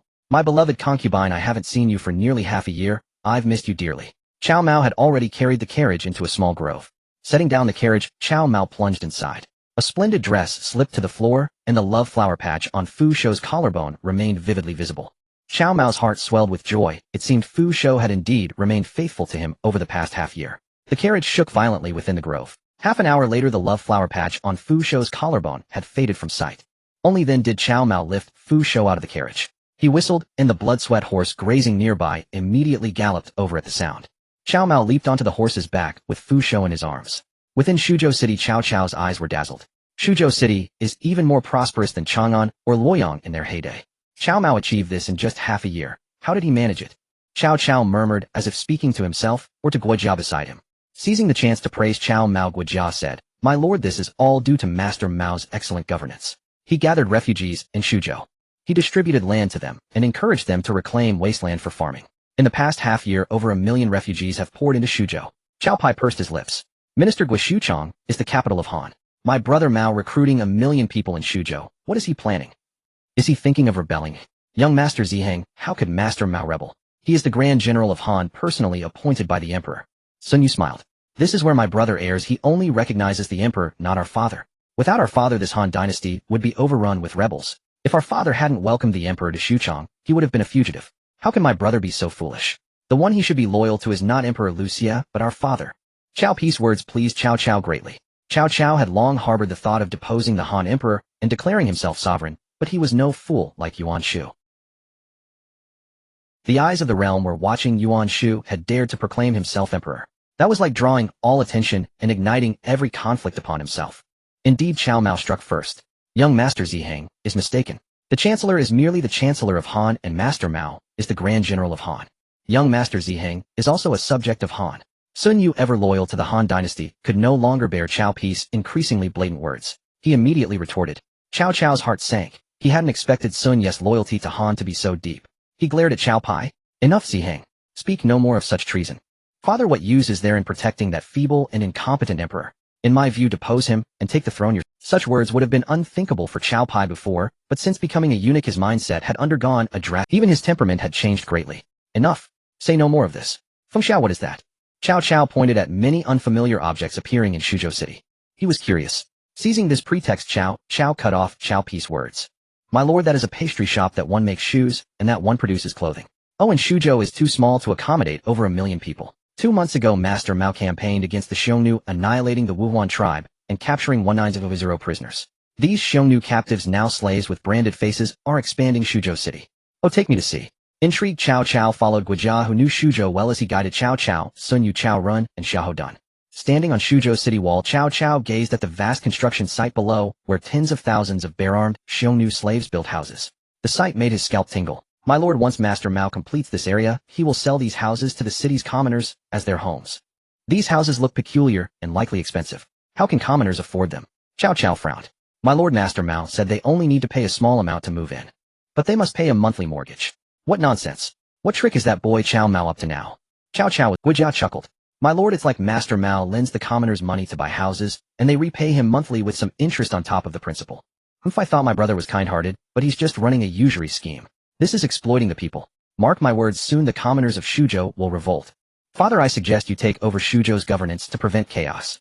Unable to restrain himself, Cao Pai began to slander Cao Mao. Truth be told, Cao Pi's words struck a chord with Cao Cao. Throughout his journey into Shuzhou's territory, he had noticed exceptionally good wheat harvests. Shuzhou City had expanded at least threefold. Most importantly, Cao Cao saw crowds thronging the streets. A large portion of these people were robust men and women.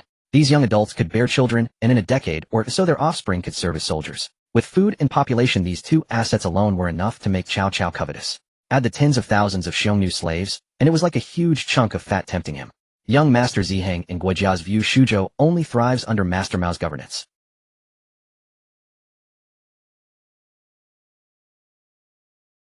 Moreover, Master Mao is extremely strong-willed. If you propose taking Shuzhou back under the Chancellor's control, I believe he would never agree. Guojia quickly explained to Cao Cao, sensing his interest in Cao Pi's bad advice. Minister Guo, what do you mean? No matter how strong or stubborn my brother is, he is still our father's son. If father issues a strict order, dare he disobey? Cao Pai snorted coldly. Cao Cao remained silent, observing Guojia's stance. He noticed Guojia's allegiance had shifted toward Cao Mao, and the suspicious Cao Cao felt quite displeased. However, Cao Cao still trusted Guojia. If it were someone like Zhang Xiu, he would have acted already. Master Mao has Cao Ren, once wounded by Cao Mao's general Li Cunxiao, harbored a grudge. Suddenly he pointed outside the city. Cao Cao stood atop the city wall, leaning forward to peer below, and nearly fainted from fury. Beneath the ramparts, a man and a woman rode together on an extraordinarily spirited Fergana horse. The man wore a purple golden armor beneath a cloak of dark mermaid silk. Seated before him was a woman adorned with a phoenix crown and a phoenix robe, none other than the rebellious son Cao Mao and Emperor Lu Xie's Empress Fu. Father Mao has openly shared a horse with the Empress. Their illicit affair must have been long-standing. As a subject committing such an act with the Empress, what will the world think of our Cao family? Mao is thrusting our family into the storm's eye. Yuan Shu committed a similar folly and stirred universal outrage. Father, if Yuan Shao of Hebei learns of this, he will surely cross the river under the pretext of purging the court, attacking our Xuchang. Cao Pai grew more agitated with each word. Guojia opened his mouth to defend Cao Mao, but found no justification. Every strategist and general under Cao Cao had witnessed Cao Mao canoodling with Empress Fu on horseback. Rebellious scoundrel. For the sake of a woman, he casts all caution to the wind. This wretch's conduct will drag our Cao family into an abyss of ruin. Cao Cao slammed the battlements, cursing loudly. Cao Pai was secretly delighted. Feigning concern, he said, Father Mao must be momentarily bewitched by Empress. Your son is willing to reason with Mao to explain the stakes. As the elder brother, I must shoulder this responsibility. I cannot rest easy watching him continue down this path. Cao Cao cast an extra glance at Cao Pai. Had Cao Pai not been rendered a eunuch, Cao Cao in his excitement might have named him heir to the Cao clan. Ziheng, if only that rebellious son had half your virtue. Since you and Cao Mao are brothers, go tell him if he persists in lechery and obstinacy, bind him and bring him to Xuchang. This was precisely what Cao Pai wanted. Restraining his excitement, he said with a trembling voice, Father, rest assured. Even if I die at Mao's hands, I will make him mend his ways. Go. Cao Pai practically jogged down the city wall. At the city gate, Cao Mao rode in on the Fergana horse, chatting and laughing with Empress Fu Shou in his arms. Wait, Mao. Cao Pai blocked the horse. Cao Mao reined in, grinning. I thought some blind fool blocked the path of the Grand General. It's Brother Pai. Forgive me, Brother Pai, for not offering full courtesy and armor. Don't take offense. A venomous glint flashed in Cao Pi's eyes. He smiled thinly, his voice sharp. Mao, we are brothers by blood, no need for formalities. And who is this woman in your arms? Brother Pai, this is my woman, Lady Fu. Any issue? Lady Fu, this is Brother Pai? Greet him. Fu Shou's eyes were only for Cao Mao. At his bidding, she softly called Brother Pai. Cao Pai watched the noble, stunning Empress obey Cao Mao's every word, even calling him brother on command. Cao Pai then thought of his own love, Guan Wang, and what Cao Mao might have demanded of her. The more he thought, the more his rage festered. Becoming a eunuch had twisted his mind. Gazing at Empress Fu in Cao Mao's arms, malice brewed. Cao Pai lowered his voice. Mao, at watching you snatch Lady Zou whom father desired. It infuriated father. On the city wall, just now, father mistook Empress Fu for Lady Zou. As his son, you should consider his wishes. Hand Empress Fu to me, and I will present her to father to appease his anger. Hearing Cao Pi's words from within Cao Mao's embrace, Empress Fu trembled in fear, terrified that Cao Mao might heed him and give her to Cao Cao. Brother Pai, tell old Cao no one shall lay a finger on my woman. Not even if it's old Cao himself or the Jade Emperor. If anyone dares covet Cao Mao's woman, it'll tear the very heavens apart. Move aside, Brother Pai. Cao Mao spoke loudly, deliberately, ensuring Cao Cao on the ramparts could hear. With that, Cao Mao spurred the Fergana horse, which leaped over 2 meters high, vaulting directly over Cao Pi's head. Cao Pi ducked, clutching his head as he rolled aside. By the time he scrambled up, Cao Mao had vanished. Dusting off his soiled robes, he scurried back up the city wall. Upon seeing Cao Pi wiped his tears. Father Mao has been utterly bewitched by that seductress Empress Fu. I suggest deposing Empress Fu and casting her into the cold palace of Xuchang. Ziheng, do as you say. I entrust this to you. As you command. Cao Cao had also overheard Cao Mao's arrogant declaration that anyone daring to touch his woman, even the Jade Emperor, would face a shattered sky. Cao Cao recalled how the beauty Lady Zou was snatched from him, and how the famed Qiao sisters of Jiangdong were also taken by that rebellious wretch. Now Cao Mao was entangled with Empress Fu. This truly placed the Cao family on a pyre. Guojia, sensing the peril for Cao Mao, quietly tried to slip away. Fengxiao, where are you off to? Cao Cao had been watching Guojia. He called out sharply, "My lord, my stomach is unsettled." Master Fengxiao, it's not your stomach. It's your heart that worries for that insolent wretch Cao Mao, isn't it? Found out. Guojia forced a smile. My lord, how could I worry about Master Mao? You've seen how he governed Suzhou for barely half a year, transforming it entirely. Now Suzhou is more prosperous than even the unburned western capital Chang'an. Fengxiao, what sorcery has Cao Mao fed you that you always speak for him? Cao Cao grew displeased. My lord, I merely state facts. Look at Suzhou's population, construction, grain defenses. Enough, Guojia. I understand your meaning. But you saw today's events. If that rebellious son Cao Mao does not restrain himself, calamity will befall the Cao family. Cao Cao cut him off coldly. Sun Yu approached as well. The Chancellor speaks truly. Master Cao Mao is talented, but this is the grave crime of defiling the imperial harem. Even Dong Zhuo, who lodged in the palace and slept on the imperial bed, dared not touch Empress Dowager He. Yet Master Cao Mao openly embraced the Empress before civil and military officials. It's utterly disgraceful. Cao Mao's character is flawed. My lord, I suggest sending a steady minister to serve as Suzhou's governor. As for Cao Mao, build him a mansion in Xuchang and gift him beauties. Cao Ren also added fuel to the fire against Cao Mao. Cao Cao's expression was unpredictable. To be honest, everything here in Suzhou was beyond his expectations. From the moment he set foot on this land, what greeted his eyes were the plump heads of barley. Most of the farmers in the fields were strong young men.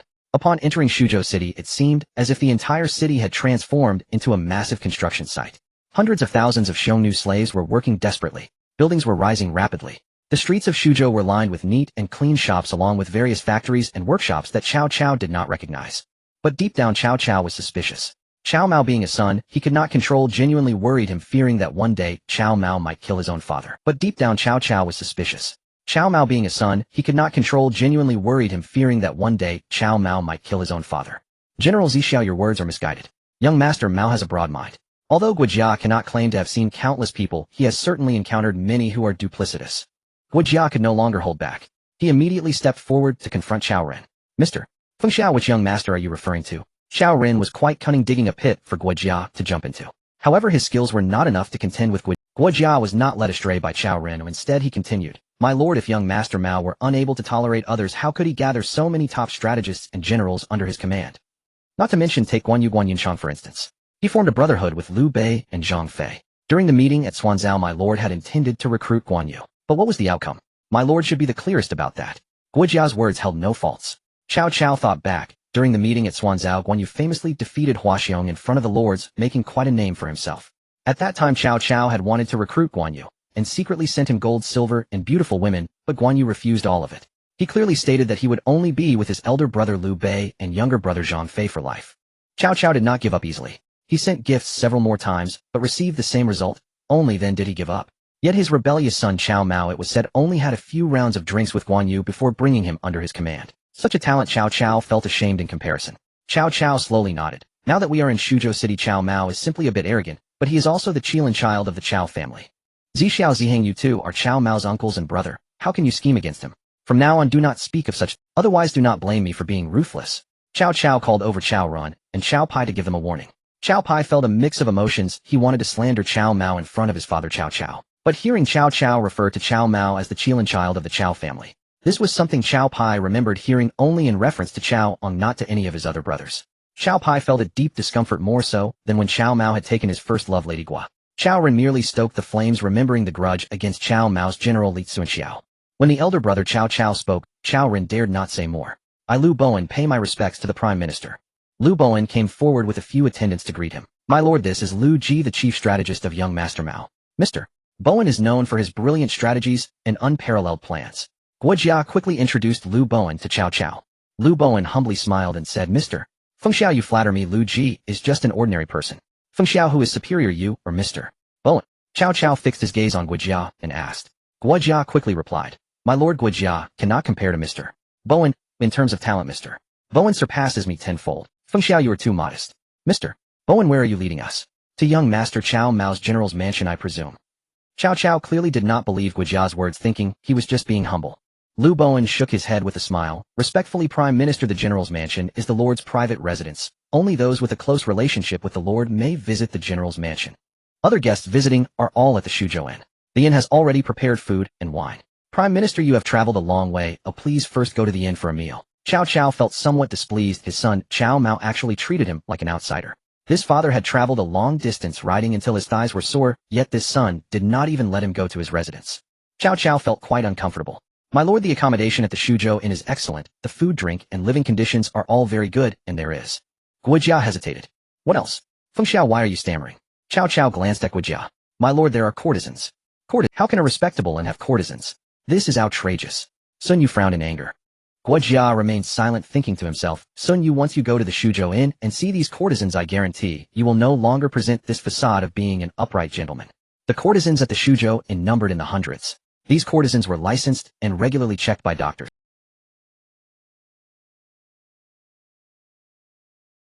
Under Cao Mao's governance, brothels were legally operated but required to pay taxes. The tax rate was set at 20%, and anyone caught evading taxes over 1,000 coins would have to work on construction sites alongside Xiongnu slaves.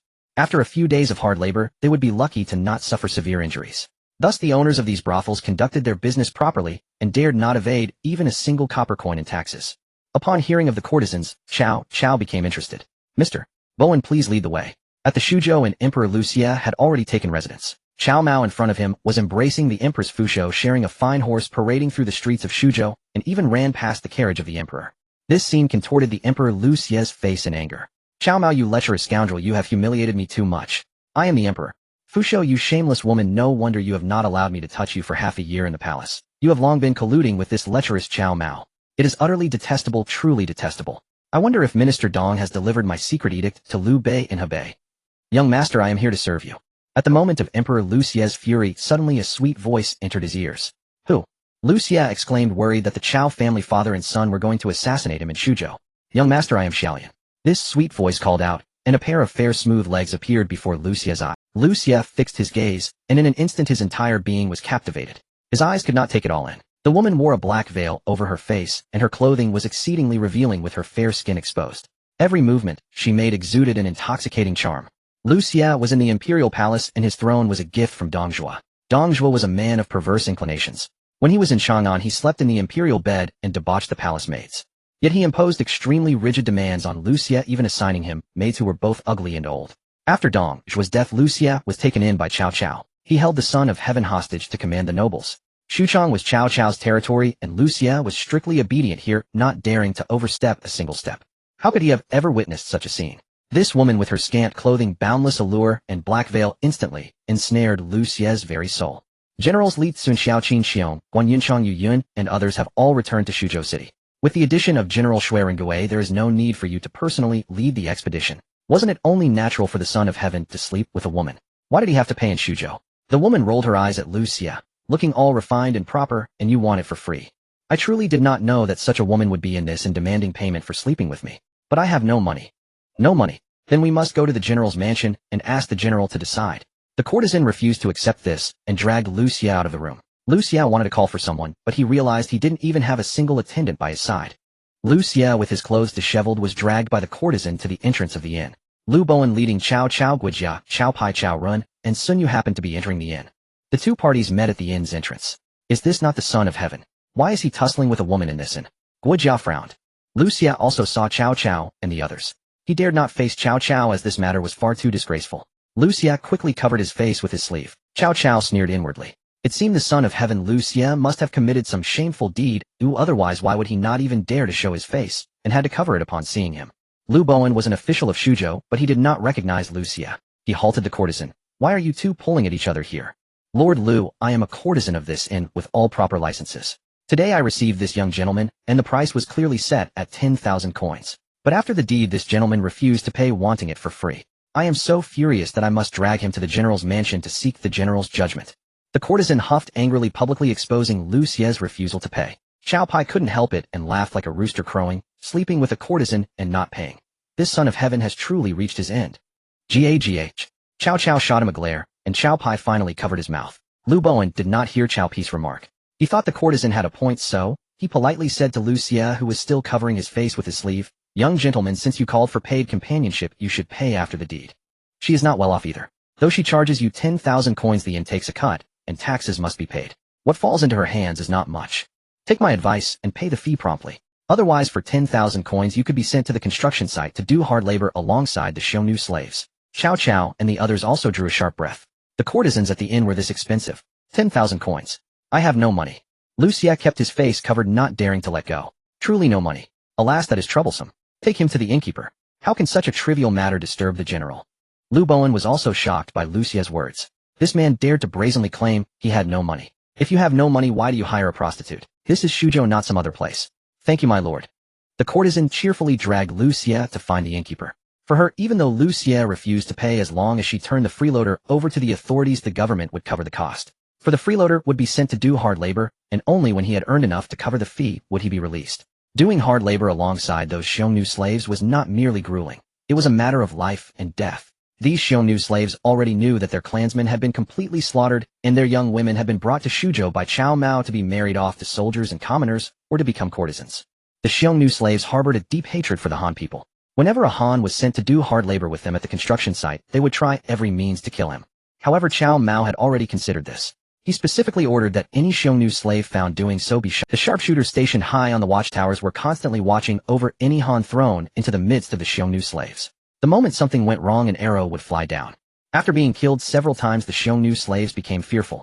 The overseers simply told them that if a Han was sent to work with them, they were only to intimidate and harass him. No one. After that, the Xiongnu slaves learned their lesson and were willing to cooperate with the authorities. And every Han punished to do hard labor with the Xiongnu slaves never lasted more than a day. They knew that if they continued, they would die. So they would beg for mercy, and even if they had to sell everything they owned, they would scrape together the money to pay the fine. Lu Xie was unaware of these intricacies. Hold on, Master Bowen. The chancellor will pay this sum for him. Cao Cao sighed inwardly. He could not simply stand by and watch the son of heaven Lu Xie be dragged to the construction site to do hard labor with Xiongnu slaves over unpaid courtesan fees. With Lu Xie's delicate skin, even staying at the construction site for a day without working would see him scorched by the sun. For now, Lu Xie was still useful to Cao Cao. He would not let Lu Xie die like this. How magnanimous of the chancellor. Why don't you quickly thank Chancellor Cao? Lu Bowen barked at Lu Xie. It's just a trifling sum. Let him go. Master Bowen, can you arrange for the inn to find me some attractive courtesans? Cao Cao had no interest in the courtesan who had accompanied Lu Xie. He preferred married women. Chancellor Cao, I will make the arrangements immediately. Master Feng Xiao, your rooms are on the third floor in the VIP lounge. The food and wine have been prepared in the third floor dining hall. Lu Bowen hurried away. Lu Xie, his face burning with shame, ran back to his room. Cao Cao watched his retreating figure and sighed. At the general's mansion, Cao Mao was once again entwined with Empress Fu Shou. Lady Ding, what brings you here? Suddenly, Yin Shi asked with a smile from outside the door. Yin Shi, I am here to see Cao Mao. Lady Ding, let me go in and inform my husband. No need, I will go in and find Cao Mao myself. Lady Ding strode right in. Within the sheer seductive bed curtains, Empress Fu's graceful figure undulated rhythmically. Lady Ding, being a woman of experience, instantly understood what was transpiring. Lady Ding's face flushed crimson. She wished to leave, yet her feet seemed rooted to the spot. In that moment, her mind was a blank. Cao Mao heard the commotion and assumed it was a maidservant. What are you standing there like a fool for? Bring in a handkerchief to wipe the Empress clean. He actually ordered me to do such a thing. Lady Ding felt a surge of indignation, yet her gaze fell upon a pink handkerchief embroidered with mandarin ducks playing in the water lying on the footstool. Involuntarily, she reached out and picked it up. This handkerchief was made of fine shoe brocade. Lady Ding slipped her hand through the bed curtains and thrust the shoe brocade embroidered with the mandarin duck motif inside. The moment she lifted the gauze canopy, Lady Ding was startled. The bewitching face within belonged to none other than Empress Fu Shou of the reigning Han Emperor.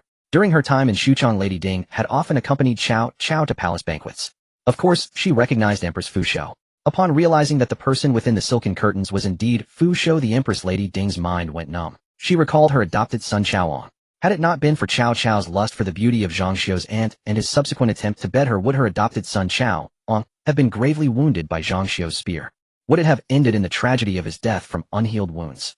Lady Ding froze in place, her fists clenched tightly, mistaking Cao Mao for Cao Cao in her fury. You shameless old lecher. Give me back my Zixio. Lady Ding leaped into the bed curtains and began pummeling Cao Mao. Cao Mao, who was in the midst of cultivating the Union longevity art with Empress Fu Shou, only then realized he had mistaken Lady Ding for a maidservant. He had no idea what sudden madness had seized Lady Ding. Fu Shou was terrified. She also recognized Lady Ding. Upon seeing Lady Ding, she froze in shock. As Lady Ding lunged into the curtains, Fu Shou panicked, and without a second thought scrambled out of the bed and fled the room. Lady Ding, calm yourself. Cao Mao seized Lady Ding by the shoulders, shaking her in an attempt to bring her to her senses. But Lady Ding shrieked, how can I be calm? You greedy, lascivious old man. Only caring for your own pleasure. My son, give me back my Zhang. Cao Mao's mind also went numb. Had Lady Ding lost her mind? Was she mistaking him for old Cao? Then, congratulations host on successfully taking Lady Ding as a concubine. Rewards 1. Life restoration art when health drops below 10, automatically restores to 100. 2. General Shui Ringgui. Cao Mao looked at the two rewards from the system. Both were exceptionally fine. The General Shui Ringgui was known for his feats of 3 arrows settling the Tianshan and removing his helmet to repel 10,000 enemies, but compared to the life restoration art, that was the greatest reward. This was tantamount to the system granting him an invincibility skill. Cao Mao could not remain in the general's mansion in Shuzhou forever. Just months ago, he had personally campaigned against the Xiongnu and Wuhuan tribes amidst 10,000 troops. Weapons and arrows were blind and merciless. Where is General Shui Ringgui? Emerging from the inner court, Cao Mao felt a great weight lifted. He strode into the main hall and thundered authoritatively. Your subordinate Shui Ringgui pays respects to my lord. Shui Ringgui stepped forward and bowed to Cao Mao. General Shui Ringgui, I appoint you as the vanguard commanding 20,000 troops. I, the Grand General, shall personally lead the campaign against Liu Biao to avenge my deceased son Sun Su and my brother-in-law Sun Jian. Cao Mao slammed his palm onto the 8 Immortals table, shattering it with a single blow. Lu Bowen, stepping into the general's mansion, happened to hear Cao Mao's declaration. My lord, we are to attack Liu Biao now. Strategist, you have arrived at the perfect moment. This chaotic world must not continue to fester. The sooner it ends, the better. Cao Mao sighed. Of course, what was truly on his mind was Liu Biao's wife Lady Kai and her niece Huang Yue. Lu Bowen was filled with profound respect. My lord's concern for all under heaven fills Lu Ji with boundless admiration. Generals Li Cunxiao, Qin Xiong, Guan Yunchang, Yu Yun, and others have all returned to Shuzhou City. With the addition of General Shui Ringgui, there is no need for you to personally lead the expedition. However, Lu Bowen believed Cao Mao's personal campaign was entirely unnecessary. He could simply send Shui Ringgui, Qin Xiong, Li Cunxiao, Guan Yunchang, and Yu Yun to lead the troops to conquer Liu Biao's stronghold in Jingzhou. No strategist. My purpose in personally leading this campaign is simple: to show the world my resolve to restore the glory of the great Han. My lord, do you truly only wish to be a minister in times of peace to prolong the life of this Han dynasty? As Lu Bowen said this, a hint of disappointment crept into his heart. Cao Mao, of course, understood Lu Bowen's implication. He chuckled. Strategist, you speak of the Liu Han. What I, the Grand General, seek to restore is the glory of the great Han. This great Han belongs to all of us. It could be a Lu Han, a Li Han, or a Cao Han. Lu Bowen had an epiphany, and his heart was filled with wild joy. Lu Bowen bowed, deeply touching his head to the ground. Your subordinate Lu Bowen shall surely assist my lord in unifying this Han realm. Strategist, your vision is too narrow. It is not merely to unify the Han realm. What I desire is the entire world. The world, my lord, do you mean? Strategist, take a look at this. As if by magic, a colorful ball-shaped object appeared in Cao Mao's hand. What is this? Lu Bowen stared at it in astonishment. This is called a globe. It represents the land beneath our feet. My lord, you mean to say that the land we stand on is a sphere? How is that possible? Lu Bowen was brilliant and resourceful, but Cao Mao's claim that the world was a sphere was somewhat difficult for him to grasp. After all, this was a gap in cognition. From birth, everyone had told Lu Bowen that the heavens were round and the earth was square. Unlike us moderns who are taught from birth that the earth is a sphere. If someone told you the earth was flat, you wouldn't believe it either. That was precisely Lu Bowen's current mindset. He too refused to believe that the ground he stood on was a sphere. Cao Mao chuckled. He didn't expect Lu Bowen to accept the concept of a spherical earth immediately. What he wanted to convey was that the territory occupied by the Great Han was merely a tiny portion of this sphere. There were vast expansive lands yet to be claimed. Lu Bowen was of course aware that the world consisted of more than just the Great Han. There were many other nations. He had never imagined that his lord Cao Mao had such an immense appetite. No, he should call it ambition.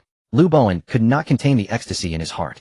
My lord, your subordinate shall surely follow your plan and conquer this sphere. Lu Bowen pointed at the colorful globe. Excellent strategist. With those words we shall begin our work. We shall take Jingzhou from Liu Biao, avenge my brother-in-law, and then reclaim the land of Jiangdong. At the Shuzhou courier station, Cao Run and Sun Yu were being treated exceedingly well. Half a month had passed in the blink of an eye. Cao Pai burst into Cao Cao's room. Cao Cao lay sprawled on a massage bed, with two masseuses attending to his SBA. He hummed contentedly, thoroughly enjoying his leisure. Since arriving in Shuzhou, old Cao realized that the so-called delicacies and fine wines he had previously enjoyed were nothing but slop compared to those at the Shuzhou courier station. Father, brother Mao has been on campaign for 5 days. Ziheng, can't you see I'm busy? Wait until the ladies are done, then come in. Cao Cao was still hungover and had been coaxed by Guojia into downing a large bottle of ale that morning.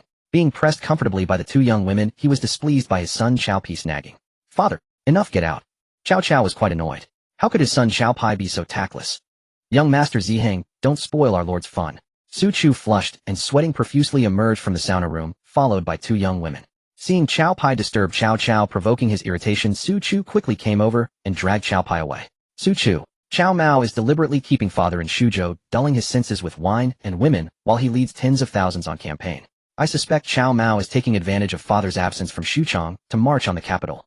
Cough. Young Master Ziheng, Master Mao is also our lord's son. Xuchang will eventually be his as well. Why would he attack it? Isn't that like taking off one's pants to fart? A redundant effort.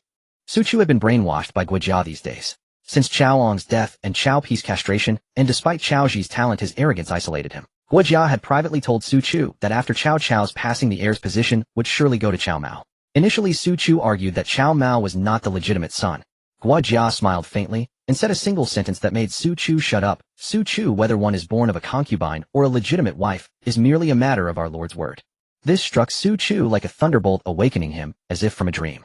Guojia was indeed right. Though Cao Mao's mother, Lady Zou, was of low status, elevating her to the position of principal wife was well within Cao Cao's power. The former principal wife was Lady Ding Yi. After their divorce, Lady Bian took her place.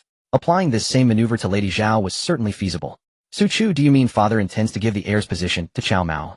Cao Pi's voice suddenly rose. Su Chu was Cao Cao's trusted bodyguard, always by his side. What Cao Pi as a son did not know, Su Chu might. From Su Chu's implication that Xuchang belonged to Cao Mao, Cao Pi inferred that Cao Cao had spoken of making Cao Mao the heir. Su Chu grinned, shaking his large head. Young Master Ziheng, I never said such a thing.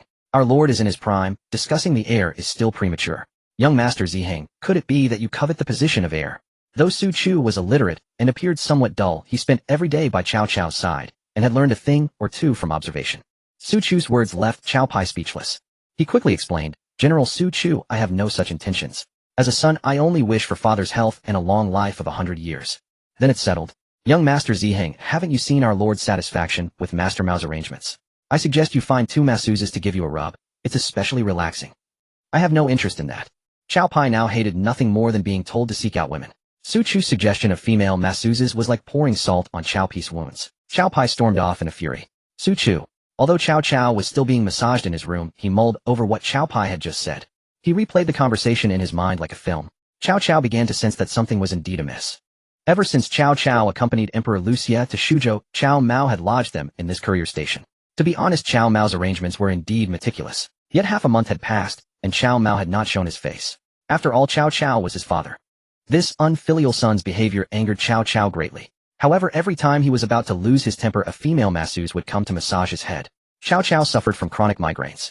Unexpectedly, after daily massages by these female masseuses at the Shuzhou courier station, his migraines had not flared up for half a month. Migraines could be excruciating.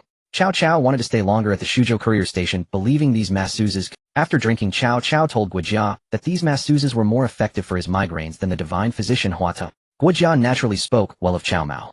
Guojia said these masseuses were specially trained by Cao Mao to treat his father's migraines.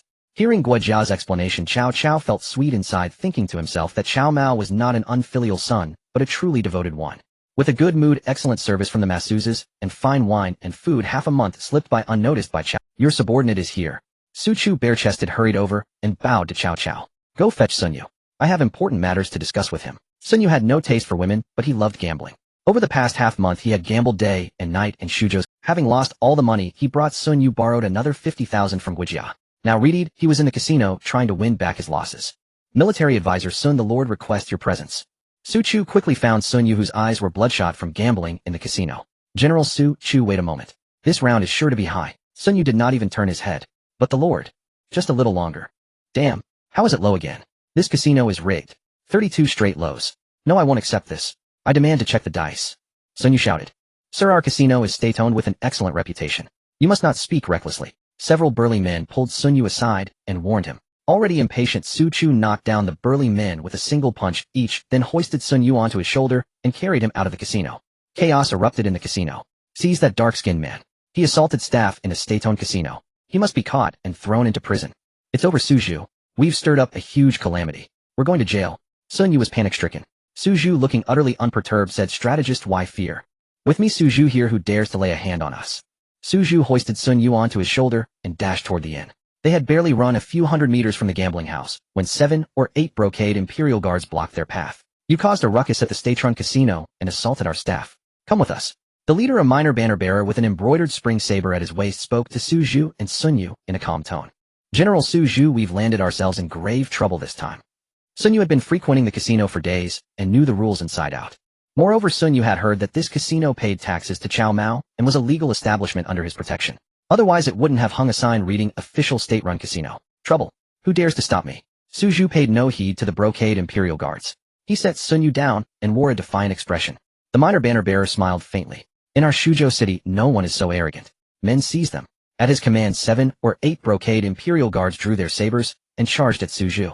True to his reputation as Cao Cao's top bodyguard, Suju knocked all 7 guards to the ground in the span of half. Unfazed, the minor banner-bearer blew the copper whistle hanging around his neck.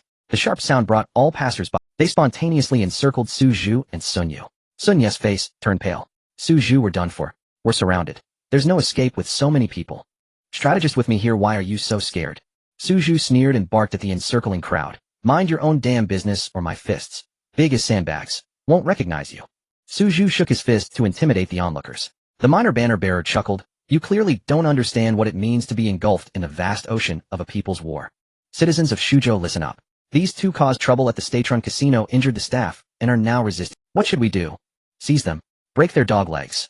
Especially that dark-skinned brute. He's too arrogant. Sir, you must throw him in jail and give him a good beating. No. Shuzhou has laws all enacted by the Grand General. We must act according to the statutes.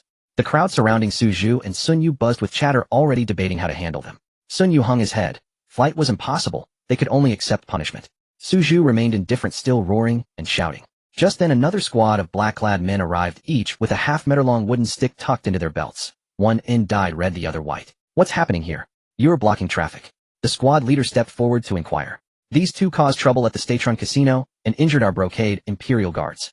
The minor banner-bearer reported. Leave it to us, the patrolmen. Everyone disperse. The squad leader waved his hand as the others began to clear the crowd.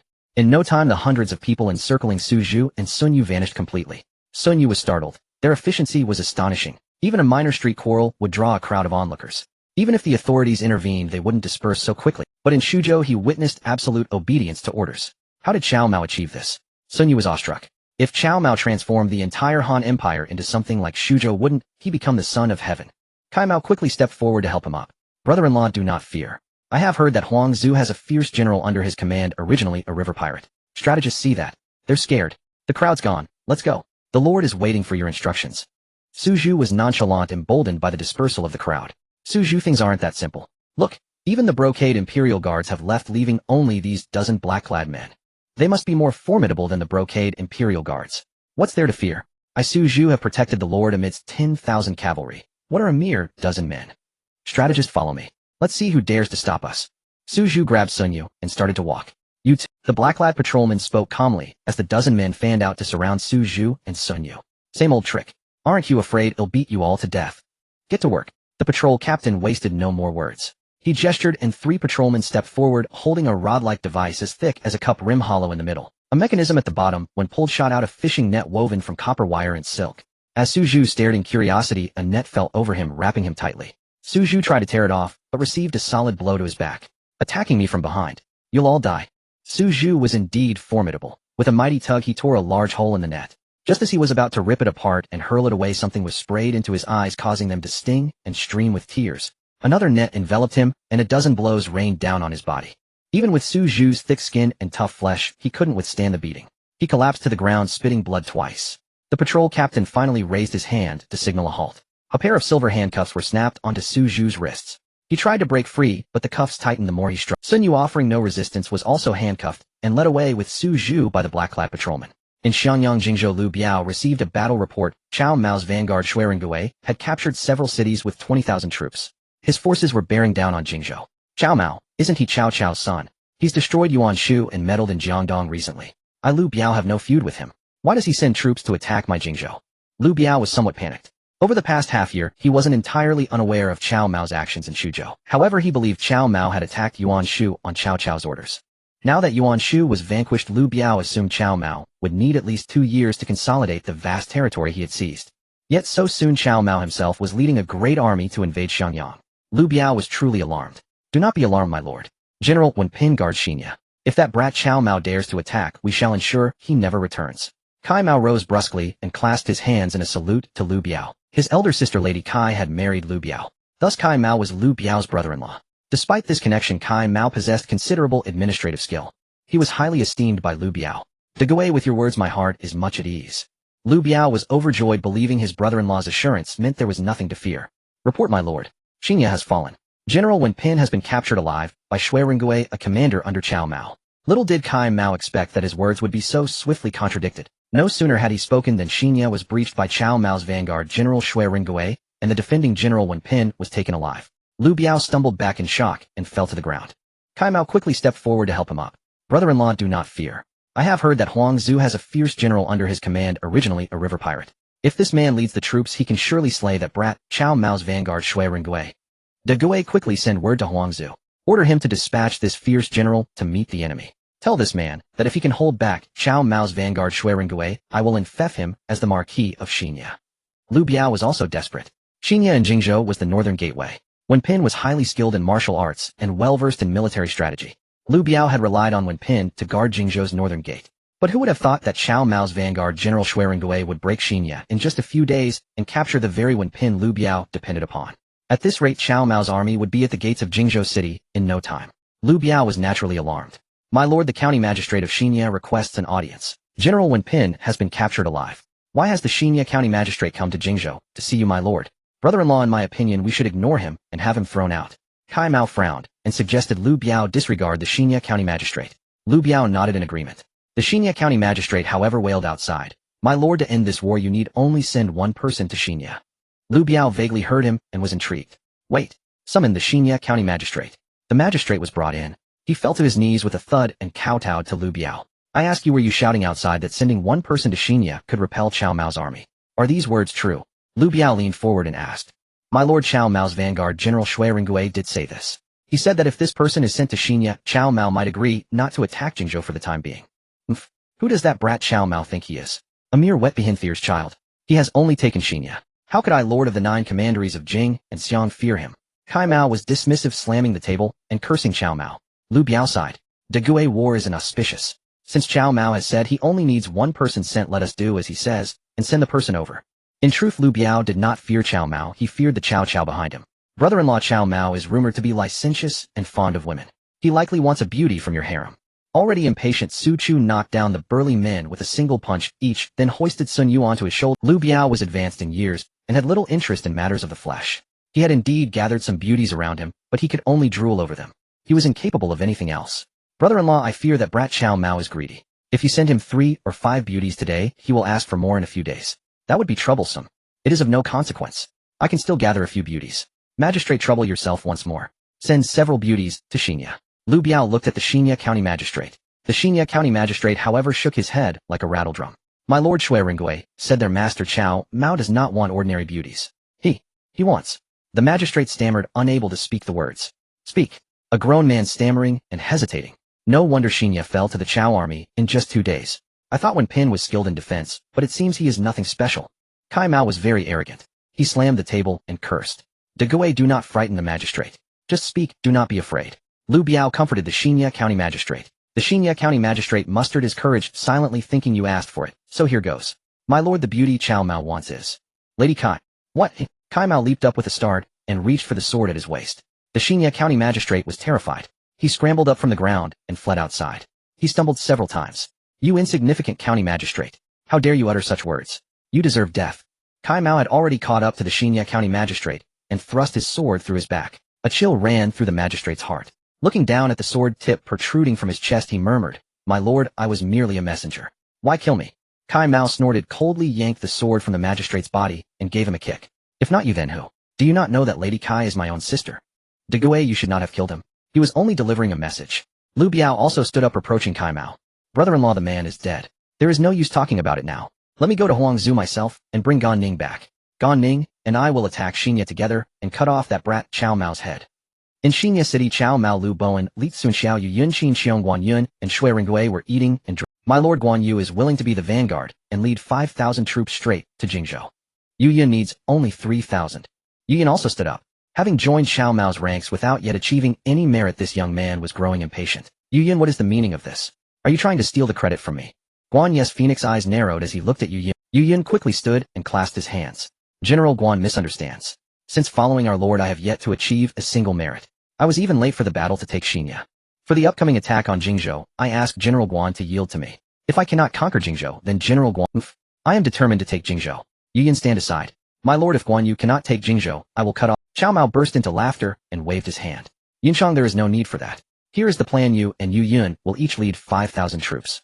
Whichever of you first seizes Lady Kai for me will be appointed the inspector of Jingzhou. How does that sound? Guan Yu accepts your command. Guan Yu replied loudly. Yu Yun was not to be outdone. He cared little for the position of Jingzhou inspector. What he sought was to render meritorious service.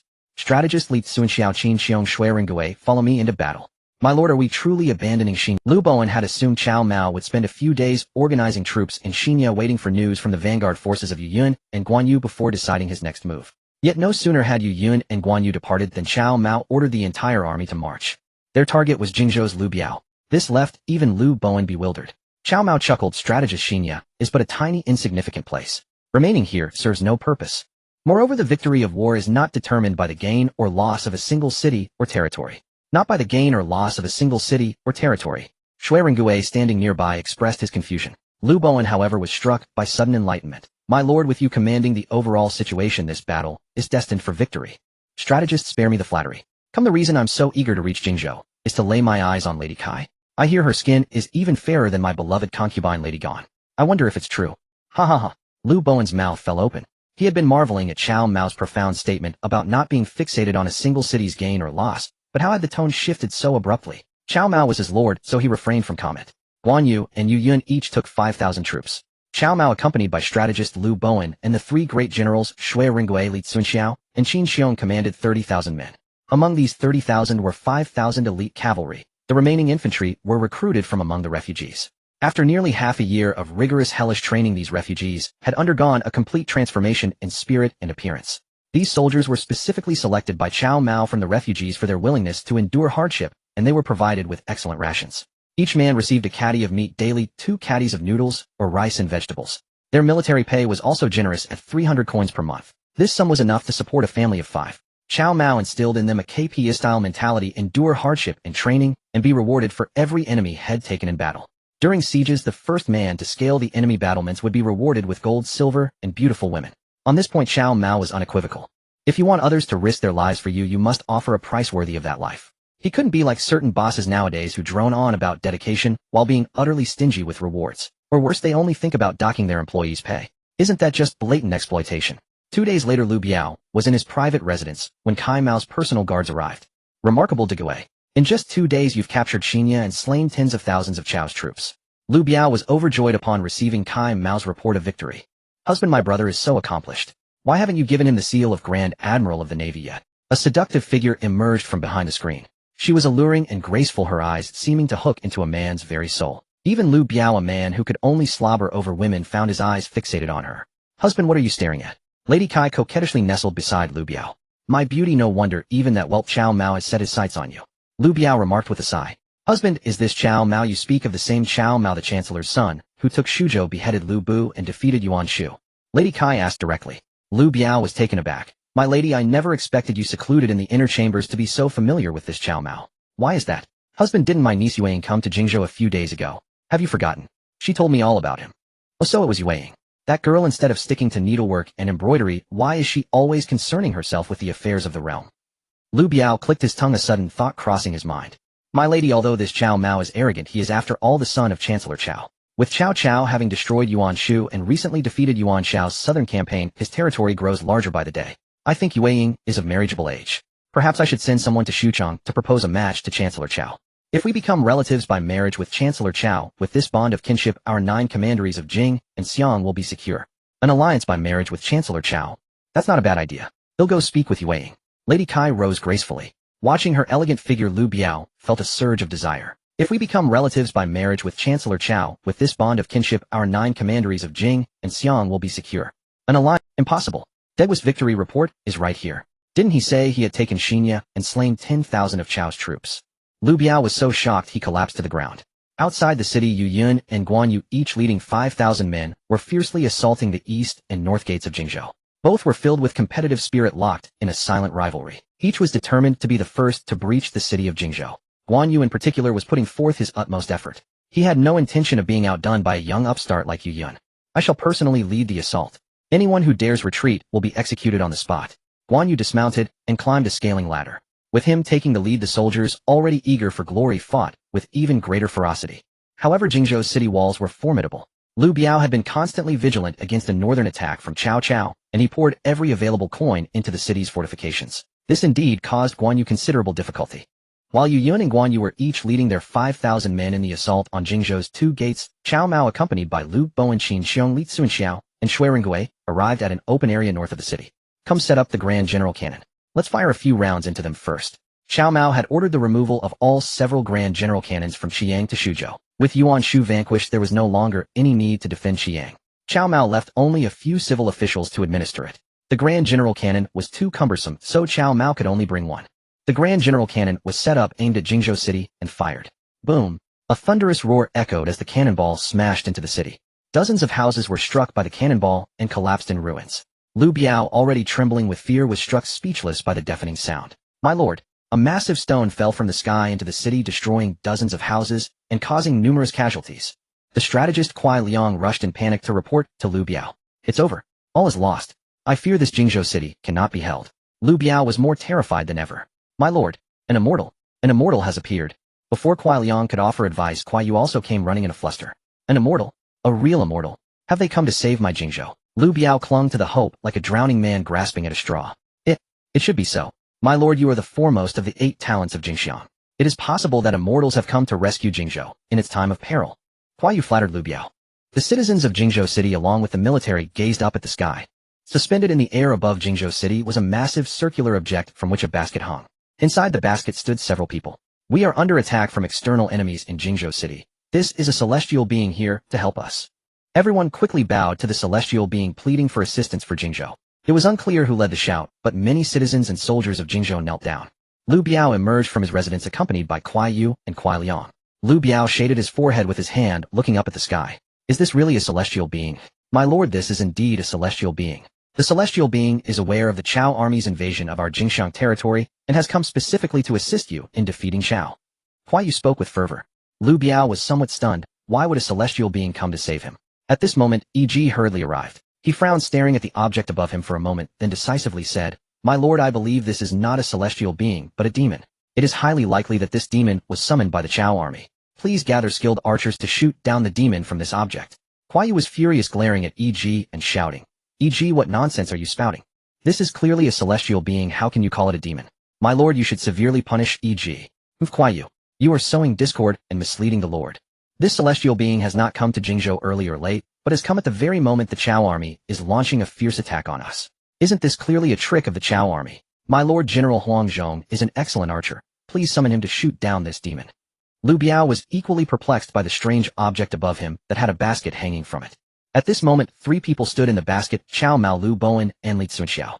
If you were smart, you would have already guessed it was a hot air balloon. This was a small gadget that Cao Mao received as a reward during his interaction with Empress Fu Shou. However, perhaps due to Cao Mao and Fu Shou not having had in-depth communication for over half a year, the reward was indeed somewhat large. Cao Mao had originally planned to take a few beautiful concubines to play poker in the sky, while conveniently practicing the harmony longevity technique. But before he could implement this plan, he marched westward to confront Lu Biao. The hot air balloon turned out to be quite useful. My lord, you actually possess the ability to fly. Truly the chosen one of heaven. Lu Bowen's words were somewhat blunt. Cao Mao laughed heartily. The strategist is correct. I am indeed the chosen one of heaven. My luck is simply beyond words. As a member of the countless troops that had traversed through time, Cao Mao was indeed quite fortunate. Although his start was poor, having become the most disregarded son of Cao Mao has now taken in over a dozen beautiful wives of the late Han dynasty under the system's influence. Next, of course, is to continue striving. As long as there are any beauties from the late Han dynasty, he will catch them all without leaving a single one behind. Lu Bowen was overjoyed. As long as Cao Mao had ambition, he would do his utmost to support him. General Cunxiao, descend a little more, oh I will call Lu Biao out. Cao Mao took out a large blue and white trumpet from the basket and pressed the switch. Hello. He directed the trumpet towards Jingzhou City below. The citizens and soldiers of Jingzhou City who were in the midst of bowing suddenly heard a voice coming from the basket beneath the round object above them. They all looked up. Kuai Yu and E.G. who had been arguing heard the commotion above. They stopped their dispute and also looked up. Is Lu Biao Lu Jingsheng present? Cao Mao's voice was strong, amplified by the system's reward trumpet, sounding like thunder. My lord, the celestial being is calling your name. I will prepare an incense table. My lord, kneel down to listen to the celestial being's teachings. Kuai Yu hurriedly asked Lu Biao. Good. Edu, you quickly go prepare the incense table. Lu Biao will kneel down to listen to the celestial being's teachings. Lu Biao naturally believed Kuai Yu. After all, he was already in a state of confusion. My lord, do not believe Kuai Yu's words. This is clearly a trick of the Cao army. E.G. immediately expressed his opposition. E.G. our Jingzhou City's east and north gates are under attack by the Cao army. With the celestial being assisting us, why are you still being critical? What do you want? Lu Biao was furious, glaring at E.G. with a barrage of scolding. E.G. sighed, just as he was about to explain. Lu Biao had already knelt down. Meanwhile, Cao Mao had picked up a telescope to search for Lu Biao's residence from the basket. Indeed, he found it right away. It was easy to locate. In ancient times, officials like Lu Biao would live in prestigious locations within the city. Cao Mao continued searching with the telescope, soon locking onto Lu Biao, E.G., Kuai Liang, and others. These individuals were all dressed in shoe brocade, clearly dignitaries. Cao Mao signaled for Li Cunxiao to steer the hot air balloon above Lu Biao. At this time, Kuai Yu was also hastily preparing the incense table. Lu Biao knelt before the incense table, offering incense and bowing. I, Lu Biao of Jingzhou, a member of the Han royal family, have diligently guarded Jingxiang since my ancestors were granted this territory, never daring to be the slightest bit negligent. I have advised the citizens to engage in agriculture and be compassionate. Cao Cao in the north, with the emperor in his grasp, commands the lords at will. Today the Cao army is descending south, wishing to unleash bloodshed upon our Jingxiang land. Celestial being, please assist me in defeating the Cao army. Lu Biao fervently prayed. Cao Mao observed Lu Biao's sincere appearance through the telescope, although he couldn't hear what he was saying. This Lu Biao seems very sincere. Let's toss him a sweet potato to try. Cao Mao took out several thunder grenades. This device was similar to a hand grenade made of fine iron on the outside and filled with gunpowder inside. It was also a type of Ming army weaponry, which had been a reward from the system to Cao Mao. He had conveniently brought a few before coming here, and they proved to be quite useful. Cao Mao estimated the angle, and 3 thunder grenades were launched straight down towards Lu Biao, who was still setting up the incense table for the celestial being. My lord, the celestial being has granted us a divine object. Kuai Yu and Kuai Liang, the 2 brothers, had been staring up at the basket beneath the hot air balloon. They saw several round objects suddenly drop from the basket above. The Kuai brothers quickly shouted. E.G. silently cursed that it was bad. He grabbed Lu Biao's arm and dragged him back to flee. E.G., are you crazy? Let go of me. Lu Biao fumed, scolding E.G. Boom. Before he could finish his scolding, explosions erupted nearby, and the Kuai brothers were blown to the ground. What is this? How can it harm people? Lu Biao's face turned pale with fright, and he stuttered while speaking. Lu Biao, I have come in response to orders to reclaim Jingzhou. Quickly open the gates and surrender. Otherwise I will blow you to pieces. Lu Biao's legs turned to jelly from fear. E.G. shouted, my lord, flee. The Kuai brothers must have colluded with Chao's army. Kuai Liang had a leg blown off. Kuai Yu's belly was torn open. Both lay dying. Hearing E.G. accuse them of colluding with Chao's forces, the Kuai brothers rolled their eyes in fury and passed out. My lord, General Guan has breached the north gate. Lu Bo, in a telescope hanging from his neck, suddenly pointed at the north gate and called to Cao Mao. My lord, my young brother Yu Yun has also broken through the east gate. Li Cunxiao grinned, also pointing toward the east gate of Jingzhou City. Cao Mao burst into laughter, courage surging within him. He made a bold decision. Strategist, I, the Grand General, will take General Cunxiao to Lu Biao's residence. You and Tiela pilot the hot air balloon back to camp and order Generals Qiong and Ringgui to split their forces, one attacking through the east gate, the other through the north. My lord, I shall deliver the order to Generals Qiong and Ringgui at once. But Lu Biao's army remains undefeated in Jingzhou City. It is far too perilous for you and General Cunxiao to descend alone. My lord, you must not risk yourself. Cao Mao waved a hand, pointing at the chaotic scene on the streets below. Strategist, worry not. Your lord is no frail scholar who cannot even trust a chicken. It is decided. Tiela, lower the balloon a bit more. General Cunxiao and I shall prepare to descend. The personal guard Tiela quickly pulled the hot air balloon's valve, releasing some heat. The balloon slowly descended above Lu Biao's residence. With the east and north gates breached by Guan Yu and Yu Yun, chaos reigned in Jingzhou. Yet Lu Biao still had tens of thousands of soldiers within the city. In the Barbican, fierce fighting raged between Yu Yun and Guan Yu's elite troops and the defenders. It would take time for Yu Yun and Guan Yu to push into the city proper. As for Lu Biao, he was already terrified like a startled bird. Under Eji's protection, he fled into the inner mansion, ordering his personal guards to seal the gates, not daring to show his face. Lu Biao had neither the heart nor the courage to look at the slowly descending hot air balloon. It had now dropped to a height suitable for descent. Li Cunxiao tossed down a thick hemp rope, first hurling his yuan spear to the ground. With his Bayan halberd strapped to his back, he grabbed the rope and slid down with a swift whoosh. Upon landing, Li Cunxiao quickly retrieved the yuan spear, drew the Bayan halberd from his back, and held both weapons aloft, scanning his surroundings warily. My lord, be cautious above all. Cao Mao, following Li Cunxiao's example, grabbed the rope to slide down. Lu Bowen, still uneasy, hastened to warn him. Strategist, fret not. With General Cunxiao's protection and Guan and Yu's breach of the east and north gates, the city is in turmoil. I shall be safe. My lord, I shall return at once to dispatch Shui Rengui and Qin Xiong to storm Jingzhou. Cao Mao nodded, grasped the rope, and slid down in the same manner as Li Cunxiao. As soon as Cao Mao landed, Lu Bowen quickly hauled up the rope, and Tiela made the balloon ascend rapidly. They flew back toward the camp. Upon landing, Cao Mao found himself in the rear garden of Lu Biao's residence. He couldn't help but chuckle. Who dares trespass in the rear garden? A delicate voice rang out. Detected a concubine candidate. Cao Mao was about to see who it was when the system chimed with a notification. Cao Mao grinned. Truly, boldness could make even the empress take maternity leave. He followed the voice and saw a young woman standing by a stone table in the garden. She wore a moon-white Han-style gown, her light yellow wavy hair simply tied into a bun and adorned with a bamboo. Her pure face against the backdrop of her yellow hair was as white as jade. My beauty, your husband Cao Mao has come. The woman paused, studying Cao Mao from head to toe. Though he was robed in brocade and bore an imposing air, his manner seemed somewhat frivolous and forward. Huang Yueying felt displeased. Cao Mao, as the court's grand general, your words are so frivolous. Hardly the conduct of a true man. This is the courtyard my aunt chose for me. No outsiders may enter. You should leave at once. Cao Mao laughed. Was this girl not quite right in the head? No outsiders can enter. That's perfect. General Cunxiao, guard the gate. Let no one pass. Li Cunxiao bowed in acknowledgement, then patrolled the small courtyard with his yuan spear and Bayan halberd, confirming it was empty. He took his post at the gate like a divine sentinel. My beauty, tell your husband your name. Cao Mao, as a grand general, would you stoop to such indecent acts? Huang Yueying said sternly. Indecent acts. It is the rights of Zhou, the joy of man and woman, mutual affection. Cao Mao declared with righteous vigor, stepping closer to Huang Yueying. Huang Yueying, both frightened and flustered, could only retreat. After a few steps, her back met the pillar of the pavilion. No way left to flee. Cao Mao seized her arm, pulling her onto the stone table in the pavilion. Congratulations, host. You have successfully taken Huang Yueying as a concubine. Rewards 1. Glider blueprints 2. Special talent Qin Hui. Cao Mao understood the glider blueprints. After all, Huang Yueying was an inventor. With the blueprints, she could probably build a glider. But what the hell did the system mean by rewarding a special talent like Qin Hui? Was it trying to stir up trouble among his loyal ministers and generals by sending this infamous traitor? Fine system, is that how you want to play? He'll have Qin Hui beheaded as soon as I return. All talents rewarded by the system are 100 loyal to the host, and cannot be killed or backlash will occur. The system chimed another notification. System, go to hell. Cao Mao cursed in fury, but the system fell silent, playing dead. Huang Yueying, lying on the stone table, tried to rise, but was too sore from her first intimate encounter. Hearing his husband, is it because I failed to serve you well? It is Yueying's fault. Please punish me. Cao Mao looked at her disheveled gown and radiant white skin, lifting her from the table with tenderness. My beloved Yueying, I was not cursing you. Do not misunderstand. By the way, I heard you were said to be ugly, yet I find you so stunning. Why is that? Cao Mao was genuinely surprised. The Huang Yueying he knew was said to be homely but brilliant.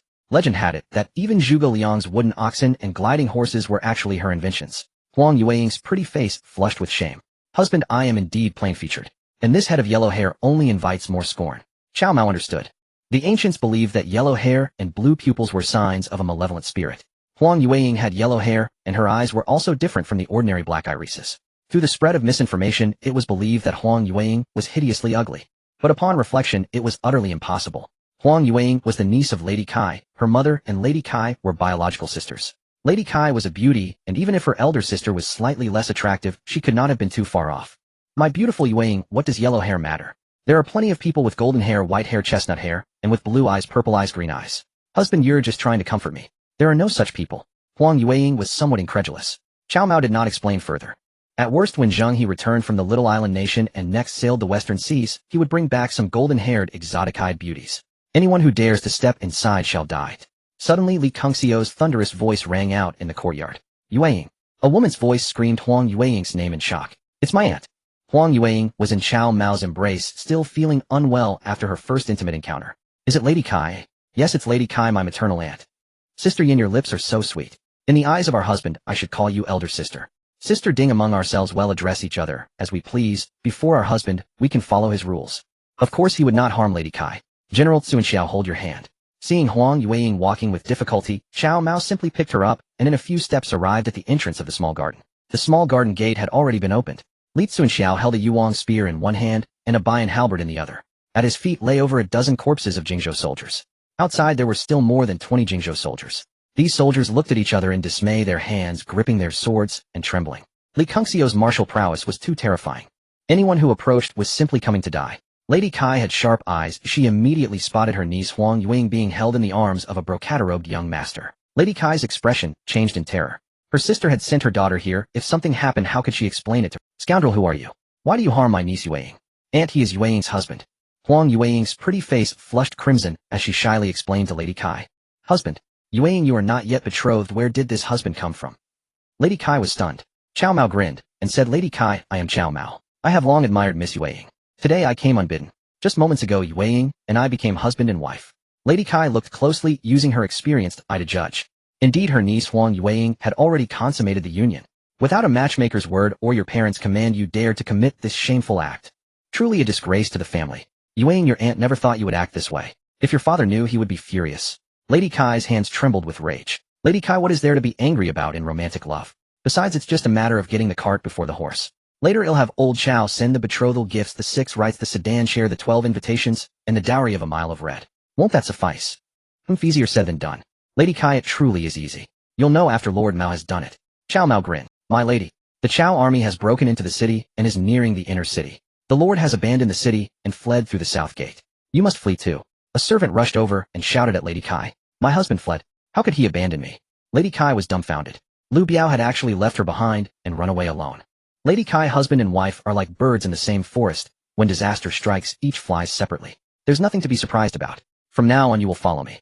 Cao Mao chuckled, holding Huang Yueying as he walked out of the small garden. The Jingzhou soldiers guarding Lady Kai pointed their swords at Cao Mao, but their steps were already retreating.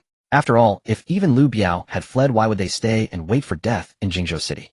Lower your weapons. Whoever disobeys shall be executed immediately. Li Cunxiao roared, hurling his bayan halberd with force. A Jingzhou soldier closest to Cao Mao was struck by the halberd and died instantly. Li Cunxiao charged with his yuan spear, and over a dozen Jingzhou soldiers, terrified, threw down their weapons and knelt to surrender. Cao Mao stepped forward, grabbed Lady Kai, and hoisted her onto his shoulder. Scoundrel, do not insult me. Lady Kai, you are truly graceful and charming. This great general conquered Jingzhou City precisely for you. You are Cao Mao, the great general. Lady Kai suddenly understood. Cao Mao laughed heartily, carrying Lady Kai back into the small garden. Lady Kai, a mature woman, was entirely different from Huang Yueying, who was new to such matters. With Huang Yueying, Cao Mao had been gentle. With Lady Kai, he let loose completely. Congratulations, host, on successfully taking Lady Kai as a concubine. Rewards 1. Eye of the Loyal Minister in times of turmoil 2. Yao Guangxiao. The Eye of the Loyal Minister meant that Cao Mao could see at a glance who was loyal to him.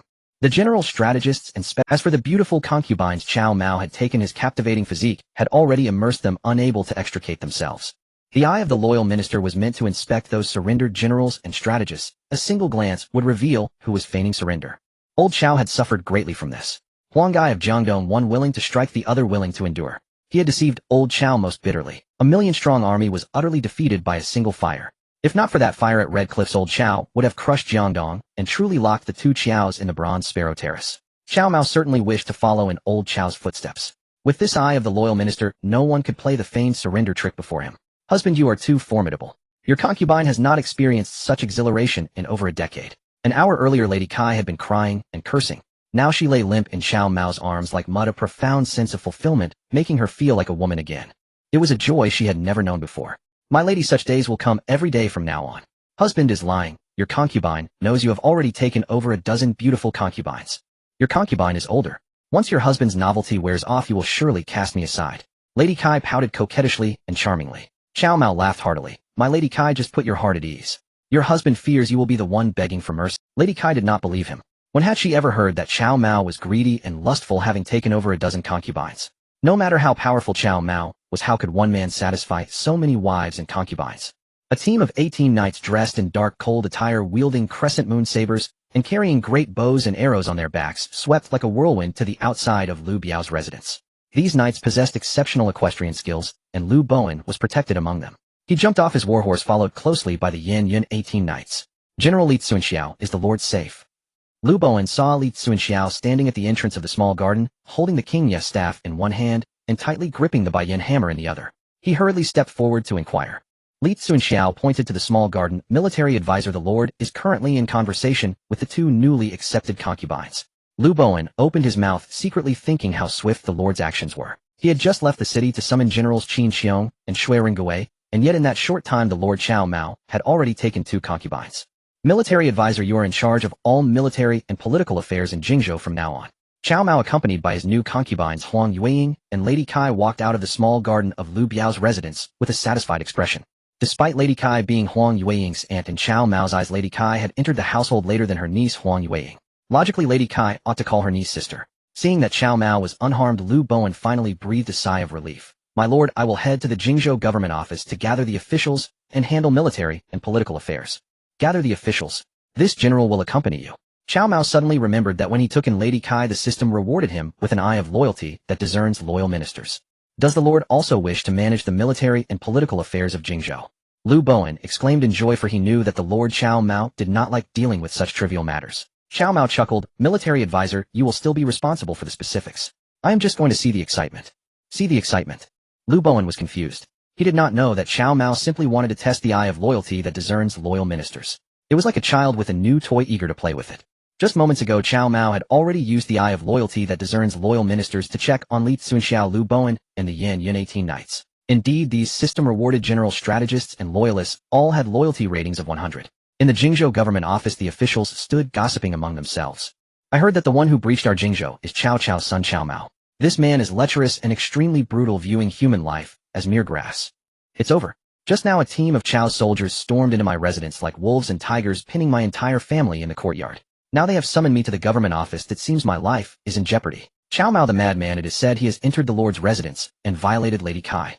His father Cao Cao used the emperor to command the lords, and now his son Cao Mao brazenly intrudes into Lu Jingzhou's residence in broad daylight, violating Lady Kai. The Cao family truly incites the wrath of both gods and men. The officials under Lu Biao of Jingzhou became increasingly animated in their speech. Behind them, in an inconspicuous corner, a pale scholar wore a faint smile, quietly noting every word they spoke. General Cao Mao has arrived. Suddenly a loud shout rang out, and Cao Mao, clad in purple gold armor and draped in a veil of fish scale, sat majestically on his steed, embracing two beauties in his arms. It was none other than Lady Kai and her niece Huang Yueying. The once naive Huang Yueying had shed her innocence, her originally yellow long hair now shimmering like gold in the sunlight, her heterochromatic eyes glimmering like cat's eyes. Lady Kai exuded a charming demeanor both inside and out, radiating the allure of a mature woman. What a scandal! Lady Kai still welcomes embraces while Lu Jingzhou is still alive, and this Lady Huang, how shameless. The officials of Jingzhou began to murmur again, but this time their voices were even lower. The pale scholar, upon seeing Cao Mao arrive, hurriedly stepped out from the crowd and approached Cao Mao's horse, bowing respectfully. Subject Qin Hui pays respect to the Lord. What the hell? Upon hearing this name, Cao Mao was momentarily stunned. Are you Qin Hui? Cao Mao stared intently at Qin Hui standing before his horse. This Qin Hui looked quite decent, refined and fair-skinned. Yet no matter how handsome he was, it could not conceal the foul legacy he left behind. Seeing that it was Qin Hui, Cao Mao felt a headache coming on. Why on earth did the system reward someone as notorious? Qin Hui too did not expect that he would be scolded as soon as he made his appearance. However, with a thick-skinned Qin Hui remained unfazed, still wearing a smile. My lord, I just heard these people speaking ill of you from over here. That person is Wang Can. He said the Lord is morally corrupt and indulgent. He is not wrong. This general is indeed lecherous and indulgent. And you, Qin Hui, what do you mean by calling yourself a subject? I am a general conferred by the current emperor.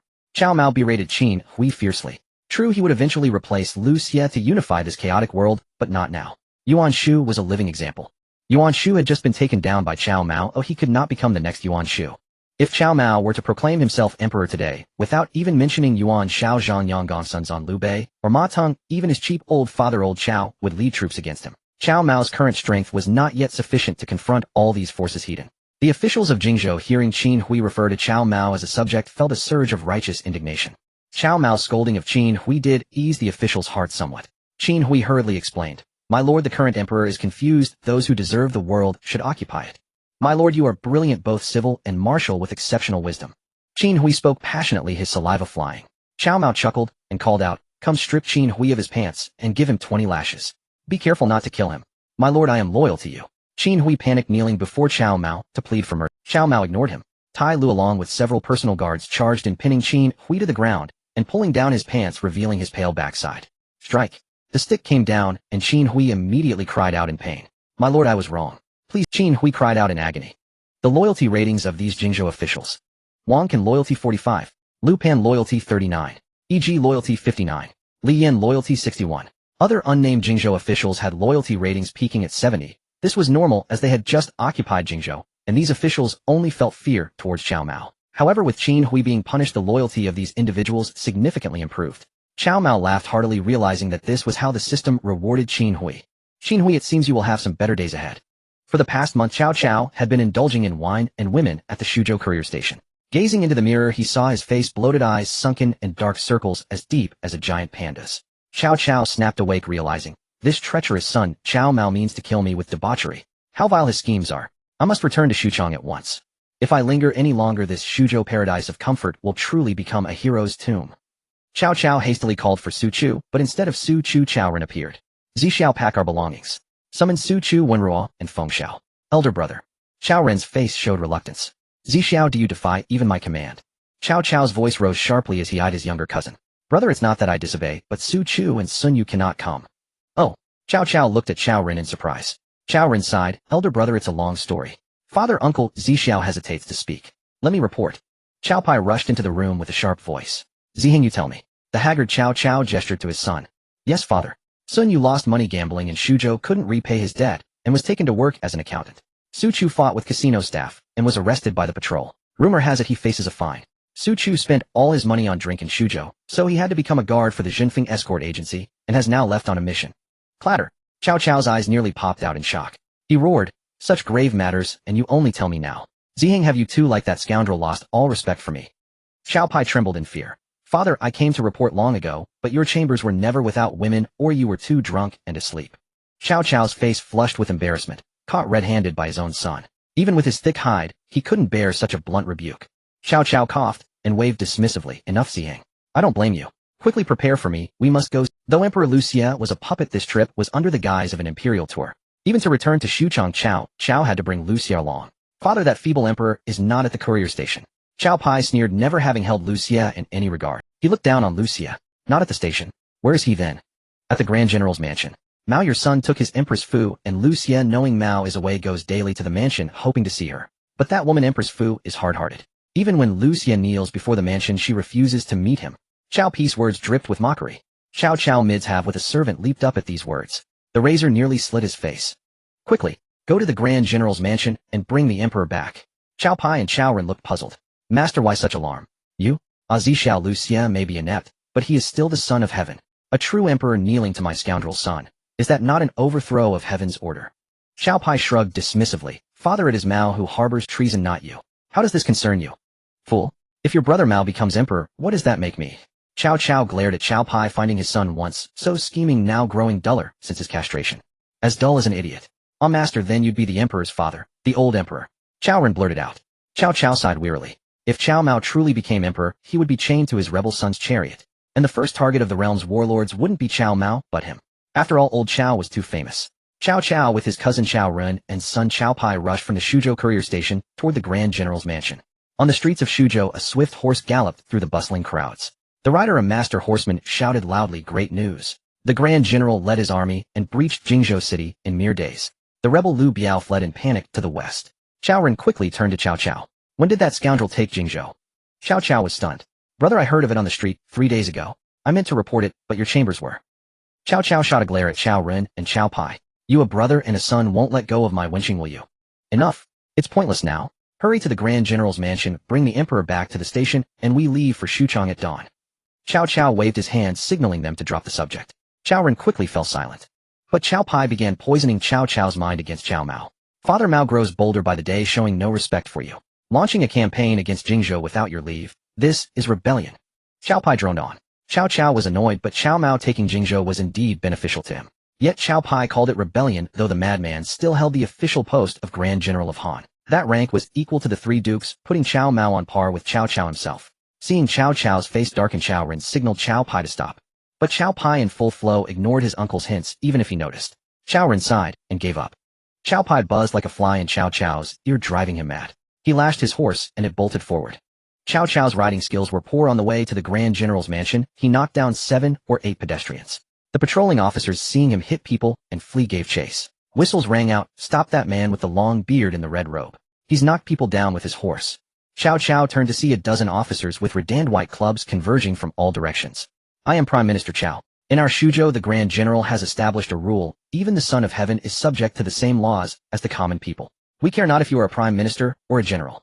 The patrolman leading the charge, wielding a water and fire club, was a minor captain. He shouted loudly at Cao Cao. Cao Cao was somewhat astonished his unfilial son Cao Mao could actually establish such a decree. No wonder the vast city of Shuzhou with its million-strong population had such excellent public order. It was all due to these laws. Cao Mao is truly a prodigy of our Cao family. Cao Cao was not overly angry in his heart, but he thought being caught by these patrolmen would be a tremendous loss of face. He spurred his horse and continued his escape. "Seize the man in the red robe." Hearing the patrolman's shouts behind him, Cao Cao simply stripped off his red robe. "Seize the man with the long beard." Cao Cao was ruthless indeed. He drew his sword and cut off his own beard. "Seize the man with the short beard." This time Cao Cao was truly out of options. He could hardly stop to shave. On the main street, more and more people joined the throng to block Cao Cao. In desperation, Cao Cao pulled on his horse's reins and darted into a small alley. Once inside, he dismounted. He turned the horse around and fiercely lashed its rump with his whip. The horse, stung by the pain, charged out of the alley. Those who had pursued him into the alley were knocked over by the horse. The horse burst onto the main street, colliding with several others who had come to capture Cao Cao. The street erupted into chaos, and Cao Cao seized the opportunity to slip deeper into the alley.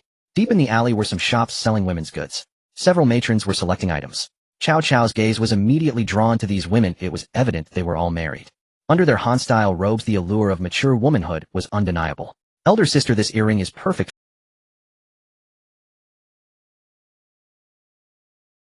Sister Yin, your lips are so sweet. In the eyes of our husband, I should call you elder sister. Sister Ding, among ourselves we'll address each other as we please. Before our husband, we can follow his rules." When Cao Cao heard the woman called Sister Ding speak, his mind felt as if struck by lightning. He was completely numb. "Unfilial wretch. You have disgraced our Cao family's honor. I will kill this unfilial son." Cao Cao's face flushed crimson, more intoxicating than if he had downed half a caddy of 58 proof Nilinchen Erguo. "Sister Ding, look at that man, so pitiful. He hasn't even a robe, and his beard is a mess. Shall Yin take some money and let him buy a robe?" After Yin sure spoke, Lady Ding also turned to look. Cao Cao quickly averted his face and began walking out of the alley. Lady Ding found Cao Cao's back vaguely familiar. She also took out a pouch. "Shao Yin, I have some money here too." "Yes, my lady." Shao Yin, Yin Shi's maidservant, took the several hundred coins from Yin Shi and Lady Ding and hurried to catch up with Cao Cao. "Wait a moment. Wah. What is it?" Cao Cao's voice was hoarse, sounding strange, even to himself. "This is money from the two ladies. They took pity on you and want you to buy a robe. Oh, and out of this alley go east. There's a clothing wholesale market there. Clothes there are cheap, you can buy a robe at wholesale price." Cao Cao did not heed the maidservant Shao Yin's words. He only wanted to know if he had seen correctly. "I, miss, let me ask you something." "He am not a miss. I'm Lady Yin's maidservant. But go ahead and ask." Being able to serve as a maidservant in the Grand General's mansion for Cao Mao's concubines was the dream of countless young women in Shuzhou. In Shuzhou, Cao Mao was the heartthrob of a myriad of maidens. They all wished to marry him, to be his concubine, even his maidservant. Anything was acceptable. After all, entering the Grand General's mansion as a lattice maidservant offered a chance to get close to Cao Mao. "Is that Cao Mao? You are so rude. How dare you utter the Grand General's name so casually?" Shao Lian gave a delicate shout. Cao Cao was furious. Here he was, the Prime Minister of the Han Dynasty, being scolded by a little maidservant from his own son's household. Cao Cao's old face had nowhere to hide. "What, you feel wronged? Our Lady Yin and Lady Ding only sent me with money because they pitied you. If I had known you were this kind of person, Lady Yin and Lady Ding would never have taken pity on you. No wonder the Grand General says those who are pitiable often have their hateful aspects. You are exactly that kind of person, both pitiable and hateful." The maidservant Shao Yin was lecturing none other than Cao Cao, the Prime Minister of the Han Dynasty. Upon hearing the words Lady Ding, Cao Cao's mind felt as if it were about to explode. Yet Cao Cao refused to give up. "I was rash just now. Is this Lady Ding also a wife of Grand General Cao?" "That's more like it. Actually, she's not exactly a wife. Lady Ding and Lady Yin are both concubines taken by the Grand General. The unfilial wretch has taken her as a concubine." Blood rushed to Cao Cao's head, his vision swam, and he nearly collapsed to the ground. "Shao Yin, just give the man the money for a robe. Why are you taking so long? Sister Du and Sister Xiao Xiao have invited us for a game of mahjong." Yin Shi was urging her maidservant Shao Yin. Shao Yin casually stuffed Lady Ding's pouch into Cao Cao's hand and reminded him, "Take the money and go east. You must go to the clothing wholesale market to buy a robe. There are shops on the main street too, but they are too expensive." Cao Cao dumbly took the pouch, which was embroidered with the character Wan. "Shao Yin, what about my pouch?" Lady Ding asked Shao Yin. "Ah, terrible. Lady Ding, I think I gave your pouch to that pitiful man." "Shao Yin, how could you be so careless? This was Sister Ding's personal belonging. How could you give it to a stranger? Go get it back immediately. Never mind. It has been defiled by another. I would not want it anymore. Consider it a charity. Sister Yin, we must cooperate well today. Don't let Sister Xiao Qiao and Sister Du win our money again. Lady Ding's voice drifted into Cao Cao's ears. A wave of sorrow washed over Cao Cao. He had become a stranger. He sighed, feeling a sharp pain in his head. He suspected his chronic headache was flaring up again. This unfilial wretch will be the death of me. Once I'm dead, all my beautiful concubines in Xuchang will surely become his. Zhou sure the two Qiao's Lady Ding. Unfilial wretch. The Qiao family's fortune is ruined by this unfilial son. Had I known when Zhao Ji gave birth to this monster, I should have drowned him in the chamber pot. Cao Cao staggered out of the alley. The main street had returned to calm. The patrolman had captured Cao Cao's steed and returned to report their success. Elder brother, father, Cao Ren and Cao Pai had also found their way there.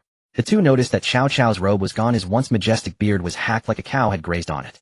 Most importantly, Cao Cao's face was ashen like a plant withered by frost, utterly defeated. Elder brother, are you alright? Cao Ren hurried forward to inquire. Unfilial son. He deserves death.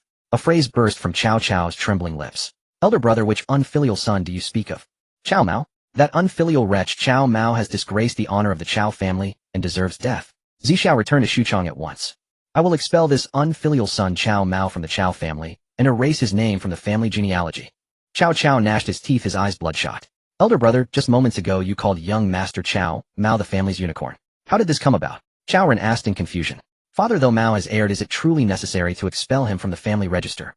Cao Pi's heart was overjoyed, yet he feared this might be his father Cao Cao's test of him. After all, he had just tried to slander Cao Mao and was rebuked by Cao Cao. Cao Pai was inherently a sullen man, his thoughts deeply concealed. It was only after his castration that his nature had drastically changed. But he still remembered his father Cao Cao's recent reprimand. Cao Cao burst into bitter laughter, tears streaming from his eyes. He glared fiercely at Cao Ren and Cao Pai. Fine. It seems you two have been bought off by that unfilial wretch Cao Mao.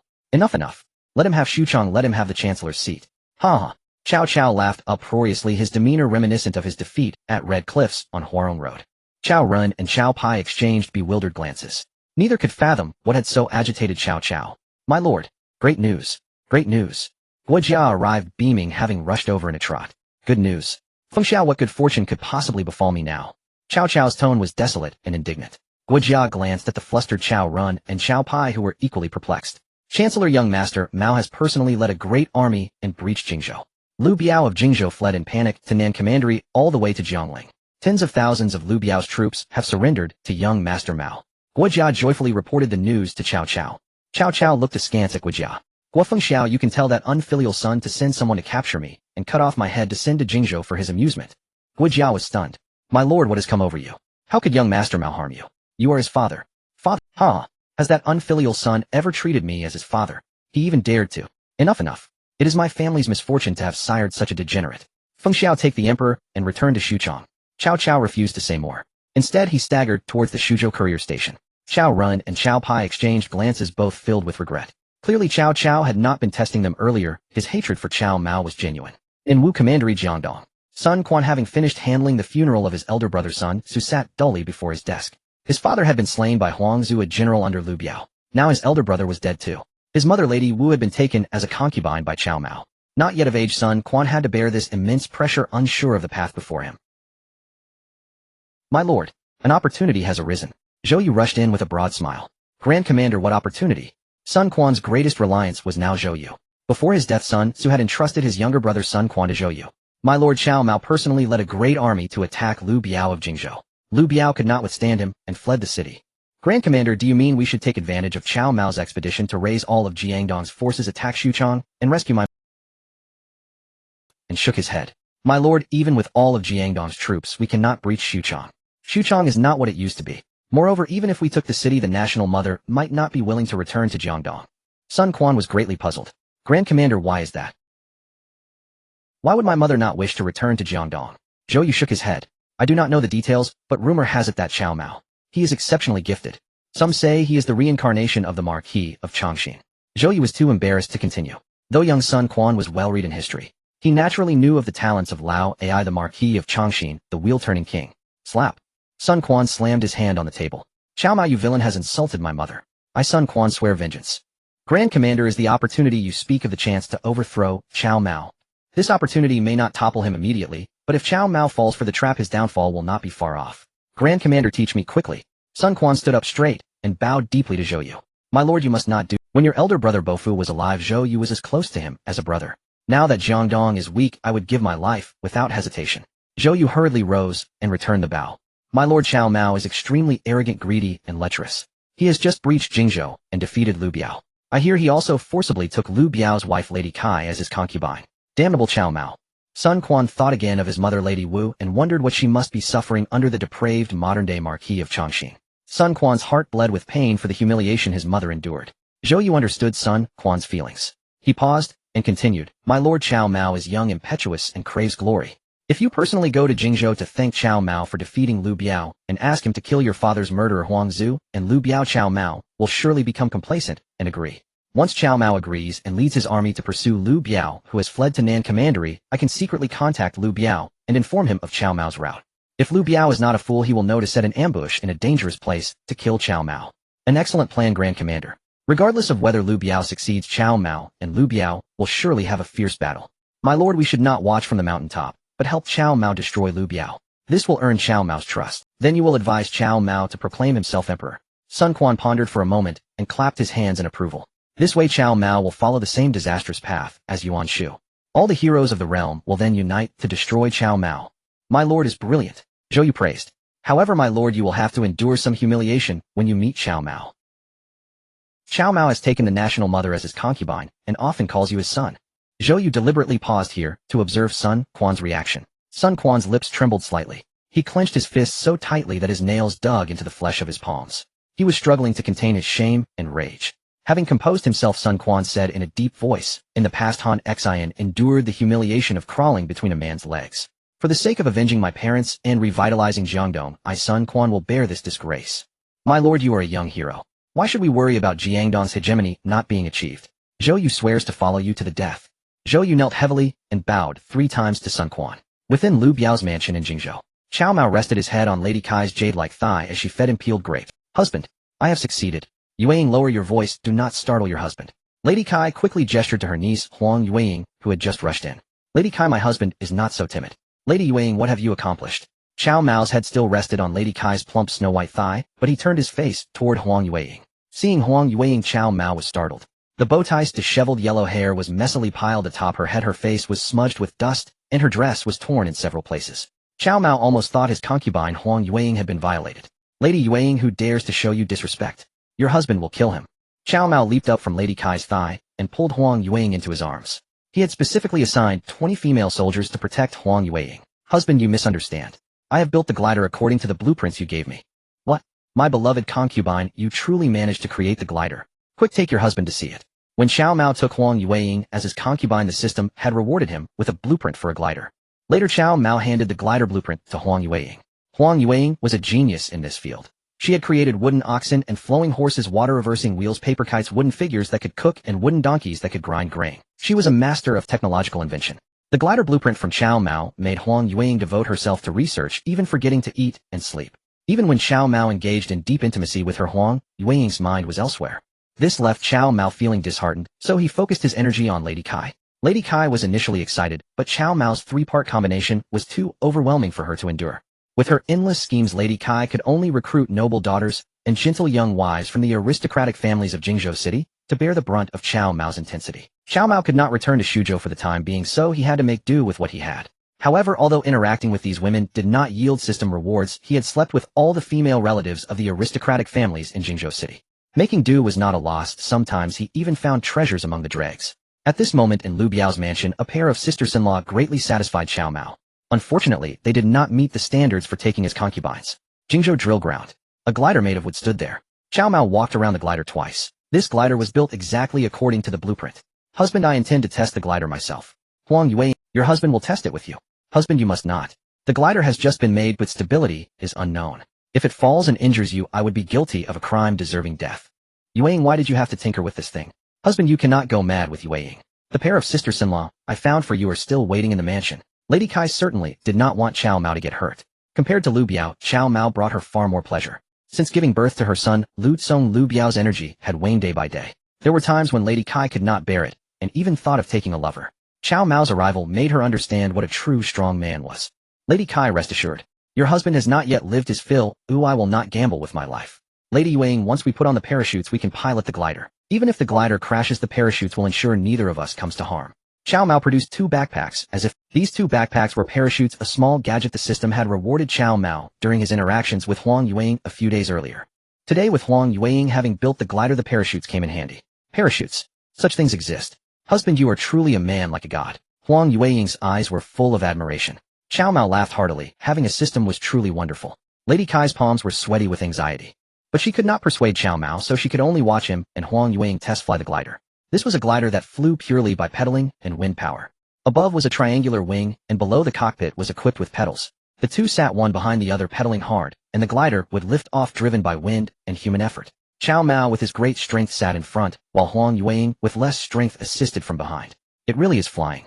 Huang Yuang exclaimed as she watched the glider leave the ground. Of course it can fly. And don't forget it was invented by our Lady Yuang. Huh. Let your husband pedal harder and fly higher. With the wind, we can go even farther. Cao Mao laughed heartily. His stamina and strength had both broken the 500-point mark. An ordinary adult male's stamina and strength were typically around 5 points, while a fierce general, like one you had a strength of only 60 points. In conversion, Cao Mao's strength was equivalent to 83. 33 guan yes. Huang Yuang assisted from behind, barely needing to pedal. The glider flew higher and higher, and the people below became tiny black dots. The wind howled as Cao Mao gazed at the rivers, mountains, and vast land below, truly feeling a sense of looking down from a great height. World, I have arrived. Cao Mao shouted into the wind. Huang Yuang did not understand the meaning of his words. She looked at the man pedaling the glider in front of her, her eyes filled only with his reflection.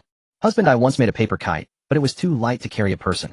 Your blueprint is much better. It can carry not just 1 but 2 people. If we made it larger to carry hundreds, it would be perfect for your battles. Holy shit. Cao Mao could not help but turn his head to look at Huang Yuang. This delicate woman could think so far ahead. A glider carrying hundreds of people. That would be a proper transport aircraft. But Cao Mao knew that with the current level of technology, achieving this would be very difficult. However, Huang Yuang had indeed given him an idea. If he built hundreds of these gliders, they could serve as paratroopers. With hundreds of them descending, the enemies below would be terrified, thinking heavenly soldiers had arrived. After flying for over half an hour, Cao Mao lowered the glider's altitude. After all, flying too high meant stronger winds. As the glider descended, the official road below became clearly visible. On the road, a group of a dozen horsemen galloped at full speed. Cao Mao picked up an 8-power telescope and looked down. The riders were all highly skilled, and in the center on a tall steed sat a young boy of about 10. The boy leaned forward, hugging the horse tightly. Suddenly, dozens of horsemen charged down from a slope ahead, followed by hundreds of people wielding various weapons. Master bandits. A burly man guarding the boy's side said in a deep voice. The youth looked up at the bandits charging down the hillside. His azure eyes held no trace of panic or fear, instead a flicker of excitement stirred within him. He drew a pine-patterned antique blade from his waist and licked his chapped lips. Zhou Tai Han Dang. Follow me to slay the bandits. He bellowed. My lord, no. Zhou Tai and Han Dang were greatly alarmed. Sun Quan had already spurred his horse and charged forward, brandishing his blade. He met a bandit Hedon, and the pine-patterned antique blade, carrying the momentum of the warhorse, struck the bandit's face with brutal force. The bandit was knocked from his horse by Sun Quan's blade. Sun Quan's azure eyes narrowed slightly as he licked the blood that had splattered onto his face. Sun Quan murmured to himself, Cao Mao, you see. You drove my brother to death and insulted my aunt and mother. I, Sun Quan, will surely avenge this. Seeing this, Zhou Tai and Han Dang shouted, protect our lord. Each of them slew several bandits. The bandits had not expected such ferocity from Sun Quan's group, and began to react after more than a dozen of their own were killed. Release arrows, roll rocks. A bandit leader shouted from the hillside. 100 arrows flew forth, and several of Sun Quan's attendants were struck down. Zhou Tai swung his long blade, deflecting the incoming arrows. These bandits were cunning, seeing that Zhou Tai, Han Dang, and the others were risking their lives to protect the brocade-clad youth wielding the pine-patterned antique blade. Aim all arrows at that brocade-clad youth. The bandit leader shouted his command. Now Sun Quan was in grave danger as a rain of arrows descended upon him. Zhou Tai and Han Dang spun their weapons like electric fans, but they could not block the entire storm of arrows. Zhou Tai took an arrow in the shoulder and another in the arm. Han Dang was struck in the face by an arrow, and all the remaining attendants were killed. Cao Mao aboard the glider above saw everything clearly through his 8-power scope. Damn, these bandits are utterly shameless. Hundreds against a dozen, and they still use arrows and rolling rocks. Too despicable. Lady Yuang, lower the glider a bit more. It'll make these scoundrels taste the power of my earth bombs. Cao Mao had been staying in Jingzhou, indulging in its pleasures. But he had already sent generals Shui Ringgui and Qin Xiong to suppress bandits in Jingzhou. In these chaotic times, bandits ran rampant. Especially after that fool Yuan Shu declared himself emperor, Cao Mao had been hunting him down. Yuan Shu came up with a foolish scheme. using grain and gold to support bandits who grew strong under his patronage. After Yuan Shu was destroyed, Cao Mao sent troops to eliminate the bandits, forcing them to flee into Jingzhou territory. Having taken Jingzhou, Cao Mao naturally launched a vigorous campaign to eradicate the bandits. General Zhou Tai, protect our lord, and flee. I will hold these villains off. Han Dang, with an arrow in his face, was covered in blood. He shouted to Zhou Tai, all right. Zhou Tai knew that if they delayed any longer, all three would die here. Zhou Tai's death would be of little consequence, but Sun Quan was the sole surviving heir of the Sun family. With the vengeance for his father, brother, mother, and aunt unfulfilled, Sun Quan dared not die. He could not die. General Han Dang, if you fall, I will return to Jiangdong and build a shrine for you. Your parents shall be my parents, your wife my wife, and your children I will raise as my own. Sun Quan shouted loudly. Han Dang laughed heartily, cleaving an incoming arrow with his blade. My lord, with those words, even death today is worth it. Villains, I Han Dang will slaughter you all today. Han Dang spurred his horse and charged up the slope, swinging his blade. Zhou Tai pulled the reins and yelled, my lord, go. Zhou Tai escorted Sun Quan as they galloped wildly toward Jingzhou. Villains, taste my general's earth bombs. Huang Yueying controlled the glider, keeping it about 200 meters above the ground. Even if those below saw it, they would only take it for a large bird. Cao Mao pulled out 2 earth bombs and hurled them toward the bandits on the hillside. Boom, boom. These devices, which Cao Mao called earth bombs, were actually prostrate sky thunder mines, firearms developed during the Ming Dynasty. They were also rewards from the system given to Cao Mao. The prostrate sky thunder mine was a contact-triggered landmine that exploded when subjected to heavy pressure. Cao Mao dropped these mines from 200 meters. The trigger fuse struck the ground, causing detonation. 2 mines exploded among the bandits. 20-odd bandits were killed or wounded instantly. The bandit leader was hit in the arm by a piece of shrapnel, the sharp iron piercing his flesh and causing him to wince in pain. Up there, look, a giant bird. There's someone on the bird. A sharp-eyed bandit spotted the glider and pointed, shouting loudly. Loose arrows. Shoot them down. The bandit leader bellowed, clutching his wounded arm. The bandits tilted their bows and fired into the sky. By the time Cao Mao dropped the 2 earth bombs, Huang Yueying had already pulled the glider higher, and the arrows fell short by 30 or 40 meters before dropping away. Damn, still shooting at me. Take some more earth bombs. Cao Mao hurled 10 prostrate sky thunder mines all at once. Explosions echoed one after another. Another 20-plus bandits were struck by the blasts. This is an immortal. Run. Someone among the bandits screamed, and the rest snapped out of their stupor, scattering in panic. The bandit leader was also terrified. In his understanding, only immortals could fly. In all his years, he had never seen a giant bird with a person seated beneath it. He scrambled onto his horse and fled. Han Dang looked up at the glider circling overhead. He quickly dismounted and knelt, kowtowing to the glider. Immortal, protect the young lord of Jiangdong. Han Dang reverently kowtowed 3 times. Not daring to linger, he rose, pulled the arrow from his face. Fortunately, it had no barbed tip and was not poisoned. Tore a strip from his battle robe to bandage the wound, and mounted his horse to chase after Sun Quan and Zhou Tai. Sun Quan and Zhou Tai, hearing the continuous explosions, had no idea what was happening and simply focused on fleeing. My lord General Zhou Tai, wait for me. Han Dang pursued them desperately. Zhou Tai, thinking bandits were closing in, shielded Sun Quan and fled faster. He chased, and they ran. This went on for 100 li before Han Dang finally caught up with Sun Quan and Zhou Tai. General Han Dang, you're alive. Sun Quan was overjoyed and dismounted. My lord, heaven blesses Jiangdong. Han Dang's voice trembled.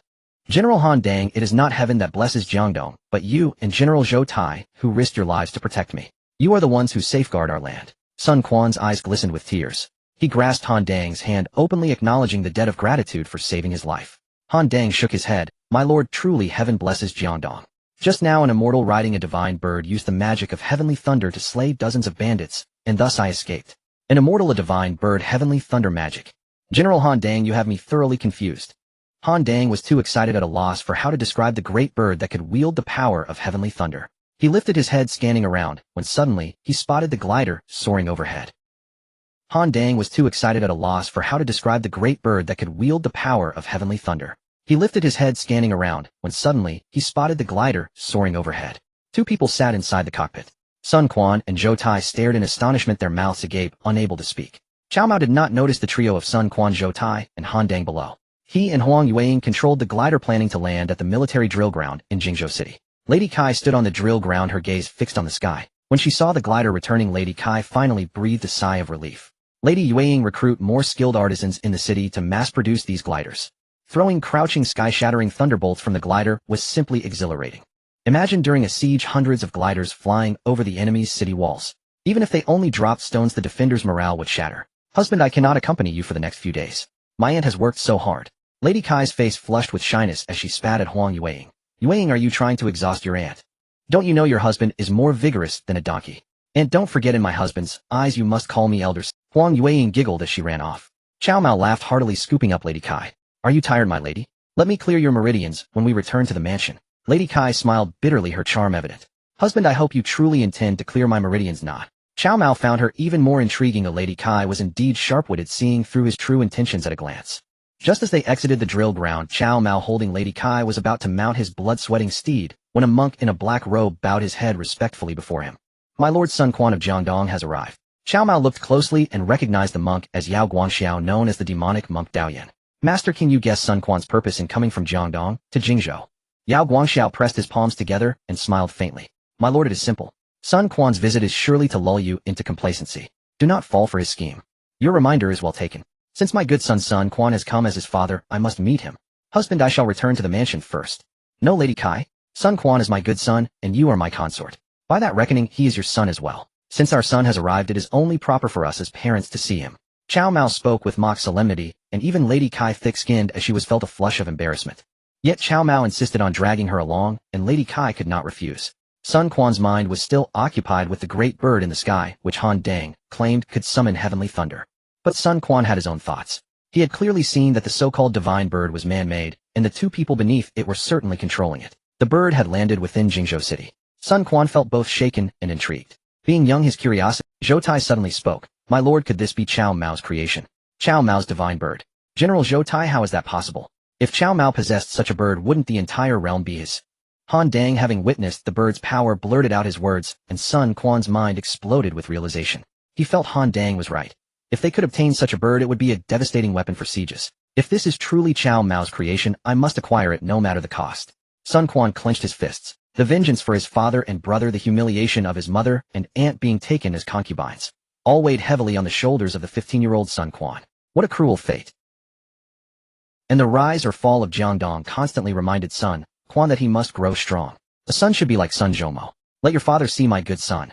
A voice snapped Sun Quan back to reality. The young Sun Quan's face flushed red. Zhou Tai and Han Dang, enraged, gripped their sword hilts and looked up. They saw a brocade-clad lord sitting astride an extraordinary blood-sweating horse, holding a beautiful noblewoman in his arms. Beside him on a black horse sat a tall monk in a black robe. Behind the brocade lord were 18 knights clad in cold weather gear with curved scimitars at their waists and longbows and arrows slung across their backs. They were wrapped in black robes, only their eyes visible. Sun Quan of Jiangdong, why do you not bow to the Grand General, my lord? The black-robed monk snorted coldly. Sun Quan had already guessed that the man on the blood-sweating horse was Cao Mao. Zhou Tai stepped forward. My lord is the ruler of Jiangdong, and should indeed bow to the Grand General. But your insult to my lord is too great. I request that the Grand General apologize first. Cao Mao glanced sideways at Zhou Tai. Who are you? Seeing Cao Mao's displeased expression, Sun Quan quickly stepped forward and bowed. Grand General, this is my Jiangdong General, Zhou Tai, the pillar of our land. Had it not been for Generals Zhou Tai and Han Dang escorting me, I would have fallen to bandits on the road. Sun Quan spoke thus to honor Zhou Tai and Han Dang. Sun Quan's skill in managing people was indeed formidable. A ruler's greatest strength lies not in slaughter, but in governance. Though Eastern Wu was full of petty men, Sun Quan's art of ruling far surpassed that of his father and elder brother. He then remembered that the crouching sky-shattering thunderbolts he had dropped from the glider had routed the bandits, saving Sun Quan, Zhou Tai, and Han Dang. Zhoumo, my son. So it was you I saved. Cao Mao noticed the wounds on Zhou Tai and Han Dang, and recalled the mention of an ambush.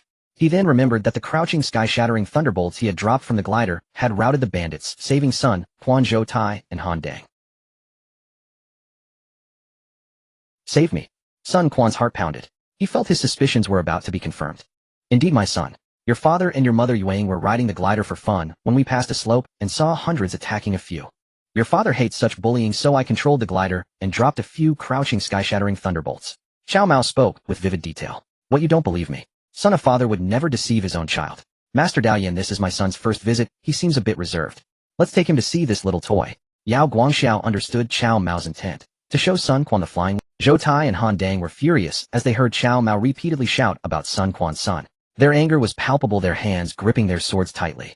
Sun Quan shook his head at the two and gestured towards the Yan Yun 18 riders who were enveloped in dark cold attire, equipped with crescent-shaped sabers and longbows, exuding a thick aura of killing intent. This was Jingzhou City, seized by Cao Mao from Lubiao.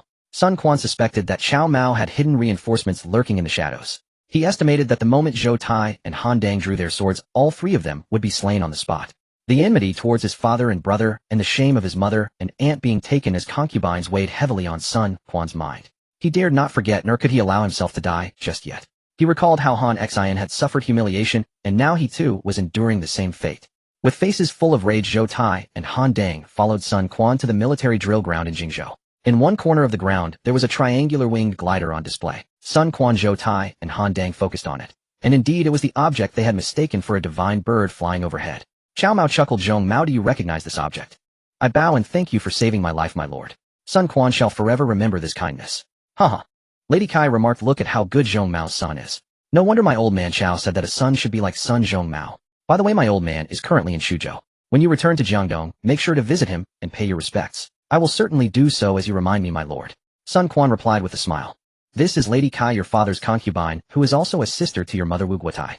Zhang Mao, you must call her mother. As soon as Sun Quan stood up, he knelt down again to bow to Lady Kai. Sun Quan pays his respects to you, mother. Lady Kai noticed that Sun Quan was about the same age as her son Lu Tsong, and she regarded him similarly. In such a hurry, I have nothing to give you, but I will prepare a gift for you later. Lady Kai felt around her only to find ornaments which were not suitable to give to Sun Quan. It is a great fortune for me that my mother recognizes me, and I dare not hope for any further rewards. Sun Quan replied gracefully. Cao Mao laughed heartily. All right, when you return to Jiangdong, I will have them escort you to Shuzhou. He gestured towards the Yin 18 riders standing behind him. Sun Quan was ecstatic, secretly thinking that as long as Cao Mao dared to let the Yin 18 riders escort him to Shuzhou, he would spare no effort to bring them to Jiangdong. In Sun Quan's view, the way to win people's hearts was through wealth and beauty. He was willing to exhaust Jiangdong's riches and seek out beautiful women just to win over the Yin 18 riders.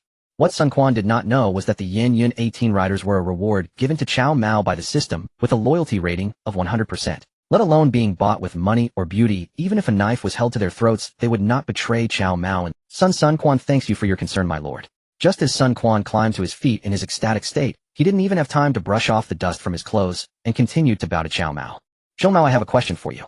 Cao Mao glanced at Sun Quan and asked casually. Sun Quan bent his body, not daring to stand straight. My lord, please ask. If I know, I will certainly report it. Zhou Mao. Your mother mentioned that you have a betrothal with the girl from the Bu family, Bu Lianshi. Yes, my lord. The wedding is scheduled for autumn. I hope you and your mother can attend to preside over my wedding on that day. Ha ha ha. Not married yet. Good. Wonderful. Cao Mao laughed heartily, thinking to himself, Sun Quan, my son, do you still hope to marry Bu Lianshi? She is destined to be your mother-in-law. Seeing Cao Mao laughing incessantly, Sun Quan felt a bit anxious and couldn't quite grasp the meaning behind Cao Mao. Lady Kai understood the situation and quietly pinched Cao Mao's arm. Husband, you must have your designs on Bu Lianshi again. With all the beauties in the world, my husband will surely have them in his harem. Otherwise, wouldn't my husband have come for nothing?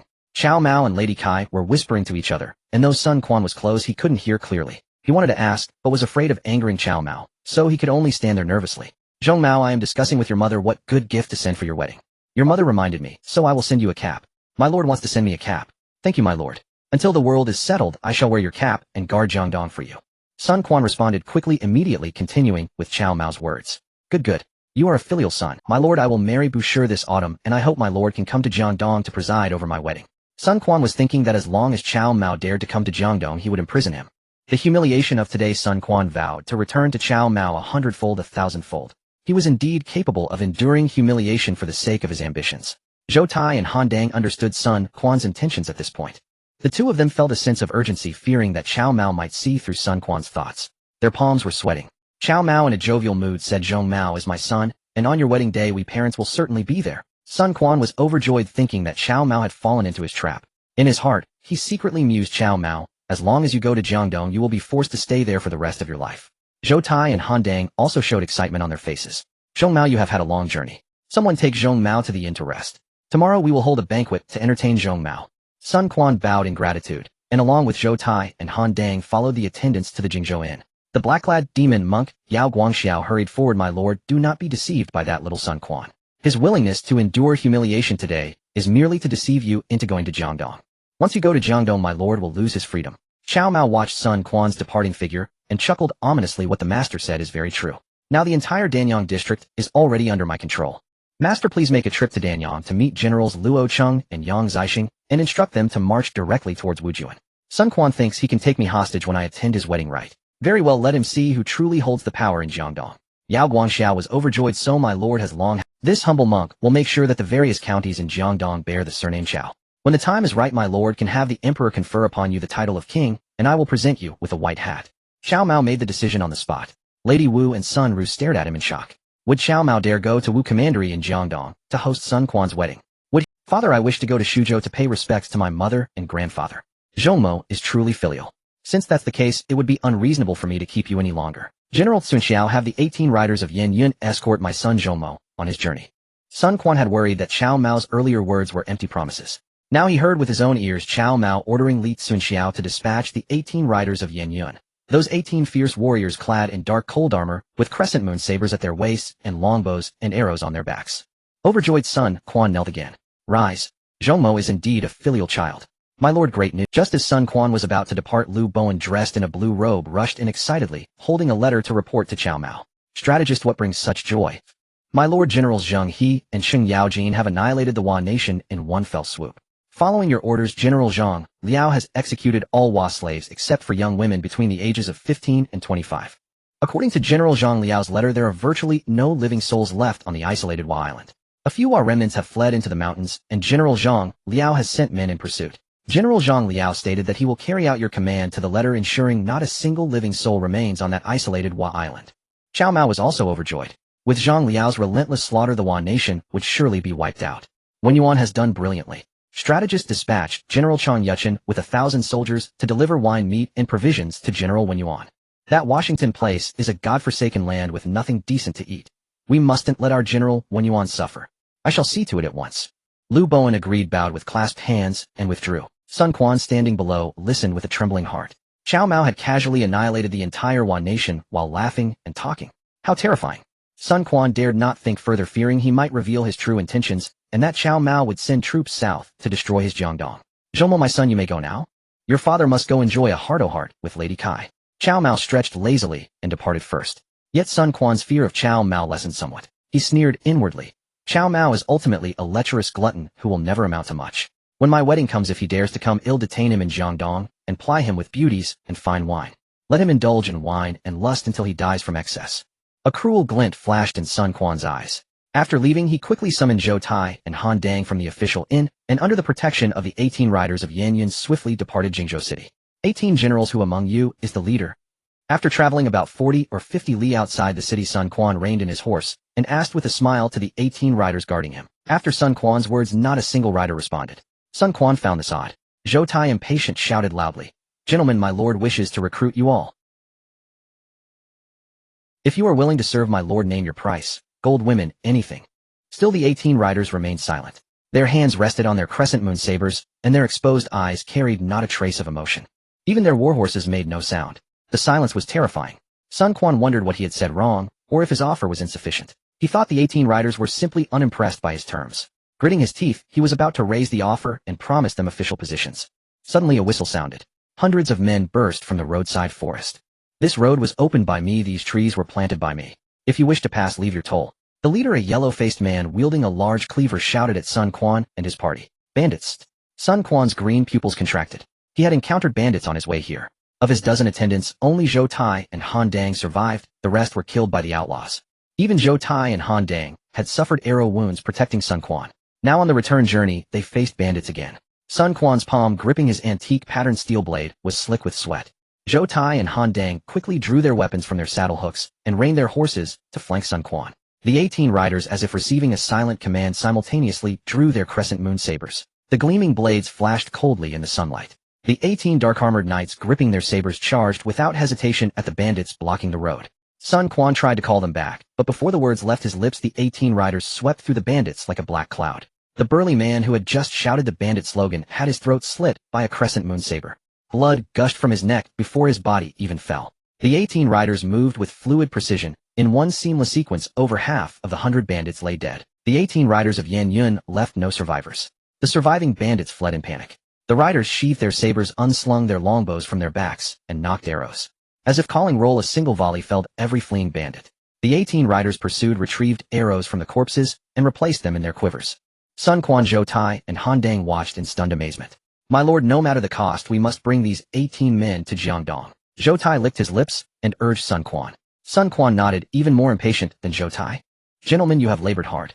Once in Jiangdong, Sun Quan will spare no expense. Official rank, gold, beauties. I will satisfy every one of you 18 generals. The 18 riders cast cold glances at Sun Quan, as if looking at a fool. Sun Quan burned with rage at their contemptuous, dismissive stares. He had spoken so plainly, yet the 18 riders did not even acknowledge him. Most frustrating of all, he could not identify which of the 18 was their leader. Their movements were perfectly synchronized, as if connected by telepathy. Han Dang rode up beside one of the riders, forcing a smile. Brother, my lord says if you come to Jiangdong, you'll have wealth, high rank, gold, and women, whatever you desire. Brother, what do you say? Give us a straight answer. Han Dang thought he could pick them off one by one. But the rider stared at him with the same look he had given Sun Quan. It made Han Dang's skin crawl. He smiled awkwardly, truly at a loss for how to bribe the 18 riders of Yanyun. The 18 riders of Yanyun glanced at Han Dang, and almost simultaneously all 18 spurred their horses forward. Sun Quan, Zhou Tai, and Han Dang exchanged bewildered looks. My lord, these men are likely controlled by Cao Mao with drugs. Winning them over will be extremely difficult. Not necessarily. There are still several days' journey to Shuzhou. You can move them with sincerity. Zhou Tai refused to believe these men have hearts of stone. Sun Quan pondered and found Zhou Tai's words somewhat reasonable. He thus followed Zhou Tai's advice, going out of his way to ingratiate himself with the 18 riders of Yanyun throughout the journey. Yet the 18 riders of Yanyun were strange. No matter how Sun Quan tried to please them along the way, they remained as if deaf and mute. Sun Quan had also made up his mind. My lord, ahead lies Shuzhou City. Should we truly enter? Han Dang pointed at the faintly visible Shuzhou City in the distance and asked Sun Quan. My lord, in my view it is better not to go. We should return to Jiangdong as soon as possible. Danyang Commandery is already under Cao Mao's control. If he takes advantage of this to move south, even our Wu Commandery will fall into his hands. Sun Quan deeply agreed. General Zhou Tai speaks truly. It is best we do not enter Shuzhou. Han Dang also echoed Zhou Tai. Since both generals agree it is unwise for me to go to Shuzhou, then I shall not go. Mother, please forgive your unfilial. Sun Quan dismounted and kowtowed 3 times towards Shuzhou City. Suddenly a voice chuckled from above. Zhou, my son, now that you are at Shuzhou, why not go see your mother? Sun Quan, Zhou Tai, and Han Dang looked up. Cao Mao was sitting in a glider right above their heads. Cao Mao? How did he also return to Shuzhou? Sun Quan, Zhou Tai, and Han Dang were greatly shocked. Zhou Mo climbed the rope ladder. Your father will take you to see your mother and aunt. They will be overjoyed to see you. Cao Mao, seated on the glider's fuselage, dropped a rope ladder. The ladder hung directly before Sun Quan. Zhou Tai and Han Dang, both alarmed and frightened, quickly signaled Sun Quan with their eyes not to climb. Zhou Mo, do you not wish to see your mother and aunt? Or are you worried that your father might keep you in Shuzhou? Haha, rest assured. Your father did not keep you in Jingzhou, so why would I keep you in Shuzhou? Come up quickly. Your mother and aunt are eager to see you. Hurry, don't keep your father waiting. Cao Mao's voice grew stern. Sun Quan thought of his mother and aunt humiliated in Shuzhou City. Gritting his teeth, he grasped the rope ladder. My lord, absolutely not. Zhou Tai, disregarding Cao Mao above, drew his sword to cut the ladder. Before the sword could strike the rope ladder, an arrow collided with Zhou Tai's blade. The sword was knocked from his hand and fell to the ground. Zhou Tai was greatly horrified. Cao Mao, seated in the glider's cockpit, held a black longbow. This arrow was shot by Cao Mao himself. The force behind it was the greatest Zhou Tai had ever witnessed. Impossible. Cao Mao is a lecherous wastrel, a prodigal son. How could he possess such strength? His bow must... Zhou Tai was unaware that in terms of physique and strength, Cao Mao surpassed him 100-fold or more. Unconvinced, Zhou Tai shouted to Han Dang. General Han Dang, draw your sword and cut the rope ladder. Han Dang instinctively drew his sword and swung it with all his might at the rope ladder. Cao Mao notched an arrow and drew his bow. This time he did not strike Han Dang's sword, but shot straight through Han Dang's arm. The arrow pierced through to the fletching. This demonstrated the immense force behind Cao Mao's shot. Han Dang screamed in agony and tumbled from his horse to the ground. Zhou Mo, my son, your father thought you were filial and wanted to take you to see your mother and aunt. Since you two are an unfilial man, so be it. Cao Mao reached out to retrieve the rope ladder. Sun Quan, terrified and panicked, now realized that Cao Mao could kill him with utmost ease. Cao, father, your son misses his mother and aunt day and night. Sun Quan is coming up now. Sun Quan grabbed the rope ladder and began to climb. Cao Mao laughed heartily. Zhou Mo, my son, that's right. How could his son arrive at the doorstep and not go to see his mother? Zhou Tai wanted to warn Sun Quan not to climb onto the glider, but he also knew that angering Cao Mao would mean Cao Mao could kill all 3 of them as easily as crushing 3 stinking bugs. Zhou Tai dared not stop Sun Quan either. He dismounted and went to check on Han Dang's injuries.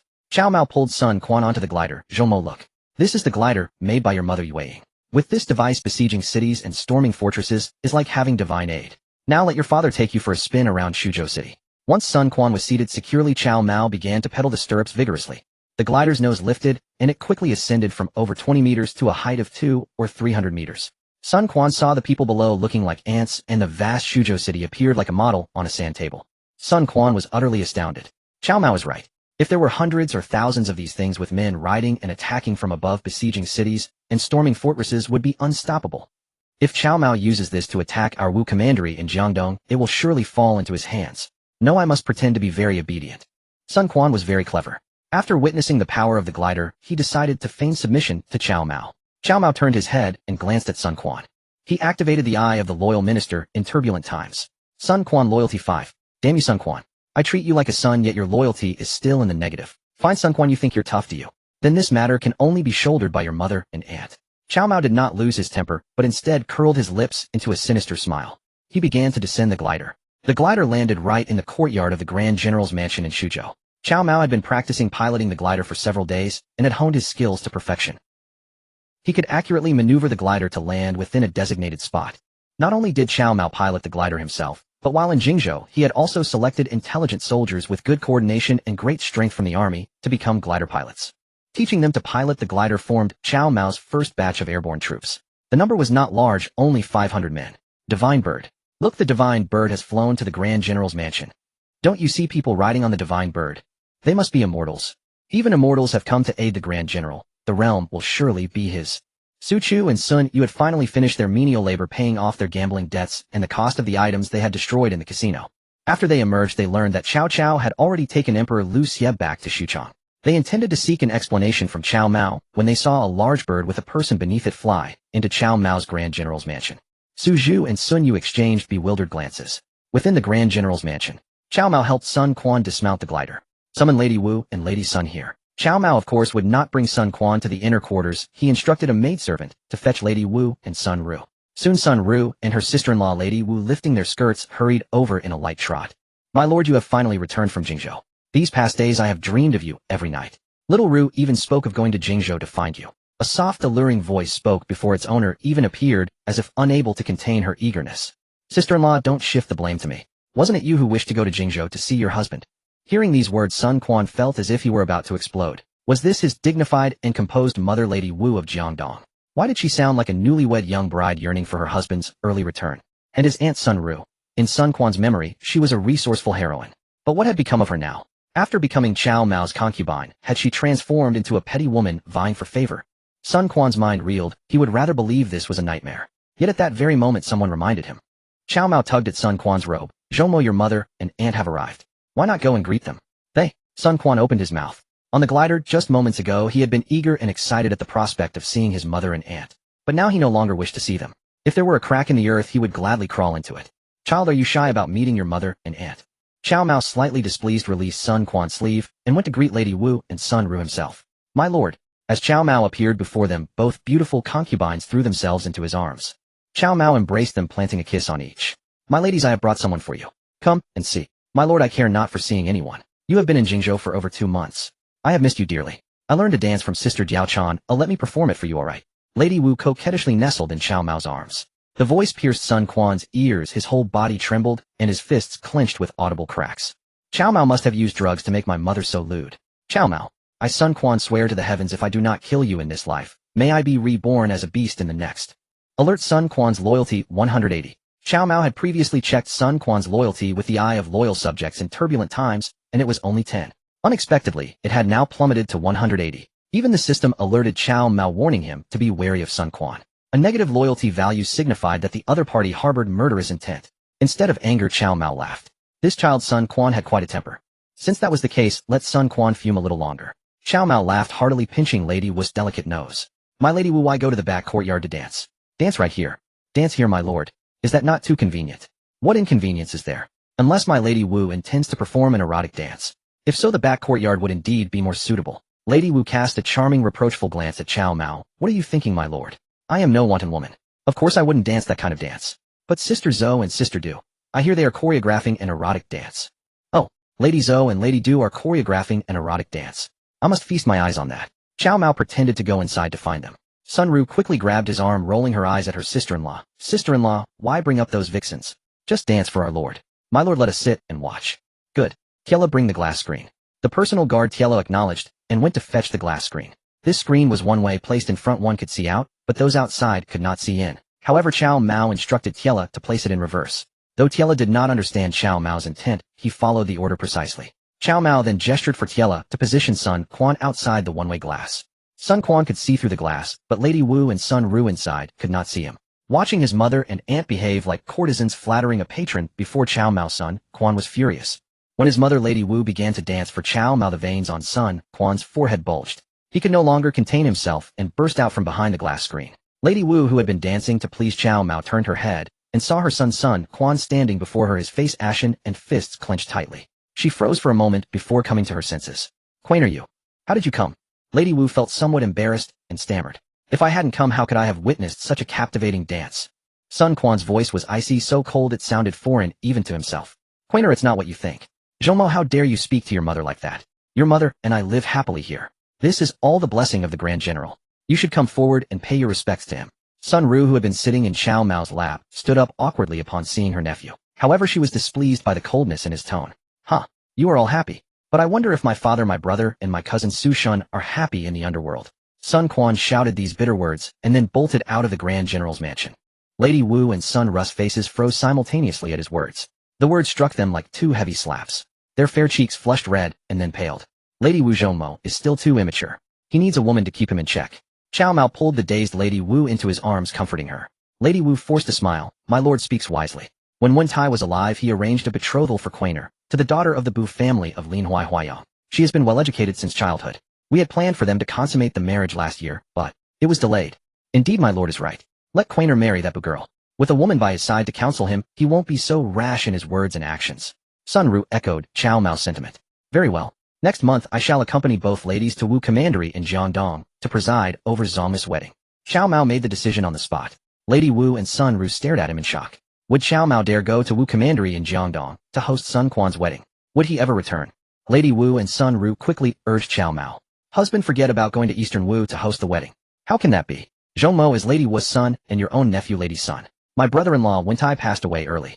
If Zhong's wedding lacks an elder to preside, how can the bride's family hold him in esteem? The Sun family is a powerful clan in Jiangdong. Even if you two disregard this matter of face, Zhong Mo still needs it. In the future, as his father, I will still need to entrust Zhong Mo with important tasks." Cao Mao's words were resolute, and he immediately decided to hold Sun Quan's wedding a month early. However, Sun Quan's bride was certainly not Bu Lianshi from the Bu family of Huayin. Cao Mao had already chosen a match for Sun Quan, a woman of rather unsavory reputation, a courtesan. Whenever Guojia came to Shuzhou, Cao Mao would arrange for her to receive him. She was broad and stout with armpits as dark as ink, and her body exuded a scent of musk. Cao Mao planned to meet this courtesan first. Tiela came to report, "My lord Su Chu and Sun Yu seek an audience." Old Cao has already taken the emperor back to Xuchang. Why haven't those two left yet? Cao Mao was equally puzzled. Tiela explained with a smile, "My lord Su Chu and Sun Yu. One smashed things in the gambling house and couldn't pay, the other lost money there and couldn't settle his debts. They were taken to do hard labor. After these few months, they finally earned enough to repay the gambling house's losses and debts and have been released. So that's how it is." "All right, summon Su Chu and Sun Yu in." Lady Wu and her younger sister-in-law Sun Ru, seeing there were visitors, bowed to Cao Mao and retreated to the inner courtyard. "General Su Chu, military advisor Sun, do you two find my city of Shuzhou better than Xuchang and can't bear to leave?" Cao Mao greeted Su Chu and Sun Yu with a cheerful smile. Su Chu grimaced, "Young Master Mao, it's not that I don't want to return to Xuchang. It's that your Shuzhou is too formidable. The military advisor and I just owed some money and they forced us into 3 months of hard labor. I Su Chu have some strength at worst, I just exerted a bit of effort. But military advisor Sun is a scholar. If he were to be harmed from exhaustion, how would we explain it to Prime Minister Cao?" Cao Mao looked up at Sun Yu. He was darker, but also sturdier. "Military advisor, Sun, General Su Chu. There's no help for it, these are the rules of our Shuzhou city. Even if I went to the gambling house, smashed things, gambled, lost money, and refused to pay, I'd still be caught and made to do hard labor." Su Chu curled his lip. Cao Mao's words could only fool a 3-year-old child. In Shuzhou city, just the mention of General Cao Mao's name commands the utmost respect. Dare to arrest him, Cao Mao. They must be tired of living. Sun Yu sighed, cupped his hands, and bowed to Cao Mao. "Young Master Mao, let bygones be bygones. Consider this a lesson bought by Sun Yu. The Emperor and the Prime Minister have returned to Xuchang. General Su Chu and I also plan to go back to Xuchang. Today we came specifically to bid you farewell. You two have come to say goodbye. Tiela, quickly bring the farewell wine. I, the Grand General, must see these two off. These are the most valued men by old Chao's side." Cao Mao said solemnly. Tiela went down and soon returned with a tray. Su Chu saw that the tray was covered with a piece of red cloth, and his heart leaped with joy. Su Chu nudged Sun Yu with his elbow and winked at him. "See, I told you young Master Mao is indeed a straightforward. With the gold and silver that young Master Mao bestows, we can hire a carriage and return to Shuzhou with dignity," Sun Yu thought to himself. "General Su Chu, quickly lift that red cloth and have a look. This is the most precious gift I, the Grand General, am giving to you two. This is the most valuable thing in my Shuzhou, and it's for you too. If it were anyone else, I, the Grand General, would certainly not bestow something so precious." Cao Mao signaled Tiela to bring the red cloth-covered tray before Su Chu. Su Chu grinned broadly, his saliva nearly dripping from sheer delight. With the treasures Cao Mao gave them, he and Sun Yu could buy a decent set of clothes, hire a carriage, and even employ 2 attendants to serve them on the journey back to Xuchang. If Su Chu and Sun Yu could return to Xuchang in this manner, they could fabricate excuses to gloss over the incidents at the Shuzhou gambling house. At the very least, they wouldn't be mocked by Dian Wei and the others upon their return. Su Chu chuckled. Young Master Mao, this is too kind. Well then I won't stand on ceremony. General Su Chu, there's no need for you to be so polite with me. Go ahead, Cao Mao said with a genial smile. Su Chu reached out and yanked the red cloth off the tray. What lay beneath the red cloth was indeed a pile of yellow. Su Chu stared wide-eyed, thinking he was mistaken. He even reached out and pinched it. Yes, it was indeed yellow earth. Yes, Su Chu was not mistaken. It wasn't gold, it was yellow earth. Damn it all, it really was yellow earth. Yellow earth. Cao Mao pointed at the yellow earth on the tray with a cheerful smile. General Su Chu, military advisor. Sun, this is the soil of Shuzhou. This is truly the most precious thing in my Shuzhou. Compared to this, those vulgar things like money and jewels are utterly insignificant. The expressions on Su Chu and Sun Yes faces froze. They truly wanted to say that what they desired most were those very vulgar things, money and jewels, that Cao Mao spoke of. This yellow earth, though precious, could not be eaten, drunk, or exchanged for anything. Although yellow earth can grow crops, it still has to be planted first. No need to be so moved, you two. Tiela, pour some more. Your lord wishes to toast you 3 large cups. At Cao Mao's command, Tiela poured 3 large bowls of wine for Su Chu and Sun Yu. Cao Mao toasted them with 3 full bowls. After finishing the wine, Su Chu could no longer contain himself. Young Master Mao, although this yellow earth is precious, it is not what I desire. Oh, General Su Chu doesn't want the yellow earth. Could it be that you desire those vulgar things? Cao Mao looked at Su Chu with a genial smile. Yes, young Master Mao, I wish to borrow some money from you. To be honest, the military advisor and I have been doing hard labor for so long that we are both tired and dirty. Now that we've finally repaid our debts to the gambling house, the military advisor and I plan to return to Xuchang. But we have nothing of value left on us, just these shabby clothes. If we return to Xuchang like this, won't we be laughed to death by Dian Wei? Su Chu had already spoken his mind, and Sun Yu saw no point in stopping him. Sun Yu remained silent, waiting for Cao Mao's reply to Su Chu. Military advisor Sun, do you also wish to borrow money? Cao Mao's face still wore a harmless smile. Sun Yu had intended to stay silent, but since Cao Mao had called on him, he had to respond. He quickly stepped forward and replied, Young Master Mao, what General Su Chu said is correct. We do wish to borrow some money from you. Please rest assured, young Master Mao. I Sun Yu pledge my reputation as a guarantee. As soon as General Su Chu and I return to Xuchang, we will repay you with interest. Ahem. Why didn't you two say so earlier? Cao Mao suddenly slapped his thigh. Cao Mao let out a sigh. General Su Zhu, military advisor's son. Originally, even lending you some traveling expenses would have been a trivial matter, let alone providing aid. Su Zhu's eyes widened as he nodded repeatedly. Master Mao speaks true. We are all one family. You, Master Mao, are our lord's son, and I, Su Zhu, will only ever recognize our lord. Sun Yu sensed something amiss. He tried to stop Su Zhu, but the oblivious general continued his effusive declaration. Cao Mao smiled, glancing at Su Zhu's loyalty. Su Zhu loyalty 35. Then he checked Sun Yes, which was merely 19. It seemed winning them over would be exceedingly difficult. Cao Mao nodded, affirming Su Zhu's words. General Su Zhu, what you say is indeed correct. But when you entered, you must have encountered a youth in a brocade robe. Su Zhu was slightly taken aback. He had only noticed someone brushing past him. As for who it was, he hadn't paid attention. Sun Yu, however, had observed carefully. Master Mao, there was indeed a youth in a brocade robe. He had rather unusual features. You refer to his emerald pupils, military advisor's son. Yes, the emerald pupils. Military advisor's son, that youth in brocade, is Sun Quan style Zhang Mo of Jiangdong. Sun Quan. Sun Jian, Sun Ces younger brother. Sun Yu was stunned. The very same. Shock coursed through Sun Yu. Sun Quan of Jiangdong had come to Shuzhou and left the general's mansion in a rage. Sun Yu also knew Cao Mao had sent troops to occupy Danyang Commandery. A southward push could take Jiangdong. Could it be that Jiangdong had also fallen to Cao Mao? Sun Yu drew a sharp breath. If so, Cao Mao had already taken all of Yuan Shu's territory, now held Jingzhou City, and with Jiangdong half the realm would be his. The little overlord of Jiangdong's son, Su, was quite famous, but a short-lived fellow. I wanted to cross paths with him. Su Zhu sighed. Master Mao, why would Sun Quan come to your Shuzhou? Sun Yu began probing. Cao Mao sighed again. Military advisor Sun, I have taken Lady Wu, the former wife of Sun Jian, as a concubine. What? Sun Yes' eyes nearly fell to the ground. Master Mao, you mean you took Sun Jian's widow as a concubine? Indeed. It was also Wente's sister, who often spoke in my ears saying her sister-in-law was pitiful. Military advisor Sun, you know, I am kind-hearted and cannot bear to see a widow suffer. Unable to help it, I sent someone to Jiangdong to bring Lady Wu to Shuzhou and took her as a concubine. You also took Sun Jian's sister as a concubine. Sun Yu felt his own voice came from a distant place, his shock far surpassing mere gossip. Yes, I did it out of kindness, so the aunt and niece-in-law could live together and look after each other. But now there's a rebellion in Nanyue. The young Zhongmo can't handle it, so he came to find his father, me. Zhongmo begged his father to send troops. Logically I should. But I have my forces engaged against that thief Lu Biao, and cannot spare the men right now. Zhang Mo felt wronged, thinking I as his father wouldn't help him. So he stormed off in anger. A military advisor, Sun, only now do I understand the hardships of being a parent. Cao Mao let out a heavy sigh. Sun Yu was numb with listening. Su Zhu, however, began shouting. Those Nanwei rebels are barbarian savages. With just 1,000 men, Su Zhu can sweep through Nanwei. Cao Mao's eyes lit up. I knew General Su Zhu was formidable. Hey, race the plan. He'll give you 2,000 troops, General Su Zhu. Go and quell the Nanwei rebellion for my son Zhou Mo. Do you dare? Su Zhu slapped his chest. Master Mao, what's there to fear? Just give me the men, and he'll send those savages running for their lives. Excellent. General Su Zhu, once you pacify the Nanwei rebellion, I, the Grand General, will reward you with 1,000 gold pieces and 100 bottles of fine wine. Master Mao, it's a deal. Good. A handshake seals the oath. Cao Mao reached out and clasped Su Zhu's hand. Sun Yu watched Su Zhu fall into the trap, but it was too late to warn him. Military advisor Sun, would you be willing to join General Su Zhu in pacifying the Nanwei rebellion? If you succeed, I, the Grand General, will also reward you with 1,000 gold pieces.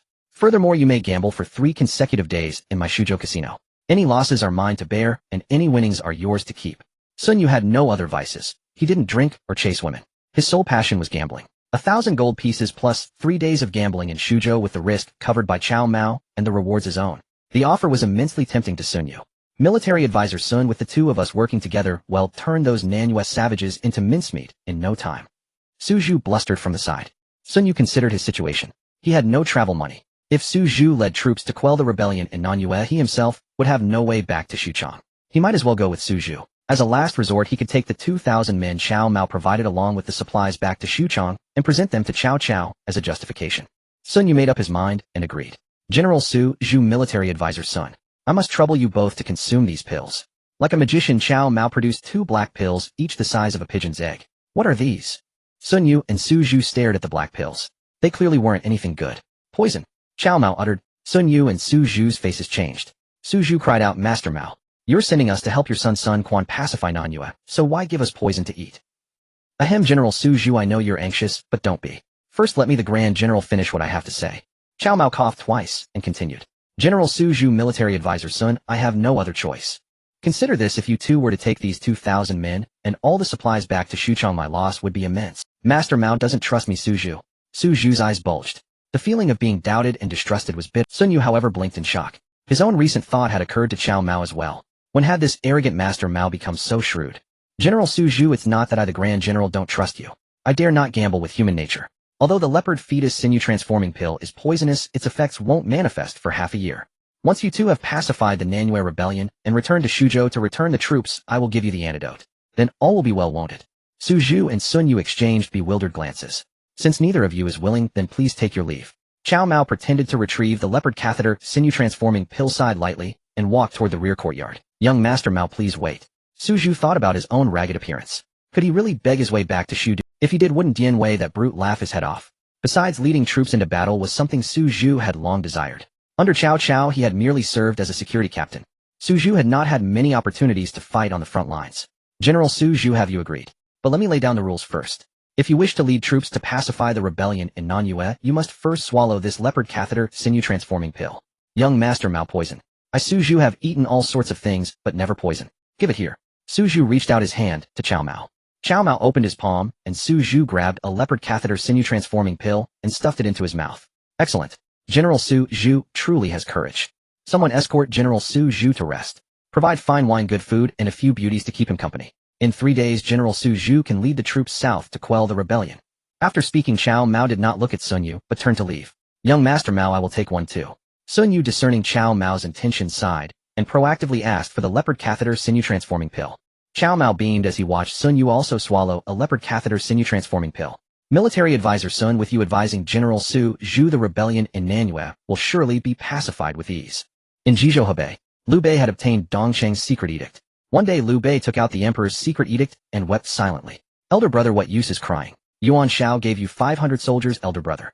Hand them over to me, and I, Zhang Fei, will lead them into Shuzhou and stab that bastard Cao Mao 1,000 times over. Zhang Fei, after a few cups of wine, began boasting. Third brother. Shuzhou has strong walls and many troops, and Cao Mao commands a host of formidable generals. You alone cannot kill him. If only Yin Chong were here. Elder brother, don't mention him. Back when we swore brotherhood in the Peach Garden, we knelt and vowed to live and die together. But that red-faced thief treated those vows like a fart. Third brother, do not slander your second brother like that. Yuncheng surely has his own difficulties. It's all my fault as the elder brother. Liu Bei began wiping his tears again. Liu Bai's tears were not entirely for Guan Ye's betrayal, but because after Dong Cheng sent the secret edict he had urged Yuan Shao to ambush Chao's army. The result was falling into Chao's trap. Yuan Shao lost troops and generals. Yuan Shao was so enraged he fell ill. Liu Bei knew that staying in Hebei meant he could no longer rely on Yuan Shao. Moreover, Yuan Shao's general Wen Chou had been killed by Guan Yu. Lately Yuan Shao's men kept muttering that if Yan Liang and Wen Chou were still alive the ambush on Chao's army would not have ended in such a disastrous defeat. Because of this Yuan Shao's treatment of Liu Bei grew increasingly cold. My lord Liu Biao of Jingzhou has had his city breached by Cao Mao. He has fled Jingzhou city to Nanjun. The scout Liu Bei had sent returned to report. Liu Bei was overjoyed. Lu Jingsheng has lost. Our opportunity has come. Third brother, pack your things immediately. We leave for Nanjun tonight. Liu Biao, driven out of Jingzhou city by Cao Mao, must be burning with hatred for him. Liu Bei carried the secret edict of Emperor Liu Xia, which could rally the heroes of the realm to punish Cao Mao. Thus Liu Biao would surely value Liu Bei. Elder brother, when will we have our own city, so we don't have to scurry around like homeless dogs? Zhang Fei's words brought tears to Liu Bai's eyes again. Zhang Fei panicked. Elder brother, don't cry. Pretend I didn't say anything. Third brother, I promise you we will have our own city and territory. That night, under cover of darkness, Liu Bei, along with Zhang Fei and 200 soldiers, quietly left Hebei. When Yuan Shao learned of this, he said nothing about Liu Bai's departure. That night, under cover of darkness, Liu Bei, along with Zhang Fei and 200 soldiers, quietly left Hebei. When Yuan Shao learned of this, he said nothing about Liu Bai's departure. Liu Bei and Zhang Fei traveled day and night, heading straight for Nanjun. In the city of Nanjun, Liu Biao was both shocked and furious. Not only had he lost Jingzhou city, but his beloved Lady Kai had been taken as a concubine by Cao Mao. This caused Liu Biao to vomit blood several times. One day Liu Biao felt slightly better. A subordinate reported Liu Bei seeks an audience. Liu Bei. At the sound of Liu Bai's name, Liu Biao's spirits lifted considerably. Invite him in. No, I will go greet Xuanda myself. Liu Biao welcomed Liu Bei with the rites due to a clansman, which made Liu Bei burst into tears again. Xuanda, we are both descendants of Emperor Jing and members of the Han imperial clan. Now that the Han is weak and the emperor is coerced by Cao Cao, we must uphold righteousness. Liu Biao grasped Liu Bai's hand and refused to let go, launching into grand principles. Liu Bei wept even harder. Elder brother Jingsheng, I have come to Nanjun to find you bearing the emperor's secret edict. Please, elder brother, look at this edict. Liu Bei, weeping, took out the secret edict sent by Dong Cheng from a place close to his body. Execute Cao Cao and his son Cao Mao. Excellent. Xuanda, that villain Cao Mao seized my Jingzhou and stole my Lady Kai, taking her as a concubine, causing me utter shame. Now that you, brother Xuanda, have come to Nanjun to aid me, let us unite our hearts and strength to destroy Cao Mao. Elder brother Jingsheng, I have two sworn brothers. This is my third brother Zhang Fei. He has the courage of 10,000 men and once fought Liu Bu to a standstill for 300 rounds. Liu Biao's eyes widened as he sized up Zhang Fei with his leopard's head and round eyes. Xuanda, your brother, could truly fight the peerless warrior Liu Bu for 300 rounds without losing. Truly divine and invincible. Zhang Fei bellowed with his wide mouth. That thrice a villain Liu Bu, I went easy on him. If I had fought him with full force, I would have stabbed him 1,000 times over. Cao Mao, standing to the side, curled his lip in disbelief. He didn't believe Zhang Fei had such skill. Zhang Fei saw Cao Mao's contemptuous expression and flew into a rage. Hey, you bird-brain bastard. What's with that sneer? If you've got the guts, come and fight your third grandfather for 300 rounds. He'll use my Zhangba serpent spear to poke 1,000 holes in you. Third brother, don't be rash. This gentleman is... Liu Bei saw Cao Mao standing beside Liu Biao, appearing to be someone Liu Biao trusted deeply. Liu Biao quickly introduced Cao Mao to Liu Bei. Xuanda, this is Cao Mao, styled Degui, the brother of my Lady Kai. How that villain Cao Mao has insulted me. The thought of the beautiful Lady Kai being seized by Cao Mao and taken as a concubine pierced Liu Biao's heart. So it's General Kai? My third brother is rash and speaks without thought. I hope you won't take offense, General Kai. Liu Xuanda, if your third brother Zhang Fei is so capable, why doesn't he go to Jingzhou city to kill Cao Mao? What's the point of glaring and shouting here in Nanjun? Cao Mao, dare you fight 300 rounds with me? Zhang Fei roared in fury, his leopard-like head and round eyes glaring at Cao Mao as he bellowed. Third brother, mind your manners. Liu Bei knew Cao Mao was Liu Biao's brother-in-law and dared not offend him. Seeing Cao Mao and Zhang Fei at odds, Liu Biao feared they might come to blows. Xuanda, it's getting late. Please rest at the inn for now. Tomorrow your elder brother will prepare a feast to welcome you. Liu Bei quickly bowed. I obey your command, elder brother Jingsheng. General Kai, my third brother is reckless. Please forgive him. Elder brother. Zhang Fei glared, his face full. Liu Biao ordered his men to escort Liu Bei and Zhang Fei to the inn. Brother-in-law Liu Bei is a jinx. You must not keep him in Nan Commandery. In my view, send him to Xinya. Let him be a watchdog there guarding the town for us. As soon as Liu Bei left, Cao Mao eagerly advised Liu Biao. Degui, you're wrong about one thing. Liu Bei is no jinx. He is ambitious. Keeping him in Nan Commandery is indeed unwise. Let him go to Xingye. De Gouet, since Cao Mao has already taken Jingzhou, why does he leave Xingye vacant? What game is he playing? Cao Mao had brought Gan Ning from Huang Zhu to Xingye earlier. Xingye had been captured by Cao Mao before, but he later voluntarily abandoned it. Liu Biao and Cao Mao racked their brains, but could not fathom why Cao Mao left Xingye unoccupied. Cao Mao dared not hold the isolated city. He took Gan Ning and fled to Nan Commandery. At the Grand General's residence in Shuzhou, Cao Mao had already received word from the Jinyue. Liu Bei has defected to Liu Biao and been sent to guard Xingye. Had that Xingye city was my bait. I planned to encircle it and capture Cao Mao and Gan Ning alive. But Cao Mao and Gan Ning fled faster than rabbits. Now Liu Bai's in Xingye. Final send that long-eared. Cao Mao had one arm around Diao Chan while Xiao Qiao and De Qiao massaged his thighs. Behind him the seductive widow Lady Zou kneaded his shoulders. Though he had no mobile phone, Cao Mao had fully experienced the pleasures of ancient times. Who would bother with a phone? The legs on a screen might be fair, but nothing beat reality. Has Chang Yechen returned? Have him take a group disguised as bandits and blend in with Liu Bai's side.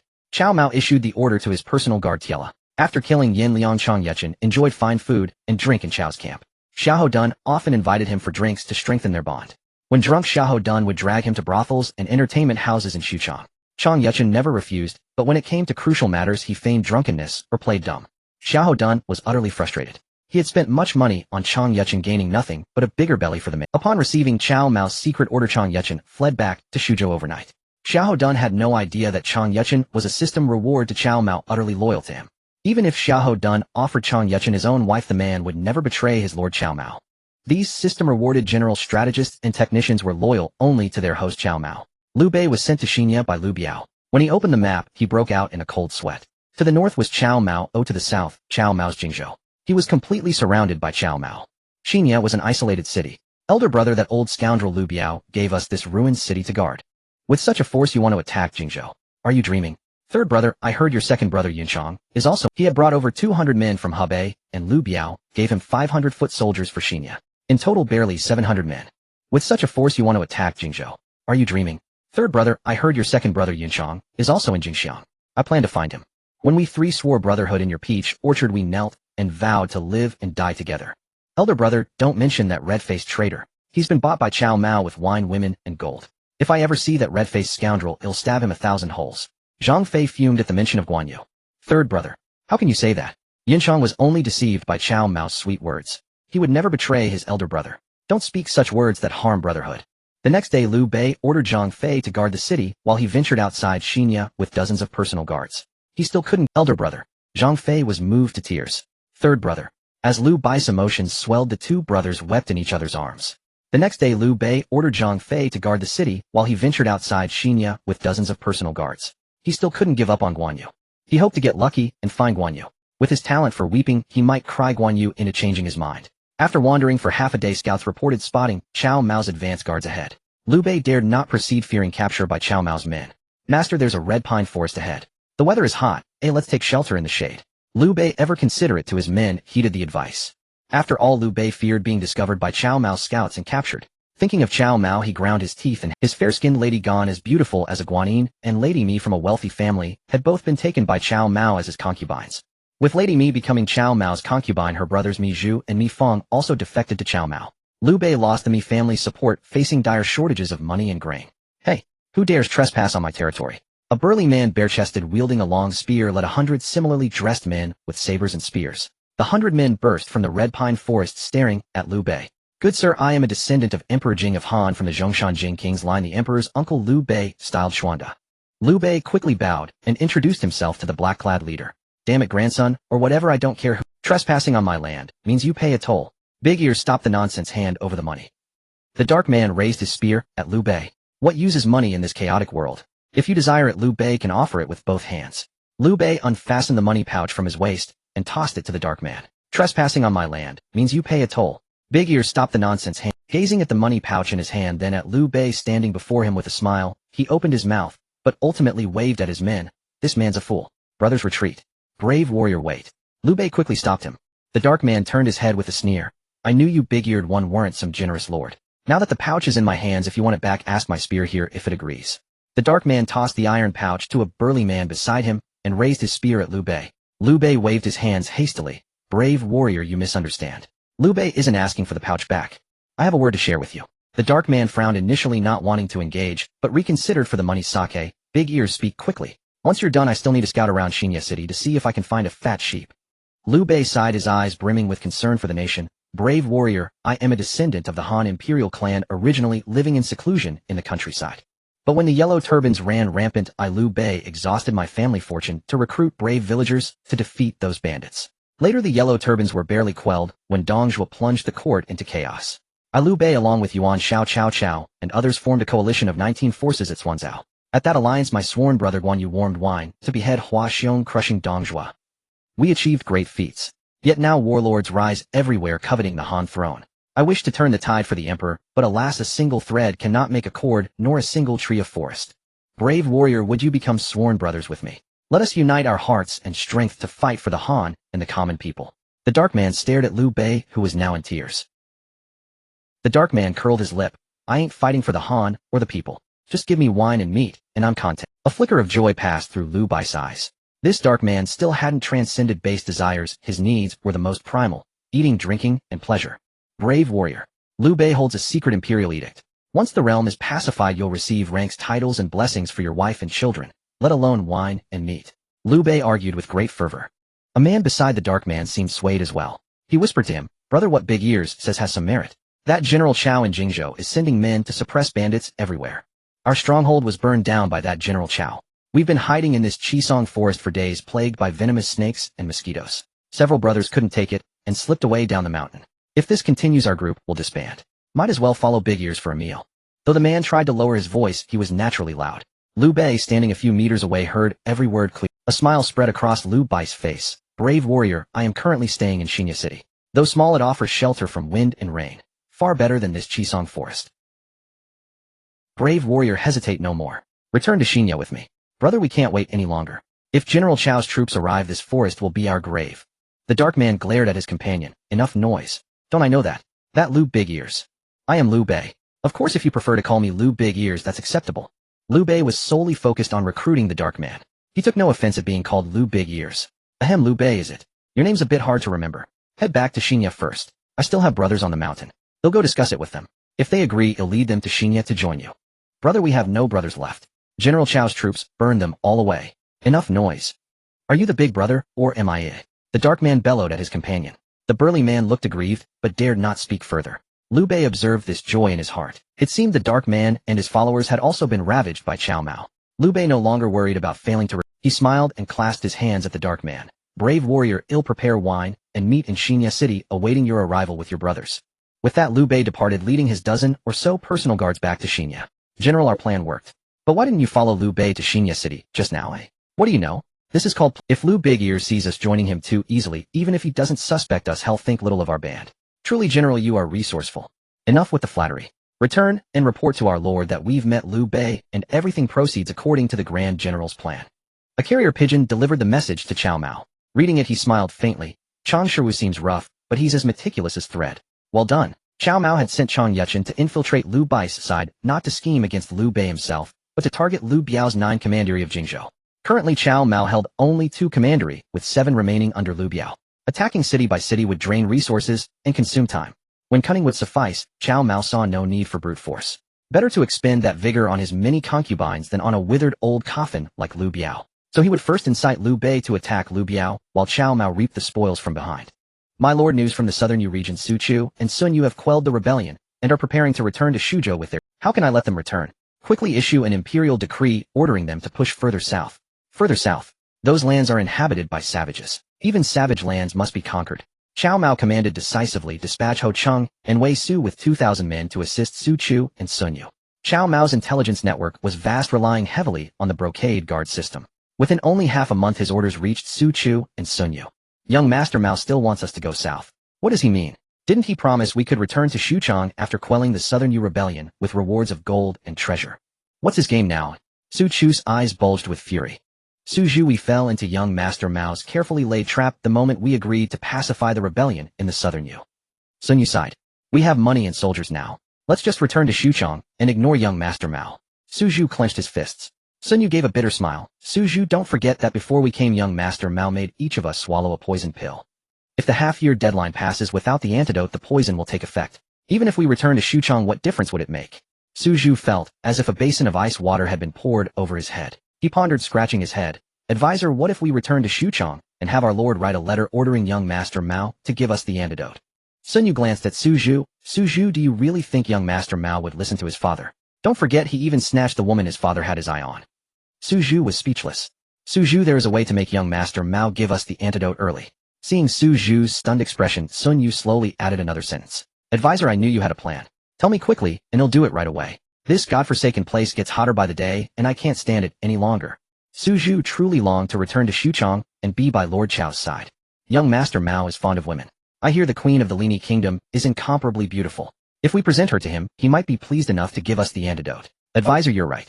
He'll lead the troops to destroy the Lini kingdom and capture the queen. Cao Mao was unaware that with a single command, Sun Yu and Su Zhu, driven by their desire for an early antidote, had marched their forces even further south after pacifying the rebellion in the southern Yu and Jiaozhou. When Cao Mao received the intelligence from the Jinyui and examined the world map, he was stunned to see that Sun Yu and Su Zhu had advanced all the way to what is now central Vietnam. My lord, the Lingnan region is already plagued with miasma. Further south, there are not only more miasmas, but also venomous insects and fierce beasts. It would be wise to recall Sun Yu and Su Zhu and appoint your own men as the governors of southern Yu and Jiaozhou. Lu Bowen advised Cao Mao. Advisor, I will certainly send my own men. However, since Sun Yu and Su Zhu have already pushed forward, let them continue. My lord, I am willing to go to Xuchang and bring the families of Su Zhu and Sun Yu to Xuzhou. With their families in Xuzhou, they won't dare to flee back to Xuchang. After I secure their families, I will spread a rumor in Xuchang that Su Zhu and Sun Yu have already pledged their allegiance to you. Jia Su proposed a venomous scheme. Cao Mao laughed heartily. Old Jia, you're the one for this. Very well, handle this matter. Advisor, is the grand ceremony to preside over my son Sun Quan's wedding in Jiangdong fully prepared? My Lord Deputy Advisor Daoyan sent a secret letter 3 days ago confirming that everything is arranged in Wu Commandery Jiangdong. Accompanying you to Jiangdong are General Li Cunxiao, General Yu Yun, General Qin Xiong, the 18 riders of Yinyun, and 500 personal guards. Advisor, I'm going to preside over my good son Sun Quan's wedding, not to storm a fortress or capture Wu Commandery. Why bring so many people? Bring only Generals Li Cunxiao and Qin Xiong. Order Generals Yu Yun and Shui Ringgui to lead 30,000 troops northward. Lu Bowen quickly cautioned Cao Mao. My lord, Sun Quan harbors deep resentment towards you. If you go to Wu Commandery in Jiangdong, he will not let you leave easily. Damn that little brat. I am his father. If Sun Quan dares to harm me, I'll slap him silly. Cao Mao was absolutely confident in his abilities. His physical strength and power had both surpassed the 800 point. Moreover, Cao Mao possessed a life-saving skill. When his health dropped below 10, it would automatically restore to 100. This meant that as long as he wasn't killed in a single blow, he would never die. Given Cao Mao's insistence, Lu Bowen had no choice but to arrange things as he wished. On that day, Cao Mao sat inside a four-wheeled carriage. Sun Jian's younger sister Sun Ru and Sun Jin's first wife Lady Wu attended to him in the carriage. The indescribable pleasures of the journey defy words. They traveled south from Xuzhou and crossed the Yangtze River. A messenger also delivered the news to Wu Commandery in Jiangdong. Does that villain Cao Mao truly dare to come to our Jiangdong? The young Sun Quan's azure eyes gleamed with murderous intent. Congratulations, my lord. After enduring humiliation, the day has finally arrived. As long as Cao Mao is in your hands, his generals and advisors will not dare to act rashly. My lord, you need not kill him. Simply surround him with beautiful women and let him indulge until he perishes in this den of pleasure. My lord, I have several beauties in my household, and I offer them to you. My lord, I also have concubines I am willing to offer. Sun Quan looked at this group of advisors and generals from Jiangdong, all eager to sacrifice their own women to bring about Cao Mao's demise. Sun Quan was deeply moved. Uncles and elders, Sun Quan thanks you all. When the plan succeeds and the villain Cao Mao is dead, I will reward you all according to your contributions. Jiangdong was buzzing with fervor as they devised a plot to kill Cao Mao. The plan was peculiar, however, aiming to have him die from overindulgence in women. Through the tireless efforts of Sun Quan and the Jiangdong officials, they gathered 1,300 beauties in 3 days. Sun Quan was astonished at the sight of so many women on the parade ground. Villain Cao Mao, you insulted my mother and my aunt. Since you love women, then die by them. Meanwhile, the Bu family in Huayin was adorned with lanterns and decorations radiating a joyous atmosphere. That day, a squadron of warriors in dark cold weather armor sat atop magnificent steeds, crescent moon sabers at their waists, and longbows and arrows slung across their backs. Black cloth covered their faces, leaving only their eyes visible. Among them was an extraordinarily spirited Fergana horse carrying a strikingly handsome young nobleman in a purple golden armor and a black cape. Flanking the carriage were 2 generals on each side. One wielded a yuan spear and carried a Bayan hammer at his waist. The other bore a tiger-headed golden spear on his weapon's hook and a glazed golden mace on his back. Seeing this formation, the Bu family's servant hurried forward. Excuse me. We have come to escort Miss Bu. Please go in and announce us. Qin Xiong urged his horse forward and spoke to the servant. Cao Mao had parted ways with Sun Ru and Lady Wu on the road, sending a detachment to escort them to Wu Commandery. He, along with the 18 riders of Yinyun Li Cunxiao and Qin Xiong, came to the Bu family in Huayin to pick up Bulianshi. Of course, Cao Mao was not fetching her for his good son. Sun rang out, and Cao Mao clapped. Upon seeing this, the Bu family steward dared not delay and hurried inside to report to the family head. The head of the Bu family frowned, saying, "That can't be right. The wedding is still 3 days away. Has the Sun family already sent someone to fetch the bride?" "Not the Sun family. It is I, the Grand General Cao Mao, who has come to take your esteemed daughter Lady Bulianshi as my concubine." As the Bu family head was still puzzled, a tall and elegant young man in a brocade robe strode forward with a dragon's gait and tiger's step, stopping before him. Flanking the brocade-clad young man were 2 imposing generals.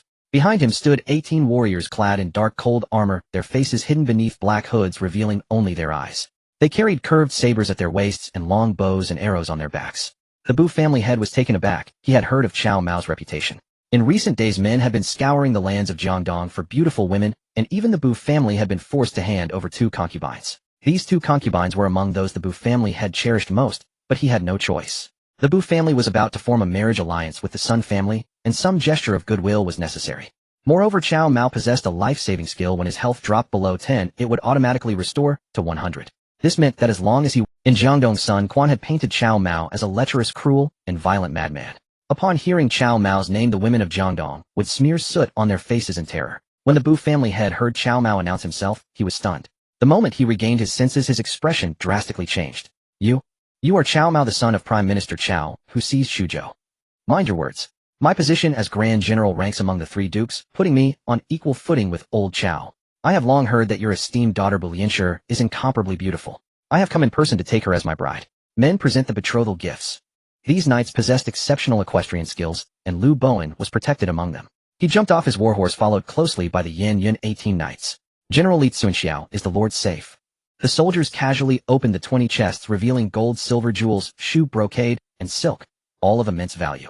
Head of the Bu family, should these betrothal gifts be sufficient to wed your esteemed daughter, Bulianshi? The Bu family had stared at the gifts in the hall, his mind reeling as if his head had split into 2 equally troubled halves. He looked at the young man before him, a refined, scholarly youth in a brocade robe, tall and elegant with a harmless smile. He could not for the life of him connect Cao Mao with the lecherous, cruel, and violent Grand General he had heard about. Yet the reality was that this smiling youth in brocade had brought 20 chests of gold, silver, and fine silk, seeking to take the Bu family's daughter Bulianshi as his concubine.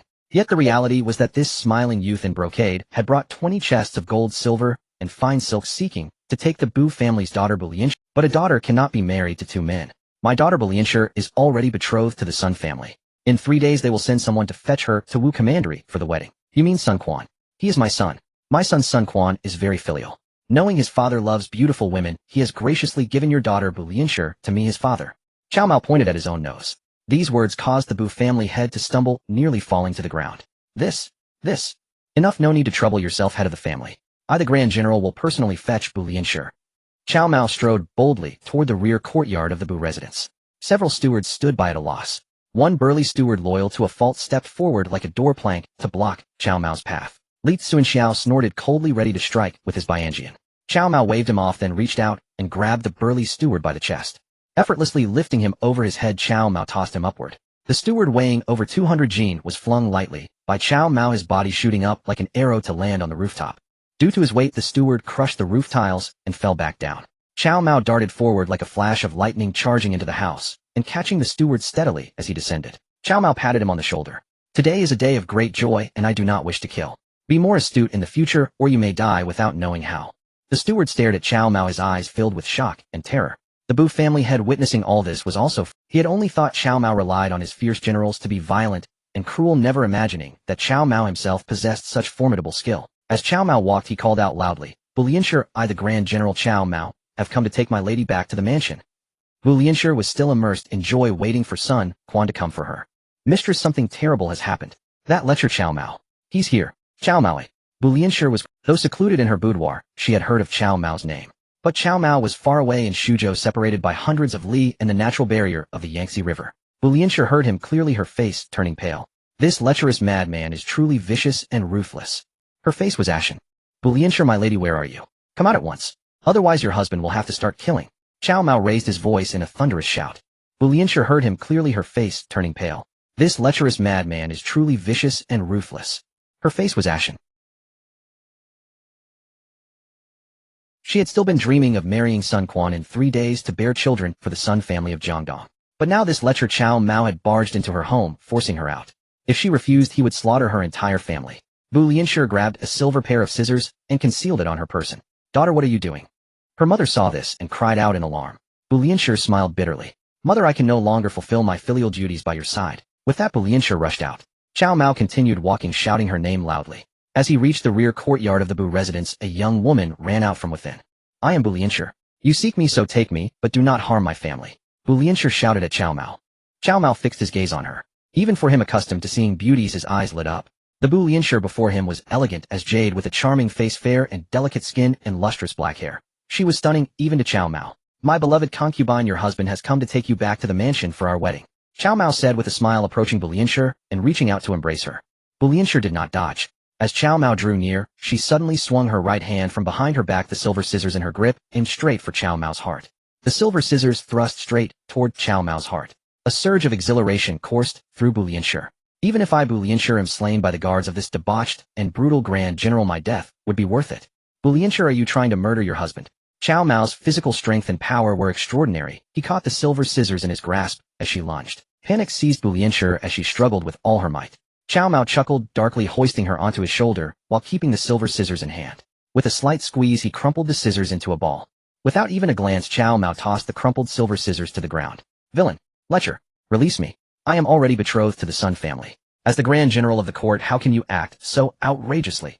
Bu Lianshi, slung over Cao Mao's shoulder, pounded against him futilely. Yet her blows against Cao Mao felt as if she were striking an impenetrable wall of bronze and iron. "Haha, Bu Lianshi, you may refuse now, but soon you'll be eagerly calling me husband." With a booming laugh, Cao Mao carried Bu Lianshi directly to her private chamber. Her personal maid attempted to intervene, but Cao Mao shot her a glare. "Step aside. Go fetch a clean towel." Intimidated by Cao Mao's glare, the maid dared not obstruct him and obediently retreated to the side. Cao Mao tossed Bu Lianshi onto the bed. "Congratulations, host. You have successfully taken Bu Lianshi as a concubine. Rewards 1. 50,000 jin of high-quality rice, seeds, 100,000 fry of the 4 major domestic fish, 2. 50 canal boats." The rewards were quite satisfactory. Jiangdong was a land of fish and rice. With the high-quality rice seeds and these fish fry, within a few years the harvest from Jiangnan could be supplied to Jiangbei and even the entire Han Empire. As Cao Mao examined the system's rewards, Bu Lianshi had already been completely conquered by his charismatic allure. The delicate Bu Lianshi, having just endured a tempestuous onslaught, nevertheless mustered the strength to rise and apologize to Cao Mao. "Husband, it was I, Bu Lianshi, who was young and ignorant. I was disrespectful to you earlier. I beg for your forgiveness." Cao Mao embraced her. "My lady, how could your husband blame you? It was merely that you did not yet understand your husband. Now that we have been utterly open with each other, surely you know what kind of man your husband is." Bu Lianshi blushed with shyness. Cao Mao's words about being utterly open were indeed true. Cao Mao grinned.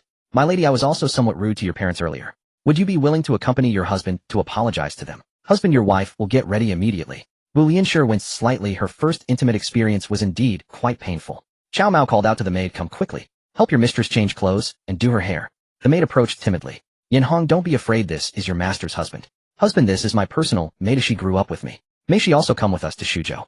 Cao Mao glanced at the maid Yin Hong. She was petite and delicate with a face that was not unattractive. It was a slight pity that she did not meet the requirements to be taken as a concubine. Nevertheless, Cao Mao readily agreed to Bu Lianshi's request.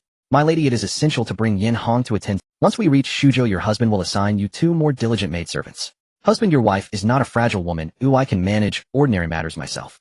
How could I let my lady toil? Your duty is simply to enjoy a life of comfort with me." Cao Mao was in no rush. He patiently waited for Bu Lianshi to change her clothes and finish her makeup. Only then did he take her hand and lead her out of the chamber. Every member of the Bu family from the patriarch down was silent with fear. Li Cunxiao and Qin Xiong stood guard outside the courtyard, forbidding anyone entry. The 18 cavalry of Yanyun controlled the Bu family's main gate, permitting entry but no exit. Upon learning that Bu Lianshi had attempted to assassinate Cao Mao with silver scissors, the Bu family patriarch's face turned ashen.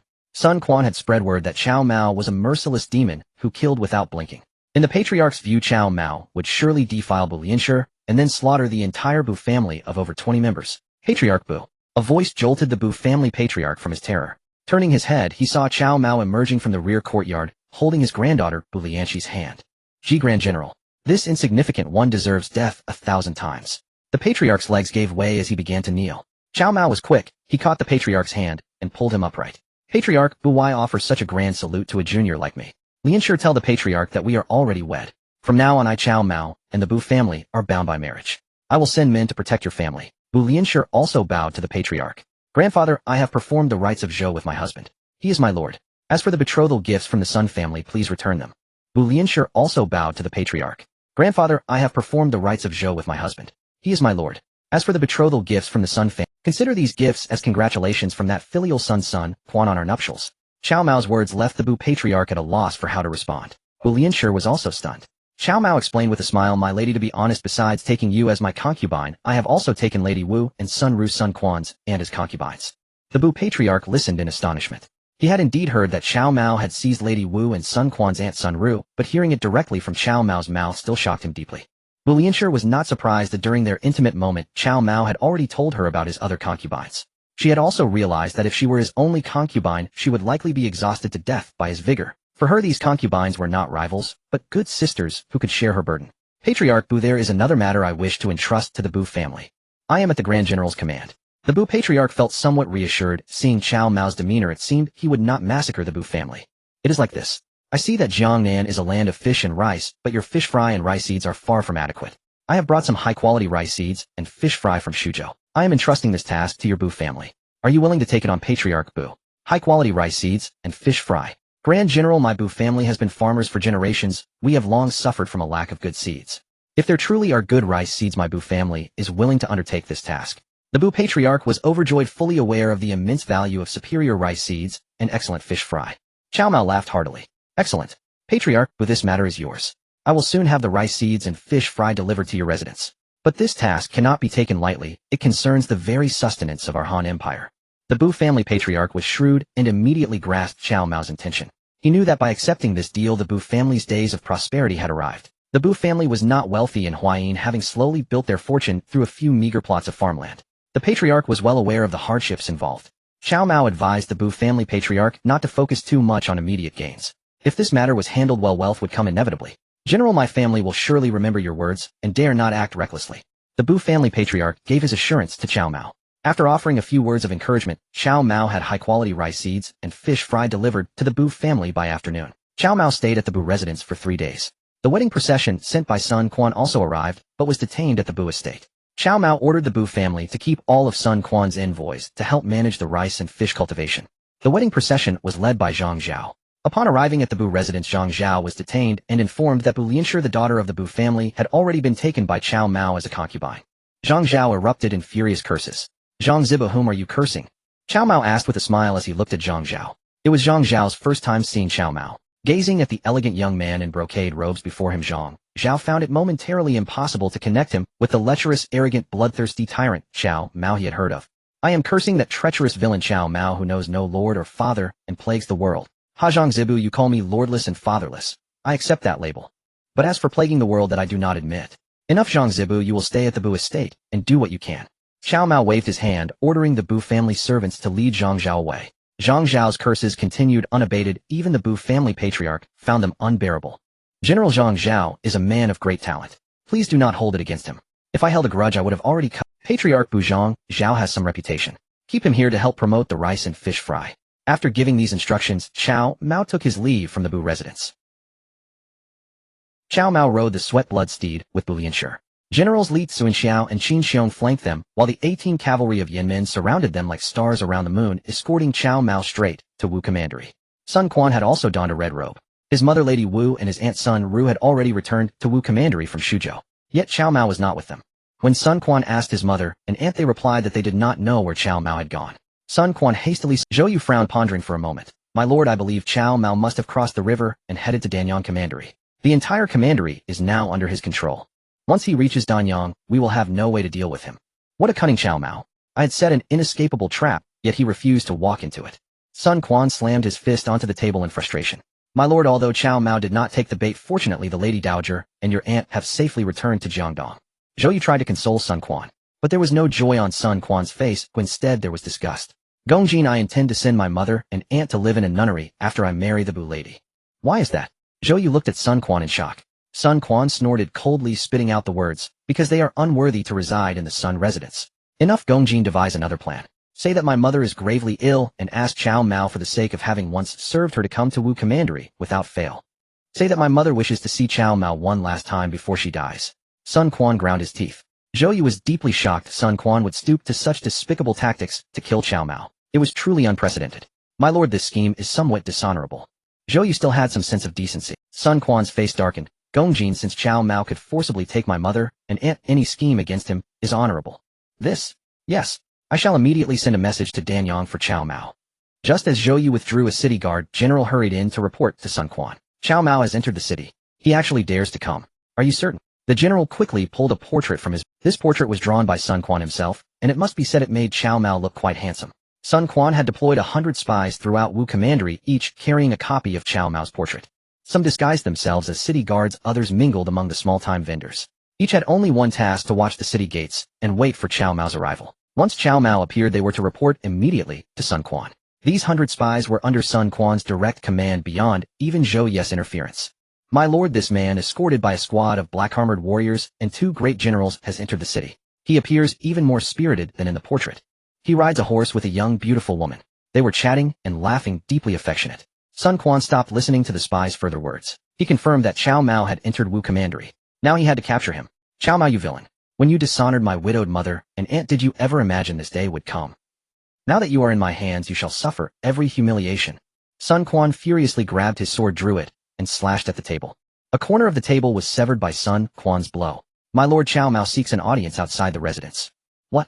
He, that villain, dares to come to my son's residence. Sun Quan was both shocked and enraged, unable to fathom that Cao Mao would willingly come to his doorstep. Let him in. Sun Quan ground his teeth, holding his long sword. His hand trembled slightly. He feared that upon seeing Cao Mao he would cut him down without a word. My lord, Cao Mao said. What did that villain say? Speak quickly. Sun Quan was certain Cao Mao would say nothing good. His eyes were bloodshot as he stared at the servant reporting to him. My lord, Cao Mao said you should come out to welcome him personally, and also. And what? Say it. Under Sun Quan's relentless pressure, the servant finally relayed Cao Mao's exact words. Yes, my lord. Cao Mao said you are his eldest son and should come out to welcome him. And also. At these words, Sun Quan's head throbbed with rage. Speak. He brandished his sword, demanding the servant continue. My lord, Cao Mao also said you are unfilial. My lord, Cao Mao also claims he has brought your new bride back with him. Sun Quan sensed an ominous foreboding creeping into his heart. Cao Mao's lecherous nature was notorious throughout the realm. Even Sun Quan's own mother and his paternal aunt had been taken as concubines by Cao Cao. Young and exquisite Bulianshire once glimpsed by Cao Mao would certainly not escape his grasp. Did Cao Mao go to the Bu family compound in Huayin? Sun Quan's voice trembled. A deep, bone-chilling dread rose from within. He was afraid. Indeed, my lord. Cao Mao did enter the Bu residence in Huayin. Sun Quan's mind erupted as if struck. Bracing himself against the desk, he steadied his breath, then roared in furious desperation, kill him. Zhou Tai, Han Dang, take your troops and behead that traitor Cao Mao. Zhou Tai and Han Dang, already clad in full armor, stepped forward silently from the crowd, bowed respectfully to Sun Quan, hand resting upon their long swords, and strode out of the mansion to lead their forces against Cao Mao. Hold, Generals Zhou Tai and Han Dang. Grand Commander, are you afraid? Zhou Tai cast a cold, disdainful glance at Zhou Yu and challenged him sharply. General Zhou Tai, it is not fear that restrains me, but the certainty that slaying Cao Mao would mean the utter annihilation of our eastern Wu by his army. My lord, a cavalry force bearing Cao Mao's banner has appeared 20 li south of Wu Commandery. Its strength numbers roughly 10,000 men. Another contingent, several thousand strong, also flying Chao's standard, lies just 20 li west of Wu Commandery. On the Yangtze River, our naval fleet has already been encircled by Cao Mao's Chaohu River fleet. Should anything befall Cao Mao within Wu Commandery, our entire navy, and Wu Commandery itself, will fall within moments. What a! Cao Mao's cavalry has already reached within 20 li of Wu Commandery, and our scouts knew nothing. Sun Quan staggered, nearly collapsing to the ground. Zhou Yu rushed forward to steady him, whispering softly, my lord, Cao Mao dared enter Wu Commandery openly only because he holds absolute confidence in his invulnerability. I have confirmed that Li Cunxiao and Qin Xiong serve as his personal guards, warriors whose prowess surpasses even that of Lu Bu Reborn. And shrouded entirely in black cloaks, the 18 riders of Yin Yun. My lord, the Dowager Empress and Lady Zou request an audience. A guard hurried in to deliver the report. Sun Quan stood flustered and overwhelmed, convinced that once Cao Mao entered Wu Commandery, he would be little more than fish on his cutting board. Yet now he realized the situation was far more perilous than he had imagined. Tell the 2 dowagers that his lordship is occupied and cannot receive them. Zhou Yu issued the order on Sun Quan's behalf. Zhou Yu, since when has the Jiangdong command fallen to you? As a mere subject, what authority do you possess to bar a mother and son, or an aunt and nephew, from meeting? Escorted by a retinue of female warriors, the Dowager Empress Wu and Lady Zou, Sun Ru, arrived seething with fury. Zhou Yu, struck speechless by the Dowager's rebuke, could utter not a word. Sun Quan gazed upon his mother and aunt, his rage burning hotter still. Mother, aunt, Cao Mao has seized my beloved Bulianshire, yet you still speak in his favor. The Dowager Empress and Sun Ru exchanged a glance, and replied in unison, Cao Mao is our husband. We naturally speak for him. Sun Quan's face flushed livid with fury. He had never imagined, before the assembled civil and military officials of Jiangdong, that his own mother and aunt would utter such words. At that moment Sun Quan wished only to vanish into the earth. Sister-in-law, our husband has entered Wu Commandery. Let us go greet him. Very well, Xiaoru. The Dowager Empress agreed cheerfully. Mounting crimson-maned steeds, the two women rode forth with 100 female warriors to welcome Cao Mao at Wu Commandery's gates. Watching his mother and aunt ride off to greet Cao Mao, Sun Quan spat a mouthful of blood onto the floor and collapsed into darkness. When Sun Quan opened his eyes again, candlelight flickered before him. A broad-shouldered figure sat beside him. He rubbed his eyes, straining to see clearly. He saw a woman draped in a scarlet gown, her face veiled beneath a heavy bridal hood. Yet the chamber reeked with a nauseating, cloying scent. It was strangely pungent, like dense musk. You're awake. A woman's voice rasped thick with northern inflection. Who are you? Sun Quan massaged his temples. Husband, I am your newly wedded bride, Ji Yanhong. Ji Yanhong, my new bride. No, I was to marry Bulianshire of the Huayin family.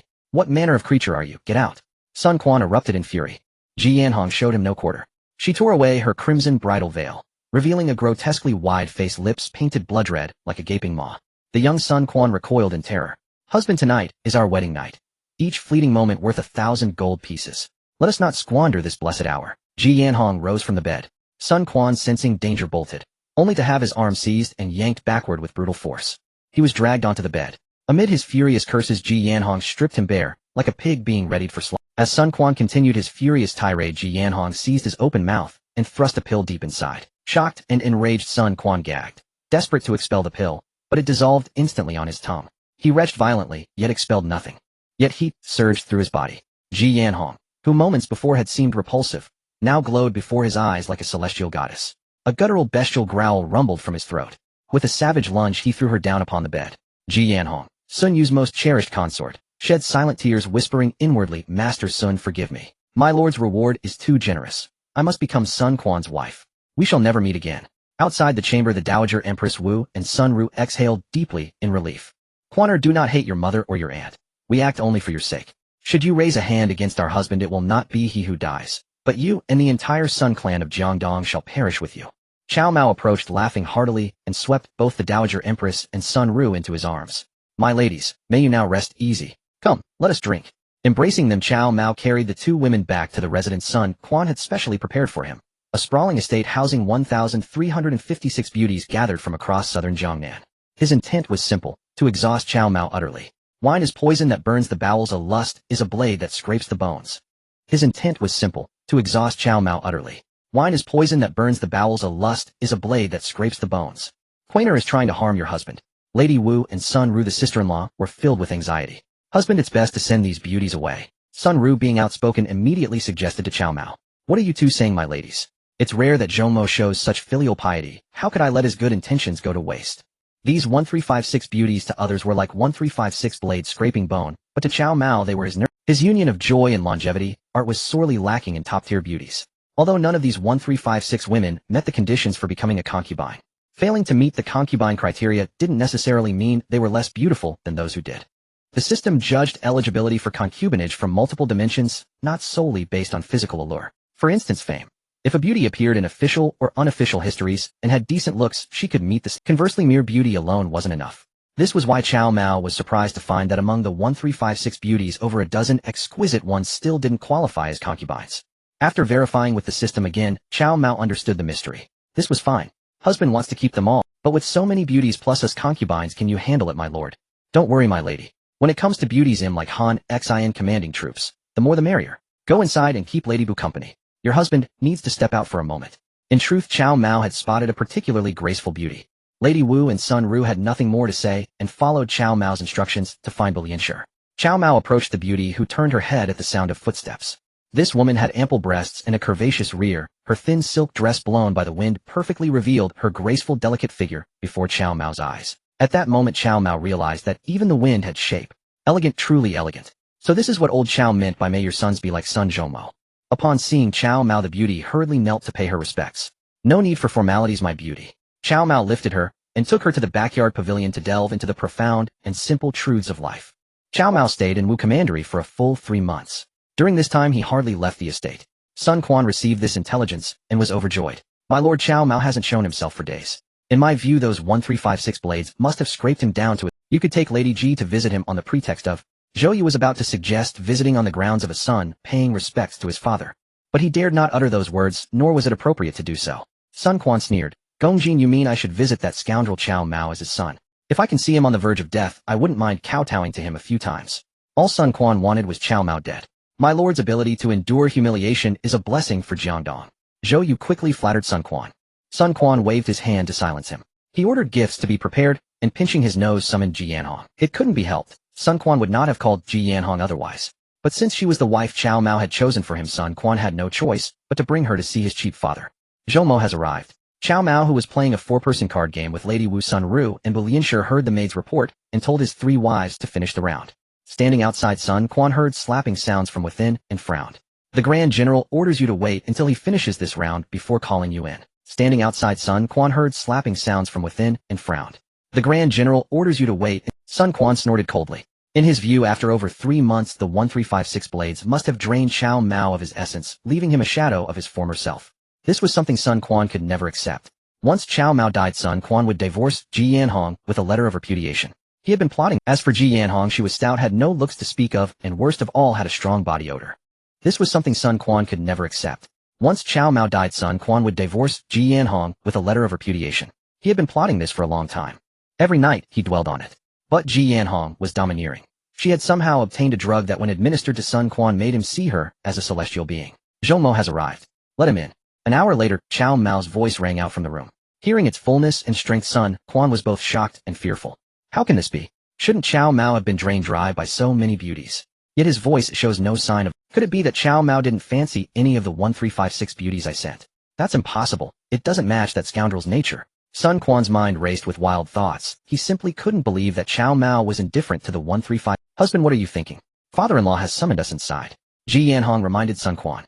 What did you call him? Sun Quan stared coldly at Ji Yanhong. Father-in-law. Husband, aren't you General Chao's son? If you call him father, shouldn't I also call him father? Ji Yanhong looked at Sun Quan with genuine surprise. Sun Quan clenched his fists so hard they crackled. He wanted to punch her in the face. He wished he could beat this stout, ugly, foul-smelling woman to death. But Sun Quan didn't dare yet, and besides, without his guards he couldn't even defeat Ji Yanhong. If it came to a fight, Sun Quan feared he might be the one getting killed. He glared furiously at Ji Yanhong, said nothing more, straightened his clothes, and announced loudly outside. Your son Sun Quan has come to pay respects to his parents. Zhou Mo, come in quickly. Cao Mao's voice from inside was even tinged with excitement. Yes, father. Sun Quan replied, suppressing his rage. At that moment the maid at the door opened it. Everywhere he looked there were beauties, all chosen by Sun Quan himself. Sun Quan desperately wanted to ask them if they had served Cao Mao, but with Ji Yanhong by his side he couldn't. Entering the room, Sun Quan looked up and saw Cao Mao, Lady Wu Sun Ru, and Bu Lianshi sitting together. Sun Quan stared blankly at Cao Mao, who was seated on the soft couch. Beside him sat Sun Quan's mother Lady Wu and his aunt Sun Ru, while in Cao Mao's arms sat Bu Lianshi, the woman Sun Quan had desired to marry. Sun Quan's mind buzzed, blood rushing to his head. The air was thick with an ambiguous scent. Zhou Mo, the 1356 beauties you arranged for your father are truly excellent. For these 3 months I've done nothing but enjoy these beauties. Plump and slender, each with their own charm. Zhou Mo, though you are not my biological son, you have indeed put your heart into it. Cao Mao was well aware of Sun Quan's true intent in gathering these 1356 beauties to drain him dry. Yet Cao Mao possessed the art of union and longevity, and these women would not drain him. By cultivating the longevity art with them, Cao Mao had already achieved minor success. According to the system's assessment, his lifespan could now reach 300 years without issue. With continued cultivation, his lifespan would only increase, ultimately attaining immortality. The women who cultivated with Cao Mao also benefited, gaining longevity and eternal youth. Of course, it was difficult for them to achieve the same immortality as Cao Mao. Zhou Mo, the Grand General is speaking to you.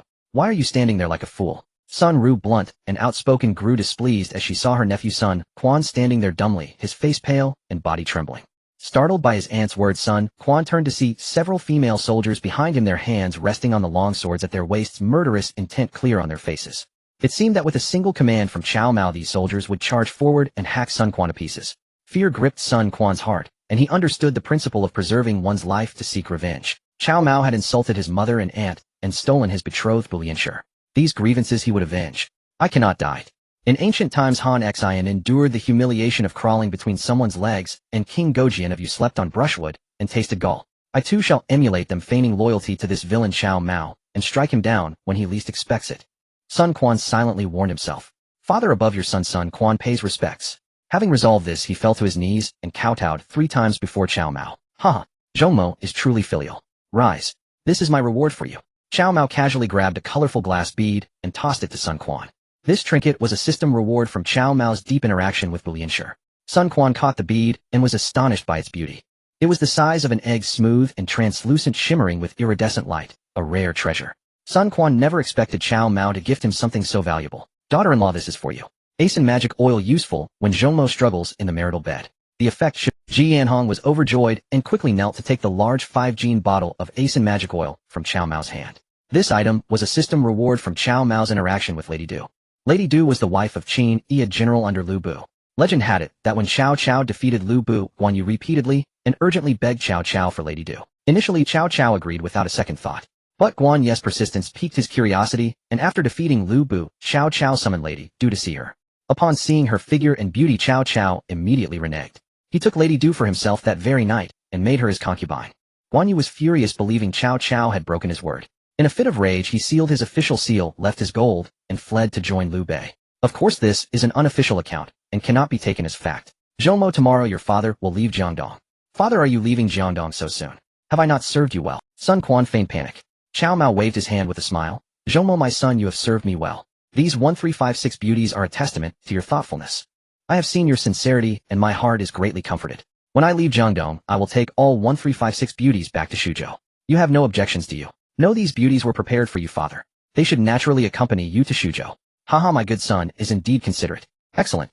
Cao Mao patted Bu Lianqi's arm, turned to Lady Wu, and praised her with a smile. Lady Wu nodded with a smile. Zhong Mo, Jiangdong is yours to govern. Thank you, father. Sun Quan was overjoyed, his greatest fear being Cao Mao's interference in Jiangdong. Now Cao Mao had that power. Zhong Mo, Jiangdong is a land of fish and rice. 3 months ago, I provided the Bu family with 100,000 gene of premium rice seeds and 50,000 domestic fish. Just yesterday, the Bu family reported a bountiful rice harvest and plump fish. They'll have some sent for you to taste. Thank you, father. Sun Quan was aware of the premium seeds and fish. He planned to take them from the Bu family once Cao Mao left, as grain was the foundation of power. Cao Mao's mention left him no choice but to respond. Zhong Mo, Jiangdong is a fine place. Govern it well. As I pacify this chaotic world, I will need to levy grain and funds from your Jiangdong. These matters cannot be taken lightly. To ensure your undivided attention on gathering resources, I have decided to place Jiangdong's elite troops under the command of Generals Li Cunxiao and Qin Xiao. What a... Sun Quan's legs went weak. Cao Mao was stripping him of his military power. What's the panic? To the north of Jiangdong, your father has conquered all. To the east, Generals Luo Cheng and Yang Zixing stand guard. To the west, Jingzhou is under your father's control. To the south, Su Chu and Sun Yu are on campaign. Your Jiangdong faces no more battles. Keeping so many troops, whom are you guarding against? Cao Mao fixed a cold stare on Sun Quan. Cold sweat dripped down Sun Quan's back. Whom was he guarding against? The villain Cao Mao, seated above, holding his betrothed Bu Lianshi in his arms. But Sun Quan dared not voice this. But there are still many bandits in Jiangdong. I have already had them pacified these 3 months. 800 li south of Jiaoji is now Han territory. What more do you fear? It's settled. Your Jiangdong officers, Zhou Yuzhou Tai Han Dang Cheng Pu Tai Shi Ci, Huanggai Zhang Hong Sun Zhao, and the rest, will all accompany me back to Xuzhou. What? You're taking them all? Sun Quan swayed, nearly collapsing. This move by Cao Mao was like pulling the firewood from under the cauldron, gutting Sun Quan's entire team. No matter how ambitious Sun Quan was, without his people, what tricks could he possibly pull? Lady Wu rose from beside Cao Mao. She walked gracefully to stand before her son Sun Quan. Quainer, with your father guarding Jiangdong, you may rest without worry. Quainer, the villain Huang Zu has been captured and will be delivered to Jiangdong tomorrow. Sun Quan's face turned ashen. He never imagined his own mother would be entirely on Cao Mao's side. Yet learning that his father's murderer Huang Zu was captured and would arrive tomorrow, Sun Quan was still shocked. Huang Zu is in my custody. This villain killed Zama's birth father. Your father caught him for you. Kill or flay him as you wish. Cao Mao waved his hand, handing Huang Zu over to Sun Quan. Sun Quan gritted his steel-like teeth, his eyes blazing with fury. He recalled how his birth father Sun Jian obtained the imperial seal and sought passage back to Jiangdong only to be ambushed and killed by Huang Zu. If not for Huang Zu, how could the tiger of Jiangdong, Sun Jian, have met such a miserable end? To the point that today his mother and aunt were forcibly taken as concubines by Cao Mao. Sun Quan blamed all of this on Huang Zu. I will have that villain Huang Zu cut into 1,000 pieces to quell the hatred in my heart. Cao Mao cared not how Sun Quan dealt with Huang Zu. The next day, when Huang Zu was delivered, he was handed over to Sun Quan for punishment. Meanwhile, Cao Mao, guarded by fierce generals like Li Cunxiao, Qin Xiong, and the 18 Yinyan riders, returned to Shuzhou with 1356 beauty Sun Quan had gathered for him, along with Lady Wu, Sun Ru, and Bu Lianshi. In Xinqing, Liu Bei held a grand banquet to welcome his newly acquired fierce generals. The first was Chang Yuchen, who later brought 3 more great commanders. Their names were Shui Ringgui Yu Yun and Cheng Yaojing.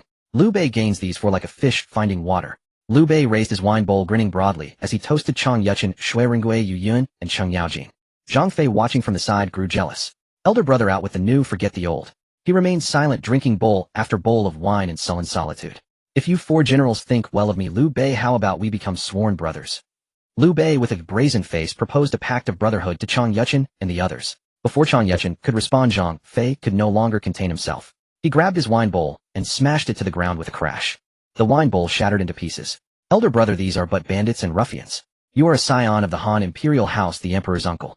How can you swear brotherhood with such base men? You black-faced brute, who are you calling base? Chang Yuchen did not back down. He flicked the wine from his bowl into Zhang Fei's face. Zhang Fei roared in fury, leaping up to attack Chang Yuchen. Chang Yuchen stood his ground against Zhang Fei, and the two exchanged blows evenly matched, and neither gaining the upper hand. Old Chang, you're no good. If it were me, old Cheng, 3 moves would be enough to kick this black-faced man to the ground. Cheng Yaojing gulped down some wine, watching the commotion with reckless glee. Chang Yuchen said nothing, subtly maneuvering Zhang Fei closer to Cheng Yaojing. As Zhang Fei threw a punch, Chang Yuchen suddenly ducked low. Zhang Fei's fist landed squarely on the wine bowl, in Cheng Yaojing's hand, smashing it to pieces. Cheng Yaojing bellowed in rage, "You black-faced fool! You dare break my wine bowl! Old Cheng will beat you into a pig's head." Cheng Yaojing leaped forward, grappling with Zhang Fei. However, after a few rounds, he realized he was no match for Zhang Fei. This old fox had more tricks than a lotus root has holes. His eyes darted around. "Zhang Fei, are you saying you can take on all 5 of us alone?" Zhang Fei, still furious, swung a punch into empty air and roared, "That's right. You lowly bandits and ruffians. I, Zhang Fei, despise the likes of you. Not just 5 of you, even 50 your Zhang grandfather would knock them all dead with one punch." These words grated on everyone's ears. Yu Yun, young and hot-tempered, sneered at Zhang Fei's words. "Old Cheng, since this Zhang Fei is so arrogant, let me Yu Yun." Cheng Yaojing was already struggling, his punches and kicks growing sloppy. But Cheng Yaojing was never one to admit defeat. He only knew how to play dirty. He burst into laughter. "Little Yu Yun, I, old Cheng, could have killed Zhang Fei with one punch, but since you haven't fought him, yet killing him now wouldn't show off your skill." Yu Yun could already see that Cheng Yaojing was outmatched by Zhang Fei, but he didn't call him out. Yu Yun could already see that Cheng Yaojing was outmatched by Zhang Fei, but he didn't call him out. Instead, he stepped in and began exchanging blows with Zhang Fei. Zhang Fei was all bravado, but after fighting Chang Yuchen and Cheng Yaojing, and now Yu Yun, he was clearly on the loose. Yet Zhang Fei's mouth never yielded. "Little thief, I, Zhang Fei, can kill you with one punch." The moment he opened his mouth, Yu Yun's fist connected. The punch was powerful, striking Zhang Fei square on the mouth. 2 of Zhang Fei's front teeth were knocked clean out. Enraged by the loss of his teeth, Zhang Fei entered a berserk state. He grabbed his unstrapped sword and drew it, ready to strike Yu Yun. Liu Bei rushed over and seized Zhang Fei's arm. "Third brother, these are honored guests at your elder brother's table. How can you fight them to the death? Put down your weapon." "Elder brother, if you treat them as guests, then what am I, Zhang Fei?" Zhang Fei's speech whistled through his missing teeth. "You are my brother, Liu Bei. Third brother, stop making trouble. Come, everyone, drink." Liu Bei held Zhang Fei's arm and pried the sword from his grip. Zhang Fei howled in rage. "Elder brother, your eyes see only these villains. Not your own brother. Enough. Third brother, you are being utterly unreasonable. Sir Chang, please continue drinking with Sir Shui, Sir Yue, and Sir Chang. Let me talk to my third brother." Liu Bei quickly apologized to Chang Yuchen and the others, then dragged Zhang Fei out the door. "General Liu, please do as you need." Chang Yuchen chuckled and waved Liu Bei off. Outside, Liu Bei pulled Zhang Fei aside. "Third brother, you nearly ruined my great plans." "Elder brother, how did I ruin your plans? These 4 villains are base men, and you wanted to swear brotherhood with them." "Third brother, the world is in chaos. Since quelling the Yellow Turban Rebellion, your elder brother has suffered defeat after defeat. Now with this small city of Xinqing we have a foothold, but it is an isolated city. If Cao Mao sends troops to attack, how can Xinqing alone and isolated resist? Your elder brother has finally gained the help of these brave men. Third brother, you cannot drive them away. Third brother, you must think of your elder brother. I do all this for the common people of the world, for this great Han dynasty. The emperor is still imprisoned in Xuchang by Cao Cao. Every time I think of it, I cannot sleep, and tears flow endlessly." Liu Bei began to wipe away his tears once more. "Elder brother, that Xuanzi knocked out my front teeth." Zhang Fei's speech was lisping as he pointed at Yu Yun with a look of grievance. Liu Bei's expression turned solemn. "Third brother, if we can restore the Han dynasty and return to the old capital, holding back the tide of collapse and propping up the Great Han as it teeters. What does it matter if we lose 2 front teeth, or even this life itself? Zhang Fei said, elder brother, I understand. But I still can't swallow this bitter anger in my heart. Third brother, if so you guard Xinye while I and these brave men launch a night raid on Jingzhou. That won't do, elder brother. I am the vanguard general. How could these mountain bandits and ruffians have the skill to storm cities and seize territories? Zhang Fei shook his head like a rattledrum. Third brother, go down and rest for now. Let your elder brother think it over more carefully. Liu Bei sent Zhang Fei away with smooth talk. He returned and apologized to Chang Yuchen, Cheng Yaojing Yu Yun, and Shui Ringgui. I've kept you brave warriors waiting. Old Liu, no need for formalities. We've had our fill of wine and meat. Just tell us who you want us to take down. I, Old Cheng, guarantee we'll get it done. Cheng Yaojing puffed out his potbelly and thumped his chest with a thunderous sound. Liu Bei was overjoyed, but he put on a look of worry for his country and people. He repeated the same words he had used to fool Zhang Fei, to Cheng Yaojing and the other 3. Liu Bei still fantasized that Cheng Yaojing, Chang Yuchen, Yu Yun, and Shui Ringgui would be moved to tears like Zhang Fei. But the 4 showed no reaction at all. Those who wanted to drink kept drinking, and those who wanted to eat kept eating. Liu Bai's heart sank to the bottom. Old Liu, just tell us. Do you want us to kill someone or start a fire? Spare us the grand principles. We're all rough men who don't understand all these twists and turns.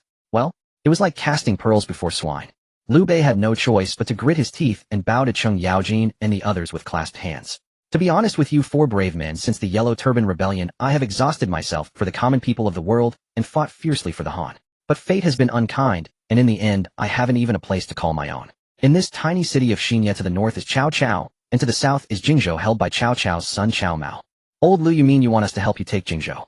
Cheng Yaojing interrupted Liu Bei. A flash of joy crossed Liu Bai's face, and he looked at Cheng Yaojing with some gratitude. He hadn't expected Cheng Yaojing to guess his thoughts this time, which pleased Liu Bei greatly. This was Liu Bai's nature. He desperately wanted something in his heart, but would never speak it aloud. He preferred to let others guess and have it said through their mouths. Take Jingzhou. Old Liu, I think you'd better give up on that idea. Liu Bei had just begun to grin when Cheng Yaojing poured cold water over his head. Why can't we attack Jingzhou? General Liu, Old Cheng is right. Jingzhou indeed cannot be taken. In my view, we should attack Nanjun. Attack Nanjun. That's my elder brother Liu Jingxing's territory. Old Liu, do you really take Liu Biao as your brother? If Liu Biao truly treated you like a brother, would he have sent you to this Xinye city? Cheng Yaojing curled his lips and began to sow discord against Liu Biao. But no matter what, my brother Liu Jingxing did give me a place to stay. If I were to seize his territory, my conscience would trouble me. Liu Bei hesitated, his heart already stirred. General Liu of the 8 commanderies of Jingxiang 3 have already fallen into Cao Mao's hands. If you don't take them now, soon the remaining 5 will be conquered by Cao Mao. If you don't act now, you'll regret it later. Yu Yun loudly warned Liu Bei. But Liu Jingxing is after all my elder. We are both members of the Han Imperial clan. Enough, Old Liu, stop dithering. I have a few hundred men outside Xinye. If you're willing, I'll lead them to take Nanjun for you right now.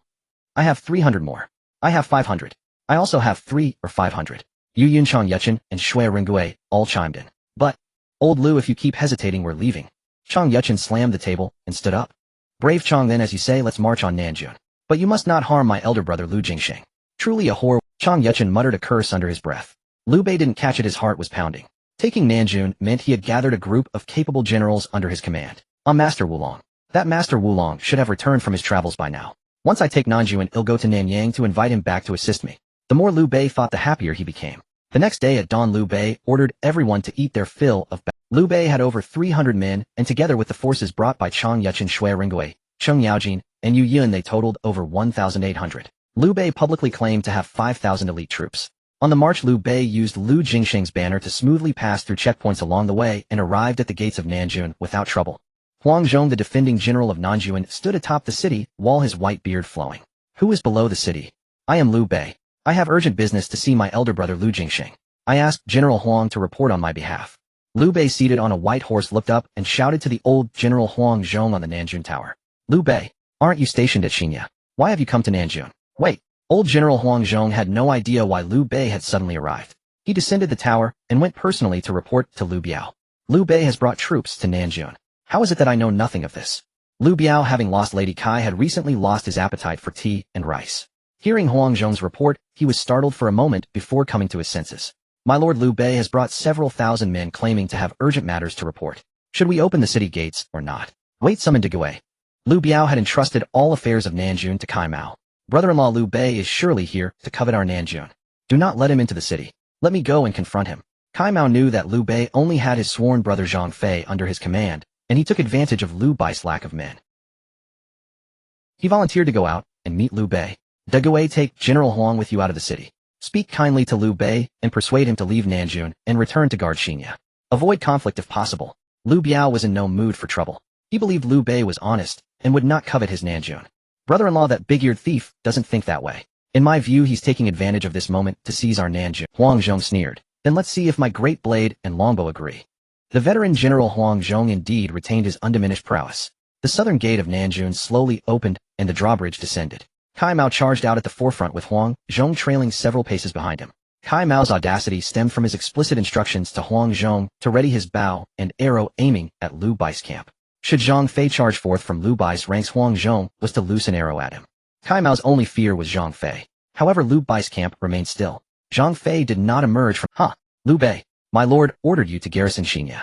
Why have you defied his command and returned to Nanjun without authorization? Cao Mao galloped to the front of the two armies, pointing his long blade at Liu Bei. Just as Liu Bei was about to urge his horse forward to respond, Shui Ren loosed an arrow straight at Cao Mao's face. Fortunately, Huang Zhong was prepared. His arrow streaked like a meteor, colliding with Shui Rengui's arrow aimed at Cao Mao. The two arrows clashed and fell to the ground. Excellent archery! Shui Rengue exclaimed in admiration. Huang Zhong did not reply. Instead, he drew his bowstring and shot an arrow at Liu Bei. Shui Rengue followed suit, drawing his bow and shooting down Huang Zhong's arrow. Your archery is not bad either. Huang Zhong stroked his white beard and offered a compliment. General Huang, shoot down that big-eared Liu. Cao Mao was furious. He had intended to interrogate Liu Bei, but Liu Bai's subordinate did not even give him a chance to speak, attacking immediately. Had it not been for Huang Zhong, Cao Mao would have been slain by Liu Bai's archer. Cao Mao pointed at Liu Bei, shouting loudly, "Do not harm my lord." Yu Yun and Chang Yuchen charged forth almost simultaneously. Yu Yun wielded a long spear while Chang Yuchen gripped a large lance firmly. Unaware of the danger, Cao Mao spurred his horse to meet them. Yu Yun's horse was swift. He thrust his spear forward. Cao Mao drew his blade to parry, falling right into Yu Yun's trap. Yu Yun's thrust was a feint. As Cao Mao raised his blade to block, Yu Yun's spear suddenly changed direction, darting like a viper into Cao Mao's thigh. Cao Mao cried out in pain. Yu Yun pulled back his spear, and a chunk of flesh from Cao Mao's thigh was gouged out by the barbed spearhead. A bloody piece of flesh weighing over half a jin. The pain blackened Cao Mao's vision, and he nearly fell from his horse. Chang Yuchen raised his large lance, aiming to smash it down on Cao Mao's head. Seeing the dire situation, Huang Zhong swiftly shot 2 arrows. One arrow flew straight at Yu Yun, the other at Chang Yuchen. Yu Yun was about to finish Cao Mao off, and Chang Yuchen intended to shatter his skull with the lance. But both were thwarted by Huang Zhong's arrows. Cao Mao, enduring excruciating pain, spurred his horse and fled back into the city. Huang Zhong covered his retreat, managing to escort Cao Mao back safely. Liu Bei watched in stunned amazement. Brave warriors. Why did you act so rashly and wound General Cao Mao? General Kai is the brother-in-law of my elder brother Liu Jingsheng. Liu Bei stamped his foot in agitation. Old Liu, what's there to panic about? With us here, we'll capture Nanjun for you. Cheng Yaojin, mounted on his horse, patted his potbelly and made a promise to Liu Bei. Brave Cheng, it's not as simple as capturing Nanjun. I, Liu Bei and Liu Jingsheng, are both descendants of the Han imperial clan, both great-grandsons of Emperor Jing. By wounding General Kai today, I have effectively severed ties with Liu Jingsheng. This is not what I, Liu Bei, wish to see. Liu Bei once again erected a moral facade. General Liu, since the deed is done, I suggest we abandon Nanjun and attack Wuling Commandery instead, Shui Rengue proposed to Liu Bei. Attack Wuling? That doesn't seem quite right. Liu Bei was already tempted, knowing that since Yu Yun had wounded Cao Mao, even kneeling before Liu Biao would not mend a rift. It would be better to heed Shui Rengui's advice and seize Wuling Commandery, thereby securing a foothold for himself. Moreover, based on the performance of Chang Yuchen, Yu Yun, and Shui Rengue before the walls of Nanjun today, they were truly exceptional generals. Only Cheng Yaojin sat on his horse, having contributed nothing but empty boasts. Brother, you didn't even call me to attack Nanjun. Do you still consider me your third brother? Zhang Fei, riding a black steed, caught up. Liu Bei had deliberately left him behind in Xinya to avoid trouble. Yet Zhang Fei had come anyway. Third brother, since you're here, well, abandon Xinya and join forces to march on Wuling. Liu Bei no longer maintained his pretense. He knew a confrontation with Liu Biao was inevitable. However, with his current meager forces, he stood no chance against Liu Biao in a direct fight at Nanjun. Liu Bei decided to follow Shui Rengui's suggestion and capture Wuling Commandery first. Once Wuling was his, he would, with territory came people, then he could gather resources, recruit soldiers, and continue his cause. Though repeatedly defeated, Liu Bei was indeed an indomitable cockroach. Zhang Fei as always grew excited at the prospect of battle. Liu Bei gave him 500 soldiers, ordering him to attack the checkpoints along the route to Wuling Commandery. Third brother, don't rely on brute force. Use your wits to trick your way through the enemy's checkpoints. Old Liu, let me go with Zhang Fei. With my silver tongue, I guarantee we'll reach Wuling Commandery without losing a single soldier. Cheng Yaojin was boasting again. In Nanjun City, Cao Mao fled back and reported to Liu Biao. Liu Biao was shocked. Liu Bei is my sworn brother, a fellow descendant of Emperor Jing, yet he covets my 9 commanderies of Jingxiang. I thought him honest and loyal, but truly you can know a person's face, but not their heart. Huang Zhong, hear my command. Led 5,000 troops out of the city to engage Liu Bei. You must capture him alive, so I can ask him face to face what grievance he has against me. I thought him honest and loyal, but truly you can know a person's face, but not their heart. Huang Zhong, hear my command. Led 5,000 troops out of the city to engage Liu Bei. You must capture him alive, so I can ask him face to face what grievance he has. After pursuing for a distance, a sudden burst of gongs and drums echoed between 2 mountains. A troop appeared on the hillside. Their leader was a man with a red face. He rode a chestnut steed clad in a green robe, his face as red as if he had downed half a gene of Erguo too. Stroking his long beard, he pointed the green dragon crescent blade at Huang Zhong. Huang Zhong, you old scoundrel, dismount and surrender at once. Are you Guan Yu? Huang Zhong was somewhat surprised, but familiar with the terrain, he knew this was indeed an ideal spot for an ambush. Huang Zhong, you know me? Guan Yu asked in surprise. Guan Yu, do you think I'm unaware that you and your brothers have set a trap? Enough, Guan Yu, spare me the nonsense. You warmed wine and slew Hua Xiong. Now let me test whether your blade or mine. Huang Zhong spurred his horse, brandishing his blade as he charged at Guan Yu. You old scoundrel, what is this talk of 3 brothers scheming against you? I, Guan Yu, am an upright man. Dismount and surrender at once. Otherwise I shall rely on my steed red hair and my green dragon crescent blade to sever your head. Guan Yu himself could not explain why, but the mere mention of Liu Bei and Zhang Fei's names now filled him with irritation. Guan Yu felt as if he had been branded with Liu Bei's mark, and he desperately sought to erase this stigma. Guan Yu, prepare to die. Huang Zhong pointed his blade at Guan Yu and bellowed. Guan Yu valued his pride above all else, and being called a coward before the 2 armies was an unbearable insult. How could Guan Yu endure this? He spurred red hair onward, and the steed charged toward Huang Zhong with a piercing neigh. Seeing this, Huang Zhong raised his blade to meet the attack.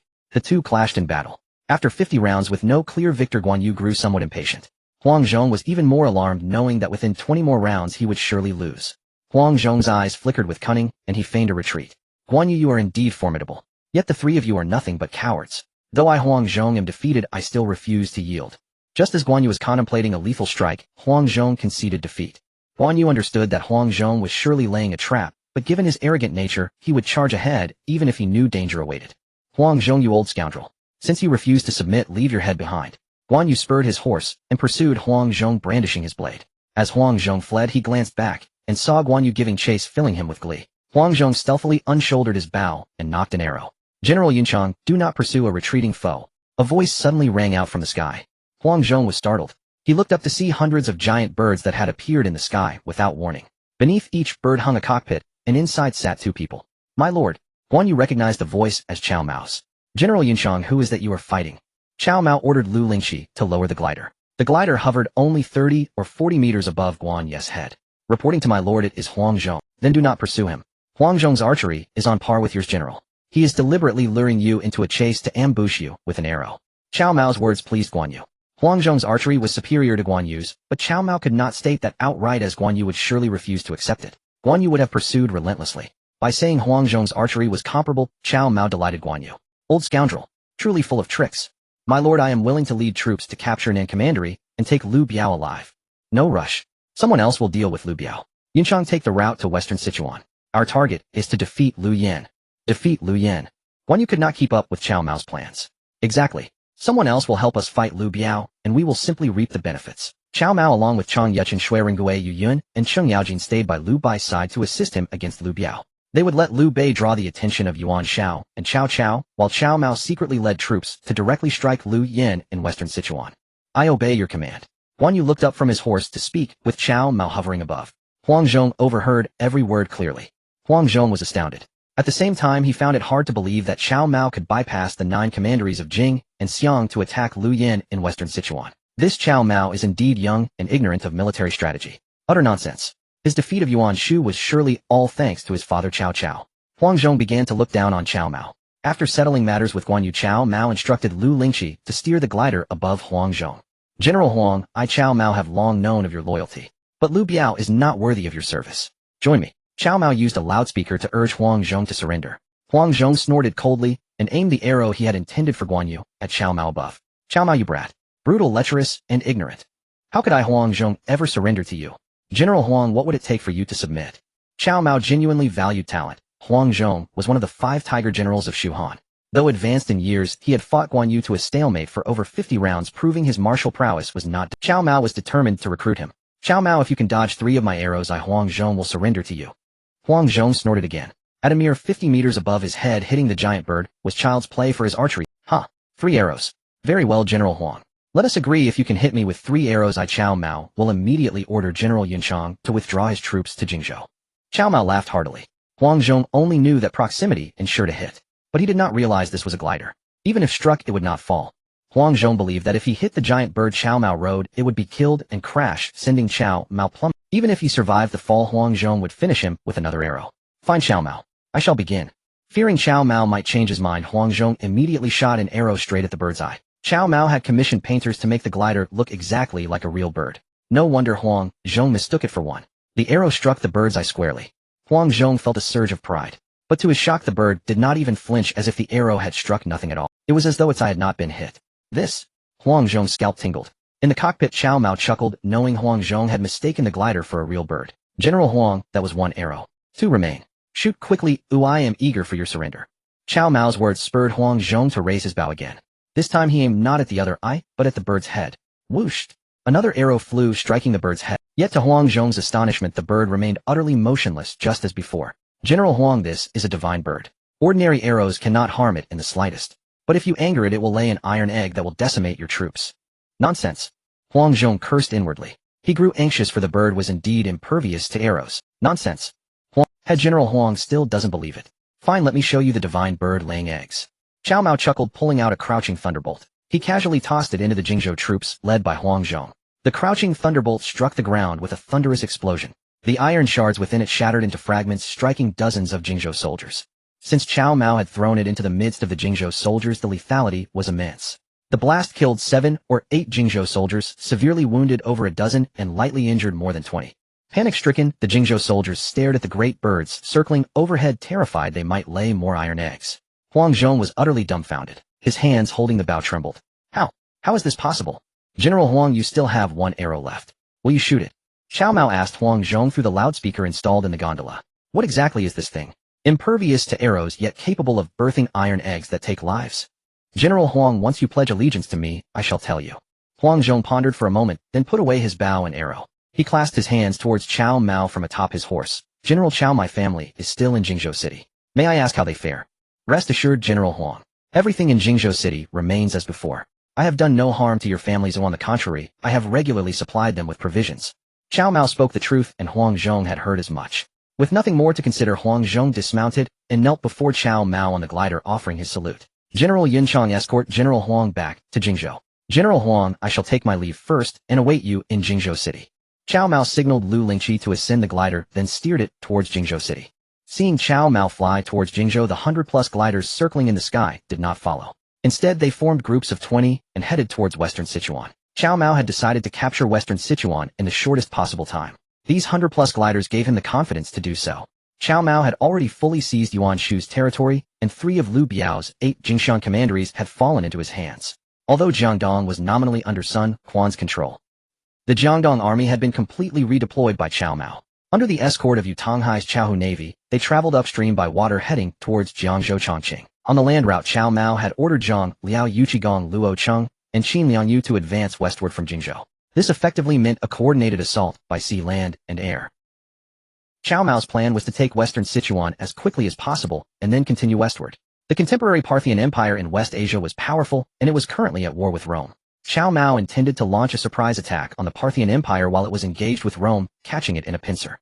Even if he couldn't destroy the Parthian Empire, he would make the western region kingdoms realize that the Han dynasty remained formidable. They were not kingdoms that could defy the Han. Accompanied by Guan Yu, Huang Zhong entered Jingzhou.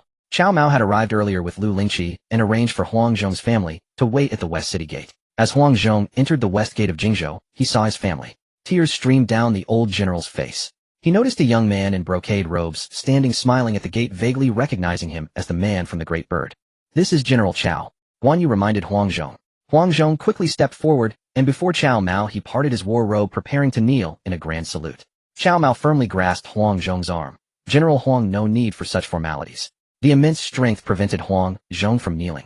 Huang Zhong was deeply shocked. Despite his age, he could draw a 2-stone bow and possessed tremendous strength. Huang Zhong had once boasted before Liu Biao, claiming that with his blade and bow 1 enemy would meet 1 death, and 1,000 would meet 1,000 deaths.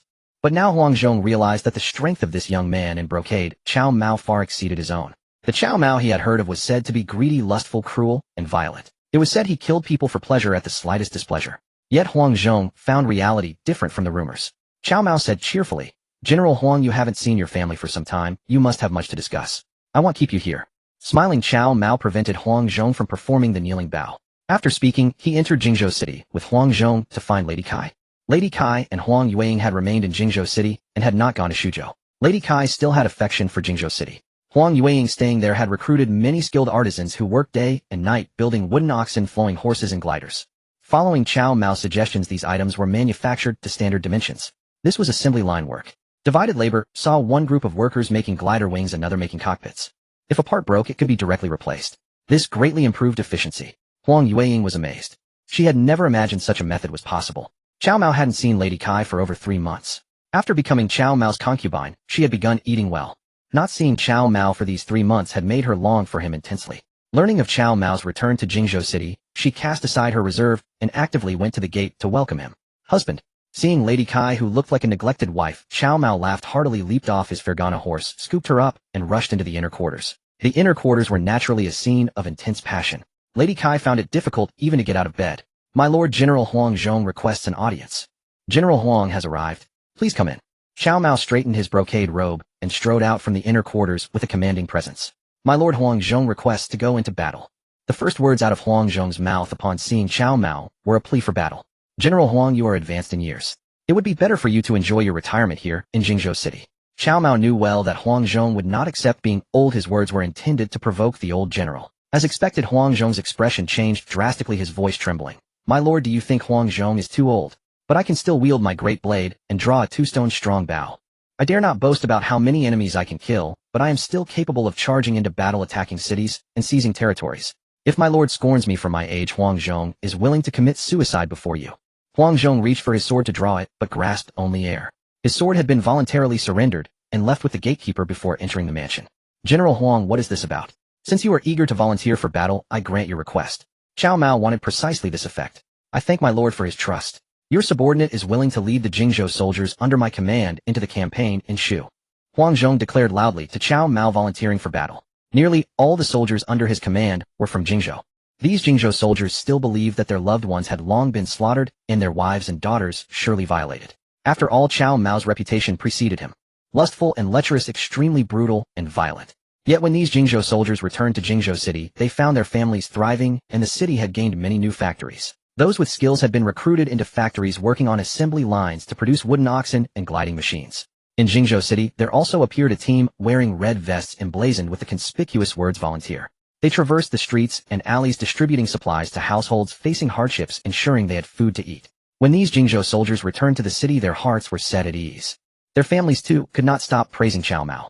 Moreover, Cao Mao had flown a glider that very day, circling above the heads of the Jingzhou soldiers, led by Huang Zhong. Cao Mao had also dropped a ground-scouring thunderclap, instantly killing 7 or 8 Jingzhou soldiers. These soldiers knew that Cao Mao was showing restraint. If all 100 or more gliders circling overhead had dropped their ground-scouring thunderclaps simultaneously, then Huang Zhong and the 3,000 Jingzhou soldiers under his command would have perished without a single survivor, all blown to death by the thunderclaps raining from the sky. One by one, the Jingzhou soldiers returned and also petitioned Huang Zhong to fight. "Very well, General Huang Zhong, hear my command." Cao Mao picked up a command arrow and handed it to Huang Zhong. "Your subordinate Huang Zhong at your service." Huang Zhong replied, loudly bowing to receive the command. Cao Mao said in a deep voice, "General Huang Zhong, I order you to march overland toward western Shu." "As you command." Huang Zhong accepted the order and withdrew. After dispatching Huang Zhong, Cao Mao's army advancing on western Shu's Lu Yin had reached 4 routes. 2 by land, 1 by water, and 1 from the sky. Cao Mao would personally lead the aerial route. Shu abounded in beauties. One day, while Cao Mao was deeply engaged with Lady Kai in their chamber, Lu Lingxi entered to report. "My husband Generals Zhang Liao and Yu Qigong are blocked at Guiyang Commandery. During the assault on the city, Zhang Liao took an arrow to the arm and another to the shoulder. I am willing to lead an elite force to assist Generals Zhang Liao and Yu Qigong in capturing Guiyang Commandery. A mere Guiyang Commandery dares to obstruct my army's westward advance." Cao Mao roared in fury. He slapped the bedboard and sat up. "Husband, where are you going?" "To Guiyang, of course." Lady Kai wrapped her arms around Cao Mao's neck and asked. She was reluctant to let him leave. During this time in Jingzhou, at the former residence of Lu Biao, Cao Mao had also been practicing the art of union and longevity with Lady Kai. After more than a month of practice, Lady Kai found it truly effective. Each day she looked into her bronze mirror, she felt she was growing younger. It was not just a feeling, she was genuinely becoming younger. Lady Kai compared herself to Lu Lingqi and found that when she applied rouge and powder, she looked about the same as Lu Lingqi. But when the powder was washed off and the rouge removed, the difference became apparent. Now, however, even with a bare face standing next to Lu Lingqi, there was little difference. Lady Kai was overjoyed by this. When practicing the art of union and longevity with Cao Mao, her body underwent significant changes as well. These were tangible transformations, and having tasted such delights, she was naturally unwilling to let Cao Mao leave. Sister Kai, why don't you come with my husband and me to Guiyang? The day before yesterday, Sister Yueying crafted a divine bird that can carry 4 people. Oh, Lady Yueying has developed a 4-person glider.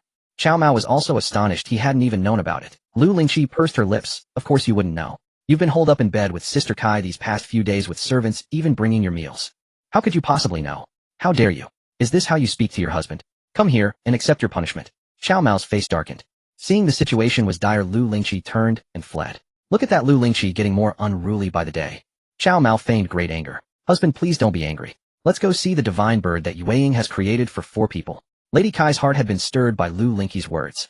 She had originally been afraid to ride the glider, but thinking that Cao Mao might be gone to Guiyang for who knows how long, Lady Kai, she no longer feared heights, only wanting to cling to Cao Mao's coattails and follow him to Guiyang Commandery. Very well, let's go take a look. Lady Kai helped Cao Mao into his brocade robe, and the two went to the artisan workshop. Inside, thousands of workers were busy at their tasks. Lady Kai helped Cao Mao into his brocade robe, and the two went to the artisan workshop. Inside, thousands of workers were busy at their tasks. Lu Lingqi ran to Huang Yueying's side, tapped her on the shoulder, and asked with a smile. Yes, Sister Lingqi. But this divine bird is much more complex to operate. It requires at least 4 people to work in concert to fly. That's simple, Sister Yueying. Look who's here. Lu Lingqi pointed outside the workshop. Huang Yueying turned her head and smiled as well. Sister Lingqi, you really have skill pulling them both out of bed. Is my aunt angry? Why would she be angry? My husband almost gave me a beating, but I ran fast, and he couldn't catch me. Lu Lingqi covered her mouth and laughed. Huang Yueying also giggled softly. What are you two laughing about? Sister Kai, call me elder sister.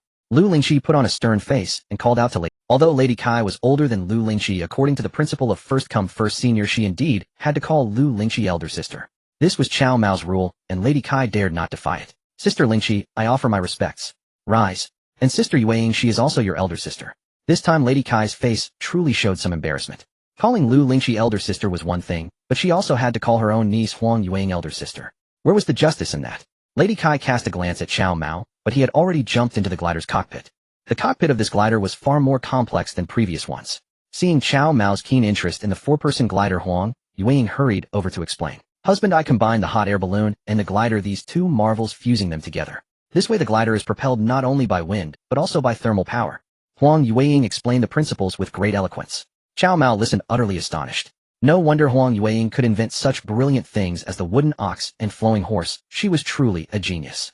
3 days later, 200 gliders ascended into the sky simultaneously. At the forefront of these 200 gliders was a gigantic one. Cao Mao, Huang Yueying, Lu Lingqi, and Lady Kai, after numerous test flights, had become adept at maneuvering this glider, which was powered by both wind and thermal forces. Even if an accident occurred, and they fell from the sky, there was no need for concern, as all gliders in the aerial formation were equipped with parachutes. Zhao Fan, the prefect of Guiyang Commandery, was brimming with confidence. Zhang Liao and Yu Qigong first breached Wuling Commandery, where Prefect Jin Xian fell in battle. Prefect Han Xian of Changsha Commandery opened his gates and surrendered. Luo Cheng and Qin Lianyu waited in Wuling and Changsha Commanderies respectively for the officials dispatched from Shuzhou to succeed the prefects. Since Cao Mao had taken Wuling and Changsha, he naturally would not retain Lu Yan's appointees. Having governed Shuzhou for over a year, Cao Mao instituted examinations to select scholars there, abolishing the Han Dynasty's recommendation system. He inaugurated the imperial examination system to recruit talent for the state. Although the aristocratic clans were dissatisfied under Cao Mao's iron-fisted measures, any attempt by these powerful families to obstruct his reform of talent selection was nothing short of a mantis trying to stop a chariot. Thus Cao Mao dealt with the aristocratic clans with an iron fist. He knew that unless he eradicated their influence, even if he became Emperor of Great Han, he would still be led by the nose by these powerful families. Having arrived in this world with a system, Cao Mao was determined to follow his own path. Of course, he would not adopt methods as radical as Wang Mei's. Otherwise, if another chosen one emerged, all his efforts would merely be making a wedding dress for someone else. This was certainly not what Cao Mao wished to see. My lord, that dark-skinned man is hurling insults beneath the city walls again, a scout reported. Ha, let him rant. He's nothing but a defeated foe. Pay him no heed. Zhao Fan took a sip of wine, utterly unconcerned by the scout's report. With a faint smile, he picked up a piece of grilled meat and popped it into his mouth. Uncle, the enemy has besieged the city these past days. Your sister-in-law, seeing your tireless efforts day and night, grew anxious. She has stewed a chicken to nourish you. A beautiful woman, graceful and lithe, entered. Zhao Fan rose hastily upon seeing her. You have troubled yourself, sister-in-law. Please rest assured. The enemy General Zhang Liao was wounded by my arrows during his assault the other day. That dark fellow Yu Qigong, though skilled, will find it as difficult as ascending to heaven to breach my city of Guiyang. Zhao Fan began to boast. The beautiful woman smiled faintly. Uncle, if that is so, your sister-in-law is naturally reassured. Please partake of this chicken soup. I shall return to the rear courtyard. The beautiful woman was Zhao Fan's sister-in-law, the wife of his elder brother Zhao Shi. Zhao Fan quickly said, Sister-in-law, do not give me the chicken soup. You should keep it for yourself. Zhao Fan escorted his sister-in-law Lady Fan to the courtyard. Uncle, no need to see me out. The day is still young. You two accompany me for a stroll in the city, Lady Fan said. Having heard the clamor of battle outside the city walls these past days, her heart was agitated. After hearing her younger brother-in-law, Zhao Fan's words, her heart finally calmed somewhat. You two must take good care of the lady. If there is any negligence, I will have your hands and feet cut off. Zhao Fan barked at the two maidservants attending Lady Fan. The two maidservants knelt in terror. Rest assured, my lord. We humble servants will do our utmost to attend to the lady. Lady Fan waved them off and said to Zhao Fan, Uncle, they have both been diligent. Do not frighten them. Yes, sister-in-law. Zhao Fan grinned, clasping his hands in a bow to his sister-in-law. Lady Fan returned the courtesy before leaving the prefect's residence with the two maidservants. As they walked along the main street, someone suddenly pointed to the eastern sky and exclaimed, Look! What is that? Lady Fan followed the sound and gaze. On the eastern horizon appeared a dark pressing mass like a cloud of ominous black. This object drifted towards Guiyang City. Lady Fan initially thought it was a dark cloud, but soon she and the people of Guiyang realized something was amiss. As it drew closer, some people exclaimed in astonishment that it was not a cloud but a flock of enormous birds. The leading bird was 3 or 4 times larger than those behind it. Its gigantic triangular wings spread wide, and as it was about to fly over Guiyang City, it blotted out the sun's rays, shrouding the sky and covering the earth. What is this? A divine bird. No, look. There seem to be people beneath it. Hearken, people of Guiyang. Open your gates and surrender immediately, and you may yet live. If you dare to resist, your city will be destroyed, and you will perish. A voice boomed from overhead. These words were heard clearly by everyone in the entire Guiyang commandery. Lady Fan stared blankly at the colossal bird, now hovering directly above her. From the great bird, colorful slips of paper began to rain down. As these slips of paper fell to the ground, people in the street scrambled for them. This was paper, after all, an exceedingly precious commodity. My lady, look. There are words written on this, said a maidservant, picking up a slip and handing it to Lady Fan. Lady Fan stared blankly at the colossal bird, now hovering directly above her. By decree of the Grand General Cao Mao, acting on the imperial edict of the Son of Heaven, we shall unite the Han realm. Any who act as mantises trying to stop a chariot shall be slain, without mercy. Those who surrender shall be considered subjects of Great Han, granted lands provided with homes to live in and fields to till. Cao Mao's tactic was exceedingly potent. Among the commoners of Guiyang on the street, those who were literate read the words on the slips. Who could remain unmoved? Homes to live in, fields to till. This was the ultimate dream of everyone living in this chaotic era. To have a house to dwell in and land to cultivate meant an end to displacement and wandering, an end to not knowing where the next meal would come from. This truly was the ultimate ideal. I've heard of this Grand General Cao Mao. That's exactly what he did in Suzhou. A distant nephew of mine went there. They say he now has 10 mu of land, and his family has more grain than they can eat. Really? If our Guiyang commandery is taken over by Grand General Cao Mao, won't we also be given land and have houses built for us? Of course. Didn't you read what it says on this paper? You can't read, can you understand it? Even if I can't read, can I understand what others say? Besides, my nephew sent word to me. I was planning to go to Suzhou next month myself. But I worried about bandits and mountain brigands along the way. Otherwise, I would have set off for Suzhou a month ago. Then what are we waiting for? Let's open the city gates quickly and invite this Grand General Cao into Guiyang. The hearts of the commoners in Guiyang who had received the propaganda leaflets were stirred. Lady Fan's heart was filled with unease. She knew well how seductive the content written on them could be. Return to the prefect's residence. Lady Fan made a decision. Zhao Fan, prefect of Guiyang commandery, stared intently at the map hanging upon the wall. He murmured to himself, Changsha and Wuling have already fallen wholly into Cao Mao's hands. Though my Guiyang commandery may hold for a time once affairs in Changsha and Wuling are pacified, Cao Mao's army will surely send reinforcements to Guiyang. Then they will besiege us, and the city's fall will be only a matter of time. Prefect Zhao Fan's thoughts were grave and far-reaching. Someone. Zhao Fan thought of one man. Liu Bei, yes, Liu Bei. He had previously received a letter written by Liu Bei. In that letter, Liu Bei waxed eloquent about restoring the Han house and returning to the old capital, discoursing upon the plight of the common people. Zhao Fan cherished that missive greatly. Uncle. Zhao Fan looked up and found not a servant, but his widowed sister-in-law Fan. He hurriedly cupped his hands in greeting. Sister-in-law, how have you returned so soon? Uncle, just now 100 divine birds appeared in the sky. They scattered many colorful paper slips. I picked one up and brought it to you. Fan handed the scrap she had found in the street to Zhao Fan. He received it with both hands. The pink slip felt smooth and delicate beneath his fingers. No coarse paper they knew could compare. This paper is astonishingly fine. The sheet or reward from the system during Cao Mao's exchanges with Kai Zhaoji was the very paper of later ages. The paper produced by the Eastern Han's Marquis Kai could not be placed in the same league. In the late Han, paper was a luxury who most still wrote upon bamboo slips. Indeed, uncle, I found it strange, so I brought this scrap for you to see.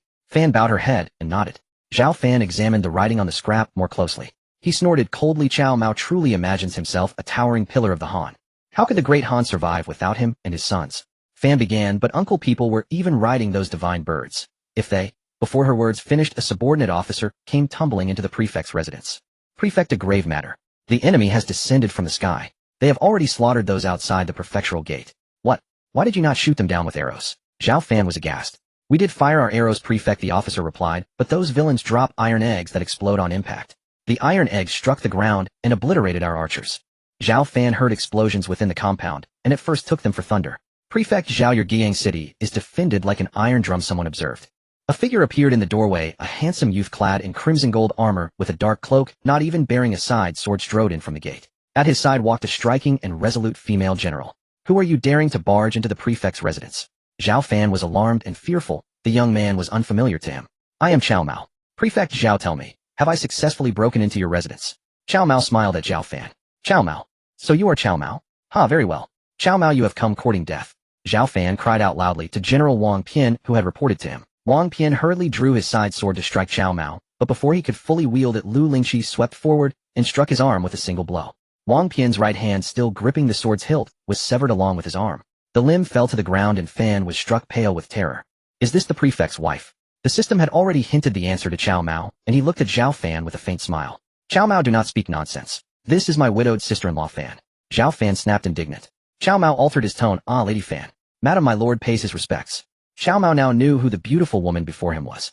Was she not the widowed sister-in-law Fan whom Zhao Fan had earnestly hoped to introduce to Zhao Yun?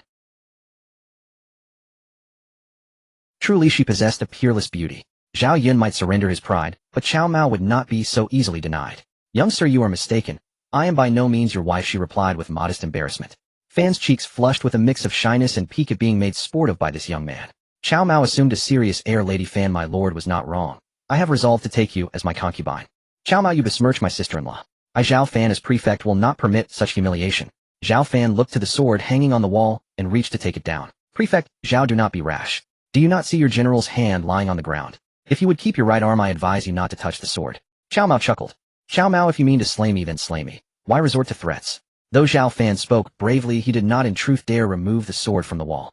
From Lu Lingqi's icy gaze he understood should he dare seize the blade, she would without a second's hesitation rush forward and sever his arm with a single stroke. From Lu Lingqi's icy gaze he understood should he dare seize the blade, she would without a second's hesitation rush. She is Lu Bu's daughter. Cao Mao, I have heard that Lu Bu was slain by you.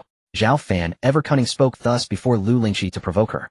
Cao Mao sneered and glanced at Zhao Fan. Prefect Zhao, Lu Bu had his own way of courting death. You have one as well.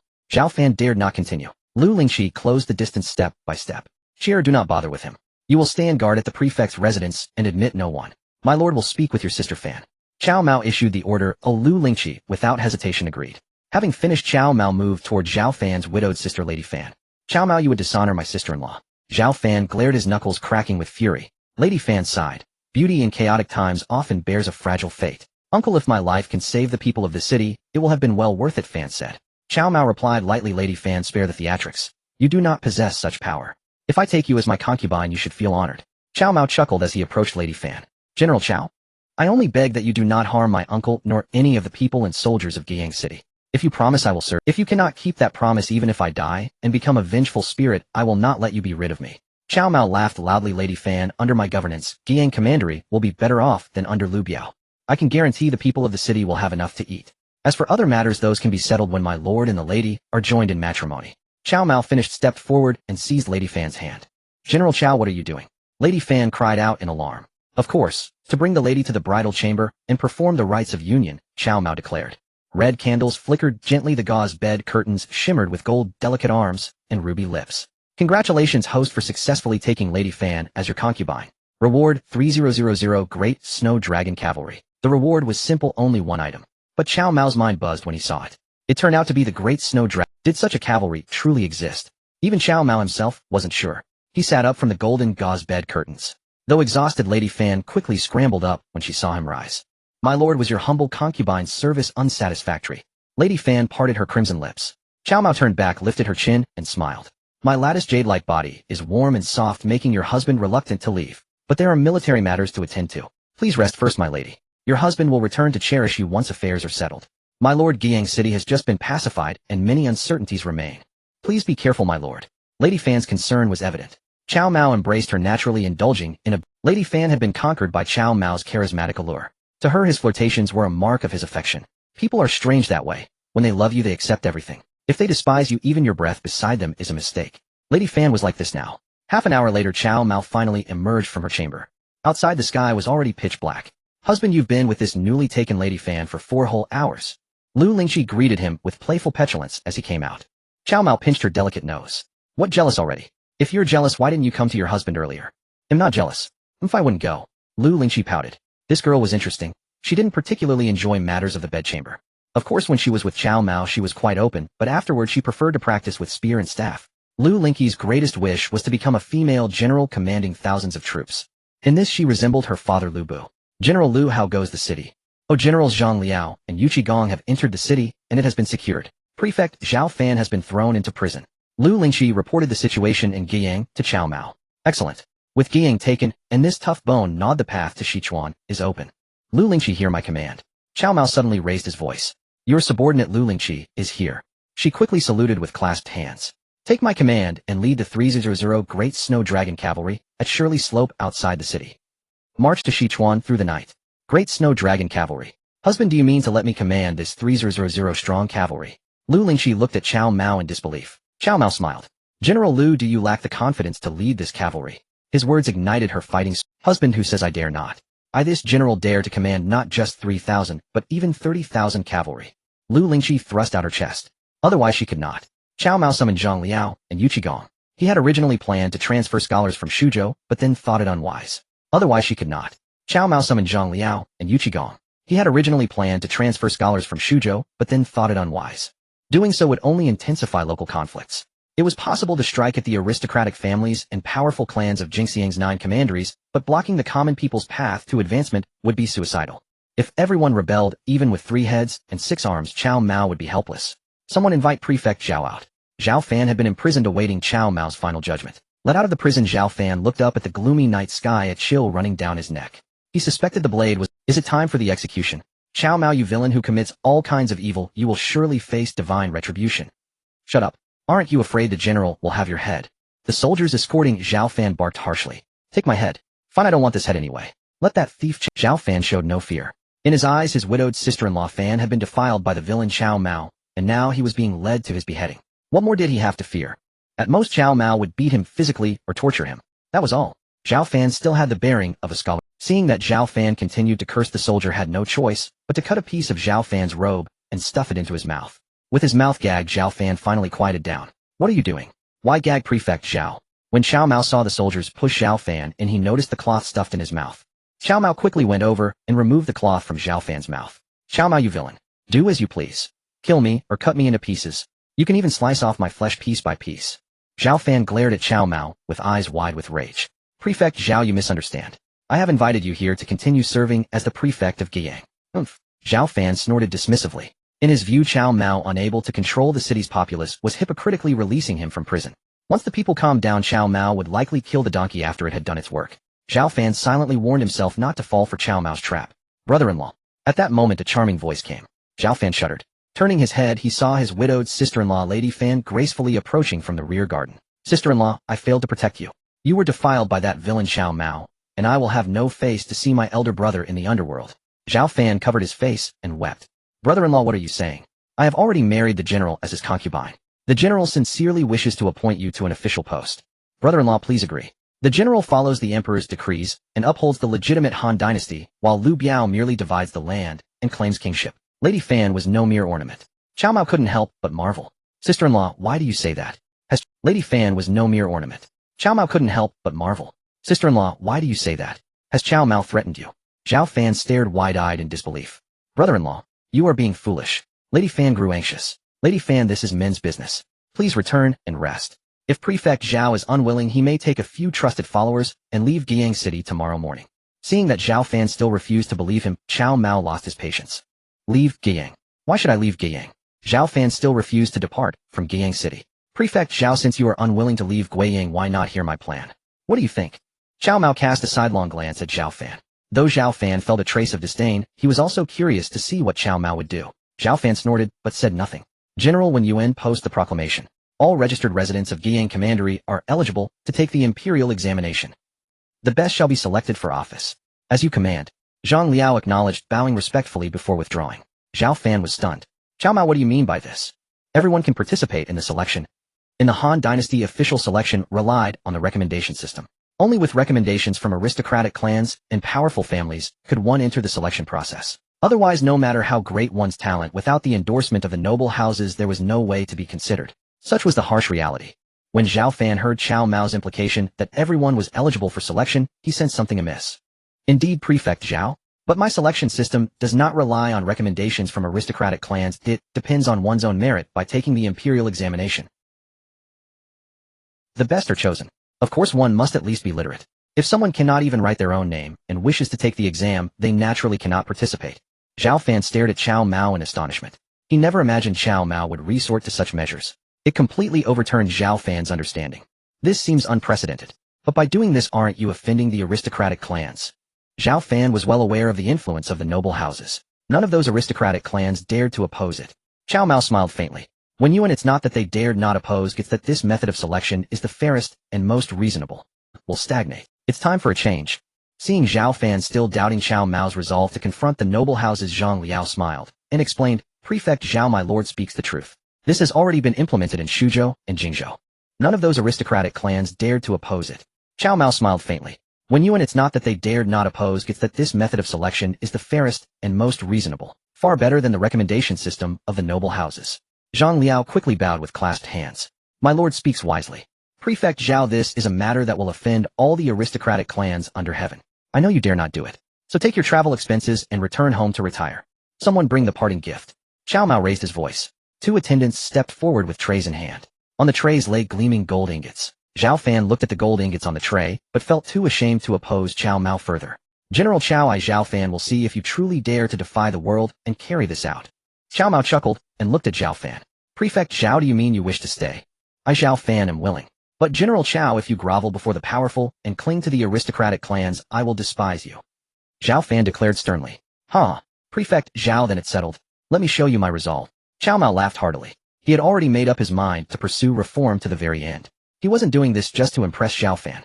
In Shuzhou, the imperial examination system had already been established on the right track. From now on, this method of selection and appointment would be implemented across all territories under Cao Mao's control. As for the existing aristocratic clans, if they were willing to pledge allegiance to Cao Mao, he would welcome them. But if they opposed him, he would show no mercy, no leniency whatsoever. Such was Cao Mao's resolve. This decision was terrifying. Countless noble houses, due to this decree of Cao Mao's, saw their millennia-old lineages crumble into oblivion. What of a 1,000-year clan, a fleeting emperor? In Cao Mao's eyes, it was all but a fleeting cloud. Everything ultimately came down to strength. Zhao Fan sneered, unconvinced that Cao Mao could truly succeed. Cao Mao offered no explanation. Zhang Liao posted the proclamation for the examination. At Wulong Ridge, a young scholar was still napping in his thatched cottage. A page boy holding a copied proclamation hurriedly entered. Master, there is a most unusual proclamation for your perusal. The young scholar stretched lazily and yawned. Let me see it. The page boy promptly presented the copied proclamation. The young scholar glanced at the copied text and let out a contemptuous sneer. Selecting officials without the aristocratic clans, relying solely on an imperial examination. What an utter farce. Master, do you mean you won't take this exam? The page boy asked. No, I shall go and see how this Cao Mao can possibly bypass the noble houses to hold such an imperial examination. The young scholar snorted coldly. To be honest, he couldn't believe a word of Cao Mao's proclamation.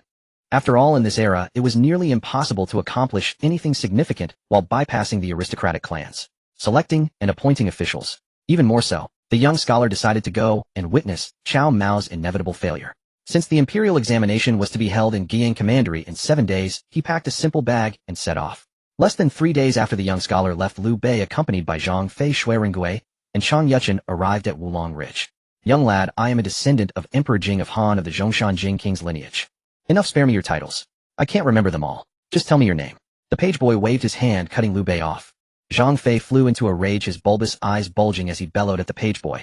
How dare you, a mere page, show disrespect to my elder brother? He'll wring your neck and use it as a chamber pot. Liu Bei quickly stopped Zhang Fei. Third brother, do not be rude. Young lad, has Master Wulong gone on a journey and not yet returned? No, my master has gone to Guiyang Commandery to take the imperial examination. What? Master Wulong is taking the imperial examination too? Liu Bai's eyes widened, unable to believe the page boy's words. Zhang Fei sneered. Brother, you thought this so-called Master Kong Ming was a transcendent sage, but he's just an ordinary— You've come all this way to invite him to serve, but in my view it's completely unnecessary. Zhang Fei's face was full of disdain. Third brother, hold your tongue. Liu Bei hurriedly stopped Zhang Fei. General Liu, in truth, General Fei is not wrong. That Zhuge village fellow has repeatedly refused to see you. He is deliberately avoiding you. In my view, we should set fire to his thatched cottage and see if that Zhuge village fellow can still put on airs. Cheng Yaojin, his belly protruding, shook his head and said to Liu Bei. Liu Bei naturally thought Cheng Yaojin was wrong, but Zhang Fei grinned. Old Cheng is right. Well, I think so too. Third brother, do not be reckless. Liu Bei quickly stopped Zhang Fei. Cheng Yaojin winked at Zhang Fei, and Zhang Fei instantly understood. Elder brother, my stomach hurts. As Liu Bei prepared to lead the others away, Zhang Fei clutched his belly and shouted. Third brother, have you eaten something bad? Go take care of it. Your elder brother and the generals will wait for you here. Elder brother, you all go down the mountain first. Once I am done, I will mount my warhorse and catch up. General Liu, General Ida knows the way. Let us descend first, and when General Ida finishes, he will rejoin us. Cheng Yaojin chimed in. Liu Bei did not wish to keep Cheng Yaojin, Shui Ringgui, Yu Yun, and Chang Yechen waiting. Third brother, catch up as soon as you are done. Do not cause any trouble. Liu Bei, not foolish, worried Zhang Fei might do something rash and repeatedly cautioned him. Elder brother, my stomach just hurts. I will catch up once I am done. Old Cheng, you go ahead. Zhang Fei waved at Liu Bei and disappeared into the woods. Liu Bei thought nothing of it, and escorted by Cheng Yaojin and Chang Yechen descended Wulong Ridge. Just as he reached the base, Liu Bei looked back and saw black smoke rising from Wulong Ridge. It seems some place has caught fire, he murmured to himself. Before his words faded, the sound of hoofbeats rang out. Zhang Fei galloped up to Liu Bei and the others. Elder brother, I am here. Zhang Fei wore a smug expression. Third brother, why is there thick smoke on Wulong Ridge? Has a fire broken out there? Liu Bei questioned Zhang Fei. Zhang Fei grinned. Elder brother, you are right. I ran back and set the thatched cottage ablaze. Burned it down. What? Third brother, you burned down Master Wulong's cottage. Liu Bei was greatly alarmed. Elder brother, I think this Master Wulong is just a charlatan. Burning his cottage is letting him off easy. If it were up to me, I would tie him up with a hemp rope to a tree and thrash him with a horsewhip. Zhang Fei said, nonchalantly, grinning broadly at Liu Bei. Liu Bei was seething with cold fury. Third brother, you have ruined my plans. Cheng Yaojin reined in his horse and asked Liu Bei, Old Liu, now that you have us generals, you just lack a strategist, right? Liu Bei glanced at Cheng Yaojin and nodded vigorously. General Cheng speaks truly. I, Liu Bei, am a scion of the Han imperial clan, a descendant of Emperor Jing. Since the Yellow Turban Rebellion, I have been devoted to the welfare of the realm and its people. But alas, without a strategist under my command, I have suffered repeated defeats. Liu Bei wept piteously. Old Liu, is that all? You just lack a strategist. I know someone with brilliant plans to pacify the world. One letter from me will bring him out of seclusion. Cheng Yaojin thumped his chest, boasting. General Cheng, does such a person truly exist? Liu Bei, though dubious of Cheng Yaojin's reliability, knew that Zhang Fei's burning of the cottage had dashed any hope of recruiting Master Wulong. He had to seek another. Cheng Yaojin might be unreliable, but Shui Ringgui, Yu Yun, and Chang Yechen were trustworthy. They nodded in agreement with Cheng Yaojin's words. General Liu, Old Cheng is right. If we can persuade this man to aid you, the realm can be secured. Shui Ringgui said solemnly. General Shui, does such a person truly exist? Indeed. To be honest, when we were bandits, we also invited him to join us. But he scorned our status and refused to associate with us. Yet General Liu, with your noble lineage as a Han imperial scion, once you present that title, he will surely agree gladly. Shui Ringgui's words drew nods from Yu Yun and Chang Yechen. Liu Bei was initially skeptical, but with the three speaking in unison, he had to treat it as a last resort. General Shui, where is this extraordinary recluse? Not far, just at Heiyun Manor, less than 50 li from here. Shui Ringgui pointed southwest. Heiyun Manor. Liu Bei pondered the name, but could not recall the place. That is correct, Heiyun Manor. General Shui, where is this extraordinary recluse? Not far, just at Heiyun Manor, less than 50 li from here. Shui Ringgui pointed southwest. Liu Bei yearned for success. Though he always spoke of the realm and its people, his ambition was the greatest of all. He craved a territory to rule as king. General Yue, you are mistaken. Liu Bei does not seek personal hegemony. I act for the Han dynasty's realm and its suffering people. Liu Bai's words were grand and flawless. Yu Yun merely chuckled, having heard Cao Mao's analysis of Liu Bai's character, knowing he was a hypocrite. General Liu, enough of this. Let us hurry to Heiyun Manor. If Cao Mao discovers this recluse, he will surely lure him with heavy gold.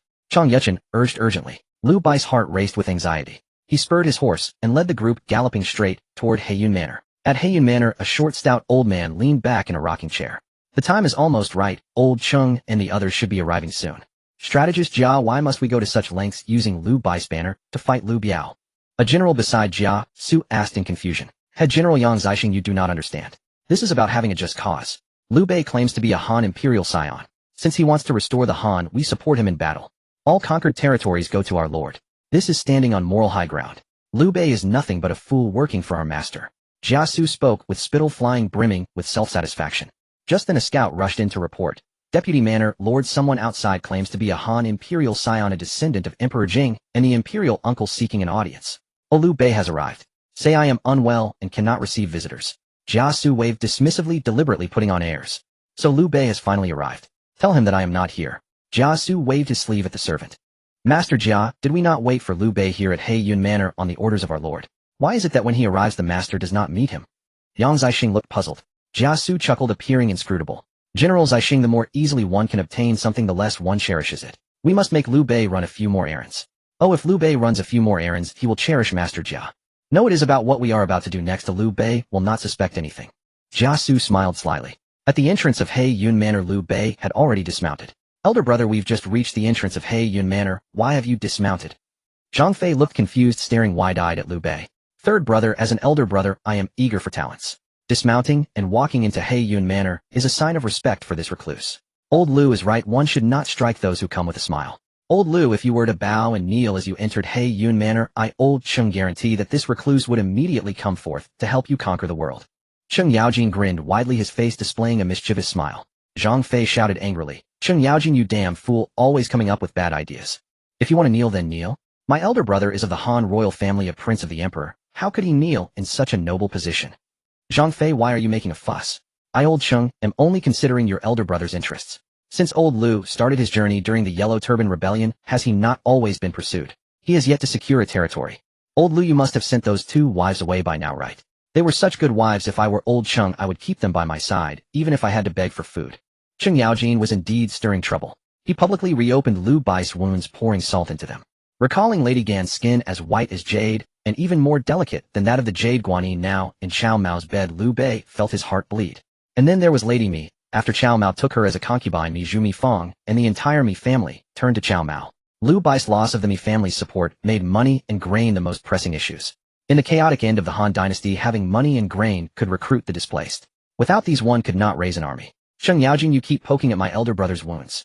I, Zhang Fei, will poke you 1,000 transparent holes first. Zhang Fei shouted in rage, snatching the spear hanging from the victory hook.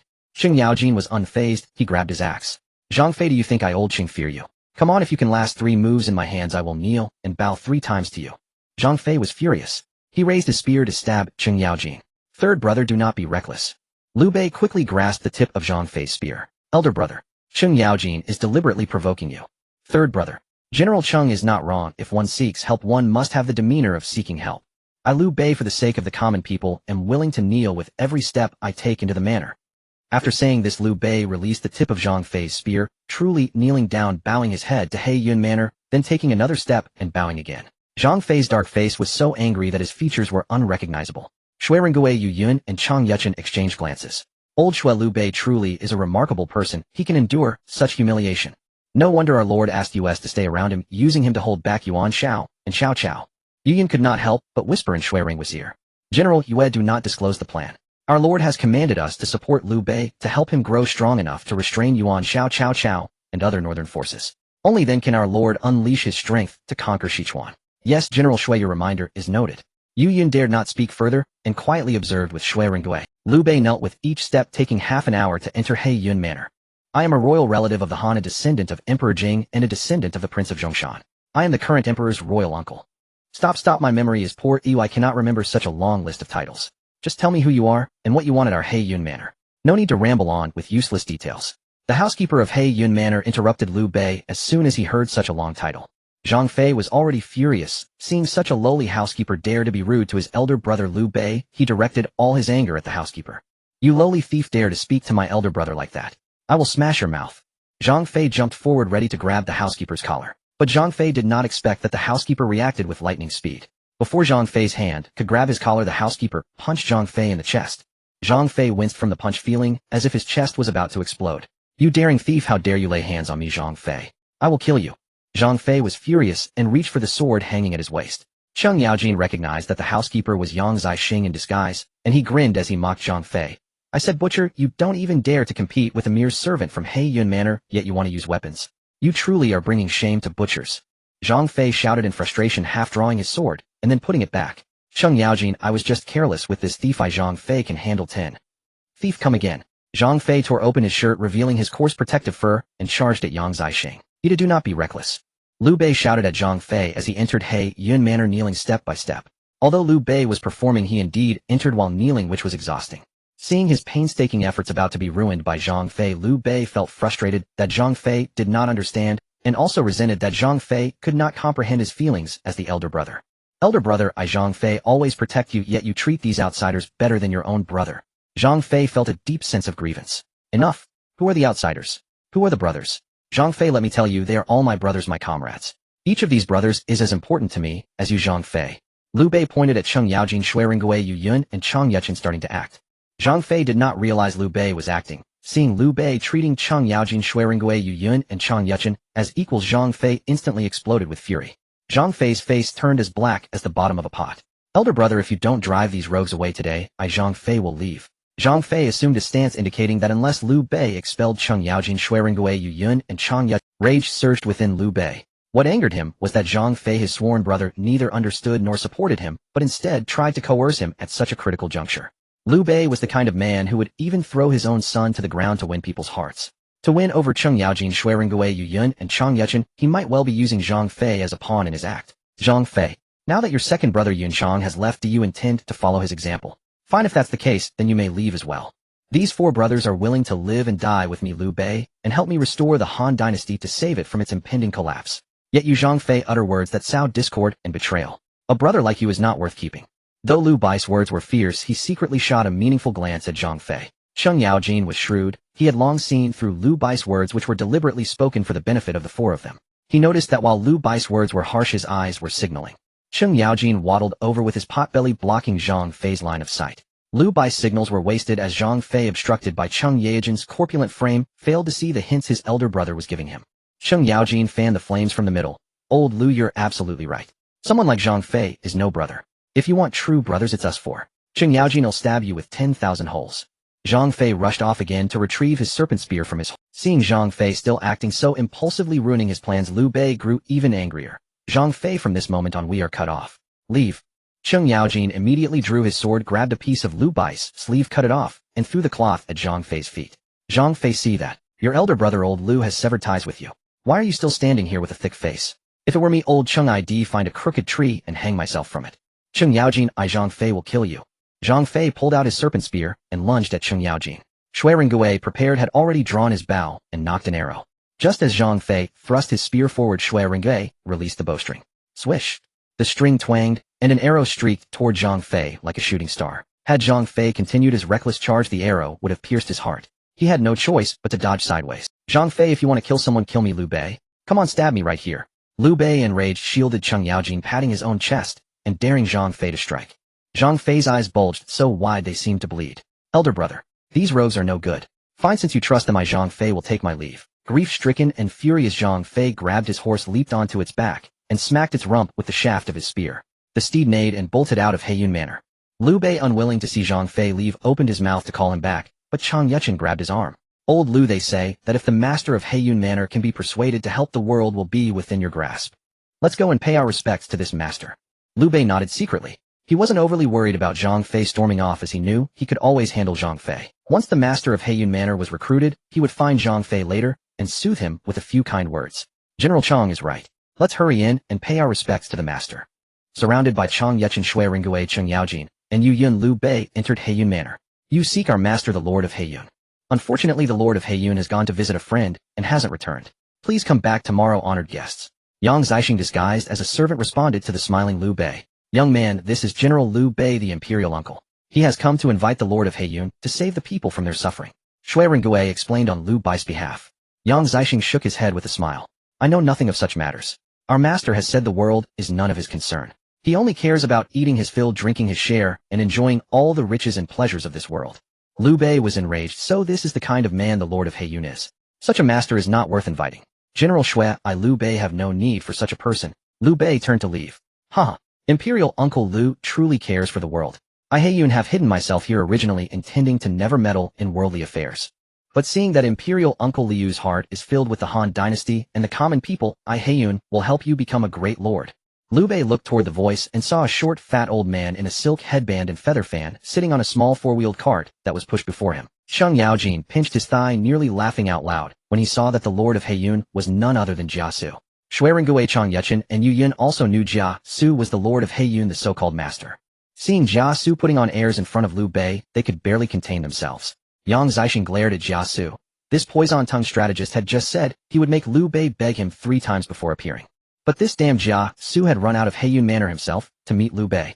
Could anything he said be trusted? Yang Zixing could already foresee the fate of Liu Bei being thoroughly deceived by Jia Su. But this damn Jia Su had run out of Heiyun Manor himself to meet Liu Bei. Could anything he said be trusted? Yang Zixing could already foresee the fate of Liu Bei being thorough. After practicing, the Lord of Heiyun often drills here. Yang Zixing played the straight man. Xiao Yang, these are trifles not worth mentioning. General Liu Bei, let me ask you, what are your intentions? Jia Su waved his feather fan and asked Liu Bei with a serious expression. Liu Bei quickly bowed. Master Heiyun, the Han dynasty is weak and rebels rise on all sides. I Liu Bei only wish to pacify this chaotic world. General Liu has lofty aspirations. And after you pacify the world, Jia Su stared at Liu Bei. Well, after pacifying the world, I would like to retire to the mountains. General Liu, if you do that, who the hell would be willing to fight and die for you? Jia Su curled his lip and directly challenged Liu Bei. Sheng Yaojin chimed in. Old Liu, this fat black guy is right. We follow you to conquer the realm, but once it's done you want to retire to the mountains. We're all bandits and outlaws anyway. At that rate, what's the point of fighting?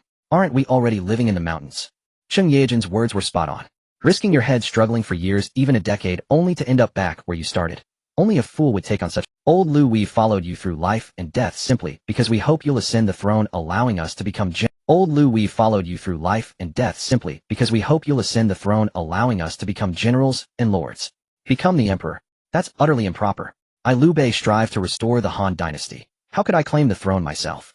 General Liu, are you not a descendant of the imperial clan, a great-grandson of Emperor Jing? By seniority, you are the uncle of the current Emperor Liu Xia. Liu Xia is now a puppet controlled by Cao Cao, who uses the emperor to command the nobles.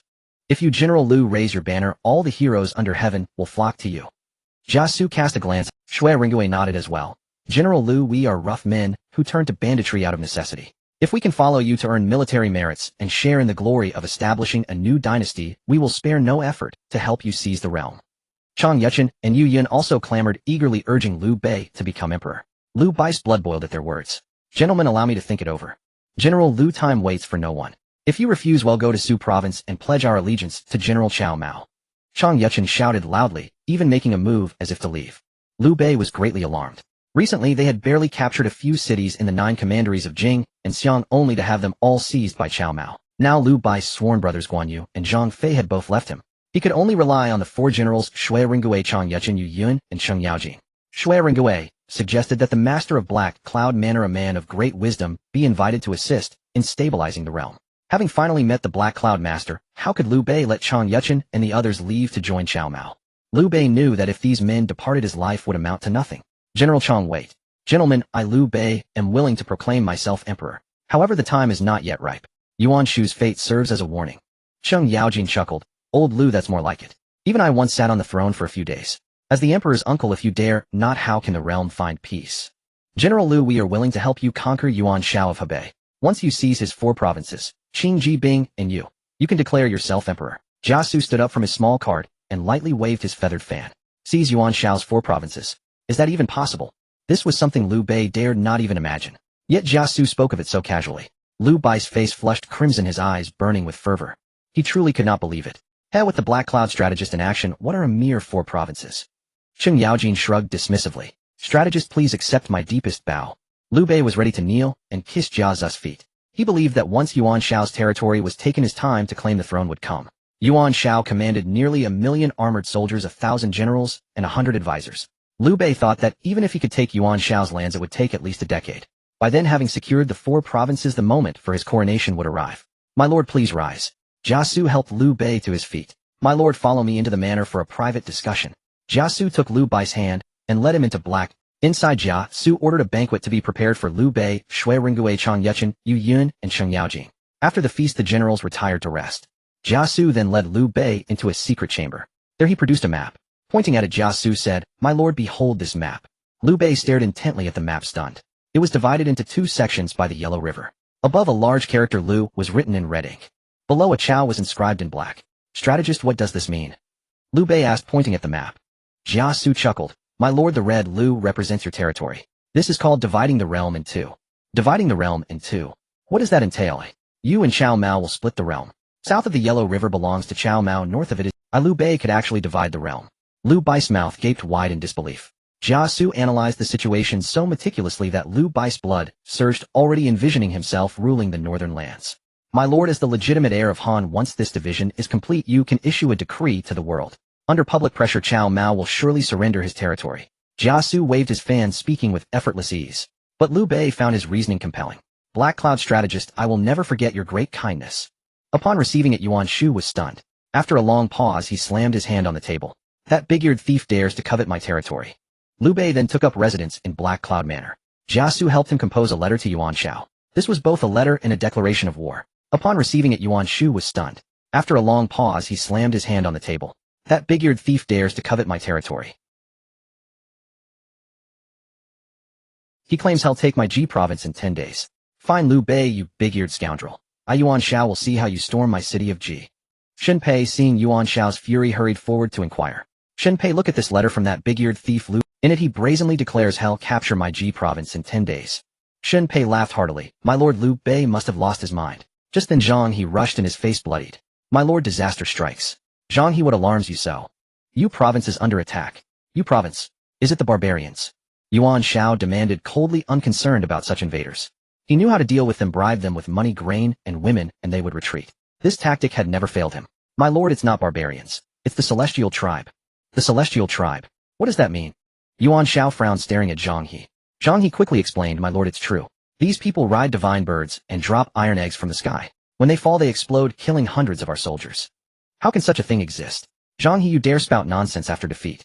My lord, have him flogged 30 strokes. Shen Pei shouted at Zhang He. Yuan Shao fixed his gaze upon Zhang He. Knowing that Yuan Shao was very close to his advisor Zhang, he immediately knelt down to explain himself.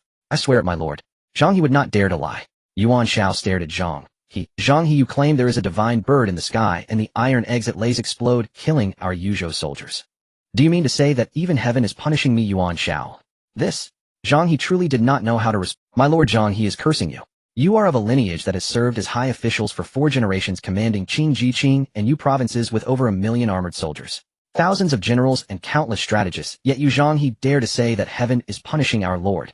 Zhang He, did you return to Jizhou city just to sow discord among the troops?" Guotu sneered coldly. This man Guotu had no great talent, but he excelled at sowing discord between ruler and minister and intensifying internal strife. Zhang He was no match for Guotu and Shen Pei in argument. He stared at Yuan Shao dumbfounded. Yuan Shao slammed the table. "Zhang He, you would disrupt my army's morale. That big-eared thief Liu Bei boasts he will take my Jizhou in 10 days. I wondered who gave him such confidence, but it was you Zhang He. Guards, take Zhang He out and behead him." As Yuan Shao's words fell, 2 executioners rushed forward, seized Zhang He's arms, and prepared to drag him out for execution. Zhang He shouted desperately, "My lord, Zhang He is innocent." "Innocent? Humph. Zhang He, you still dare to claim innocence. Quickly take Zhang He away and behead him as a warning. Let all the generals see this is the fate of those who spread rumors." Guotu sneered. Though Zhang He struggled desperately, he could not break free from the 2 executioners who held his shoulders. "My lord, wait." Tianfeng entered from outside, just encountering Zhang He being escorted by 2 executioners. Having learned the reason, he hurried over to plead for Zhang He. "Tianfeng, Zhang He spreads rumors and disrupts our army's morale. Do you still intend to speak for him?"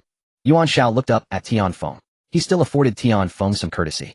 "My lord, Zhang He is utterly loyal.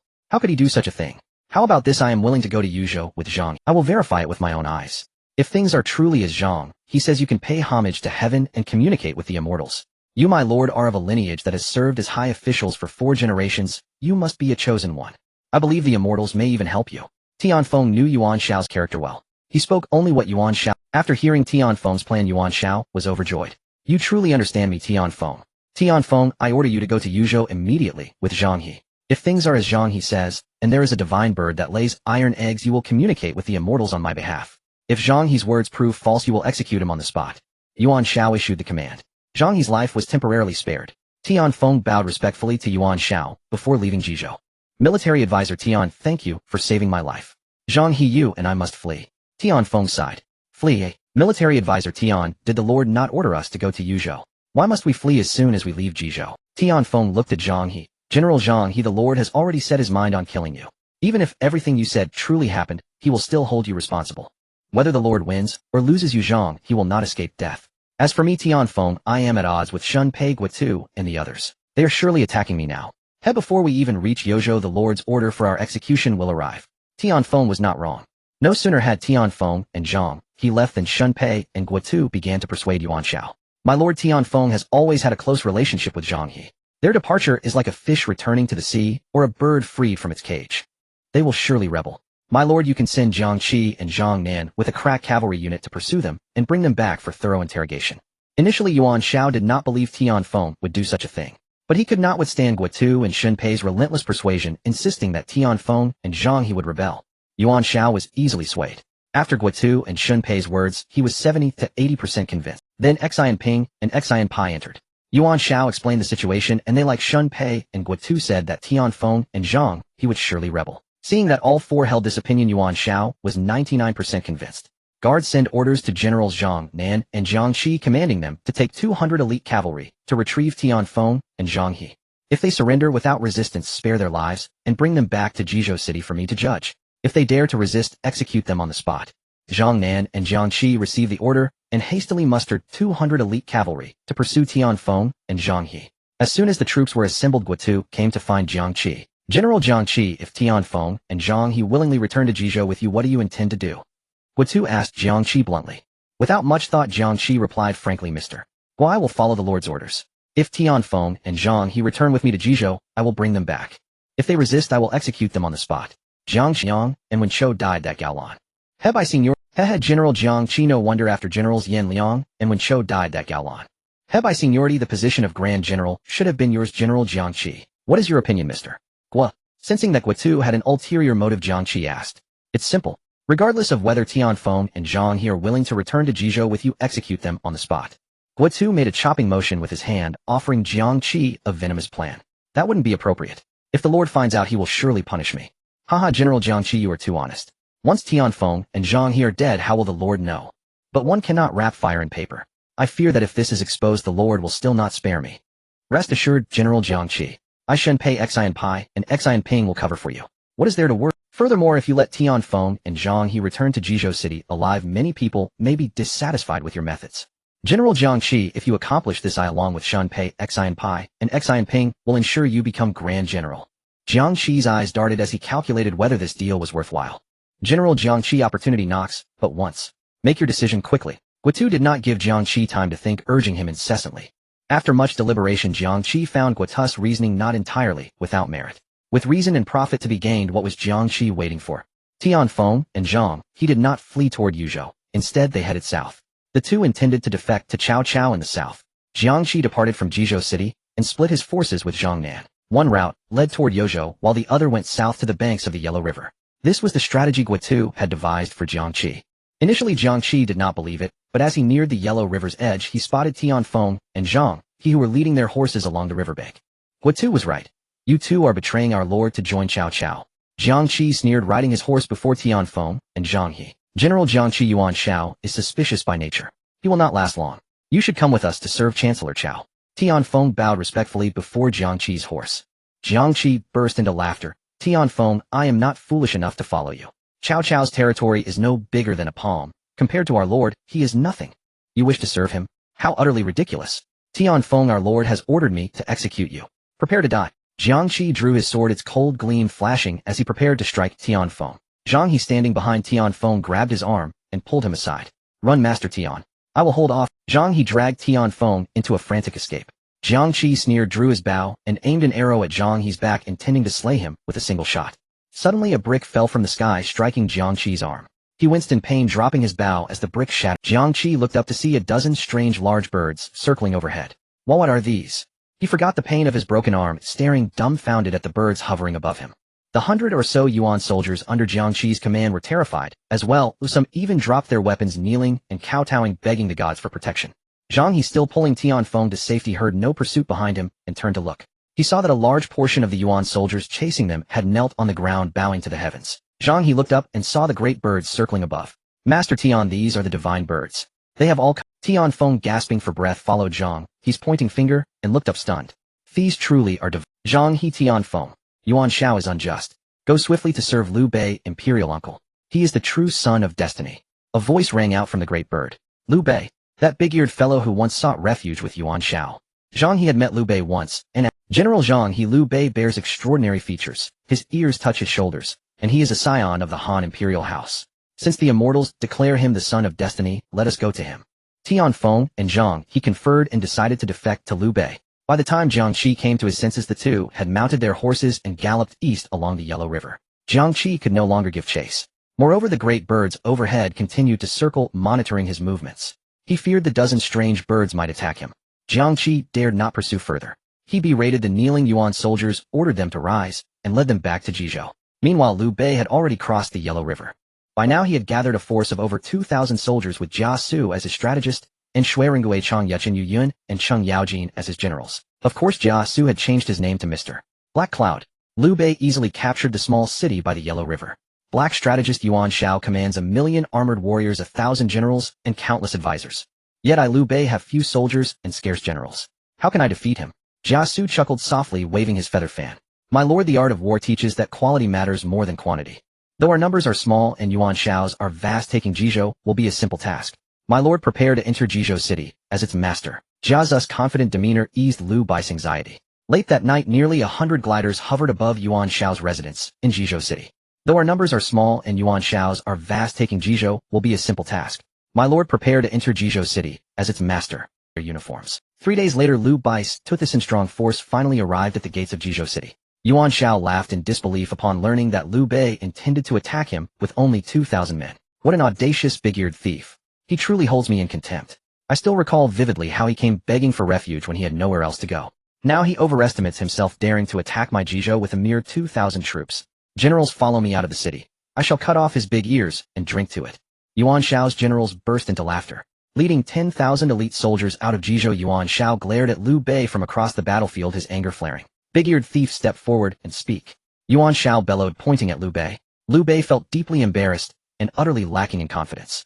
My lord, Yuan Shao's days are numbered. Do not waste words with him. Tell him to flee Jizhou, or our army will storm the city and behead him first.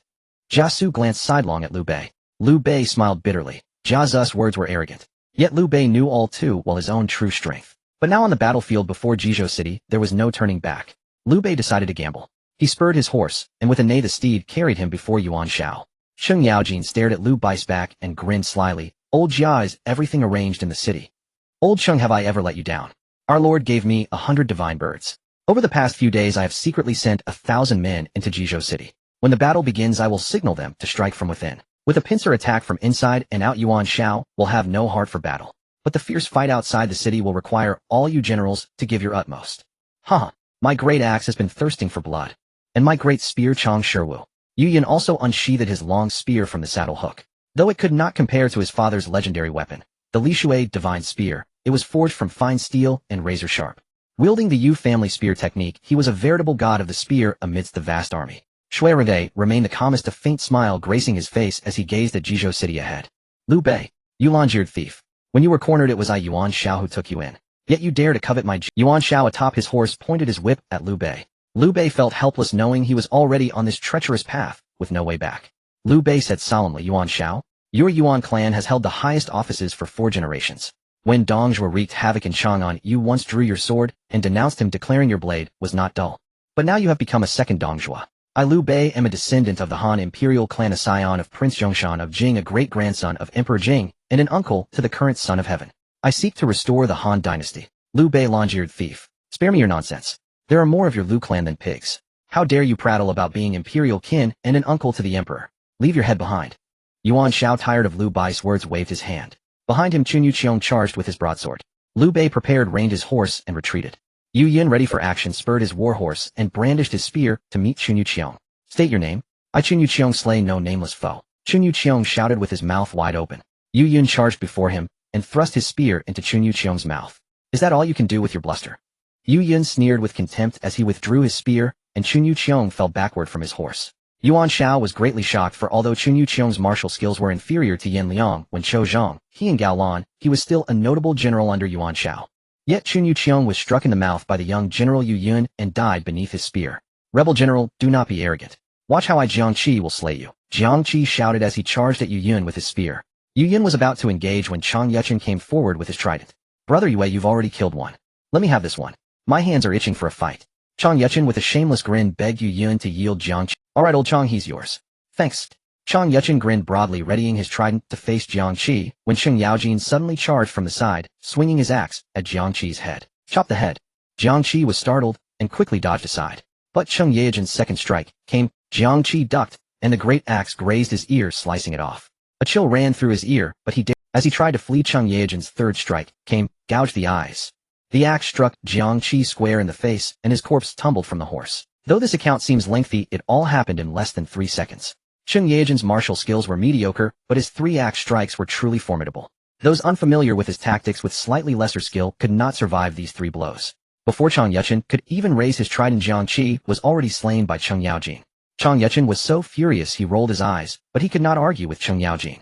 Seeing this, Jia Su personally beat the war drum to boost morale. Charge! Chang Yuchen vented his rage on Yuan Shao's troops. Yuan Shao panicked as 2 of his great generals were cut down before the battle line. Chang Yuchen took the lead, followed closely by Cheng Yaojin and Yu Yun. Shui Ringgui commanded 2,000 soldiers to charge fiercely. These 2,000 troops were no ordinary men. They comprised 1,000 from the Beiwei army and 1,000 from the Danyang soldiers. Jia Su had specially requested them from Cao Mao. Though few in number, these 2,000 soldiers were far more ferocious than the 10,000 Yuan Shao had brought. If these 2,000 troops were wolves, then Yuan Shao's 10,000 soldiers were sheep.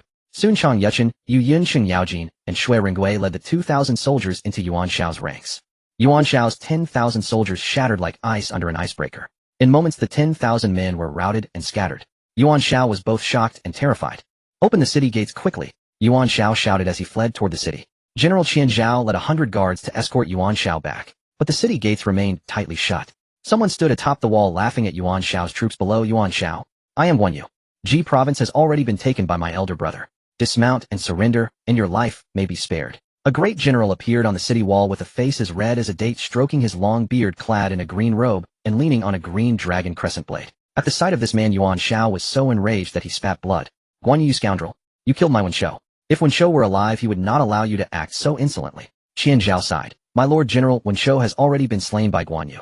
Even if he were here, he would be Guan Yu's defeated foe. It seems Liu Bei had long planned this. Ji province is now in his hands. My lord should retreat to Yuzhou. Though Yuan Shao was filled with hatred, he had no other choice. Liu Bei felt as if he were dreaming, sitting in the grand hall of Ji province's government office, still lost in a daze. By the way, my second brother Guan Yu appeared on the city wall earlier.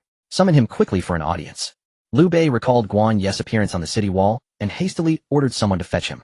Jia Su chuckled. Very well, let us bring that person here. Before long, a man was brought forth. Your humble servant greets my lord and strategist. Who are you? Liu Bei saw that the man was dressed exactly like his second brother Guan Yu, but his face was clearly not Guan Yu's. He was bewildered. My lord, I ordered him to impersonate General Guan Yu to intimidate Yuan Shao into retreat. Jia Zu's words were true, but Liu Bei felt something amiss in his heart. Yet this was not the time for Liu Bei to dwell on such matters. Ji province had just been taken, and everything needed to be reorganized. However, Liu Bei soon smiled again. Jia Su had already planned the city's defense and civil affairs, leaving Liu Bei with nothing to worry about. Strategist, we must deliberate carefully. We have just taken Ji province and need time to consolidate. Liu Bei, strategist, we must deliberate carefully. We have just taken Ji province and need time to consolidate. Liu Bei had grown wiser. Jia Su smiled. My lord speaks wisely. I shall follow your lead. Days later, a member of the Imperial Guard delivered a secret report to Cao Mao. By then, Cao Mao had already entered western Sichuan. Liu Yan, hard-pressed, had sent an envoy to request a truce by ceding territory. Before Cao Mao could receive Liu Yan's envoy, the secret letter from Ji province arrived. Cao Mao opened it, read its contents, and smiled.